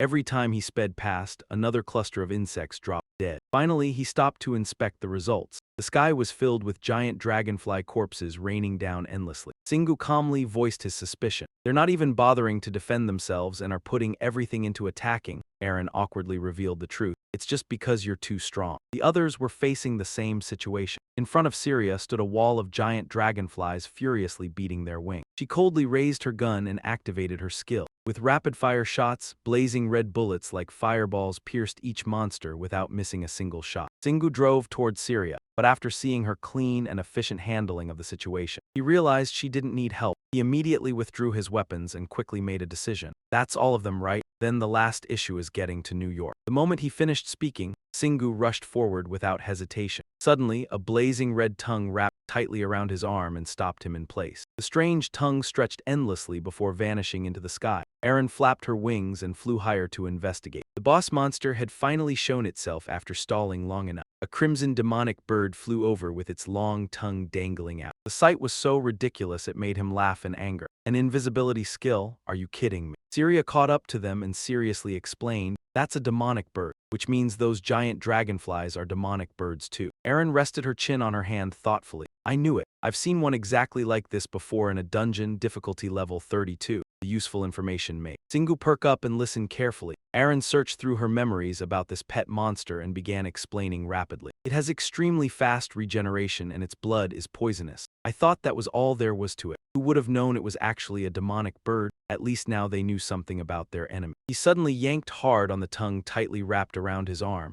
In the next instant, Singu cleanly sliced the thing off at the root, leaving the demonic bird utterly shocked. The pain made it widen its eyes as it unleashed rings of blazing golden sound waves. In the blink of an eye, countless demonic birds gathered from every direction in response to the call. Looking at the scene before him, Singu grinned and mocked them. I guess they prioritize quantity over quality. Erin panicked and covered her mouth as she warned him. Quantity? Every single one of those monsters is at least level 200. Singu showed no concern and instead asked, do you think the other players attending the conference were ambushed too? This time she tried to stay optimistic. If there were this many monster flocks in the world, we'd all be dead by now. The demonic birds are definitely targeting only us. Singu tightened his grip on the tongue, fully ready for battle, taking advantage of the thing's incredible elasticity. He hurled it forward with all his strength. Fighting poison with poison, two demonic birds were caught by their companion's own tongue. Singu yanked them closer, then raised the great wolf claw in his other hand. With a perfectly timed slash, the two demonic birds were cleanly split in half. After sending the lovebirds to the afterlife together, he tearfully complained, I don't have any issue killing them. Looking at the feathers blocking out all the light, Singu voiced his concern. But why are there more and more of them? If we kill them all before going to New York, won't we be cutting it pretty close? Suddenly, someone who had appeared without anyone noticing answered, think again. Startled, he turned around with a confused grunt. Standing before him was Marina, looking cool with a gun in each hand. Singu frowned and questioned her, why are you here? She excitedly explained, actually, we already created a gate at branches B and E in New York. If I'd known someone was going to attack you, I would have sent you through the gate in Seoul instead.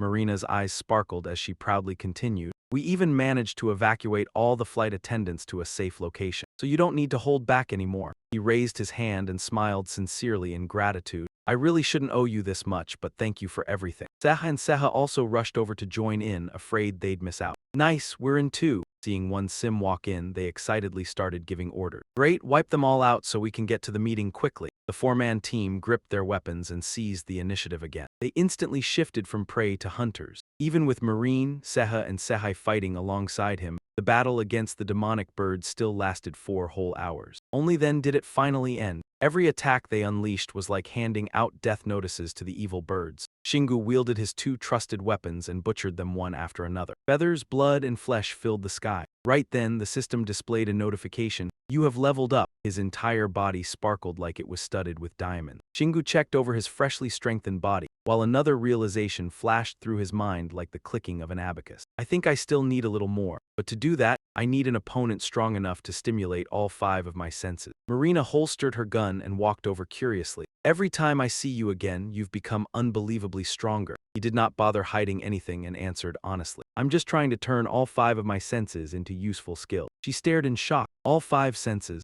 I already realized that when you created the power bullets, but you're seriously incredible." Taking advantage of the moment, Shingu crossed his arms and lectured them. "Anyone can do this if they're willing to study hard enough." Marina folded her arms and frowned at the smug remark. "I don't even understand what you're talking about, but I'm sure you're insulting me somehow." Seha politely floated over from behind and interrupted them. He apologized. "I think we were only able to collect all the monster loot thanks to B and I." He nodded thoughtfully and replied briefly, "That's good then." Marina suddenly reminded everyone, "We don't have time to waste. Everyone must already be at the meeting by now." Even though Aaron had already made a guess earlier, Shingu still wanted to confirm it himself. "Marina, did anyone get attacked on the way there?" She answered decisively without hesitation. "No." Feeling that her answer sounded too blunt, Marina rubbed her chin and added, "No suspicious people either, aside from the chairman of the Whirlwind Guild being annoyingly troublesome." But that was practically an everyday occurrence. Aaron remembered that pyramid scheme-looking face and nearly choked in irritation. He's the most suspicious one of all. Sitting silently in the vehicle, he sorted through the messy information in his notes. But the power he sensed from those demonic birds was completely different from what Harian possessed. Still, there was a possibility that several gods were working together. But the more he thought about it, the more he wanted to stop worrying about things so far ahead. "I just need to drive them out before their influence spreads any further." His thoughts drifted toward a land of rocks and mountains.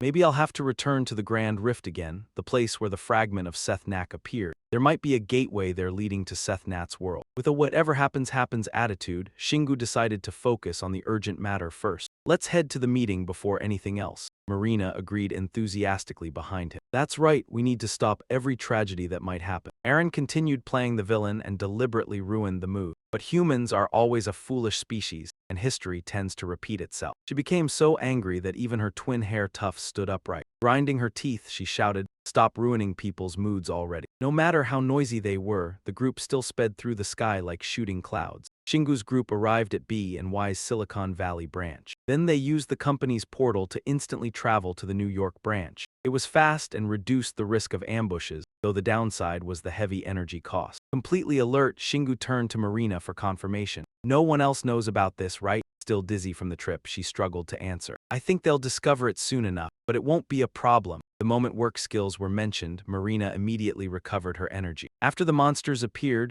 humanity focused entirely on defeating them. "Our goal is to create as many portals across Earth as possible." In Manhattan, the heart of New York, the busy streets shone with people from every race and culture. Perhaps worried about traffic congestion, Shingu's group chose to travel through the air instead. As he rode the demonic motorcycle, he sighed in admiration. "New York is really lively." Marina acted like a devoted tour guide as she explained. "Because this is currently the safest city on Earth." Resting his chin on his hand inside the coat pocket, Aaron observed the city streets and analyzed cheerfully. 80 players have already reached level 210 or higher. And then there are the policies protecting government representatives and influential and business leaders from around the world. Their loud discussion quickly drew the attention of the people below. They murmured in confusion and collectively looked up at the motorcycle. The more they looked, the more familiar it seemed. One man pointed at the sky and declared, "That's Dong Shingu." The moment he finished speaking, the entire street collectively strained their necks looking upward. Shingu attracted everyone's attention in New York because he was the only person riding a motorcycle among a crowd of players flying with wings. Flying all the time really exhausted the wings. Then Marina spoke up. "We're here, Shingu. This is the United Nations headquarters where the World Player Conference will be held." Shingu put away his vehicle, then descended gracefully from the sky with the aura of a powerful executive. But what awaited them was a skyscraper with one side torn away and covered in countless cracks. Shingu commented, "Wow, was it attacked by monsters?" Their guide Marina folded her arms and replied to the bland remark, "Yeah, they were unlucky." Syria recalled the scene of flames and monsters everywhere and explained in greater detail. It happened before Earth was turned upside down, and not just here. Many important infrastructures were attacked by monsters too. Marina and I were extremely busy back then. Shingu stroked his chin thoughtfully. Then this wasn't the work of monsters that originally existed on Earth. These came from the nests. The more he thought about it, the more suspicious he became. His expression slowly turned serious. I can't believe they still decided to hold it here, or is there another reason? His mind drifted back to the moment Harian's team fought the monsters as he tried to figure out the reason behind this suspicious conference. Holding the conference at a location previously attacked by monsters could show the world that humanity no longer cared about such things. He looked toward the crowded entrance of the building, where strange ripples lingered in the air. Lin became alert because his sense of smell could detect a bizarre amount of mana still lingering around the area. Finally, Shingu bluntly voiced his conclusion. This wasn't a place that got attacked. This is where the monsters appeared. Marina turned toward him seriously. She spoke in agreement. I know what you're worried about. Monsters might be hiding somewhere, waiting for the right moment. Her emotions suddenly surged as she stepped forward to face everyone and stretched out her hand while speaking passionately. But even if they are doing that, we still need to hold the conference here. This isn't just for America, but for all of humanity. Seha clenched her fists and stood by her side, her eyes filled with hope. Even if monsters really do appear, the people gathered here today can unite and stop them. He seemed moved by their determination and continued stroking his chin while nodding. Yeah, you're right, Marina immediately pointed ahead. Then let's hurry inside. The conference is about to begin. The conference room was enormous, with rows of seats arranged in a semicircle. A few people had already arrived. A group of players were already seated at a table, giving them warm and friendly looks. Sehai covered her mouth and whispered from behind, "If everyone here ends up on tomorrow's front page, I wouldn't be surprised at all." Marina spread out her hands. Naturally, she replied, "That's because everyone here is an elite representative of their own country." Shingu voiced his tiny wish while joining the gossip club. "I just hope nobody starts trouble over my Acma motorcycle again." Syria turned toward him and gently reassured him. "That won't happen today. You're not an ordinary participant, but a special guest personally nominated by the United Nations. You can say whatever you want." After saying that, she stepped forward to receive a stack of papers from a bodyguard, then handed them to him. "This is your script. You can add anything you want." Syria placed a hand on her chest to express her gratitude. "This only helps speed things along. But your presence here alone is already a great honor." Marina looked extremely irritated by the scene and folded her arms mockingly. "You're normally never like this. I know you're facing a familiar enemy, but aren't you being way too polite?" Syria wasn't the type to let herself get pushed around. She immediately snapped back. Marina angrily retorted, "Someone with that tiny number of brain cells could never understand the sincerity in my heart." Marina's fighting spirit flared up intensely. She stepped closer and pointed a finger at the other woman's full chest with obvious implication. "Hey, are you sure you're even using the right words? Don't you feel the same way about Shingu too?" Syria grimaced and waved her hand in disgust. "Get your mediocre face out of my sight immediately." The two of them stood there exchanging fiery stares that ignored all sense of time and space. Fed up, Shingu walked away with Sehai and tossed out a remark. "Forget about them and let's find our seats." He calmly sat down and tossed the script onto the table. Aaron and Seha fluttered around noisily on both sides. Shingu raised his head and silently took a deep breath. I can feel the atmosphere here overflowing with jealousy. Right in front of him was Harian, whose face had turned bright red with anger as he secretly glanced over. His teeth ground together loudly. If looks could kill, Shingu would have died 1,000 times already. He smiled back kindly and evaluated the situation.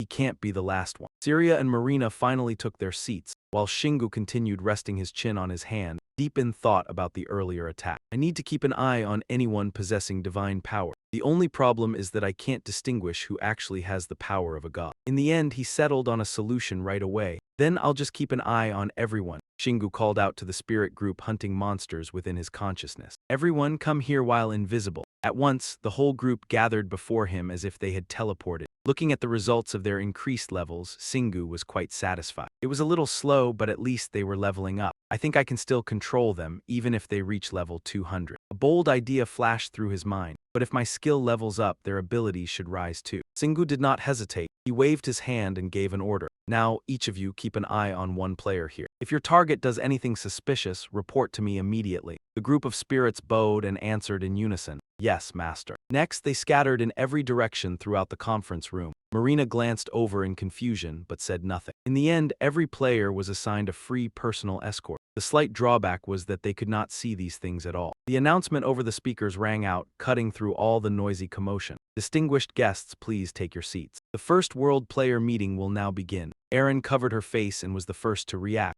That voice. Sehi had the same thought and suddenly shouted, "Wait, isn't that your mother?" Singu turned and reminded the two chirpy girls. "Hey, keep it down." Erin was dying of curiosity and flew up to whisper in front of him. "Singu, you already knew?" Sehi was even more confused by his calmness. "But that is your mother's voice." He had no choice but to give in and quietly explain to the two of them. "Of course I knew, she is involved in something. I had a spirit watching her, although I did not know it had anything to do with the United Nations." Singu kept rambling on, unaware that someone had found him and was approaching from behind. In any case, with his loving mother radar, there was nothing to worry about. Hadim brought her hand down on her unfilial son's head like a bolt from the heavens. "I told you not to call me that." Seeing the furious woman raising her right hand again, he immediately began to stammer. "Mom, Mom." Singu turned around and switched into full bootlicking mode. "Wow, Mom, you look like a classy lady in her late 40s. She stood with her hands on her hips and stressed, "I am in my late 40s, you blockhead." Marina still had not recovered from the shock and struggled to speak. "That is, Singu," Sehi finished the thought for her. Mr. Singu's mother. Hadim looked toward the voice, then raised a hand to her mouth in confusion. What came into view was a selection of 4 beautiful women, each with her own charm. She leaned close to her troublesome son and whispered, "Son, you had better sort out this whole mess before blood gets spilled." Left speechless, he shot back with one sentence. "Things are not what you think." Having said enough about his romantic troubles, Hadim switched into lecture mode. "Also, your father said you should not hit any more Korean kids, understand?" Singu remembered the grenade that had just exploded near him earlier. He immediately spread his hands in innocence. "That was because I got into a fight with Kim Haru. Oh, I do not care about the others, but I will still pick a fight with him. You will have to recalculate Korea's strength without including him." She sighed helplessly as if accepting defeat, as though thinking, "Who told me to give birth to him? All right, fine. Where is Mom?" It is not as if she would be any help. Haddon waved and gave one last warning. "I'm leaving now. This is a solemn place, so do not bring too many friends here." Aaron muttered back, "Do you think I am a newborn baby?" Marina watched her leave just like that, completely unable to understand what had just happened. Singu propped up his chin and sighed, "Do you think my mother will really leave things alone?" Aaron agreed with his concern. "You have a point." After silently reaching the same conclusion, the two of them immediately fell quiet and waited. 5 minutes passed, and once everyone had settled into their seats, the meeting finally began. The host stood on the podium, speaking endlessly about every item on the agenda at the World Player Representatives meeting, each one important enough to affect the global order. Amid the grand introduction of the freshly unveiled, glittering statue, the biggest issue was the establishment of the World Players Conference. This organization, abbreviated as the WPC, the World Players Conference, had gathered player representatives from each country and aimed to admit every player in the world as a member. The host continued explaining the promising vision for the future. The United Nations would build an artificial island beside Celestial City. Civilians would not be allowed to enter Celestial City, but they could communicate with the players inside through that island. Ethan's image as a tycoon with nothing but dollars was made even more dazzling. "In addition, we will build teleportation gates on that island, in cooperation with B and Y. People will be able to travel quickly to every part of the world by using them." Singu stretched both arms behind his head, finally understanding. "Oh, so this is what they have been planning." The host suddenly changed his tone. Then he looked straight ahead with a serious expression.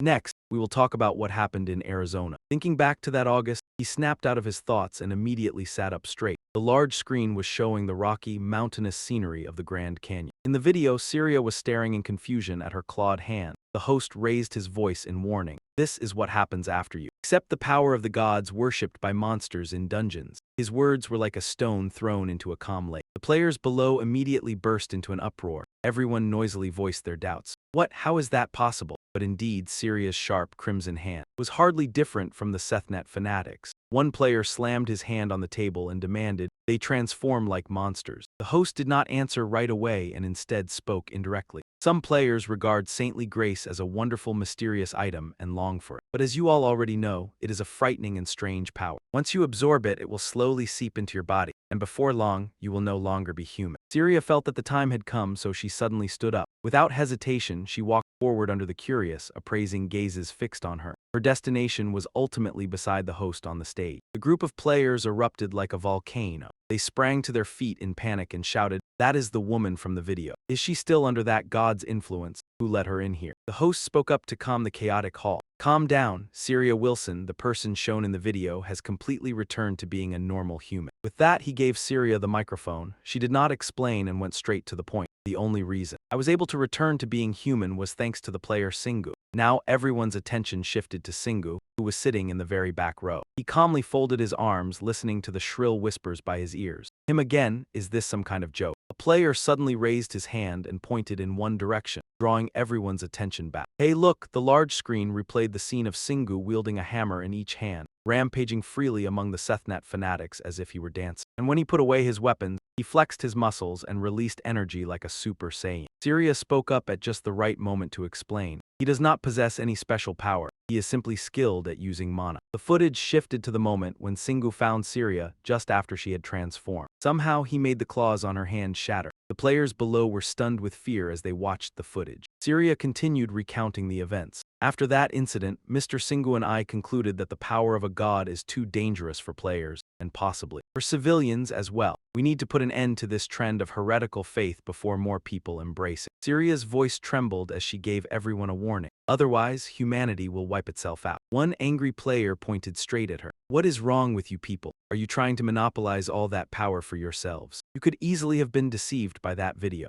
Syria remained completely unfazed and firmly argued back. Yes, but you still can't justify taking other people's lives. Just because of that trivial personal power was I supposed to kill even the high-ranking members of my own guild. His reasonable objection left the man stroking his chin in doubt. Syria ignored the brief interruption and continued speaking. The reason we're standing before you today is to deny the power of the gods in the name of humanity. The more she spoke, the more passionate she became. We also need your strength. Unless we acknowledge the dangers posed by the gods who guide monsters and drive them away from Earth, humanity will slowly begin to perish. Everyone who heard this nodded in agreement. They immediately voiced their opinions without hesitation. She's right. I don't know if that's the reason the Emperor Guild suddenly disappeared, but some stubborn radicals still shouted, no, I don't believe her. Even the Emperor Guild secretly seized that power. Syria realized she couldn't persuade everyone alone. There were simply too many risks involved. There's another case related to this issue. It happened in Otaru, Japan. She decided to invite another living witness, Raisehai. A player from Korea would now share a few words. Raisehai had somehow already stepped forward and quickly took Syria's place. Calmly and steadily, she recounted what her side had experienced. The Strongman Guild was the group I used to lead. During a hunt, we discovered traces of a god there. And then the guild members who absorbed that power all turned into monsters. The players erupted into chaos once again, each trying to argue back. We've never heard of that happening. No one in my guild ever reported any traces. Raisehai spread her hands and frankly revealed the reason. Because Shingu destroyed everything. Hearing that name again made everyone jump in shock. Him again. Are you sure he isn't the one behind all of this? The host sensed the atmosphere slipping out of control, so he leaned toward the microphone and suggested, Mr. Dung, could you come up here and say a few words? At last, it was Shingu's turn to step into the spotlight. Without hesitation, he stood up and accepted. All right, completely free of pressure, he casually walked toward the podium. Please stand tall and honestly express your views. These incidents aren't only happening around me. I'm certain divine power has already appeared all across Earth. I think they're just hiding for now. The thing I fear most is monsters forming alliances with one another. According to the report from the player from Heavenly City, Syria Wilson, monsters of different ranks have clashed several times inside dungeons. But recently, they've begun joining forces to invade Earth. Shingu decisively threw the issue back at everyone present. I'm sure you've all sensed it too. Different groups of players showed various expressions. Some crossed their arms and closed their eyes in thought, while others tapped the table in silence. But they all shared one thing in common, silence. Satisfied that he'd achieved his goal, he smiled faintly. That's enough for today. We can prevent disaster by planting doubt in their minds. Suddenly, a question shattered the oppressive atmosphere. How can you be sure all gods are like that? Shingu's expression changed as he shot a razor-sharp glare toward the speaker. Who else could the troublemaker be but his sworn rival, Harian? Showing no regard for a fellow countryman, he sharply questioned him. As you said, there are conflicts among the gods. How can you be certain none of them can overcome their prejudice? That all of them are hostile toward humanity? The players once again fell into endless uncertainty. Everyone immediately turned to whisper among themselves. Every god I've encountered so far, Arian rudely interrupted. That's only your personal experience. Isn't your evidence far too limited? He passionately explained his own stance. Wouldn't it make more sense to assume that gods, like humans, are different from one another, some wanting to invade Earth and others wanting to protect it? The more Harian spoke, the more emotional he became, clenching his fists tightly. I trust and worship the fire god. He has granted me incredible power. But I'm still human. His eyes burned with devotion. Then he suddenly released his aura throughout the hall, streams of brilliant golden energy making the surrounding players uneasy. With fiery passion blazing inside him, he shouted, I have always fought for humanity, and I always will because that is what my God desires. Aryan showed no restraint as he openly criticized Mr. Dunk. Shingu, you're wrong. Even if some gods want to wipe out humanity, it's still foolish to lump them all together and assume every god is the same. Shingu calmly listened to the other man's grievances while maintaining a smile on the surface, though inwardly he had already cursed the guy's entire bloodline. Kim Harayong, you bastard, you're weak yet still looking down on others, and you dare act righteous. Finally, Shingu curled his lips into a dark smile, blaming his past self. I should have killed him long ago. Aryan's burning passion only grew fiercer. Shingu gritted his teeth in anger. He took a deep breath before speaking again. So you're saying there are still benevolent gods who stand with humanity? He laughed. Fine then, let's just assume you're right. Aryan felt like he had been played. Annoyed, he snapped back. Sung, don't be ridiculous. You deliberately kept everyone in the dark like that, and now. Sung cut him off with a single but. He looked straight at his opponent and emphasized, how can we tell which god is good and which god is evil? Aryan clenched his fist, dragging the surrounding audience into the verbal battle. Each player would decide that for themselves. In Sung's mind, he still clearly remembered those who had been deformed by divine power. There was still a chance that the gods could control players who had accepted their power. Even if he was lucid enough right now, he was still carrying a ticking time bomb inside him. Losing his composure, he shouted, if everyone keeps cowering in fear, humanity really will lose to the monsters. Sung grabbed the microphone and spoke first. Isn't that still better than powerful players turning their backs on us and joining the monsters? The host suddenly spoke up and cut off the debate. Enough, he looked down and warned,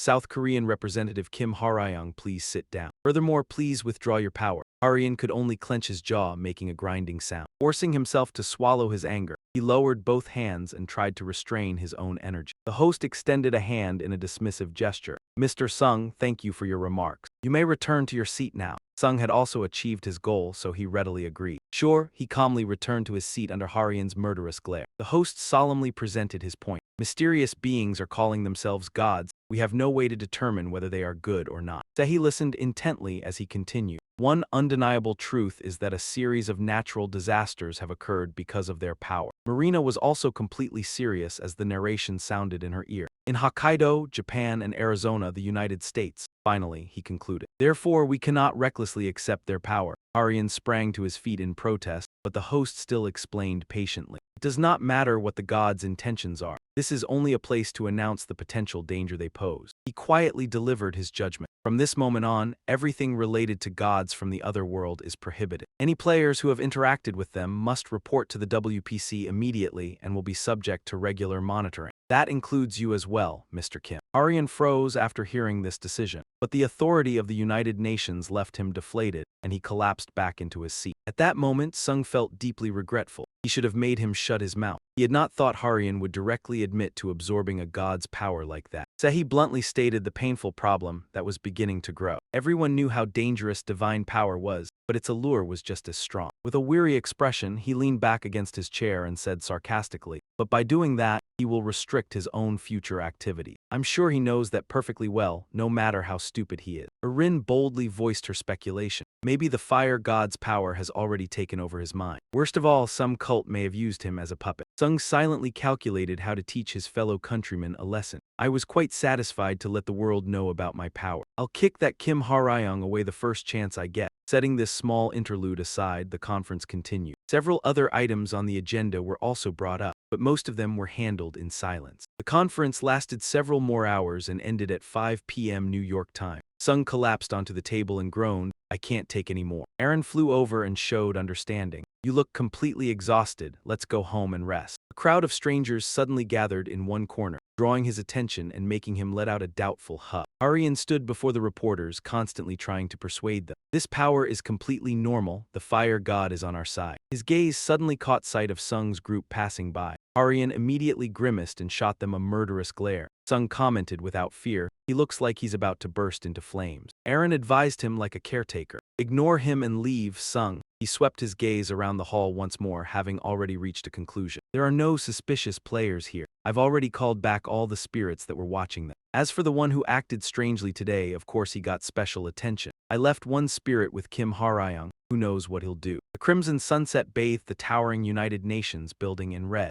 Singu's group strolled slowly along the road as Marina smiled brightly and suggested, "Singu, now that the conference is over, should we grab something to eat?" She raised a finger and added, "My favorite restaurant is nearby. I already reserved a table because I knew the conference would end late." Erin crossed her arms and questioned her, "Why are you always trying to win him over with food?" Marina covered her mouth and laughed slyly like a fox raiding a henhouse. "I made reservations for all of you, every single one of us. You girls should thank me." Syria suddenly looked annoyed. "Why should we thank you? If you hadn't done it, I would have taken Singu somewhere else." Seha was much gentler and softly said, "Thanks, Marina." Erin suddenly floated over to Singu and asked, "But is it really okay to leave without saying goodbye to your mother?" He waved his hand casually. "It's fine. My family doesn't care much about formalities like that." The group continued along the coastal road beneath the evening sky, creating a rare moment of peace. Suddenly, Singu whipped around in alarm. A yacht on the water suddenly rocked violently back and forth. He silently observed it and guessed, a mana surge. The ground beneath their feet began trembling, throwing Singu off balance. A moment later, the road cracked apart as dirt and stones exploded everywhere. A glowing spherical object burst out from underground, flinging everything on the surface aside. The explosive tremor erupted right in front of Singu's group. Marina stared ahead and shouted, "It's near the United Nations headquarters."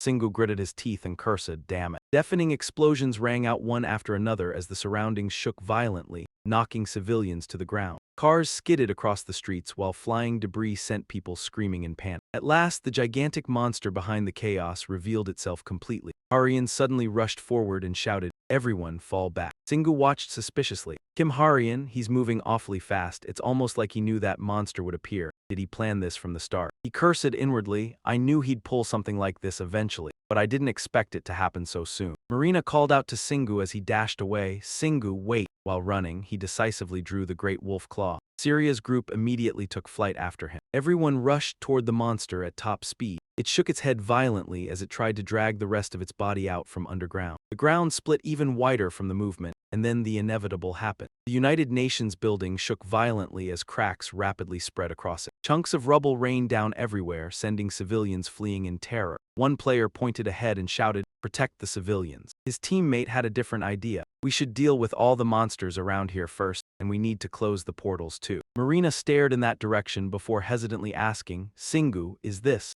Singu answered with a quiet grunt of confirmation. He smirked mockingly. "What a foul stench." Watching Harian charge fearlessly into the front lines, Singu sneered, "All of this is just to glorify Kim Harian." The monster opened its jaws wide and let out a roar that shook space itself. Rocks and debris blasted outward around its body. Sahai flew in front of Singu and offered, "I'll go look for your mother." He thanked her briefly before focusing ahead once more. Singu tilted his head toward Seha and instructed, "Seha, go with Seha." The boy quickly replied, "Got it." The moment he finished speaking, Seha immediately activated his heroic charge skill. The group split into two directions while continuing toward the United Nations building. Groups of players had already armed themselves and prepared for battle. They unleashed all kinds of attacks at the monster, from long-range assaults to direct close combat. Blue and red magical spells mixed with smoke and flying debris, creating an intensely dramatic scene. The monster suddenly opened its eyes wide and silently observed the thick smoke gradually clearing away. One player shouted in panic, "Its skin is insanely tough. Could that be some kind of skill?" Everyone stared at the monster, now halfway out of the ground, and shouted noisily, "We have to stop it before it fully emerges." There were still many civilians trapped inside the building. Holding a gun in each hand, Marina proposed, "Syria, let's attack together." Syria replied harshly, "Don't order me around." Even though they disliked each other, the two still coordinated flawlessly in battle. Syria and Marina split left and right as they approached the monster. Marina powerfully fired 2 shots at once. Syria followed up with a blast of fire. Their firepower exploded around the monster like cannons, and fierce flames instantly engulfed it. After the flames died and the smoke cleared, a charred black head appeared before the two girls. But in the blink of an eye, even the soot vanished completely. The monster was completely unharmed, baring its teeth in a twisted grin. Marina clenched her teeth and clicked her tongue in frustration. Standing not far away, Singu frowned and muttered. Even Marina's and Syria's attacks couldn't pierce through it. While everyone was still stunned, a massive impact shook the area and startled them all. Aryan slammed his greatsword into the ground and confidently commanded, "Everyone, fall back now. I finally understand why the fire god blessed me."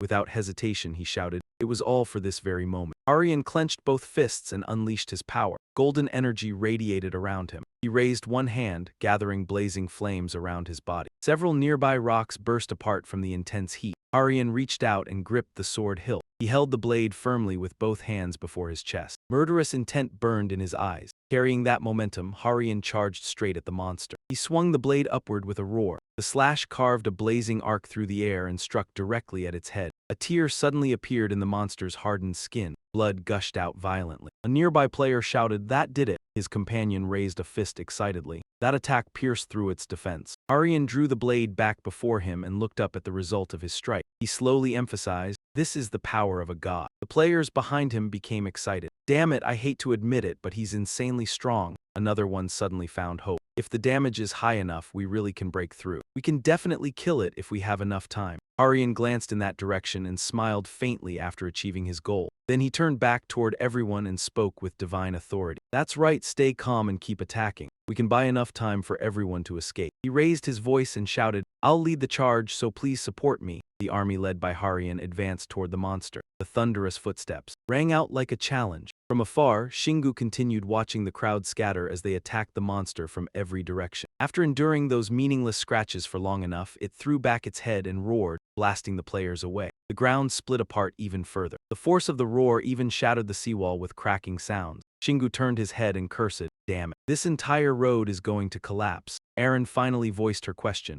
"Aren't you going to fight?" He tightened his grip on the great wolf claw and answered seriously, "This is nothing more than a performance to make the whole world recognize Kim Harayang and change their opinion about his divine power. If I interfere, it'll only make things worse." She became confused and hesitated slightly. Then again, Shingu naturally had his own plans. He was going to steal all the spotlight. The moment he finished speaking, he launched himself high into the air, leaving a deep crater in the ground. The nearby players froze in shock, mouths hanging open. "That's..." Looking at the figure holding the great wolf claw in midair, they shouted in unison, "He's using." The closer Shingu got, the more confused everyone became. "Wait, he's flying straight toward us. Hold on, is he really planning to land like that?" The players reacted as though they were facing an enemy rather than an ally. They all shouted warnings. "That bastard, watch out, he's coming right at us." Aryan turned toward the commotion and asked, "What?" Facing him was Shingu in the middle of a hammer swing. Aryan gulped loudly and scrambled backward in panic. After he leaped aside, Shingu found himself face to face with the monster. One stood on the ground while the other remained in the sky as they locked eyes. The monster opened its mouth, intending to spit fire first. At the same time, Shingu attacked and shouted, "Take this, you disgusting monster." The moment he finished speaking, the great wolf claw slammed down powerfully, piercing straight into the monster's mouth and successfully sealing its jaws along with the flames that had yet to erupt. The monster opened its mouth in agony, releasing streams of white smoke. Its massive body thrashed violently, shaking the ground. One stunned player whispered, "No way." The person beside him was equally shocked. How can he deal that much damage all by himself? After the strike, Shingu pulled back and hovered in midair while observing the demon. He quickly mounted his familiar demonic motorcycle, never taking his eyes off the monster. Shingu firmly held the great wolf claw and flashed a provocative grin. "Now then, shall we begin?"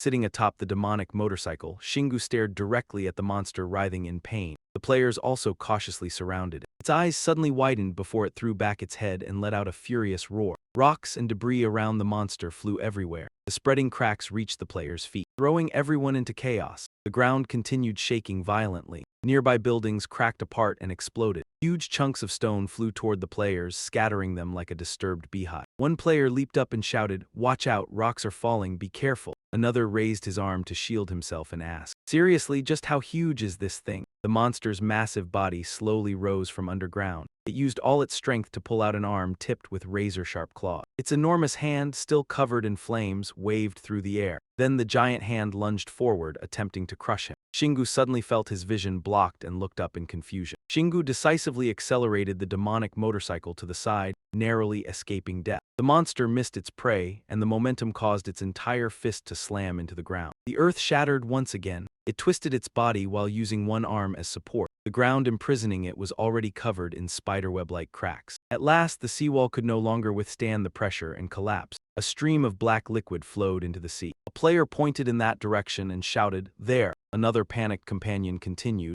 It's entering the river. This thing is basically a disaster. Shingu followed their gaze and clicked his tongue before cursing. Damn it. The monster braced itself with both hands and struggled to rise further. Sparks began shooting from the cracks. It struggled harder and harder, shaking its massive body as if the entire space were suffering an earthquake. One player gripped his sword tightly and shouted in fear, "It's trying to break free." Another teammate rushed forward, crossing both hands before his chest to form powerful magic circles. "We can't let it keep destroying everything anymore. We have to stop it." At the same time, the monster raised an arm overflowing with energy toward the sky. Grinding its teeth, it spread its palm and unleashed a devastating attack. The power gathered in the monster's hand materialized into countless razor-sharp flaming arrows that shot wildly in every direction. In the blink of an eye, countless players were struck down, collapsing across the battlefield or suspended helplessly in the air. Witnessing the scene, one person clenched his fists furiously and growled, "Damn it, what level is this thing?" The person beside him sounded even more worried. "There are bigger problems than that. It's trying to destroy the whole world." Not far away, Harian shouted in protest, "Don't say that." The moment he finished speaking, the monster launched another volley of arrows. Harian poured out all his strength and charged straight toward it. He confronted the monster head-on and blocked the barrage of arrows. Everyone looked at him like a savior and shouted in unison, "Kim Harian." Turning around, he loudly reassured them, "It's definitely taken plenty of damage already, it's just too huge." Harian pointed toward the crater that Shingu had smashed into the monster's mouth. "Look, it's bleeding," the listeners quickly agreed. "He's right, it's just like any other monster we've ever fought before." He turned to the others and declared, "This is not a monster we can't defeat." And so they all charged forward together with every kind of skill and weapon imaginable, supporting Kim Harian in the attack. Harian bared his teeth in satisfaction. "Good, all the attention is back on me now." He was completely immersed in his self-satisfaction, unaware that Shingu had leaped behind him while swinging his hammer. Great Wolf Claw blazed with fire magic. Its owner let out a long roar. Shingu brought Great Wolf Claw crashing down, and the monster took the full force of the devastating strike. The released energy spread outward in a blazing circular shockwave centered around the monster. The aftershock of the attack continued spreading farther and farther as cracking noises echoed everywhere. The players struggled desperately to steady themselves amid the hail of rocks and sea of flame. They shouted in disbelief, "Gah, what kind of monstrous power is that?" Harian was probably the most furious of all. He yelled toward the sky, "Dung Shingu him again." Shingu had lost both sleeves after unleashing his ultimate attack. He calmly settled back onto his demonic motorcycle. The monster had spent forever dragging only its upper body out, but now Shingu had smashed it deep back down again. It roared furiously with flames burning atop its head. Shingu grinned and assumed the creature was enjoying itself. "Glad you like it." But the monster's gigantic hand stubbornly rose again. This time, its fury turned the rain of arrows crimson red, and every single one targeted Shingu. Erin suddenly stretched out her hand to stop them. "Oh no, you don't." Her energy transformed into a radiant golden shield that blocked every arrow before they could reach him. Moved, Shingu turned to her and said, "Thanks." Aaron eagerly seized the chance to brag, "You're not the only one who's leveled up. This is nothing." His face burned with fighting spirit. "All right, time to attack. I don't have time to waste." Shingu jumped off the demonic motorcycle. Facing the monster once again, he charged forward while shouting, "Here I come." After building up momentum, he unleashed a relentless barrage of hammer strikes against its head. With every blow, the monster sank deeper into the ground. Ignoring the violent tremors beneath their feet, the players gathered around the afterimages of Great Wolf Claw. One person gaped in amazement. "Unbelievable, with him around, even 5 monsters like this wouldn't matter." Another crossed his arms and spoke from behind. "I've been a player for 10 years and I always thought I was special." He stared at the battle in awe. "But this guy is on a completely different level. He's far above us all. I don't even deserve to feel jealous." Marina came flying over at high speed and scolded them. "Are you all just going to stand there admiring him? We need to support him." Without waiting for an answer, she raised her gun herself. The monster's bad situation only got worse, and after taking several bullets, it screamed in pain. Watching the scene, everyone grew excited. "The shots are piercing through." Marina took a moment to explain. "The reason we couldn't penetrate it before is because it was constantly using mana to protect itself. But after Shingu attacked it, it lost focus." She decisively urged everyone onward. "We need to finish it before it recovers." "Its senses," the others eagerly agreed as they raised their weapons. "She's right. We can't just sit here and leave everything to him." Charge, and just like that, the duel quickly turned into an all-out melee. Countless attacks rained down on the monster as everyone shouted together, "We're the best players in the world." Shingu raised Great Wolf Claw high and delivered another brutal strike to the monster's head. When he pulled the hammer back, blood still stained the blade. Sasha, Marina, and Syria flew over to support him. Without a word, the 2 women mercilessly opened fire ahead. The other players also attacked the monster from every direction, forming an inescapable net around it. Aryan absent-mindedly let his greatsword drop to the ground. He muttered a curse under his breath. Damn it, this wasn't part of the plan. I was supposed to be the one to defeat this seemingly invincible monster. With divine power, he became a hero. Aryan gritted his teeth, feeling a hint of regret. I should have brought an even stronger monster. He looked toward the man rampaging with the great wolf claw and called out his name with pure hatred, Shingu. After enduring the storm of bombs and bullets, the monster suddenly threw its head back and froze. One player whispered, "It stopped." A teammate in front clenched his fist in excitement. "It's dead, we did it." Shingu sat on the demon motorcycle and let out a soft breath. He quickly put away the great wolf claw. We managed to deal with it before my skills ran out. Chiming system notifications popped up one after another. The first two lines were level up information. Your level has increased by 9 ranks. Your mana has increased by 6 ranks. Your impermanence power has increased by 4 ranks. The next two lines were physical condition information. Your strength and stamina have increased by 4 ranks. Your body has now become stronger. You have better immunity against diseases and other illnesses. The side effects of this skill have also been greatly reduced. Punishment has reached level 40. Shingu quickly read through it, then immediately felt something strange in his body. His whole body emitted a pale blue light and he clutched his head, screaming in pain. Arlene flew over without delay to heal him. Shingu exhaled because the transformation was faster than expected. She asked anxiously, "Han, are you all right?" He smiled with ease. "The side effects have been reduced a lot." After that, he jumped off the demon motorcycle and landed neatly. Shingu stood before the results of his battle and stared at them for a long while. Then he raised a hand to shield his eyes from the sun, looked farther into the distance, and sighed. The United Nations headquarters has completely lost its shape. Marina and Celia flew closer, calling his name, Shingu. Marina excitedly raised her fist in praise. "That was amazing," Celia bowed respectfully. "Excellent battle, Sir Shingu." He did not hesitate to praise them as well. "Everyone did great too." Sehi stepped closer and cut in. "Shingu," she pointed in one direction and reported the situation. "Your mother is safe, and we've evacuated all the civilians to safety." Yiha, not wanting to be outdone, expressed his admiration. "You were seriously cool. If it weren't for you, no one would have been capable of taking down that monster." The group of players also burst out in agreement. "He's right. It only became possible because you destroyed its mana barrier. Without you, there would definitely have been more casualties." Another player flattered him. "With someone like you around, it's hard to lose hope." Everyone rushed over and surrounded Shingu, clapping together and shouting praise. "You saved all of New York." He had not expected to be praised this much, so he awkwardly scratched his head and tried to explain. "Well, I only did it to pick a fight with Kim Harian." Aaron shouted in panic, "Don't admit that in front of anyone else."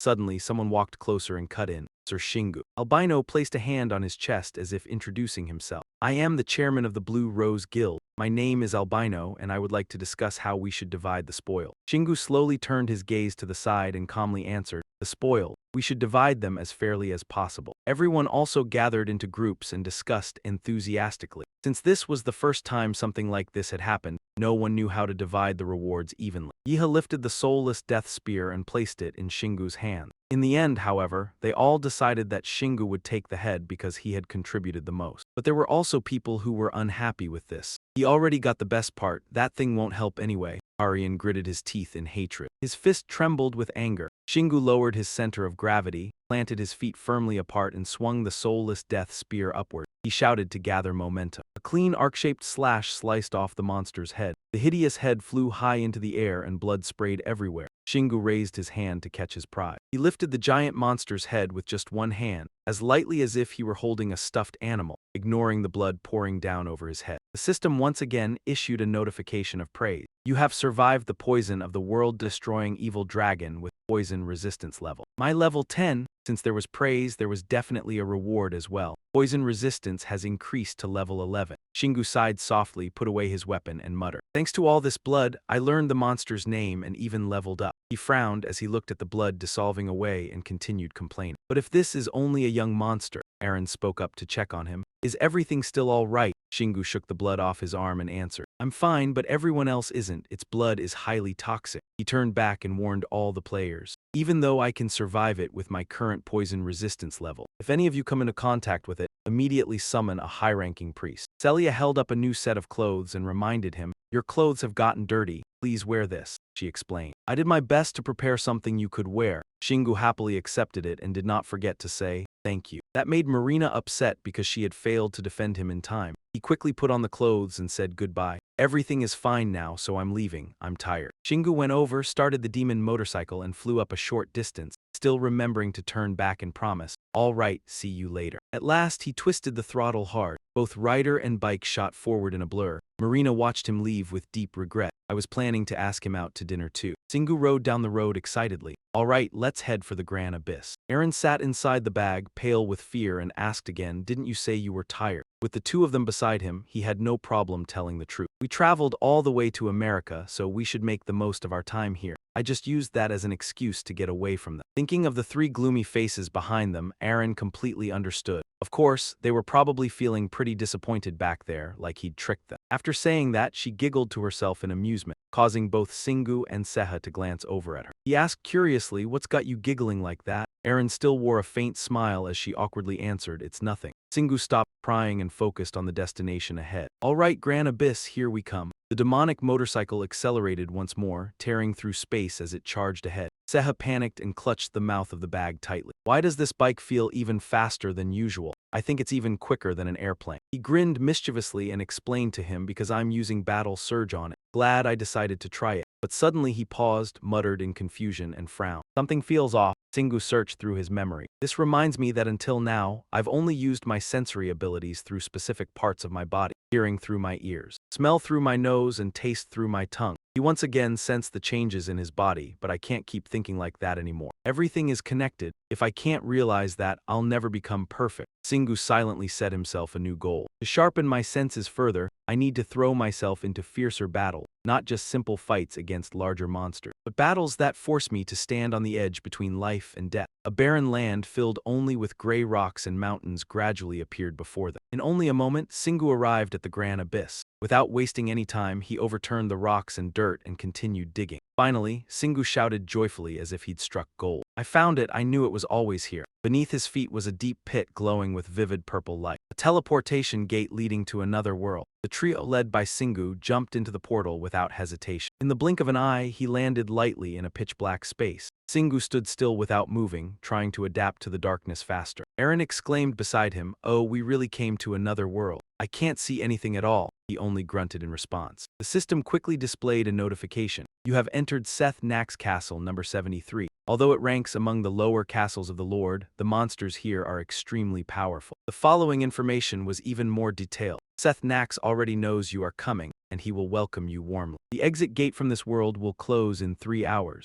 Destroy Seth Nack's castle and escape before time runs out." Finally came the warning, "If the gate closes, you will be trapped in this world forever." Singu calmly remarked, "Nothing new, but it looks much harder this time." While Seha looked around and complained, "I can't see anything, boss." Aaron quickly got to work. "This is magical darkness. It suits the god of death perfectly." Singu spoke up with advice. "Aaron, maybe you should close your eyes." Aaron had been relieved she couldn't see in the darkness, then asked back, "What do you mean by that?" In the narrow dark corridor, footsteps gradually approached them, mixed with chaotic roars and the orders of Lord Seth Nax. A horde of skeletal monsters rushed at them under the command to capture them, surrounding the trio from both front and back. Even though Aaron couldn't see anything, she still sensed the danger while Singu generously praised them. Quite the warm welcome. Though he sounded confident, inwardly he was worried. "This is bad. The place is too cramped for me to use the hammer, but fighting barehanded would take too long." Seha seemed to read his thoughts and flew over to suggest, "What about using the spirit?" Singu suddenly understood and let out a soft ah. He flipped his palm upward as light gathered for a summoning. Ignoring the adults, the parents, and Kim Harayang, he called back everyone else. Without hesitation, Singu raised his hand and unleashed the spirit domination skill. The moment the spirits appeared, he immediately ordered them to charge. "Wipe out those skeletal monsters." Each spirit used a different attack, from stabbing to slashing, launching a relentless assault on the skeleton. Singu clasped his hands behind his back and silently watched the brawl. Suddenly, a skeletal monster lunged from behind in a sneak attack. He coldly shattered its skull with a single punch, sending the opponent crashing to the ground behind him. Singu did not even bother turning around. Still, he warned in a low voice, "These things are no joke. They're at least level 120. Aaron shut her eyes and covered her ears as she screamed, "Don't tell me anything. I'm just pretending I'm walking through a dark flower garden."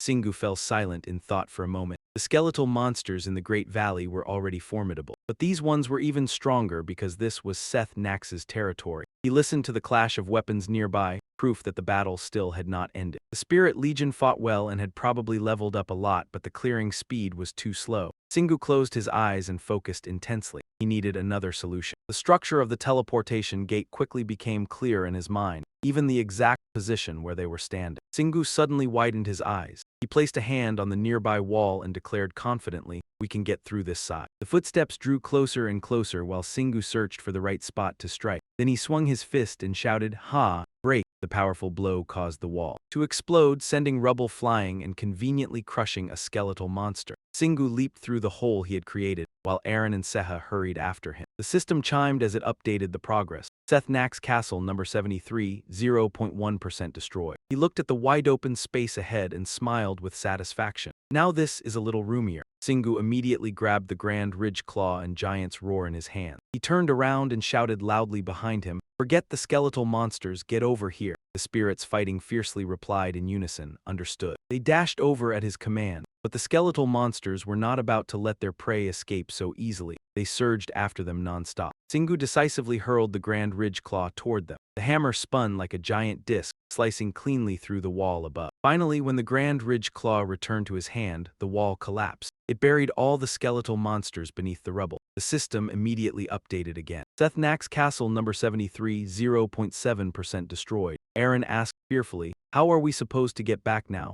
Singu kept his calm expression as he answered, "No problem, I'm destroying the whole castle anyway." She helplessly praised him. "Yeah, stealth really isn't your style." He fully entered battle mode. Singu cleared the first floor with the spirit army. The clearing speed skyrocketed. Seth Nack's castle number 73, 37% destroyed. The system also continued the countdown. 1 hour 37 minutes 25 seconds remaining before the gate closes. He led the charge straight up to the second floor. Seha stared in confusion at the pillars hanging from the ceiling. "That's weird. We smashed all the pillars, so why hasn't the castle collapsed yet? I don't get it." Singu carefully explained, "Divine power. Mana is flowing from the top floor and preventing it from collapsing." Aaron tightened the mouth of her pouch and patted it lightly. "So we don't have any other choice, we have to go all the way up there." Singu suddenly stopped walking and hesitated before speaking. "That's right." But then he raised the grand ridge claw and slammed it into the ceiling. The tip of the hammer emitted rippling waves of light. Inside the chamber, Singu realized the real problem. Each higher floor possessed its own separate mana. He did not have enough mana to destroy every floor one by one. He let out a long sigh before concluding, "Looks like there's no other option. Let's search on the fourth floor." The moment he finished speaking, Singu swung both hammers and destroyed everything on the fourth floor. When there was nothing left to destroy, he moved to the edge of the crack in the wall. Across from Shingu was a bottomless abyss, where something flickered with a green glow. An empty space. Aaron rubbed her chin as she searched her memories. "What is that glowing gem? Could it be?" He gently interrupted her. "That's right, that soul cluster." Aaron cried out in shock, "Oh my god. So it really is." The soul cluster began to speak. "Soul manipulator, you are forbidden from approaching the master." Shingu tilted his head and questioned it. "You all have your own unique traits, so why stick together?" It answered irritably, "Do you think souls have time to wander around freely? Wrong. We're just traces left behind by the dead." He pressed further. "Then where do the dead go?" The soul cluster replied indifferently, "No idea. The master only summons the dead and bone monsters." Its green glow shimmered brighter with excitement. "What lies after death? Even he cannot control that." Shingu stood frozen, speechless. Shingu silently stared at the soul cluster glittering in the pitch-black void. He frowned and wondered, are souls really just remnants of the dead? Did Zetnat want me to realize the weight of my own power? But then Shingu spoke out loud. "Every soul I've ever met had its own strong will. That alone makes them worthy of being treated as independent beings." The more he spoke, the more excited he became. "Even after being subdued by me, they still retain their individuality. They're not mere leftovers." Shingu suddenly flinched as the back of his hand began to glow. The system abruptly displayed a notification. "Soul domination has reached level 3. It even kindly explained, "You can now combine and separate soul energy, as well as collect souls beyond comprehension. However, this requires extreme concentration." He raised his hand and stared intently at the mark upon it. "How ironic. The moment I decided to respect souls as independent entities." Shingu paused briefly before continuing thoughtfully. "The fusion of soul energy became possible." "What a pain," a deep voice echoed out, pulling him from his tangled thoughts. "Interesting, isn't it?" Shingu spoke in surprise. "That voice. Senak, you can appear without Nuria now." Senak spared no praise. "Exactly. To control and master souls, you must acknowledge their existence and truly understand them." He laughed loudly before continuing with emotion. "You are just like I was in the past. I am curious to see what will become of you at the very end." He softly repeated, "The very end." Senak offered no further explanation and simply said, "Prove it." Shingu blankly watched him dissolve into emerald bubbles. Eren angrily shouted from inside the pouch, "Wait a second." Ziha from the other pouch yelled, "Boss, stay away from it." Zetnat suddenly swelled up and exploded, sending rocks and dirt flying everywhere. As the dust clouds dispersed, Shingu still stood firmly in place. He lowered the hand in front of him and let out a sigh. Eren blushed with excitement as she recalled how cool her boss looked when he casually blocked the shockwave with a wave of his hand. He combined the Soul Army into a shield in an instant. Shingu gritted his teeth angrily. The best way to fight souls is with soul. Exactly what Zetnat wanted. He gloomily stared at the mess around him. Now my entire army is gone. Not permanently, but he would not be able to use them for quite some time. Eren looked at the purple bubble writhing behind him and shouted a warning. It's starting again. Ziha sounded equally terrified. Is it going to explode again? Shingu smiled confidently as he drew the evil spirit sword. Don't worry. The system quickly displayed the information on his new weapon, Evil Spirit Sword, rank B++. A weapon forged by combining multiple souls together. Anyone unable to withstand the sword's burden will be devoured by it. Ziha recognized it. That's the sword you got from that ghost knight. Shingu swung the sword over his head and declared, "That's right. I didn't expect I'd have to use it. But things are different now because I've mastered soul control." He sneered coldly and shouted, "Aim for the head." Eren suddenly ruined the mood with one comment. Doesn't even have a head. Whatever it was, Shingu still brought the sword down with a world-shattering slash. The evil spirit sword cleanly split Zetnat in half. The purple bubble shattered into streams of smoke and vanished. The system promptly displayed a notification. You have leveled up. Shingu dismissed the notification and put away the evil spirit sword before giving a brief compliment. Nice. Suddenly, violent tremors shook the ground and caught his attention. In the next instant, the surrounding walls began to crack apart. Eren gaped and pointed downward. The lower floors are collapsing. Shingu voiced his deduction. That entire soul cluster was the bridge connecting the floors. Now it's gone. Without hesitation, he summoned the Akma motorcycle and leapt onto it, ready to bolt. Shingu bluntly explained the situation. Floors 1 through 4 no longer have anything supporting them. He watched the floor being sucked into the abyss below and finished his sentence. So everything is going to collapse. The system updated the progress. Zetnat Castle number 73, 46.5% destroyed. Shingu looked like he had made up his mind. All right, I need to settle this as quickly as possible. Eren asked in confusion, unable to understand. He kept the throttle fully open. The demon motorcycle blasted straight through the flooring and shot upward. Shingu had already mapped out an escape route in his mind. Use that empty space to reach the top of the castle. The motorcycle became like a sharp drill, piercing through layer after layer of obstacles. Another notification rang out. Battle frenzy and heat resistance have reached level 11. Shingu's group also landed safely amid a rain of falling debris. He landed as lightly as a feather and muttered, "Excellent," while Shingu raised his guard. Eren immediately frowned and shot back. "You call that excellent?" He shouted toward her, "Eren, barrier." Snapping back to her senses, Eren frantically waved her hand to create a shield. But the defensive spell shattered into pieces almost instantly. Even so, the opponent still praised them. "You're quick." The clacking sound of footsteps steadily approached. Shingu looked rather surprised. "A woman's voice," Ziha whispered beside him. "Ah, that's..." Without hesitating, he drew his weapon and emphasized, "You were right." Shingu gripped the great wolf claw tightly, ready for a brutal fight. He pointed directly at the enemy, a Death Knight. At last, the enemy creaked into view. "I am Beatrice, the Death Knight. All intruders must die." Eren flew closer in amazement. "Wow, she doesn't look like any opponent we've faced before." Shingu smirked arrogantly. "It's fine, she's still weaker than me." Beatrice mocked him. "You're certainly confident, but I wonder how long that pathetic weapon will protect you." With a sharp motion, she lowered her stance close to the ground before swinging her sword and charging forward. Shingu watched cautiously as the enemy vanished before his eyes. He decisively activated his giantization skill and slammed the great wolf claw directly into Beatrice. The sheer force of the blow sent her crashing into the wall behind her, cracking it apart. Beatrice showed no fear and immediately leapt back up. Looking at the result, Shingu taunted, "A pretty good start." Somehow an extra object had appeared on her back. She hesitantly muttered, "You." He examined the strange object again.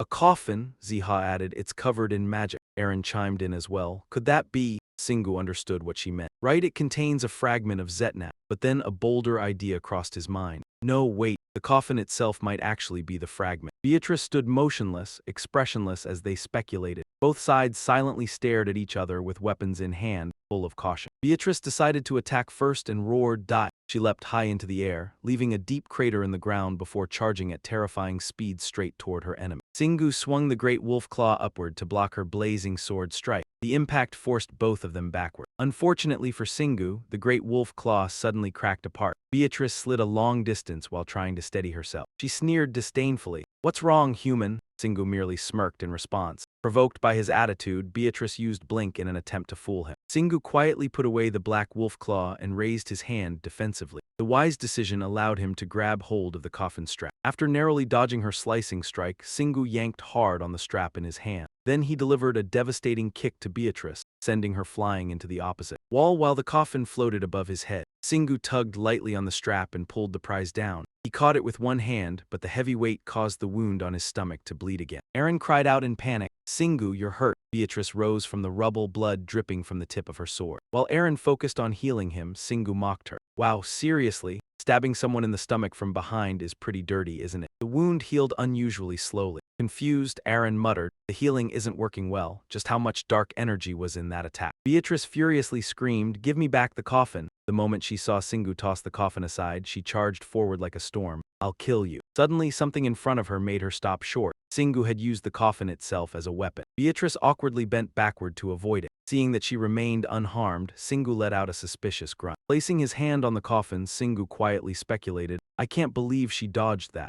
Is that it? Is she afraid the coffin might break?" Unable to suppress his curiosity, he asked directly. "Did Zetnat order you to protect the coffin?" Constantly being toyed with drove Beatrice furious. "You've really pissed me off." A violent blue aura erupted around her body. Beatrice once again leapt into the air, planning to use her speed for another sneak attack. Singu looked genuinely surprised. She's much faster now, but he could still see through every one of her movements. He swung the coffin again. Beatrice skidded violently across the floor, widening the distance between them with a screeching sound. Singu instantly realized her intention. She can't attack properly, looks like she really wants that coffin back. Ziha clenched his fist and shouted, "Then finish her off." Singu calmly explained, "I've already won. She only has more mana than me. Now that I understand her fighting style, she can't hurt me anymore." However, Singu kept his true goal to himself. Ending things here would be too boring. I need a fiercer battle to level up my enhanced senses and supreme intellect. He propped the coffin upright and leaned against it while calculating. This coffin is sturdier than that knight. Even if she was ordered to protect it, that still doesn't explain why she'd stop attacking me because of it. Singu quietly came to a realization and spoke without hesitation. "There's something inside the coffin." Beatrice suddenly raised her head. Meanwhile, he continued pressing her. "What exactly is in there that makes you hold back so much? Does it contain Zetnat's body?" She was so furious she couldn't speak, only grinding her teeth as she hissed a single word, "You." Singu let out a long breath. Shingu suddenly flung the coffin away. Beatrice was so stunned she froze on the spot. She charged forward with every ounce of strength she had. There was no way Shingu would let such a big prize slip away, so he grabbed the great wolf claw and rushed out to block her path. Shingu glanced back toward the coffin behind him and reassured her, "Ah, I won't touch it." Beatrice was truly shaken now. "Huh, what?" Shingu smiled in a way that begged for a beating. "Stop holding back, show me a real fight." Aaron mocked him. "Are you insane?" He replied flatly, "No." Shingu openly stated his plan. "I'm going to leave this castle with all 5 senses unified. It wouldn't be right to stop there, would it? That includes mastered intelligence too." Beatrice looked awkward, then politely confirmed, "Are you a knight from another world?" Shingu did not deny it. That isn't exactly wrong. The moment she heard that, her attitude changed and she bowed her head in thanks. He stared at her as if trying to detect something strange. Where Shingu could not see, Beatrice quietly spread her claws. Then she raised her hand and summoned her sword back, preparing to grip its hilt tightly. And when Beatrice lifted the sword in front of her, dark energy surged out violently. Seha and Aaron were frightened into flying backward. Shingu and Beatrice once again stood still, seriously assessing each other. In a gloomy tone, she began the true battle right there. That was exactly what Shingu wanted, so he gave a faint smile as if accepting. Beatrice stepped closer with sharp clacking sounds, lowered herself slightly, and admitted plainly, "I cannot use spells." Immediately after that, she raised her eyes with fierce resolve. But magic is only one of many ways to become stronger. Mana and physical power alone can already become a terrifying source of strength. Energy blazed around Beatrice as she swung her blade up and charged toward her opponent with wind-splitting speed. Beatrice used her fastest speed, circling Shingu and weaving layer after layer of radiant mana nets. He looked at the web taking shape as if he had discovered a whole new horizon. She released mana first, then sent her body after it. He had never expected that to be possible too. An image of chain movement, the fusion he had encountered in the dream where he saw the dragon, appeared in his mind. It seemed like this had to be a required condition to achieve it. Suddenly, something changed before his eyes, cutting off his train of thought. Shingu swiftly ducked and dodged the sharp blade that had just sliced past him. He cheerfully concluded, "In any case, I only need to pay attention to the mana lines." Beatrice praised him. You have very good eyesight, but can your body keep up? She took a running start and launched a lightning-fast kick, forcing Xingu to struggle as he leaned backward to dodge. She did not stop there. Her sword also clashed directly with the great wolf claw. Xingu stared in alarm as the hammer shaft snapped in two right in his hand. He decisively retreated to widen the distance. Beatrice truly had plenty of tricks, and she spat out a cloud of purple smoke to attack from range. Xingu could not dodge in time, so he crossed his arms and tried to withstand it. Aaron shouted his name anxiously, Xingu. Even though he was surrounded by the smoke, he still reassured her, I'm fine. The system appeared at just the right moment with a congratulatory message. You have resisted the Death Knight's curse breath whip. Next, another notification appeared. Curse resistance has reached level 7. Beatrice did not hesitate to marvel. You can even resist curses. A flawless, perfect knight. She stepped in front of her opponent, pretending to be concerned. But your weapon is broken. What do you plan to do now? Xingu threw the hammer behind him without hesitation. Are you asking me? The two pitiful pieces of the great wolf claw fell lonely onto the ground. He rotated his arm to warm up. You said mana and physical strength alone were enough, didn't you? Then he smiled brightly in agreement with her. I think you were right. Beatrice seemed rather surprised. You intend to fight me barehanded? How interesting. The moment she finished speaking, she vanished from Xingu's sight. Immediately after, her sword swept across his neck, forcing him to bend down and dodge. Xingu had been fed up with this troublesome woman for a while,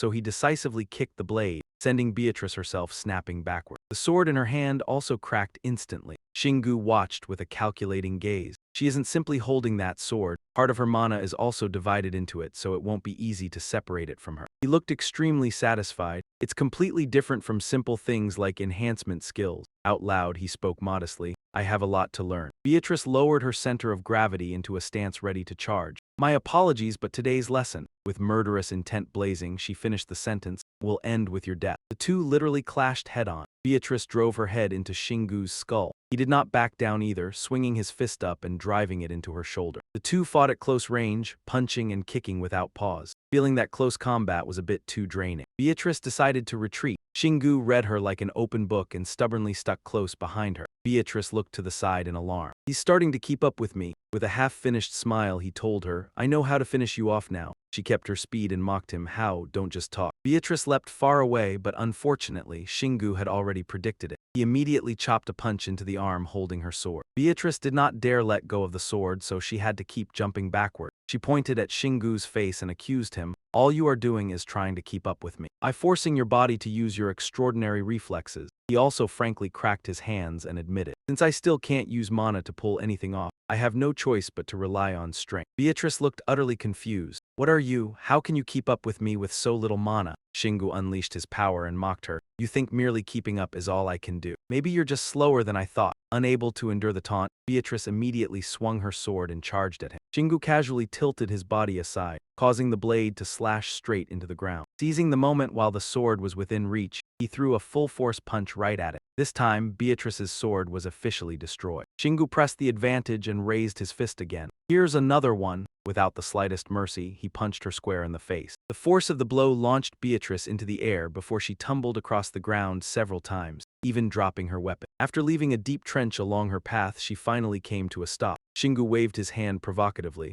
Got anything else? Bring it on. Beatrice staggered to her feet and cursed, you monster. She glared at him with clenched teeth. Then she gathered her power and blue energy flames engulfed her entire body. She clasped both hands together and launched two blades formed entirely from energy. Crossing her arms before her chest, Beatrice declared, I don't rely solely on weapons. She lowered her stance, preparing to attack. But Xingu's golden energy had already surrounded her in a circle. She let out a confused gasp. Beatrice looked up at him, controlling the technique from above, and stammered in shock. Magic bullets. Xingu kindly explained, but these aren't ordinary magic bullets. These are power shots. The moment he finished speaking, he swung his hand and unleashed a rain of bullets that pierced Beatrice until she looked like a human sieve. Her agonized scream echoed out. The barrage of power shots pouring from Xingu's hands forced Beatrice backward, accompanied by a notification. All of your senses have merged and evolved into a single skill. The message made his whole body freeze for a moment. This was it. The flows of mana had become one. Then everything exploded at once, followed by another notification. The player has acquired the level 1 skill Dragon Pentagram, belonging to the power attribute Chaos Eyes have advanced to level 4, and the requirements to unlock the new Ant Nest section have been met. Now overflowing with energy, Xingu let out a refreshed sigh. Only then did Beatrice slowly speak in realization. You are a dragon, yet he firmly denied it. No, I'm human. His eyes then shone with excitement. Either way, I've become much stronger than before. Time to settle this. His steady footsteps moved toward the nearly collapsed Beatrice. Then her voice suddenly filled with sorrow. In the end, I still couldn't protect him. Those words caught Shingu's attention.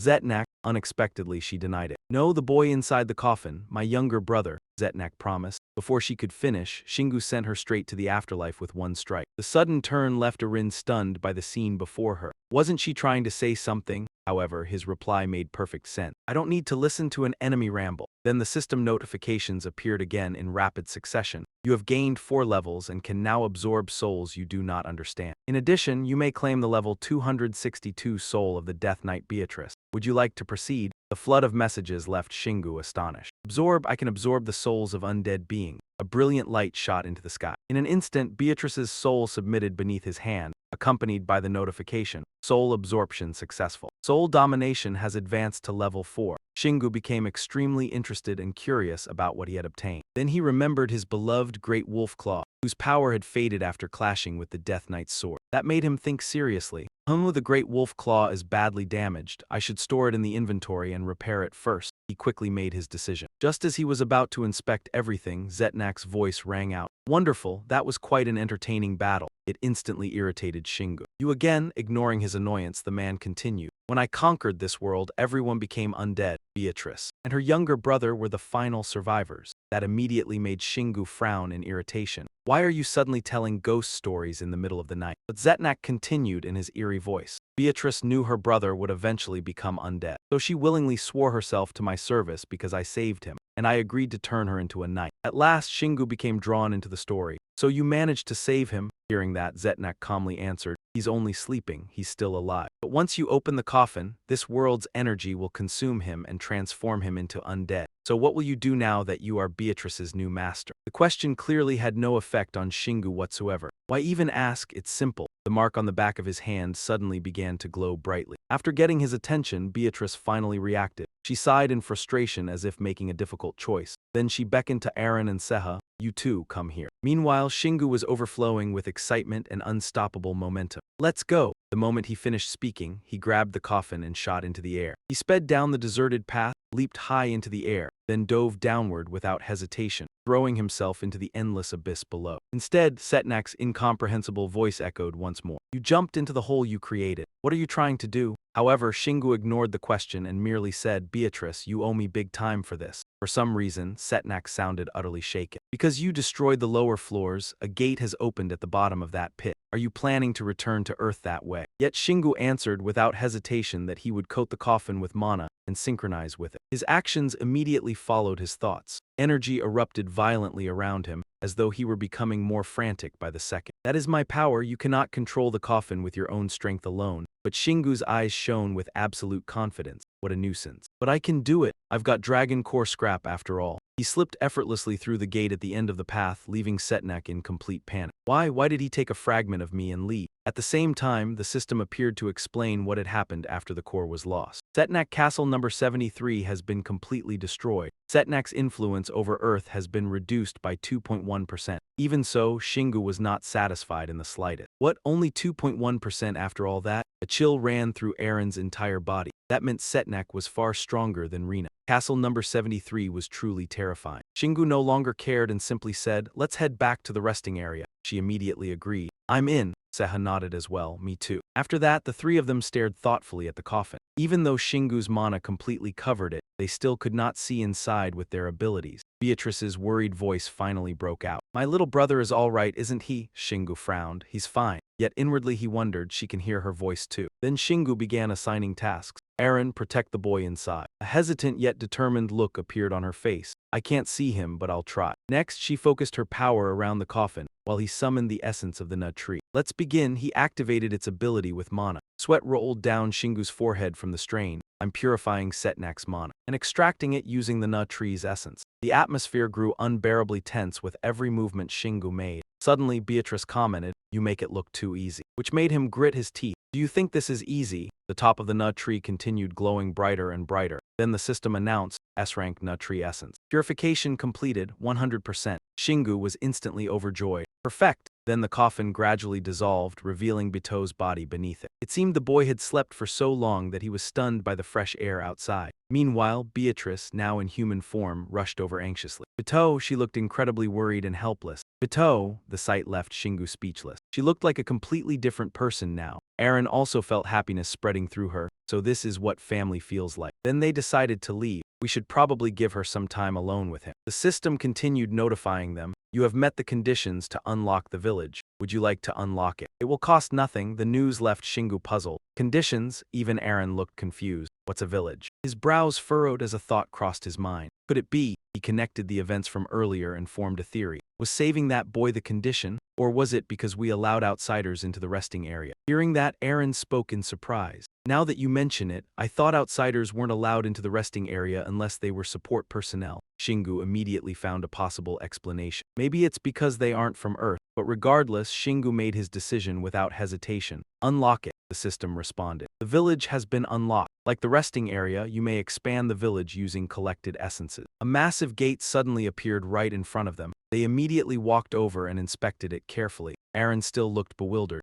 Nothing changed. It's just another door, but Shingu was certain. This is definitely the entrance to the village. His brows tightened. More specifically, it's meant for Bito. We need to wake him up and have him bring us inside. At that moment, Beatrice approached them. Hey you, Shingu immediately corrected her. I'm your master. Beatrice obediently corrected herself. Master, Aaron was utterly shocked. She actually listens to him. Then she spoke with complete seriousness. I want a real body. I don't care whether it's a normal body or some kind of undead one. I just want Bito to see my face. Master, give me a new body. Shingu fell silent in thought for a moment before breaking into a radiant smile. All right, I've got something perfect for you. The system updated. You now possess all required materials, including a healthy body and black magic steel, a noble soul, the essence of Dunla Hankina, and a special supplementary material. The process will begin once you place everything on the cutting board, and the group stood silently waiting. But Beatrice was a little impatient and could not hold herself back. This should be enough to create a death knight. The mistress was reminded by Shingu. Learn to trust. Remembering the lightning demon motorcycle, confidence spread across his face. If it had not made that motorcycle for me, I would not believe it either, but now I understand. Then he reminded her in a low voice that her face would be completely different. In short, she would no longer be Beatrice. To her, that was not a problem. I understand. And Shingu smirked and declared, all right, let us begin. The body uses the head of some kind of young dragon, plus steel from the Great Valley monsters. The noble soul came from Bichai's, and last was the essence of Dunla Hankina. Shingu's eyes shone with focus, and as for the special supplementary material, the table before them erupted in bright light. Aaron, standing beside him, exclaimed, amazing, but I do not sense much death mana. He slowly explained, maybe a little of the Zetnat mana you sensed is still left over. But there is no need to turn our new ally into his follower. This is a death knight created by me, not by him. Basically, she is like Soko. But from the bold lines, not any damage, Aaron was surprised to hear it. His explanation sounded far too cool. Bichai's brand new form gradually took shape. Seeing that, she hurriedly covered Shingu's eyes and told him to close them. Pieces of steel wrapped around Bichai's body. Even the helmet fitted itself onto her head. Sharp eyes appeared through the slit. At last, the Death Knight was officially complete. She let out a long breath under the group's watchful eyes. Then Bichai sensed the energy within her body. I have a new body, but mistress, I am a hybrid. I am not a Death Knight. Nor am I human.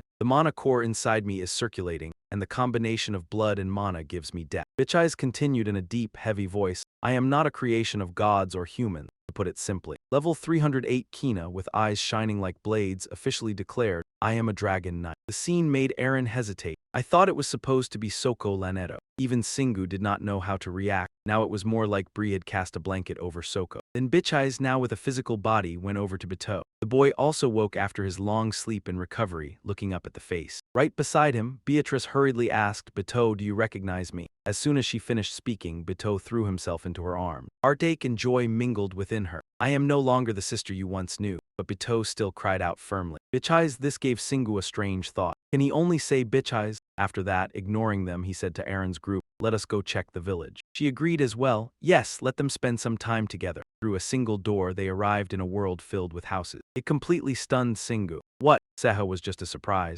Are you kidding me? This place is only for one player. He walked forward step by step. If I am the only hidden player, then yes. This place is probably only about the level of a dungeon, and we do not have to worry about keeping people from another world here. Even so, where is Bito? The corner of Aaron's eye caught something unusual. There is fruit over there too. I still do not really understand how this place works. Singu began giving his assessment. There is sunlight and air too. Basically everything living creatures need to survive. Suddenly, Bitch Eyes called out from somewhere, Master. She approached with a face showing only one expression. I finished speaking with Bito, thank you all. The boy obediently bowed his head. Master, thank you for saving me and my sister. At the same time, a notification came from the system. You have gained a villager with blacksmithing skills. Bring him the required materials to build a forge. That news made Singu understand. You know how to craft equipment, Bito slowly explained. My father was a blacksmith and my mother was a mage. The boy's eyes sparkled when he talked about it. I learned from them, and I have a little talent for crafting magic items and weapons. He directly let his thoughts slip out. A father who is a blacksmith, a mother who is a mage, and a sister who is an evil knight. He sounds like the main character of some fantasy story. Next, Singu corrected the boy and reassured him. Bito, I am not your master, but I will make sure you can live in peace, so I hope you will help me in return. The boy immediately showed his determination. Anything at all, sir, leave it to me. With that, Singu also entrusted things to Bichai. Hina, you will come with me to the front lines. I will let you stay beside Bito whenever we are not fighting. She answered at once, thank you, master, I will do my utmost. At last, everything had gone smoothly and Singu gradually relaxed. Now let us rest. Aaron sighed wearily, I am exhausted. Ever since the United Nations meeting, it has been nothing but fighting. Time passed, and for some unknown reason, Singu had wandered into some place. His dead fish eyes deserved praise. Falling asleep 3 seconds after getting into bed was great, but seeing the dragon before him, both familiar and strange, he could not help but sigh. He had dreamed of Class A again. Faced with that massive face filling the entire space, Shingu could do nothing but fall into thought. Another dream about Class A. The 5th trash dragon had already appeared, so what was next? Then, at last, it spoke its first words, you are me. Unfortunately, he could not believe it. What the hell are you talking about? It continued in a deep, rumbling voice. Have you never wondered why you resemble dragons so much? Of course, he did not agree with that statement. Is it not because of that loyal subject? Thanks to it, I keep dreaming all day long. After that, the dragon slowly explained. That was nothing more than a tool, a worthless tool placed in the right hands. It awakened the dragon's soul sleeping deep within him, immediately making Shingu's expression turn serious. Are you trying to say that I was a dragon in my previous life? Its eyes narrowed as it replied. You already know, you are a dragon and dragons know neither hesitation nor fear. Everything you have originally belongs to you, and everything in the future will be the same. In return, Shingu rejected it outright. Why should I care about a previous life? His sharp gaze clearly showed his unyielding resolve. I am me and I do not need to prove anything. I may have the power of dragons, but that does not mean I have to live another way. I will live the way I want. You are right, I was a little worried, but everyone worries. That is exactly what it means to be human. Shingu's face was proof of absolute confidence. Despite everything, all I need to know is that I am the best. Who has time to care about what others say? Why should I change because of a dragon I have only met twice? The moment he finished speaking, the dragon immediately shouted loudly. Excellent, this is exactly why you deserve to be a dragon. At the same time, the system window appeared. You have acquired the level 1 skill, Tyrant's Heart, originating from Ego X. The selfishness deep within your heart makes anything you want become yours. After that came a series of details from the character window. Dragon Shingu belonged to the Breaker class and had reached level 128. In addition, his resistance, passive, and active skills remained the same, while a natural skill had been added. The conversation ended and he woke up in bed. Lost in thought, he could not hide his worry as he considered it. A natural skill, meaning it is always active. Is this why I turned divine power into my own and leveled up outside dungeons unlike other players? This natural skill is worth thinking about. Tension filled Shingu's eyes. He feared this might be the reason he had become an underground player. Then he climbed out of bed in disgust. I do not like this at all. After that, Shingu began training with Seha to evaluate himself and the skills he had gained. The two continued training for an entire week until Great Wolf was successfully repaired. As a result, Seha looked as fresh as if she had been to a spa, while Shingu was overflowing with energy. Good, I can see you have grasped the basics. Just then, Beatrice appeared. Master. He immediately turned his attention to her, Tree Nymph, she reported in a solemn voice. Bito has been settled in. I am sure she can endure being lonely for a little while. Shingu immediately nodded in satisfaction. Good. Then Aaron suddenly came running over. Shingu, she seemed to have something to say but asked first with concern. Are you done training? He walked over and answered. Yes. Is there anything new? She handed him the phone. Take a look. Shingu's face turned thoughtful. I'm serious. Marina and CI, it seems all three of them are working together. Aaron immediately became excited and pleased. They are working hard. They must have surpassed you by now. I hope they find their partners. He did not know what to say. Yeah, anything else new? She replied, no, not really. Everyone is just talking about some young dragon. He looked at the news. The strongest man on Earth, Dragon Shingu, proudly exterminates a monster. There was not a trace of smugness on his face. Luckily, Haryun's plan had also failed. Eren shrugged and replied, that is right. His plan to show off divine power completely failed. Beatrice's heavy voice joined the conversation. The world-destroying young dragon. It once existed in my world. A fully grown doomed dragon is extremely dangerous, with a minimum level of 300. I once hunted one with my old teammates. They are weaker than they look, easily distracted and prone to arrogance. Shingu also chimed in to confirm it. Exactly, it was only big. That made Eren jealous of Beatrice. Then Shingu, blazing with overflowing vitality and energy, declared, let us go to a dungeon. She immediately spoke in the gentlest tone possible. You're already the strongest person on Earth, so why do you still want to become stronger? Hearing that, he answered without the slightest hesitation. Wanting to grow stronger is human instinct. Besides, the stronger you are, the easier everything becomes. The resting room door opened along with a system notification. You have met the requirements to upgrade the gate. Use 85% of the remaining essence to raise the gate to level 4. A conflicted look appeared on Singu's face. Maybe he should spend it all on the resting gate. Thoughts raced through his mind, but entering higher-level dungeons would let him earn essence faster anyway.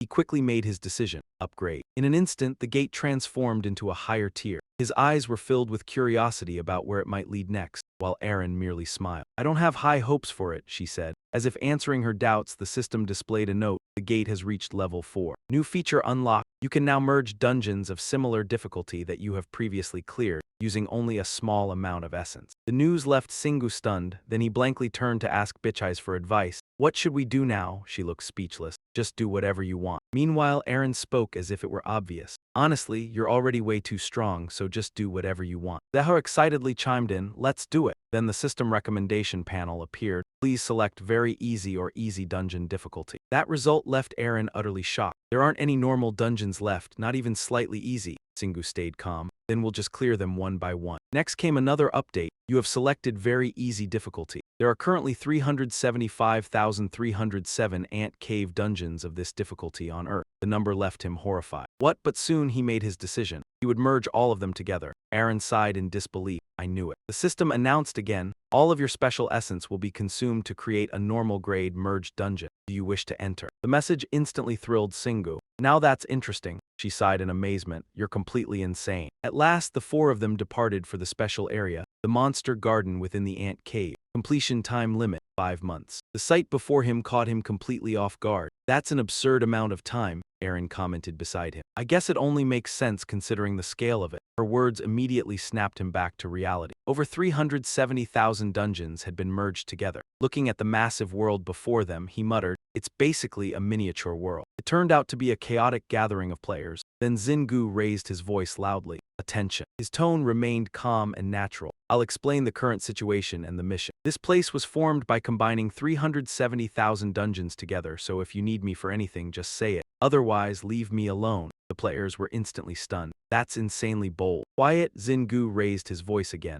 After successfully punishing them, there's one more thing. You are all players who have already died, but if you're fine with it and still wish to continue existing, then offer your souls to me. Someone immediately objected. But that would make you our master. He ignored the complaint entirely and decisively turned away. I'm not forcing anyone. That's all, Eren asked in confusion. Aren't you going to carry out their missions? Singu calmly replied. If we can talk directly and argue face to face, then none of that is necessary anymore. Then he summoned the lightning demon motorcycle. Zeha approached in human form. Since you've been training me, I can stay in this form much longer now. He immediately praised him. Good job, Zeha. Suddenly, Bitcheyes jumped onto the back of the bike, irritating Eren. In her flat tone, she declared, I'll help you until I get my own nightmare steed. Singu paid no attention and decisively accelerated forward. The group sped rapidly along the empty road. Then Zeha passionately shouted, I'll carve a path through them. Unfortunately, he got knocked down almost immediately, leaving Singu speechless. You're embarrassing me. Eren quickly stepped forward to heal him. That was a long-range attack and it's hard to predict. I think they're using fruit as ammunition. Singu frowned at the remark.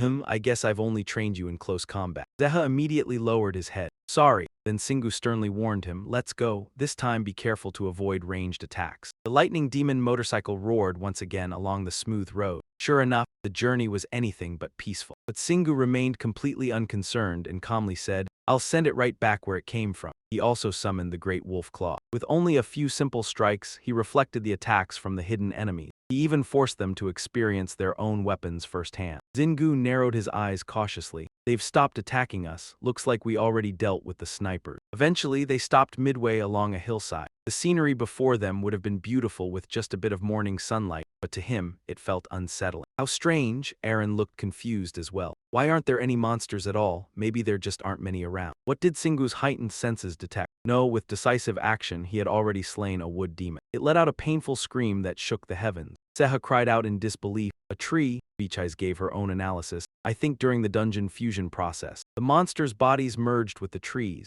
Even Singu shared the same opinion. I think all the weaker monsters ended up like this. This monster garden is stranger than we imagine. Then he returned to his bold, excited tone. All right, let's get to work. Aaron twitched at the corner of her mouth. I was wondering when you'd finally say that. Next came Singu assigning tasks. I'll lead the charge and destroy everything in our path. So you two just follow behind and gather the loot for me. Beecheyes questioned him to confirm. You're planning to destroy this entire place? He ignored the question and changed the subject. I'm lending you the lightning demon motorcycle. Do you know how to ride it? She replied calmly. As long as it can be ridden, I can control it with my skill. In the end, both Seha and Kina were ready. Singu simultaneously used Great Wolf Claw and Giant's Roar. All right, let's cut loose. After that, he summoned his spirit army with the Dominion's skill. The monsters disguised as rocks, trees, and clouds were all driven into the range of his hammer swing. His powerful strikes swept away several more wood demons. Now Singu was overflowing with exhilaration. Excellent, this is what hunting should feel like. Even Aaron, merely watching, was stunned. This dungeon scale is on another level, and your way of clearing it is on another level too. And for an entire week afterward, Singu, Aaron, Seha, and Kina kept running non-stop. Eventually, they encountered a monster none of them had ever seen before. Singu muttered thoughtfully, an ogre bull body with a goblin head. Only then did Beecheyes lower her hood and display her knowledge. It's a hybrid demon, one of Mother Timhoa's creations. The monsters before them chuckled upon hearing that. Medimoa, you know Medimoa. Beecheyes furrowed her brows tightly at the mention of the god of chaos.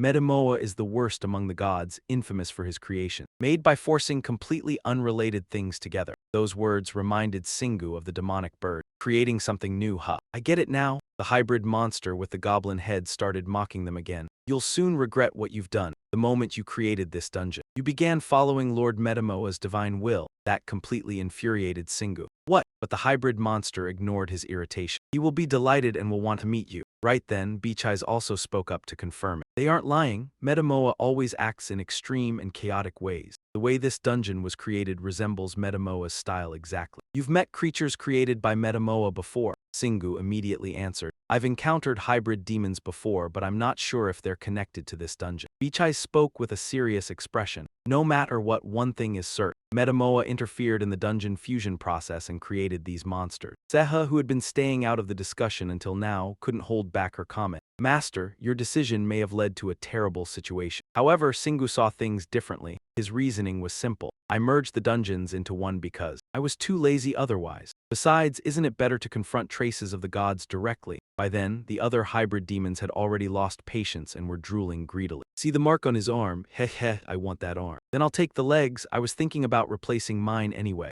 Naturally, Singu showed no fear whatsoever. Let's clear out these weeds and move on to the ones ahead. Aaron could only stare at him speechlessly. You're probably the only person in the world who calls them weeds. Suddenly, something occurred to him. Oh right, then he summoned the Death Knight sword from his inventory and returned it to its rightful owner. Kina, use this. Beecheyes instantly recognized her specialized weapon. This is the sword I used back when I was a Death Knight. But in just a moment her mana enveloped it and transformed its appearance entirely. Seha was stunned by the sight. It changed shape. Singu wasn't surprised at all. She's no longer a Death Knight, so the weapon changed accordingly. Following that, Beecheyes respectfully lowered her head. Thank you, Master. Even CH declared boldly, I'll contribute however little I can. Master Singu charged forward, overflowing with excitement. All right, let's go. With a single swing, Great Wolf Claw struck the hybrid demon with devastating force, leaving its companions gaping in shock. So strong. I told you his arm is incredible. However, Beecheyes refused to be outdone. Let all things fall silent in death. In mere moments, she harvested their body parts. Seha roared to boost morale. Heya! Then she charged fearlessly into battle alongside the soulless death spear. Treasures kept raining down from their action. The nature-aligned monsters began awakening,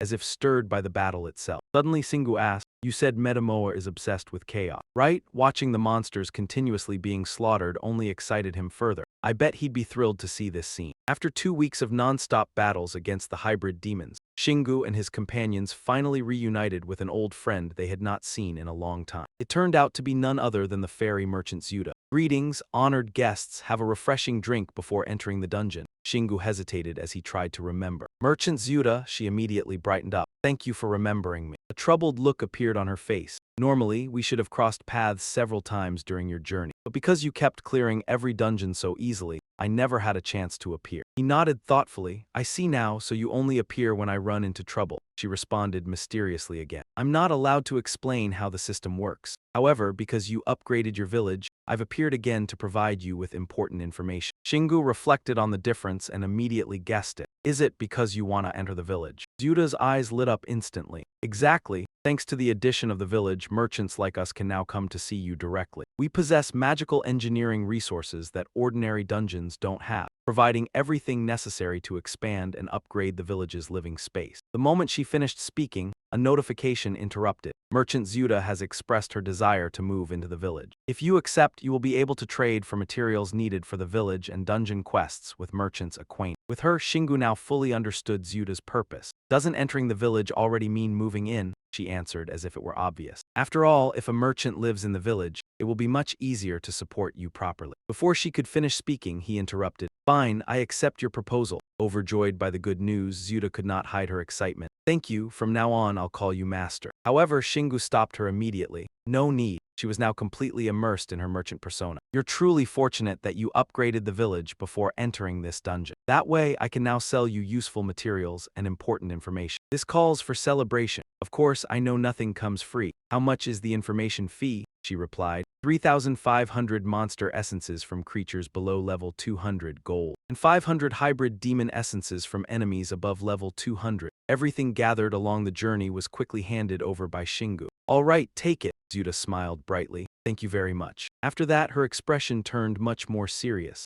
"Now I'll tell you the information. Up to this point, you've absorbed fragments of the Thunder God and the Undead God, and you've been very clever in the way you obtained them. You used an item carrying traces of the Thunder God's power to absorb his strength, and you also used Undead Essence to absorb the power of the Undead God. You even upgraded the skills you already possess." Shingu frowned deeply. "So what?" Zuda answered blankly. "You're doing very well and you need to continue like that." He raised the great wolf claw in his hand, murderous intent surging from him. "That's it." Her face immediately filled with panic. "Wait, let me finish. You have the ability to digest the power of divine fragments within your body. However, all of that only helps increase your level and mana." Zuda's eyes became even more serious as she continued. "And you can already achieve both of those things simply by killing monsters. It would be wasteful to ignore the unique attributes of divine power." Right? This conversation had now fully captured Shingu's attention. Attributes? She took the opportunity to explain. "That's right. Every god possesses unique attributes and characteristics in their power and nature. The Thunder God embodies lightning, while the Undead God governs death and souls." He quickly grasped the point. "Simple enough. You're saying that when I absorb their power, the original characteristics disappear and become ordinary mana instead. So rather than absorbing it directly, I should infuse it into treasures or skills through enchantment." Zuda raised her eyebrows. "Exactly," and Shingu completed the rest himself. "The power of Metamoa that I'll find at the end. This dungeon works the same way. You're telling me I should leave it alone instead of absorbing it." His perfect conclusion delighted her. "That's right. But objects aren't the only things you can apply divine attributes to. The power of the dungeon can help you process it differently." As soon as she finished speaking, Zuda pulled out a scroll. Her smile gradually turned mysterious. "Did you know that the appearance rate of ultra-rare altars at the end of dungeons is extremely low?" Shingu immediately asked for confirmation. "Altars? You mean when you touch one, the system displays the altar exchange option? The fusion altar." This information shocked him on the spot. "You can even exchange objects inside a dungeon." "Aaron, why didn't you tell me?" Even she looked startled. "I didn't know either." A snort escaped from Zuda's mouth. 7,500 monster essences from creatures below level 200 and 1,200 hybrid demon essences from enemies above level 200. Shingu clenched his teeth and finally let out an exasperated sigh. "But after hearing about its attributes, I just had to buy it, so I had no choice but to take out the money." "Here, take it." She was overjoyed. "Thank you so much." Then she urged him excitedly.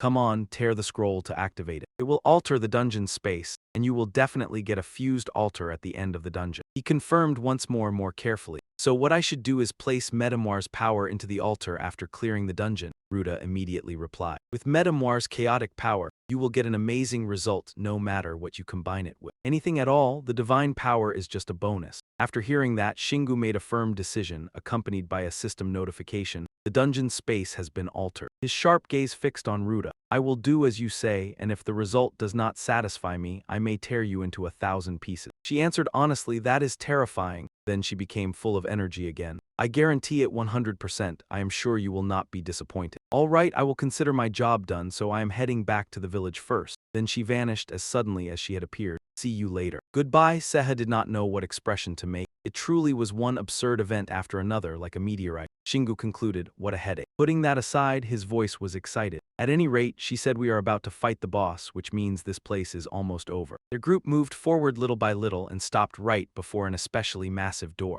They noticed an unusually deep indentation. Aaron immediately realized that there were signs the door had been opened before them. Shingu pondered, that means the passive 3-second rule is gone too. Seha grew worried. Based on this place's traits, all the bosses from countless dungeons are gathered in this very room. Those words only excited him more. An unimaginable monster is waiting for us inside, but the seriousness in his eyes was no less intense. Aaron, please handle defense. Seha, stay back. He obeyed immediately. Understood, boss. Then both Shingu and Beatrice were covered by Aaron's mana layer. Finally, Shingu slipped behind them and ordered, Kina, prepare for battle, but only step in when I truly need you. She responded. I understand. Then he cheerfully pointed at the door. Now let us go. A simple shot blasted the obstacle away. Oran, seated on the throne, showed no panic at all, as if he had been waiting for a long time. He even revealed a warm smile in his paired eyes. Welcome. The master of the ant cave saw Shingu freeze completely, his eyes wide. That made Oran suspicious. What are you staring at? He answered in an even tone. You look surprisingly normal. In return, Oran gave a mocking laugh. You must have misunderstood Medamwar's power. His tone became excessively reverent. Medamwar is the god of chaos and the deity closest to creation. The failures outside are not even worthy of being called examples of what Medamwar's pure power can do. Those words made Shingu furrow his brow. Why do I feel like I have heard that somewhere before? However, he did not dwell on it for long. Unfortunately for you, I do not like people who give blatant warnings. That arrogance irritated Oran greatly. Who cares what you think? The key issue here is selection. A sharp blade gradually appeared with each word he spoke. You were chosen and you have successfully proven it. Now it is time for me to proceed. Prison killing intent. The space suddenly exploded along with Oran's final declaration. I will execute you. In an instant, Oran vanished from where he stood. Shingu's eyes immediately widened in shock. Before he knew it, Oran had already rushed in with the execution blade. But the great wolf claw in his hand was not just for show. With only a finger's width to spare, he managed to swing it in time to block in front of him. He even sent Oran flying far away. Unexpectedly, Oran still managed to plant his feet firmly on the stone floor. At the same time, the great wolf claw was chipped and let the wind through. The difficult situation made him clench his teeth. The magic moved first and his body followed. It was exactly like Kina's skill, but much faster. Even after taking a blow, Oran was completely unfazed. I did not expect you to. Keep up, I was planning to take one of your arms. Beatrice could no longer stand still. Master, allow me, but Shingu firmly refused. No, I will handle this myself. In Oran's eyes, the scene was nothing more than a joke. Even if both of you rush in, it will not change anything. However, his attitude only provoked Shingu further.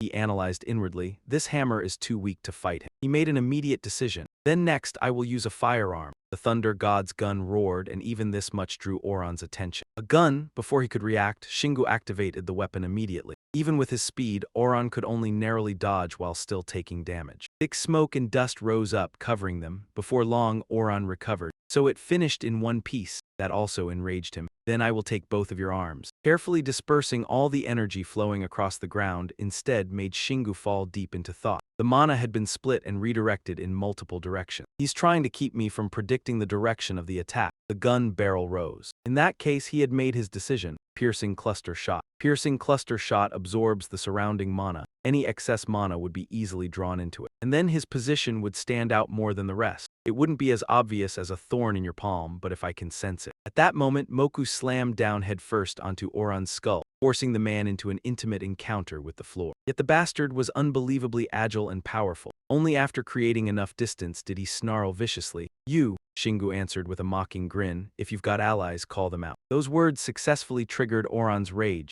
as countless beams of light burst from the middle of his body. No matter how many execution blades came at him, he could easily fend them off, but two hands couldn't guard all four directions. The moment Aaron saw him injured, she became extremely worried. She immediately activated a healing spell, putting him at ease. I figured it'd be impossible to get through this without a few wounds. Then his gaze sharpened. This guy really is strong, but still within my reach. Meanwhile, Oran started mocking him again. Do you really think you can wield all the power of a god? Shingu calmly replied. That's right, the man seemed to stress every word as he continued. In the end, you'll be consumed by some unknown god. Those words didn't frighten Shingu in the slightest. Aren't you describing yourself? You've clearly already been devoured by countless monsters. Do you even remember who you are? It seemed like the perfect provocation, but Oran only burst into loud laughter. Then a crack on his head glowed like a bottomless abyss. Finally, the second mouth on his body answered Shingu's question. That's right, I don't remember who I am anymore. I lost myself the moment this dungeon opened and all those bosses were fused together. But no matter what I am now. Metamoa personally blessed me. That's why I fight you, because that being ordered me to. Then once Oran returned to his original form, he roared violently, "Let me tear you into 1,000 pieces." Yet Shingu showed no panic whatsoever. As if it'd be that easy, he thought. Piercing cluster shot had finished charging, and he decisively aimed and fired, landing a perfect hit straight into the monster's stomach. But the creature looked completely unharmed and even curled its lips into a grin. Beatrice suddenly interrupted. Something's wrong. He's lost over 30% of his body, but his energy is still intact. Those words immediately reminded Shingu of something. She was right, but his dragonbane claw still felt completely normal. Just like before, within only a few breaths, Oran's entire body had regenerated. Next, he lowered himself into a charging stance like a raging bull. A single tackle generated terrifying force. On top of that, his arms could extend, forcing Shingu to dodge quickly. Then Oran smoothly changed movements, making it look like a kick. But unexpectedly, a gun barrel emerged and fired a surprise shot that left Shingu struggling. The beam blasted straight into the wall.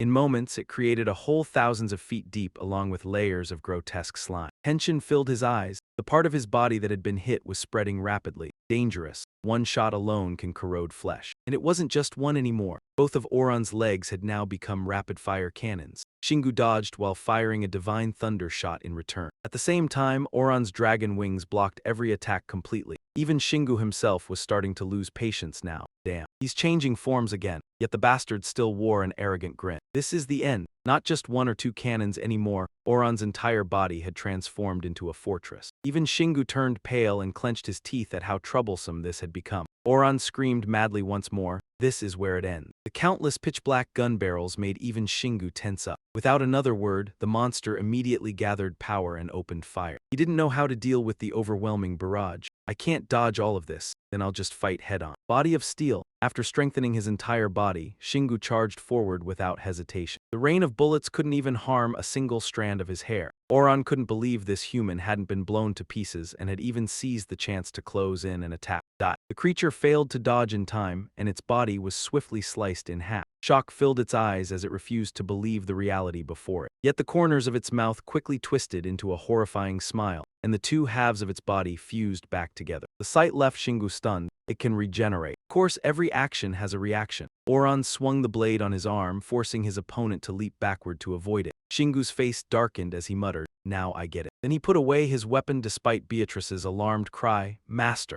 Only then did he slowly explain the moment the creature attacked and the instant it regenerated. His total mana had suddenly increased, something that was hard to explain even for a hybrid demon. That analysis made Oran smile with excitement. "So you have figured it out?" Beatrice asked uncertainly, "Are you saying that hybrid demon is a fake?" Shingu confirmed seriously. "That's right." As soon as he finished speaking, he stomped hard as if proving his own theory. This room itself was the final boss. That was why it was so confident facing both of us alone. The moment we entered this room, we had already fallen into its trap. At some point, Oran's legs had stretched out like vines. "Congratulations on figuring it out, but it is too late. I already have everything I need." The part of its body burrowing deep beneath the floor made a cracking sound, mingling with the host's satisfied voice. "I became stronger after fighting you, and now I will absorb all of you." Those words sounded like a command, and the tentacles immediately rose up and wrapped around Beatrice. She cried out in panic, "Master!" Shingu cursed when he saw that the entire room had become part of its body. "Damn it, the space around us feels like it is alive." It suddenly swelled up, preparing to crush the prey inside. Even in that dangerous situation, Shingu remained completely confident. The line, "You have gained everything," almost applies to me too. As he spoke, he crossed his arms in front of him and his sleeves tore apart, revealing glowing red patterns on his flesh. Before their eyes, a sparkling ray of light flashed through the murky space. Then came an earth-shattering explosion. The system panel appeared as well. Dungeon cleared. Completion time, 3 weeks, 13 hours, 38 minutes, 49.77 seconds. Killed 501,384 hybrid monsters. Killed 31,519 hybrid demons. Killed 1 disciple of Manhwa. Calculating rewards. Singu held Beatrice and flew out of the aftershocks range. After he landed firmly, the other side exploded again with a boom. He asked his companions with concern, "Is everyone all right?" Zeha quickly replied, "We're fine," but Aaron seemed a little displeased when Beatrice touched Singu. "Thank you, master." A breeze passed through, blowing away the fine dust in the room. Aaron looked around in surprise. The hybrid demon that had possessed this place had disappeared. So this is what the real boss room looks like. Singu did not see anything special about it. "It's no different at all." Zeha still seemed unconvinced and asked, "How did you kill it?" He calmly folded his arms and described it. "I grabbed the center and tore it apart." Beatrice kindly reminded him from beside him, "No one will understand if you explain it like that." Then she opened her helmet and breathed in the fresh air. Then Beatrice recounted everything. That hybrid demon was only a test to measure Master's strength. This battle was not only meant to read Master's fighting style, but also bought time for the Mundos to truly prepare to suck us all in. Singu proudly added his own achievement. "But I was doing the same thing. I just needed time to figure out how to defeat it. I did not know whether it had a brain or a heart that I could kill. I had to fight it to find out where to attack." He raised his voice slightly, as if emphasizing his own importance. "But no matter how long I fought, I could not find its mana core. That is why I realized its true body was spread throughout this room." Beatrice also added to the story.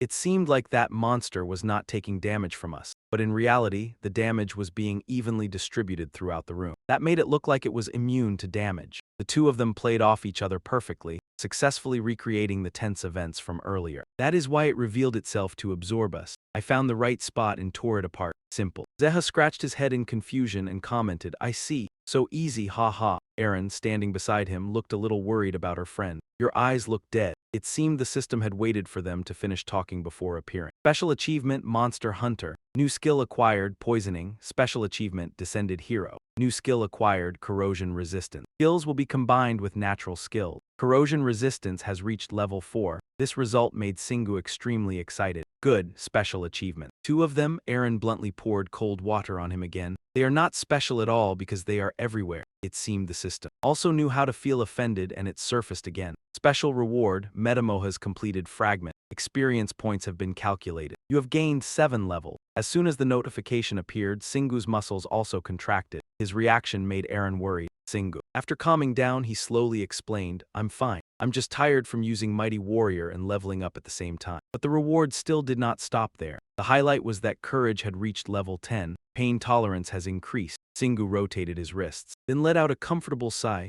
"Much better now." The group began gathering around to look at the 3 items on the ground. He commented with slight dissatisfaction, "Is this all it left behind?" Aaron did not care too much. "There is still a little of Metamoha's power in this essence. We can use it at the altar." Singu bent down and picked up a crystal. "What kind of stone is this?" Aaron answered like a living dictionary. In higher-level dungeons, they drop many different kinds of items instead of money. The information about the stone also appeared. S+ grade lunar wolf moonstone, formed from the fusion of moonlight and volcanic lava. It was incredibly tough and also a source of mana, commonly used for making items and forging weapons. This function did not interest Singu much, so it was just crafting material, not currency after all. Aaron looked a little confused as well. "That's strange. I've entered high-level dungeons before, but they only had gold." That intuition suddenly gave her an idea. "How about using it on the altar? I heard the fusion altar gives better results if you feed it high-grade materials." That suggestion made Singu feel oddly familiar with the situation. "It feels like I'm being forced to throw everything into the fusion altar again." Since there was no other option anyway, he started heading back toward the fusion altar. Then he carried all the newly obtained items over and decided to give it a try. The Metamoa fragment was quickly enveloped by black smoke. The system repeated the altar's function as well.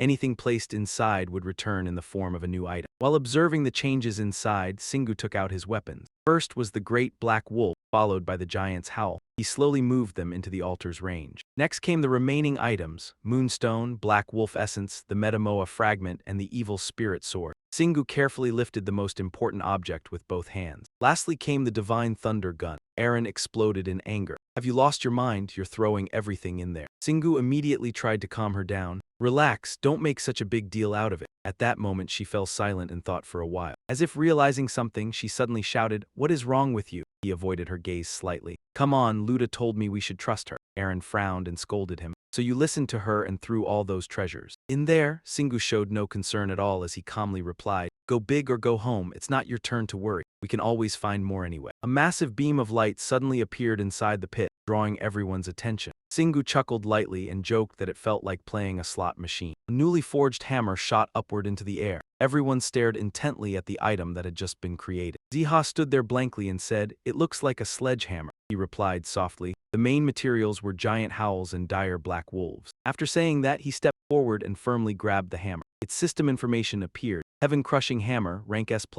Attack 4, 506, 500, Mastery 040000. Poison Attribute B+, Darkness Attribute A, delivers a powerful smash by absorbing nearby mana. 3 question marks, a trigger effect from Divine Power, Human Strength. And Dungeon Energy, it could level up by absorbing equivalent Divine Power. Everyone was shocked and stunned after seeing its abilities. Aaron exclaimed, "S++, I can't believe it either, what the heck?" Singu happily held it in his hands and said, "What a monster, it deserves its name." Then he eagerly tested it. "Alright, now that I've got a new weapon, let's test the skill." His power system appeared. Dung Singu, Destruction Level 135, Strength 485. Looking at those stats, Ziha gently rubbed his chin. "You just gained control resistance. Maybe it blocks body or mind control attacks." Singu pointed at a section in the system. "Look at the skill I got from completing the quest called Hunter." Another notification appeared. Poisoning Level 1. When performing melee or close-range attacks, the damage spreads through all struck targets. No mana consumption. Level 1 deals 10% of base damage to up to 2 targets within a 10-meter radius. The higher the skill level, the greater the damage percentage, affected target count and range. Aaron looked surprised. "Area damage, isn't this basically area damage?" He smiled and clenched his fist confidently. "I've got splash damage now. When I smash a wall, the shockwave shakes the enemies beside it." She awkwardly replied, "That's just hitting them directly, not splash damage." Suddenly the dungeon began shaking violently. Sand continuously fell from above. Bitcheyes immediately trembled. "Master, it seems the dungeon has run out of mana and is about to collapse. If you finished checking your skills, we should leave." Suddenly Singu remembered something.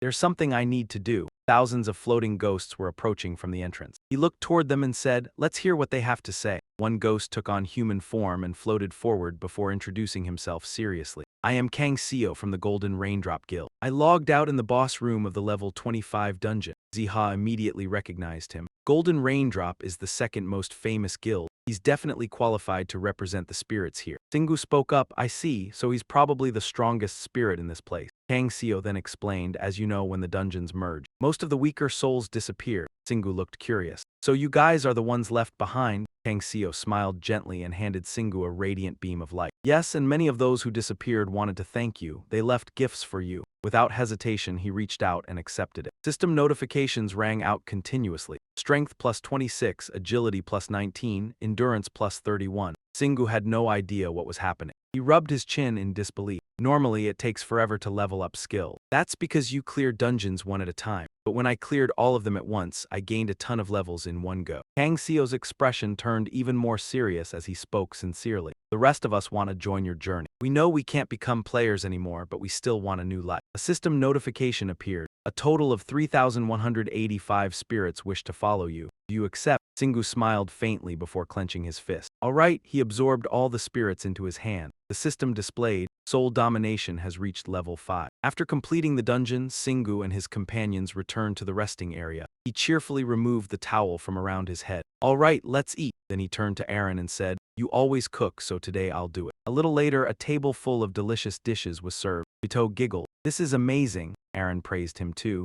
"You're like a professional chef." Meanwhile, Bitcheyes calmly commented, "Earth food really is delicious." Hearing that, Singu looked dissatisfied. "Couldn't you just compliment me instead?" Sometime later, hands moved swiftly while washing dishes as Aaron diligently cleaned the plates inside. He waved Ziha over. "Ziha, let's check your stats after leveling up." After speaking, the two sat cross-legged and silently cultivated together. Although she clearly sounded annoyed as she shouted from afar, "Hey, how long are you going to make me wait?" Singu and Ziha stared blankly in confusion. He immediately walked over and asked, "Since when did you become so huge?" Hearing that, she yelled, "This is my normal size." At that moment, Aaron, who had been washing dishes, curiously ran out. "Singu," I heard a girl's voice. The moment she saw Zutaku, she blurted out, "Merchant Ruta." That made Ruta shyly hide beside the doorway. Unable to wait any longer, Singu ordered, "We've still got things to do." "Wait inside, Ruta." Ruta giggled and complained, "If you just permit it, I could enter the resting area too." But he coldly slammed the door shut. "I'll come find you myself." Aaron looked satisfied. "I like that reaction of yours." Suddenly, Bito hurried over in a rush. "Master," seeing the boy like that, Singu was a little confused. "What's wrong, Bito?" Bito's eyes showed clear determination as he sprang up. "It looks like we can build a forge. I'll be able to help you." He hesitated a little. "Who did you hear that from?"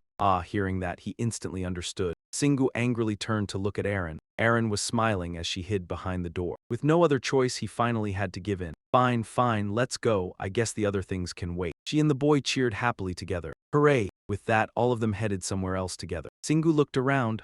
It seems bigger than before." Zuta happily explained, "That's why, a large residential area along with players. Also, when you complete a certain type of dungeon, plants and animals will be added to your residential area too." She smiled brightly, extremely excited. "This place is great, there's so much mana." He then asked, "What materials do you need?" Zuta took out a sheet of paper. "Let me share the list with you." "Take a look." Singu took the sheet of paper and read it. "How much does this cost?" She named her price. 1% of the essence you have." After thinking it over for a moment, he started calculating. 1%? Wait, the essence I just got from the red prison reaches hundreds of thousands. Then he frowned slightly. "So it turns out to be 1% of that." She said warmly, "You're lucky I'm running a promotion." But in the end, Singu still accepted. "Whatever, just take it." Zuta immediately beamed with joy. "Thanks." The wooden planks she had dropped before clattered down. Then they began fitting themselves together piece by piece. The system announced, "Time remaining until the forge is complete. 3 hours, 15 minutes, 39.59 seconds. His eyes filled with surprise. "It's automatic." Zuta smiled. "It's magic." Then she cheerfully asked, "So what do you want to build next?" Bito's eyes sparkled brightly. "Wow, those items are putting themselves together so carefully." Seha imagined to herself, "It's just like some kind of game."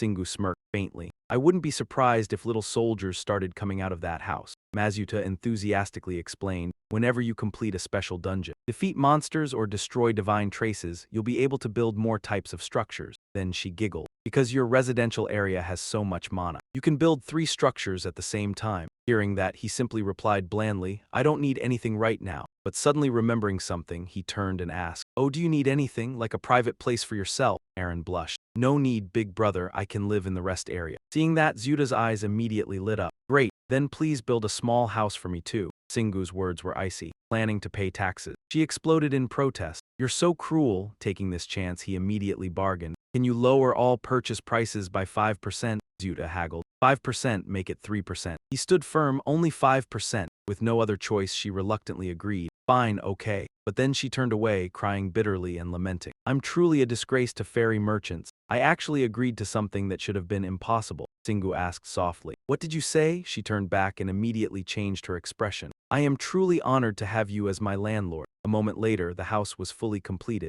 Mazuta laughed through her tears. "This is my home and shop. Now you'll get a 5% discount." Let me say it again, 5% off everything. Hearing that, Singu thought to himself, she must be so frustrated about that 5% that she's repeated it a dozen times. After that, she smiled again and explained, "I'm sure there will be times when you want to buy from me while you're inside a dungeon, so I have this for you." A sheet of paper was handed over. "This is a fairy merchant summoning paper. You can use it to summon me in front of a dungeon waiting room. If you need me, just use it to call me." Singu said casually, "I'm not sure I'll need it." Zuta named another price. "Only 0.01% of the essence you currently own." At that moment, he could not help shouting, "That's expensive." After that, he still clenched the paper tightly in his hand. Put at a disadvantage, he could only mutter to himself, "But I'm still taking it. Even though conquering dungeons isn't a problem for me, it should be fine, right?" After thinking that, Singu said, "Let's go." Suddenly, Zuta immediately stopped him. She loudly reminded him, "If you don't meet me once every 3 days, I'll die of loneliness." His face clearly showed disgust. "Are you a hamster?" After returning to the rest area, Singu spent some time replying to messages. He stared at his phone screen and smiled. "Oh, there's already a conquest team for a level 33 dungeon." Seha quietly poked her head out.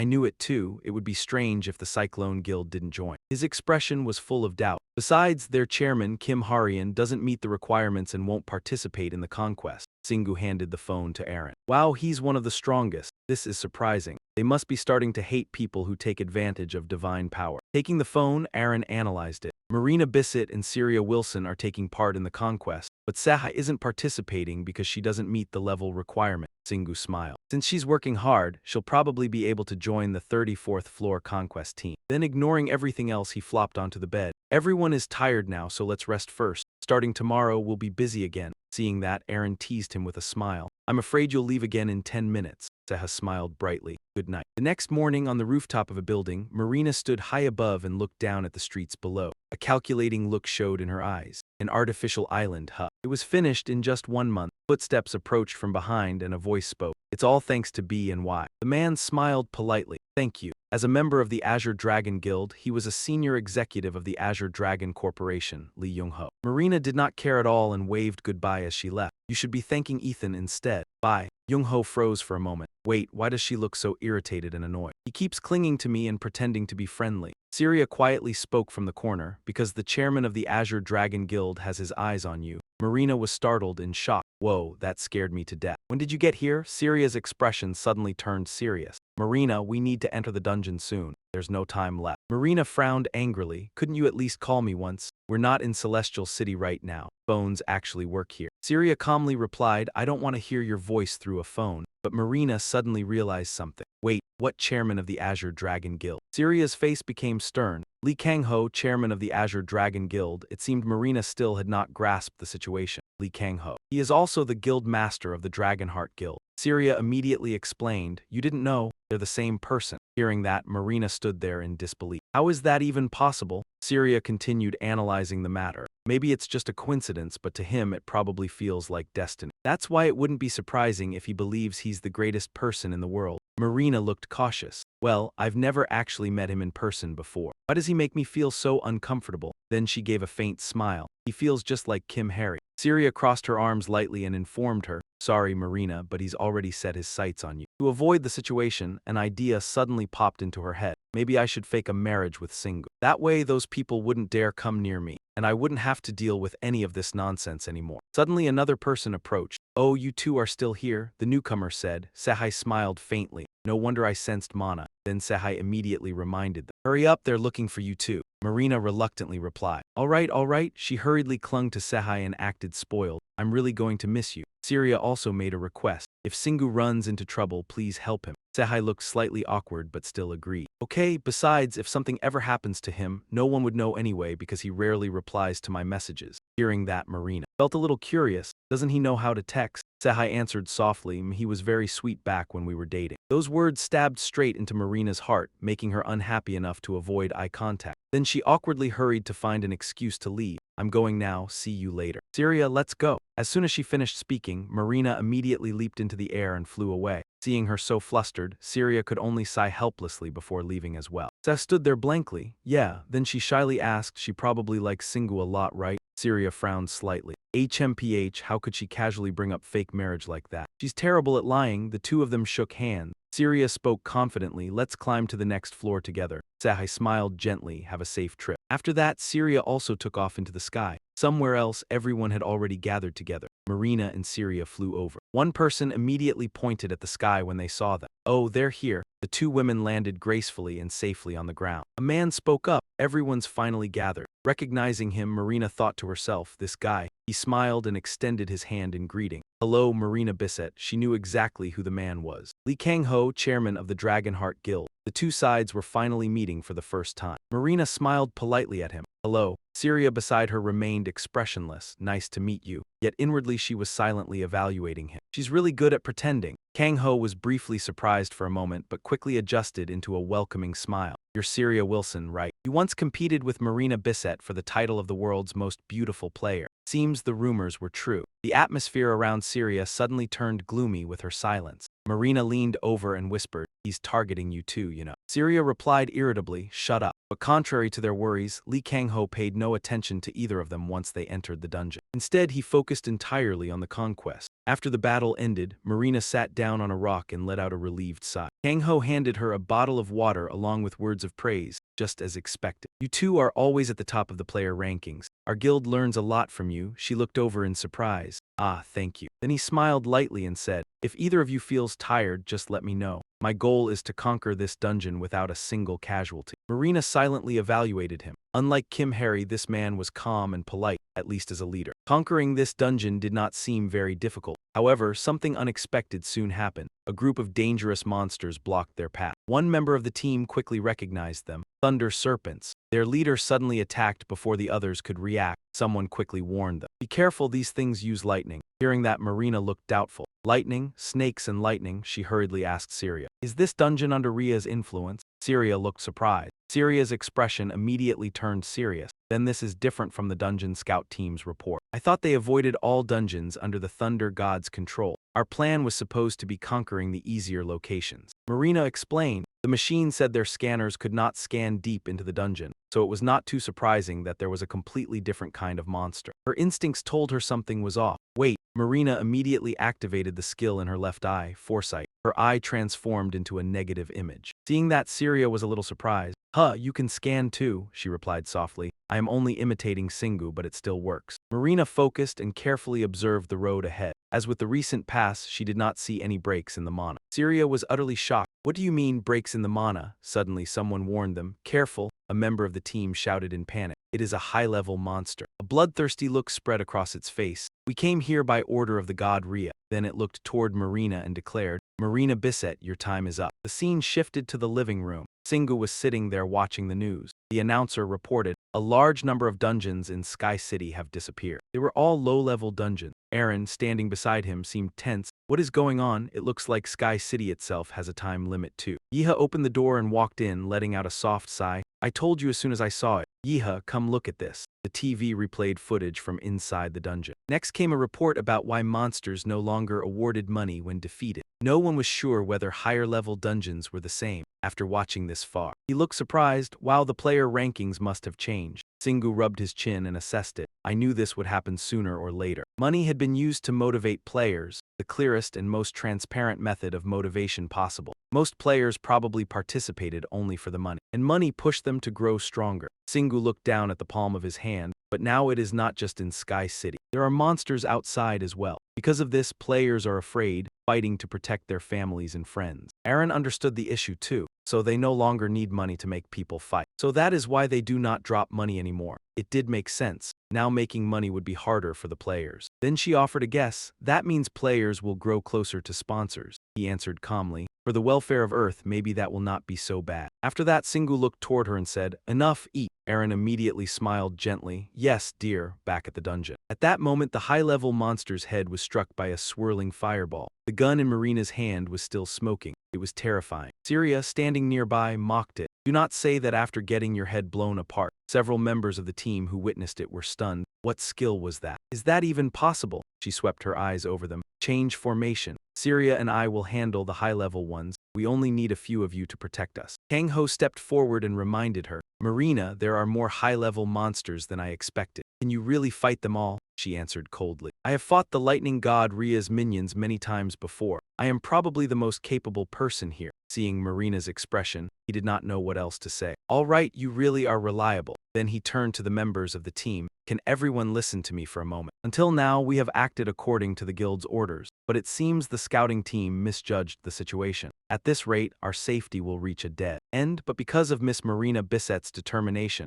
I want to hear everyone else's opinions before deciding whether we should move forward or not. With certainty, and under the leadership of Marina and Syria, the entire group continued onward. Not a single person wanted to retreat. They pressed on and advanced through the dungeon. The monster at the front line roared. Marina cut down its head. With a single shot, Marina sent it straight to hell. Another monster immediately raised a sword charged with lightning. Do not mess with us. But two guild members quickly raised their shields and blocked its attack. One of them spoke up and told her, leave the defense to us. Marina smiled at him. Thank you. Syria was no weaker, charging toward the monsters. From her gun barrel, glowing shots fired one after another. After they had all been sentenced to death, she finally landed on the ground nearby. On Kang Ho's side, he was also working tirelessly to deal with the monsters. He looked over at the scene behind him and could not help admiring it. They really are strong. They suit me perfectly. Right after that, an extremely perverted smile appeared on his face. I want them both in my hands. That guy does not deserve them at all. Several monsters were hit by Marina's bullets. Even after their heads had fallen off, their mouths kept cursing, "Marina, revenge." She was startled for a moment, as if realizing something, then quickly looked toward Syria and told her what she had discovered. Syria. It seems they were not here from the beginning. Maria sent them down here. This may be related to why Rhea hates me so much. Because I dared to give the divine gun to Singu. Hearing that, Syria quickly rearranged the facts. You are saying the lightning god personally brought them here, if that is true. Marina answered confidently. It means we can no longer rely on dungeon scouting to proceed. They were fighting, though it was taking longer than expected. The Azure Dragon Guild, together with Marina and Syria, finally reached the boss room. However, the scene before them made the team members uneasy. Everyone screamed in fear. What the hell happened here? Why was the iron door in the boss room destroyed? Marina looked annoyed and snorted. Are you kidding me? Meanwhile, Syria stared ahead seriously. I can sense fragments of divine power. At that moment, Kang Ho finally spoke up with a suggestion. Miss Bissett, we'd like to hear your thoughts. Seeing their attitude, she quietly thought things over. It seemed there was holy magic beyond that door. If I tell Kang Ho, he might rush in and seize it for himself. I can't let that happen. Thinking that, she smiled and replied, take a few volunteers and head inside. A moment later, Marina raised her gun high, showing off her fighting spirit. How could we keep the monster behind that door waiting any longer? That day, Floor 33 was conquered by the Azure Dragon Guild from China at the cost of 2 members. MVP, Marina Bissett. Right now, she was happily waving at the other side. Shingu, he walked over irritably. You said it was urgent. I thought you were hurt or something. Marina excitedly pushed a glass toward Shingu. I have good news and bad news. Which one do you want first? He calmly replied, the bad news. Syria briefly explained the issue to him. Rhea caused trouble in that dungeon by sending subordinates into a pre-created dungeon. Shingu looked slightly surprised. Rhea, that's the god I already defeated and weakened before. Marina smiled and made a bingo gesture. Exactly, but I wiped them all out and weakened it even further. Syria added, more accurately, she succeeded with everyone's help. Otherwise, it would have been really dangerous. Hearing that, he pointed seriously at the two of them. Wait a second. If everyone works together to defeat a boss and the monsters have divine power, then how do you split the loot? Marina immediately held up a glowing object. All right, here's the good news. I successfully monopolized Rhea's power as a special achievement reward. I was worried that if it came in essence form, I'd have to share it with all of you, everyone who participated. Can you handle it for me? Shingu answered seriously, like how I handled Lu Yasser's power for Syria. Sure. She immediately raised her hands in celebration. Thank goodness, what a relief. Right after that, he spoke to Marina in a low voice. But I can't completely turn it into your own power. Back then, Syria was on the verge of death and almost became Louis's slave. I don't want to do something that dangerous ever again. I also can't put it directly into your body, but I think I can use it to upgrade one of your items. Would that work? Since you gave me the gun, I'll do it for free. She immediately agreed and handed it over to him. All right, next. Shingu focused intensely and began transferring the power into the gun.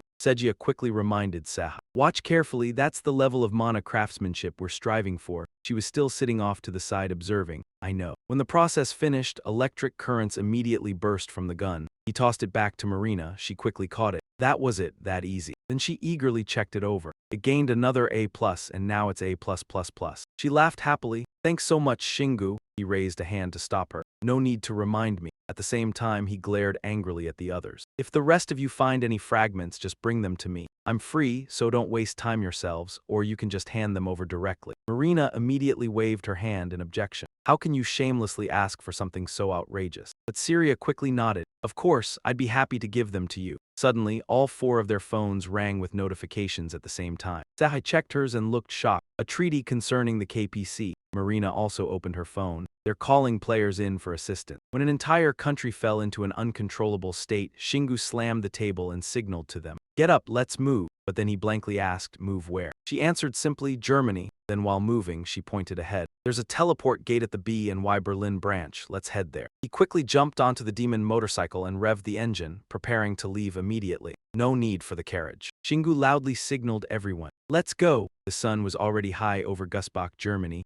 Marina felt slightly uncomfortable. There's too much mana. He also cautiously looked around but couldn't sense any divine presence. These days everything gets blessed, so ordinary monsters are pretty rare. That's strange. Suddenly, a gigantic golden bear appeared before them, having destroyed the nearby buildings. Shingu looked confused. A teddy bear. Or maybe just some fallen monster. Suddenly something else caught his attention. It was a mass of magical power wrapped in black energy, making him think. A connection to another world, but the energy coming from it is really weak. It was only just open. The local residents immediately shouted when they saw that. Look, it's Marina Bissett and Syria Wilson, we're saved. Sehai felt a little hurt inside. No one called out her name. Of course they didn't. I know I'm not as strong as them, but from now on, I'll work harder to become stronger. At that moment, Marina suddenly sensed something wrong. Wait, where's Shingu? Syria answered in a low voice. He never came with us from the beginning. If anyone asks, just tell them that. Marina immediately looked irritated. HMPH, he ran off again. Why does he always insist on acting alone? Seeing that, Syria spoke up to explain again, meaning he believes we can handle this ourselves. She kept the same expression and replied, thanks. But I'm still not happy about it. Right after that, Marina became excited again and summoned her weapons. Maybe it's time to test out the upgraded pistols. Let's fix this mess and go find that idiot. The system displayed a notification from Linked City 2. Welcome to the dungeon world. The gate will disappear in 3 minutes. If you have a key to the resting area, you may use it to return to Earth. However, it can only be used in areas untouched by divine influence. After reading it, Shingu was overjoyed. Wonderful, this is exactly why people need to try new things. Until now, he had been puzzled by the flickering path of light ahead. We only use gates created by the gods that lead to temples and fortresses, but this gate is merely a tiny fragment of divine power. Aaron switched into scholar mode and explained everything in the simplest terms possible. This is just one of countless gates monsters use to travel from another world to Earth, and because it's a temporary gate, nobody knows when it will disappear. Like a student who had finally understood the lesson, Shingu came to his own conclusion. From now on, let's call temples and fortresses temporary dungeons, and the otherworldly spaces connected through gates will be called field dungeons. That makes things clearer. Suddenly an idea flashed through his mind. Wait, I think I can set this place as a doorway. Hearing that, she was visibly surprised. A doorway? Shingu slowly operated the system panel while explaining. Like a place we can access from the resting area. We gained that skill after upgrading. The resting area currently has 5 empty slots, so let's assign this world to one of them. Aaron was stunned after realizing the benefit. So that means we can come here anytime. Shingu answered with complete confidence. See, this really is a field dungeon. As he moved forward, he set a new goal for the future. Since this place has a gate connected to Earth, it must have been affected by divine power. So from now on, let's focus on searching for traces of that divine energy. Hearing this, Seha, who had quietly listened the whole time, became extremely excited. We rarely had chances to explore before. This really feels like an adventure. Shingu rode the demon lightning motorcycle across the barren road at full speed. The passing trees no longer carried even a hint of green. After observing the surroundings, he commented, I didn't come here for sightseeing, but this place is unbelievably desolate. Aaron suddenly voiced a question. I wonder how this world became connected to Earth. He suddenly sensed a strange source of energy and became distracted. This mana, she called out to pull him back to reality. As if waking from a trance, he accelerated the motorcycle to incredible speed. I can feel something over there, let's go. Meanwhile, at another location, several players were relentlessly attacking a gigantic golden bear. Singwoo flew through the air, gradually closing the distance. He was momentarily shocked by what he saw. Isn't that the same species as the teddy bear monster that appeared in German? Afterwards, Shingu looked at those people and hesitantly guessed their identity. Seeing Tommy and his teammates desperately fighting the beast, they were probably players from this world. The brown-haired girl realized the situation was extremely dangerous and warned the other. This is bad. No matter how much damage we deal, it just splits into smaller versions of itself. The scene before him excited him greatly. Looks like they're in trouble. Should we help? The moment he finished speaking, Shingu confidently raised both hands. A barrage of dazzling magic beams shot forth, streaking past the bewildered group of players. They instantly pierced through the swarm of crawling monsters. Shock overwhelmed Tommy completely. Who is that? Is he from another region? The man beside him replied, but he doesn't have wings. Like a drowning man grasping for salvation, he pleaded desperately. Hey, I don't care where you're from, please help us. Shingu immediately agreed, but not without setting conditions. Leave it to me, that means the loot is mine. The emotionless golden bear glanced at the one who had launched the fierce attack. It seemed he really had noticed something unusual. A creature like this was merely wandering around here. Then Shingu added another observation. Compared to that thing, the players here are weak. I guess this world is already in decline. Aaron softly remarked, I'm just impressed that the people of this world didn't fall for the gods' temptation. Right after that, Seha's eyes shone with determination as he volunteered to charge into battle himself. He glanced back at Shingu while assigning himself a role. I'll take care of the smaller monsters. The other side casually replied, thanks. The tiny golden bears surrounded Tommy from every direction, leaving him no chance to react. Seha firmly gripped his weapon and dashed forward. He moved so fast that only a flash of light swept through the monsters, tearing every single one of them apart. Puffs of cotton drifted across the clear blue sky. Watching them not only survive but multiply after regenerating, Shingu fell into deep thought. These bears split apart whenever they're injured, but they don't use mana to fight. Instead, they rely purely on physical strength. In other words, the more he analyzed them, the clearer the answer became. It was just a collection of countless tiny teddy bears. He summoned a weapon with one hand. All right, time to test you out, Tommy. Hearing that name made Aaron groan in disbelief. Please stop giving things such weird nicknames. He activated the giantification skill on the object in his hand. The moment he finished speaking, the heavenly punishment hammer rapidly expanded in both length and width. Seeing it grow far beyond his expectations, Shingu was stunned. I told it to grow just a little. Why is it this huge? Hearing that, she could only sigh helplessly. You're not ordering food, you know. He didn't dwell on it for long and immediately brushed it off. Whatever. Then he poured a massive amount of power into the weapon. Now let's inject some black matter. Since both hands were occupied with the hammer, Shingu leaped off the vehicle. The thunderous impact drew the golden bear's attention. When it turned around, it saw him swinging through the air. Crackling with lightning, Shingu swung the weapon at full force toward the enemy. In an instant, the golden bear took a devastating blow straight to the head. A system notification appeared. Black matter energy is triggering a chain reaction. The hit smashed it face first into the ground. Lying amid the rubble, the golden bear had completely lost the strength to resist and could only groan in pain. The black-haired player was utterly shocked. Where did that monstrous power even come from? The girl beside him was equally stunned. Is that really the mana we know? Sensing the situation was still unstable, Tommy warned them, it's not over yet. There are still a few smaller ones left. Battle lust surged through Shingu as he prepared for the next assault. Good, let's wipe them all out. Everyone attacked at once and swiftly exterminated the remaining monsters. The cold mechanical voice echoed again. You have leveled up. After clearing out the monsters, he let out a relieved sigh. Phew, finally done. I still wanted to try a combo attack while giantified. I leveled up too. Then he made an unbelievably absurd comment. But that bear was kind of too small. Aaron nearly shouted in disbelief. Shingu, you wanted it to be even bigger. Seha arrived carrying the item they had obtained from the enemy and reported, Boss, this is what we got from the teddy bear. As he handed it over, he continued explaining. It seems the tiny amount of mana each of them possessed fused together when they combined into the giant teddy bear. They simply pooled all their mana together, and that combined mana became the giant teddy bear's core. A system screen popped up with the message, you have obtained the golden bear's mana stone. Shingu looked quite interested in the new loot. So that's what it's called. Seha continued his unfinished explanation. They can be split apart by external damage, but their bodies are basically hollow shells. If you look inside their corpses, there's nothing there, he carefully proposed. A hypothesis about the current situation. If the monster that appeared in Germany was the same type as this one, then they're probably struggling badly too. Trusting in her teammates' abilities, Seha reassured him, but Germany has Marina Bisset. She probably figured out the secret quickly and dealt with the monster already. Suddenly, a sound drew Shingu's attention. He saw Tommy kneeling sincerely before him. Thank you for saving us. Then Tommy stood up and explained his origin. We're survivors from the south. Before he could finish speaking, Shingu raised a hand to stop him. Wait, I'm from another world, so I have no idea what you're talking about. Only then did Tommy piece everything together and finally understand. I see. No wonder we've never heard of someone as strong as you. Because if you were from this world, there would definitely already be people gathered around you. The 9 heavens of our world have collapsed. And because they're gone, everyone is barely surviving day by day. A trace of confusion appeared on Shingu's face.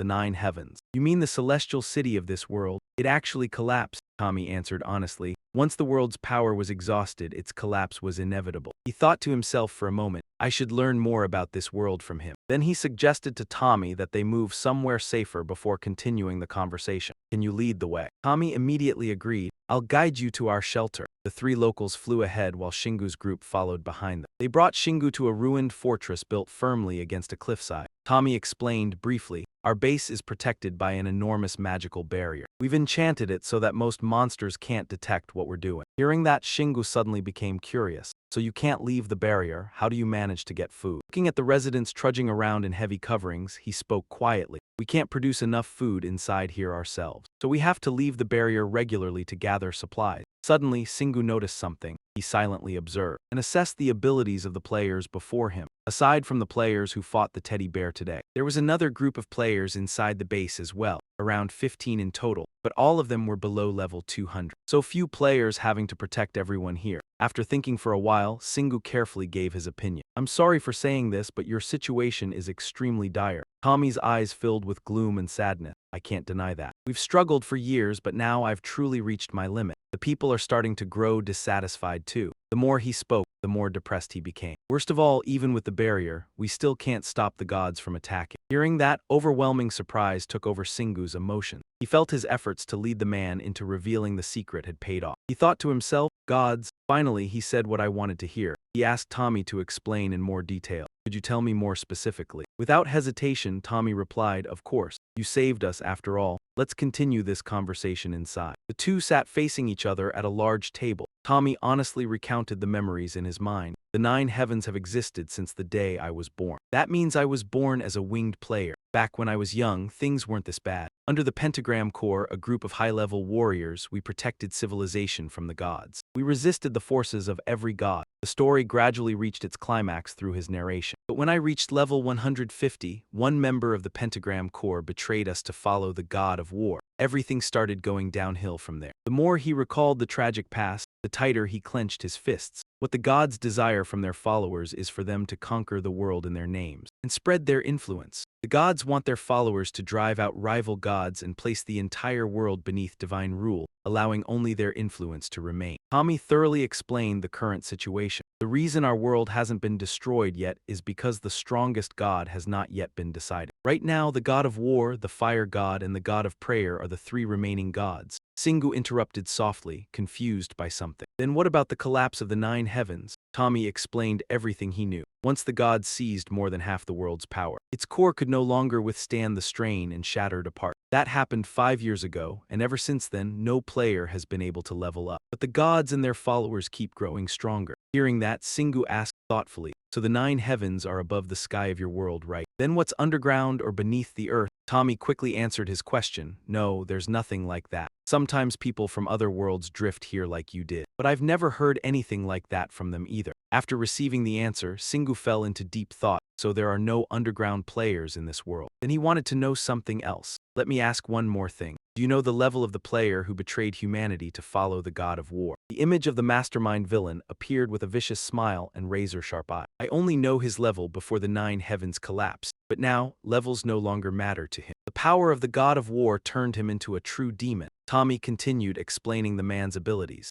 Many people were consumed by that power and joined him, only making everything worse. At the mention of that man, Tommy's eyes filled with intense hatred. His name is Kanato. Even after leaving the base, Tommy's warning continued echoing in Singu's mind. He had to avoid Kanato at all costs. Aaron urgently reported a new discovery. I sense magic around here. Sharing the same feeling, Singu nodded in agreement. Me too. Ever since arriving in this world, I haven't turned off my 5 senses. Seeing a fortress in the distance, Seha immediately spoke up. Those are traces of civilization. Singu's mind raced rapidly, and he quickly found the answer. That's probably where the people ruled by the god of war lie. He looked excited like a child seeing candy, eager for the next challenge. We can start here, right? It'd be a waste to just leave. Seha seemed uneasy and gently advised him. But this situation and these people have nothing to do with you. If you attack them, wouldn't that just be pointless violence? Rin shared the same concern and tried to stop him too. He's right. We should focus on finding the divine stone. After all their efforts to stop him, Singu finally compromised and turned the vehicle in another direction.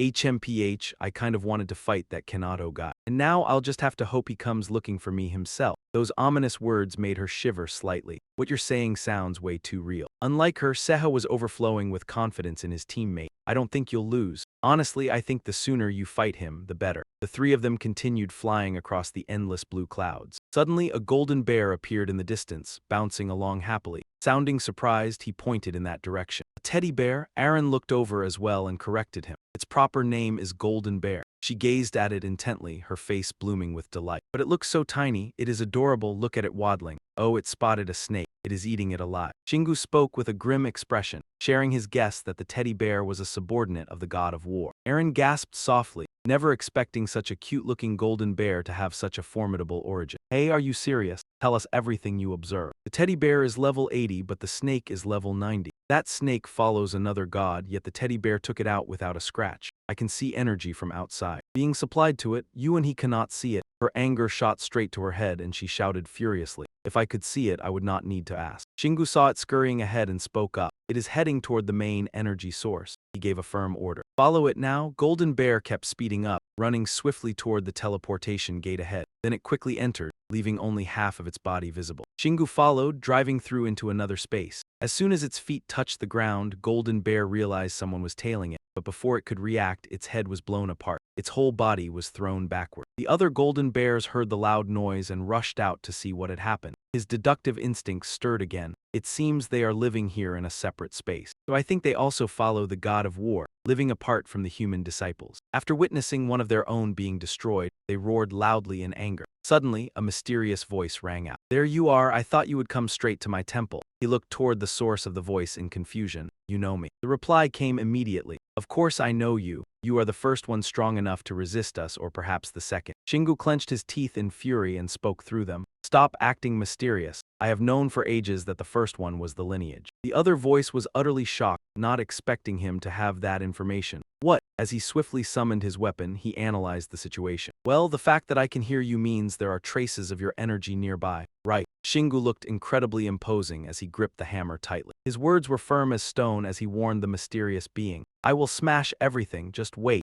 Seeing Shingu's radiant confidence, the other party threw out a threat. Heir of the dragon race, if you think I am as foolish as the god of thunder, you are gravely mistaken. The golden bears charged in like a storm as the powerful threat continued to echo. You will pay the price for daring to set foot here. Before long, the form of a giant monster made from the smaller ones gradually emerged inside the lair of my disciples. His expression darkened, and he muttered as he activated the gigantification skill on the object in his hand. Immediately afterward, the hammer grew huge and smashed through the tall golden bear's stomach, sending quite a few smaller ones flying out. The small ones were swept by the wind into the forest. Shingu's voice was also carried to the mysterious being's ears. God of war, I will start by erasing you from this world. He held his weapon ready, and deep in his eyes was immense faith in himself. I will make sure you never even dare think of setting foot on Earth again. Shingu frankly explained his earlier decision. The reason I did not attack that small town back then was that they still seemed human, so killing them did not feel right to me. He carefully watched the gaping hole in Golden Bear's stomach slowly shrink. Then he spoke without hesitation. But I do not like teddy bears, so there is nothing holding me back. Suddenly, it struck the ground with tremendous force, shattering the earth and sending rocks flying everywhere. Next, it pulled a crown out of the pit and decisively placed it neatly on its head. The eyes of the teddy bear king glowed red like lasers, making it look extremely vicious. Swallow him, turn him into one of us. Only then did Shingu realize it. I get it. That crown proves you are under the god of war, right?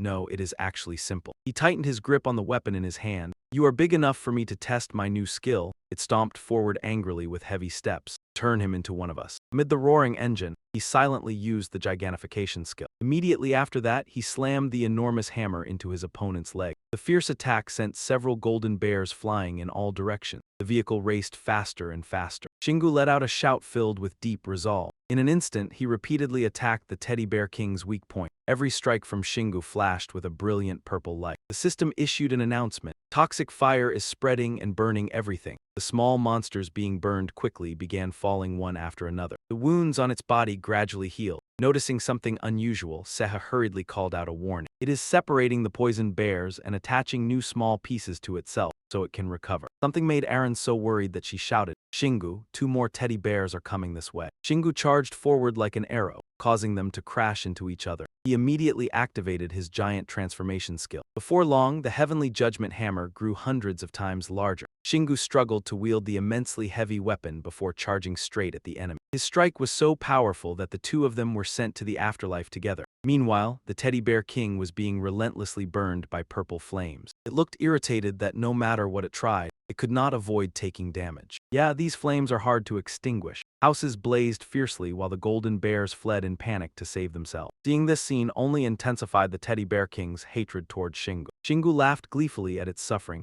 You become much smaller after separating all the infected bears. Now I've finally seen your true face. Seha excitedly praised Shingu. Making the enemies fight each other, you're really smart. Its face darkened as it hissed hatefully through gritted teeth. I will turn you into one of us. At that moment, the mysterious voice echoed again. Unless you wipe them all out, their numbers will keep multiplying endlessly. It declared confidently, this world already belongs to me. An outsider like you can never win. He showed no fear at all and instead sneered mockingly. Ha, I really need to level up. The small bears combine into a larger one, and when the big one dies, they stick back together and revive again. If I let it grow as much as possible, then I'm curious to see at what level it will finally die. The hidden figure commented, as expected of Gao Xinggu, humanity's chosen successor. Sending my subordinates to Earth truly was an excellent decision. The gigantic monster sprinted forward at full speed toward him. As that arrogant voice rang out again, it declared, now entertain me. After 2 hours of battle, Xinggu successfully defeated the teddy bear king and gained 2 levels. Standing amid the ruins, he quickly stored his weapon away. Rin cried out excitedly upon seeing the loot. It dropped a mana stone and a crown. He was equally delighted. Good, the mysterious figure interrupted their excited conversation. You have won. I look forward to seeing you fight against your own species legion. Xinggu casually snapped his fingers and silenced the opponent without bothering to listen anymore. Good thing I have this ability. Perhaps sensing someone's presence, he immediately turned around to observe. Someone was approaching. A fully armed cavalry squad marched over. One of them complained unhappily about his master. I can't believe a place like this existed so close to us. Lord Dewey Mountain really doesn't care at all, forcing his subordinates to fight each other just to compete for power. Kanato immediately criticized the subordinate for his disrespectful words. Do not question his plans. He only wishes to choose the most capable leader to command the army. Understood, the other man lowered his head fearfully and apologized. Please forgive me, Superior Kanato. Hearing the familiar name, Xinggu remembered this was the dangerous man Tommy had once mentioned. So that's Kanato. I need to stay as far away from him as possible. He silently evaluated the man. So this is Kanato, the level 300 player blessed by the gods. Really? Aaron was confused by Xingu's behavior, which completely contradicted his usual personality. Why are you using camouflage to hide? I thought you fought anyone you met. He carefully explained why he had to avoid the enemy, thinking the god of war wanted him and Kanato to clash directly. But he disliked being manipulated by others, so he would wait for another opportunity later. Then a subordinate reported in shock, there's nothing here. Everything disappeared completely. Could someone have arrived before us? Kanato had a different theory and rejected the idea. Lord Dewey Dan would never lie to us. Another god is probably trying to interfere. The nervous subordinate pointed at the ashes drifting through the air. Everything was burned down. It must have been the fire god. When he turned back around, the subordinate noticed his leader's terrible expression and trembled even harder. Lord Kanato, carrying a dark aura, the man ordered, we're leaving. Kanato gritted his teeth furiously. Whoever dared to do this will pay with their life. Watching the group gradually disappear into the distance, Xinggu and the others casually waved goodbye. See you later. Resting his chin on his hand, he analyzed the enemy's future. Because of him, the god of war's power had weakened considerably, so another god might overthrow him soon. But even if I don't like him, I can't let the god replacing him attack Earth sooner or later. Xinggu suddenly came up with a bizarre idea. Maybe I should punish the fire god too. Rin was completely stunned and could only mutter one sentence. I seriously don't know what to say anymore. Are you manipulating gods now too? 1 week later, Xinggu carried out exactly what he had said. Although the two sides fought fiercely, in the end victory still belonged to our side, and they successfully weakened the fire god's power by attacking his subordinate. After returning to Earth once the job was done, he had reached level 145. He rode his large motorcycle over country houses beside vivid green hills. Xinggu stopped what he was about to do again, then assessed his own abilities. Wait, he no longer needed to hide the motorcycle. His magic was already quite powerful. He vaguely hinted at what he planned to do next. Maybe it was possible. She could not guess what her teammate meant, but she had a bad feeling and asked, what are you planning to do? Xinggu grew excited, his eyes filled with passion. His next destination was the Sky Castle. Marina spoke while slamming the table, her expression extremely serious. As I said, after I defeated that stuffed bear, many huge monsters like it appeared. Xinggu sat across from her and listened intently. It sounded hard to believe, but people were saying that the raid era had begun. Then, using the knowledge he already had, he replied, by raids, do you mean the kind of game where a group hunts a boss together? Then there is a high chance people are forming teams and groups. Marina immediately agreed. Yes, that concept is also used for conquering dungeons. But now players know just how valuable the items from those monsters are. Some people even wait for giant monsters to appear instead of entering dungeons. Syria, who was sitting beside them, finally spoke up. Of course, giant monsters do create a sense of crisis for the world, but thankfully we are still managing to hold them back for now. Marina stared at Xinggu, her sorrowful gaze making him take notice. Resting her chin on her hand, she complained, why did you suddenly disappear before, and where did you go back then? Then she probed him in a seemingly reproachful tone. Are you not going to tell me? But Singu only smiled brightly and answered firmly. Of course I will. Even so, different thoughts were running through his mind. There is no way I can take them there. Telling them and making them worry would not be right. Marina shyly continued the story, unable to look him directly in the face. After the giant monsters appeared, people began placing far more importance on equipment and structures that could withstand attacks. From monsters, so the stock prices of corporations involved in building artificial islands rose as well. Hearing that, Singu nodded along. I see, Earth is changing too. After saying that, he stood up and said goodbye to everyone. Anyway, I am glad you are all still safe. I am leaving now. This sudden decision left her stunned and quick to flare up. You are leaving already? Seeing that, Singu had to soothe her. Sorry, but I cannot rest right now. I want to focus on leveling up. Marina pointed at him and objected, though she did not hold him back. That may be true, but you are far stronger than when you met Emma last time. Singu unconsciously raised a hand to rub his chin, his face turning thoughtful. He was not only talking about his own growth, even if he became strong on his own. One day Earth would follow the same path as the fought foe world. Thoughts continued to flow through Singu's mind. I have no obligation to sacrifice myself to protect humanity. But it is also true that living alone has no meaning. I do not want to see people die in front of me. Marina could not read those feelings, so she eagerly invited him. It would be wonderful if you could conquer the Sky Castle with me. Every day would be amazing and exciting. The speed of conquering dungeons would also be faster than it is now. He muttered a reply unconsciously. Memories of the journey through the 9 clouds surfaced, and he had also thought about that. At that time, Singu was riding his motorcycle, the Demon Lightning, facing the castle with excitement. I finally made it. It was not that hard at all. He jumped down to the ground, leaving it parked on the cloud behind him. Suddenly, an explosion occurred and blew Singu off the island. Everything happened so fast that he was left dazed. At the same time, the system appeared and explained to Singu, you may only approach using your own true ability. After reading it, he was a little stunned, not caring that he was in free fall. Does that mean I am still not allowed to enter the Sky Castle? Singu let himself fall through the air, but his mind kept thinking. But it did not reject me completely. It simply refused me because I came the wrong way, not because it blamed me for coming. After that thought, he laughed with childlike delight. In that case, I will come back when I am qualified as a player. So, returning to the present, Singu clenched his fist and spoke in a determined voice. Please wait just a little longer. Seeing this, Marina could only marvel inwardly. Singu, you really are full of mysteries. They began saying their goodbyes, then each went their separate way. Once the other 3 had disappeared from sight, he pulled a shining key from inside his clothes. Now then, let us upgrade the rest area. The scene shifted to the rest area, which was now rumbling as if there were an earthquake. Before long, it became more splendid, with luxurious furnishing. The system now appeared and updated the status. The rest area has reached level 7. The village has grown larger and outsiders can now enter. Singu blurted out in surprise, what is this? Oh, it gave me another feature I wanted. Is it because I changed my mind? He unconsciously rubbed his chin as he calculated. No, it is just a coincidence. Before he knew it, Singu had turned into an old man, listlessly punching his lower back over and over. What's wrong with me? I've been overthinking lately. I've arrived already. Seeing that, Aaron could not help but worry. Don't say things that leave people speechless like that. A flood of information about the newly improved resting area appeared before them. After reading the notices, he sighed in admiration. This really is paradise on earth. His innocent reaction left her speechless. You only realized that now. At the same time, Kaniakor, the Death Knight, suddenly appeared and called out. Master, it walked over and greeted Shingu. I see, this place has expanded. I wondered why it suddenly became larger. I'm glad you returned safely. Kaniakor, the Death Knight, pointed behind them.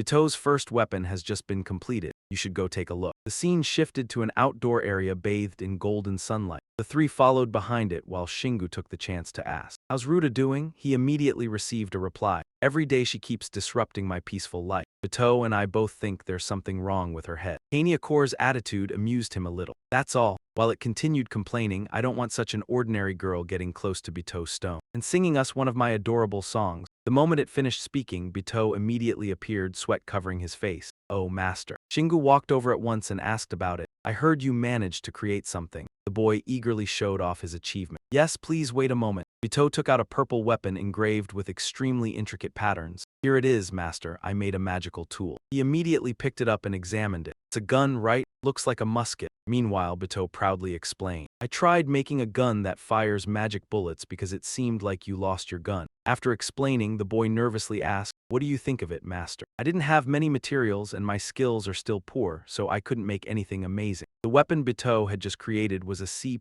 ceremonial flintlock. Its attack power ranges from 1,300 to 1,500. Shingu seemed extremely pleased with it. This is incredible, completely opposite to Bito's worries. He stared at the gun without looking away, his face filled with amazement. If we could mass-produce this thing. An image of goblins massacring civilians appeared in Shingu's mind. Modern weapons could no longer damage the monsters now. Things like missiles and tanks could barely affect the archdemon. But if it were this gun, he unconsciously muttered in shock. Anyone with mana could fight against the archdemon. Hearing that, Bito's eyes sparkled like stars, joy surging through him once more. Not only that, depending on the strength of the magic bullets, it could even kill enemies stronger than the user. It would be even better if they had mana stones, Shingu muttered. His eyes still fixed on the gun, mana has now appeared on Earth, so people can use and sense mana now. Standing behind him and searching information on her phone, Erin also spoke up. People online have been talking about this a lot lately. Some say they suddenly started sensing, and some people's hands even turned blue, so I think that's related too. Shingu immediately turned a serious gaze toward Bito. How long does it take to make this? But the boy only scratched his head awkwardly. I'm pretty slow, so only about one a week. Sorry, master. Hearing that, he rubbed his chin thoughtfully. No, that's already fast enough. Once the resting area is upgraded, Bito can duplicate treasures. If I use it, Shingu handed the gun back to Bito and continued speaking. Then can you make something stronger than this? I have the ability to duplicate treasures. Copied treasures may become weaker than the original, so we need something stronger. That way, even after duplication, the flintlock would still be powerful enough to fight the archdemons. But as soon as that was mentioned, the boy became insecure again.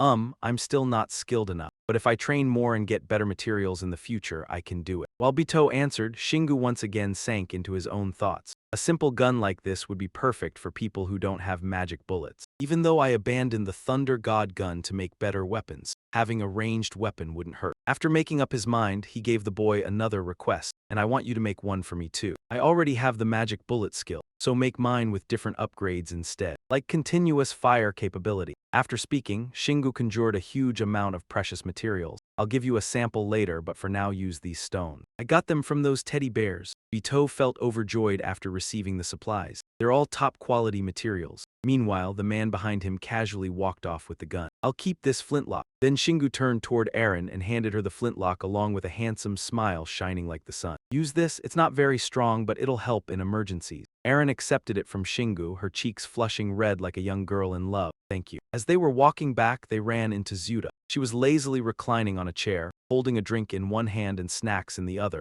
looking completely carefree. Even so, he walked right past her as if he hadn't seen her. Let's head back to the resting area. Ignored like that, Zuda quickly sat up and tried to stop them. Wait, don't leave. She laughed awkwardly and quickly moved in front of them to block the way. I've been waiting for you because I have something to tell you. But Shingu only responded with an annoyed expression. What a pain, what are you trying to say? Ruta got straight to the point without hesitation. Let me ask you this, why don't you bring people from the other world into your village? Her suggestion successfully caught his attention. Shingu replied in an obviously irritated tone, asking back, You're asking why I don't bring people from the other world here. What do you think this is, a refugee camp? Then he coldly rejected the idea. Sorry, but as long as I'm alive, this place isn't going to become overcrowded. Even Ruta was left speechless by how harsh he sounded. An image of Bito smiling appeared in his mind. The only reason I brought Bito here is because he's talented. There's no one like him in Fafr. I'm not the kind of person who risks everything just to protect the weak. Even so, Ruta kept trying to persuade Shingu. But if you want to upgrade the village, you need all kinds of people and resources, right? You know that too, don't you? After hearing that, all he could do was sigh. Just as he turned around to leave, she called out again, Master. Ruta's eyes suddenly became mysterious, like those of a hidden assassin. People only shine when they're given a chance. Her words made Shingu stop in his tracks for a few seconds. Then he turned and continued walking without arguing back. Yeah, I know. The scene shifted to Marina excitedly asking, So the kid can make mana weapons, let me see. But Shingu immediately stopped her. Hold on, did you bring what I asked for?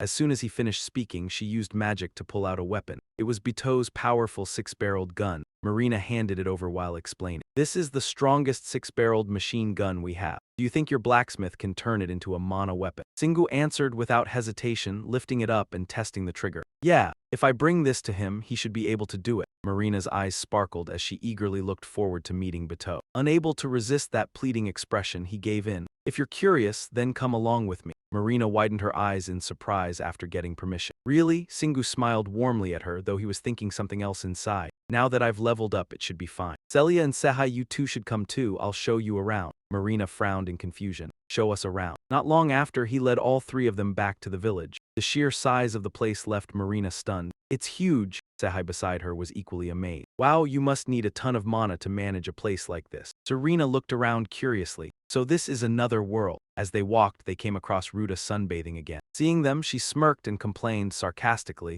HMPH. I told you to bring people from the other world and you ended up bringing even more here. Ruta's appearance surprised Marina a little. Who's that? Does she live here? Ruta stood there with her arms crossed, acting superior toward everyone. That's the merchant Zuta. She sells items for dungeon conquest. Hearing that, Marina rushed over. Really? Then sell me something too. But all she got was a refusal. I only sell to Singu. If you want to trade, go find the merchants in the heavenly city. Marina looked like a child learning something new and asked again, there are merchants up there too. The other woman seized the opportunity and named her price. Of course, but if you want to know more, pay up first. The moment she heard that, Marina immediately pulled out a thick stack of cash. Ruta looked at the money with disdain. I only trade in essence. What am I supposed to do with cash? The two of them argued nonstop without backing down. Marina snapped back, why would I carry essence around with me? Are you crazy? This isn't a dungeon. Zuta immediately fired back as well. That's exactly why I don't bother trading with you. Unable to win the argument, Marina turned to Singu and whined, she's bullying me, but he pretended not to hear and walked away. All right, let's keep going. At the same time, Beatrice was standing in front of a house waiting. Seeing them approach, she spoke up. More guests, Marina was shocked once again. Another girl, Singu stepped forward wearily to explain. She's one of my knights. She used to be a death knight, but now she turned into this. Beatrice followed up with her own introduction. My name is Kaina, I'm a dragon knight now. Right then, Bito appeared from behind a tree and joined them. Master, the moment Marina saw the boy, she melted instantly. That little boy is so adorable. Suddenly, a sword blocked Marina's path. Beatrice held her weapon tightly, glaring at her with a threatening expression. If you want to touch Bito, you'll have to get past me first. She acted so aggressively that Bito had to step in and stop her. Kaina, taking advantage of the two girls arguing, Singu pulled the boy away. Come with me for a bit, I need to talk to you. The scene shifted inside the house. He placed the six-barreled gun on the table for Bito to examine and gave the boy a request. You don't have to copy human technology exactly, but it'd be better if you used this as a model for creating a new weapon. Bito looked excited but also astonished. There's so much I can learn from this. Amazing.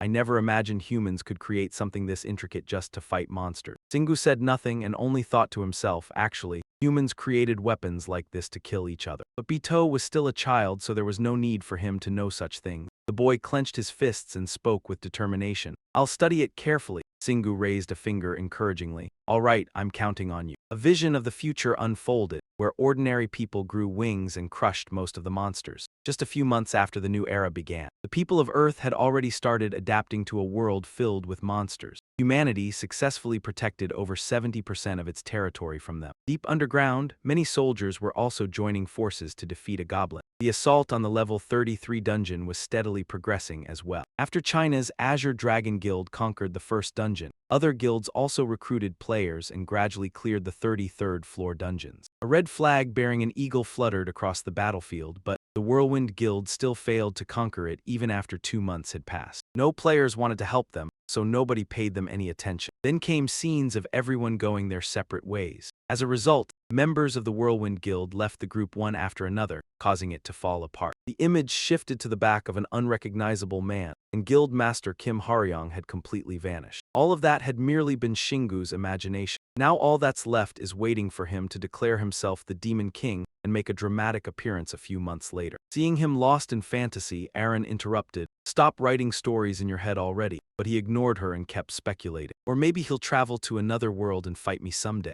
Annoyed, Aaron warned him, cut it out already. That's scary because it could actually happen. Shingu only gave her a carefree smile, looking strangely calm. Haha, it's fine, I already sent a ghost to follow him anyway. Frightened and irritated, Aaron snapped, "Stop messing with me." While they were talking, the phone in his jeans pocket rang. It was Marina, walking briskly as she reminded him. Shingu, all the famous players are gathering right now, don't you know? But he sounded completely indifferent. I don't care. Hearing that, she panicked and shouted into the phone. This is huge, you seriously don't know. While Shingu kept holding the phone, Marina continued complaining. About the sea route we completely abandoned because of the sea monsters. Today is the day we're finally sailing across the Pacific again. The whole world is talking about it. Hearing that, his thoughts drifted elsewhere. Setting sail, Shingu quietly recalled his old memories. After I became a player in the ant cave, every sea route on Earth was blocked. because the sea monsters were too powerful. An image appeared of a fisherman's ship being rammed by monsters. They began occupying and expanding their territory throughout the oceans, preventing humanity from sailing out. Then came scenes of warriors flying in to fight them. Humanity had tried countless times to reclaim the roots through naval battles, but it didn't suit those accustomed to fighting in the sky. Back in reality, Marina continued explaining. Every nation was placing its hopes on today. Because if they failed, Earth itself would be in danger. That was why the WPC had recruited numerous players to carve out a path. Shingu immediately changed his mind and put on his black coat. Got it. So humanity has finally returned to the sea. Then he coolly headed for the door and reminded her, I'll be there soon. The ships had already begun moving. At last, a route had opened across the Pacific, and the whole world watched the vessels crossing the ocean. Escorted by over 5,000 players above level 200, Syria pointed at the map and explained the flaw in the plan. The route we'll take across the Pacific isn't as simple as sailing straight through. We'll depart from California, circle around the Pacific, and stop by both Asia and Oceania. After saying that, she looked seriously at the person beside her. Korea was included thanks to you. Hearing that, Shingu raised an eyebrow and denied it. I didn't do anything. Suddenly, her eyes sparkled, filled with hope for him. Someone as great as you only needs to be present to inspire others into action. Embarrassed, Shingu stood awkwardly on the deck. Cut it out. Leaning against the railing, he gazed at the scenery around him. There were even cruise ships nearby, and Marina confidently explained. Those are for people who enjoy watching others face danger. Calling them idiots wouldn't be an exaggeration. Syria added, in other words, they believe humanity can control all the changes happening on Earth. Hearing that, Shingu guessed, and they've all been informed about how dangerous this voyage is, right? Because I don't think any player here today would risk their life to save someone else. Every one of them has their own goals and ambitions, so none of these players have any responsibility beyond protecting the cargo ships. In short, they're only here because dungeons no longer make money, and now they have to rely on companies to hire them. At that moment, a dark cloud appeared and lightning struck, startling him slightly. Shingu put on a dramatic expression and pretended to foresee the future. I sense a massive storm approaching. Unable to hold back, Aaron scolded him. Stop saying such ominous things.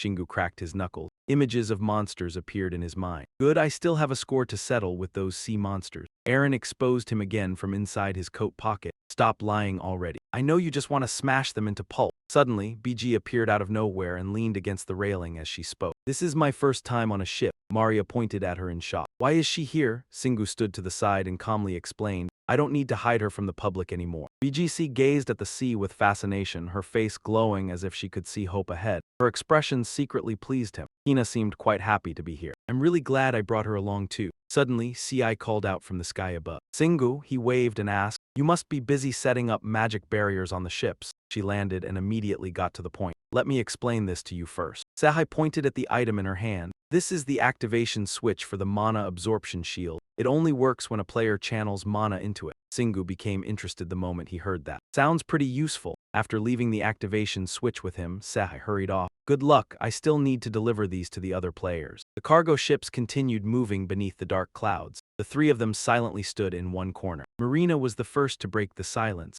Staying quiet all day is so boring, I've long since gotten used to flying. She leaned forward towards Shingu and voiced her guess. If this trip succeeds, I bet they'll do the same thing with Europe. He agreed with her reasoning. True, but that still won't stop the number of sea routes from gradually decreasing. Then he pointed toward the ship sailing alongside them. Every time they need to transport goods, just imagine having to hire this many players. It's practically impossible. Syria did not seem too worried about the issue. Sooner or later, humanity will have to find a few usable routes and focus on wiping out the monsters. Around those routes, that's the only way they can transport goods with the fewest people possible. Maybe that's the only option left. Those words made Shingu's expression turn serious. But if even that fails, it'll be the end of commercial shipping. Suddenly, someone interrupted their conversation. Shingu, Saha had returned with new information. We've been assigned to the cruise ship. Marina and Syria will be in charge of the cargo ships. After hearing that, Shingu gave the order. Let's go, Maria gritted her teeth as she watched their backs. Why am I so jealous of her? A large white ship sailed at the front as the lead vessel. Shingu stood aboard it in silence as though waiting for someone. Sukun came over from afar and greeted him.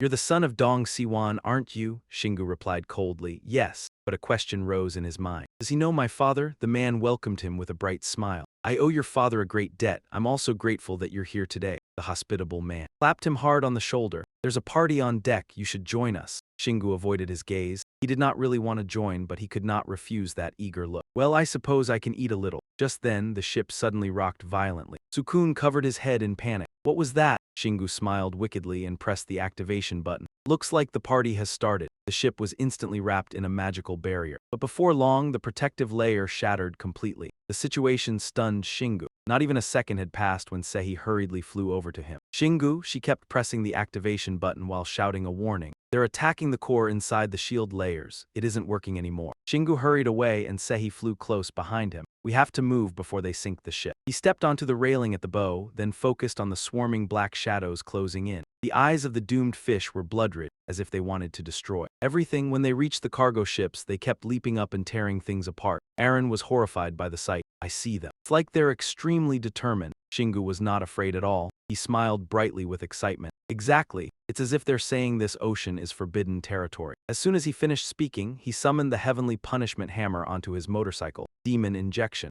Shingu burned with fighting spirit, fully ready for battle. His gaze was sharp and full of confidence. I wonder how many more ships our side will lose before we get there. What are you saying now? Aaron grew increasingly worried. Don't jinx us. Then she looked around to assess the situation. If you swing your hammer here, you'll affect the ships. So he had to fight from a distance. From above, Shingu instructed Beatrice. Hina, please protect everyone. She quickly equipped her combat form. Yes, master, nothing will get onto the deck. Seha also appeared to provide support. I'll go separately, he quickly replied. All right. Aaron also flew out to join the fight. Me too. This time his reaction was completely different. Huh, she nimbly took out the studio musket and smiled. Jan Angsenvu, Bito upgraded it for me. It's a B+ weapon now. It should work against most of those monsters. Seeing that, he grinned with delight. Now this is getting good. Aaron and Seha quickly took their battle positions. Shingu felt things were becoming more interesting. Now then, let the party begin. His vehicle raced across the sea like lightning. Shingu tensed his face and let out a loud shout, showing his fighting spirit. Then, without the slightest fear, he charged forward with overwhelming force. The sea monsters watching from afar also recognized him. It's him, that's...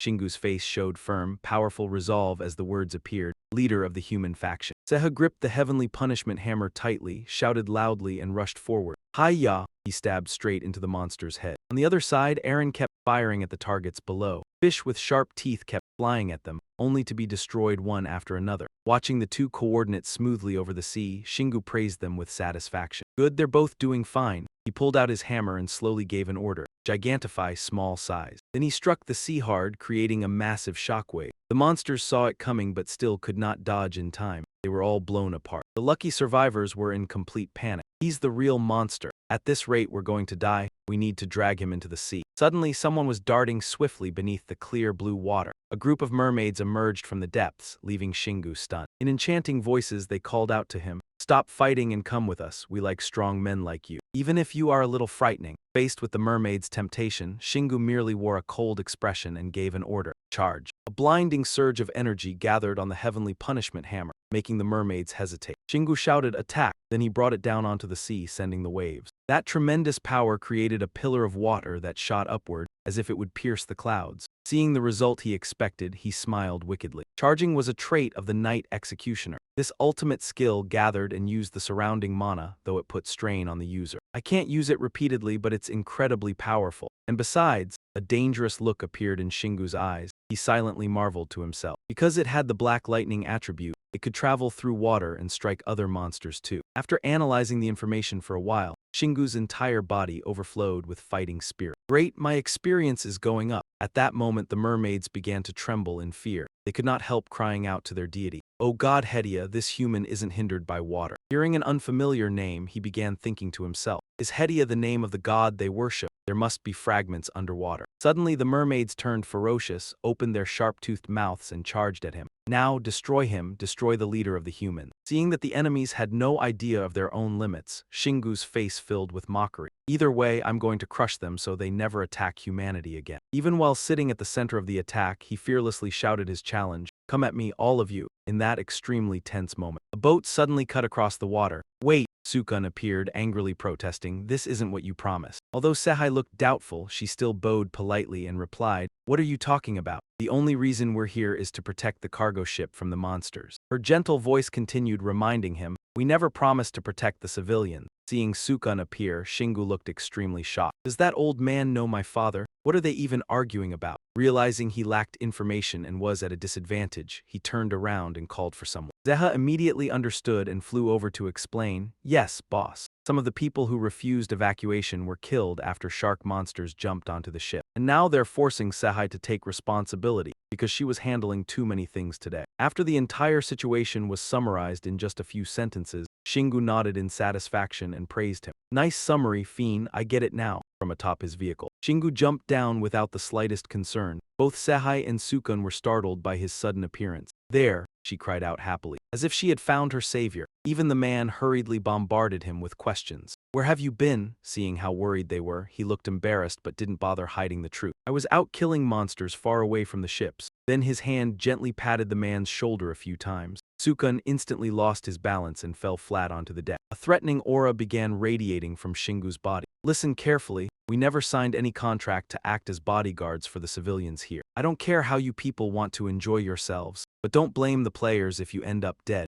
We're not here to protect you." An atmosphere of panic spread throughout the ship. Looking at Sukun's pale face, Shingu sternly warned him. "Now it's up to you people. Either turn the ship around or stay put and stop getting in our way." He frowned tightly at them as if saying, "If you want to go back, then figure it out yourselves." Faced with the dangerous situation, the cruise ship chose to stay alongside the players. Attacks occurred every few hours after that, and there were no more parties. The people aboard all looked resentful. Aaron observed every expression and teasingly said to Shingu, "Now everyone on the ship hates you." However, he didn't show the slightest concern. Instead, he coldly replied, "I don't have time to care what they think about me. We need to figure out who our enemy is. Do you know anything about the water god?" Hearing that, she responded in surprise, "Actually, information about the gods only appeared a few months ago, and I've never heard of the water god." Seeing Aaron look awkward while mentioning the deity, Shingu nearly fell into deep thought. "Then I'll ask Syria or Marina." However, he still learned nothing new. Even Marina, despite having conquered an underwater dungeon before, knew nothing about the god controlling the mermaids. The only thing they knew for certain was that this god named Hedia had occupied a vast territory on the planet. Even Syria became wary. These monsters are both intelligent and determined, and now it seems they've already figured out our every move. Uneasiness was clear on her face. "We have too many things to protect and they know it. I have a really bad feeling about this." Seeing everyone's growing anxiety, Shingu smiled reassuringly at the group. "Don't worry about the cargo ships or the people on board. Just focus on killing the monsters. That's why we're here." Those words instantly reignited Syria's fighting spirit. "You're really smart." Only Aaron helplessly smacked her forehead and complained, "This is such a bad influence." During the journey from California to New Zealand, another attack occurred, carried out by a massive number of sea monsters and mermaids. They acted aggressively as they threatened everyone aboard the ship. "We won't let you take our kingdom. Fight together for Lord Hedia." Seeing the enemy forces growing larger and larger, Sehai couldn't hide her shock. "There are too many of them." Unlike everyone else, Shingu remained strangely calm. "But that's not the problem. The problem is that every single one of them is incredibly strong, especially that monster over there." From the depths of the ocean, a gigantic blue whale emerged. Even the sharks looked terrified, likely because they sensed its overwhelming pressure. It was even stronger than a fully matured young dragon.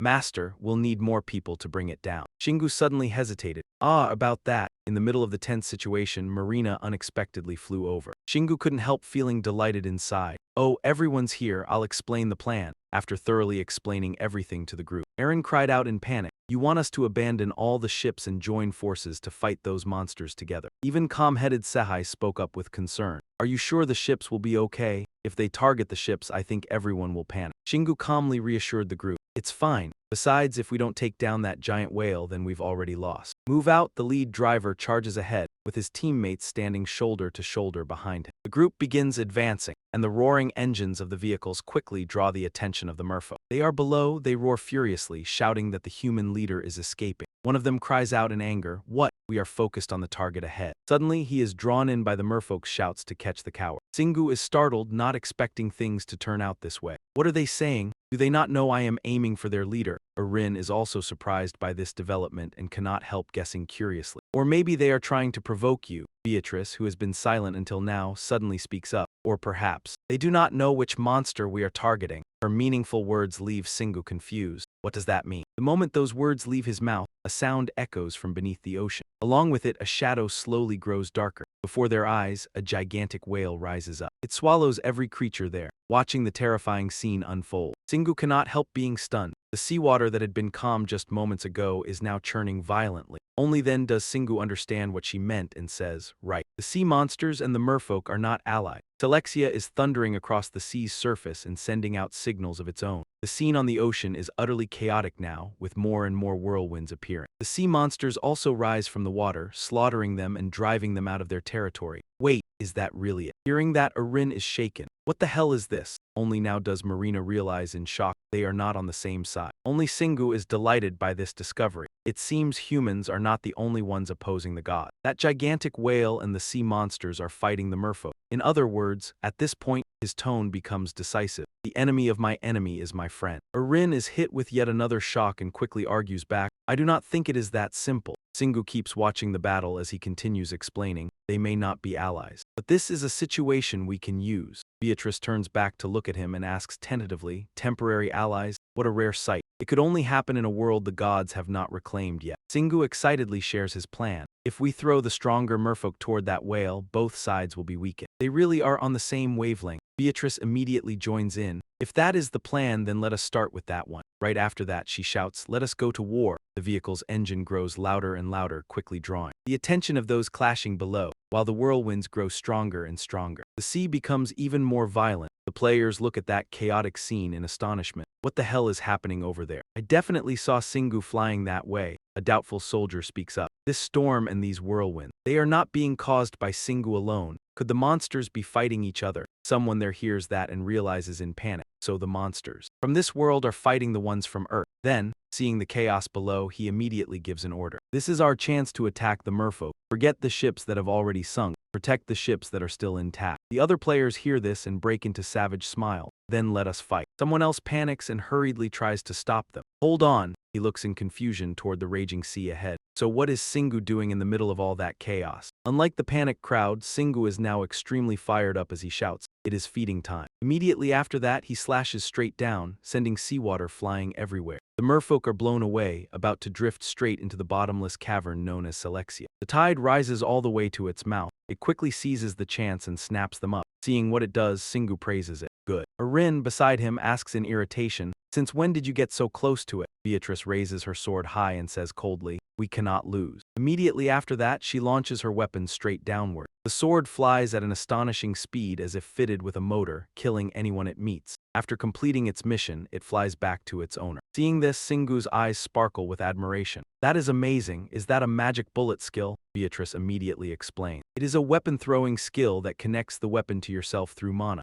Once mastered, it allows ranged attacks. Fascinated by this skill, Singu tries to copy it. Let me give it a try. Of course, thanks to his own cheat-like advantage, he succeeds on his very first attempt. The hammer swiftly turns the merfolk into sashimi. Immediately after that, it also flies back into his hand, as if being controlled just like before. The system suddenly announces, you have acquired a new skill, boomerang. Singu looks at the weapon in excitement. It really works. In contrast to his delighted expression, Erin says blankly, I am not surprised at all. While those above are immersed in delight, everything below grows more chaotic by the moment. Monsters and merfolk hack and slash at each other. Marina is fighting with all her strength. With a gun in each hand, she fires non-stop at the crowd below. She keeps chasing them down one by one, sparing no one. Not only Eren, but Syria and Seha were also trying to wipe out the mermaid. Even after so many were killed, they showed no fear and kept swarming in for a decisive battle. Eren pulled out a western matchlock and used it. She aimed straight at the mermaids charging toward her. Seha turned his head and quietly judged her to be a defensive-type player. Right after that, she immediately decided that instead of attacking the mermaids, she should protect the monsters of Earth. Purple power enveloped the bodies of the monsters below. The monsters struck by the spell grew even more eager to fight. Marina grew confused when she saw the violent commotion. Curious, she spoke up. It looks like all the sea monsters of Earth are heading there. Meanwhile, Shingu looked at the monsters with interest. Excellent. If we deliver the enemies right to their mouths like this, the sea monsters of Earth will definitely become much stronger.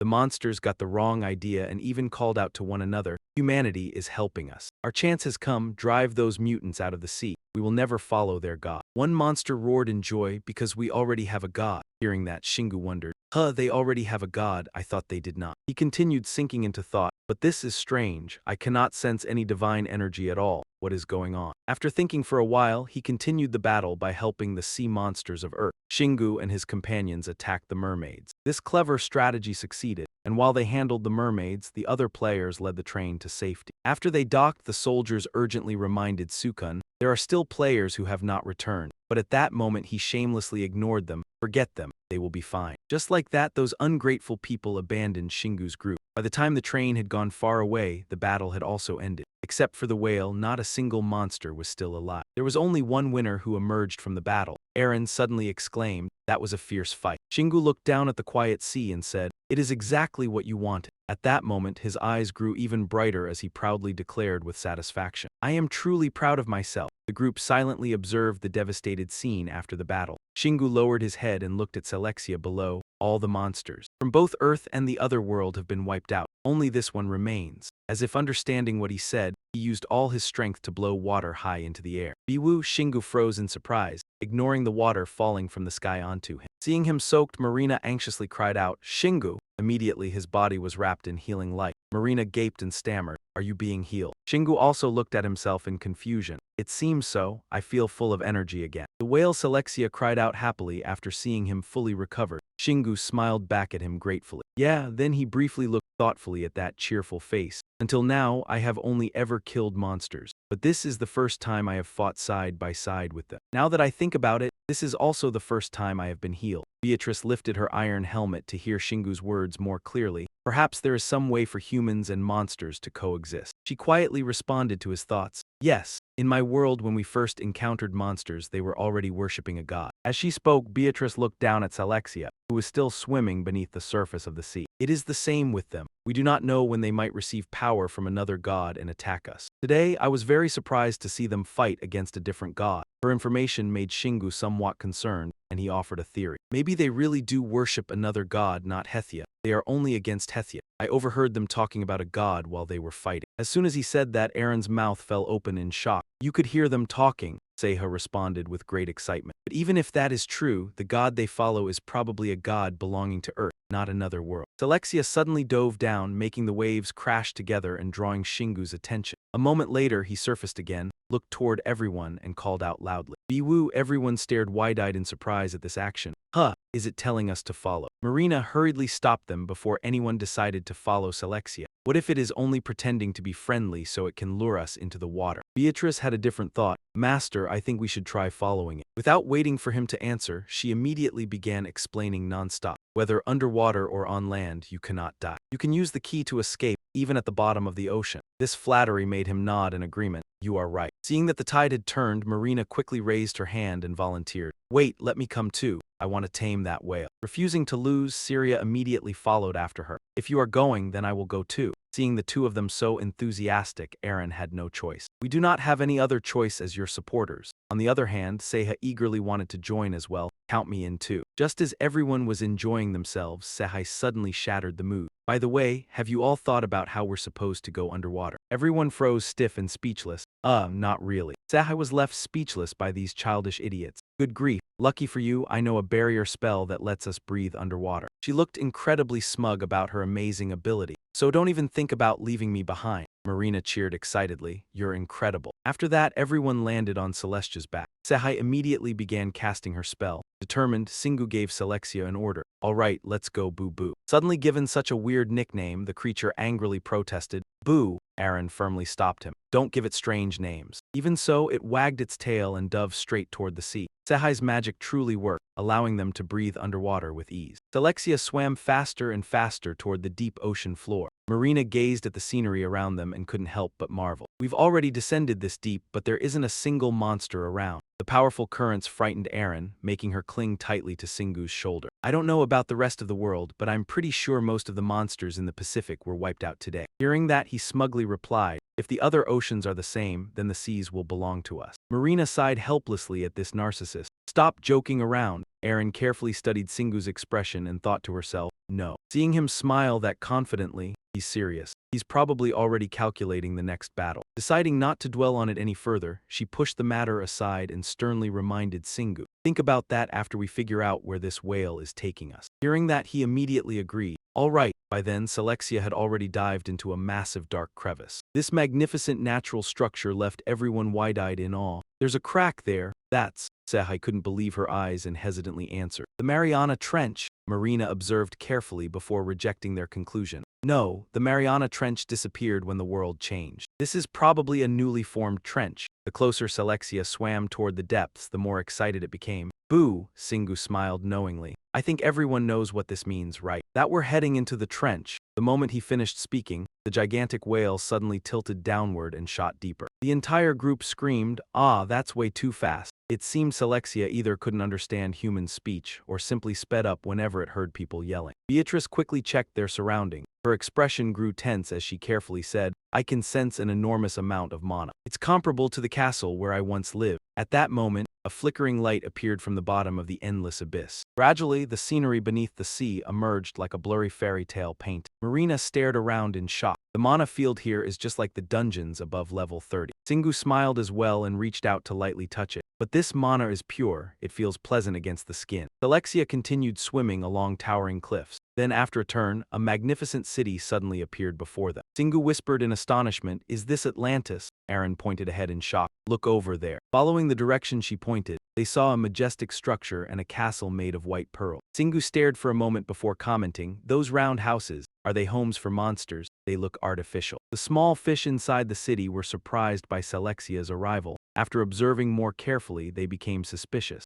Selexia came back with humans. Where are the others? Unexpectedly, Singu could understand their words. Stroking his chin thoughtfully, he muttered, "Selexia, that's actually a pretty cool name." Aaron swam closer to the fish in surprise. "The monsters aren't hostile, so what exactly are they?" Soon after, the group slowly landed on a nearby rock ledge. At that moment, Saruta appeared and exclaimed in surprise. "Selexia," he suspiciously glanced toward the unfamiliar humans beside it. "Those humans." Singu immediately took control of the conversation and crossed his arms. "Who are you?" The old man tightened his grip on his staff and introduced himself seriously. "I am Saruta, the priest who oversees the temple here." Singu looked confused. "What temple?" The old man snorted disdainfully. "Just as I thought, you understand our language." Saruta then looked toward the whale, which was happily floating behind them. "The reason Selexia brought you here is because it sensed something from you." He continued meaningfully, "Besides that, the fact that you can communicate with us alone is enough to grant you entry into the temple. I'm sure that person will approve as well." Singu tilted his head and refused to accept responsibility so easily. "Hold on, I can't just walk in because someone said I could. Could you explain?" He spread his hands and emphasized the most important question. "And who exactly is this person you're talking about?" Saruta answered irresponsibly. "We don't know either, but by the time we realized it, everyone was already here." He once recounted their insane battle against the mermaids. "Everything had already been prepared for us. All we had to do was follow his orders and fight those forcing us to worship other gods." The more Saruta spoke, the more devout he became. "We can feel him through what he has given us, and we decide our future based on the footsteps he left behind." He shifted the topic toward Selexia, who was the one that received his will most strongly. "Because you are the people Selexia brought here, I must permit you to enter the temple." Though still confused, Singu decided to just go with the flow. "I don't really understand, but fine, lead the way." The group followed behind Saruta. Marina hurried to catch up with him and confirmed again, "Singu, are you sure about this?" Before he could answer, Selexia shoved its enormous body in front of the temple entrance. It separated the women from Singu, making them stumble and cry out. Saruta stared at the scene in shock. "It seems you are the only one permitted to enter." Marina's face turned green with irritation.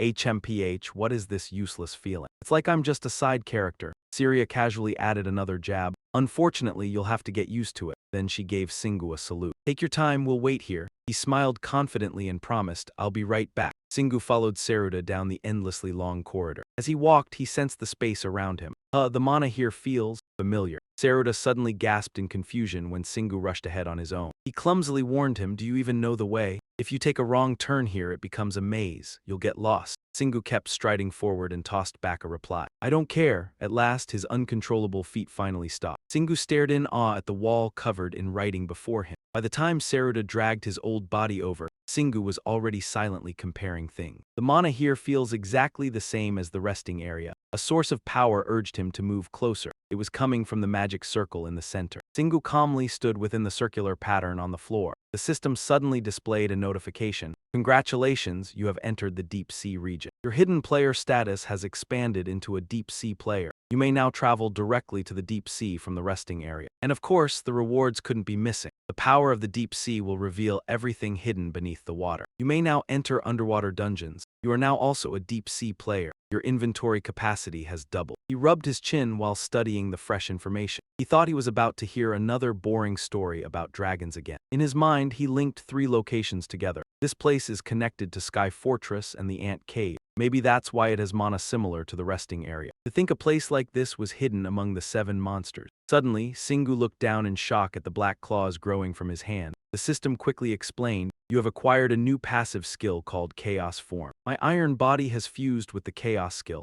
and the Chaos skill is now level 3. He silently admired the brand new intimidating appearance. So this is Chaos Form. It's similar to the Chaos Tail. Next, Singu excitedly tested the amazing skill. I can control it. I can summon it and dismiss it. Saruta trembled violently in fear and screamed, my heavens! He rushed forward and knelt at Singu's feet. I knew it, you are the incarnation of our god. Singu awkwardly denied it. No, I'm not. He scratched his head helplessly, trying to force his brain to work. Let's assess the situation first. This temple is the deep sea itself, just like the Ant Cave and Sky Fortress. It is a gateway leading to dungeons. Singu felt like Columbus discovering America. There aren't many water dungeons near Sky Fortress, which means there are tons of water dungeons that no player has ever reached. He raised his eyes toward the wall and murmured, so I'm the first person granted access. Singu placed his hand on the densely packed inscription. These are the laws here. There are many things I should remember. A horrifying scene appeared before him. The deep sea is a prison for sea monsters and other gods. He suddenly understood everything about the other gods. That must be why, once they escaped, those monsters did everything possible to avoid returning. Singu continued calculating in his head. If the Ant Cave, Sky Fortress, and Deep Sea all use the same system, then that means all 3 places were created to imprison monsters. The monsters near the temple were only a coincidence. Even if I'm the first deep sea player, that doesn't mean Earth's monsters will become harmless. He began plotting how to exploit the free labor force he had just recruited. But if I can use them to deal with monsters in another world, then there's no need to drive them away. Singu quickly settled everything. After obtaining the power of the deep sea, we'll return to the surface. The group burst up to the surface while still maintaining their human forms. Riding the demonic motorcycle, Singu did not forget to turn back and tell Selexia,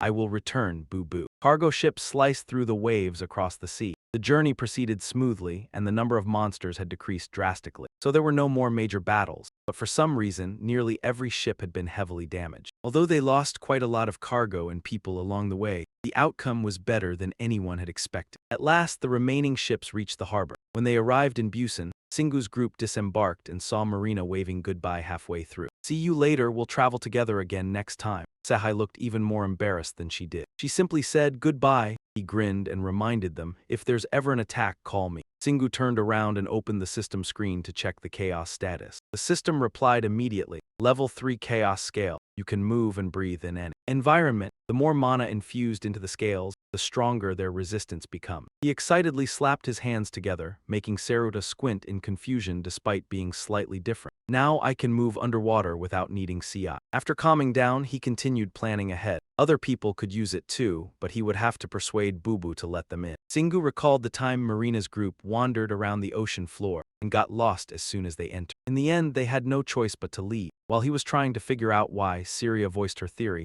Maybe the underwater ant tunnel is exclusive to you. He stood at the harbor looking out over the vast sea. Exclusive to me alone, huh? Since the ocean's been cleaned up, things should stay peaceful for a while. Singu suddenly laughed at his own grand ambition. Throwing his worries aside, he suggested, let's go eat. Have you ever tried spicy braised pork? Beatrice looked interested. Spicy braised pork, that sounds delicious. Unbeknownst to him, the entire world was discussing this new miracle afterward. Politicians and businessmen argued noisily. People split into 2 camps. One wanted to continue cargo transportation, while the other still considered it unsafe. But they only argued with words and never stepped outside to see for themselves. While people kept debating, the number of monsters continued to rise, so the number of players increased as well. Singu's younger sister's group joined the battle too. After 1 month, Floor 34 was conquered and Sehai was praised for her talent. She was allowed to fight alongside Marina and Syria. Bito, with sparkling eyes and flushed cheeks, happily came to greet his master. At last, Bito's treasure was complete. At that moment, I bowed my head in admiration. He's incredible. I want to work with magic like that. The boy enthusiastically introduced his creation.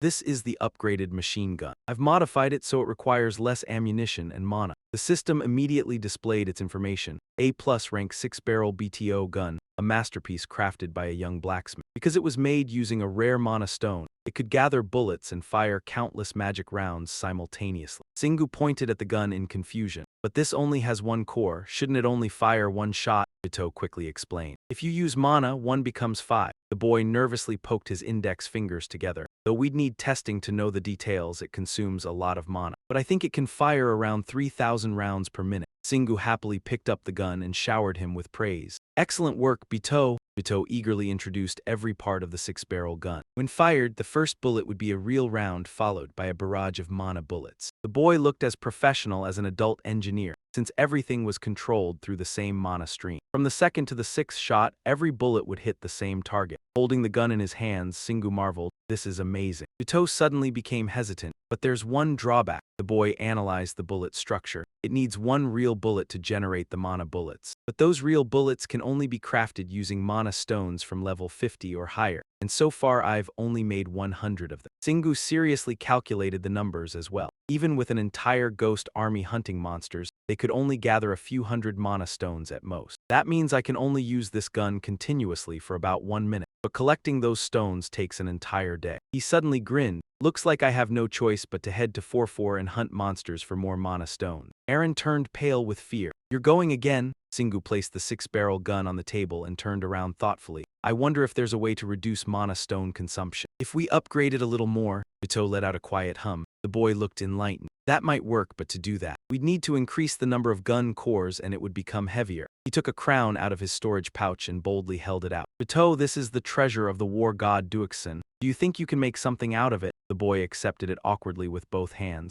Using this, we wouldn't need to alter the shape at all. Wow, I never imagined you'd possess something like this. It could fire even more shots. I can make the gun generate mana bullets on its own. Singu gave him a thumbs up with complete trust. I have no idea what you're talking about, but I'll leave it to you. Aaron looked speechless and commented. This has gone far beyond the limits of science. After finishing the handover, he waved goodbye to the boy. Focus on your work. We'll go clean up the situation in Fap Pho. Singu burned with fighting spirit, as though he'd been injected with pure adrenaline. I can sense that a massive battle has begun there. I can't miss something that exciting. Luda put on a fawning, sycophantic smile while taking the chance to speak up. It'd be great if you brought a few people back to live here. He flicked his ear and grunted in agreement. In that barren wasteland, where not even birds would lay eggs, Singu and Beach Eyes were ready to get to work. He swiftly drew a sharp sword. Beach Eyes accepted it with a puzzled look. That's the longsword Bito forged, master. Aren't you going to fight with the talisman? Singu rested the sword on his shoulder and explained, this time we can't reveal our identities, so we need to act discreetly. Beach Eyes thought the idea sounded ridiculous. I don't think the weapon is the issue. Aaron interrupted the two of them. The divine power is much stronger than the last time we came here. We haven't even gotten close to the residential area yet, and I'm already struggling to breathe. Zeha agreed with her. I can smell war in the air. This isn't a battle between humans. Singu calmly explained things to them. The battle between the fire god and the war god was nearing its end, so they had erased the influence of the remaining gods. He swept his gaze around. These gods treated this world like their playground. Aaron curiously flew over beside him. What are you planning to do? Singu did not hide his plan. When we investigated Phosphor last time, the treasures of those two gods were still left behind. Though I'm not sure whether the creatures here have absorbed them yet. He swung his sword, striking a pose he thought looked incredibly cool. His current job was to carefully remove those treasures from this world. All right, call you Marksman XD, she teased him relentlessly. You're holding a sword though.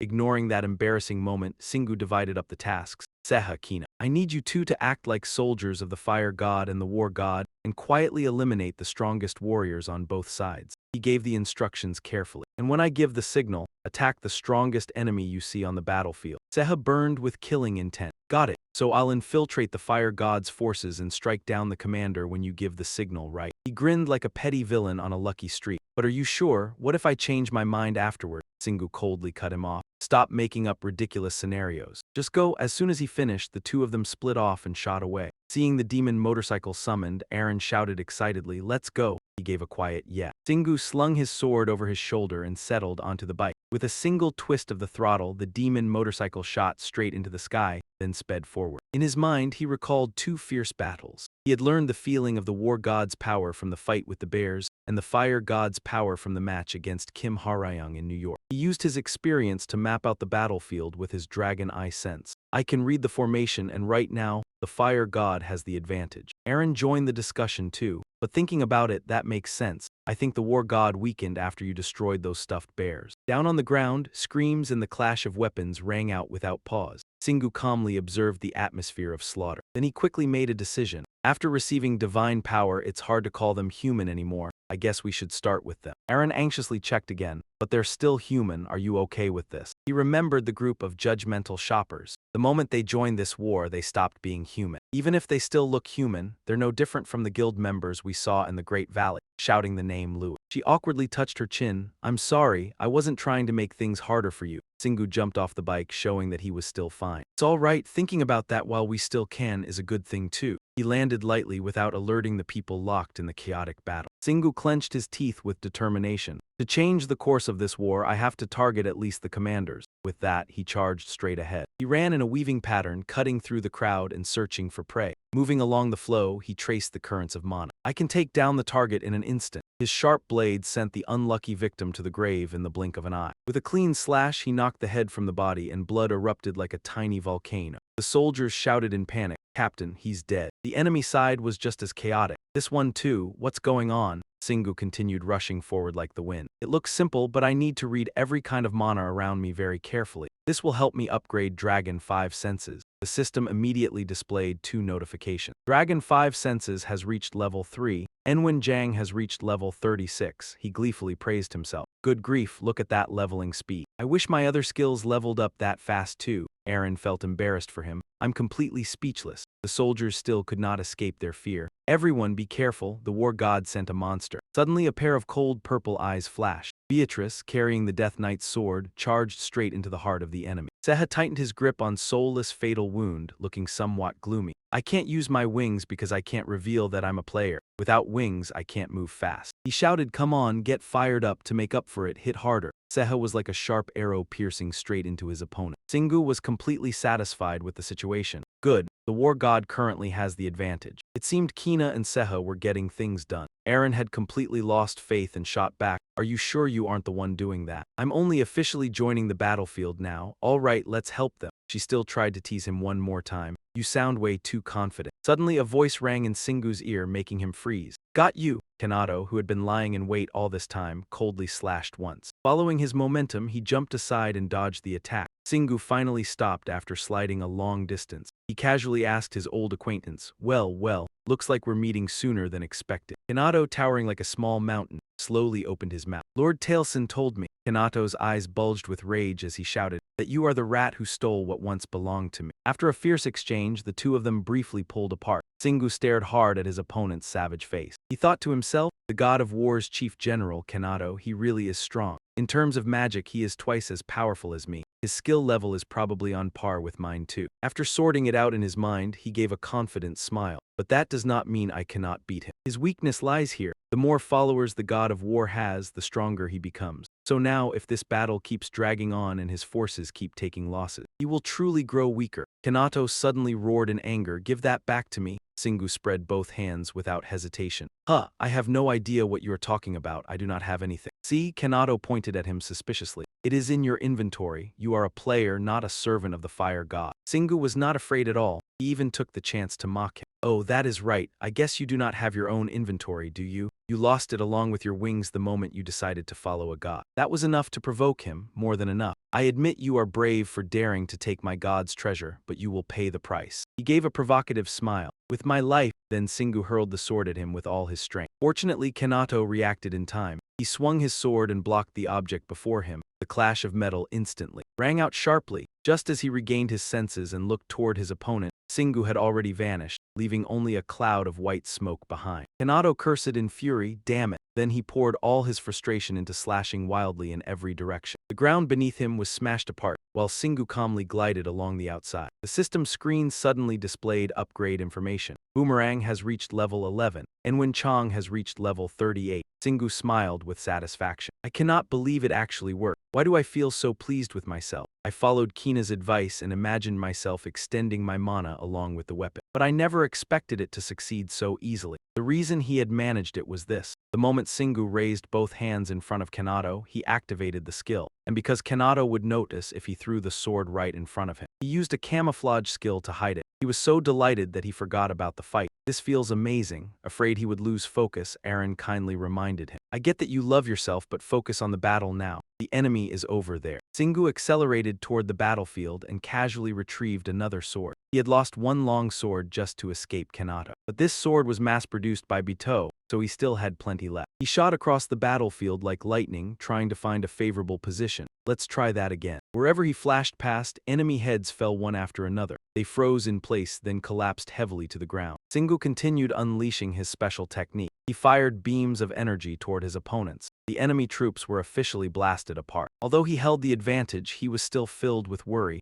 Everything is going exactly as I predicted, but I wonder what those other two are doing. Aaron appeared and answered Singu's question. I heard the leader of the Fire Gods faction is weaker than Kanato. Hearing his sister say that, he felt somewhat reassured. It would be perfect if I could make them fight each other. She quickly warned him, but there's also a chance you will have to fight both of them alone. Singu argued back, I am not alone. I still have Seha and Kainen with me. When they start fighting each other, I will focus on Kanato. Some time passed. Ever since Singu's group joined the battle, the humans had been turning into monsters, killing one another without mercy. Both factions lay coldly on the ground. Seeing the number of warriors drop sharply, he grew anxious. The fewer people there are, the harder it will be to hide and assassinate him. With no other choice, he revealed himself. It is time to end this. Seeing this, Aaron praised him nonstop. You did great. Suddenly, she realized something was wrong, those people. I think they are human. Hearing that, he looked confused. What? The angry crowd in front of them charged forward, ready to sweep away anything. The true gods will take over the world. Destroy the gods' treasures and seek freedom. Singu observed carefully, then concluded. They are people who are resisting. All of them can use mana. Then he rested his chin on his hand and thought, it is wonderful that they have the courage to fight. But would it not be wiser to wait until one side is clearly weakened before charging in? Suddenly, Singu questioned himself suspiciously.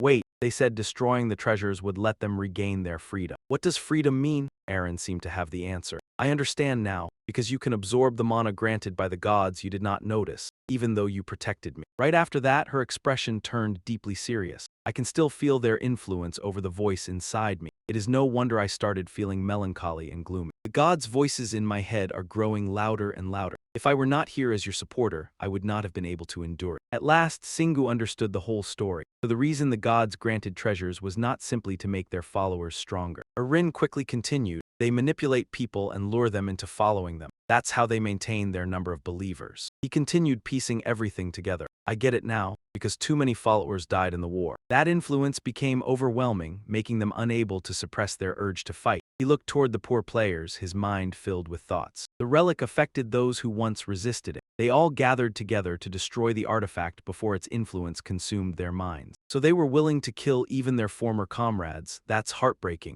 After understanding everything, he made up his mind to act. Aaron still looked confused. Yeah. Singu tightened his core muscles and took a deep breath. Then he shouted at the top of his lungs, everyone follow me. The pressure he released amplified the sound wave across the battlefield. Everyone was shaken. That's, even Kanato was startled. Then Singu confidently declared, anyone who wants to keep their humanity, follow me, I'll protect you, to strengthen the crowd's trust. He roared loudly and unleashed his power. Streams of mana poured toward him like a waterfall. He smirked inwardly as he drained all the gods' mana in the area. The system panel displayed a message. You have absorbed enough mana and unlocked a new active skill, Mana Drain. You can now absorb surrounding mana. Singu stared at the notification in surprise. Mana Drain, this skill can only be obtained through a conqueror's disposition. Then a satisfied smile slowly spread across his face. Heh, not bad at all. I can finally control the mana around me. Even Aaron was stunned by his power. Separating divine mana from a battlefield overflowing with mana, I've never seen anything like this. The players looked at the scene before them in fear. He's absorbing all the mana by himself. I don't know how long he can endure it. We don't have any other choice, we might as well go along with it. The players immediately rushed toward him. This is our chance, let's follow him. Kanato stared at the ungrateful traitors before him and cursed helplessly. Singu, you bastard. He stood there quietly observing his opponent. Seeing Singu's confidence reminded Kanato of his own past glory. Back then, he had not yet become a follower of the god of war and had fought alongside others to protect the fortress. He had once stood on the front lines among those resisting to preserve their freedom. Yet when he reflected on his current self, he showed no regret. Now I am the god's most beloved and loyal child, and I'm proud of that. I should be proud. But Kanato's face suddenly turned grim. No, there's no way he can oppose the authority of the god Diaxin. He is absolute and almighty.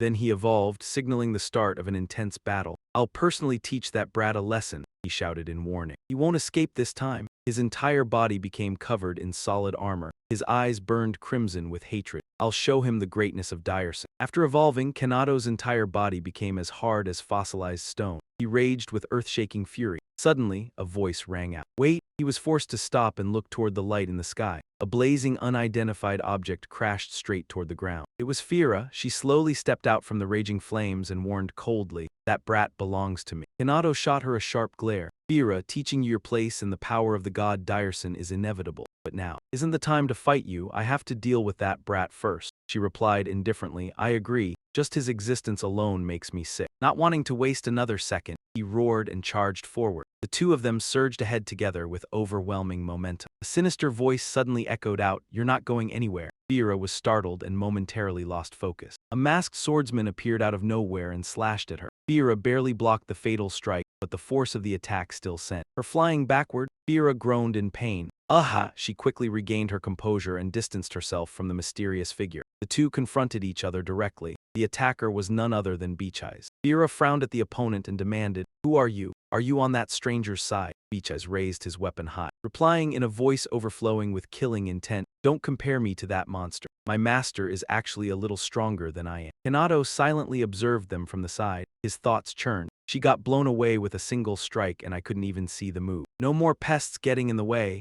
he sneered, because I was always going to be the one to kill him. Then he charged madly toward the person before him. Kanato attacked first. He swung his sword with all his might. Singu retaliated by firing a magic bullet. The bullet struck true and blasted his weapon away. The sound of clashing metal rang out sharply. Kanato gritted his teeth in frustration. That's enough from you. Singu looked at his expression and continued provoking him. Do you realize how stupid you sound saying that after falling right into my trap? Furious, Kanato gripped his weapon tightly and brought it crashing down from above. It was nothing to Singu. He immediately blocked the strike with the heavenly judgment hammer. The force of the clash the two of them created echoed all around. Their weapons screeched as they collided, and both began to tremble with each impact. Kanato was utterly astonished by the sight. A shockwave, could it be a skill attached to his weapon? But the instant he lost focus, Singu shouted fiercely and charged forward. Then he swung his weapon with all his might, successfully knocking his opponent back. Put at a disadvantage, Kanato refused to accept it. He converts the impact from their clashes into shockwaves and reflects them back at me. What kind of wicked art is this? Kanato resolved to counterattack. You call that a skill? I'll show you what a real skill looks like. Then he charged in again like a storm. Singu glared and activated Dragon Sense. I can see his attacks as if they were moving in slow motion. But even if I can see them, my body is still slower than his movements,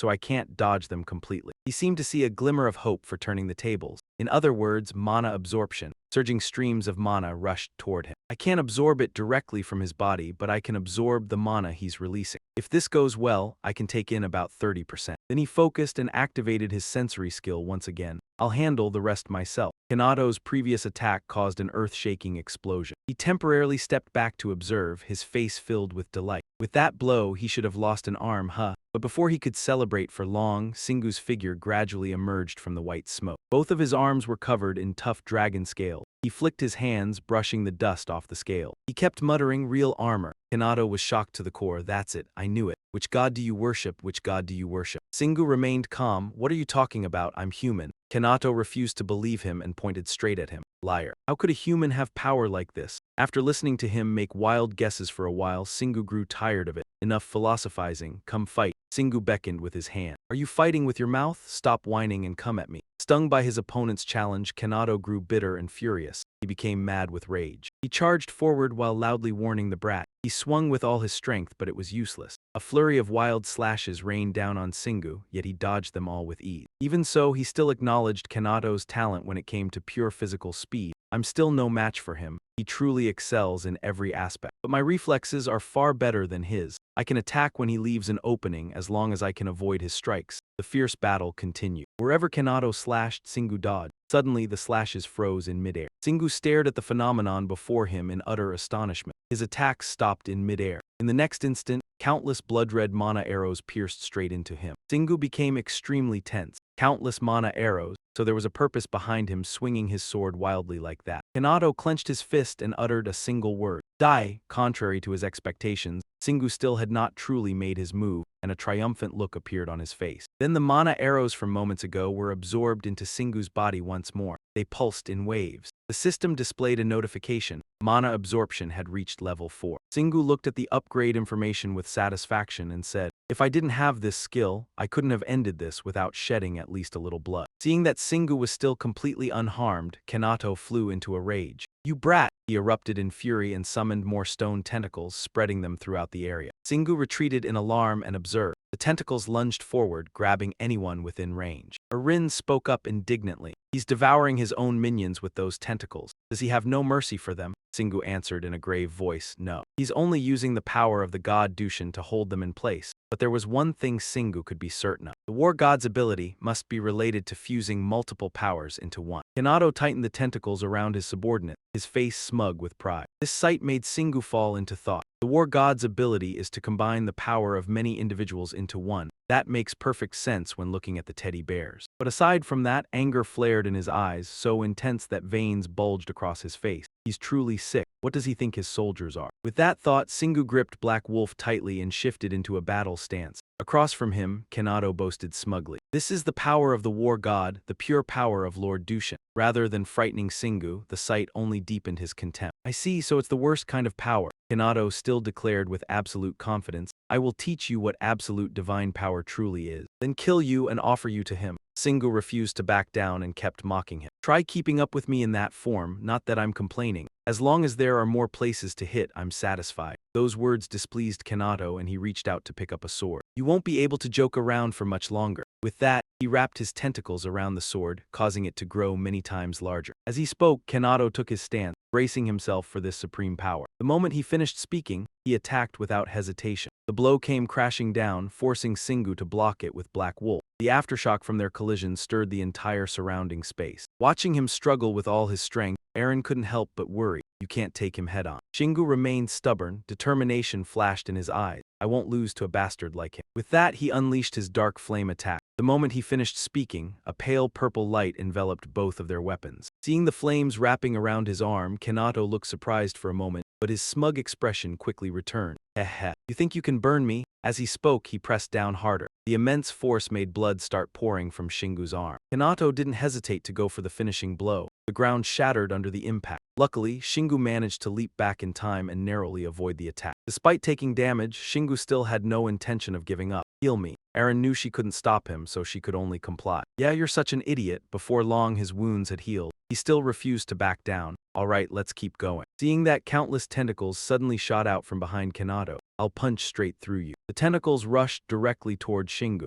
At that instant, his eyes gleamed sharply as his senses heightened. His body felt as though it had entered another dimension. Trails of light showing the path ahead appeared vividly before him. "I see it. If I follow this route." While Shingu was thinking, the tentacles slammed into the ground. His body swiftly dashed forward. "I can dodge every attack." In one motion, Shingu kicked off the ground for momentum. His body immediately soared into the air, rapidly closing the distance. Realizing the opportunity had come, he tightly gripped the great wolf claw. "Take this." Shingu's strike slammed directly into Kanato's chest. Even after taking the blow head-on, Kanato's expression didn't change. He instantly counterattacked. The tentacles pierced straight through Shingu's body. The attack made him cough up blood. He quickly used the great wolf claw to destroy the tentacles in front of him. He rapidly retreated, but the tentacles relentlessly pursued him. The moment he landed, they immediately struck down again. Suddenly, a notification appeared. Corrosion resistance has reached level 7. Seeing Shingu badly injured, Eren became extremely worried. Shingu kept his eyes fixed ahead and calmly reassured her. "It's fine, heal me." She obeyed without hesitation, though she continued scolding him. "Don't be so reckless. Just because someone can heal you doesn't mean you're immortal."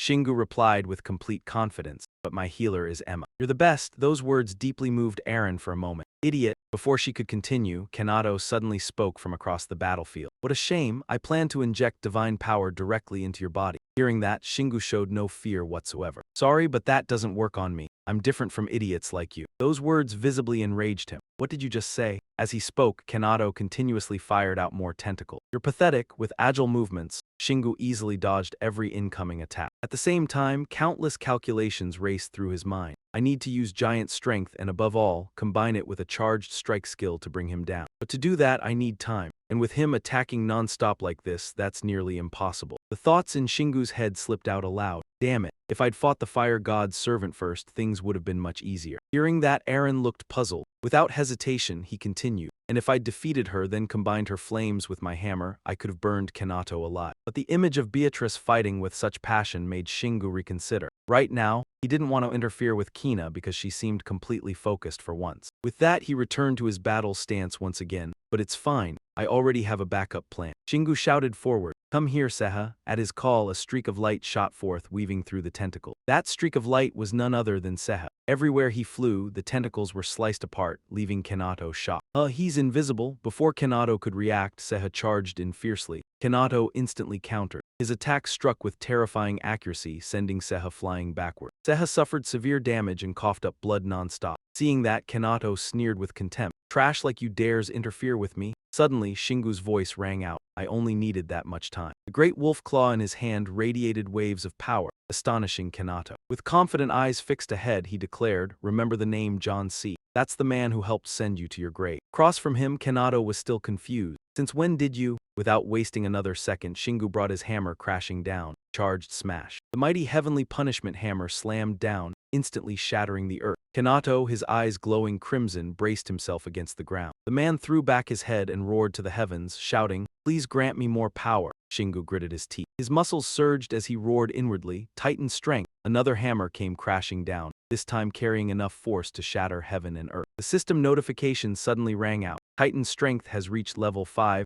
punishment has reached level 55, poisoning has reached level 4. At the center of the impact, a massive crater collapsed inward while eerie purple flames burned wildly. Shingu immediately turned to the side and ordered, Aaron, heal Seha now. Hearing that, she hurried off to do it. Right away, from inside Kanato's chest, the Duixin fragment slowly began to rise. The sparkling pink gem seemed to speak on behalf of its master. I acknowledge my defeat. Shingu put away the heavenly hammer and stared intently at it, listening to Duixin's final words. Very well, a man capable of defeating me alone, defeating me, and yet, trying to conquer this low-level world now feels meaningless. His sneering face appeared before them. Of course, the other gods will continue their conquest, but I'm not as foolish as they are. Hearing those words, Shingu suddenly focused on one detail. A low-level world. Duixin's whisper echoed through the air. You've already experienced many different worlds before, right? Then you should understand how little mana exists here compared to those places. Countless memories flooded Shingu's mind at once. Other world. He was talking about the Temple of Ver. The image of a dark and gloomy corridor suddenly surfaced before his eyes, and Naxao's castle as well. Why bring this up now? Shingu fell into deep thought as he analyzed the situation. It's true, every world I've experienced before had far denser mana than phosphor. Is that how a world's level of development is measured? The image of beautiful Earth flashed brightly with every word Duixin spoke. Yes,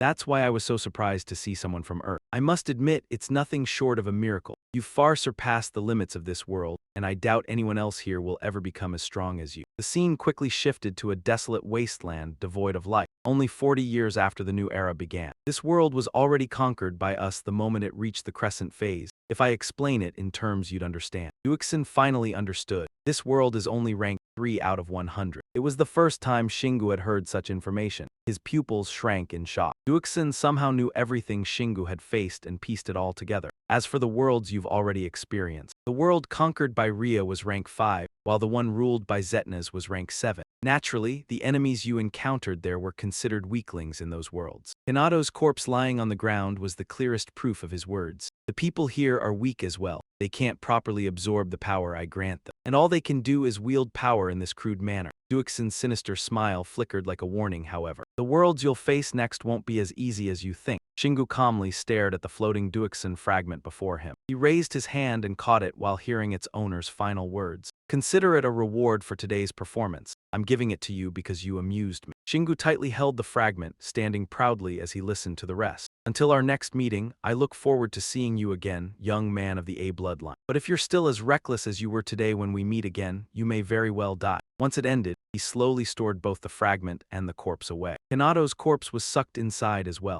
Standing there, Shingu quietly analyzed everything. So this world is only rank 3, rather than fear, he felt even more excited. That means there are still 97 ranks left. Shingu clenched his fist, already determined to triumph at the final rank someday. There was still an incredibly long path ahead, and he still had to defeat those arrogant gods. I need to become even stronger. Suddenly, a blinding light shone from behind him and caught his attention. The rocks and debris ahead were instantly drawn upward into the pillar of light. Unbelievably, the ruined structure was now rebuilding itself automatically. Everyone nearby stared in shock at the impossible sight. The 9 heavens are restoring themselves? Impossible. That's proof the god of war has disappeared. Everyone slowly began recovering the abilities they had lost. Your wings are growing back, yours too. They stared cautiously at the bizarre monsters before them, never lowering their guard. Everyone stay calm. The fire god's servants are still here, we have to crush them. The soldiers, reinvigorated with newfound strength, charged forward. Don't waste this chance, attack! Shingu watched the battle unfold before him. Victory naturally tilted toward their side. Standing tall amidst the snowstorm, Shingu found himself thinking that humanity had regained hope with the return of the 9 heavens. And the monsters, now abandoned by their god, were no longer a threat. Golden energy wrapped around Shingu's body, healing him even after he stopped using mana drain. The divine influence over the people had vanished as well. He then quickly headed toward his companions. Seha, how are you feeling? Aaron finished the treatment and cheerfully reported the situation. He had been in critical condition earlier, but he got better after leveling up. Seha ignored his own injuries and cared only about the bigger picture. Did I do well, Jep? Singu gave him a thumbs up and praised him without holding back. You did great. Your battle stance was perfect. Seeing this, Aaron also joined in flattering him. I never expected you to be hiding there. Seha smiled until his eyes curved, scratching his head modestly. It was thanks to you using stealth on me. I was amazed you could still keep that level of accuracy in such a fierce battle. Just then, the sound of Beatrice's footsteps approaching interrupted them. Master, she walked over carrying the head of Ra's faction. I have brought back the enemy's head. Beatrice handed over the trophy in her hands and remarked, when she was driven into a corner, she transformed into this form. It had been a long time since I last leveled up, and it had also been a long time since I had such a satisfying battle. Singu held it tightly in his hand, disbelief showing on his face. You can level up too. Beatrice bowed her head slightly and answered honestly, when I was still a Death Knight I could, and I still can now. The head of Ra's faction gradually vanished, crystallizing into a brilliant golden stone. Singu looked at the thing in his hand, then happily drew his weapon from his spatial storage. Anyway, this is definitely a fragment of the fire god. I will fuse it into the Night Executioner. The system notification quickly rang out. The poison effect of the Night Executioner has been upgraded to A+. Singu swung his hand, testing the feel of the newly upgraded item. So this must be what getting stronger feels like. Erin got back up, her voice carrying a teasing hint of sarcasm. I think your standards are a little different. Singu gripped the Night Executioner firmly and announced with a smirk, all right, let's clean this place up and head back to Earth. The confrontation between humans and monsters was still ongoing, and the battle continued for another 2 hours. In the end, the minions of both gods were completely defeated. This place received the protection of Singu's group, and from now on, no god would invade Fofo again. Everyone quickly returned. Singu pointed toward the new faces behind him and introduced them. Let me introduce you to the new villagers I brought back from Fofo. First, this simple and kind-looking father and son, the herbal Dr. Bon. Next, this affectionate young couple, the farmer Simon and his wife Mona. Oh, and I heard Mona is a very skilled baker. Ruta stood with her arms crossed, looking at these newcomers in confusion. I thought you did not like bringing villagers back from other worlds. You really did choose the most practical people. Singu recalled the farewell scene from earlier and hesitated slightly. Well, Tommy and his companions behind him tried to hold back their benefactor. Are you going back? Will you not stay with us?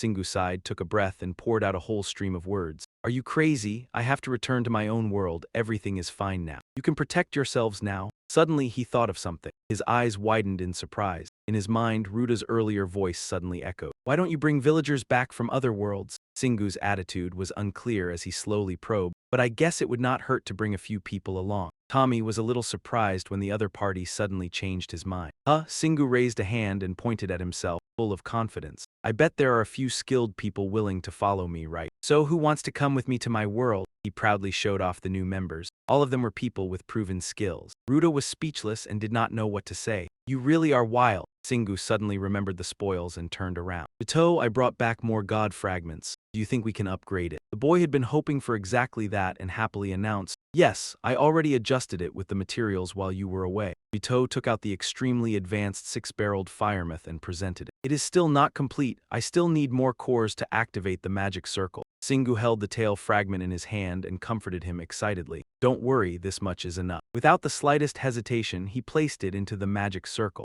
Singu smirked as he watched the red light spread from below, waiting for the result. Done behind him, Aaron could not help exclaiming, it looks like cooking instant food in a microwave. The notification panel appeared immediately. Six-barreled firemyth S+ rank. Attack 5,300 to 5,800. Proficiency 030000. Trait 1. When a bullet is used, 49 additional duplicate bullets will be created. It also clearly listed the new item's effects. Singu crossed his arms and looked at this new piece of gear, extremely satisfied. Excellent, with this our second S-rank weapon has been created. Bito smiled with great pride and explained, you only need one real bullet. There are still 9 empty magazine slots. The boy recalled the weapon's structure and slowly introduced it. The moment you pull the trigger, you will gain 49 more. 5 bullets will be ready to fire in succession. Once you become more proficient, you can fire 2 at the same time. Singu looked at the six-barreled firemyth in his hand, feeling even more confident inside. That means fewer bullets will be spent on a powerful attack. And it still has potential. Now it is a perfect weapon.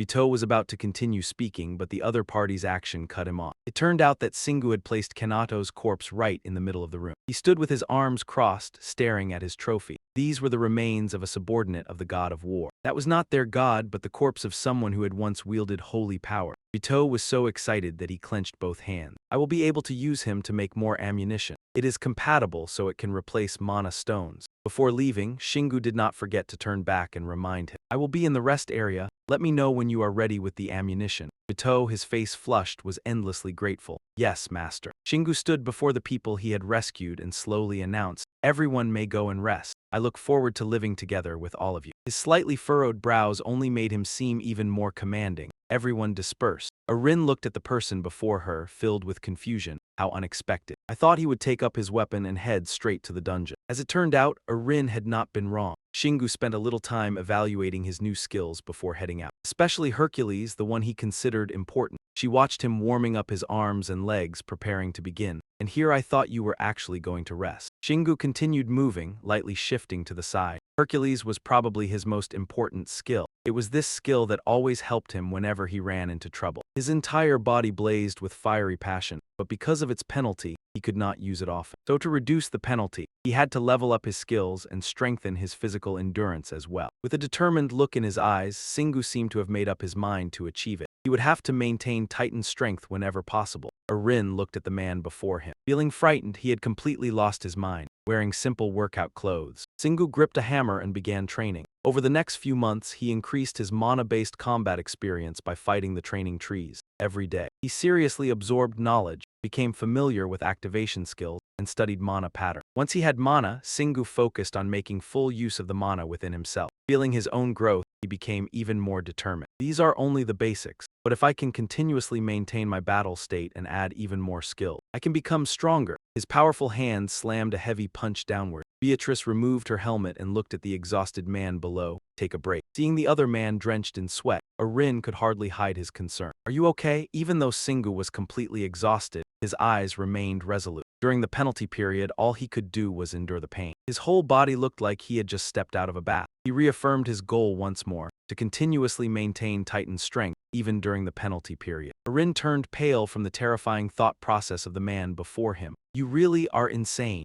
Singu had barely rested a few minutes before hurriedly standing up again. There's no time to rest, let's keep going. Beatrice looked indifferent, yet there was admiration in her eyes. I'm truly surprised by your spirit. The system notification sounded. Current long 5th trash level, 4. One message after another continued appearing. Titan strength had reached level 8. All of your physical stats have increased by 15. The screen continued flashing repeatedly. Recklessness is courage had reached level 12. Your physical abilities will increase proportionally to the pain you endure. Arin glanced at the man beside him, gulping down large mouthfuls of water and cautiously probed. You've already become stronger than last week. Don't you think it's time to head into a dungeon now? Sweat poured from Singu like rain as he glanced sideways. Using Titan strength costs me less energy now, but I still want to reach level 10. Rin widened his eyes in shock as if he had sensed something. Singu's voice also became more serious, but the training will have to stop. Seeing the sudden change in him, Rin was confused. What happened? The image of the Windstorm Guild chairman radiating killing intent appeared as Singu spoke. The ghost I sent to monitor Kim Harian has disappeared. All this time, Harian hadn't even realized a ghost was watching him, but suddenly he attacked it as if he had received some kind of message. Resting his chin on his hand, he made a serious deduction. It must be the fire god. Singu suddenly recalled the smug face of Farah, the subordinate they encountered at 4-4. The powerful Kina, who had been training alongside them, breathed hesitantly. Even though Kina had won, Rin understood before Singu could explain and continue, but it's only a matter of time before they start causing trouble. Perhaps they have already recovered from the injuries we inflicted on them back then.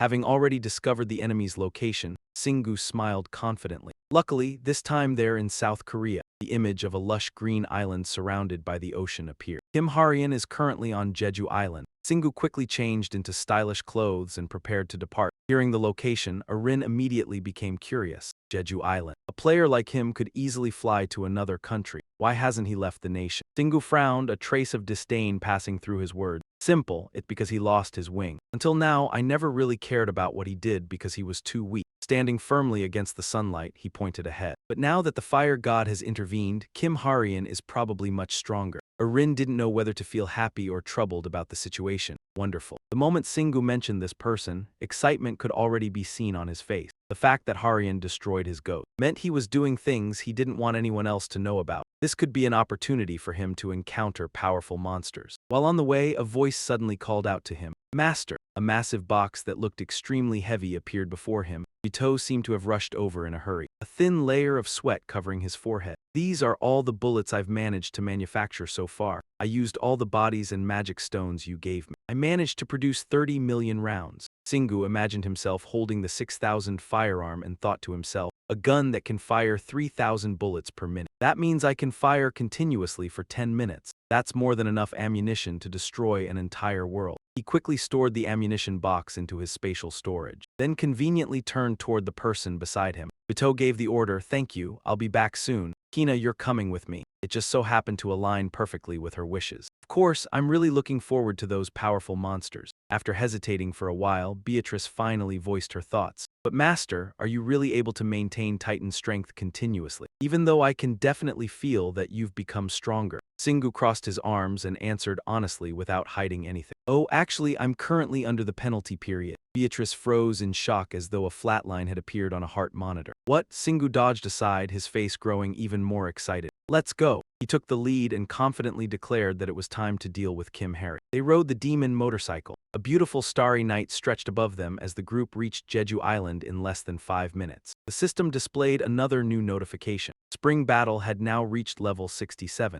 Singu, who was driving, casually chatted along the way. I really like how quickly the basic skills level up. I wonder if anything exists beyond level 100. Aaron poked her head out from his pocket and glanced around. As far as I know, no, at least not for recovery skills, for example. A basic healing skill transforms into a higher tier skill the moment it reaches level 100. Still unsatisfied with the answer, Singu turned back. What about you? She seemed to think carefully before replying, though her answer was much the same. It's the same for me. Most of my skills have already evolved. Singu stroked his chin as he seriously analyzed the subject of skill evolution. That reminds me, I think there may be another way for skills to evolve. Erin suddenly seemed to realize something and widened her eyes.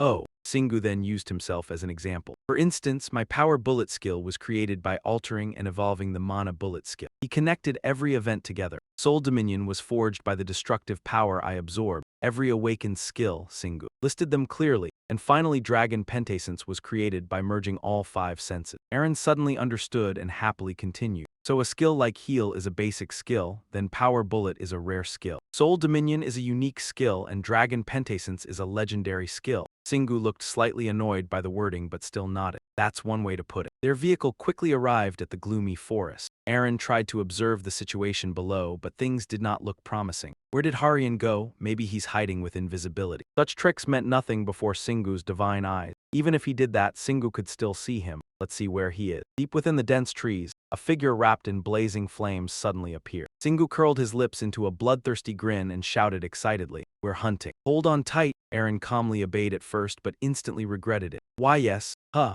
Singu pushed the demon motorcycle to the limit, setting it ablaze as the group shot downward like a meteor. Aryan had already sensed the approaching danger. Even so, he was far too slow compared to the motorcycle's descent speed. Before he could react, he was struck head-on. A massive explosion rang out as Aryan was sent flying. His small body skidded violently across the ground. Aryan knelt face down on the ground. Behind him stood Singu, proudly storing away the motorcycle into his space. Aryan braced himself shakily and rose to his feet. A dangerous killing intent radiated from Singu's body. If you survived a hit like that, then you're definitely no longer human. There was a hole through Aryan's forehead and his hand trembled with rage. Singu, he raised his flaming sword high and slashed fiercely forward. Singu firmly gripped the handle of his hammer. Standing tall, he casually blocked Aryan's attack with a single swing. He flashed a mocking smile. "Your flames are too weak." Being openly ridiculed like that made Aryan grit his teeth and curse. "Bastard." Singu narrowed his eyes and addressed the main issue directly. "I know you already realize this, but the only reason you're still alive is because I held back. You are Majin." Even Aaron had to comment after hearing that tone. "Whoa, you really are starting to sound like a villain." Singu rested the hammer on his shoulder and slowly asked, "So, now that you've got a fragment of a god, how's life treating you?" Aryan scoffed in response. "You think you're the reason I'm still alive." He found the idea utterly ridiculous. The moment he finished speaking, his eyes transformed into twin laser beams aimed directly at Singu. Aaron quickly stretched out both hands to block the attack. Her shield barely managed to stop it. She warned him cautiously, "He can attack from any part of his body, not just his eyes." Singu calmly replied, "I know." Aryan grew even more furious, pointing forward with a trembling hand. "What did you do to Aaron?" Singu glared back. "You still think I manipulated her somehow? You really think this world bends to your will, don't you?" He lowered his hammer and confidently approached Aryan. "I don't need supernatural powers to deal with you. I'll still wipe out your flames." Singu frowned as he emphasized, "along with your very existence." A loud explosion erupted immediately afterward. Hammer in hand, he closed the distance instantly. "Die!" Suddenly, another voice echoed out. "Did you think I'd let you do that?" A gigantic hand emerged from a massive rift, followed by an earth-shaking appearance. Singu quickly dodged and slid backward. He focused his attention. The gate leading to Earth had finally opened. Standing before them was a gigantic hound-faced giant. "I won't let anyone stand in the way of the god Fader." Singu repeated in surprise, "Fader, that's the name of the fire god." Aryan spread his arms and admitted, "That's right, and with the power he granted me. I opened a gate connecting Earth to a world he conquered." He laughed wickedly. "From there, countless powerful monsters will continue to pour out endlessly." Shingu scoffed at the nonsense. "I don't care, I'll crush you in every last one of them." The moment he finished speaking, his hand tensed up. Activating super strength, his entire body swelled with bulging muscle. Gripping the hammer tightly with both hands, his eyes burned with determination. Raising the hammer high, Singu used minor growth and charged at the giant. The brute aggressively raised both fists and rushed into the fight. But Singu swiftly swung his hammer and smashed directly into him. Seeing both his arms blown apart, Aryan widened his eyes in horror. How is this possible? Suddenly, he sensed something rapidly approaching. Holding the hammer, Singu threw a punch that landed like a devastating slap across Aryan's face. With overwhelming momentum, he kept advancing. Blow after blow crashed into Aryan. In the middle of the battle, Singu swung the hammer like a professional golfer, while Aryan was nothing more than a ball being battered around. Blood sprayed from his mouth as only weak gasps remained. Singu leaped above him. "This is the end for you." He slammed the hammer down hard onto Aryan's body, crushing him flat against the ground. The system displayed a notification, "You have leveled up." His entire body gradually exploded and faded away, leaving behind a fragment of Fader. Singu reached out and picked up the fragment. Zeha curiously flew closer. He focused on it carefully. "This is the fragment Aryan carried inside him. I should let the hammer absorb it." The system continued announcing, "Night Punisher has gained the poison A+ effect." Singu was delighted with the result. "Perfect, it's done." Aaron couldn't stop marveling. "You defeated him that easily." Riding the momentum, he smugly replied, "Was it ever difficult? Easy enough." Her face flushed red as she muttered softly, "Right, I guess I kept thinking he was powerful for so long, even though he was never that important." Singu seemed displeased and brushed the topic aside. "Forget about him. There are far more important things to worry about in life. Don't waste brainpower on trash like that." Suddenly, he heard a shout, "Master!" He quickly turned around. Beach Eyes ran over and pointed toward the rift. "I don't think it's over yet. Monsters are pouring out of the gate." Singu cracked his fingers. Do they think Earth is some kind of amusement park? He smirked. Guess I should give them a proper welcome. The Minotaur leader spoke up. The path has opened, a new history shall be written. Following our master's command, we will turn this island into the kingdom of old. Singu angrily snapped back. Who the hell do you think you're talking to? Why did you choose Juju Island? The monster cursed at him. Foolish human, do you know how difficult it is for us to leave that world? Entering this one is just as difficult as entering it in the first place. Zeha came up with a reasonable theory. To avoid human interference, they're probably planning to build a kingdom and a base here. He stroked his chin thoughtfully. Out of all the islands out there, this is probably the only one Kim Haryong could reach without his wings. Wow, he really was extraordinary until the very end.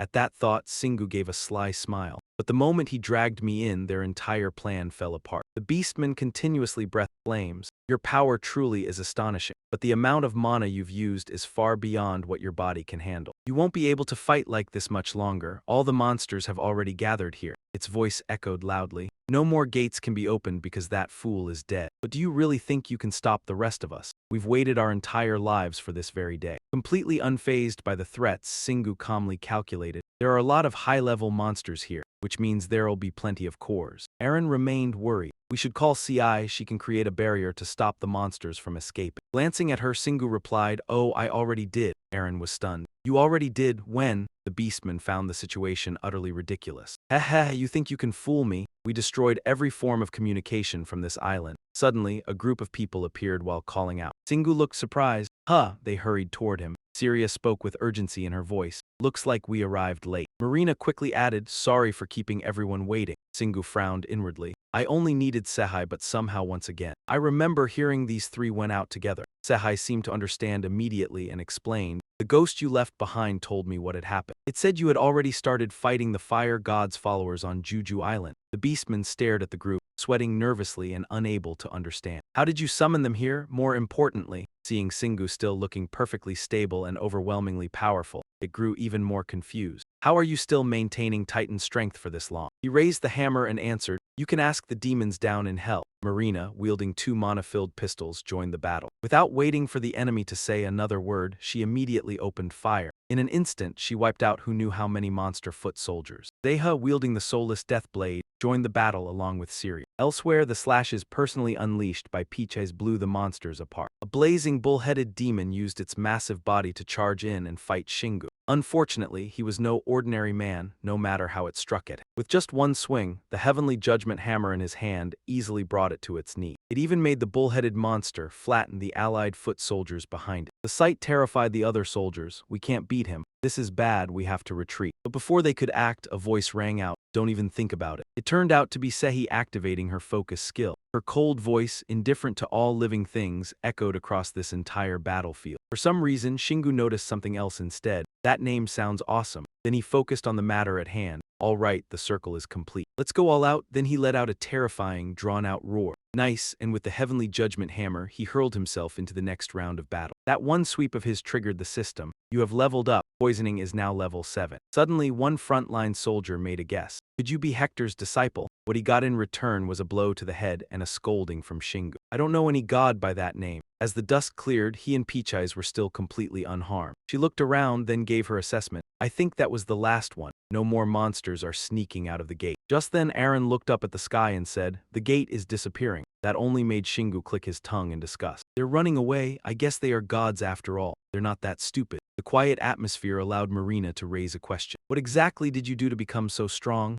Wait, never mind, actually, I don't want to hear it. Then Syria walked forward with a serious expression, looking deep in thought. I thought the gods couldn't control the gates, but now we know their disciples can manipulate them. That's astonishing. Her calculating tone became sharper than ever. For example, if we report this to the WPC, we can establish regulations and principles for how blessed players should be treated. Next came Shingu's fearless resolve. This was an incredible experience. Now we understand more about how the gods take over worlds. At this point, we can think of ways to stop that from happening to us. He clenched his fist, his excitement plain to see. Today I realized that all my training really has been effective. Now I can use Hercules at will in real battles. I'm actually pretty grateful to Fido for giving me this chance. Suddenly, Sehi spoke up halfway through.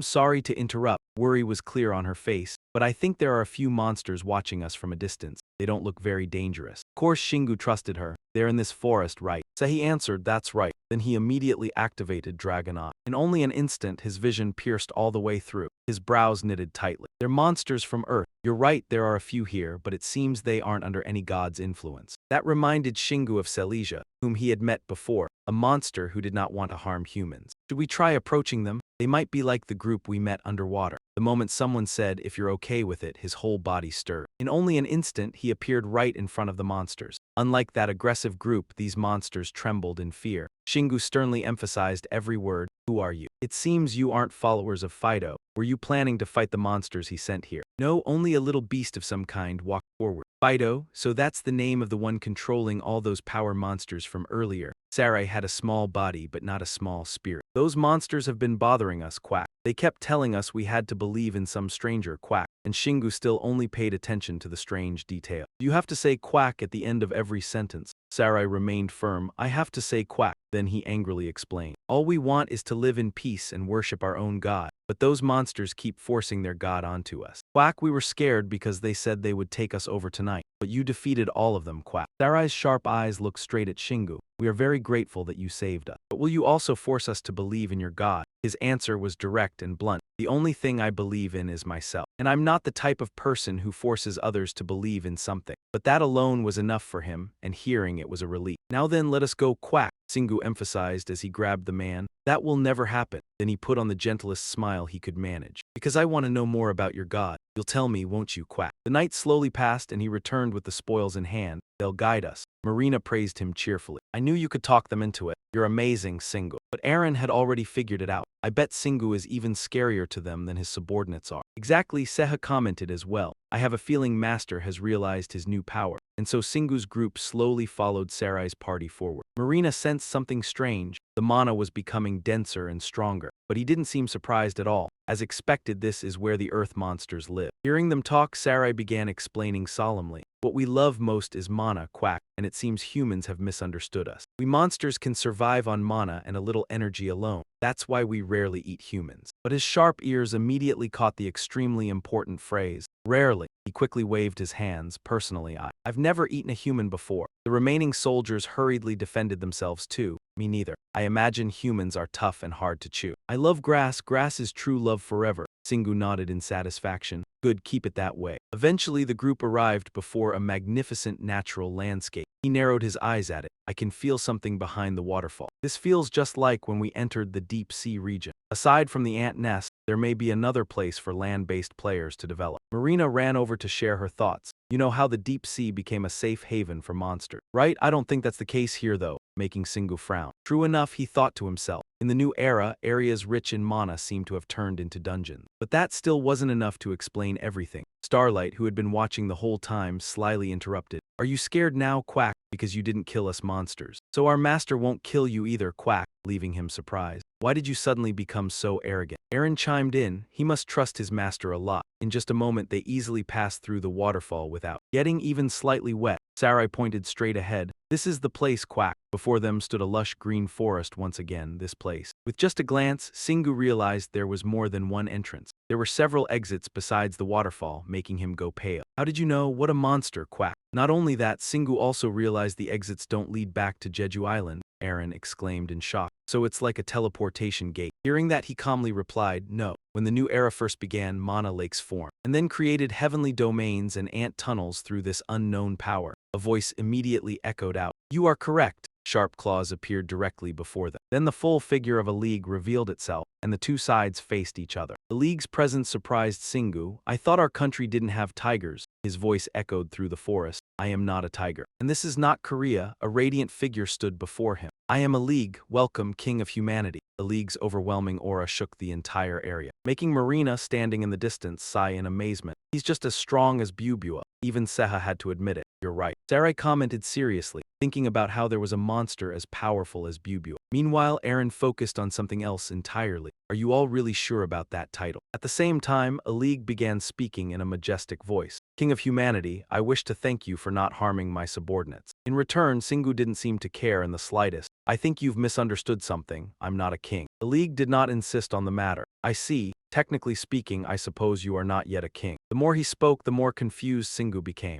Why do you keep thinking I'm a king? The League's glowing golden eyes stared directly into Singu's. You must be underestimating us if you think we don't know who you are. Then he shifted the conversation again. I have always wanted to speak with you at least once. But let us continue this conversation inside. Singu didn't hesitate for even a moment. Sure. Suddenly remembering something, Singu turned to the others. Oh, you guys don't understand anything, do you? That white tiger wants to talk inside. Marina grinned happily. I guess it'll be fine since we have Singu here. Sarai remained serious without showing any reaction, and perhaps this place was just like the deep sea. Sehi spoke up, let's go. Somehow the three of them had even found a Shingu flag, leaving him unsure what expression to make. They had completely lost their minds. They were relying on him 100%. Should he just abandon them? After that, they left footprints across the vast desert. At last, they arrived before a cave and Elihu said, we're here. They slowly made their way deeper inside. Shingu observed his surrounding. This was not ordinary sand. It was being held in shape by mana. As soon as he realized that, he commented, are you maintaining this cave? That's impressive. However, Elihu answered in a heavy tone, this power is not mine, so I am not the one who deserves praise for this. After that, Shingu and the others found an open spot and sat down to rest. Then he went straight to the point, wanting to know whether the god Elihu worshipped was the one controlling the sand. Elihu slowly explained, I am fairly certain that is the case. From the very moment we monsters were born, we were drawn to special existence, and I am certain with everything I have. That being is the one who granted me this power. That only made him even more suspicious. Do you know that God's name? Have they done anything besides granting you power? The answers he received from Elihu were incomplete. This is everything we have managed to find out, because no one guided us to them. Our only option is to find our own way to our God. I also know that my power weakens significantly when I am not surrounded by sand. That is why I could not go outside to fight today. I had to wait for my subordinates to lure those monsters here. Shingu nodded solemnly. I see, but I dealt with them before they could get here. Elihu's voice sounded restrained. That is right, those monsters came here to turn humans as well into monsters. Before today, they had already come here several times. They came to threaten us. And after several battles with them, I realized what their true goal was. It was to eliminate the thing standing in their way. That thing was a human preventing them from spreading the power of the god they worship. His sharp finger pointed straight at Shingu as he listened. It is you, and just as they feared, you appeared today and crushed them. After learning about you, I guessed that you were the king of humanity. And I decided that I should also become the king of my own kind and do everything I could to protect them. Finally, Elihu solemnly voiced the proposal he himself wanted. Now, if your goal is the same as mine, why should we not cooperate? His interest was immediately stirred. Then Elihu continued and finished what he had not yet said. I have realized that most humans hate us. And there are many people out there who cannot tell the difference between us and the ones who attacked us today. But to be honest, I do not think now is the time to worry about how people will view us. And with your power, do you not think you could persuade them? If we can somehow make the two sides cooperate, it will be much easier to stop those monsters. Before Elihu could say anything more, Shingu readily agreed. I agree. In truth, deep down, he was deeply impressed. Elihu was extremely rational. The intelligence of Earth's monsters was far beyond anything he had ever imagined. At this rate, they might be able to save Earth from the fate the other worlds had faced. Then he voiced his thoughts. But that is easier said than done. Elihu hummed and waited for him to continue. Now it was Shingu's turn to explain. First of all, as I told you, I am not the king of humanity. So even if I tell them not to attack you, they will not listen to me. Second, just as you said,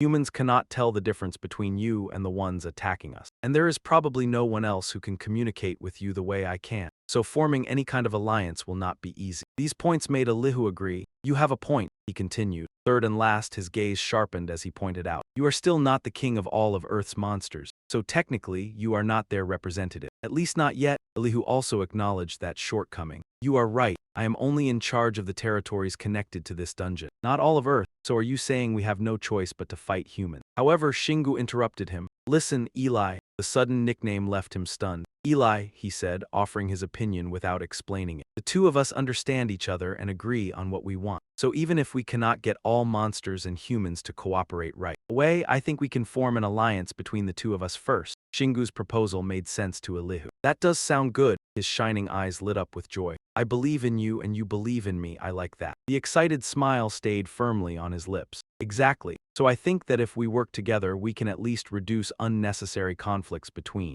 humans and monsters, who knows? Maybe someday we can help them reach an agreement. Even he gradually became excited as realization dawned on him. I understand now. We'll move forward step by step like building a sandcastle. I like your idea. Shingu immediately raised his fist. Good, so you'll join us. This is how humans show friendship. Of course, Eli Gu would not ignore such a thing. I'm in. The relationship between the two was officially sealed. Only then did Sarai slowly comment, I have a feeling the boss is about to be domesticated. Whack, that makes me sick. Silence. From now on I will tell you what you need to do. Whack. After that came a heartfelt exchange between Eli Gu and Shingu. From now on, whenever you encounter a human, a long time passed. Aaron jolted in shock when she heard it. Use humans to suppress monsters from another world. What will everyone say? He spoke calmly about these matters. What's important now is controlling the damage. We need to make sure those monsters cannot invade. Sacrifices are unavoidable. We can make adjustments along the way. Right now, we have more important problems to deal with. Shingu's gaze became as sharp as a blade. Eli, do you truly intend to become the king of monsters? That question struck deeply into Eli Gu's spirit. King of monsters, his pupils gleamed fiercely, his expression savage. Are you going to back down? Are you certain about that? Look into my eyes. I don't even need to hear the answer. At that moment the system appeared. You can now access the desert paradise from the resting area. Its appearance made him feel awkward. Honestly, I never expected this place to reconnect to the resting area. The resting area is like the deep sea. I guess this is good too. Now I won't have to fly here every single time. Eli Gu no longer looked fierce and instead appeared gentle. You are always welcome here, Google. Now it was his turn to freeze at that nickname. Google, Sehai standing behind him wondered, is Google supposed to be like Shingu? Marina could not hold back her laughter. Seeing Eli Gu so cheerful like a giant cat, he did not know how to react. Who would have thought I'd get a nickname too? Shingu himself did not seem bothered at all. I really didn't expect that. He then seriously asked Eli Gu, for the first step we need to take. Does stabilizing your territory include Jeju Island? This is important. You have to clean your own house before handling bigger matters. Hearing that, he could not help but laugh and reply, I understand now. Very profound, leave it to me. That is already what I have been doing and I can handle it. Shingu added another reminder for him. While you're doing that, I'll help gather more information about the other monsters for you. With that, you can keep them under control. If we unite all the monsters on Earth, we will be able to deal with the invasions. And once we unify the monsters on Earth, humans will no longer be able to ignore you, because they will realize that bringing you to their side would be wiser than making you their enemy. Eli Gu nodded lightly at him. Of course. Next, Shingu pointed directly at him with a determined gaze. After that, you need to learn how to speak with humans so you can communicate better. That is also the best solution. Of course, I could act as your spokesperson, but then humans might think that you and your army are under my control. He bared his sharp teeth toward him. I understand. If you are willing to teach me, I will do my best to learn. Shingu eagerly expressed another desire. Oh, and about your cutting ability too. Could you show it to me? He immediately raised his sharp claws. Of course. Then Eli Gu slashed his forelimb hard across the sand. A burst of power surged forward from where he struck, and sharp sand spikes formed in an instant. Marina looked utterly amazed. Incredible, he's on a completely different level. Oh, I guess he's similar to you in that way, Shingu tensely explained. I can't do things like this with my mana. Deep inside he thought, but now I finally understand what his ability really is. He believes this power can only be used in places with sand, but he is mistaken. Then he turned toward him and said, Eli, you can use these powers even without sand. Eli Gu looked completely confused. What do you mean? I was born from sand. That is why I cannot control anything except sand. Shingu observed the sand formations while replying, let me explain. More precisely, you can use your ability anywhere you can create. At that point, he slammed his fist downward. Right. The overwhelming force of Shingu's punch cracked the ground beneath them apart like this. See, you can shatter stone and turn it into sand. So just think of rock as a giant grain of sand. Aaron, standing to the side watching, looked slightly stunned. Such a simple way of thinking. Eli Gu also felt enlightened. I understand now. I never thought about it that way before. I see what you mean. According to your theory, I can use my power anywhere on Earth. Shingu happily agreed at once, exactly, even inside cities. Most structures are made from stone, as long as you can break them apart. You will have sand. He immediately burst into delighted laughter. You truly have broadened my world. Once everything was settled, Shingu waved goodbye to him sincerely. Take your time absorbing all this information and getting used to it. Let's meet again next time as even better versions of ourselves. Eli Gu replied warmly, of course, Gu Gu. I look forward to seeing you again. Shingu reminded him in a low voice, don't forget that the purpose of our alliance is to protect Earth from invaders. Then he turned to Marina's group and said, let's go, I think our work here is done. She could hardly hide her excitement. I want to try the cookies Ruta made. Shingu agreed at once, sure, let's head to the village. Yeah. Suddenly, Sarai appeared behind him out of nowhere. Shingu asked impatiently, what do you want? The other party nervously declared, my name is Shrey Kwok, you look down on me. Fine, then go home in a garbage truck. At this point he could only reluctantly explain, my boss assigned me to be the messenger. In case you need to contact him urgently, I am greatly honored. Kwok Arin looked skeptical. Your face doesn't match what you're saying. Shingu sighed in frustration.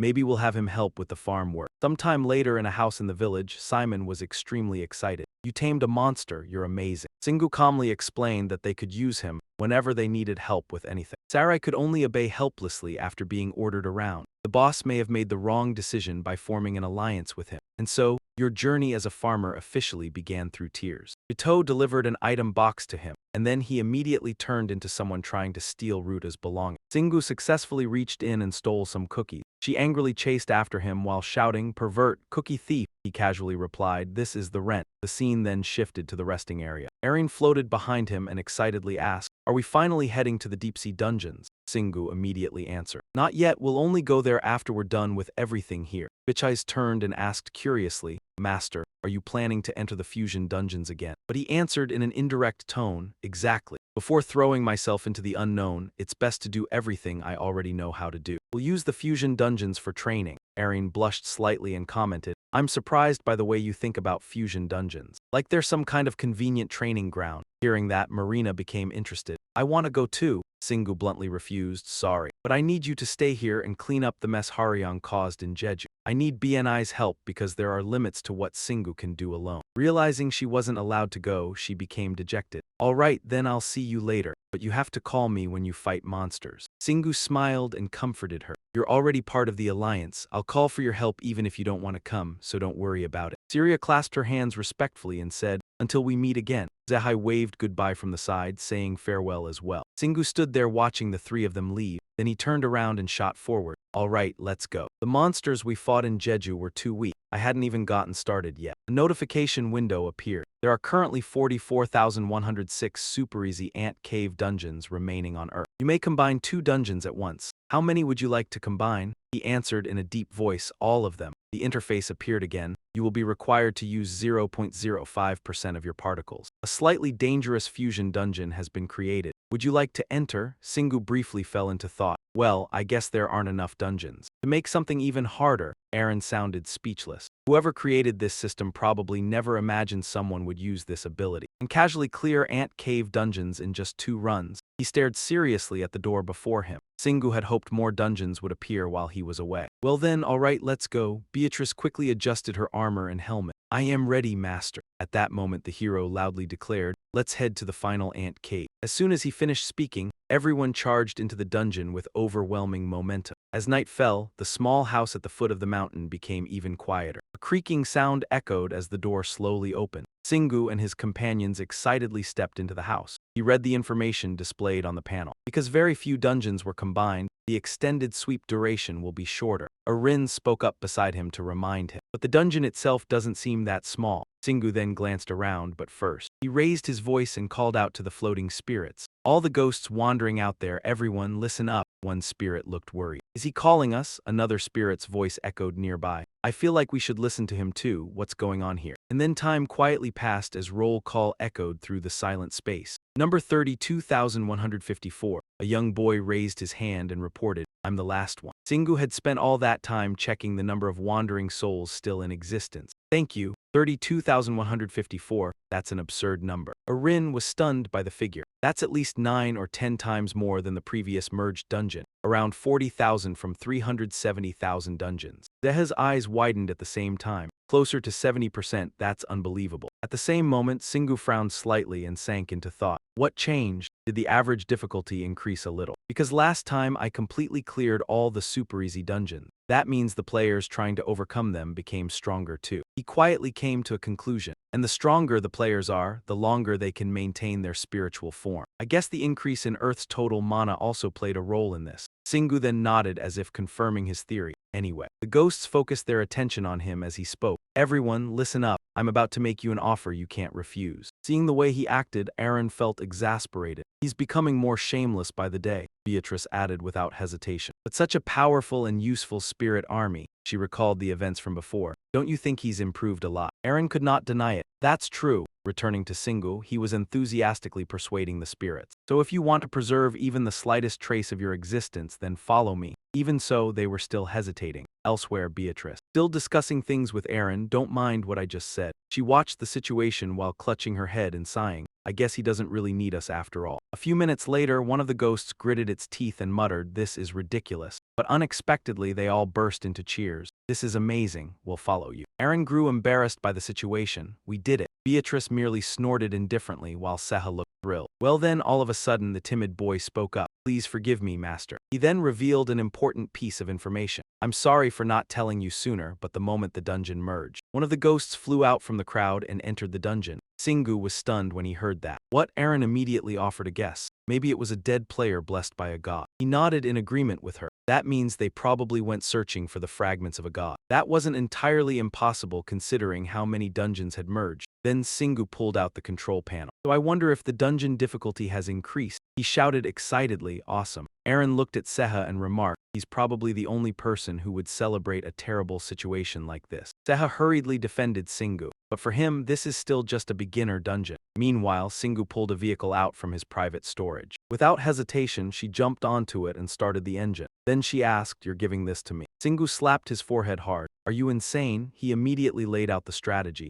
"You go ahead and clear the path for us. I'll follow behind and wipe them out while Seha stays at the rear to clean up whatever's left." "Got it," Beatrice calmly replied, "Understood. Once we're done here, Seha, make sure you can keep up with us." He answered enthusiastically, "That's exactly what my wings are for." The moment she finished speaking, she sped away decisively and accidentally injured Seha in the process. In high spirits, Singu urged them onward. "All right, let's go." The vehicle shot forward like a rocket as the spirits watched in disbelief. They stared after it in confusion. "What was that? I've never seen a strategy like this before." The girl beside them smiled proudly. "I'm glad we followed him." Outside the little house, only silent darkness remained. Beatrice drove the motorcycle straight through the wall. "Master, there are still a few we haven't dealt with." Right behind her, Singu replied, "I see them." He gripped the black wolf claw and charged forward. The brutes became agitated the moment they saw him. "They're here." One of them shouted, "We thought you'd head straight for the temple and leave without fighting." "Is that bitch your ally?" Singu rested the weapon on his shoulder with a disdainful look. "She's under my command. I told her to smash your temple to pieces." The creature roared furiously. "How arrogant! How dare you insult our sacred grounds like this? Our god Hector will never forgive you." Slightly confused, he repeated the name, Hector. Aaron immediately reminded Singu. "Isn't that the god those monsters in Jiru mentioned?" They asked whether you were one of Hector's followers. Only then did Singu remember. "Right, that's true. The monsters flew into a rage. Enough talking. We'll make you pay for this." The brutes rushed at him the moment they finished speaking. Overflowing with killing intent, they planned to attack Singu together. Aaron gasped in shock. "They're all above level 250. How is that even possible?" Singu looked annoyed. "Don't compare me to trash like that." Then he poured his energy into the black wolf claw. "Still, this looks pretty fun." Right after that, Singu focused on his target. He unleashed a powerful strike that smashed countless enemies. The blow sent them flying backward and crashing straight into the wall.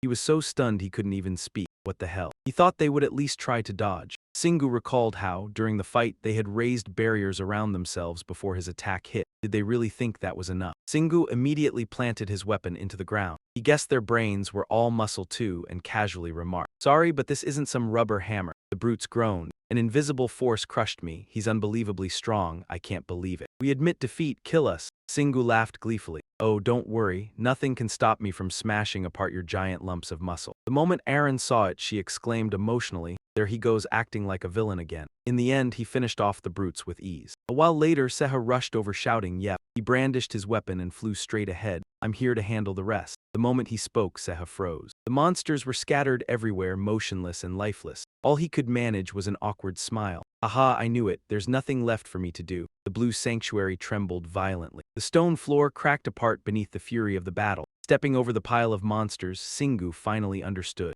So this is why the dungeon is called the Cave of the Strong. Turning toward Aaron, Singu continued stomping over them while commenting, "Every monster in this place is just a walking pile of muscle." Among the pack, one brute had not completely fallen yet. It struggled to prop itself up. "Yeah, you're absurdly strong. Now I understand why our god Hector sent us here. You're worthy of becoming his disciple." hearing that unfamiliar name. Singu wondered, who is this Hector guy? It laughed scornfully. Ha ha ha, how can someone like you not know about that day? Then it began painting an image in its mind of the supreme being it worshipped. Hector was an existence who had become a god through pure strength alone. Through destruction alone he proved his power. He achieved greatness. He is a god who grows stronger by destroying. Hearing that, he was extremely intrigued. HMPH, sounds like we might get along. Aaron could not stand that side of him and kept smacking him. Shut up, ignoring her tiny hands flailing against him, he calmly asked. So he is basically a god of strength, Fierce Monkey confirmed proudly. No, he is the god who gathers everyone through strength. Everything and everyone loses to his strength, submits, and becomes his subordinate. Singu repeated in confusion, gathers everyone. Suddenly, he realized something. Wait, unlike the merged dungeon last time, this one looks uniform from beginning to end. The last one looked really strange, probably because of Metamwar, but I could still distinguish the different dungeons. Like this time, did the strongest dungeon swallow up all the others? He frowned, his mind filled with things to consider. I have seen many gods, but this is the first time. I have seen one with such influence, ruling through absolute strength. Singu's gaze settled on his hand where energy flowed through it. It is very similar to my own power. After sinking into his thoughts for a while, he asked, have you ever met your god? Fierce Monkey growled, how could we dare? We are grateful for even the smallest bit of power he grants us. Singu tightened his grip on the weapon in his hand and let out a long breath. I see. Well, that was a pointless conversation. As soon as he finished speaking, a crash rang out and clouds of dust rose thickly. From beneath the black wolf claw, countless items appeared, and when nothing valuable remained, he took them down one by one to collect the rewards. Singu swept around the area, thinking to himself, Hector, I will have to meet him. Right now, I cannot. But this god might know the answers to the secrets inside me.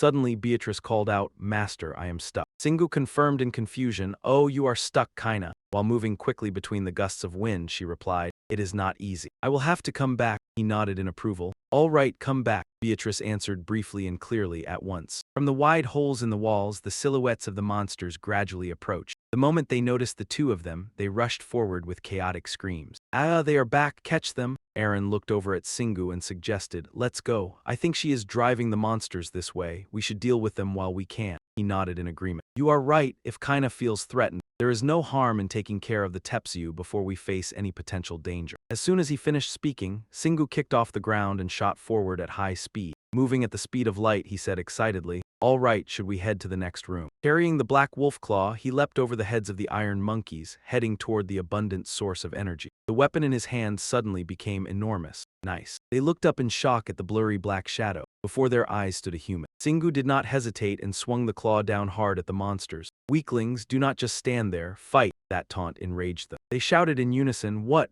did he just call us? Without stopping, he quickly used a skill and unleashed the sound of steel. Bright gold, Mary had a little lamb. One of them got goosebumps hearing it. Yeah, what the hell is that? But that moment of distraction earned it a direct smash to the face, shattering its jaw. The remaining iron monkeys did not fare any better. The whole group was quickly swept away by Singu. At the same time, Beatrice announced, I am here, master. He replied cheerfully, good. From afar, a shrill commotion echoed from the large holes in the wall. On her war chariot, she came racing through the air from over there. Seeing that, the iron monkeys called out to one another, catch them. One leader gave a mighty order. Kill all who dare defile Hector's sacred temple. Singu remained still, patiently waiting for Beatrice to pass by. A satisfied smile appeared on his lips. Only when the monsters advanced did they immediately receive Singu's hammer strike. Take this. The iron monkeys below watched their comrades get swept into the air, and every one of them was terrified. Suddenly, from the darkness by the wall, a flash of light gleamed. A gigantic silver axe abruptly appeared, piercing through the body of the flying monster. As it flew toward Singu, he quickly knocked it aside. Unable to hide his excitement, he exclaimed, wow, it has been a long time since I had a fight this interesting. Just then, a heavy suit of iron armor stepped forward confidently. You look happy. You can recognize a true warrior by the joy they show when facing a strong opponent. But the one who snuffs out that joyful smile is how you distinguish the strongest warrior.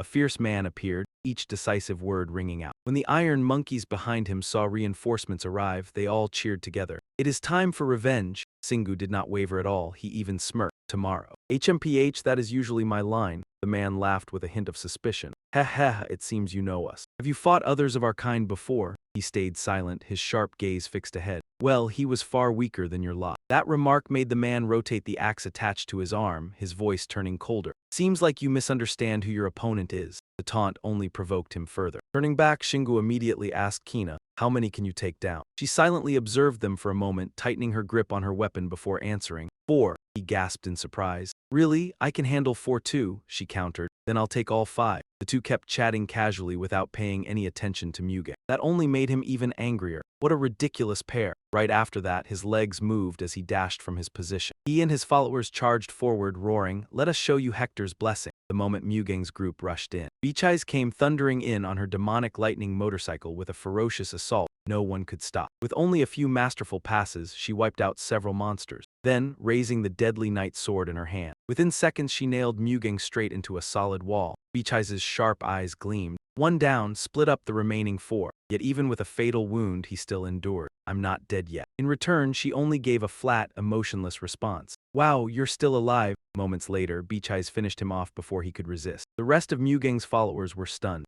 So strong. At this point, Chiga's face was filled with nothing but anxiety. When she said she could fight 4 of us alone, she wasn't bluffing. However, they had accidentally forgotten about Shingu and the Heavenly Judgment Hammer. The situation made him sneer mockingly. "Pay attention. Life doesn't wait around for your emotional speeches." Suddenly, something beneath the hammer began trembling as if stirred by wind. No, something was moving. Hector's disciples had somehow endured the devastating strike. They even forced themselves back up with fierce determination. "You dare think you can crush all 4 of us alone, by yourself?" Shingu frowned tightly. Oh, teaming up now. Then he decided to put away his weapon, as if lending them a hand. Or so it seemed, but an overwhelming killing intent began pouring from his body. Before they could even catch their breath, Shingu's Heavenly Judgment Hammer chose single combat this time. Unlike the previous strike, the monster was severely injured, crackling with electricity before finally exploding with a thunderous blast. Nothing remained of him except a cloud of dust. In contrast, Shingu looked completely dissatisfied with the outcome. He wanted to study how Hector's power worked, specifically how the dungeon system made corpses disappear the moment they died. Then Bichai's answer gave him some comfort. "There are enough remnants left for us to study. I can sense a list of other monsters here. Hector must have granted them power and controlled them with even greater strength." Now Shingu finally understood. "I see, no wonder they seemed so strong, but still. A powerful warrior isn't just someone with strength, it's someone who knows how to control it." Their conversation enraged Chiga's group. "You bastards." Even the disappearance of their companion didn't make them retreat. "You think we'll let you live after saying that?" he growled confidently. "You're nothing but an ordinary human. You have no idea what you're talking about. We'll show you the evolution of the great demon race." In return, Shingu only gave a confident smile. Finally, "Now this is more like it." Instantly, Chiga swung his axe and charged. Die! The incredibly heavy blow was effortlessly blocked by Shingu. Of course, another enemy took the chance to rush in. He intended to exploit the opening and attack the seemingly vulnerable Shingu.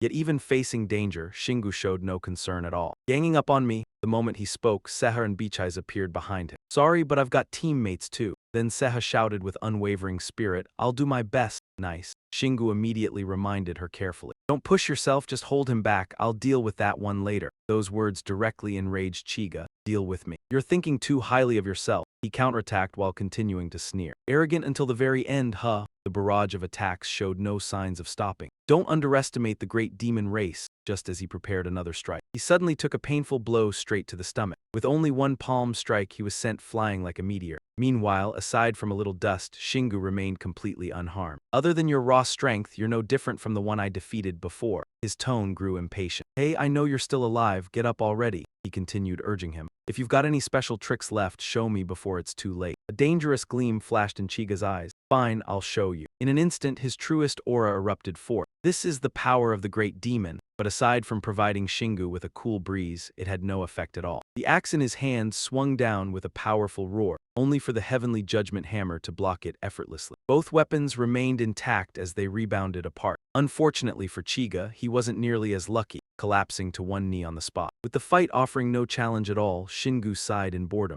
"HMPH, I thought you had blocked my attack a second ago. I guess they were just Hector's failed experiments." Judging from what just happened, it seems the mana used to maintain that armor was absorbed into the body to boost its strength, but in the end it only overloaded it and did more harm than good. But Chiga remained tough and determined, refusing to let his back touch the ground. "This isn't over yet." Again, Shingu indifferently swung his heavy hammer of heavenly judgment. Eren had long understood his taciturn personality, so he was no longer surprised. He answered calmly, those gray guys were much better. Kiss, who had been sparking beside the demon motorcycle the whole time, spoke again. But we're still not done. There's still something to look forward to. Those words rekindled Shingu's interest. You're right, there's still one hidden demon left. Now he was once again brimming with excitement for what lay ahead. If this truly is the lair of the strong, then someone worthy of that name will be waiting for us. Seha rushed over at high speed. As soon as he saw Shingu, he hurriedly stopped and reported, Boss, I've finished scouting. Panic showed on his face. Up ahead, it's still full of the same orcs as before. They seem to be armored orcs. The ones here are considered elites.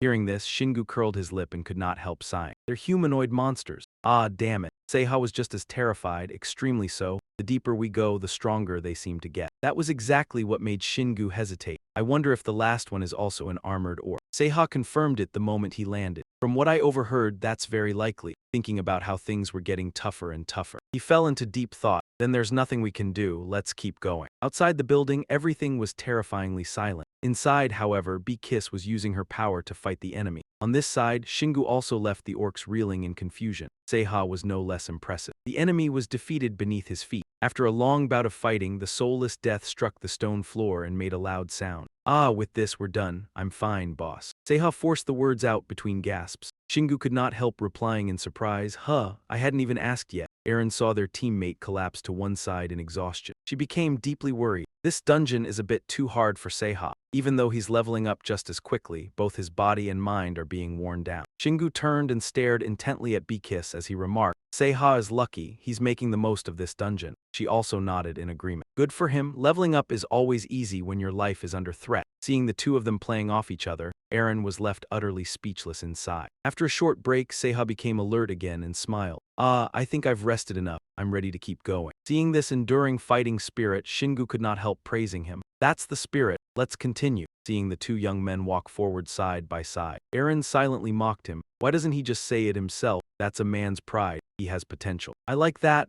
Kiss's voice suddenly rang out, making her scoff. Meathead. Instead of getting angry, Kiss looked pleased. That's a good nickname, I like it. After they had gone deeper inside for quite some time, an armored orc loudly threatened the group. Die. I'll kill you first, then chop the rest of them into 100 pieces. Shingu looked at its extremely arrogant attitude and quickly rewarded it with a hammer strike. Yeah, see you in the next life. After sending the enemy to the heavens, Shingu immediately turned back and asked his teammate, how's your arm? Seha had been healed, but pain was still obvious on his face. It's reattached, but it hurts like hell. Eren, who was carrying out her duty, suddenly stopped and explained, pain is a sign that you're still alive. You should be grateful before I take your arm away again. This left Seha completely confused. Aha, thanks. After going through many different battles, Shingu had gradually become much more at ease. I consider myself fairly skilled with mana and power, but I still don't understand how healing works. All I can do is strengthen Eren. Eren was also astonished as she replied, to me, that's even crazier. You're the only one who can do that. After receiving treatment, Seha also recovered from his injuries. He forced himself to stand up and looked at her. Anyway, thanks to you, I'm still alive. I can stand now. Seeing that his teammate had not lost heart, he spoke with satisfaction and praised him. Good, I can see you're growing with every step. Your level won't increase until the dungeon is cleared, but you're getting better at facing the orcs. Receiving encouragement from his boss, Seha seemed fully recharged and gripped the soulless death tightly in his hand. I'll fight with everything I've got. A new door opened. Shingu led the group and looked all around. It's probably just another armored orc. From the murky darkness, a deep voice rang out. Weak humans, I'm impressed that you managed to make it this far. I am Vice Commander Iroda, clad in luxurious armor. His axe was held tightly in his palm. He made a fierce show of threatening them. Of the 15th Legion, Iroda welcomes you here. You'll regret treating me like those other snails. Before the enemy could even finish speaking, Shingu turned and warned Seha. Seha, he's just like the others, only a little stronger. Go get him. Iroda grew furious as he sensed the obvious contempt. You bastard. However, Shingu's eyes were focused on the area behind him. He quietly warned them, I think the boss room is behind him. Seha immediately understood and confidently declared, got it, boss, leave it to me. He spread his wings and charged toward Iroda. The two instantly collided, sending shockwaves through the surrounding. The impact made Iroda roar in frustration. How can such a weak human read my moves? Seeing his enemy begin to panic, Shingu couldn't hide his delight. Nice, anyone who says a cliché line like that is definitely doomed. Only Eren looked confused and quickly reminded him, don't let your guard down. Meanwhile, Seha kept up the pressure. He constantly flickered in and out of sight,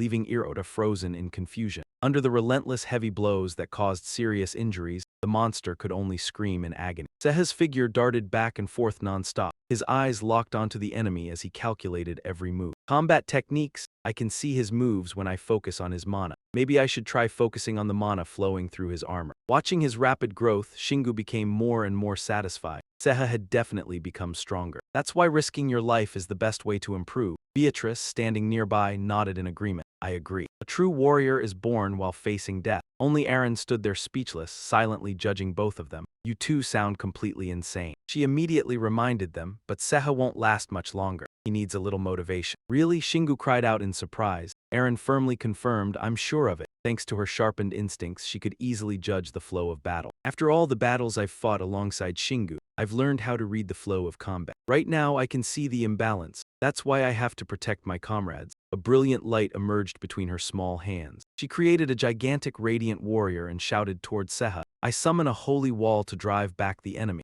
Encouraged by the enthusiastic support, he was deeply moved. Thank you. After watching everything unfold, Irota sneered mockingly. You call yourself a true warrior, yet you accept help from your friends. Shingu looked at him with disdain for pretending to be honorable. How can he say that after all the armored snails we've fought? Aaron, flying beside him, agreed. Exactly. Teamwork is important. Shingu immediately used every ounce of effort to launch a psychological attack. Seha, you'd better not lose after getting a buff like this. Otherwise, you'll be eating nothing but rice and soy sauce for a whole month. Aaron was instantly stunned by that kind of encouragement. Seriously, at least add an egg or something, feeling everyone's expectations resting on him. Seha burned with fighting spirit and declared, don't worry. Irota also roared fiercely, it's over. As the two overwhelming powers collided, a terrifying explosion erupted. Shingu's group calmly watched rocks and debris scatter everywhere. The smoke gradually cleared, and a blurry figure appeared within it. Seha smiled with satisfaction while tightly gripping the spoils of victory in his hand. Shingu praised him approvingly. Well done. Being acknowledged like that made Seha extremely happy. Thank you. All right, he quickly approached the mysterious iron gate. Looking at the towering doors ahead, Shingu became the most cautious among them. We finally reached the boss room. The iron gate stood shrouded in darkness, full of mystery. Shingu couldn't help but feel reminded of Zuda. Merchant Zuda isn't here today. Aaron curiously asked, why didn't we call her over? He glanced around and muttered, it's probably fine. Maybe this level doesn't require her. Danger and excitement were written all over his face. I should have thought like that before letting my guard down and getting crushed. Let's do this. Seeing how quickly his attitude flipped, Aaron could only sigh helplessly. Of course, I've been waiting for you to say one of those classic villain lines this whole time, thinking about the monsters they had encountered earlier. She grew worried. Do you really think the final boss will also be an armored snail? If so, I wonder whether they're following Hector. Remembering the snails that had collapsed after the battle, Aaron fell deep into thought. They had failed to merge Hector's power with their armor. In the end, all of them self-destructed. So why do they still follow him? Shingu carefully considered every point she raised and became increasingly shocked. You actually make a good point. Only then did Beatrice speak up. What if we think about it the other way around? Because they are armored snails, they trust Hector. These armored snails are fully aware of their own instability. Since they cannot properly use their armor, perhaps they believe Hector's help can make it possible. She continued analyzing the issue nonstop. Faced with all these new ideas, Shingu gradually began agreeing with everyone. That sounded pretty convincing, but in the end, things did not go the way they expected. But Beatrice hesitated. What if the final boss behind this door succeeds? She whispered softly. Then, rock beats scissors. Paper, he suddenly shouted, turning it into a game of rock, paper, scissors. She instinctively played along in sync with him even though she had no idea what was happening. Seeing scissors beat paper, Shingu grinned in satisfaction and could not hold back his laughter. I win. If that is really the case, then I will be the one to fight him. Beatrice could only surrender to his childish antics. You are seriously troublesome. Even Ziha standing nearby could not help commenting. He acts like a cat with 9 lives. Rin could only laugh awkwardly at his behavior. Yet Shingu innocently replied along with them, I am only like this because I have just 1 life. Once he had enough fun, he reminded everyone and reached toward the iron door. Alright, let us begin. One side of the door was pushed open. Light slipped through the narrow gap and shone inside. The moment it opened, Beatrice cautiously warned them that there might be 2 bosses, but instead of fear, Shingu became more excited than ever. Then I will have to go all out against both of them. Torches lit every corner along the path ahead. Heavy footsteps echoed as someone's silhouette appeared in the distance. Looking at Hector's intimidating figure, he was stunned. Just one armored monster. He is as big as me. Without the slightest hesitation, Shingu charged forward to seize the initiative. He tightly gripped the hammer in his hand with absolute confidence. Then I will finish this within the first 3 seconds while he cannot move. A mighty hammer strike came crashing down directly onto the monster. Hector blocked it with one hand, causing cracks to spread across his armor. The confidence on Singu's face instantly turned into shock. He blocked it. He should not have been able to move. Could it be because of that armor? Realizing his opponent was tougher than expected, frustration rose within him as he focused for another attack. That is cheating. A huge explosion erupted under the force of the attack. Yet through the thick cloud of dust and smoke, Hector revealed a mocking grin. Little Rat, realizing that none of his attacks were working, Singu started growing anxious. 3 seconds had already passed, yet Hector had blocked every single strike. I should have gone all out instead of trying to ambush him. At that moment, Hector prepared to counterattack as well. Take this! The axe tore through the air under his command. The violent impact sent Singu flying before he could defend himself. Even he was shocked by the overwhelming power. Now I get it. This guy has done the impossible. The slingshot was right. Seeing him blown away, the other three could not hide the panic on their faces. Even after crashing painfully to the ground, Singu still managed to reassure his teammates. I am fine, I will fight him. He is the real opponent. Even Hector offered praise. To withstand my attack like that, you are no ordinary fighter either, but a true warrior. Never ambushes an enemy, you have already failed. He roared as he seized the chance to attack again, shattering the ground, seeing his opponent act righteous. Singu laughed mockingly. Haha, then I guess all your subordinates must have failed miserably too. Hector grew even more furious at the provocation and roared loudly. Fake warrior, die. Yet Singu easily dodged the next attack. Watching the battle firsthand, Beatrice could hardly believe her eyes. Charging into battle, fighting in midair, he used mana to accomplish the impossible. After the intense exchange, Hector was deeply shocked by Singu's reckless fighting style. You are wasting mana, you fight without any style or dignity at all. It is utterly savage. Yet Singu only answered with playful mockery. So what? Do real warriors like you mostly fight with your mouths? He tightened his grip on the hammer handle while casually talking back. I do not care what you think of me. Fight. I will personally teach you who I am. His entire body began radiating brilliant golden energy. Watching his teammates' bizarre behavior, Aaron could only cry out softly. This is so embarrassing. Meanwhile, Ziha cheered enthusiastically. You can do it, little bro. Seeing his opponent grow overly arrogant, Hector became so enraged that he hurled insults. Bastard, he charged forward with his axe while his huge mouth kept roaring nonstop. You are far too arrogant. Neither side backed down as they clashed head-on. Facing the enemy's pressure instead of panicking, Singu calmly evaluated him. There is something strange about you. Perhaps Hector sensed that he was being seen through. He tried shouting even louder, as if you could possibly understand anything about Lord Hector's great power. The two collided repeatedly before being thrown apart again. As the battle grew increasingly intense, Beatrice watched in amazement and praised him. He is incredible. He is actually keeping up with our master. Even he felt excitement stirring inside him. This was fun, truly incredibly fun. The perfect synchronization between his body and the machine. A continuous chain of attacks and defenses. Just as Kana had predicted, this armored snail had truly received Hector's blessing. Singu suddenly revealed a sly smile. Or wait, perhaps calling you an armored snail is a bit rude. That even made the great demon freeze for a moment. He struck his opponent head-on. He even praised him, saying, you really are a good actor. Singu's smile grew more and more delighted. With half his face hidden in shadow, he quietly called the snail before him by name,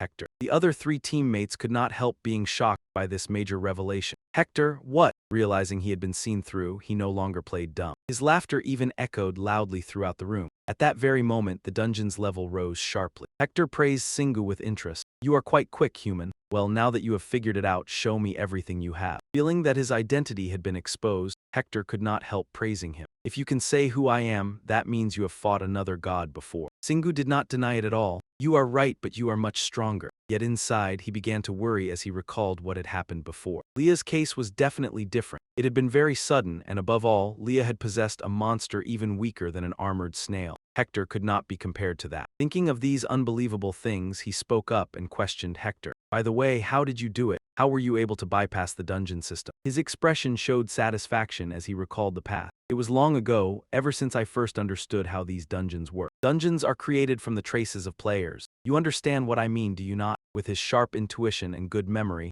Singu had no trouble grasping the story. I understand now. The creation of this dungeon in Hector may have happened because that ghost was carrying a fragment of this dungeon. Interesting. Before long, his entire body was radiating strange energy. Hector's deep voice continued to threaten him. Because I am not in my original body. I cannot use my full power, but right now my soul is focused here. That only shows how highly I think of you, Singu used. A loud impact rang out as he continued displaying his power. Let us see whether you can withstand this. Realizing the situation was growing serious, Beatrice quickly instructed the other two. Hide behind me. A rumbling sound ran beneath Singu's feet. Faced with his opponent's blazing momentum, he showed not the slightest fear. First you talk nonsense, and now you are showing off. Is this what you came all the way to Earth to do? Seeing him stand firm like a stone pillar before his storms, Hector cried out in astonishment. What? How are you still standing after taking the wrath of a god? Singu only reminded him coldly. Stop flailing around and get serious. He gripped the hammer tightly in his hand and charged forward. A powerful blow came crashing down on Hector, making a thunderous impact as Singu let out sounds of fierce combat. Nice. Seeing that his opponent could only defend, Singu attacked with the momentum and looked down on him with contempt. What is wrong? However, the current Hector could only keep blocking under that relentless counterattack. That only made Singu mock him even more. I hope this is not everything you have. Only now did Hector realize he had underestimated Singu. How can he be this strong? Is he really human?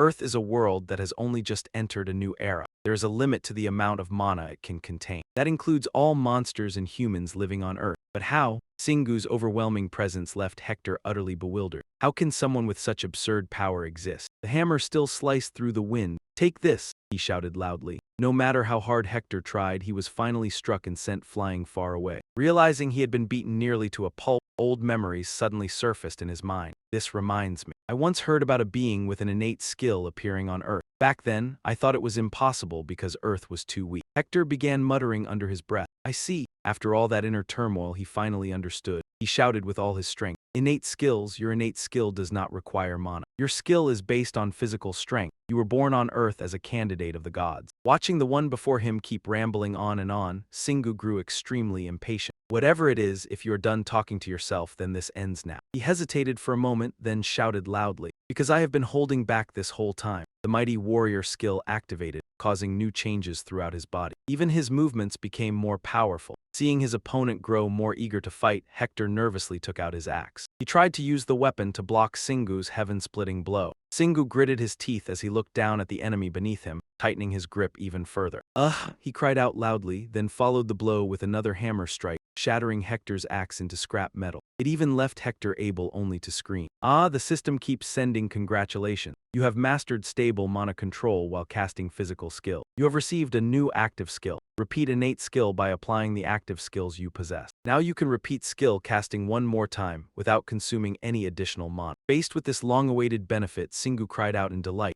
Amazing. Hector lay battered on the floor. He showed no concern at all, kicking him straight into the door and even trying to provoke his opponent. That probably still is not enough to kill him. Is it not about time you pulled out your trump card? Or are you planning to give up after taking such a thorough beating? Hector still struggled to stand despite trembling. I definitely underestimated you, but this body is truly weak. He tried to steady himself constantly, making excuses for himself. A snail with armor is still only a snail with armor at best, and the one I possessed from the beginning was already a weak one. This made him show a contemptuous expression. Stop it. You are starting to look even more pathetic. At least you should have said that before we started fighting. Suddenly, he nodded in agreement. I lost as an armored snail. I accept defeat. Seeing that, Aaron cheerfully shouted. Ah, I know he is about to do something insane. Zeha also kept chiming in. He only says empty cliches. Hector raised one arm and the armor was quickly wrapped in a shell of energy. Everything around him seemed to be controlled as it gradually floated up, all rushing toward Hector in waves. Beach-Eyes clearly sensed the danger and warned his teammates, get behind cover, right now. His mind began to waver. Is this Hector's true power? His wary gaze fixed straight ahead. I will be sucked in if I let my guard down. He is absorbing the energy of everything around him. The shattered axe was soon restored to its original state. When Hector raised the weapon in his hand, it was easy to see that his entire body had also changed. After healing himself, he spoke with satisfaction. To be honest, I have started to like you. Although he could sense that his opponent had been completely transformed, Singu still wore an optimistic smile. If you mean it is because we are rather alike, then I am sorry, but I do not agree. Suddenly, he gave a mocking smile. Heh, the way you show off by acting like you know everything is all part of trying to stand at the very top. Even if you do not want to admit it, you are just like me. Those condescending words made Singu's face darken as he gritted his teeth. Yeah, Hector lowered his axe, but his attitude was like that of a superior bestowing a blessing. Since you surprised me today, I will let you taste my power. Something you cannot even imagine. His whole body looked as if it had risen from the dead, clearly carrying the scent of a god's power. Faced with that obvious oppressive force, Singu gripped his hammer tightly to continue the challenge. Fine, go ahead and try, god of dogs, I will crush you. He released a powerful surge of energy without the slightest hesitation or fear. Seeing this scene, Hector could not take him lightly either. As expected, "You are impressive." A powerful energy was summoned by him. The deep, booming voice roared out once again, but that alone was not enough to stop true power. Seeing his own exclusive technique being copied, Singu's face immediately showed clear surprise. Did he absorb my skills too? That axe rushed forward in an instant. The two sides quickly collided, sending shockwaves through the surrounding. Before Hector's might, he could only struggle to hold on while letting out pained groans.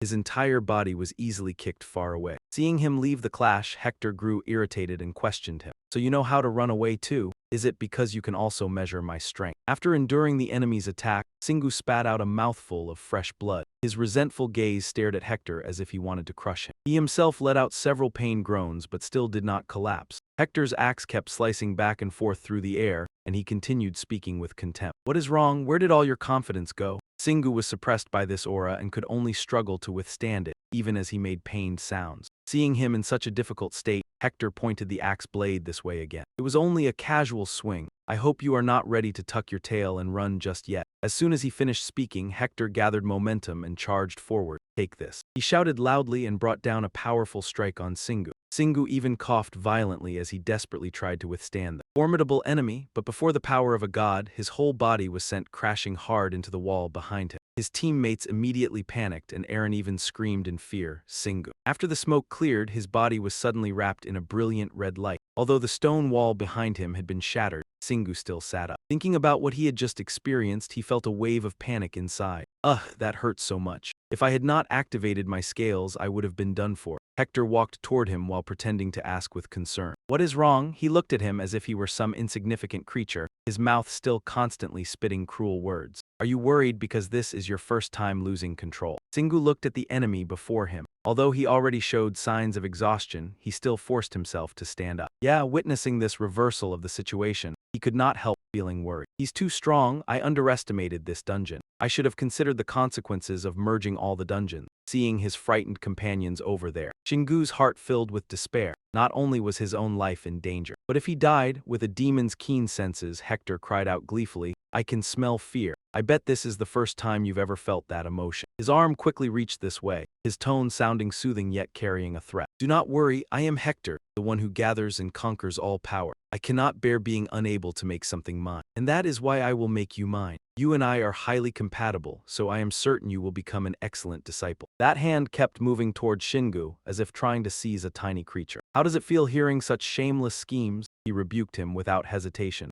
"Nonsense!" Hector's axe came swinging over and hands openly showed his contempt. "I do not care what you think." He hesitated for a moment, then decided to deliver a finishing blow. "What matters is that I have decided to possess you." Fortunately, even though he had been beaten to exhaustion, Shingu still quickly dodged away. Seeing his prey slip away, Hector showed even greater delight. "You are rather good at running away." He swung the axe in his hand back and forth again. This attack struck him directly. Unable to dodge in time, Shingu coughed and spat out another mouthful of fresh blood. His entire body fell to the ground once more. Seeing that he could only endure it without fighting back, Hector gradually grew bored and ordered, "Now it is time for you to show me your hidden cards. If you do not have any." He paused, while his armor continuously absorbed everything beneath the ground. Hector withdrew all the power he had released outward, and his entire body carried a crushing force that kept pressing in threateningly. "Shingu, the time has come for you to bow before me." Seeing that the enemy, already powerful, had become even more terrifying, bitterness surged in his heart. He is absorbing the surrounding mana again. Even though I do not want to admit it, that skill is similar to my mana draining skill. Wait, only similar?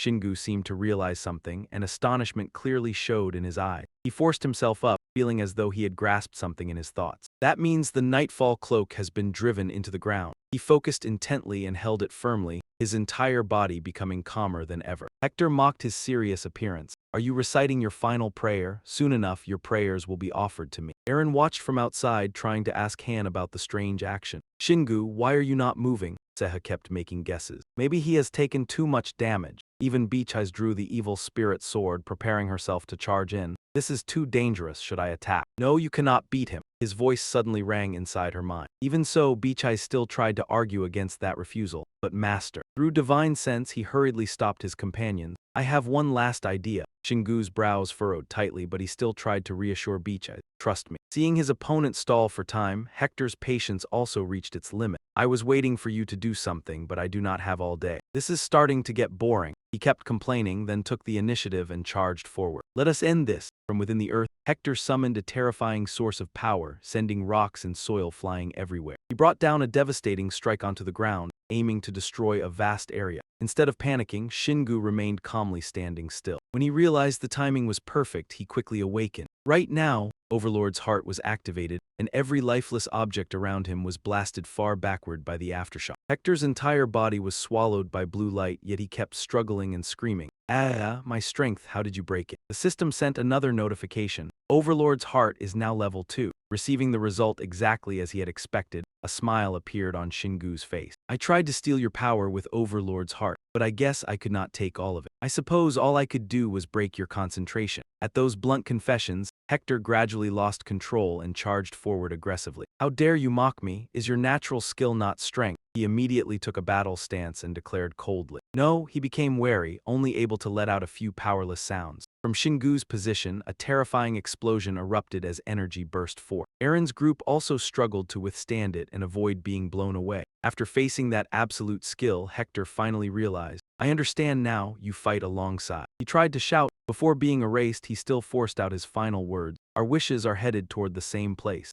seeing that the enemy had scattered into ash. Shingu finally felt relieved. It worked. The familiar notification rang out. "You have destroyed Hector's vessel. You have damaged his true body. Hector's influence on Earth has decreased by 6.5%. The moment the battle ended, Aaron anxiously asked Han and Singu, "Are you okay?" She spread her wings and rushed over beside him with concern written all over her face. "Let me heal you. Disable your scales first." Seeing how caring she was, Singu reassured her, "I'm fine. I'll recover soon enough." Beatrice watched the two of them closely from afar. A smile appeared beneath her armor as she praised him excitedly. "That was incredibly dangerous." "Well done, Master." Suddenly, something appeared and caught his attention. The system displayed a detailed update on the progress of every stage they had cleared. Looking at all the new information, Singu exclaimed in surprise, "Wow, it's been ages since I've leveled up this much." "Wait a second, leveling up means..." He looked at Aaron and the two exchanged confused glances. After processing the information, Singu suddenly shouted in panic, startling her. "Ah, I completely forgot about that." Singu dropped onto a nearby rock after enduring the brutal battle. Letting out exhausted groans, he reflected on everything that had just happened. With a miserable expression, he complained, "Leveling up after fighting Hector is seriously a nightmare." Aaron looked just as drained and nodded in agreement. "You're right." Beside them, Zeha looked terrible as well, his expression oddly pale. "Ugh,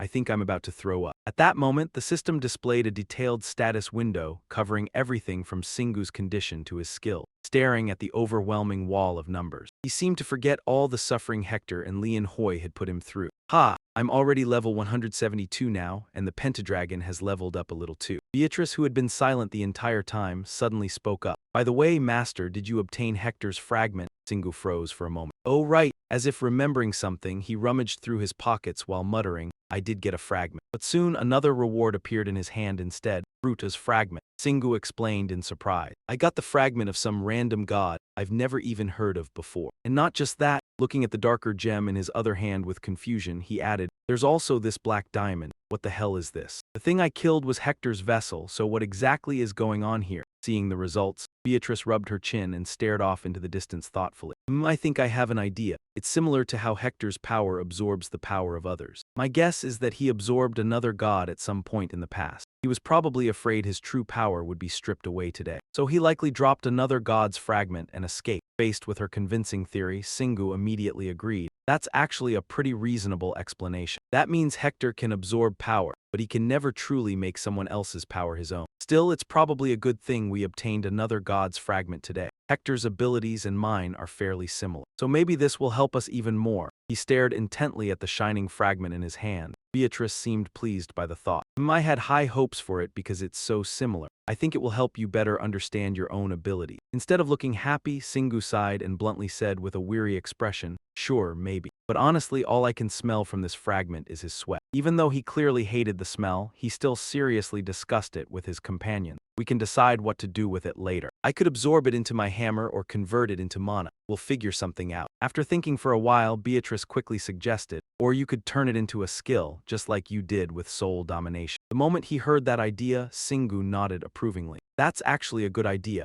Having another skill could really help in situations like today. Remembering how miserable he had been during the battle, his determination only grew stronger. Yeah, if I hadn't plunged chaos into the Overlord heart, I probably would have died, and worse, everyone else might have died too. He shut his eyes tightly as he struggled with those thoughts. There's no guarantee that something like this will never happen again. After calming himself down, Singu seriously warned the rest of the team. From now on, let's play it safe. Seeing how serious he looked, Aaron cautiously reminded him, "You said the same thing last time." Singu looked at her sincerely, as if reaffirming his resolve. "No, this time I'm serious." Hector's vessel was far beyond anything I ever imagined. Singu's uneasiness was obvious. Looking deeply guilty, he kept apologizing to the group. "This is my fault for merging too many dungeons together. I'm sorry for dragging all of you into this." His words struck the other three like a slap across the face. Aaron softly called his name. Seeing his teammate blaming himself, Zeha immediately stepped forward to object. "Don't say that. You didn't drag anyone here. We're all here because we chose to be." Even Aaron agreed. "He's right, you don't need to apologize." But despite all the comfort from his teammates, Singu still couldn't stop blaming himself. Even so, the fact that everyone was put in danger today doesn't change. Sometimes people have to accept their mistakes in order to move forward. The two of them froze at those words. Even Seha in the car looked shocked. Seeing how pitiful he looked, I never thought he was the kind of person who cared about this sort of thing.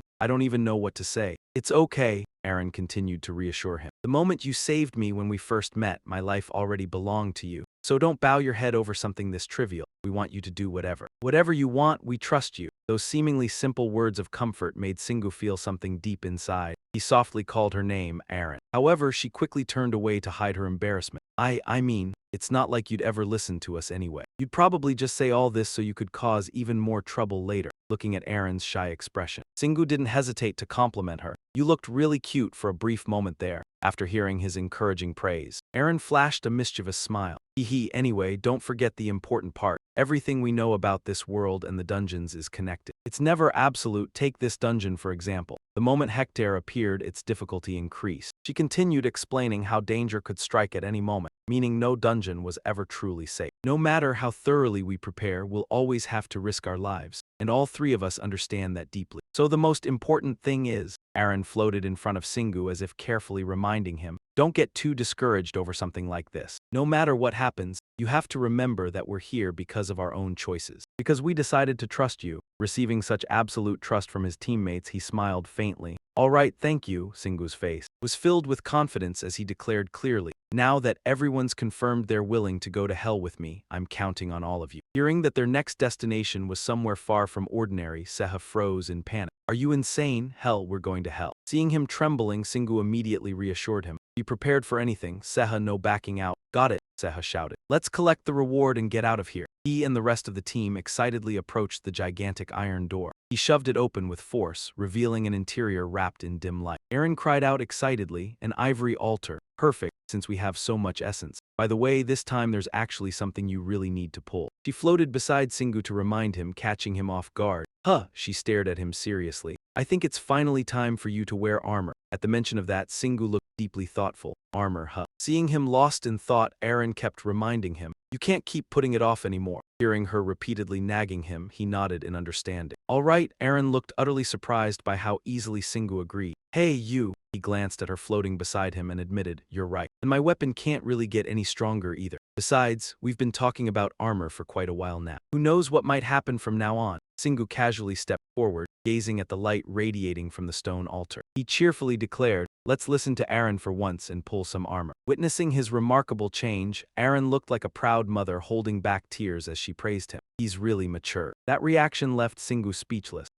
Suddenly, she returned to her cheerful mood and suggested, "We should divide up the essence. After all, we can't dump everything in at once. Besides, we need to increase the chances of pulling what we actually need." Hearing her reasoning, Singu immediately agreed. "That's true, we also need armor with a good rank. Maybe we can split it into 10 attempts." Looking at the piles of small sacks stacked together, Aaron eagerly calculated everything carefully. "Good idea, we have more than enough. I think we can definitely pull something around A rank or higher." Hearing all the predictions about the possible results, a sly grin spread across his face. "All right, enough talking, time to test our luck." The small sacks full of treasure were poured all across the altar. Their glow illuminated an entire corner of the room. The four of them nervously watched each item appear. Aaron's eyes suddenly noticed something interesting. She abruptly called out, "Singu, Her expression slowly turned horrified. Pointing forward with trembling fingers, she stammered, "THTH. That is." Looking at the blazing sword shining before them, Aaron shouted excitedly. "An A2 plus fire sword, that's incredible." In contrast to her excitement, Singu looked disappointed instead. "Why are you so excited? That's not what we need." Her eyes remained fixed on the sword in fascination. "Sorry, it's just such an amazing weapon that I couldn't help myself." Singu switched to another sack, even sighing in boredom. "Forget it, the chances of getting what we want immediately are low anyway. Let's try again." After digging through sack after sack for a long time, weapons were scattered all over the floor. Looking at the glittering pile before him, Beatrice could not help exclaiming, "Wow, these are all ultra-rare weapons." Only he still wore a dark expression. Even so, he refused to give in. He not only gritted his teeth but also declared fiercely, "HMPH, as if this would make me give up." Aaron, standing beside him, also began to worry and softly cried, "Oh." Shingu grabbed the final pouch with burning passion. "Bring it on." Treasure was soon poured out again.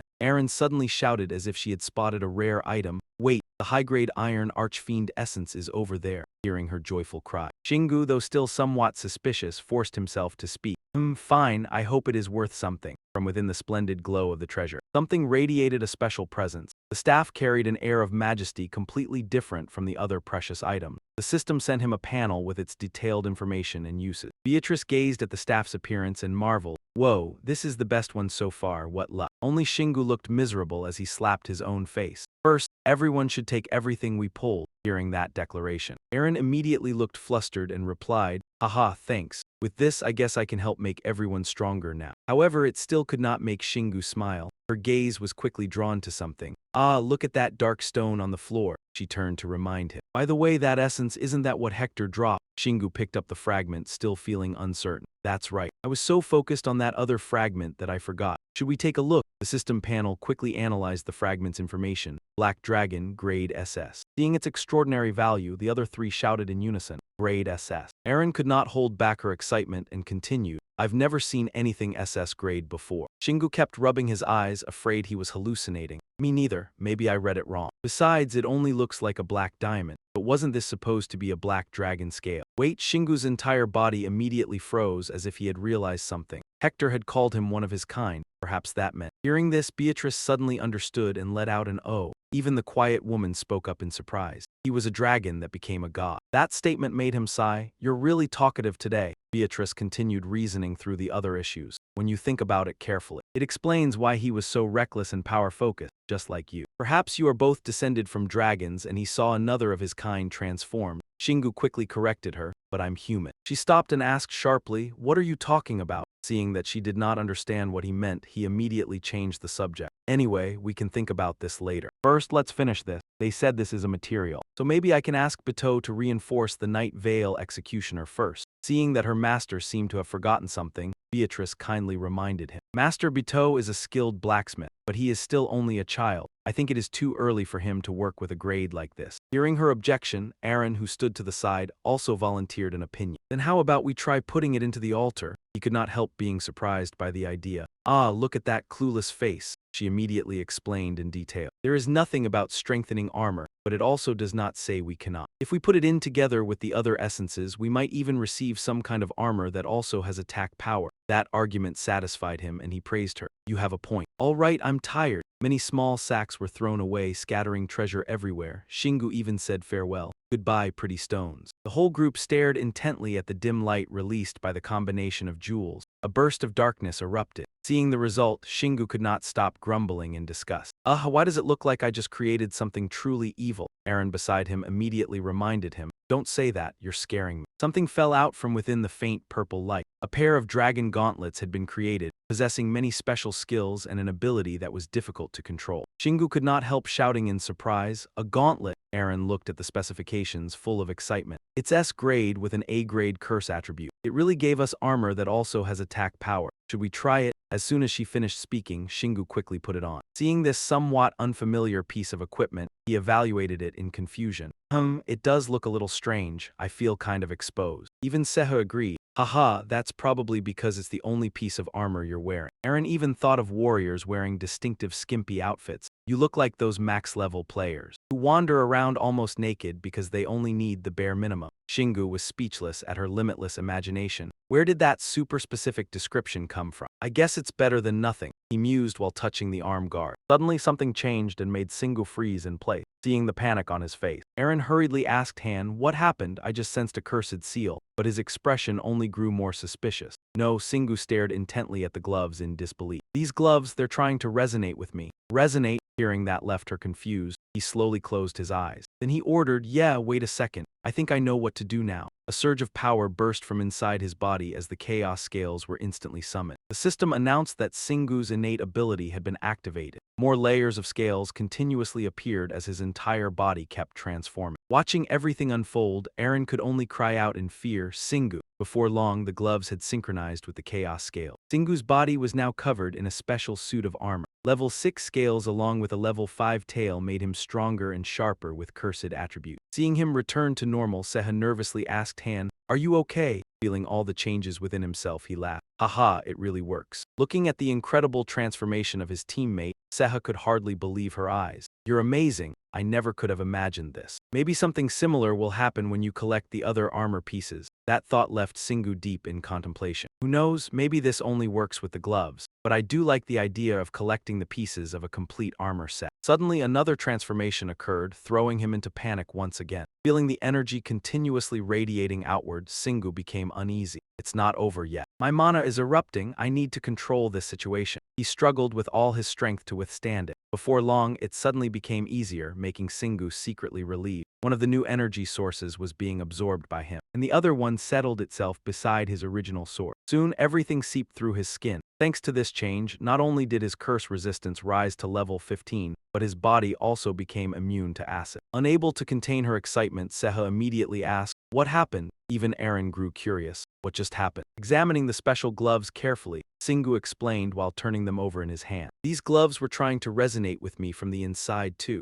A new power is inside me now and I have more mana." That only made her even more astonished. "How did you gain all of that from just a single relic?" Singu retracted the scales and calmly explained, "I synchronized with it." Right now, his goal was to gather even more armor pieces. Aaron also looked exhausted, so she pleaded with him, "All right, let's go home first. I don't want to see another ant cave for a while." Even Singu strongly agreed. He nodded immediately. "Let's rest for a bit and then—" Wait. A loud cry suddenly interrupted everything as the souls of the others continuously begged out loud. "Don't forget about us, Master." The sudden voices startled everyone. "Huh," Beatrice quietly noticed the change in numbers. "The ghosts, why does it feel like there are more of them now?" Instead of worrying, Singu grinned as if he had struck gold. "They must have been moved by my magnificent battle performance." Standing before all the spirits, he solemnly declared, "All right, follow me. I'll take all of you with me." Seeing their teammate so carefree, Aaron looked like she had suffered a massive shock.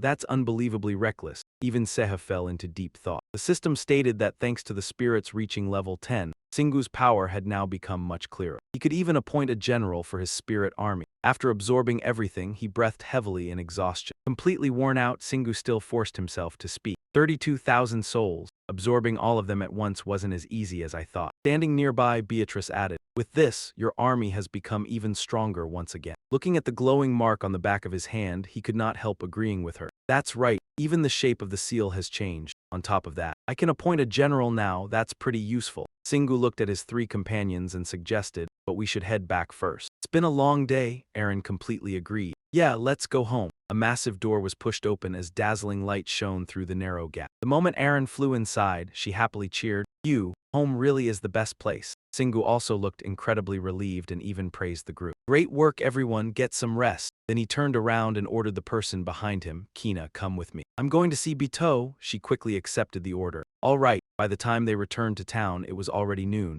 Bito was intently staring at the bullet in his hand with complete concentration. Singu suddenly appeared, shattering the quiet atmosphere. "We're back." The boy immediately stopped working and cried out in joy. "Master Sis," seeing his beloved sister finally return home, Bito could no longer hold back his longing and threw himself into Beatrice's arm. She warmly praised her little brother. "I'm really happy to see that you've been doing fine on your own." Even Singu, standing nearby and watching, thought it was unbelievably adorable, like the boy had just returned from a year-long war. The child stepped out of his sister's embrace and approached Han to ask about him. "Hee, how's the dungeon going, Master Shingu?" "Honestly, everything's going fine. I came today to ask you for a set of armor. I need something that can withstand a fatal blow. Hearing the request, Bito stroked his chin thoughtfully. Something that can withstand a fatal blow, that's possible if it's a one-time use item. Seeing that the other party understood exactly what he wanted, he happily praised him. Just as expected, you're really smart. But it's not urgent, so just enjoy your time with your sister first. All right, he patted Bito on the head as he spoke. The boy obediently understood and agreed. Yes, sir. As soon as he got what he wanted, Shingu turned around to leave as well.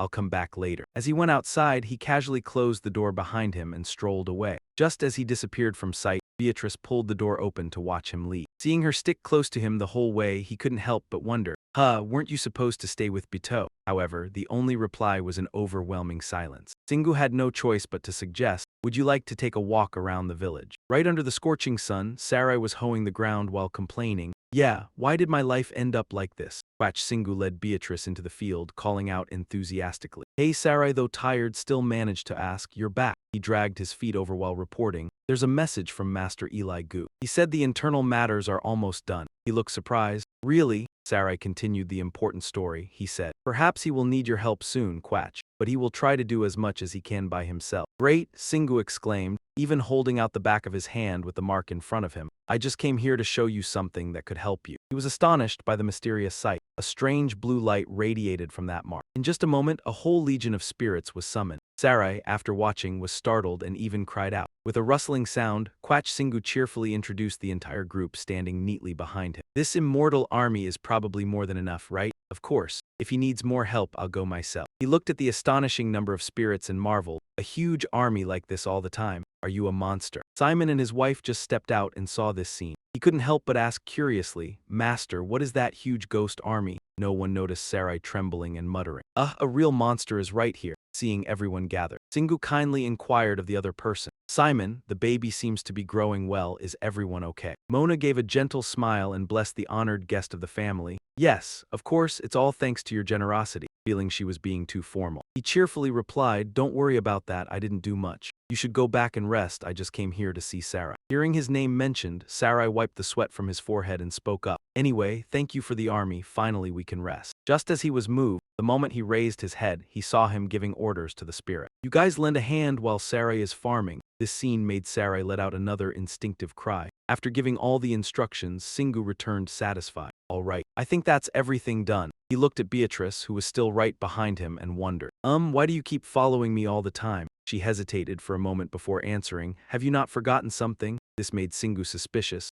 He tried to recall everything. Remembering the system's earlier notification, he was immediately taken aback. Oh, the general position? She suddenly looked sulky. Seeing her cold demeanor, Singu could only laugh it off. Geez, you could have told me. You're quite cute. Beatrice still turned her face away and replied, I didn't want to because the decision is yours. He raised the hand with the glowing mark. He stated firmly, although we haven't known each other long, I think I know how loyal you are. Now I'm giving you the position of general. Receiving the heavy responsibility on her shoulders, she seriously complied. It is my honor. She even knelt on one knee to show her respect. His hand was placed a short distance from her head, and blue energy was quickly released. It enveloped Beatrice's entire body. Right in the middle of her forehead, a mark appeared. It was exactly like the one on the back of Singu's hand. After bestowing the leadership authority, he kept encouraging her, you can handle it, right? Since the army grew stronger, the pressure also increased a lot. Beatrice didn't hesitate to assert firmly, of course I can. A beam of energy shot straight up into the sky. Soon, she absorbed it easily. The system sounded notifications reminding about choosing the spirit leadership position, including that he could freely use the power. Singu wore a satisfied expression at this result. All right, everything seems fine. Now I've appointed you.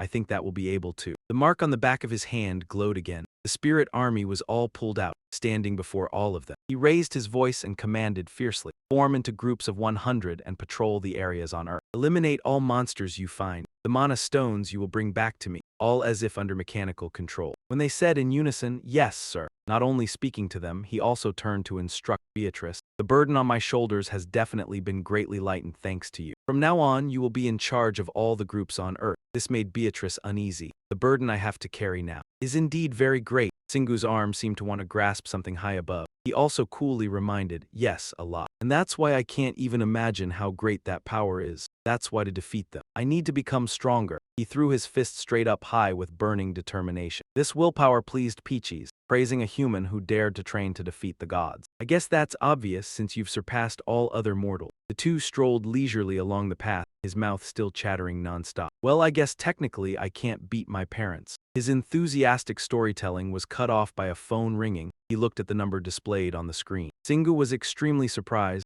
Speak of the devil, that's my dad. He quickly picked up, even speaking cautiously, hello. On the other end, a mysterious person, as soon as he heard the sound, immediately asked, Singu, how have you been lately? He looked into the distance, then straightforwardly suggested, how about we meet up, son? That day, with blue skies, white clouds, and golden sunshine, the flight from South Korea to Heathrow Airport in London, England, Singu settled into the first-class cabin, chatting with everyone. He didn't even know how long it had been since he last saw him. Aaron asked, slightly surprised, has it been that long? He calmly recounted, it's been almost 10 years. After all, he left after Thien Than appeared. Hearing that, she couldn't help but exclaim, that's quite a long time. Singu tilted his head, gazing at the scenery outside the window. Yes, that was also the period when he rebelled the most because he never gained his wings. His mind was in turmoil. I couldn't help feeling hurt when he left at the time I needed him most. Even though it's all in the past now, this reunion might be a little awkward. Aaron, still quite curious, flew closer to ask further, has your father lived in England since that incident? But she only received an uncertain answer. Yeah, everything my dad does is very secretive, so I'm not sure either. But it seems so. I guess we'll find out when we meet him. Zeha also excitedly chimed in, I'm really curious too. I really want to meet your dad. I bet he's a wonderful person considering he raised someone like you. Unlike their excitement, Singu was a bit annoyed. He's just a businessman, don't expect too much. He tactfully shooed away these two chatterboxes. You guys should go to sleep. This is going to be a long flight. Your first-class tickets will go to waste. Aaron happily clung to his thigh and suggested, but I prefer staying here. It's been so long since we've talked like this. Let's relax and chat a little more. Zeha, his eyes crinkled with laughter, wholeheartedly agreed. Exactly, let's talk together. Suddenly, a deep voice rang out, but it was only her staring at him with dead eyes and a fake smile. Personally, I feel like there won't be enough space for three. Zeha, frightened, quickly backtracked. Actually I think I need to take a nap. Time flew by. Aaron had returned to her normal size, her face quite tense. Singu saw this and couldn't help but feel bewildered. Are you trying to scare my dad? She pouted upon hearing that. I want to make the best first impression on him. He took out his phone to check while replying. Sure, whatever you want. I told him we'd arrive today and he said he'd send someone to pick us up. Zeha felt quite puzzled. Is he not coming to pick you up himself? Singu didn't really care about that. My dad always gets a lot of attention because of me, so he doesn't really like being seen with me. Suddenly, a man pointed in one direction and shouted, Look, it's Dung Singu and his teammates. Then came a barrage of exclamations from his fans. Look at him. Wow, he looks so strong. Oh my gosh. Already used to this, he simply uttered as if to answer his question. See, Zeha burst out laughing, understanding the reason. Aha, you're still as famous as ever. Compared to times when he was mobbed by crowds, Singu breathed a sigh of relief. But it's not that bad today. He stopped, surprised, and exclaimed, Huh! The owner of that voice was a handsome young man with smooth, golden hair. He bowed politely and introduced himself. Nice to meet you. I'm John Smith, Singu carefully whispered to the two beside him. Is he the one my dad sent? But his name sounds really generic. Aaron stared at him in disbelief as if he were an alien. You don't know who he is. He was at the Global Players Conference. He's as famous as Marina in the US. Singu still held onto his feeling. He felt like he had met him before, but that was his real name. John heard that and laughed, admitting, Haha, it's an honor that you know of me, and you're right about my name. It's a pen name. Then he gestured for the three of them. Please follow me to the car. As they walked, Singu inquired, Why would a famous player like you come to pick me up instead of my dad? He smiled and quickly explained, We owe Mr. Dung a lot for what he has done for us. Some of our players have volunteered to be bodyguards for him, and I happen to be one of them. He continued questioning, Who is we? WBC. John Proud clearly enunciated each word. No, the United States government. Zeha was dumbfounded, only able to blurt out. What? Aaron was equally astonished. What on earth does your father do? Singu. A moment later, the door to the underground parking lot opened. John gestured forward and announced, We've arrived. In the direction he pointed, a luxury car was waiting there. Singu's eyes widened in admiration. While the car door smoothly opened, a distinguished man stepped out, smiling and greeting, Long time no see. The son, upon seeing him, broke into a grin, then rushed forward to embrace him, joyfully shouting, Dad! The moment of reunion passed quickly.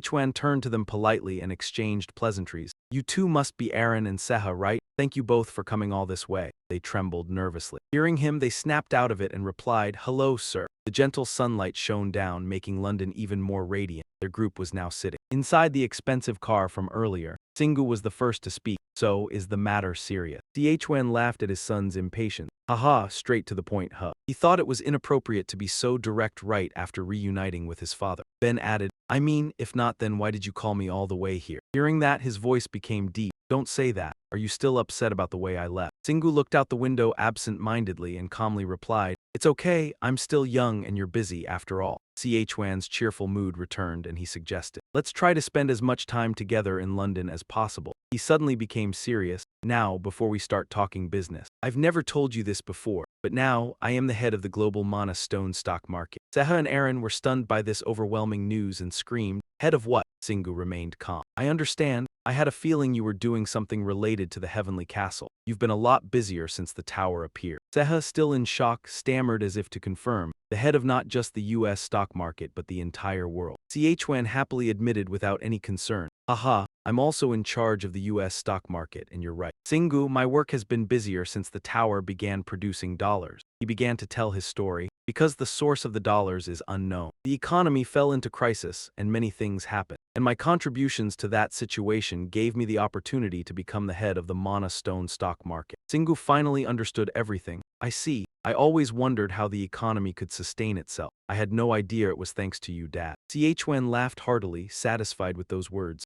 Haha, I'm very glad you know now, anyway. You know that dungeons no longer produce dollars now, right? Aaron quickly replied, Of course, that's why the value of Mana Stones has skyrocketed. Because it's basically replacing the dollar to become a new currency. He didn't spare his praise. Smart girl, that's the core of the issue and another reason I'm here. After thinking for a moment, Singu gently realized, but the reason you're telling me this now. He knew his father too well and frowned as he asked, There's definitely a problem in the stock market, right? Chwan nodded in agreement. You're right. But it's not really a problem from the market itself. He slowly explained in detail. Recently, there has been an imbalance in Mana Stones, and while we struggle to find the reason, I thought you might know. And so, before we go into more detail, let me ask you, he asked his son in a low voice, have you ever heard of a Mana Stone eater? Before, Singu furrowed his brows in thought.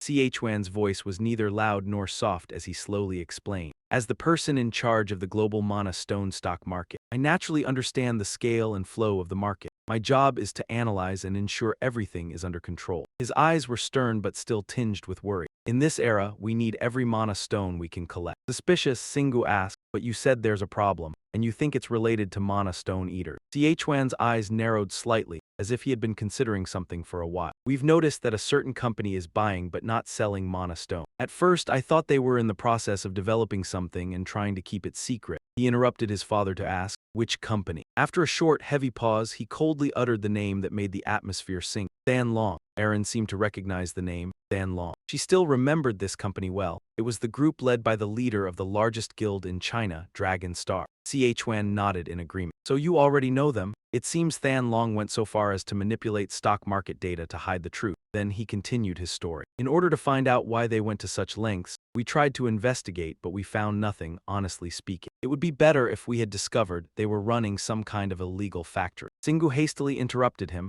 Wait, could it be that what you found is? Before he could finish, Si-Hon already understood what his son wanted to say. Yes, instead we found this. He took out from his pocket a photo of two men. Singu picked it up and examined it, still puzzled. What the hell is this? Si-Hoa looked at him and cheerfully explained. We've received a lot of help from John. It seems this has been a habit for quite a while now. John modestly added, It seems to be a common habit. Singu looked at his father, frowning with worry. Nothing has happened yet. Right? His father gently confirmed. Yes, not yet. Singu shared some of his own speculation. But there's not much we can do right now, right? There's no law that forbids people from eating Mana Stones. Si-Hon seemed to be pondering something, tapping lightly on the armrest. But we need to prepare for the consequences. That's why I wanted to talk to you. I wondered if you knew anything about this since you've been through so much. Singu gave a soft snort and then pondered. There was a time when I also absorbed Mana Stones to level up, but that was only possible thanks to my innate ability. New Land Overlord. I'm not sure how it would work on a normal player. But he suddenly realized something. Wait, I remember asking her about this. In his memory, there had been a conversation with Ruta. She shouted in astonishment, What? You leveled up by absorbing Mana Stones?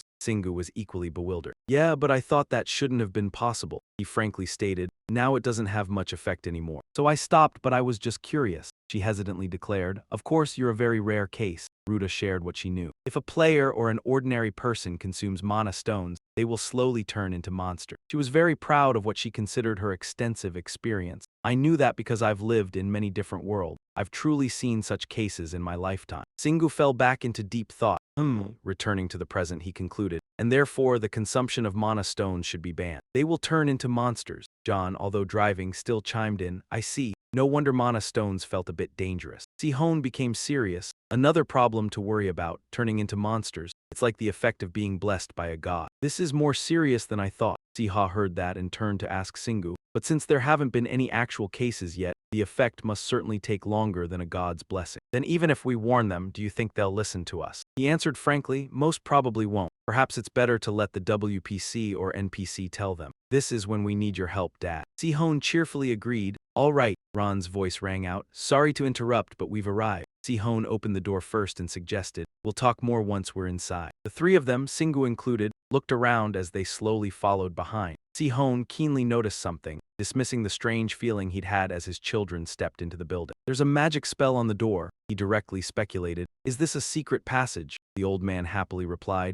You figured it out, welcome. Then Sihon continued. Amazing, isn't it? Marina isn't the only one who can apply magic from dungeons to the real world. That name again, Singu couldn't help but wonder. Marina, Sihon explained simply. I met her last time for work. When I told her I was your father, she was very happy to chat. His eyes flickered with a sympathetic glint as if saying, I understand, you sly wolf. So which one was it? But he had misunderstood. Singu meant something entirely different. It's not like that. Ignoring the protest, Sihon put his arm around his son's shoulders and dragged him along, teasing, Haha, no need to be shy, kid, you're just like your father. Leaving Singu no choice but to follow reluctantly. And Aaron, after hearing those words, became angry. She secretly resolved, this won't be easy, I have to give it my all. Not long after, the door opened. Sihon stood in the spacious room filled with sunlight and enthusiastically welcomed the distinguished guests. This is my secret hideout. Even Singu was amazed by the room. Wow, I've never seen anything like this before. Siha looked around in awe and admiration. Oh, it's like a spaceship. He used his hand to operate something on the screen, then frowned and muttered. It seems Long Tin is plotting something. No, not just them. These numbers are too large. Singu, curious about what made his father frown, asked, what's going on? Sihon looked at the data on the screen and said, the total amount of mana stones has decreased by a quarter. Hearing this, Singu suddenly smiled and interrupted his father. Oh, I predicted something like this would happen,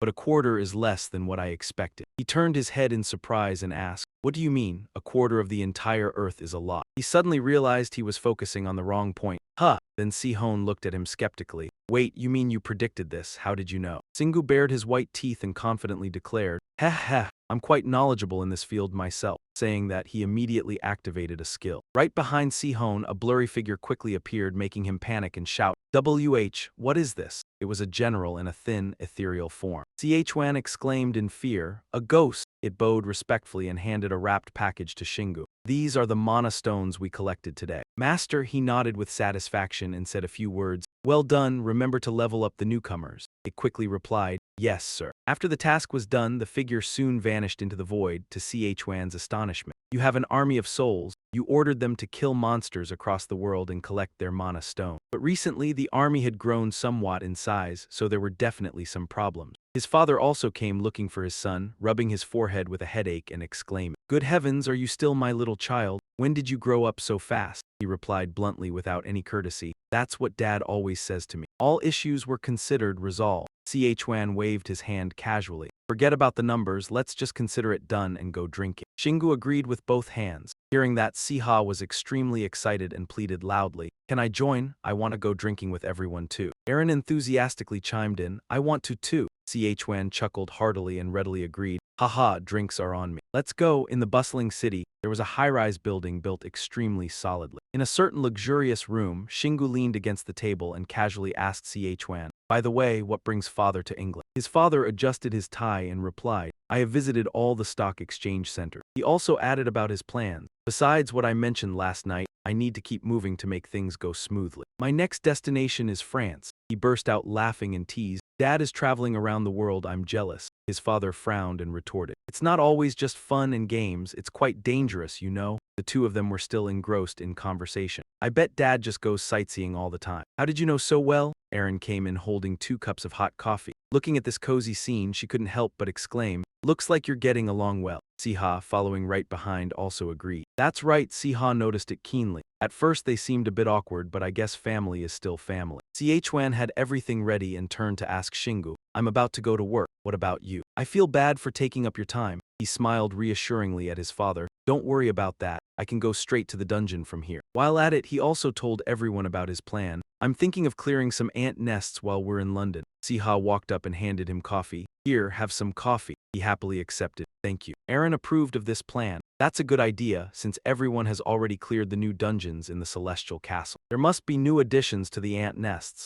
Shingu gently put down his coffee cup and continued, "That's right. And since you can create new merged dungeons from the network dungeons you've cleared, it's best to clear the new ones when possible." Chwan suddenly realized something as he listened. This is a really interesting conversation. It seems the ants are operating under a completely different system from the Celestial Castle. Shingu nodded in agreement. Yes, although they share the same goal of protecting the Earth. But they are definitely different. Based on his knowledge, his father carefully speculated, the ant nests seem to be for a higher level. Just by looking at how it works, we can see that the system was built for a specific player. 10 years ago, when the Celestial Castle first appeared, people with superior physiques grew wings. However, you didn't have any, even though you had monstrous strength. But then years later, you became a player. Shingu paused for a moment, then frowned and deduced, "That means you were chosen for the ant nests from the very beginning." Chwan offered another possibility, or the ant nests were waiting for someone like me. But he had a different ideal, his voice not entirely resolute. "HMPH, I don't like the idea of playing along with a predetermined system at all. The Celestial Castle, the ant nests, and the gods, I will become strong enough to break free from their control." After learning of his determination, his father laughed happily and praised him with satisfaction. "That's my son." It was also time for Chwan to go to work. His father did not forget to make an appointment. "Anyway, let's have dinner together." Shingu said goodbye on his behalf. "Have a good day." The door gently closed. He stretched comfortably and asked everyone, "Should we get going too?" Siha grinned excitedly. "I'm just starting to feel the itch." But Aaron poured cold water on that. "Have you gotten used to Shingu's pace yet?" A while later, he was diligently slaying monsters, 1 hit per kill, effortlessly. A system notification appeared, "Dungeon completed. Completion time 3 minutes 14 seconds. He paused his monster hunting and looked at the pile of essences lying scattered on the ground. He felt bored. This isn't fun at all. Shingu began to think of other things. He wondered, will they give us something if we set a new clear time record? Aaron smiled and remarked, "I knew you would say something weird like that right now." As soon as she finished speaking, another notification appeared. "Hint, you are very close to becoming a speed runner." Shingu looked at her in confusion, strange as it was, but only received a silly smile in return. Let's skip that." He cleared his throat and changed the subject. "Anyway, come in, crossbow." Kang Hone probed his purpose. "Are you telling me to set a record?" He smiled and clarified, "No, we will fight together." Inside the spider demon nest, all 4 of them charged in together. Shingu gripped the Heaven's Punishment hammer and shouted, "Ready, go." Some young man was weeping with joy. Finally, someone came, but they swept past him like the wind. All monsters were annihilated in an instant and a notification rang out. "Ant Cave Area, Spider Nest 76. Dungeon clear time, 4 minutes 26 seconds. Yet another dungeon was cleared, 89 Poison Devil Swamp. Clear time, 2 minutes 59 seconds. A chicken wearing armor suddenly appeared from somewhere. It was utterly terrified of the figure before it. Then 2 more notifications came. 90 Steel Chicken Coop. Dungeon clear time, 2 minutes 14 seconds. Your current charge skill can be upgraded, just 1 more achievement. You can do new things in new ways, run faster than the wind. Shingu finished reading, dumbfounded. What the hell does this mean? Arin sighed after a long, tiring day. We should call it a day. We promised to have dinner with your dad. I think that's enough for one day. Yeah, we got a lot done today, thanks, crossbow. Time quickly passed to evening. Shingu opened the door cheerfully. We're back. Suddenly, a clear voice sounded. Shingu was taken aback and blurted out, huh. It was none other than Marina. The moment she saw him, she rushed over and grabbed his hand. I missed you so much. Shingu looked at her stunned. What are you doing here? Sihon approached them, laughing heartily. Son, haha, I sent John to inspect the dungeon. Marina held up a victory sign and proudly announced, so I'm here to look after your father in your place. My brother told me to earn some points. He hesitantly asked, are you sure you can just tell us you're here to earn points? Sihon found this hilarious and burst out laughing. Haha, what an interesting girl. This made Rin feel a sense of danger. Shingu held his forehead in frustration. Dad could be a target because of those mana stones. Marina firmly answered, I know I didn't come here to play around. He was about to change the subject anyway. Dinner. Suddenly his eyes flashed and an image of a handshake emerged in his mind. Singu paused, thinking, this scene is getting clearer. A man with bat wings was shaking hands with John. He didn't understand the meaning of it. Why would my soul army show me John? Then he suddenly noticed something deep inside that strange man's body. Wait, that guy has a mana stone inside. Is he from Long Tin? Singu's eyebrows knitted so tightly they could crush a fly. He wondered inwardly. They approached John just as Dad was watching their movements. Could they be targeting my father? Seeing his son looked off, Sihon approached with concern. What's the matter? You don't want to have dinner with Marina? He lifted his head and recounted what he'd seen. That's not it. The Soul Army contacted me. It looks like Long Tin has made contact. He was taken aback by this information and hurriedly asked, what? Is he all right? Singu walked to the window, paused to think, then said, yeah, Marina, do you know which dungeon John went to? Even though she didn't understand, she answered honestly, John, I think it's the smallest dungeon on the 34th floor. Upon hearing that, he anxiously clutched Marina. I'm sorry, but can you go help him? Take Sehai and Syria too. It looks like Long Tin is about to make a move. Help John and find out what they're up to. Without hesitation, she agreed. Okay, but what about your dad? Outside, heavy rain and thunder had started. Singu clenched his fist, showing resolve. I'll protect him myself. Though Sihon trusted his son, he still felt uneasy. Singu understood and reassured him. Don't worry. Dad, he said through the rain, his resolve seemingly stronger. I don't care who they are. If anyone dares hurt my family, I'll crush them. The window burst open, the rain still raging outside. Marina flew out, and she carefully turned her head to reassure the one left behind. Leave it to me. None of the four answered, just silently watching her fly off. A moment later, Sihon broke the quiet atmosphere by asking, why is Long Tin after me? I've certainly been watching them, but isn't this too risky for them? Singu stated firmly, they're trying to grow stronger by devouring mana stones. They're not trying to kill you, Dad. They're trying to exploit you to get more. He was shocked, unable to believe his ears. What? That's possible in this era. Suddenly a bullet shot from nowhere, piercing through the window glass. The shot's trajectory was clearly an attempt to assassinate the person inside. Fortunately, Shingu reached out and grabbed the bullet just before it could pierce Sihon's head. Sihon's mouth dropped open in fear. Shingu squinted at the bullet and coldly assessed. Looks like they're a bit outdated, but the danger hasn't stopped. A hail of bullets continued to rain down on them, the sound of shattering glass echoing through the night. With a flash of his protagonist aura, he swung his hand and caught them all in his grasp, not forgetting to warn. Don't they know who they're dealing with? Shingu angrily snapped his fingers with force. The bullets shot out as if from a gun barrel, their trajectories straight upward. Then they collided with a sniper hiding on a nearby high-rise. This time the force was even more terrifying. The entire rooftop was mercilessly obliterated. Sihon was shocked by the scene. A sniper. Wait, did you just shoot back at them? He asked, still not letting his guard down. Yes, probably dead, but I'm sure there are more. Scared, he wanted to call for help. They've all gone crazy. Let me contact the police and the government. Ah, but man proposes, assassins dispose. They were one step ahead of him. This is insane. They even destroyed my phone. Shingu was so surprised he could only mutter a few words. Interesting. Then he ordered his ally, take my father and look after him. The boy was delighted to be given the task. Yes, boss, leave it to me. Aaron appeared behind him and reminded, the attacks have stopped, something's not right. He agreed, you're right. Then he turned to the person next to him. The car, the boy quickly replied. Yes, boss, let's jump. Sihon heard bits and pieces, so he looked bewildered. What do you mean? Crouched down, ready to leave. Yes, boss. The sound of shattering glass rang out again. All four people jumped down desperately. A terrified scream echoed through the air.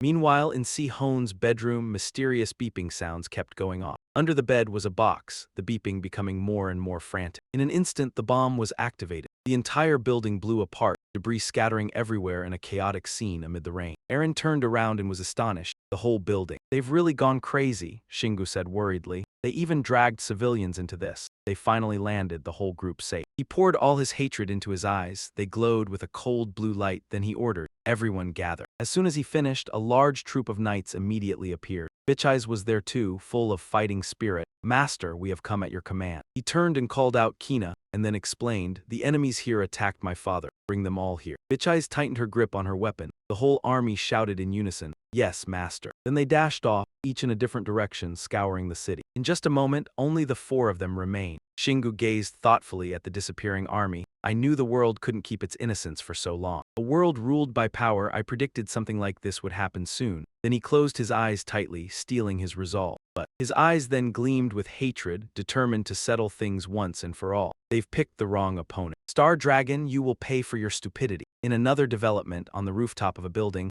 A group of people were using binoculars to observe the target. When the NPC with slick-back hair saw no movement, he spoke up. "They're not moving. Any other orders?" Suddenly a scream rang out. He turned to look. Huh! Then his eyes widened, his face beaded with sweat. Before him were the spirits of the night army, and Manhwa, a knight, swung a sword ready to finish him off. Immediately after, blood splattered everywhere along with agonized screams. The teammate next to him was beaten to death, only managing to say a few words. Where did they come from? The goatee guy was equally miserable. "I can't reach the other teams." Seeing the unfavorable situation, they had no choice but to retreat. Too many of them run. Eren flew over and asked, "Han, they've stopped attacking. Is everything okay?" Shingu lowered his head, his eyes still filled with killing intent. "Don't worry." Sihon was afraid the situation would get out of control, so he quickly said, "It's all my fault. Don't go overboard." Then he had to open his mouth in surprise. "I'm very happy you worry about me." But before them was the night army. They had returned and successfully captured the mastermind. The mercenary was thrown mercilessly. Then the knight quickly reported, "All of them are still alive. Master, the rest will arrive soon." He nodded satisfied. "Well done. Everything that follows is only known to them." A series of thudding punches rang out along with cries for help.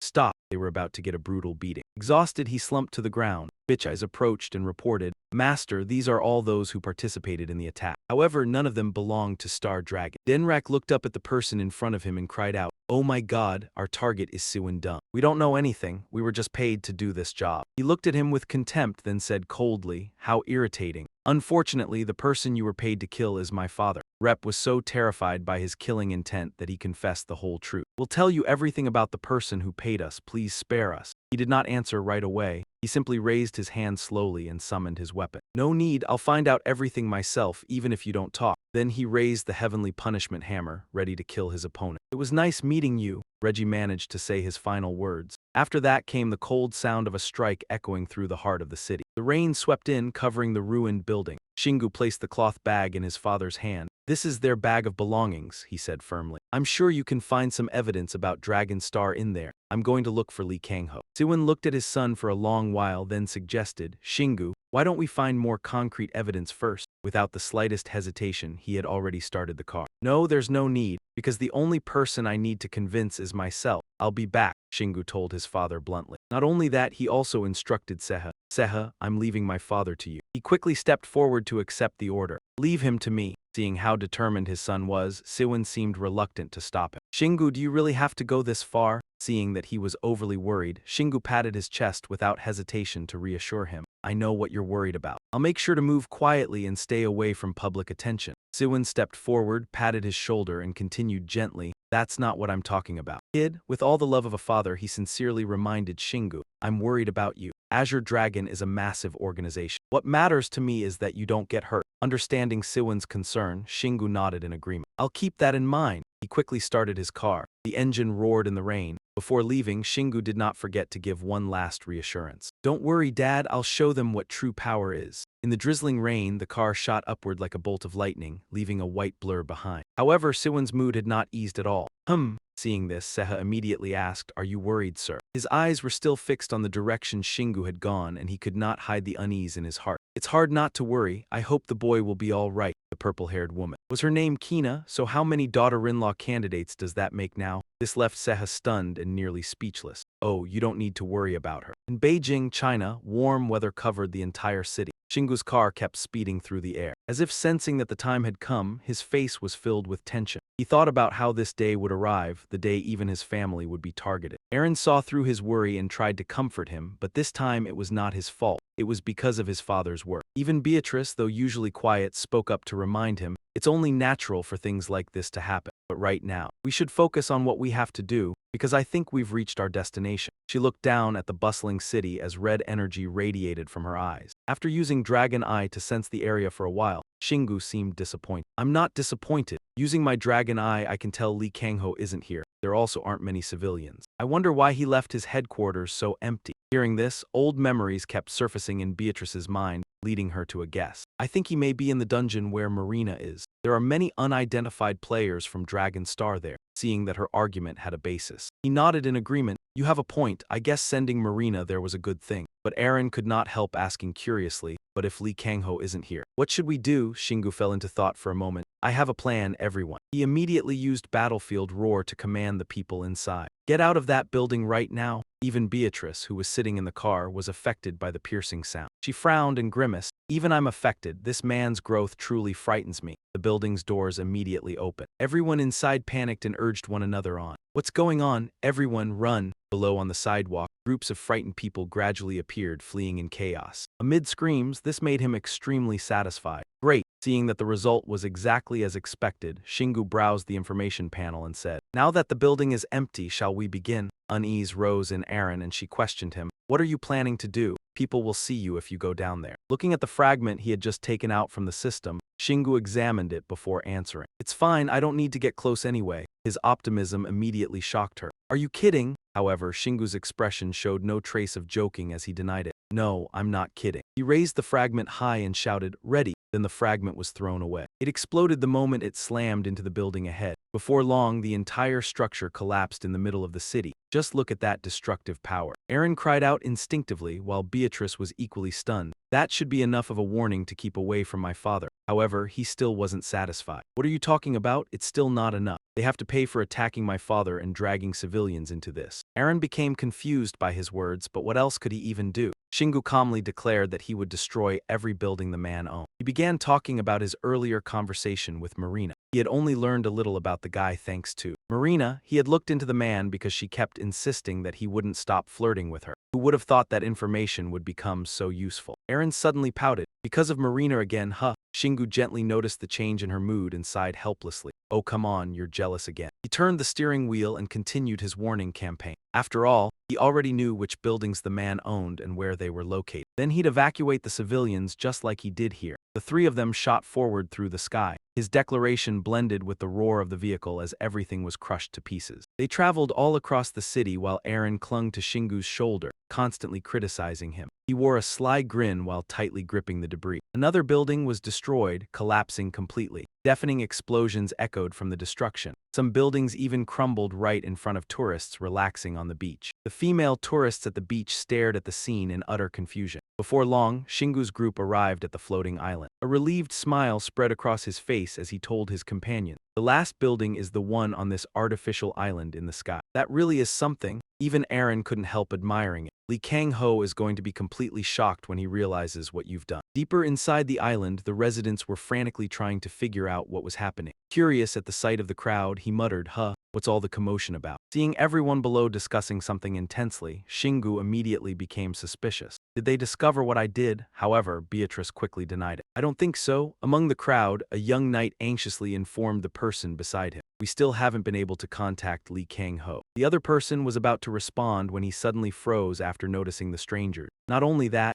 excuse me." His voice caught Shingu's attention. The moment their eyes met, the young man happily walked over. "You're Dung Shingu, right? Did you come here to help us?" Seeing the excitement on the other man's face, Shingu felt exhausted inside. He was from the Long Tin Guild. He probably still had no idea what Shingu had done. "I feel awful about this." Even so, he politely asked, what happened?" The man nervously explained, "Oh, you haven't heard what happened. Just recently, the difficulty level of the Heavenly Fortress suddenly skyrocketed." The young man's anxiety was obvious as he pointed toward the tower. "And the tallest tower as well. Because of that, the monsters inside the castle and even on Earth have started going berserk for some reason." This made Shingu darken his expression. At the same time, too, the young man continued hesitantly, his voice trembling in fear. Because of the sudden spike in difficulty, most players, including Marina and Beatrice, ended up trapped inside. The news struck him like a bolt from the blue. Shingu clenched his fist as rage surged through his mind. A lockdown combined with increased difficulty. "What the hell are you thinking?" He silently questioned the Heavenly Fortress over and over in his mind. Faced with Shingu's reaction, the young man began to falter, sweating nervously as he probed carefully. "I thought you'd be the one who understood this best. Do you really not know why this is happening?" Aaron, who had been calmly flapping her wings, suddenly blurted out, "Wait, could it be?" He immediately tilted his head and quietly asked, "Do you know something?" The image of the fire god flashed through her mind. She cautiously suggested, "Do you remember what Fido said earlier? He mentioned that Earth's level was too low for him to directly use his power to interfere. But if we think about it this way." With just that tiny clue, Shingu instantly understood. Earth might be evolving. He suddenly spoke up in shock, at a possibility nobody had ever considered before. Beatrice, standing nearby, thought it over and found it completely reasonable as well. "It's not that the dungeon levels are increasing. It's simply that Earth itself is becoming stronger, allowing the gods to interfere more and more. She continued explaining that naturally, the amount of mana and monsters would also surge dramatically. Every word sounded incredibly convincing, making the young man suddenly realize the truth. I get it now. That's probably why the monsters on Earth have been fighting each other lately. But those words only pushed him deeper into thought. Fighting each other. That must be Ellie's army. What the hell is going on anymore? Before they could process one disaster, another arrived. Suddenly, everything shook violently, startling Aaron, an earthquake. An instant later, a system notification appeared with the message, Earth is entering the crescent phase. Even worse was the next warning, dungeon management failure. Players cannot exit dungeons. Players cannot enter dungeons. This is really bad. Her face turned pale as she called out to him. Shingu, Shingu, we can't even enter the dungeon anymore. What about Marina now? Beatrice nodded seriously. I was right, she and the siblings looked ahead. A new storm was approaching, and Singu hesitantly mentioned the crescent moon as well. Suddenly, she seemed to realize a few key points. First it was the new moon, and now the crescent moon. Is it using the names of the moon's phases? I guess the next stage will be the half moon. All these transformations made Beachai sigh in amazement. This planet is developing even faster than my homeland. However, that was not the issue she truly wanted to discuss. I've heard that a planet's growth speed depends on the life living on it, but developing this fast is truly abnormal. That statement reminded Singu of something. Could it be because of me? Maybe I've been leveling up too quickly. She immediately shook her head and denied it. No, it would be strange if only you were being suspected. He hesitated before admitting, that's true. At this point, the young man finally spoke up to probe further. So what are you planning to do? Marina is trapped in Sky City. Isn't she your girlfriend? What a ridiculous guess. Helplessly, he sighed softly. Who said she was my girlfriend? At the same time, Aaron transformed into a being of flames and snapped at Hector. What did you just say? That brief moment of relaxation quickly passed as his expression suddenly darkened. Then Singu turned to look into the distance. Marina and her team really had gone there because of me. I was the one who asked them to help, yet now I can't even enter Sky City. His fists instantly clenched tight. The frustration of being restrained forced him to curse. Damn it, what's the point of becoming stronger if I still can't even help my own? Companions, noticing how unusually gloomy he had become, she cautiously called out softly, Singu, are you all right? She even tried her best to calm him down. Let's think about what we can do. But before she could finish speaking, a sudden change occurred. She froze in shock and blurted out, your chaos scales. One scale after another began covering Singu, wrapping around the overwhelming rage surging inside him. He truly felt like he was going insane when all he could do was sit still and watch. Just then, the system suddenly chimed loudly. Acid Strike has reached 50 out of 100. The pleasant ringing sounds refused to stop as they announced. Dragon Trash Energy has reached level 70. Chaos has reached level 7. Chaos Tail has reached level 6. It should have been good news, but to him, it felt no different from a cruel joke. What was the point of leveling up dragon energy at a time like this? None of it could help me enter Sky City. However, everything began to change when a strange sound appeared and the fruit of fragments suddenly shone brilliantly. The destructive crimson pupils belonging to Singu suddenly narrowed. Wait, this feeling. His scale-covered hand quickly reached toward the item slot. Thanks to Dragon Trash Energy, I can sense a new source of power, or maybe I'm mistaken. But something is definitely calling out to me. The moment he grabbed it, shock instantly filled him. The wind. Could this be the wind god Fruta? The system appeared once again with its love-hate attitude. You can now attach elemental attributes to your attacks. The heavy seriousness on his face quickly disappeared. It seemed he had finally figured something out. This can combine with the fragments and my battle form. Singu finally regained hope that he might be able to fly just like a dragon. The urgent situation could not wait, so he immediately twisted the throttle. The Demon Ray motorcycle instantly carried the two girls forward like a bullet. Aaron clung on in panic. Singu, what's going on? While struggling to hold herself steady, she hurriedly asked, Did you come up with an idea? He proudly admitted, Yeah, I found a way to enter Sky City. Her shock was immeasurable. Really? How? The question seemed to excite Singu even more as the motorcycle sped up wildly alongside his answer, by personally breaking through Sky City's will. His heart was trembling endlessly as well. All this time, I thought I still couldn't do it. I believed it was still too early for a ground-level player like me to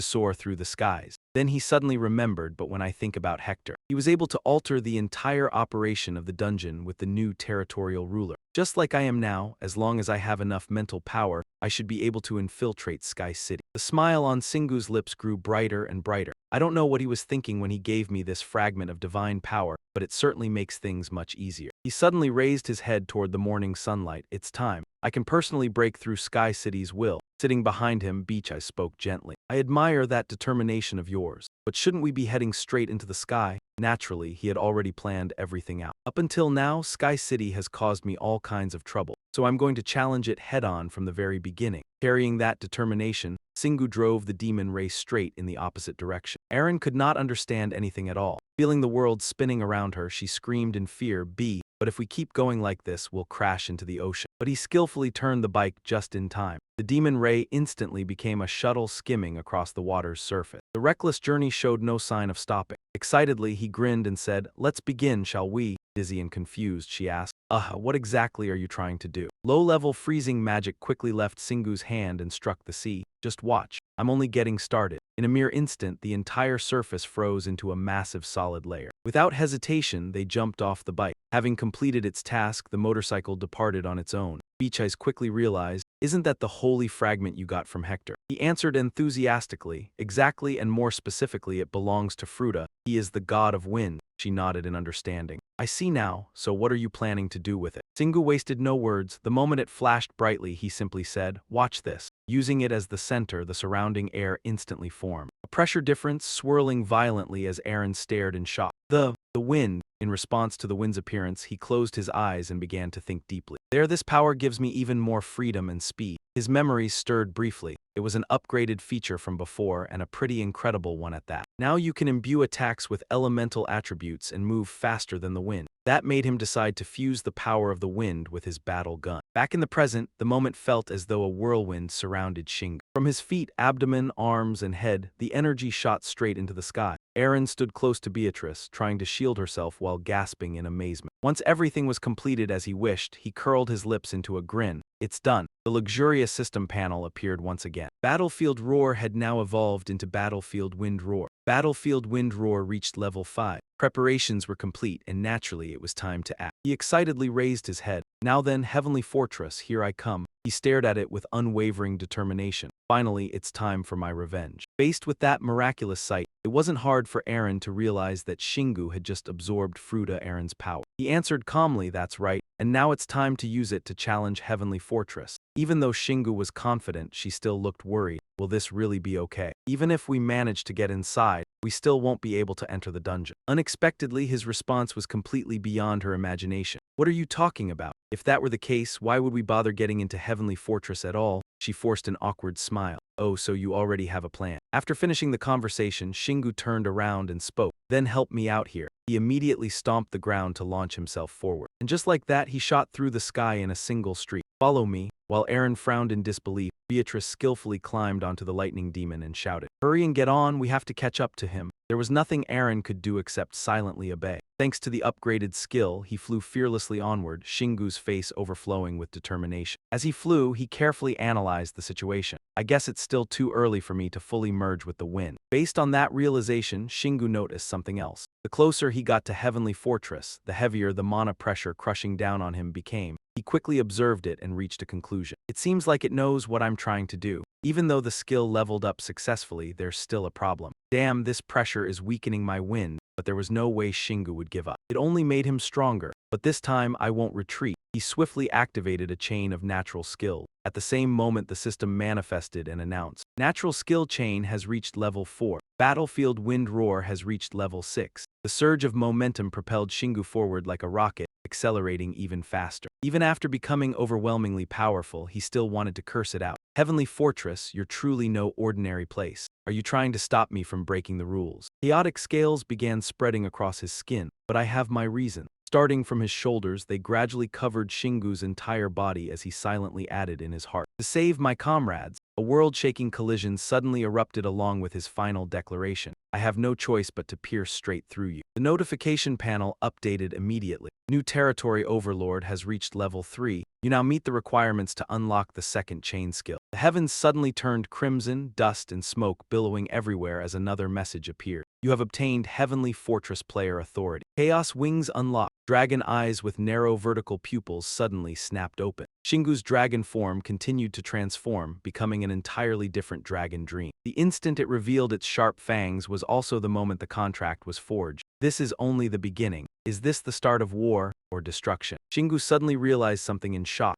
It's not talking to me. Who is it speaking to? The majestic voice, as though echoing from the dawn of time, continued on. Some lands shall perish. At the same time, other lands will be born anew. In his dragon form, he became stunned. As long as I continue to exist, humanity across all worlds will unite, and the fate of all things will change. But do not underestimate me. The price I bear is the burden of life and death, of the past and the future. Therefore, no matter what may happen. Cracking sounds suddenly echoed afterward, and the scales shattered apart along with the mighty declaration. Glory shall still belong to me. Shingu screamed as unbearable pain tore through him. Ah! Aaron hurriedly called out Shingu. Her face was filled with worry. Are you okay? Shingu quickly sat up from the grass and rubbed his head irritably. I'm fine. Seeing that he truly was all right, she laughed softly. Shingu, you did it. Aaron joyfully delivered the good news. We're inside Heavenly Fortress now. The system happily appeared. You have acquired the hidden skill Chaos Wing. These wings born from mana grant you the right to enter and exit the Heavenly Fortress dungeon, lighten your body, and bestow the ability to fly. Chaos Wings has reached. The overwhelming information and stats made Shingu itch with excitement. What the? This is?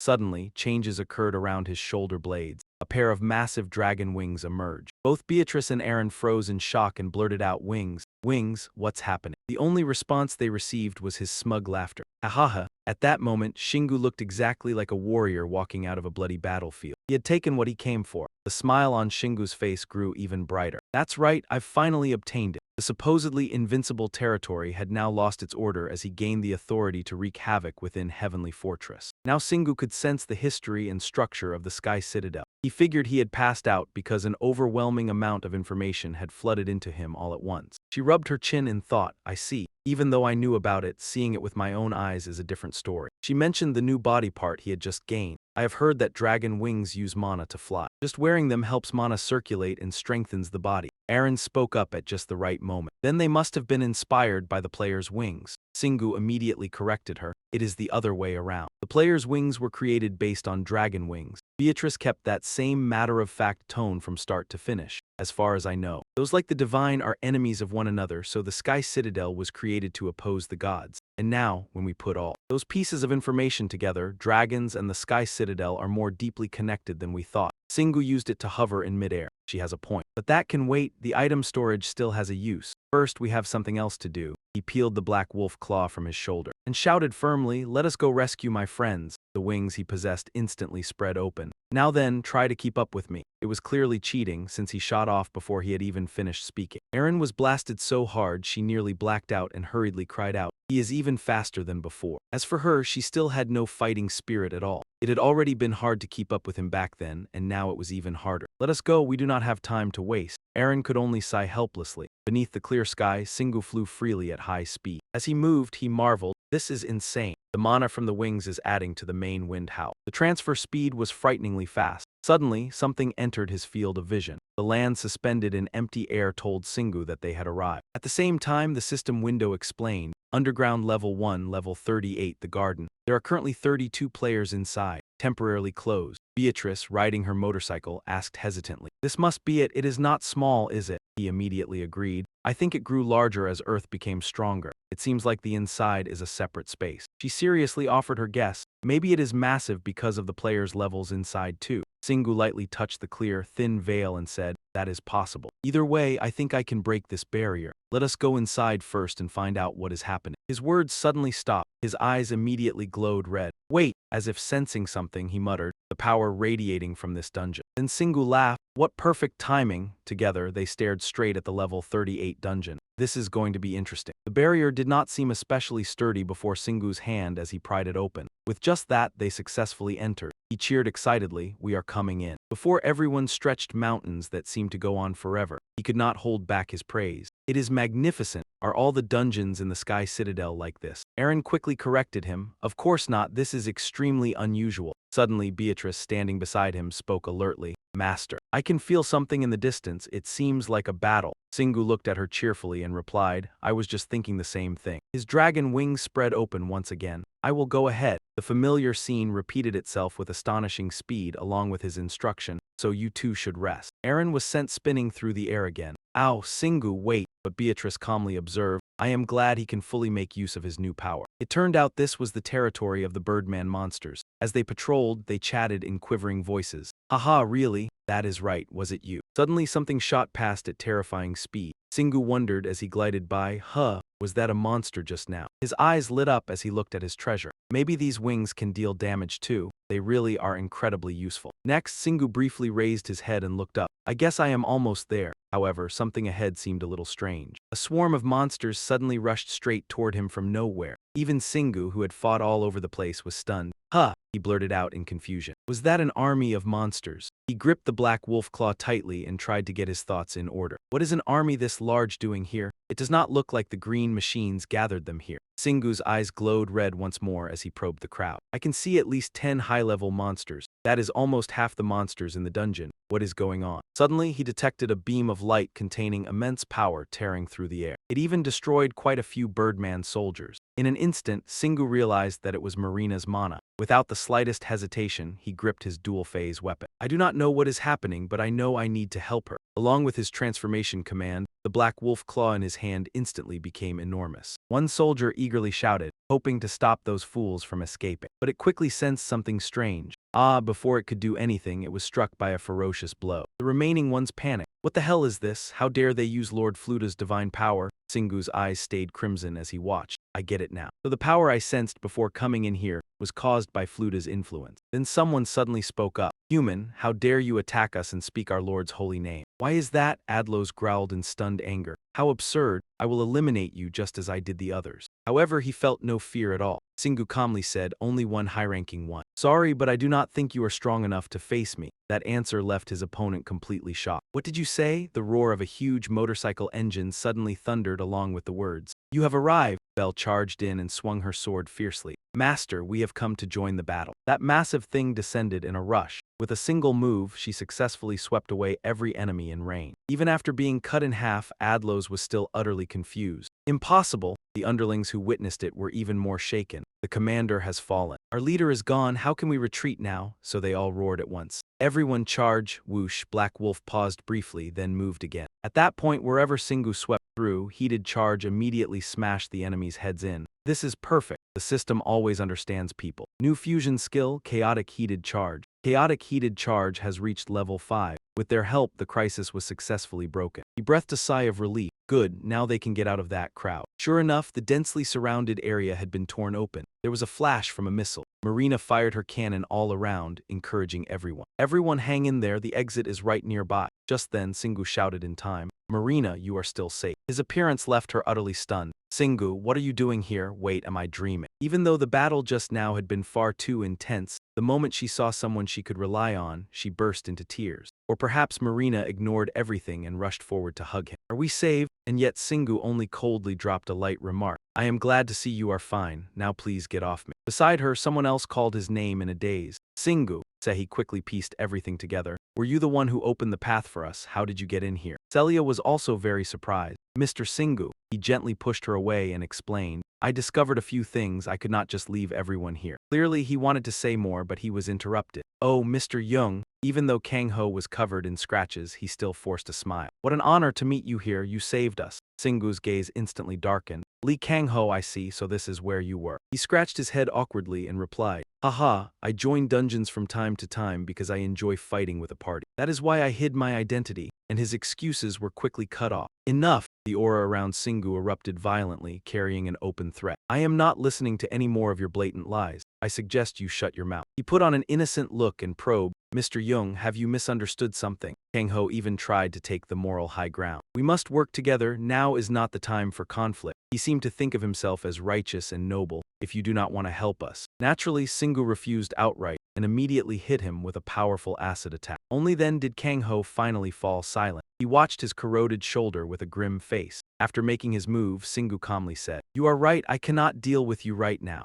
Singu's expression looked anything but pleasant, sharp, and full of warning. But it will be soon, so behave yourself properly until then. After recovering, the other man opened his mouth. Mr. Young, he seemed to be reaching his limit, unable to keep pretending to be decent. How awful, I did not think you would be this suspicious. However, before Kang Ho could add anything, someone else interrupted. Excuse me, I do not know what happened between you two. Looking exhausted, the other person tried to persuade them. But I do not think now is the time to argue. We are still surrounded by enemies. Sehi quickly made her stance clear. He is right. Let us leave that for after we get out of this dungeon. In this situation, Singu naturally went along with it. Fine. Unexpectedly, the other man curled his lips slightly. A wise choice, Mr. Young. He returned to his usual proper demeanor. I am certain this little misunderstanding can be resolved peacefully once we sit down and talk. Then Kang Ho smiled and said, I should go help the others. The attitude he showed made Singu extremely irritated, because he understood exactly what kind of person the other man was. That was why Singu asked, he did not do anything strange to you, did he? Celia immediately replied, he only injured us a little. However, she suddenly frowned. Oh, but there is one thing that has been bothering me. She briefly recalled what had happened. He kept suggesting that we use mana stones, saying it was the only way to resist divine power. And everything can be controlled. Singu knew exactly what the problem was and mocked them. Tell her what, he really is terrible at judging people. Still, it's fortunate you didn't listen to him. Everyone who consumes mana stones will eventually pay a heavy price. Kang Ho ignored everything she said throughout the WPCR. Arin completely agreed. I think so too, mana stones aren't truly pure. Suddenly, he realized something. By the way, where's John Smith? As if by magic, the moment he mentioned him, someone spoke up. Singu answered sincerely, John is currently receiving treatment from Arin. I've been looking for you this whole time. I wanted to thank you for sending your friends to help. Faced with such a kind-hearted man, Singu became much friendlier. No need to be formal. I couldn't let the man who helped my father die. John immediately smiled brightly. You really are just like your father. After the greetings ended, his expression turned serious. Besides that, there's something I need to tell you. Confused, Singu replied, John continued. As you know, whenever I enter a dungeon, I usually check the locations and numbers of every party member. He recalled the strange incident before continuing. But during the dungeon transformation, someone from Lee Kang Ho's party vanished without a trace. Singu's eyes instantly turned cold. One of his people, you mean those mana stone consumers? John hurriedly nodded. That's right, the truth is, I couldn't sense their presence with my powers anymore. That means they've become stronger than me. That was truly suspicious. Since the information was very useful, Singu expressed his gratitude. Thanks for telling me. The bond within Singu's group became even stronger. He spoke firmly. I think something bad has already happened. Soon after, the two girls began another battle. Dung and Arin did as well. Then a ferocious birdman suddenly launched a sneak attack on her. Fortunately, Singu arrived in time and smashed it with his hammer. Startled, she hurriedly said, Thank you, a true hero saving a beauty. Singu laughed, Be careful. I know you're excited to return to the heavenly city, but don't let your head drift too far away. Arin awkwardly asked, was it really that obvious? Still, that careless moment just now seemed to help me realize something. Thanks to you. He scanned the battlefield, ready to react at any moment. Singu thought everything was finally about to end, but where had all the high-level monsters gone? Coincidentally, a birdman suddenly shouted, You! Santos had just arrived and immediately roared, Are you the human who killed my brother Edlos? I've been searching for you this whole time. Honestly, Singu was getting excited. Hey, who's Edlos supposed to be? By the way, your timing is perfect. His appraisal skill immediately activated, allowing him to evaluate the enemy. You actually look pretty strong. Then he mockingly added another taunt. You're probably the high-level monster guarding the boss room, right? If you'd stayed in your position, you wouldn't be humiliating yourself in front of your subordinates now. As expected, Santos exploded with rage. Guarding it, enough nonsense. We no longer follow those rules. Santos raised a hand toward the sky. Now that the crescent moon has risen high, no rotten chains can restrain us anymore. Singu frowned cautiously as he probed for more information. So you're saying you'll ignore the dungeon's rules from now on and do whatever you want? Something in his words made the enemy burst into laughter. Don't tell me you think this fragile cage can last forever. He moved his hands slightly before continuing. Besides, shouldn't you be worrying about something else instead? I'm certain there are humans causing even more trouble than we are. The hidden meaning in those words made Singu frown. You mean the ones who consumed mana stone? Suddenly, a light flashed across the heavens as Santos glowed fiercely. If you want to know, go ask them yourself in hell. At the same moment, he charged at Singu with all his strength. Singu naturally refused to fall behind and instantly swung his black fall weapon. With a single swing, the hammerhead smashed directly into the enemy's skull. At the same time, Singu grabbed the armor on his back tightly. Singu lifted the birdman as easily as a chicken. He coldly demanded, Tell me more. I said you were strong, but that doesn't mean you're stronger than me. There was nothing Santos could do except stubbornly resist. I'll never talk. Singu didn't hesitate to tighten his grip, his crimson eyes sending chills down the spine. Santos' voice began trembling. Unable to endure the agony any longer, he surrendered. I'm sorry, I'll tell you everything I know. Even this dungeon, every heavenly city was built for humans. But if something other than humans enters, it overloads the system. Singu calmly replied, I understand. The final thing Santos received was an extremely powerful acid blast attack. Singu seriously stated, I don't need to hear the rest anymore. After that, he repeated every word carefully. Dungeons were created for players. But when someone enters carrying monster mana stones inside their body, it overloads the system. Singu felt his patience rapidly running out. Damn it, they're not only harming themselves, they're causing trouble for everyone else too. Just then, Marina approached gently inside Singu. You've become stronger again. Still cold as ever, he asked back, finished with your work. Hearing that, she suddenly smiled brightly. Yes, thanks to you, everything would have been far more difficult without your help. Suddenly, someone's voice interrupted her. Wait. Several players began discussing anxiously among themselves. Nicholas and Linlin disappeared, but they were still here before the battle started. They kept talking back and forth like that, never noticing that Singu was watching them closely. Should we search through the place again? Where the hell are they? Before he could think any further, the lively reminder came. Aha, normal players are all like that. He immediately let out an exasperated sigh. I hope the wish I'm about to make can come true. I really want to get out of this mess fast. A hand suddenly appears along with the words, my conclusion is. Shingu decisively reveals what he knows. Consuming mana stones harms not only yourself, but also the heavenly city. A warrior in the group hastily voices doubt. Does absorbing mana stones really cause so many problems? We accept that you're very skilled, but don't you think that's absurd? The woman beside him seizes the chance to speak, clearly not believing a word. He's right. We're very grateful for your help today. But are you sure about that conclusion? Is it because you have a grudge against Li Kang-ho? My friend also ate a mana stone and he's fine. She continues scanning the area and adds, and if we're talking about humans turning into monsters, the axe that was aimed at mana stones suddenly shifts direction. Shouldn't you realize that you yourself are the most abnormal thing here? You're the one most different from all of us.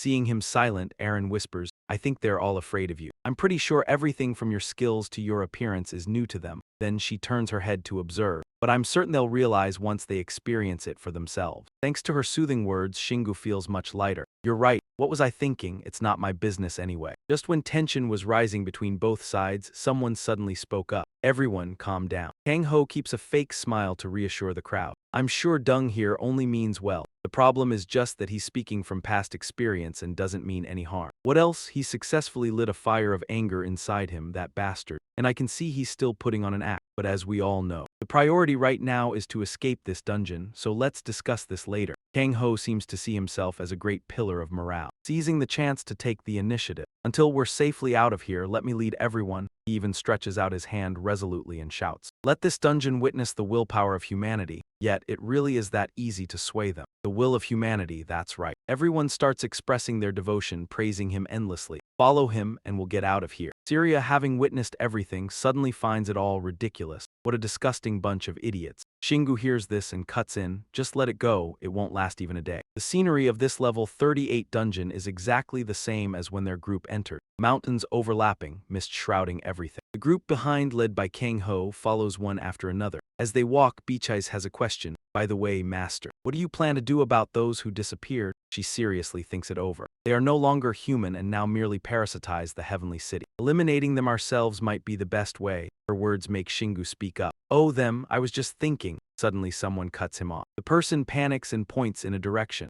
Look over there. Trembling and sweating, he struggles to stay calm and just yells. It's Nicholas and Lin. What are they doing there? Never mind that. He calmly finishes his incomplete thought. I was about to say, it's time for them to take the stage. Shall we sit back and watch the show? She helplessly admits, as usual, you really get straight to the point. Over there, Kang-ho quickly decides, we'll go see what happened. Will you come with me? Din hastily agrees, sure. He carefully checks their pulses and sighs with relief. Thank goodness they're still alive. Overconfident, the guy turns around and shouts, we need recovery potions, not even noticing the other person trembling nonstop. The moment the other mutates, Kang-ho still plays his role perfectly. We need to give it to them before it's too late. Din, whom he relied on, is the first to get hurt. Wrapped tightly by an octopus-like monster, unable to even call out like a leaf. His end is a peaceful rest inside its stomach with his last words, "I'm your friend." Faced with this sudden calamity, Kang Ho is extremely tense too. The people who supported him begin to panic. Nicholas has eaten someone. What's going on? Is he a monster? Although easily led by the nose, after all, they are still advanced. He's observant and sharp enough to notice. His mana is rising, he's absorbing mana. Shingu, watching everything from beginning to end, helplessly laments inside. Damn it, does eating just one mana stone really cause such a huge transformation? However, Bichai says,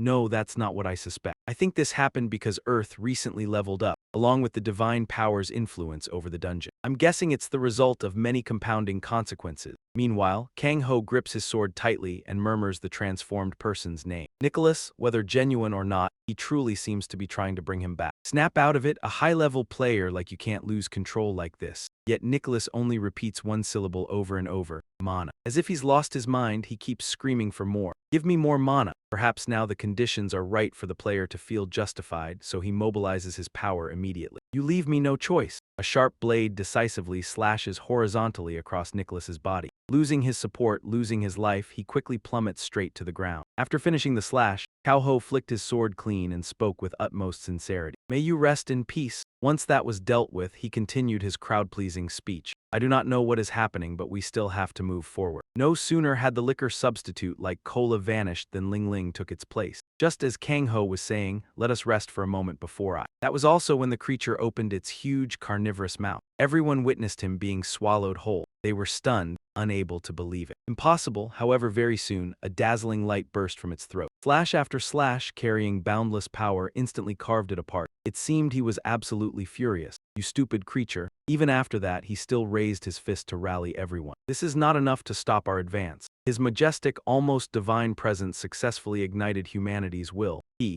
did it. They all raised their hands together and shouted, Li Kang-ho. Arin suddenly sighed in admiration. He really has the aura of a main character. In the end, the group continued on its way. Everyone has done well to make it this far. A voice interrupted them, suddenly coming from Mina. I am a labyrinth merchant. A pleasure to meet you. Several players immediately brightened up and hurried over, chattering excitedly. A merchant? Thank God I want side dishes. Kang Ho was no exception. Can I get an attack potion? Give me the strongest thing you have. To everyone's surprise, she answered bluntly. Wait, she wagged her finger and calmly revealed the secret. No one can. I cannot sell anything. You people have lost all your privileges. It was not just the crowd that was confused. He was baffled too. Lost what? What do you mean? She rubbed her chin and casually hinted, I am fairly sure you know exactly what I am talking about. No merchant can sell anything to you people. At that point, Kang Ho could no longer hold back. He coldly touched the sword at his waist. That is enough. Are you mocking me? Mina broke out in a cold sweat. She hurriedly backed away and dove toward Shingu. Master, save me. I am only a tiny, adorable merchant fairy. He had no idea what was going on. Huh, since when did I become your master? She fearfully hid behind him and confessed honestly, all merchants share inventory and assets, so you are my master too. Now hurry up and stop that guy, but he crossed his arms suspiciously. What? Even so, Shingu turned and spoke. Meanwhile, Li Kang-ho could hardly believe it. Now you will not even spare a fairy. The more he spoke, the more the other man's rage boiled. I suppose you truly do not mind the strong bullying the weak. Then he added, but I have some business with this little one, so I cannot let you lay a hand on her. They faced each other in confrontation. Shingu smiled kindly and offered a suggestion. So, if you want, why do the two of us not settle this like men? With every passing second, Kang Ho felt his resentment surge higher and higher. You bastard, but this is where the frightening part began. Though enraged, he still managed to suppress it and sigh. He smiled, casting himself as the victim. There is no need. I did not expect you to still be so hostile toward me. As for Shingu, of course, he was the villain, deliberately trying to divide the people. We are all almost at the boss room. Let me remind you, now is not the time for infighting. With those words, the act was complete. Kang Ho slowly turned away. Mina flapped her wings, cheerfully flattering him, as expected of my master. If you need anything, just tell me. Shingu glanced over and plainly refused. I do not need anything. Unexpectedly, she put on an extremely sly expression. Oh, really? Are you sure? He immediately furrowed his brow ever so slightly. What is that look supposed to mean? However, she said no more and simply reached in to search for something. Since you helped me today. Mina proudly held up a mirror and said, I will give you something you will definitely need. But he was extremely doubtful. He took it and turned it over in his hands. I do not even know you. This is just a hand mirror. She suddenly leaned closer and spoke mysteriously. Oh, it is not just an ordinary mirror. I am sure you have been feeling a little disappointed lately. Am I right? Trouble controlling humanity and on top of that, being trapped on Earth. Shingu keenly sensed that those words carried a hidden meaning, so he quickly probed. What are you trying to imply? Mina opened up and answered honestly, the reason is that you have become too powerful. The gods have begun to be wary of you. They have even tried everything just to seal the gates leading to other worlds. It perfectly matched what Shingu had always wondered about, so that is it. No wonder I have not been able to see any gates lately. After answering his question, she immediately pulled back into his arms. It is all because you no longer have the ability to defeat those gods. At this rate, Earth will continue to evolve, while the gods will gradually lose control. What Mina said next was even more terrifying. All of it will make your destination drift farther and farther out of reach, leading you to simply repeat the same things over and over. The more she spoke, the more Shingu's tension multiplied. You know me better than I know myself, do you? She continued, her familiar finger-wagging gesture. Anyway, you don't have to worry about any such issues anymore. She happily showed him that this item was the key to everything. And since you've met all the conditions, you can activate it any time you want. Mina seemed very pleased with what she had just done, but she didn't point out anything specific. What do you think? You understand what I'm saying, right? I'm free now, aren't I? It was just a rhetorical question. She vanished before even finishing. I'm busy, so I'm off. Goodbye. The other party left Shingu helplessly watching. She left without even waiting for his answer. Then he focused his attention on the thing Mina gave. Still, what was all that about, and what exactly is this thing? Suddenly, a strange power appeared around it. The system appeared again, providing information that it was the S2 plus sword-seeking mirror, an artifact left behind by a force that opposed the gods. You can charge it with divine power to teleport to their world, in case you want to move to a higher world. You must find all the other lower realms and erase every trace of the divine there. That information alone was enough to make him stunned and blurt out, "Yeah, it's really genuine." He carefully recalled that he needed divine power for this thing. In the past, he had to use fragments, but now he knew all the powers could merge together. Even the Dark Knight Reaper carried his own power,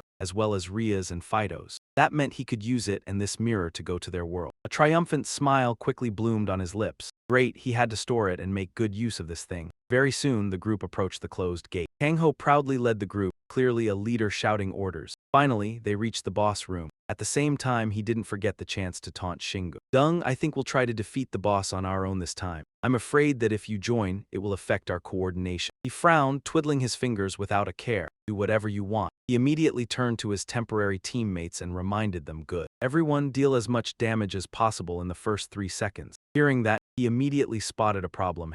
Anyway, there were many other humans ahead. He couldn't just ignore them. Wait, this dungeon isn't normal. Do you think the boss will really wait 3 seconds? But the leader Kang-ho would never listen, just letting others push the door. As soon as it cracked open, light instantly swept out. Naturally, everyone within the attack radius was blown away. They were thrown back endlessly. Kang-ho stood in a safe spot, stunned by the event. What's happening? Even someone as strong as him was heavily affected. However, he stubbornly shouted with enthusiasm, "Don't falter, full attack." Surprisingly, this time the others didn't follow. Terrified, they stood frozen like statues. Kang-ho didn't understand, so he naively voiced his confusion. "What are you doing?" In response, someone snorted with laughter. Seraphine clutched her stomach and burst out laughing as if she had just witnessed something incredibly funny. "What the hell? Full attack. These guys are hilarious." Kang-ho couldn't accept being beneath anyone, gritting his teeth about to curse. Yet the other party was still laughing tears of joy. "It's been so long since I've had such a hearty laugh. Are you stupid? Didn't you notice the dungeon on the way here? What kind of bullshit belief made you think I'd follow the old rules and wait a full 3 seconds for you?" He couldn't hold back the blood rage from within, darkly initiating a skill.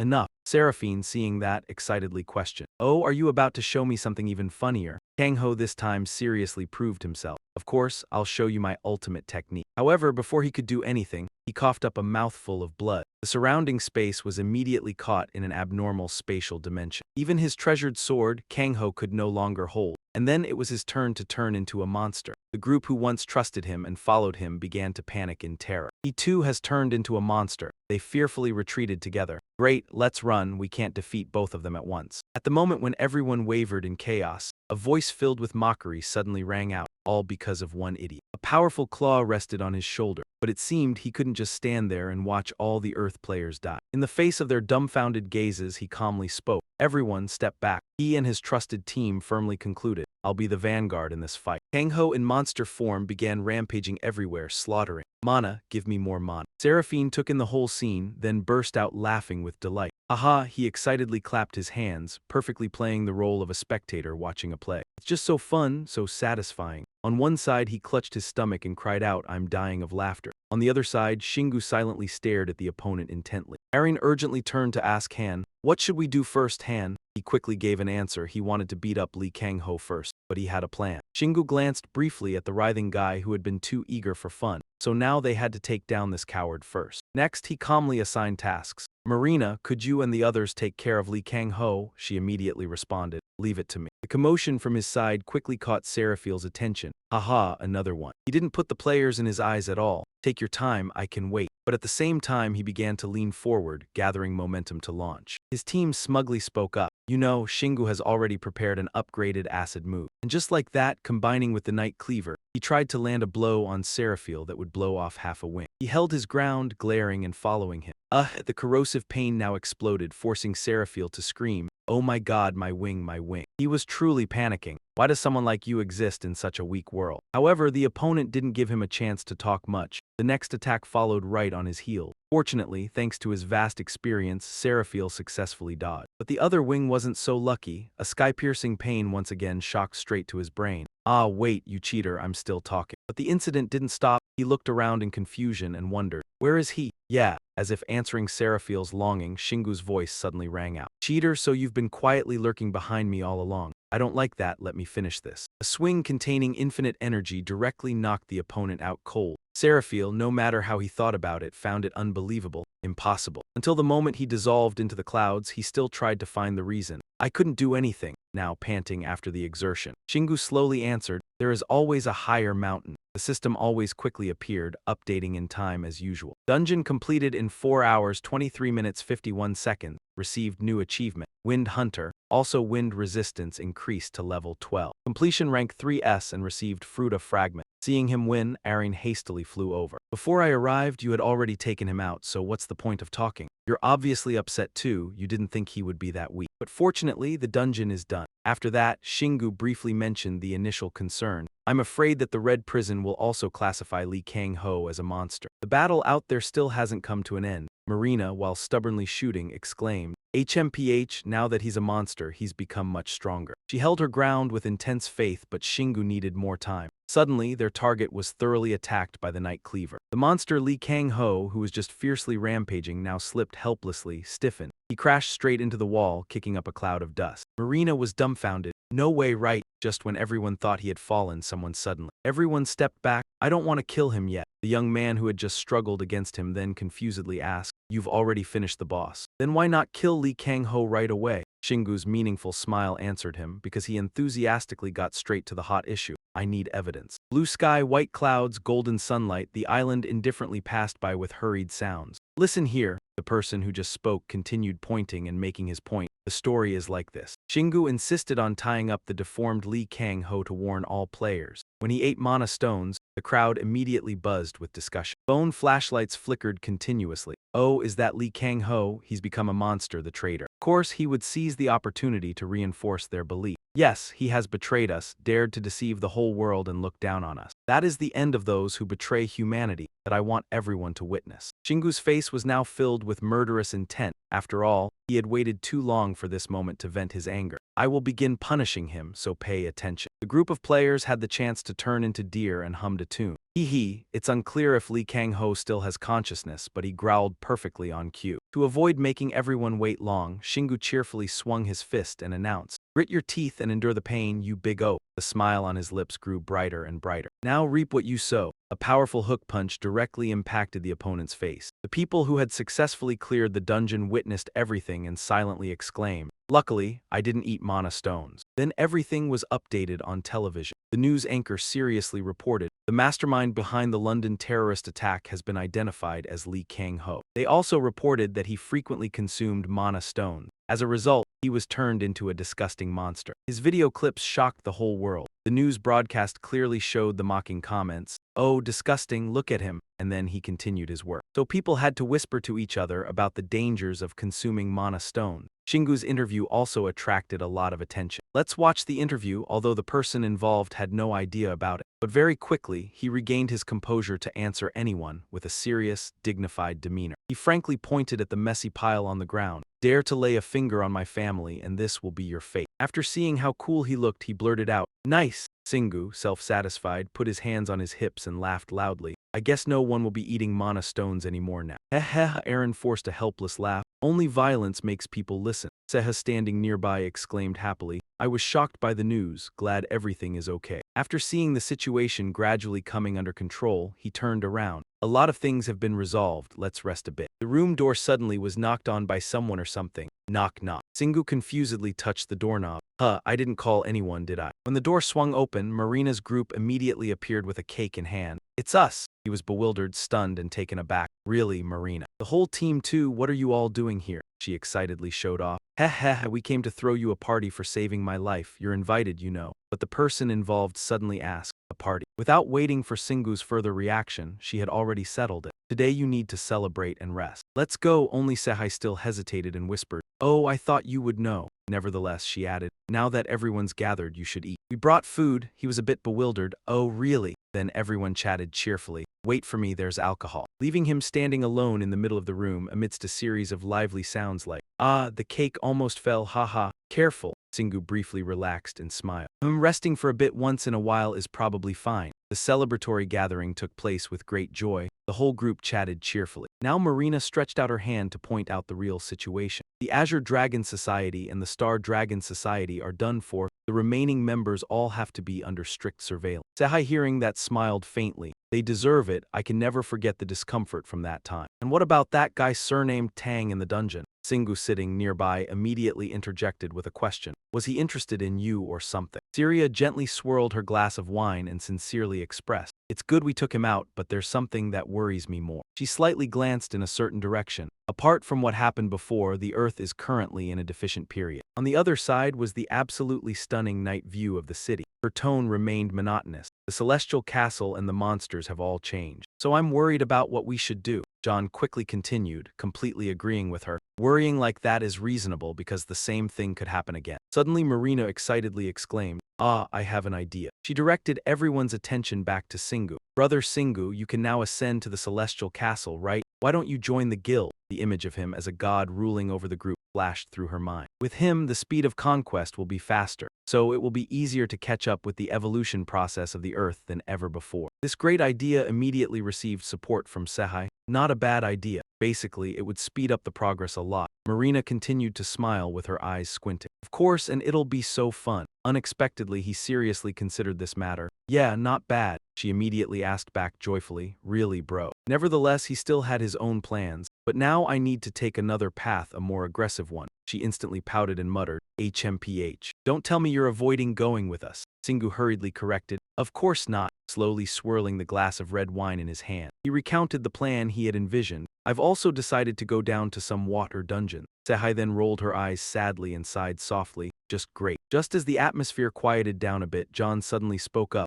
John, will surely do something important to help save humanity. His eyes suddenly changed, but when I was in the dungeon, he looked around at each girl and told Singu, I noticed that your teammates were all very worried about you, so I understand they were upset when you couldn't join. Marina shook her head continuously, looking even more sulky. It's true that you always help, but we still worry, just worry. Her face suddenly flushed strangely. You saved us again, that's why. She resolutely closed in, gently touched his lips with hers and said very gently, this is how I thank you. This sudden situation left everyone frozen like statues. Singu was even more astonished, momentarily unable to react. When she let him go, her lips were pinker than ever. There, Marina is the epitome of causing trouble and then running away. Having played with fire, she hastily retreated. Take care, the door slammed shut with a loud bang right after. Seha became the first young man to speak, exclaiming, so unexpected. And then he suddenly sensed something extremely hot. Nothing but the flames of resentment radiating from Aaron. Sehai stammered and asked frantically, are you okay? Answering her was a gloomy smile and sharp, cold eyes belonging to Aaron. Haha, the blaze of flames begging to surge forth. She even crushed the wine glass. Not okay at all. The scream quickly pierced through the room, echoing into the night sky. She harassed him, making everyone try to soothe together. Come on, quiet down. Just a moment ago, a familiar maiden gnawing on a cake suddenly blurted out. Oh, Luda excitedly waved her hand. There you are, congratulations on getting wings. Singu, upon seeing the opponent, immediately said in annoyance, thanks, freeloader, what are you doing here? She quickly pulled off her glasses and smiled warmly. Well, after my little gift, I should get a welcome. Unfortunately, you're still the same as before. It's not even yours, but she didn't mind, her attitude still cheerful as usual. That's not the point, I came to tell you about it. Singu was really bewildered. Ah, Luda rubbed her chin, seriously stating, I don't know if you know this yet, but right now you're only allowed to use the sacred treasure. So now you're only using the divine power you yourself received, right? Indeed, he lacked knowledge about it. Right, how can I use things I don't have? The other person carefully explained. At certain levels it is possible. She continued to take another cracker and provided information. Also, there's something you need to know before you use the mirror. You know that not all gods share the same purpose when attacking Earth. Luda said while eating, they all have conflicts, almost like a war. Singu didn't seem too surprised. I guess gods fighting each other isn't rare. The other replied immediately. Right, now in this second part you've harmed some of them which could decide the outcome of the war. He crossed his arms, calmly pointing out. So the gods I weakened could lose to their opposing gods. She nodded happily. Exactly, you're pretty sharp. Now then, what do you think will happen if a god weakened by you loses to an opposing god? Luda's smile became clearer than ever. The result would be one less god, so I guess it's not too bad, right? However, Singu still had concerns. But thinking normally, wouldn't the god I helped win become stronger? Once again, his guess was confirmed. Yes, their goal is to find the strongest, so just winning means gaining more power. The open-ended statement forced him to speak. What do you mean? She quickly used crackers to illustrate. It's simple, you have two choices. First, slowly cause harm and reduce the power of all the gods. Second, just focus on attacking one god until you drain all their power. Singu continued questioning. How many gods are there in total? I need to know to make a decision. Luda stuffed crackers in her mouth and mumbled, I don't know. She really liked them, so she kept eating nonstop. But if you keep looking around the celestial city, the water dungeons, or the ant cave, you'll find fragments of them. A thoughtful gleam quickly appeared in his eyes. I see, let me ask something else. He looked straight at her without hesitation, piercing the thin veil. Who are you people? Why are you telling me these things? Luda tilted her head slightly, hesitating. We are a secret. She proudly raised her hand and winked. You definitely can't guess. After finishing, she vanished in a puff of smoke. Well then, see you later. Seeing that she wanted to evade the question, Singu muttered in frustration. Same as always, I knew it. Aaron, who had been listening carefully, suggested. But anyway, we know more than before now, bro. Now it's clear we need to directly confront those gods. At the same time, Seha rubbed her chin, guessing about the last question he asked her. My theory is that those merchants might be connected to you. He tilted his head slightly and said, besides, they are only nice to you. Coincidentally, he also agreed. Yes, I think so too. But it's a headache. She quickly came up with an idea. Hee, training is the best way to solve a headache, bro. Why don't we go visit Boo Boo at the water dungeon? Singu started stretching to prepare for the next journey. That's a good idea, sis. This time my smile looks extremely confident. Then he enthusiastically shouted with determination. Let's not waste any more time to the deep sea. Deep beneath the sea, magnificent castles appeared. Saruda was shouting commands to the soldiers, all ready for battle. Suddenly, he was slightly startled. The disciples of He the Ar. Before he could finish, Singu and his companions appeared, making Saruda exclaim in surprise. Oh my god! He rushed over and bowed respectfully. You're here. I've been waiting for you, he could only reply helplessly. All right, looking at the soldiers busily preparing around him. Singu stopped and asked, what's going on? Saruda sighed heavily. Since Earth evolved, monsters from other worlds have started becoming active. They're everywhere, so we're trying to stop them. After hearing the explanation, he nodded and replied, I see. I'm only here to check the underwater dungeons, since they're entering Earth through the dungeons. So if I wipe them out from the inside, it should work. Saruda's face lit up with excitement. That sounds great. After saying that, he adjusted his joints and asked, but wait, Selexia is coming back. Why don't you go with him? Singu rolled his eyes and answered absent-mindedly. Oh, he's fighting, right? His gaze stopped on the three companions. Even if he were here, I can only bring those who have made a pact with me, so it won't work. Saruda smiled with his eyes squinted. Then make a pact with Selexia. Singu looked at him helplessly. Is it that easy? Suddenly, a soldier let out. Over there, Selexia appeared with a proud face amid the joy of the warriors. Selexia had returned. He excitedly made cheerful boo-boo sound. Suddenly, Selexia stopped, and a hint of bewilderment appeared in his eye. Singu looked at him with gentle eyes while waving to welcome him. Selexia happily wagged his tail and frolicked. Those adorable actions made him unable to hold back a laugh. Haha, you're that happy to see me. Saruda behind also laughed and replied, haha, he's been waiting for you ever since you left here. He happily shrank his body, then quickly swam closer. Singu reached out to stroke Selexia, who was smiling with his mouth open. Good, you can change size too. As if understanding his words, he immediately made boo-boo sounds in response. Singu looked at Selexia with affectionate eyes. I understand you want to come with me. He happily nuzzled his head against Singu's hand as if to show agreement. A feeling of happiness welled up in Singu's heart. I didn't expect him to wait for me. It should be okay to let him come along since he is very strong. No sooner said than done, he placed his hand on Selexia's forehead to form a pact. Wait,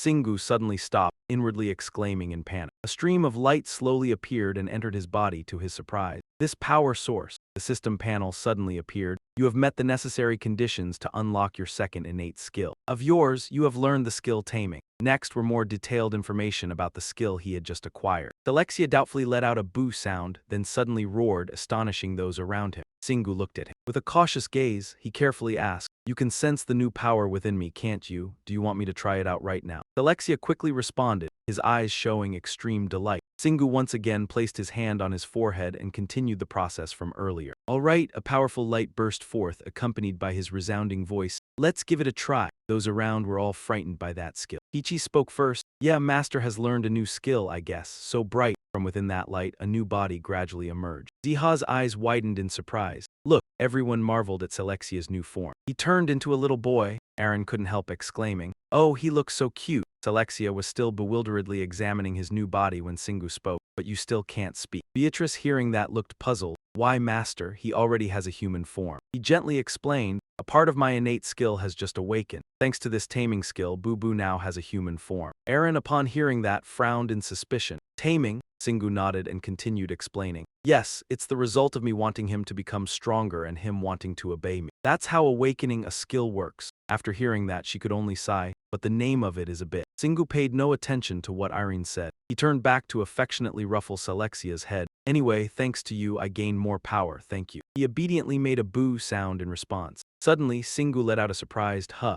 Selexia transformed back to his original form, then happily frolicked. In front of him, seeing that cuteness, he couldn't help but laugh out loud. "Haha, you prefer that form." Saruda, watching the scene before her, cheerfully praised, "You really do have your own way. Now you can take him to the dungeon, right?" Singu nodded, "It should be fine." He looked back at Selexia with confident eyes. "Let's go, ready, Boo Boo." He eagerly tensed his body to show he was ready. Singu didn't hold back his praise. "Well done." The affectionate scene between the person and the fish made Peaches feel somewhat annoyed. "Not happy? Why do I feel like my position is being threatened?" Aaron added fuel to the fire. "I'm not complaining, he looks adorable." Ziha just looked at them and could only laugh awkwardly. Next, a seal slowly appeared and the group quickly stepped in to prepare for teleportation. The system then displayed a notification, entering the water dungeon. Arriving at Area A18 with the weakest mana. Singu looked at the notification and asked, "What does Area A18 mean?" Aaron hesitantly guessed. "Maybe it's the dungeon's name, but can you see how big it is?" He closed his eyes and slowly used his power to sense. A red energy quickly enveloped his entire body. Singu merged his senses into the surrounding space. Then, he suddenly opened his eyes, his face showing worry as if he had just witnessed something terrifying. Beatrice approached. "Master." He only responded with a soft yeah.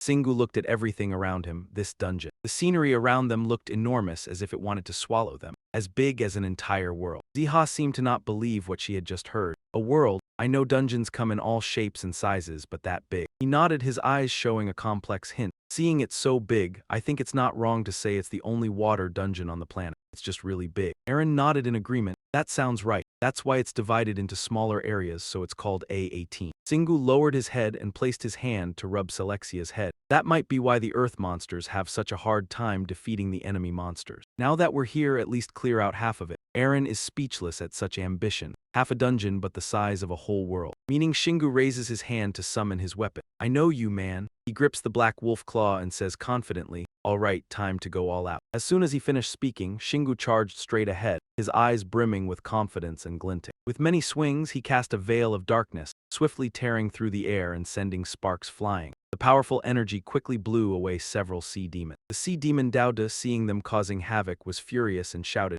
"Ha, only a handful of them, what are you all doing?" He looked at them with a cold gaze. "Who are you talking to?" The sea demons around had all been defeated. Only it remained, facing him alone. "Says you, I see all your friends are already asleep." The blade let the sea demon glimpse its own fate. It knew it would end up just like its comrades, so it could only stand there and wait. A massive explosion suddenly echoed out, shaking everything around them. After dealing with the sea demons, Shingu calmly said, "Good. So Area C is finished." Diggiz slowly walked over and shared his thoughts. "You probably noticed it too. The deeper we go, the stronger the divine influence becomes." "Could it be heats?" He immediately nodded in agreement. "Yeah. The monsters are getting stronger too, but they're still just small fry." A system notification suddenly appeared. "Area C has been purified. The dungeon is shrinking. You may now leave." The teleportation gate appeared once again. Aaron stared at it in surprise. "That's the exit gate, but you don't plan on using it, right?" Shingu calmly answered. That made her start analyzing things. because this place is divided into different zones. There aren't any rewards here, and the experience from defeating monsters gets added directly.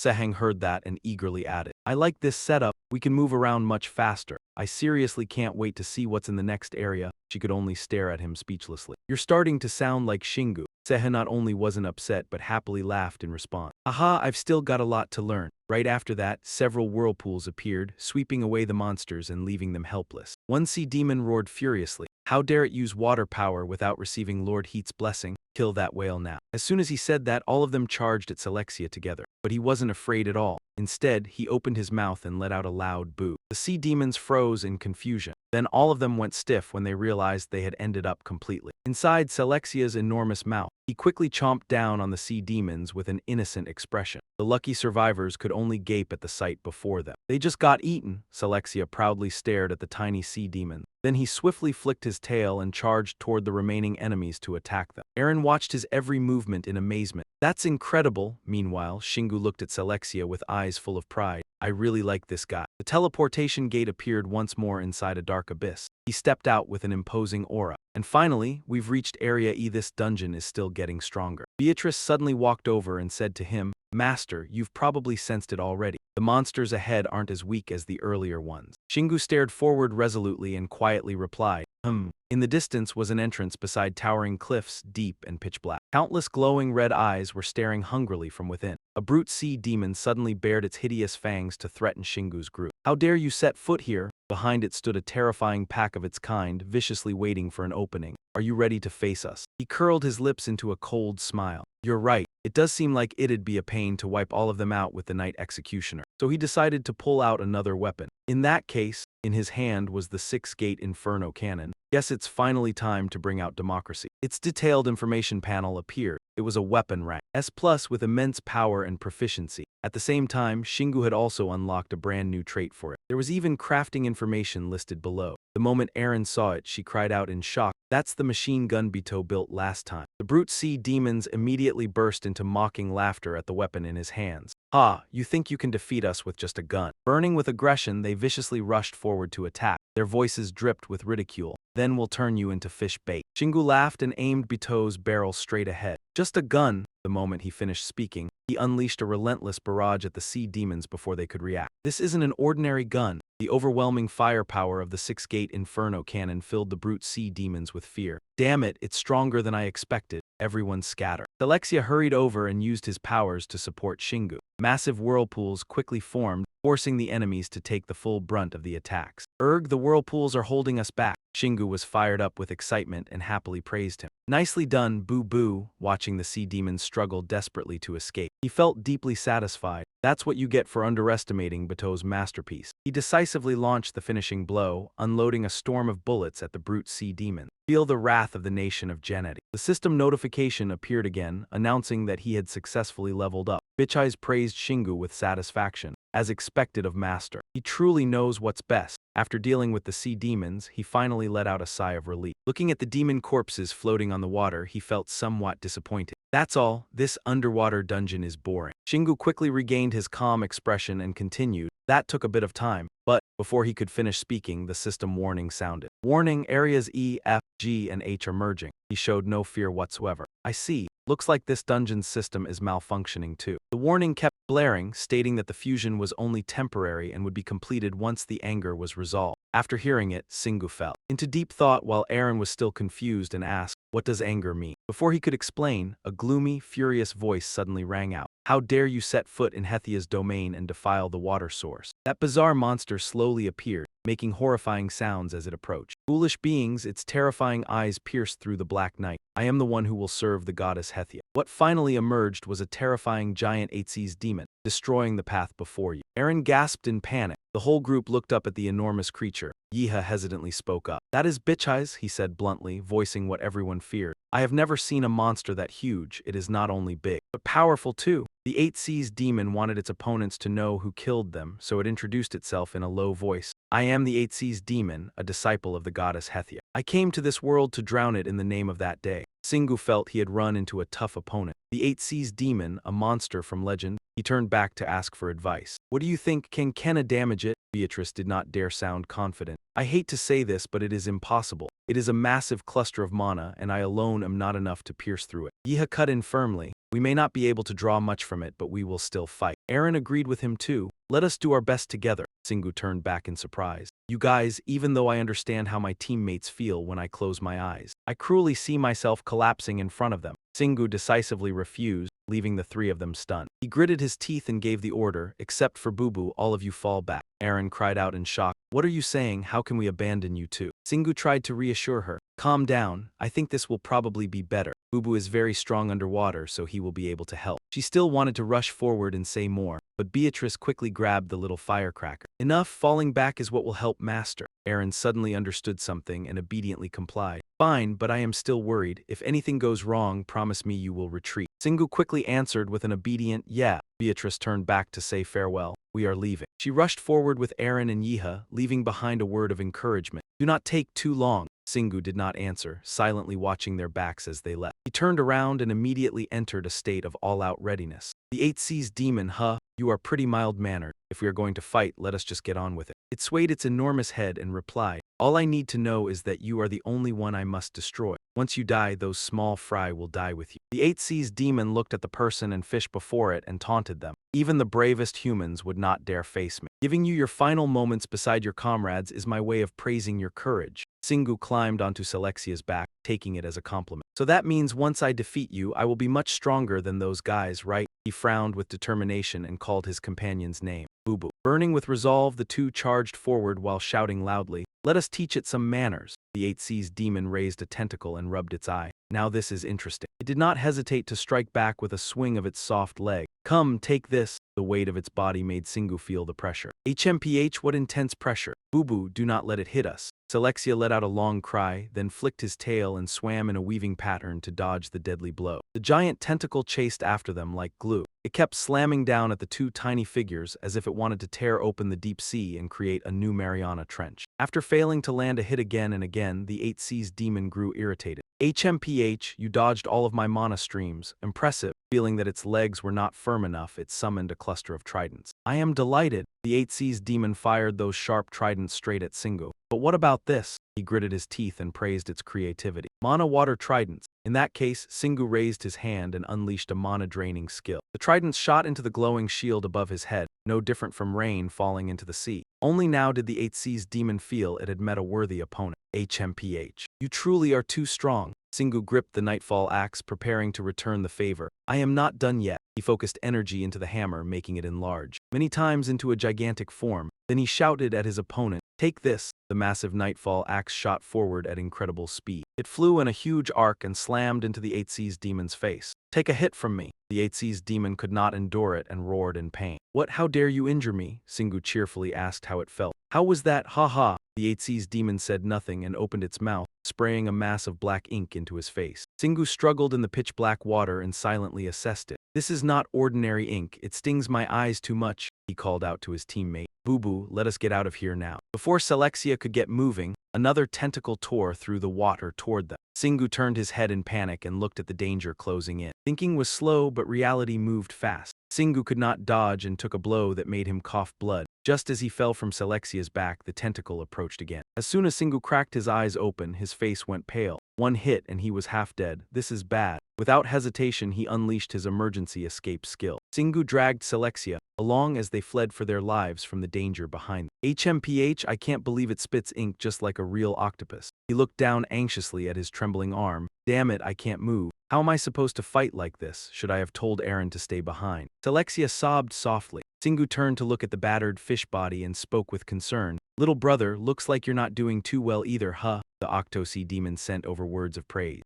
You run pretty well. Excited, it mobilized every tentacle, weaving a vast net all around them. But it wondered how long he could keep running and what he planned to do now. Singu clenched his teeth, calculating nonstop. I can't lose, I have to find a way. His mind spun faster and faster. Think Singu, think of a way to beat it. The Octosea demon waved its tentacles mockingly. Looks like this is the end. It swung its enormous soft limb toward the human and fish pair. Let's finish this. Even though Selexia could only keep one eye open, she charged forward with every last bit of strength. Singu had never struggled this badly before. Because I'm injured, dodging is too hard. My organs and bones are all damaged. At the same time, he reached into his storage space. I need to recover first. At last, Singu pulled out a healing potion and poured it into his mouth without hesitation. Even after draining the bottle, Singu still felt it was not enough. HMPH. That's it, I've become too strong, so ordinary healing potions barely work anymore. Suddenly, a change in his body made him freeze. Singu sensed a stream of heat running through his chest. Wait, what is this? The mana in the potion is reacting with the mana inside me. That heat is growing stronger and stronger. I never paid much attention to it before. His senses suddenly expanded many times over. What could this be? I've become more sensitive to the power around me because of all my awakenings, haven't I? Singu suddenly had a breakthrough idea. If that's true, then this is my chance. Let's try combining this potion with mana. The two streams of hot and cold mana coiled together inside his body. In an instant, an immense power enveloped Singu's entire body. His eyes lit up as he felt the result. It worked. Singu let out a long roar as if releasing all that energy. A brilliant light shone from him as the center, illuminating the dark sea around him. The system appeared at just the right moment with a notification. You have awakened the power of resistance and purification. Your mana has evolved and gained the holy attribute. Because of the resonance, Selexia's injured eye from earlier also healed.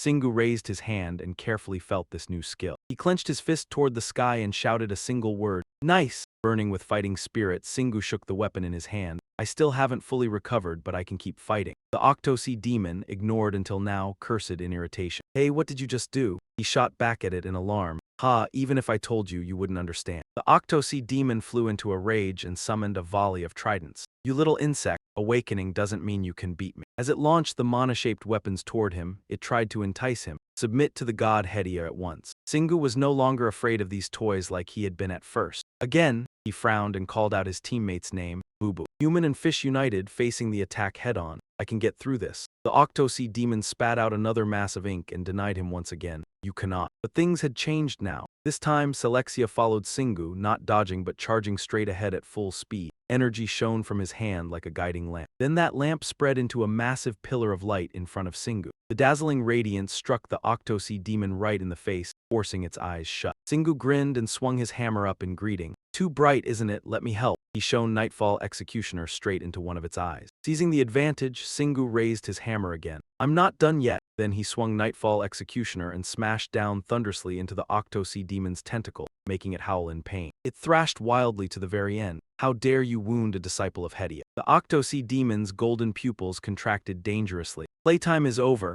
It spread all 8 tentacles, intending to trap Singu. He had not expected it to come up with such a bold idea. This is, the Octosi demon roared with earth-shaking force.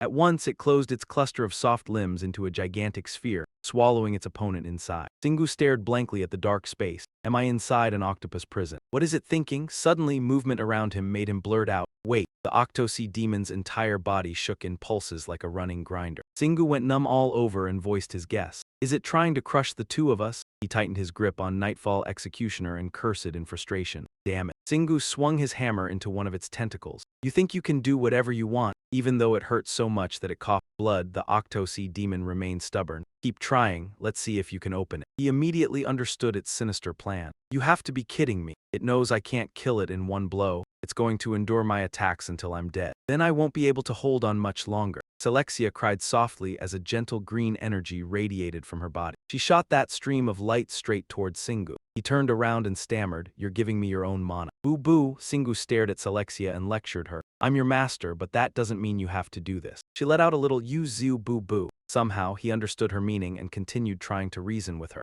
You're saying sharing your power with me is your duty. Who taught you that kind of hierarchy? But while rambling on, Singu suddenly realized something. Wait, sharing with the master? His excited reaction left Selexia full of confusion. I get it now, thanks, boo-boo. Singu generously gave his teammate a thumbs up. Thanks to you, I've figured it out. His eyes gleamed brightly. Now then, Zingu issued a summon deep within his consciousness. Brothers, the group of spirits fighting nearby all froze at once. Some were even carrying equipment on their shoulders and immediately stopped. One spirit that had been leisurely drinking tea suddenly whipped its head around. That voice echoed in every direction. Come to me. Zingu raised his arm and shouted loudly, we will become one. Groups of spirits shot toward a single direction like meteors. Only now did Singu widen his eyes in realization. Crimson fate was stirring within his heart again. Another dragon dream? I'm already used to this. A voice echoed through the void. Insane! Crimson fate turned his head back. KL strode forward heavily and began criticizing him. How could a creature guided by strength like you choose to retreat? He clenched his teeth and denied it. I am not retreating. This is simply where the path I walk has led me.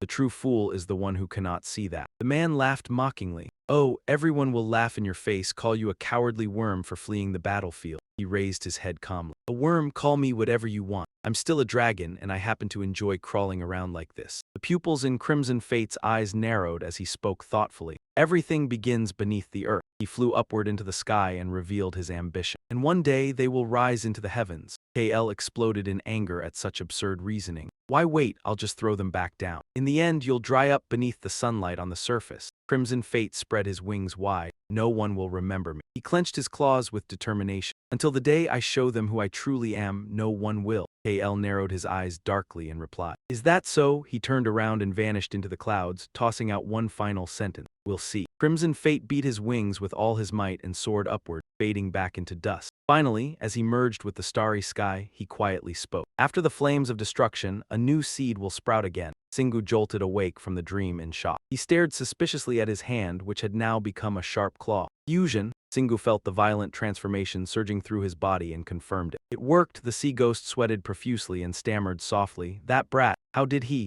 Singu kindly flew over and explained. I borrowed the power of my comrades. At first I wasn't sure if it would work, but now it's fine. Although he sounded confident, Singu was still panicking inside. Honestly, I still feel a little unstable, but the blazing energy burning in his chest reassured him. Still, it'll last long enough to take him down. The night executioner now seemed tiny within Singu's palm. The sea ghost tried to stay calm. It won't make any difference. The hammer quickly resonated, a golden glow flickering around it. In just moments, the night executioner sparkled with an entirely new appearance. The system rapidly displayed notifications. The night executioner's traits had grown stronger, rank S+++, a holy weapon that evolved alongside its owner. Singu softly activated the giant transformation skill. The gigantic night executioner rested perfectly within his grasp. The sea ghost stared wide-eyed at the shocking sight. Singu charged forward and grabbed one of its tentacles tightly. It's not too late to be afraid now. He let out a long roar and swung the hammer upward. The accumulated skill power poured into the night executioner, slamming down like divine punishment onto the sea ghost's head. Its round head instantly caved in, twisting its face in agony. You brat. The sea ghost glared at Singu with deep hatred. It flailed wildly and lunged toward him. You think getting bigger means you've won. Singu no longer felt any fear. He shouted loudly and prepared to meet the attack head-on. Singu swung the night executioner once more, delivering another thunderous strike. The blow smashed directly into the sea ghost's body. The chain natural skills and accumulated impacts sent its gigantic body crashing straight into the abyss below. The sea ghost trembled violently and groaned heavily. Its dissolving eye suddenly began shedding tears. It spoke in a choked voice. Heh, is that so? Even as its heavy body slowly sank, it still forced itself to finish speaking. No, I won't spare you. Singu looked at it mockingly. Losers do nothing but whine and complain. The moment he finished speaking, his body immediately shrank back down. Luckily, giant transformation expired at the perfect time. The system quickly congratulated him. You have leveled up by 46 levels. All resistances have greatly increased, especially ice resistance. But the long list of newly unlocked skills afterward left Singu completely stunned. Level 8 Pentagonal Dragon, Level 13 Fear of the Divine Bloodline, Level 7 Chaos Tail, Level 3 Chaos Wings, Level 9 Chaos Scales. Loading is Level 15 Courage. Level 15 Soul Domination, Level 83 Punishment, Level 10 Natural Chain Skill, Level 15 Training. He could not believe his eyes and stammered. This went up by 46 levels. That 8C demon really was strong, but Singu carefully read it again. When the light of truth had passed through his heart, he laughed in complete satisfaction. Singu shouted excitedly, Ah, I get it now. He rubbed his head, looked at the 8C demon's corpse lying on the seafloor and let out a soft breath. This is why I do not feel happy about leveling up. Suddenly a pair of feet stepped up behind Singu and a voice spoke. Master. It turned out to be Beatrice, who had been pulled back by Selexia. I heard the summons. But I did not know you would link with the entire army. That battle was truly brutal. He turned around and explained. Hina Boo-Boo, you two came back after I split off. She naturally understood. I thought so too. I also saw you level up. That was incredible. Now there is no one on Earth who can stand on equal footing with you. Singu's gaze still did not leave the seabed. Right, but it is still far too early to rest. Today came dangerously close to disaster. He stared at the stiffened 8C demon in confusion. In the end, I still do not know why it was here. Beatrice is the appeasement officer. But either way, this is a good result. Just as you said, this monster was far stronger than we expected. Singu went along with it and spoke his thoughts. Its body should be useful if we bring it back. Suddenly, something glowing appeared above the 8C demon's head. drawing his attention and making him let out a puzzled huh. As soon as he finished speaking, the floating glowing crystal pierced through its body and flew up. The system displayed information about the glittering round object. You have obtained a fragment of Hethia. Singu was as thrilled as if he had hit the jackpot. Nice. All that fighting finally paid off. He reached out and beckoned to it. Come here, I will treat you very kindly. As the fragment of Hethia approached, Singu finally sensed its enormous size. It was as huge as the 8-sea demon, but after waiting for ages and seeing it still had not reached him, he gaped in confusion. It turned out Selexia was gazing at the spoils in a daze. Its fish mouth even made excited little boo-boo sounds. He happily rushed toward the fragment of Hethia. Then he quickly rubbed his head against its surface. Singu watched in a daze. Selexia cheerfully opened his mouth wide, ignoring Singu's calls of boo-boo. Beatrice was the first to speak in astonishment. Did the fragment of Hethia choose boo-boo because they are so similar? Singu, still stunned, agreed with that guess. Probably, that is really strange. He walked closer and looked into Selexia's sparkling eyes. If that is true, then I will give it to you. After that, Singu focused intently in one direction. But there is something I need to do. He carefully observed the fragment of Hethia. This fragment contains a great deal of divine energy. Then he sat down in front of Selexia and proposed, I will purify it, so bear with the pain if it hurts. Singu quickly closed his eyes and focused his mind. In the dark heart of the ocean, Hethia kept calling, Come here, little child, come to me. He gave a faint sneer of understanding. Singu folded his arms and spoke the truth. Just as I thought, Hethia is trying to bring Boo-Boo over to her side. He mocked the other party. Sorry to disappoint you. Singu gathered power into his arm and whispered. So then, he blasted a massive surge of energy straight at Hethia and shouted, Get lost. Selexia flinched sharply from the pain. Then he thrashed his tail hard and cried out loudly, Boo-Boo.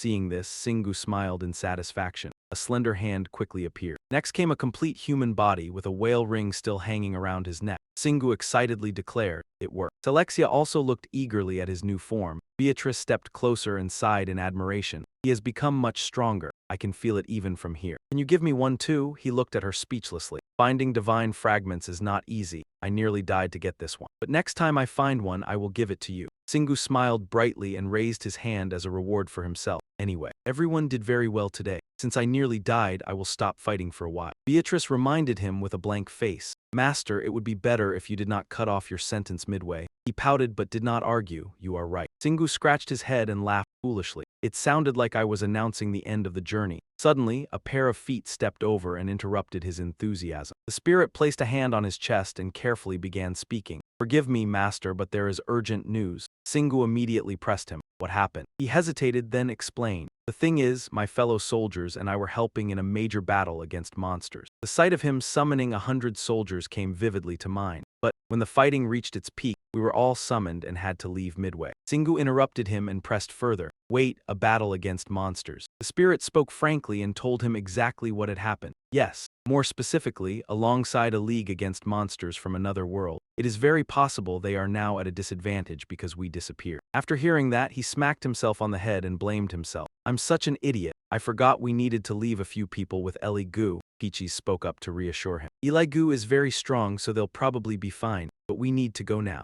Their plan to slack off had fallen apart, making Shingu let out a long sigh. There's nothing else we can do. I really want to rest, but making him wait would be rude. He rubbed little Selexia's head and instructed her, Boo-Boo, go back with the corpse of the 8-sea demon. You and your friends will have a huge feast. She shook her head repeatedly and kept chanting, Boo-Boo. Shingu looked troubled. You want to come with me and leave the little ones to your friend. Since she was so determined, what else could he do? You're as stubborn as I am. Fine then, let's go. Selexia smiled brightly and shouted, Boo-Boo. In an open area deep within the forest, the sounds of fierce battle and clouds of dust erupted nonstop. A massive claw slashed violently across the ground. Eli Gu roared madly while kicking his opponent relentlessly. The terrifying force blasted the monsters away behind him. He turned his head and looked around before commenting, What a complete mess. Sarai hurried over holding a battered trident and asked, Master Eli Gu, are you all right? Damn it, he angrily accused Shingu. I knew it. That guy was suspicious from the very beginning. He betrayed us. Damn it, Eli Gu calmly denied it. No way, Shingu would never betray us. He must have his own reasons. He leaned close to Sarai's head and ordered, instead of doubting him, figure out a way to turn this battle around. Sweating nervously, Sarai could only mutter a weak, why yes. Not far away, a flaming claw stepped forward accompanied by a mocking voice. Now that those spirit creatures are gone, things are much easier. Gareth stared at them while trying to manipulate them psychologically. It's not too late yet. Follow the earth god Yugo and all of you will be forgiven. Eli Gu opened his mouth wide and roared, Never. I refuse to obey a greedy god like him. Gareth glared with blazing eyes and scolded them. How foolish of you to reject my final goodwill. He used his power to summon stones into the air. From the ground upward, there was no other choice left. Countless rocks swirled around Gareth's body. He raised both front legs and let out a long roar. Accept death beneath Lord Yugo's greatness. Boom! A storm of rocks shot toward master and disciple like a barrage of bullets. Eli Gu had no intention of waiting to die. He roared and lunged at his opponent. His long jump skill was impressive. The flying stones suddenly became perfect foothold. Eli Gu dove from the sky straight at Gareth in furious assault. These little tricks won't defeat me. Gareth opened his crimson mouth in a mocking grin. Quite confident, aren't you? He straightened his gigantic body to confront him head-on. But it's still far too early for boasting. Their collision triggered a world-shaking explosion. The entire forest trembled violently. Just watching it made Sarai break out in cold sweat. The attack was unbelievably terrifying. Eli Gu was still dazed from the massive aftershock, but the sense of danger made his eyes snap open. He flipped his body and landed on the ground, scraping his claws sharply. Eli Gu's mind was filled with confusion. We only exchanged one blow, but he's incredibly strong.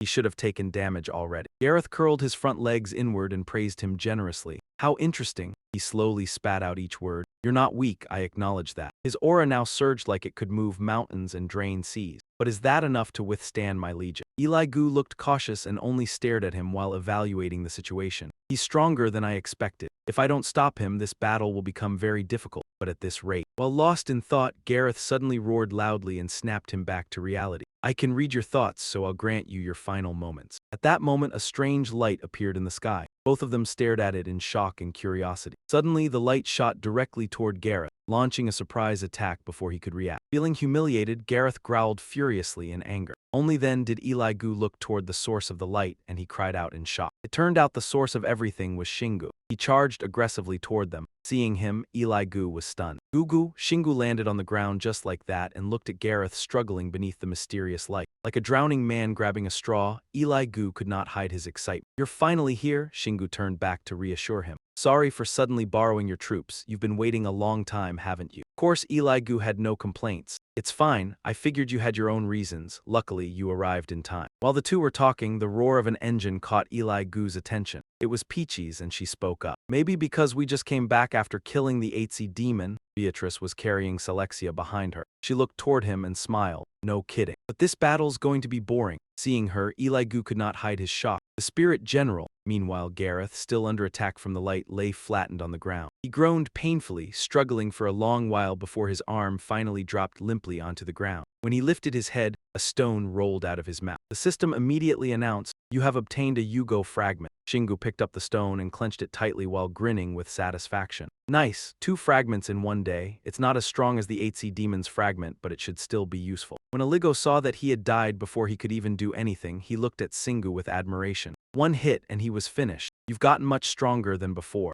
Singu replied proudly. Obviously, Singu glanced ahead and reminded him, but now isn't the time for praise. Taking out Gareth alone isn't enough. The monsters were still locked in a fierce battle, showing no sign of stopping. Seeing this, he quickly shouted, "Let's end this fight." Aligo could not stand watching them fight, so he immediately agreed with Singu. You're right, let's move. Suddenly, Singu looked at the mark on his hand and activated his skill, but before starting he commanded, "Show yourselves." In an instant, sturdy feet appeared. It turned out Singu had summoned a troop of soldiers. Leading the charge, he shouted, "Soldiers, my brothers, wipe them out." Peaches immediately received the order. "Yes, master." She swung her sword forward, commanding the soldiers, the army of Soul. "End this battle quickly." One monster on the other side heard the commotion here and was startled. But before it could react, Singu's soldiers had already rushed in and slashed through a wave of charging monsters. Agonized screams rang out everywhere. At that moment, Singu and the others had not yet joined the fight. He said excitedly, "All right, shall we begin?" Celexia could not help getting excited as it watched the battle. It was burning with fighting spirit. Boo boo. Hearing that voice, Aligo finally noticed it and could not help feeling curious. Wait, who is this kid? He looked at it suspiciously and guessed. Judging from the energy coming off it, I can tell it is also a monster. But why does it have a human form? Singu looked at him in confusion. He gave a casual explanation. Oh, he simply wanted to look like me. Aligo was stunned when he heard his answer. Is it really that simple? Then I should also. Before he could finish, Celexia insistently pointed forward. It kept going boo boo, so Singu reluctantly acted as its interpreter. He says we should just fight first. Aligo stammered out a reply. Right after we settle this. Singu grabbed his weapon and gave the signal. Come on, he shouted, show them the power of the Earth realm. Then the three of them worked together and charged into the battlefield. As soon as Singu entered, he matched the rhythm of the battle and began slaughtering brutally. Selexia and Aligo were no less impressive. As soon as it joined the fight, it swung its hammer again and again. As for Aligo, he used his most primal method, biting into his prey's neck. The soldiers slaughtered relentlessly with tireless energy. Singu was also burning with strength. He carried his giant hammer and went around destroying monsters. The entire force continued fighting fiercely like that. After a while, his hammer thudded onto the ground. Singu stepped on a monster's corpse, looked ahead, and said with interest, "That's the last one, right?" After the battle ended, Aligo looked at him sincerely and gratefully. "Thank you for your support, Goo Goo. With this, the Earth's Monster Alliance can safely join forces now." Singu quickly answered, without needing him to remind him. "Why don't you say something to them?" Hearing that, the monsters fell silent. Their expectant eyes all followed him. As if suddenly enlightened, Aligo smiled brightly. "You're right." Then he waved his arm again. His voice, like the roar of a bull, called out, "Warriors of Earth. You were outstanding today, protecting Earth with your blood and sweat." Standing atop a high rock, Aligo declared clearly. "Now we have won, but they still have not surrendered." Aligo quickly understood what Singu meant. "We absolutely will not give them another chance." With the mission complete, Beatrice started grumbling again. Hearing that, the monsters also shouted back, "Let us unite and fight to the end." They were truly fired up. It would not be an exaggeration to tell them to establish a monster kingdom. Singu did not object when he heard that. "That doesn't sound bad. They are strong allies after all." Then Aligo suddenly turned around. "Also, I need to give you something." Right after that, Gareth's corpse was carried out by the monsters. Aligo told him, "Take its body with you. I believe you and humanity will be able to make good use of it." Singu looked over there, thought for a moment, and replied, "Thank you. This should make some nice armor." Before even receiving it, he was already thinking ahead. "Or maybe I should make new armor for Eren." Suddenly, he blurted out, "Ah!" It turned out Singu had just remembered Seha and Eren. He had completely forgotten that they were still waiting for him because he had been gone too long. Hurrying back, Singu quickly withdrew the source of light and kept muttering, "Sorry to trouble you, but I have to go now." Hearing that, Aligo was a little surprised. He immediately made an excuse to hold him back. "Wait, we should celebrate the victory." But Singu took action and flew off, leaving only the words, "I'll come back soon." "Sorry." Below, Aligo shouted with all his might, "I only wanted to ask how to get a human form like that boy." Just then Sarai suddenly stepped out from the garden, jumped down, and offered an idea. You should learn how to be honest with yourself. When you like someone, you had better be straightforward." Aligo was helpless, blushed, and went along with her words. He immediately demanded, "Clean up. Stop standing there talking nonsense." The room door slowly opened. Eren and Seha seemed to have been waiting for a long time. As soon as the door cracked open, both of them anxiously stood up. By then, Singu had changed into his everyday clothes and explained in a panic, "Sorry, I'm a little late." The two of them spoke in unison. "You're back." Seha and Eren happily ran over and said with admiration, "Thank God you're still safe." Singu answered modestly, "Haha, I don't even know how I won." Eren exclaimed admiringly, "You really are number one." Seha eagerly asked, "Hey, I wasn't surprised when I saw that 8C monster was Hedia. How did you defeat it?" Hearing that, Singu let out a breath. "Yeah, a lot happened if I were to explain it." A few minutes later, after being told everything, he sank into deep thought. "Oh, I see. I still can't even imagine how a battle using combo-triggered skills would work." Seeing his expression, he had no choice but to brush it off. "Yeah, sorry for not telling you sooner." Singu glanced around, thinking, "I don't think I have any other choice today besides listening to his complaints." At that moment, Eren fell silent. She glanced at him coldly, seemingly very angry. Singu understood just by looking, he knew it. She did not look happy at all. After a while, Eren finally spoke. Singu, contrary to his worries, she was smiling now. "It's fine, I understand." Seeing that expression on her face, he was startled and stammered in surprise. Really?" With such an unusual attitude, of course Singu started to have doubts. "Wait, there's no way she's fine." Singu observed her smiling expression and thought to himself. Right now she had already given up hope. He was disappointed and confused. This is bad. Where should I even start? Then he reached his hand toward her, but after waiting for ages, he still could not say a word, only mumbling as if something were stuck in his throat. Eren could tell at a glance that he was nervous, so she immediately reassured him. "It's okay. This kind of thing is normal for players. You just made the most useful choice in an emergency." Hearing that, he understood his fate for himself. "I'm doomed. She's really angry. How am I supposed to make her feel better now?" Suddenly, Singu thought of something.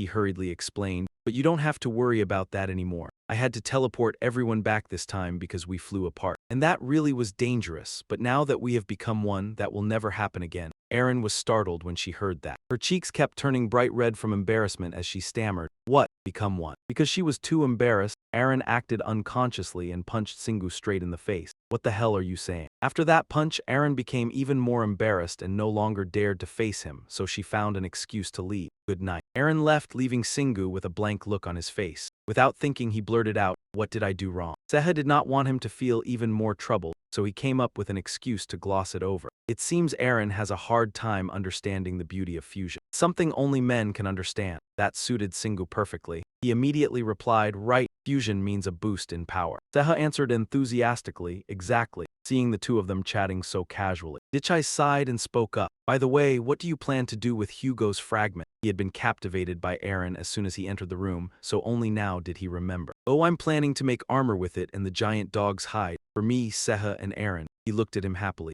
"Oh, there's one for me too, even though I didn't contribute anything." Being in this cramped room made Singu feel very pressured, so he made a suggestion. "We should talk about this while we walk," she quickly agreed. "Sure, I'm in the mood to see something adorable." And so the four of them moved outside. Luda was sitting leisurely, drinking coconut water and enjoying herself as if she were at the beach. Singu walked over and seeing her like that, he joked, "You look like you're really enjoying life." Then Singu raised his voice and questioned her, "What are you doing in front of Bato's house?" Only then did Luda notice someone else's presence. After confirming it was him, she could not help being amazed. "You're back." Luda sprang to her feet, ran straight toward him and exclaimed, "Goodness, to think there was such a huge, disgusting monster hiding underground." Singu asked in surprise, How did you know? Were you watching us or something?" Just when it seemed like she would run toward him, she unexpectedly ran toward Selexia instead and explained, "I can piece the clues together using the power of Hedia inside this little one. You really solved a huge problem." After that, Luda stroked its head while looking at him with admiration. "It must have been incredibly dangerous, yet you defeated it and leveled up." Singu calmly replied, "That's right." After stroking its head and legs, Luda moved on to pinching Celestia's cheeks. She was still talking non-stop. "Wonderful, Hedia is one of the strongest beings, so defeating the 8C monster truly is a turning point. Do you know what Hedia actually is?" When she suddenly asked that, Singu still did not understand what she meant. "What are you trying to say?" Even though no one asked her, Luda still stepped forward to explain. "Hedia is a god unlike the ones you have found. Up to now, they are a collection of several gods." Singu looked at her in surprise. Like me now." After that, Luda gently flew over to him and explained, "No, your case is different. The gods who make up Hedia still retain their essence and presence." Singu folded his arms and asked her, "So they're an improved version of me?" Luda patiently continued explaining. "Not exactly, because that means they cannot merge into one, but of course, that is also why they can easily create monsters like the 8C monster. It was created by fusing and patching together the powers of the gods inside Hedia." Hearing her words made him think of assembly models, something like a puzzle game. At last, Luda had confirmed the right answer, something like that. She kept explaining, "After all, sending something that massive to Earth must have weakened Hethia, and it also caused damage to Earth itself." Their voices continued echoing outside Bito's house. "Hethia injured itself, why would they go that far?" Wherever Shingu went, Ruta floated after him. As she flew, she explained, "Of course they had to, the reason is right here." Then Ruta looked at him and said, "It's you. They must have concluded that Earth deserved a monster that powerful because of you." Shingu asked in surprise, "Then how do you know so much? You knew the 8C monster would appear, didn't you?" Ruta answered bluntly, "Of course not, I'm just smart." Then she suddenly asked mysteriously, "By the way, I have a rather personal question for you. Why don't you tame that beast? Don't you want to use your new skill?" After hearing that, Shingu understood what Ruta was referring to. He quickly explained, "You're talking about a league, right? As long as we're allies, that's enough. I just want to help and watch a league achieve his goal." Ruta moved closer and stared at him. So it isn't because controlling something suspicious feels wrong, but you shouldn't forget that from the very beginning. You've always been controlling and commanding other things." Hearing that, Shingu couldn't help thinking, "This little brat is way too sharp." He quickly threatened her, None of your business, that's enough, unless you want me to tame you myself." Even facing his disgusted attitude, Ruta still didn't flinch. She raised her hands in front of herself, pretending to panic. "Me, but I'm not mentally prepared yet." Seeing her act so ridiculous, Shingu didn't know what to say. Finally losing patience, he snapped, "Get lost." Ruta happily ran off. See you later," after she left. Shingu walked inside the house. He told everyone, "All right, that's enough for today." Then he changed the subject. Bito said the materials were excellent, so the leather products definitely wouldn't turn out badly. Beatrice immediately shot back, "Are you saying we should thank Bito?" Seeing her expression, he awkwardly replied, "Of course." After settling everything, Shingu let out a relieved sigh. Finally, it's time to relax, everyone get some rest. Eventually, everyone went their separate ways. "See you tomorrow, goodbye." Shingu still stood there, maintaining a polite smile as he watched them leave. After everyone was gone, his mood sank again. Shingu glanced around. Once inside his room, his mind filled with thoughts again. "I guess she's still really angry." After saying that, Shingu sighed gloomily again. In the end, he realized that being a leader wasn't easy at all. After a long night, dawn finally arrived. Sunlight poured into the room and woke Shingu up. Morning already. As soon as he sat up, he froze when he noticed an arm wrapped around him. It was Celestia's arm. He was sleeping so deeply that drool was dripping out. Shingu rubbed his head affectionately and said, "Good grief, this kid is seriously clingy, even though I gave him his own room." Just then, someone hesitantly knocked on the door. Before Shingu could react, Aaron walked in. "Breakfast is ready." As he adjusted his clothes, he turned toward her. Seeing Aaron's gentle smile, he immediately realized, "She seems calmer than yesterday." Shingu blurted it out. "You do?" Those two words made Aaron jump in embarrassment. What are you talking about? I slept in my own room last night." Hearing that, Shingu completely froze, countless question marks running through his mind.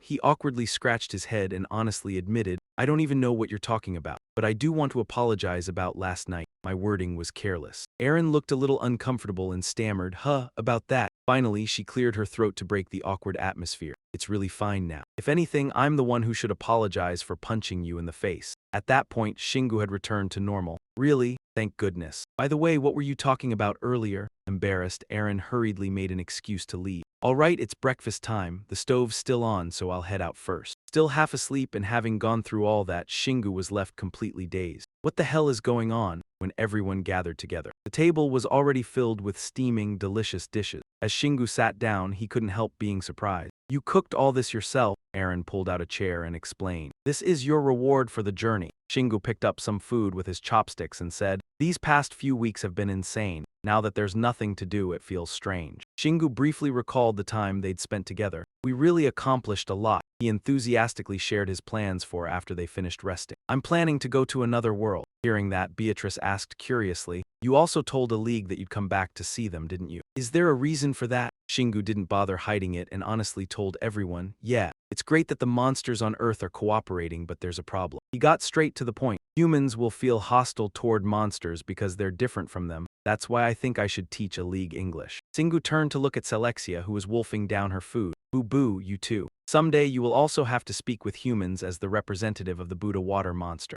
Zeha asked curiously. "So you plan to strengthen the monster faction's position first?" He shook his head. "No." At that moment, Singu's gaze turned icy. His voice hardened as well. "There is something more important than that." That serious expression left him utterly confused. Singu sprang to his feet and took out a blue sphere. "Yes, I need to test the new anti-spirit sphere," the system immediately announced. "Infinite anti-spirit sphere, A rank, power 500-3500. Traits: drains mana, has great elasticity and compression force. At the moment of impact, it hardens and absorbs the target's blood and magic." After reading that information, Zeha blinked in astonishment.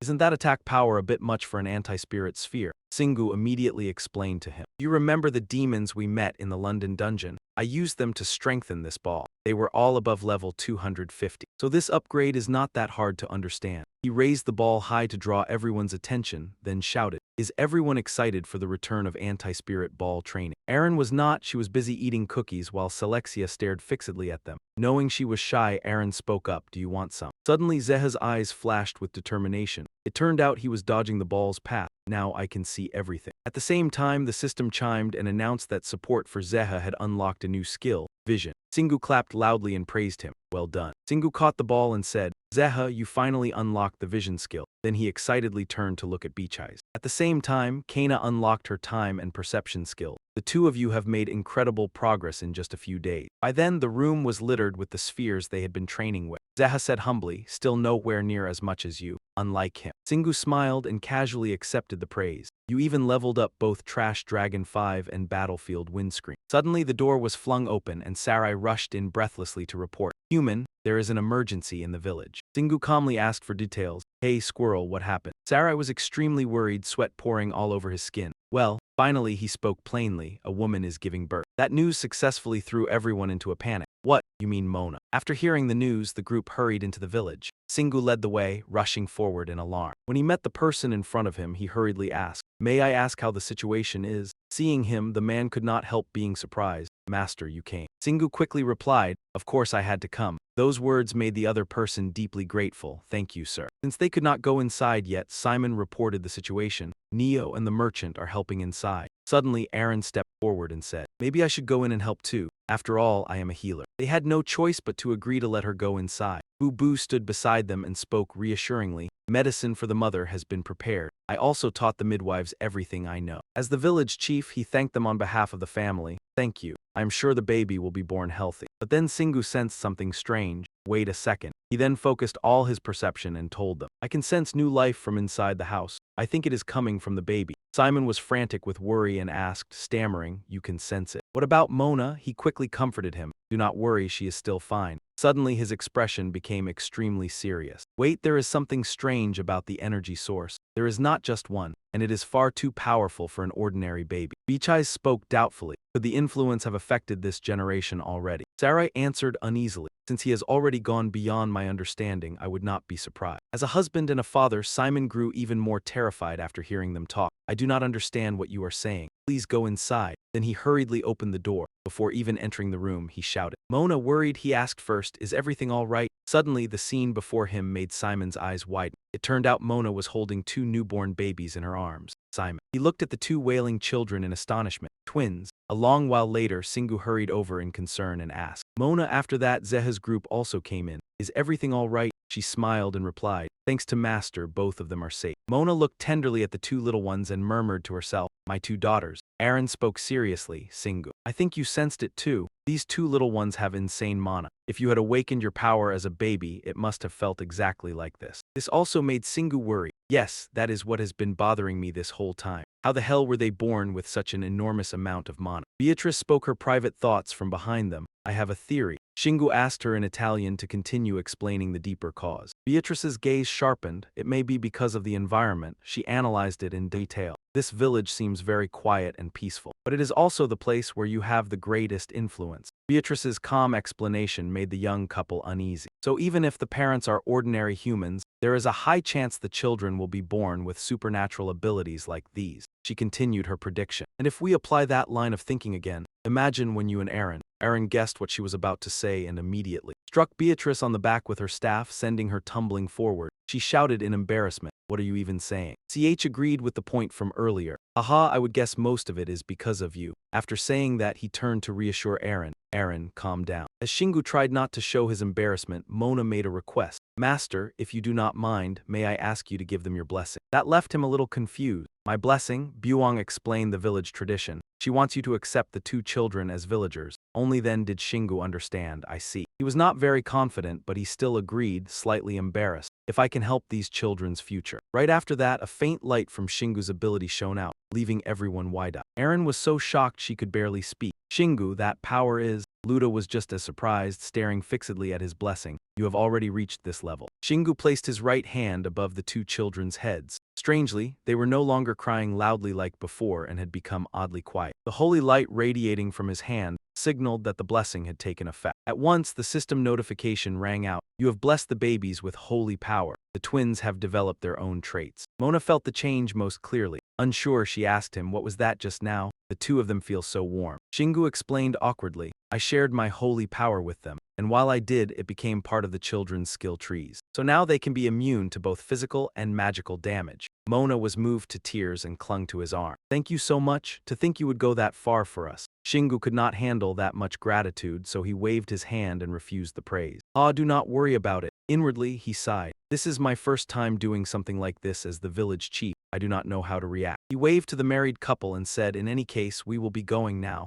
I am sure Mona needs to rest. The two of them bowed together in gratitude. Thank you again, Master. Please come visit us whenever you wish. Shingu made a promise. I will stop by later. After completing a good deed, they all returned together. Shingu sat in a chair and sighed in relief. Phew, that really was unexpected. He happily expressed his feelings to Aaron. They are not even my children, but that feeling was wonderful. She replied with a smile. It really was a special day, was it not? Aaron persistently asked the question on everyone's mind. By the way, what was that power? It felt very familiar. Shingu did not hide anything and answered frankly. I think it was holy power. That answer was exactly what she had expected. I thought so too. This made Aaron's mood sink to rock bottom. Now you can even control holy power. My only reason for existing has vanished too. He immediately rejected that foolish thought. What are you saying? This is different from your power. Shingu looked at the holy power glowing in his hand and explained. Mine is something that opposes the divine, so it is not suited for healing. He raised his head and looked closely at Aaron. That is why I need you. Those words made her heart race.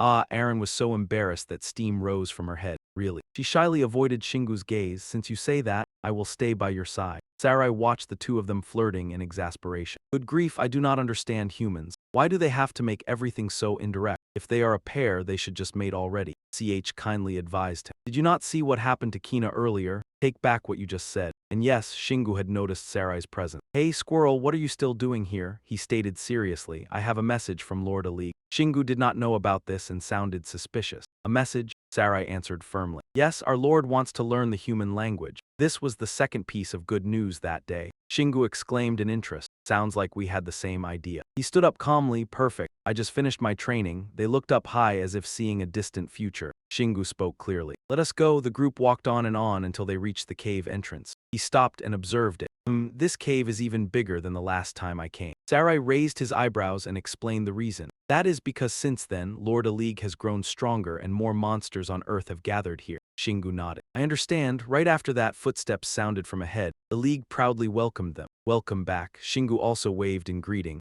How have you been lately? He answered truthfully. I have been well, but it seems you did not come here alone as I expected. Her sixth sense suddenly made Aaron blaze with anger. Wait, is this one a tigress? Why do I smell danger? Since Shingu had no mind-reading ability, he could not know, so he raised his hand and introduced them. I realized I should make use of every bit of help available, but before he could finish speaking, Eli Gu gave in. Fine then, I guess I have no other choice. Those words completely enraged Rin. Her voice was icy cold. I really do not like that fat cat's face right now. Seha forced a smile and tried to calm her down. Haha, you are about to explode. Luckily, no conflict broke out between the two sides and they still sat down to study seriously. Selexia even climbed onto Eli Gu's back, ignoring Sarai's shouting. Over the next few days, Seha played teacher to all the beasts and everyone studied very hard. As a result, a few days later, Eli Gu could finally stammer out the sentence, I'm a tiger. Though it was a little hard to hear, it was still understandable. Looking at his white fur, Shingu thought for a long while.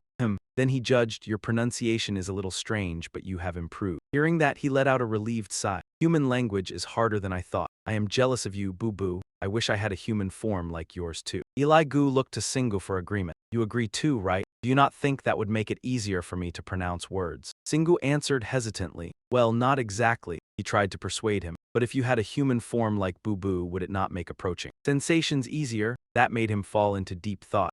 But then Shingu remembered the warning he had once given himself. So was it not because controlling something suspicious felt wrong? But he also should not forget that from the beginning he had always been controlling and manipulating other things. He suddenly turned his head to observe Eli Gu, and his intent gaze made him embarrassed. Is there something on my face? Shingu found it difficult to deal with, so he shook his head and sighed. No, I just thought of a few things. Saying that only confused Eli Gu. Let us put the difficult stuff aside. He decided anyway. Let us get back to the main point. Though he was completely lost and did not understand, he still obeyed. All right, Eli Gu stood in front of the cave entrance and said sadly, Hugh, it is time for me to go, but I still have not found a way to turn into a human. He stared toward Selexia. I guess I will spend the rest of my life envying you. She began to worry when she noticed Eli Gu's rather negative emotion. Boo-boo, but then he comforted himself. But if this is a monster's fate, Eli Gu could only sigh and accept it. Then that is fine. Suddenly Selexia sprang to her feet, put both hands on her hips and objected boo-boo, startling him. She spoke to Eli Gu with an extremely serious attitude. Since they were both animals, Eli Gu widened his eyes in fear at Selexia's bold idea. Wait, what do you mean? Would that not only make everything worse? She nodded rapidly, boo-boo, and then Selexia gave a thumbs up, showing that the two beasts had reached an agreement. Shoo, boo-boo. Eli Gu thought it over again and again, then decided to be bold for once. All right, I have made up my mind, so I will boldly follow through to the end. Since you put it that way, I will give it a try. Just as they finished talking, Shingu walked out of the cave. He and his companions had come to say goodbye. There you all are, I came to say farewell. Though he had prepared himself mentally, Eli Gu still could not help feeling sad. Are you leaving already? Shingu answered matter-of-factly, yes. You have more or less learned English now. He did not want to face the truth. I understand, you are getting ready to leave. Shingu told him about his upcoming plans. I plan to go to another world next. If anything happens to Earth while I am gone, Eli Gu cut him off. The next time you come to see me, I will be determined to build a kingdom for monsters. The idea sounded rather new, but since he was determined, Shingu still supported him. All right, that sounds promising. Eli Gu affirmed his future strength. And besides, I am sure you will become stronger too. Shingu was not certain, but he hoped so too, so he replied, yes, of course. He continued with some hesitation. If that is the case, Eli Gu gathered all his courage and shouted loudly, The next time we meet, I will challenge you. In his mind, Singu ran through a long string of ellipses because he had never thought of this. A battle. Eli Gu nervously clawed hard at the ground, leaving deep marks behind. You surely already know this, but I value strength. Eli Gu explained the reason. You are the strongest being I know. At this moment, it was as if the two sides stood on opposite ends. And so, while I respect you, I want to surpass you. Singu thought for a few seconds.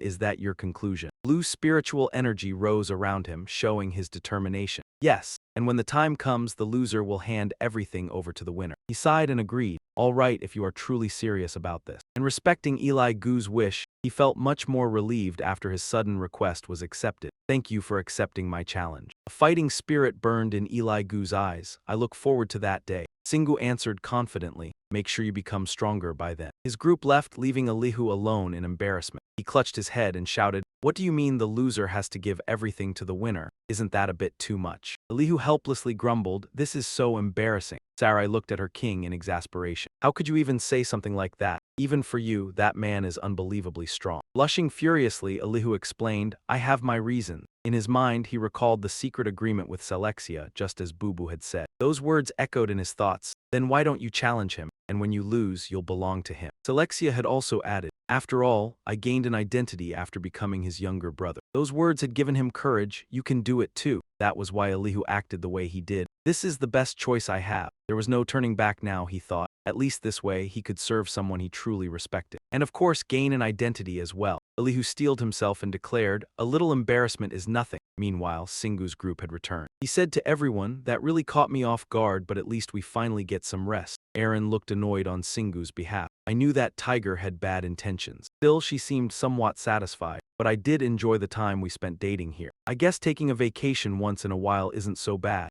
Seha eagerly suggested. Then let's head straight to the next world now. Singu nodded in agreement. Yeah, we've already spent a lot of time teaching Ellie English. Let's pack up and get moving. He suddenly said to Celestia, Also, kid, you should return to the ocean. She put on an innocent face to sway Singu. Boo-boo, but he merely patted Celestia's head and firmly replied, That face won't work a second time. Ellie has already taken control of all the monsters on land, but the sea monsters belong to you. Singu already planned out your path. For our future, you need to go back. The faster you conquer the ocean, the longer we can stay here. Hearing that, Celestia's face lit up brightly. Boo-boo, just then Beatrice walked in. Master, you're back. He looked up in slight confusion. She had been waiting for this moment for a long time. We've been waiting for you to return and see the new armor. Singu suddenly shouted, Bateau. He excitedly walked toward the boy. You finished the armor already? Can I see it? No reason to refuse. Of course. Beatrice handed the armor box to Singu. Here you are. And don't forget Bateau's contribution. The boy replied generously. Of course I won't ever forget it. Singu excitedly opened the box. Let's see. His eyes widened at the item inside. This, according to the system description, it was Primal Scream, system rank. S++, Defense 7200, Earth Attribute A+++.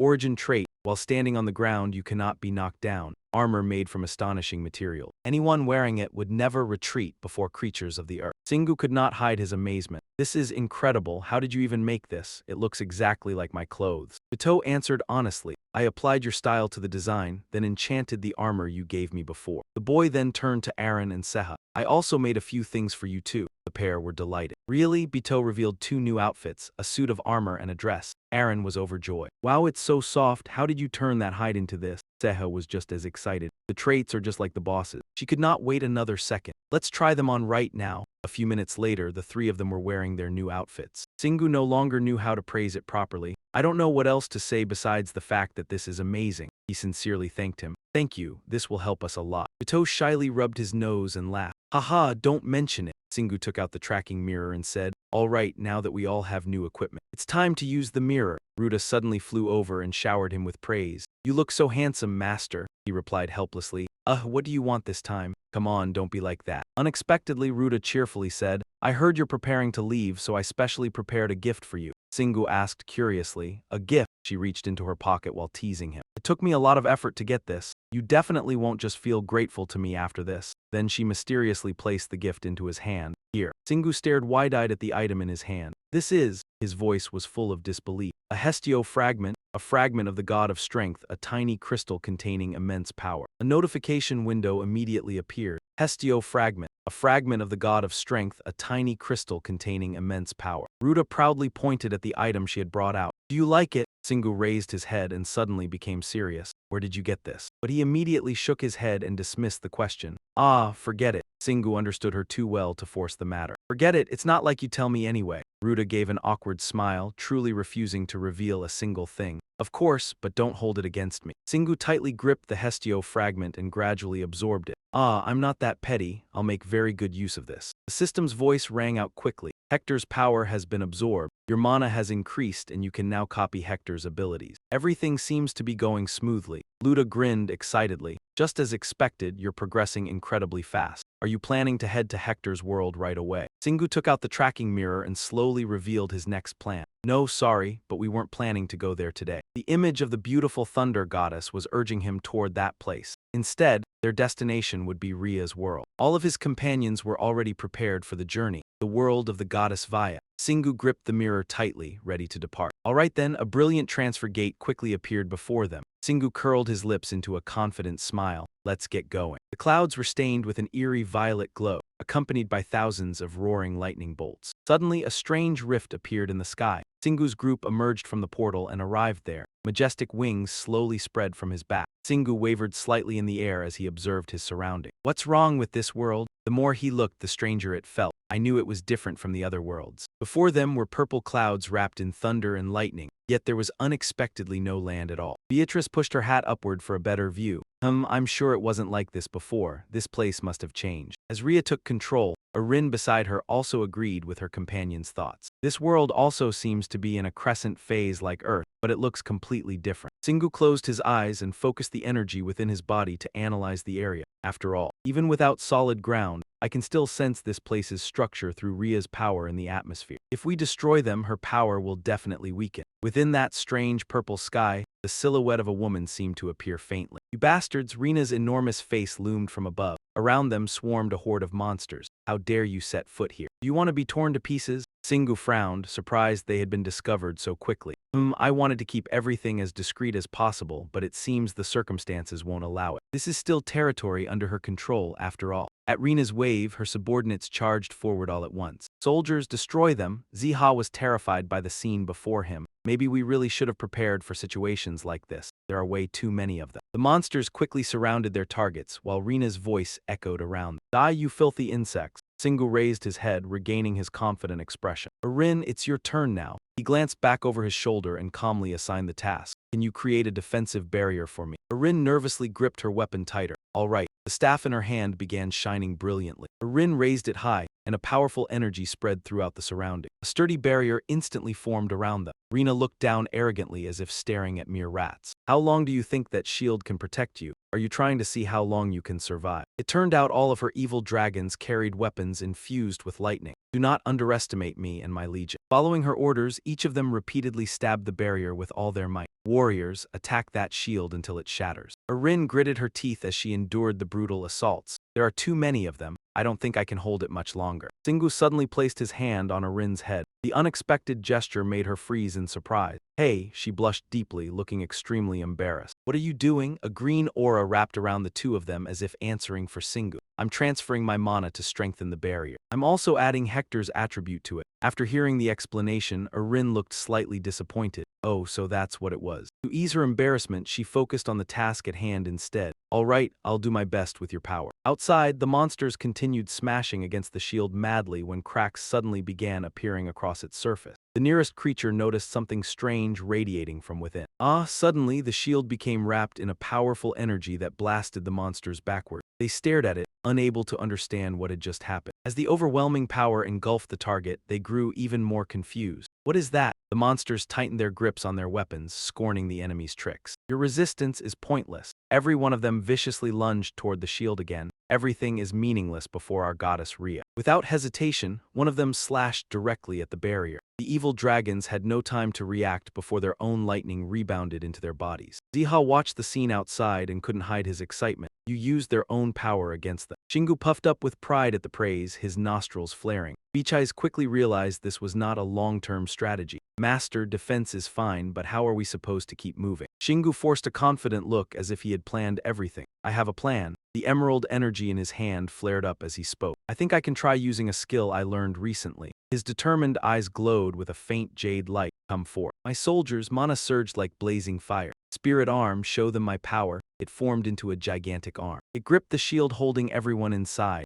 Bichais froze, intimidated by the power before him. Master, this is… Shingu pursed his lips proudly. Exactly, I am going to skip the process and go straight to the result. Following his movement, the energy hand accelerated with even greater force and shot straight toward the target. Everyone inside the shield had not yet adjusted to the sudden change. We are going to die at this speed. The shield had become like an energy sphere, blasting away every monster it passed. Rina watched the situation from above, her mouth falling open in shock. No, that place. The shield ring shot straight toward the target as she stared in disbelief. That is my temple. Shingu's hair fluttered as he wore an excited expression. Is there a problem? The sphere smashed straight through the temple with tremendous force. His voice echoed through the air. Do you not know me well enough already? The powerful impact made the sanctuary explode instantly. Shingu's group, protected inside the sphere, was completely unharmed. He looked at the result he had just created, absolutely delighted. With this, we will destroy every temple here. The shield kept flying straight toward the hole in the sky, heading directly for the next one. That crack between the clouds still carved a huge line across the heavens. Shingu's group had already charged out of Ria's world. He observed the familiar scenery around him and felt something was a little strange. Is this the second world under Ria's control? Aaron gripped his weapon tightly, staying on guard. This place is not that different from the first one, probably because the same deity watches over it. Shingu looked at the stone in his hand and made his judgment. That means we only need to do the same thing, destroy her temple and take the fragment. Ria looked displeased, but she did not interfere much. Bichais, riding the demonic motorcycle, suddenly wondered about their next plan. Are you planning to hunt high-level monsters here? Shingu was reminded of that and jolted back to his senses.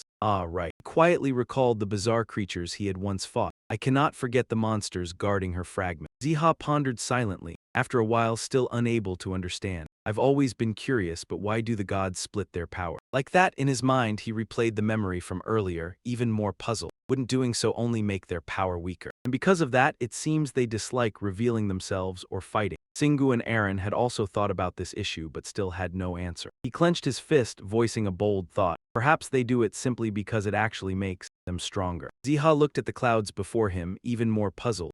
How can splitting power make you stronger? It sounds wrong. The sky with lightning roared along with Singu's voice. It is true, but when I look back at myself, the image of your comrades always standing shoulder to shoulder is the most satisfying answer. Aren't I stronger when I'm with everyone because they all trust me? Aaron, hearing these affectionate words, blushed with embarrassment. Stop it, geez. Beatrice, with a deadpan expression, understood the issue.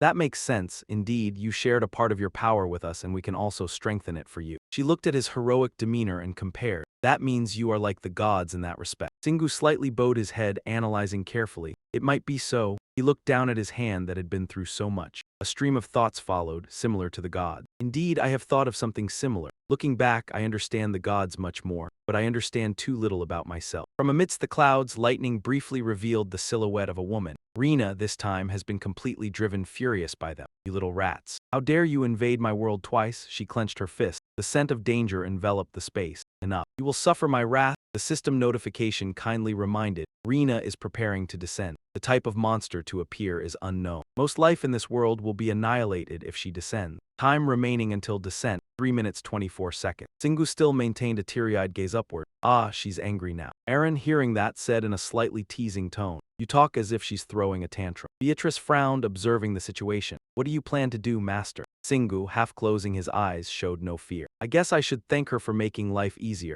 I have no intention of refusing this offer to become stronger. His hands suddenly clenched and from the gaps something flickered, but the brilliant light Singu held within was gradually spreading. It will be a big problem if she descends too powerfully. So I have to do something too. Hina, take the troops and slay all high-level monsters and destroy the temple. Beatrice twisted the throttle hard, already ready. You plan to leave her with no strong options to descend further. Is that so? She didn't even wait for the other to reply before speeding off. I'll do my best within 3 minutes. Singu nodded, very satisfied with this progress. Great, the sharp blade raised to signal the upcoming battle. Beatrice and her troops were all ready. My limit is 3 minutes. Destroy everything. Her soldiers immediately attacked. The sweep of the temple monsters officially began. The structure of this place suffered a powerful assault, gradually breaking apart. Soon, the sound of explosions echoed, signaling a complete victory. Singu nearby curled his lips into a very satisfied smile. Beautiful. He folded his arms, full of pride. The long training was not in vain. Aaron was a bit choked at the blatant taking of credit. When did you train them? The system sound rang out, signaling the auspicious hour was about to strike. Countdown to descent, 0 minutes 15 seconds. Ziha was worried, anxious, but didn't know what to do. Time is almost up. Only Singu remained composed as if everything was in the palm of his hand. Yes, she can come now. He looked up at the sky where thunder roared in wait. Let's see, what appearance do you intend to show up in today, Rena? The cave right in the middle of the sky was hiding something. Deep inside was a tiny creature fast asleep. Turned out it was a small dinosaur that had just awakened. A powerful lightning bolt struck straight into that cave. Singu on this side immediately noticed something unusual.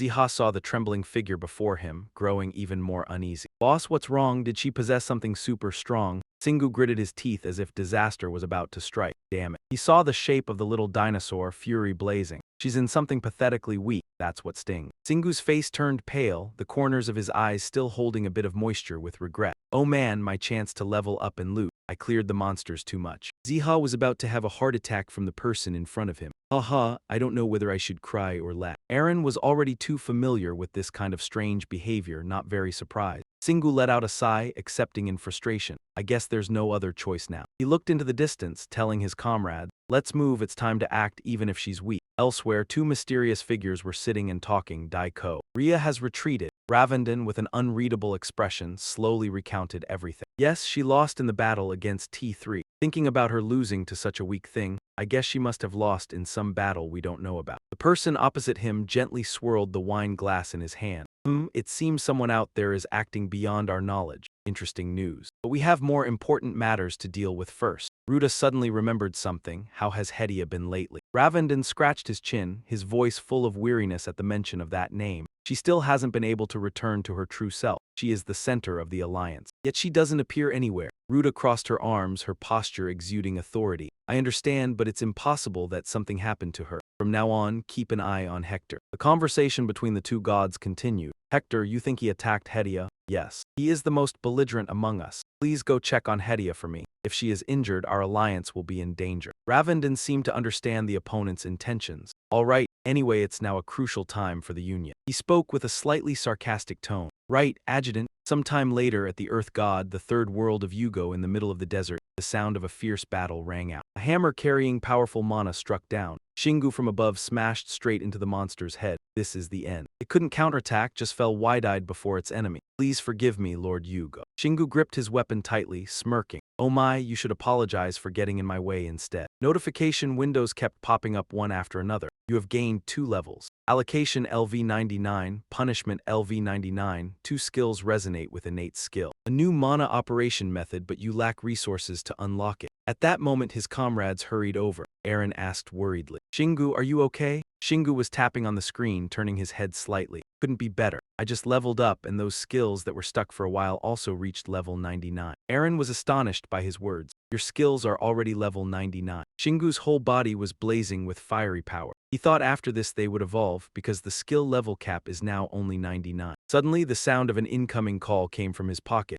Shingu took out a large phone from his person. This is... Ziha, seeing this for the first time, was a bit curious. What is that, boss? Shingu frowned as he examined the glowing object. It's the communicator Ruta gave me a while ago. Oh, Beatrice watched them staring intently at the thing in his hand without doing anything. Did something happen? Shingu clutched his head in dismay as he received the information. There's been a problem on Earth. Humans are fighting with monsters. They're on the brink of dragging each other into war. Beatrice understood the issue, her face serious. I see. Aaron just now remembered this important matter. Oh no, we completely forgot about Earth. Shingu, it seems you also sensed the seriousness of the matter. I think I was a bit reckless in trusting all responsibility to Ellie, but I didn't think things would go this far. And so their group's journey had to pause temporarily. Let's head back.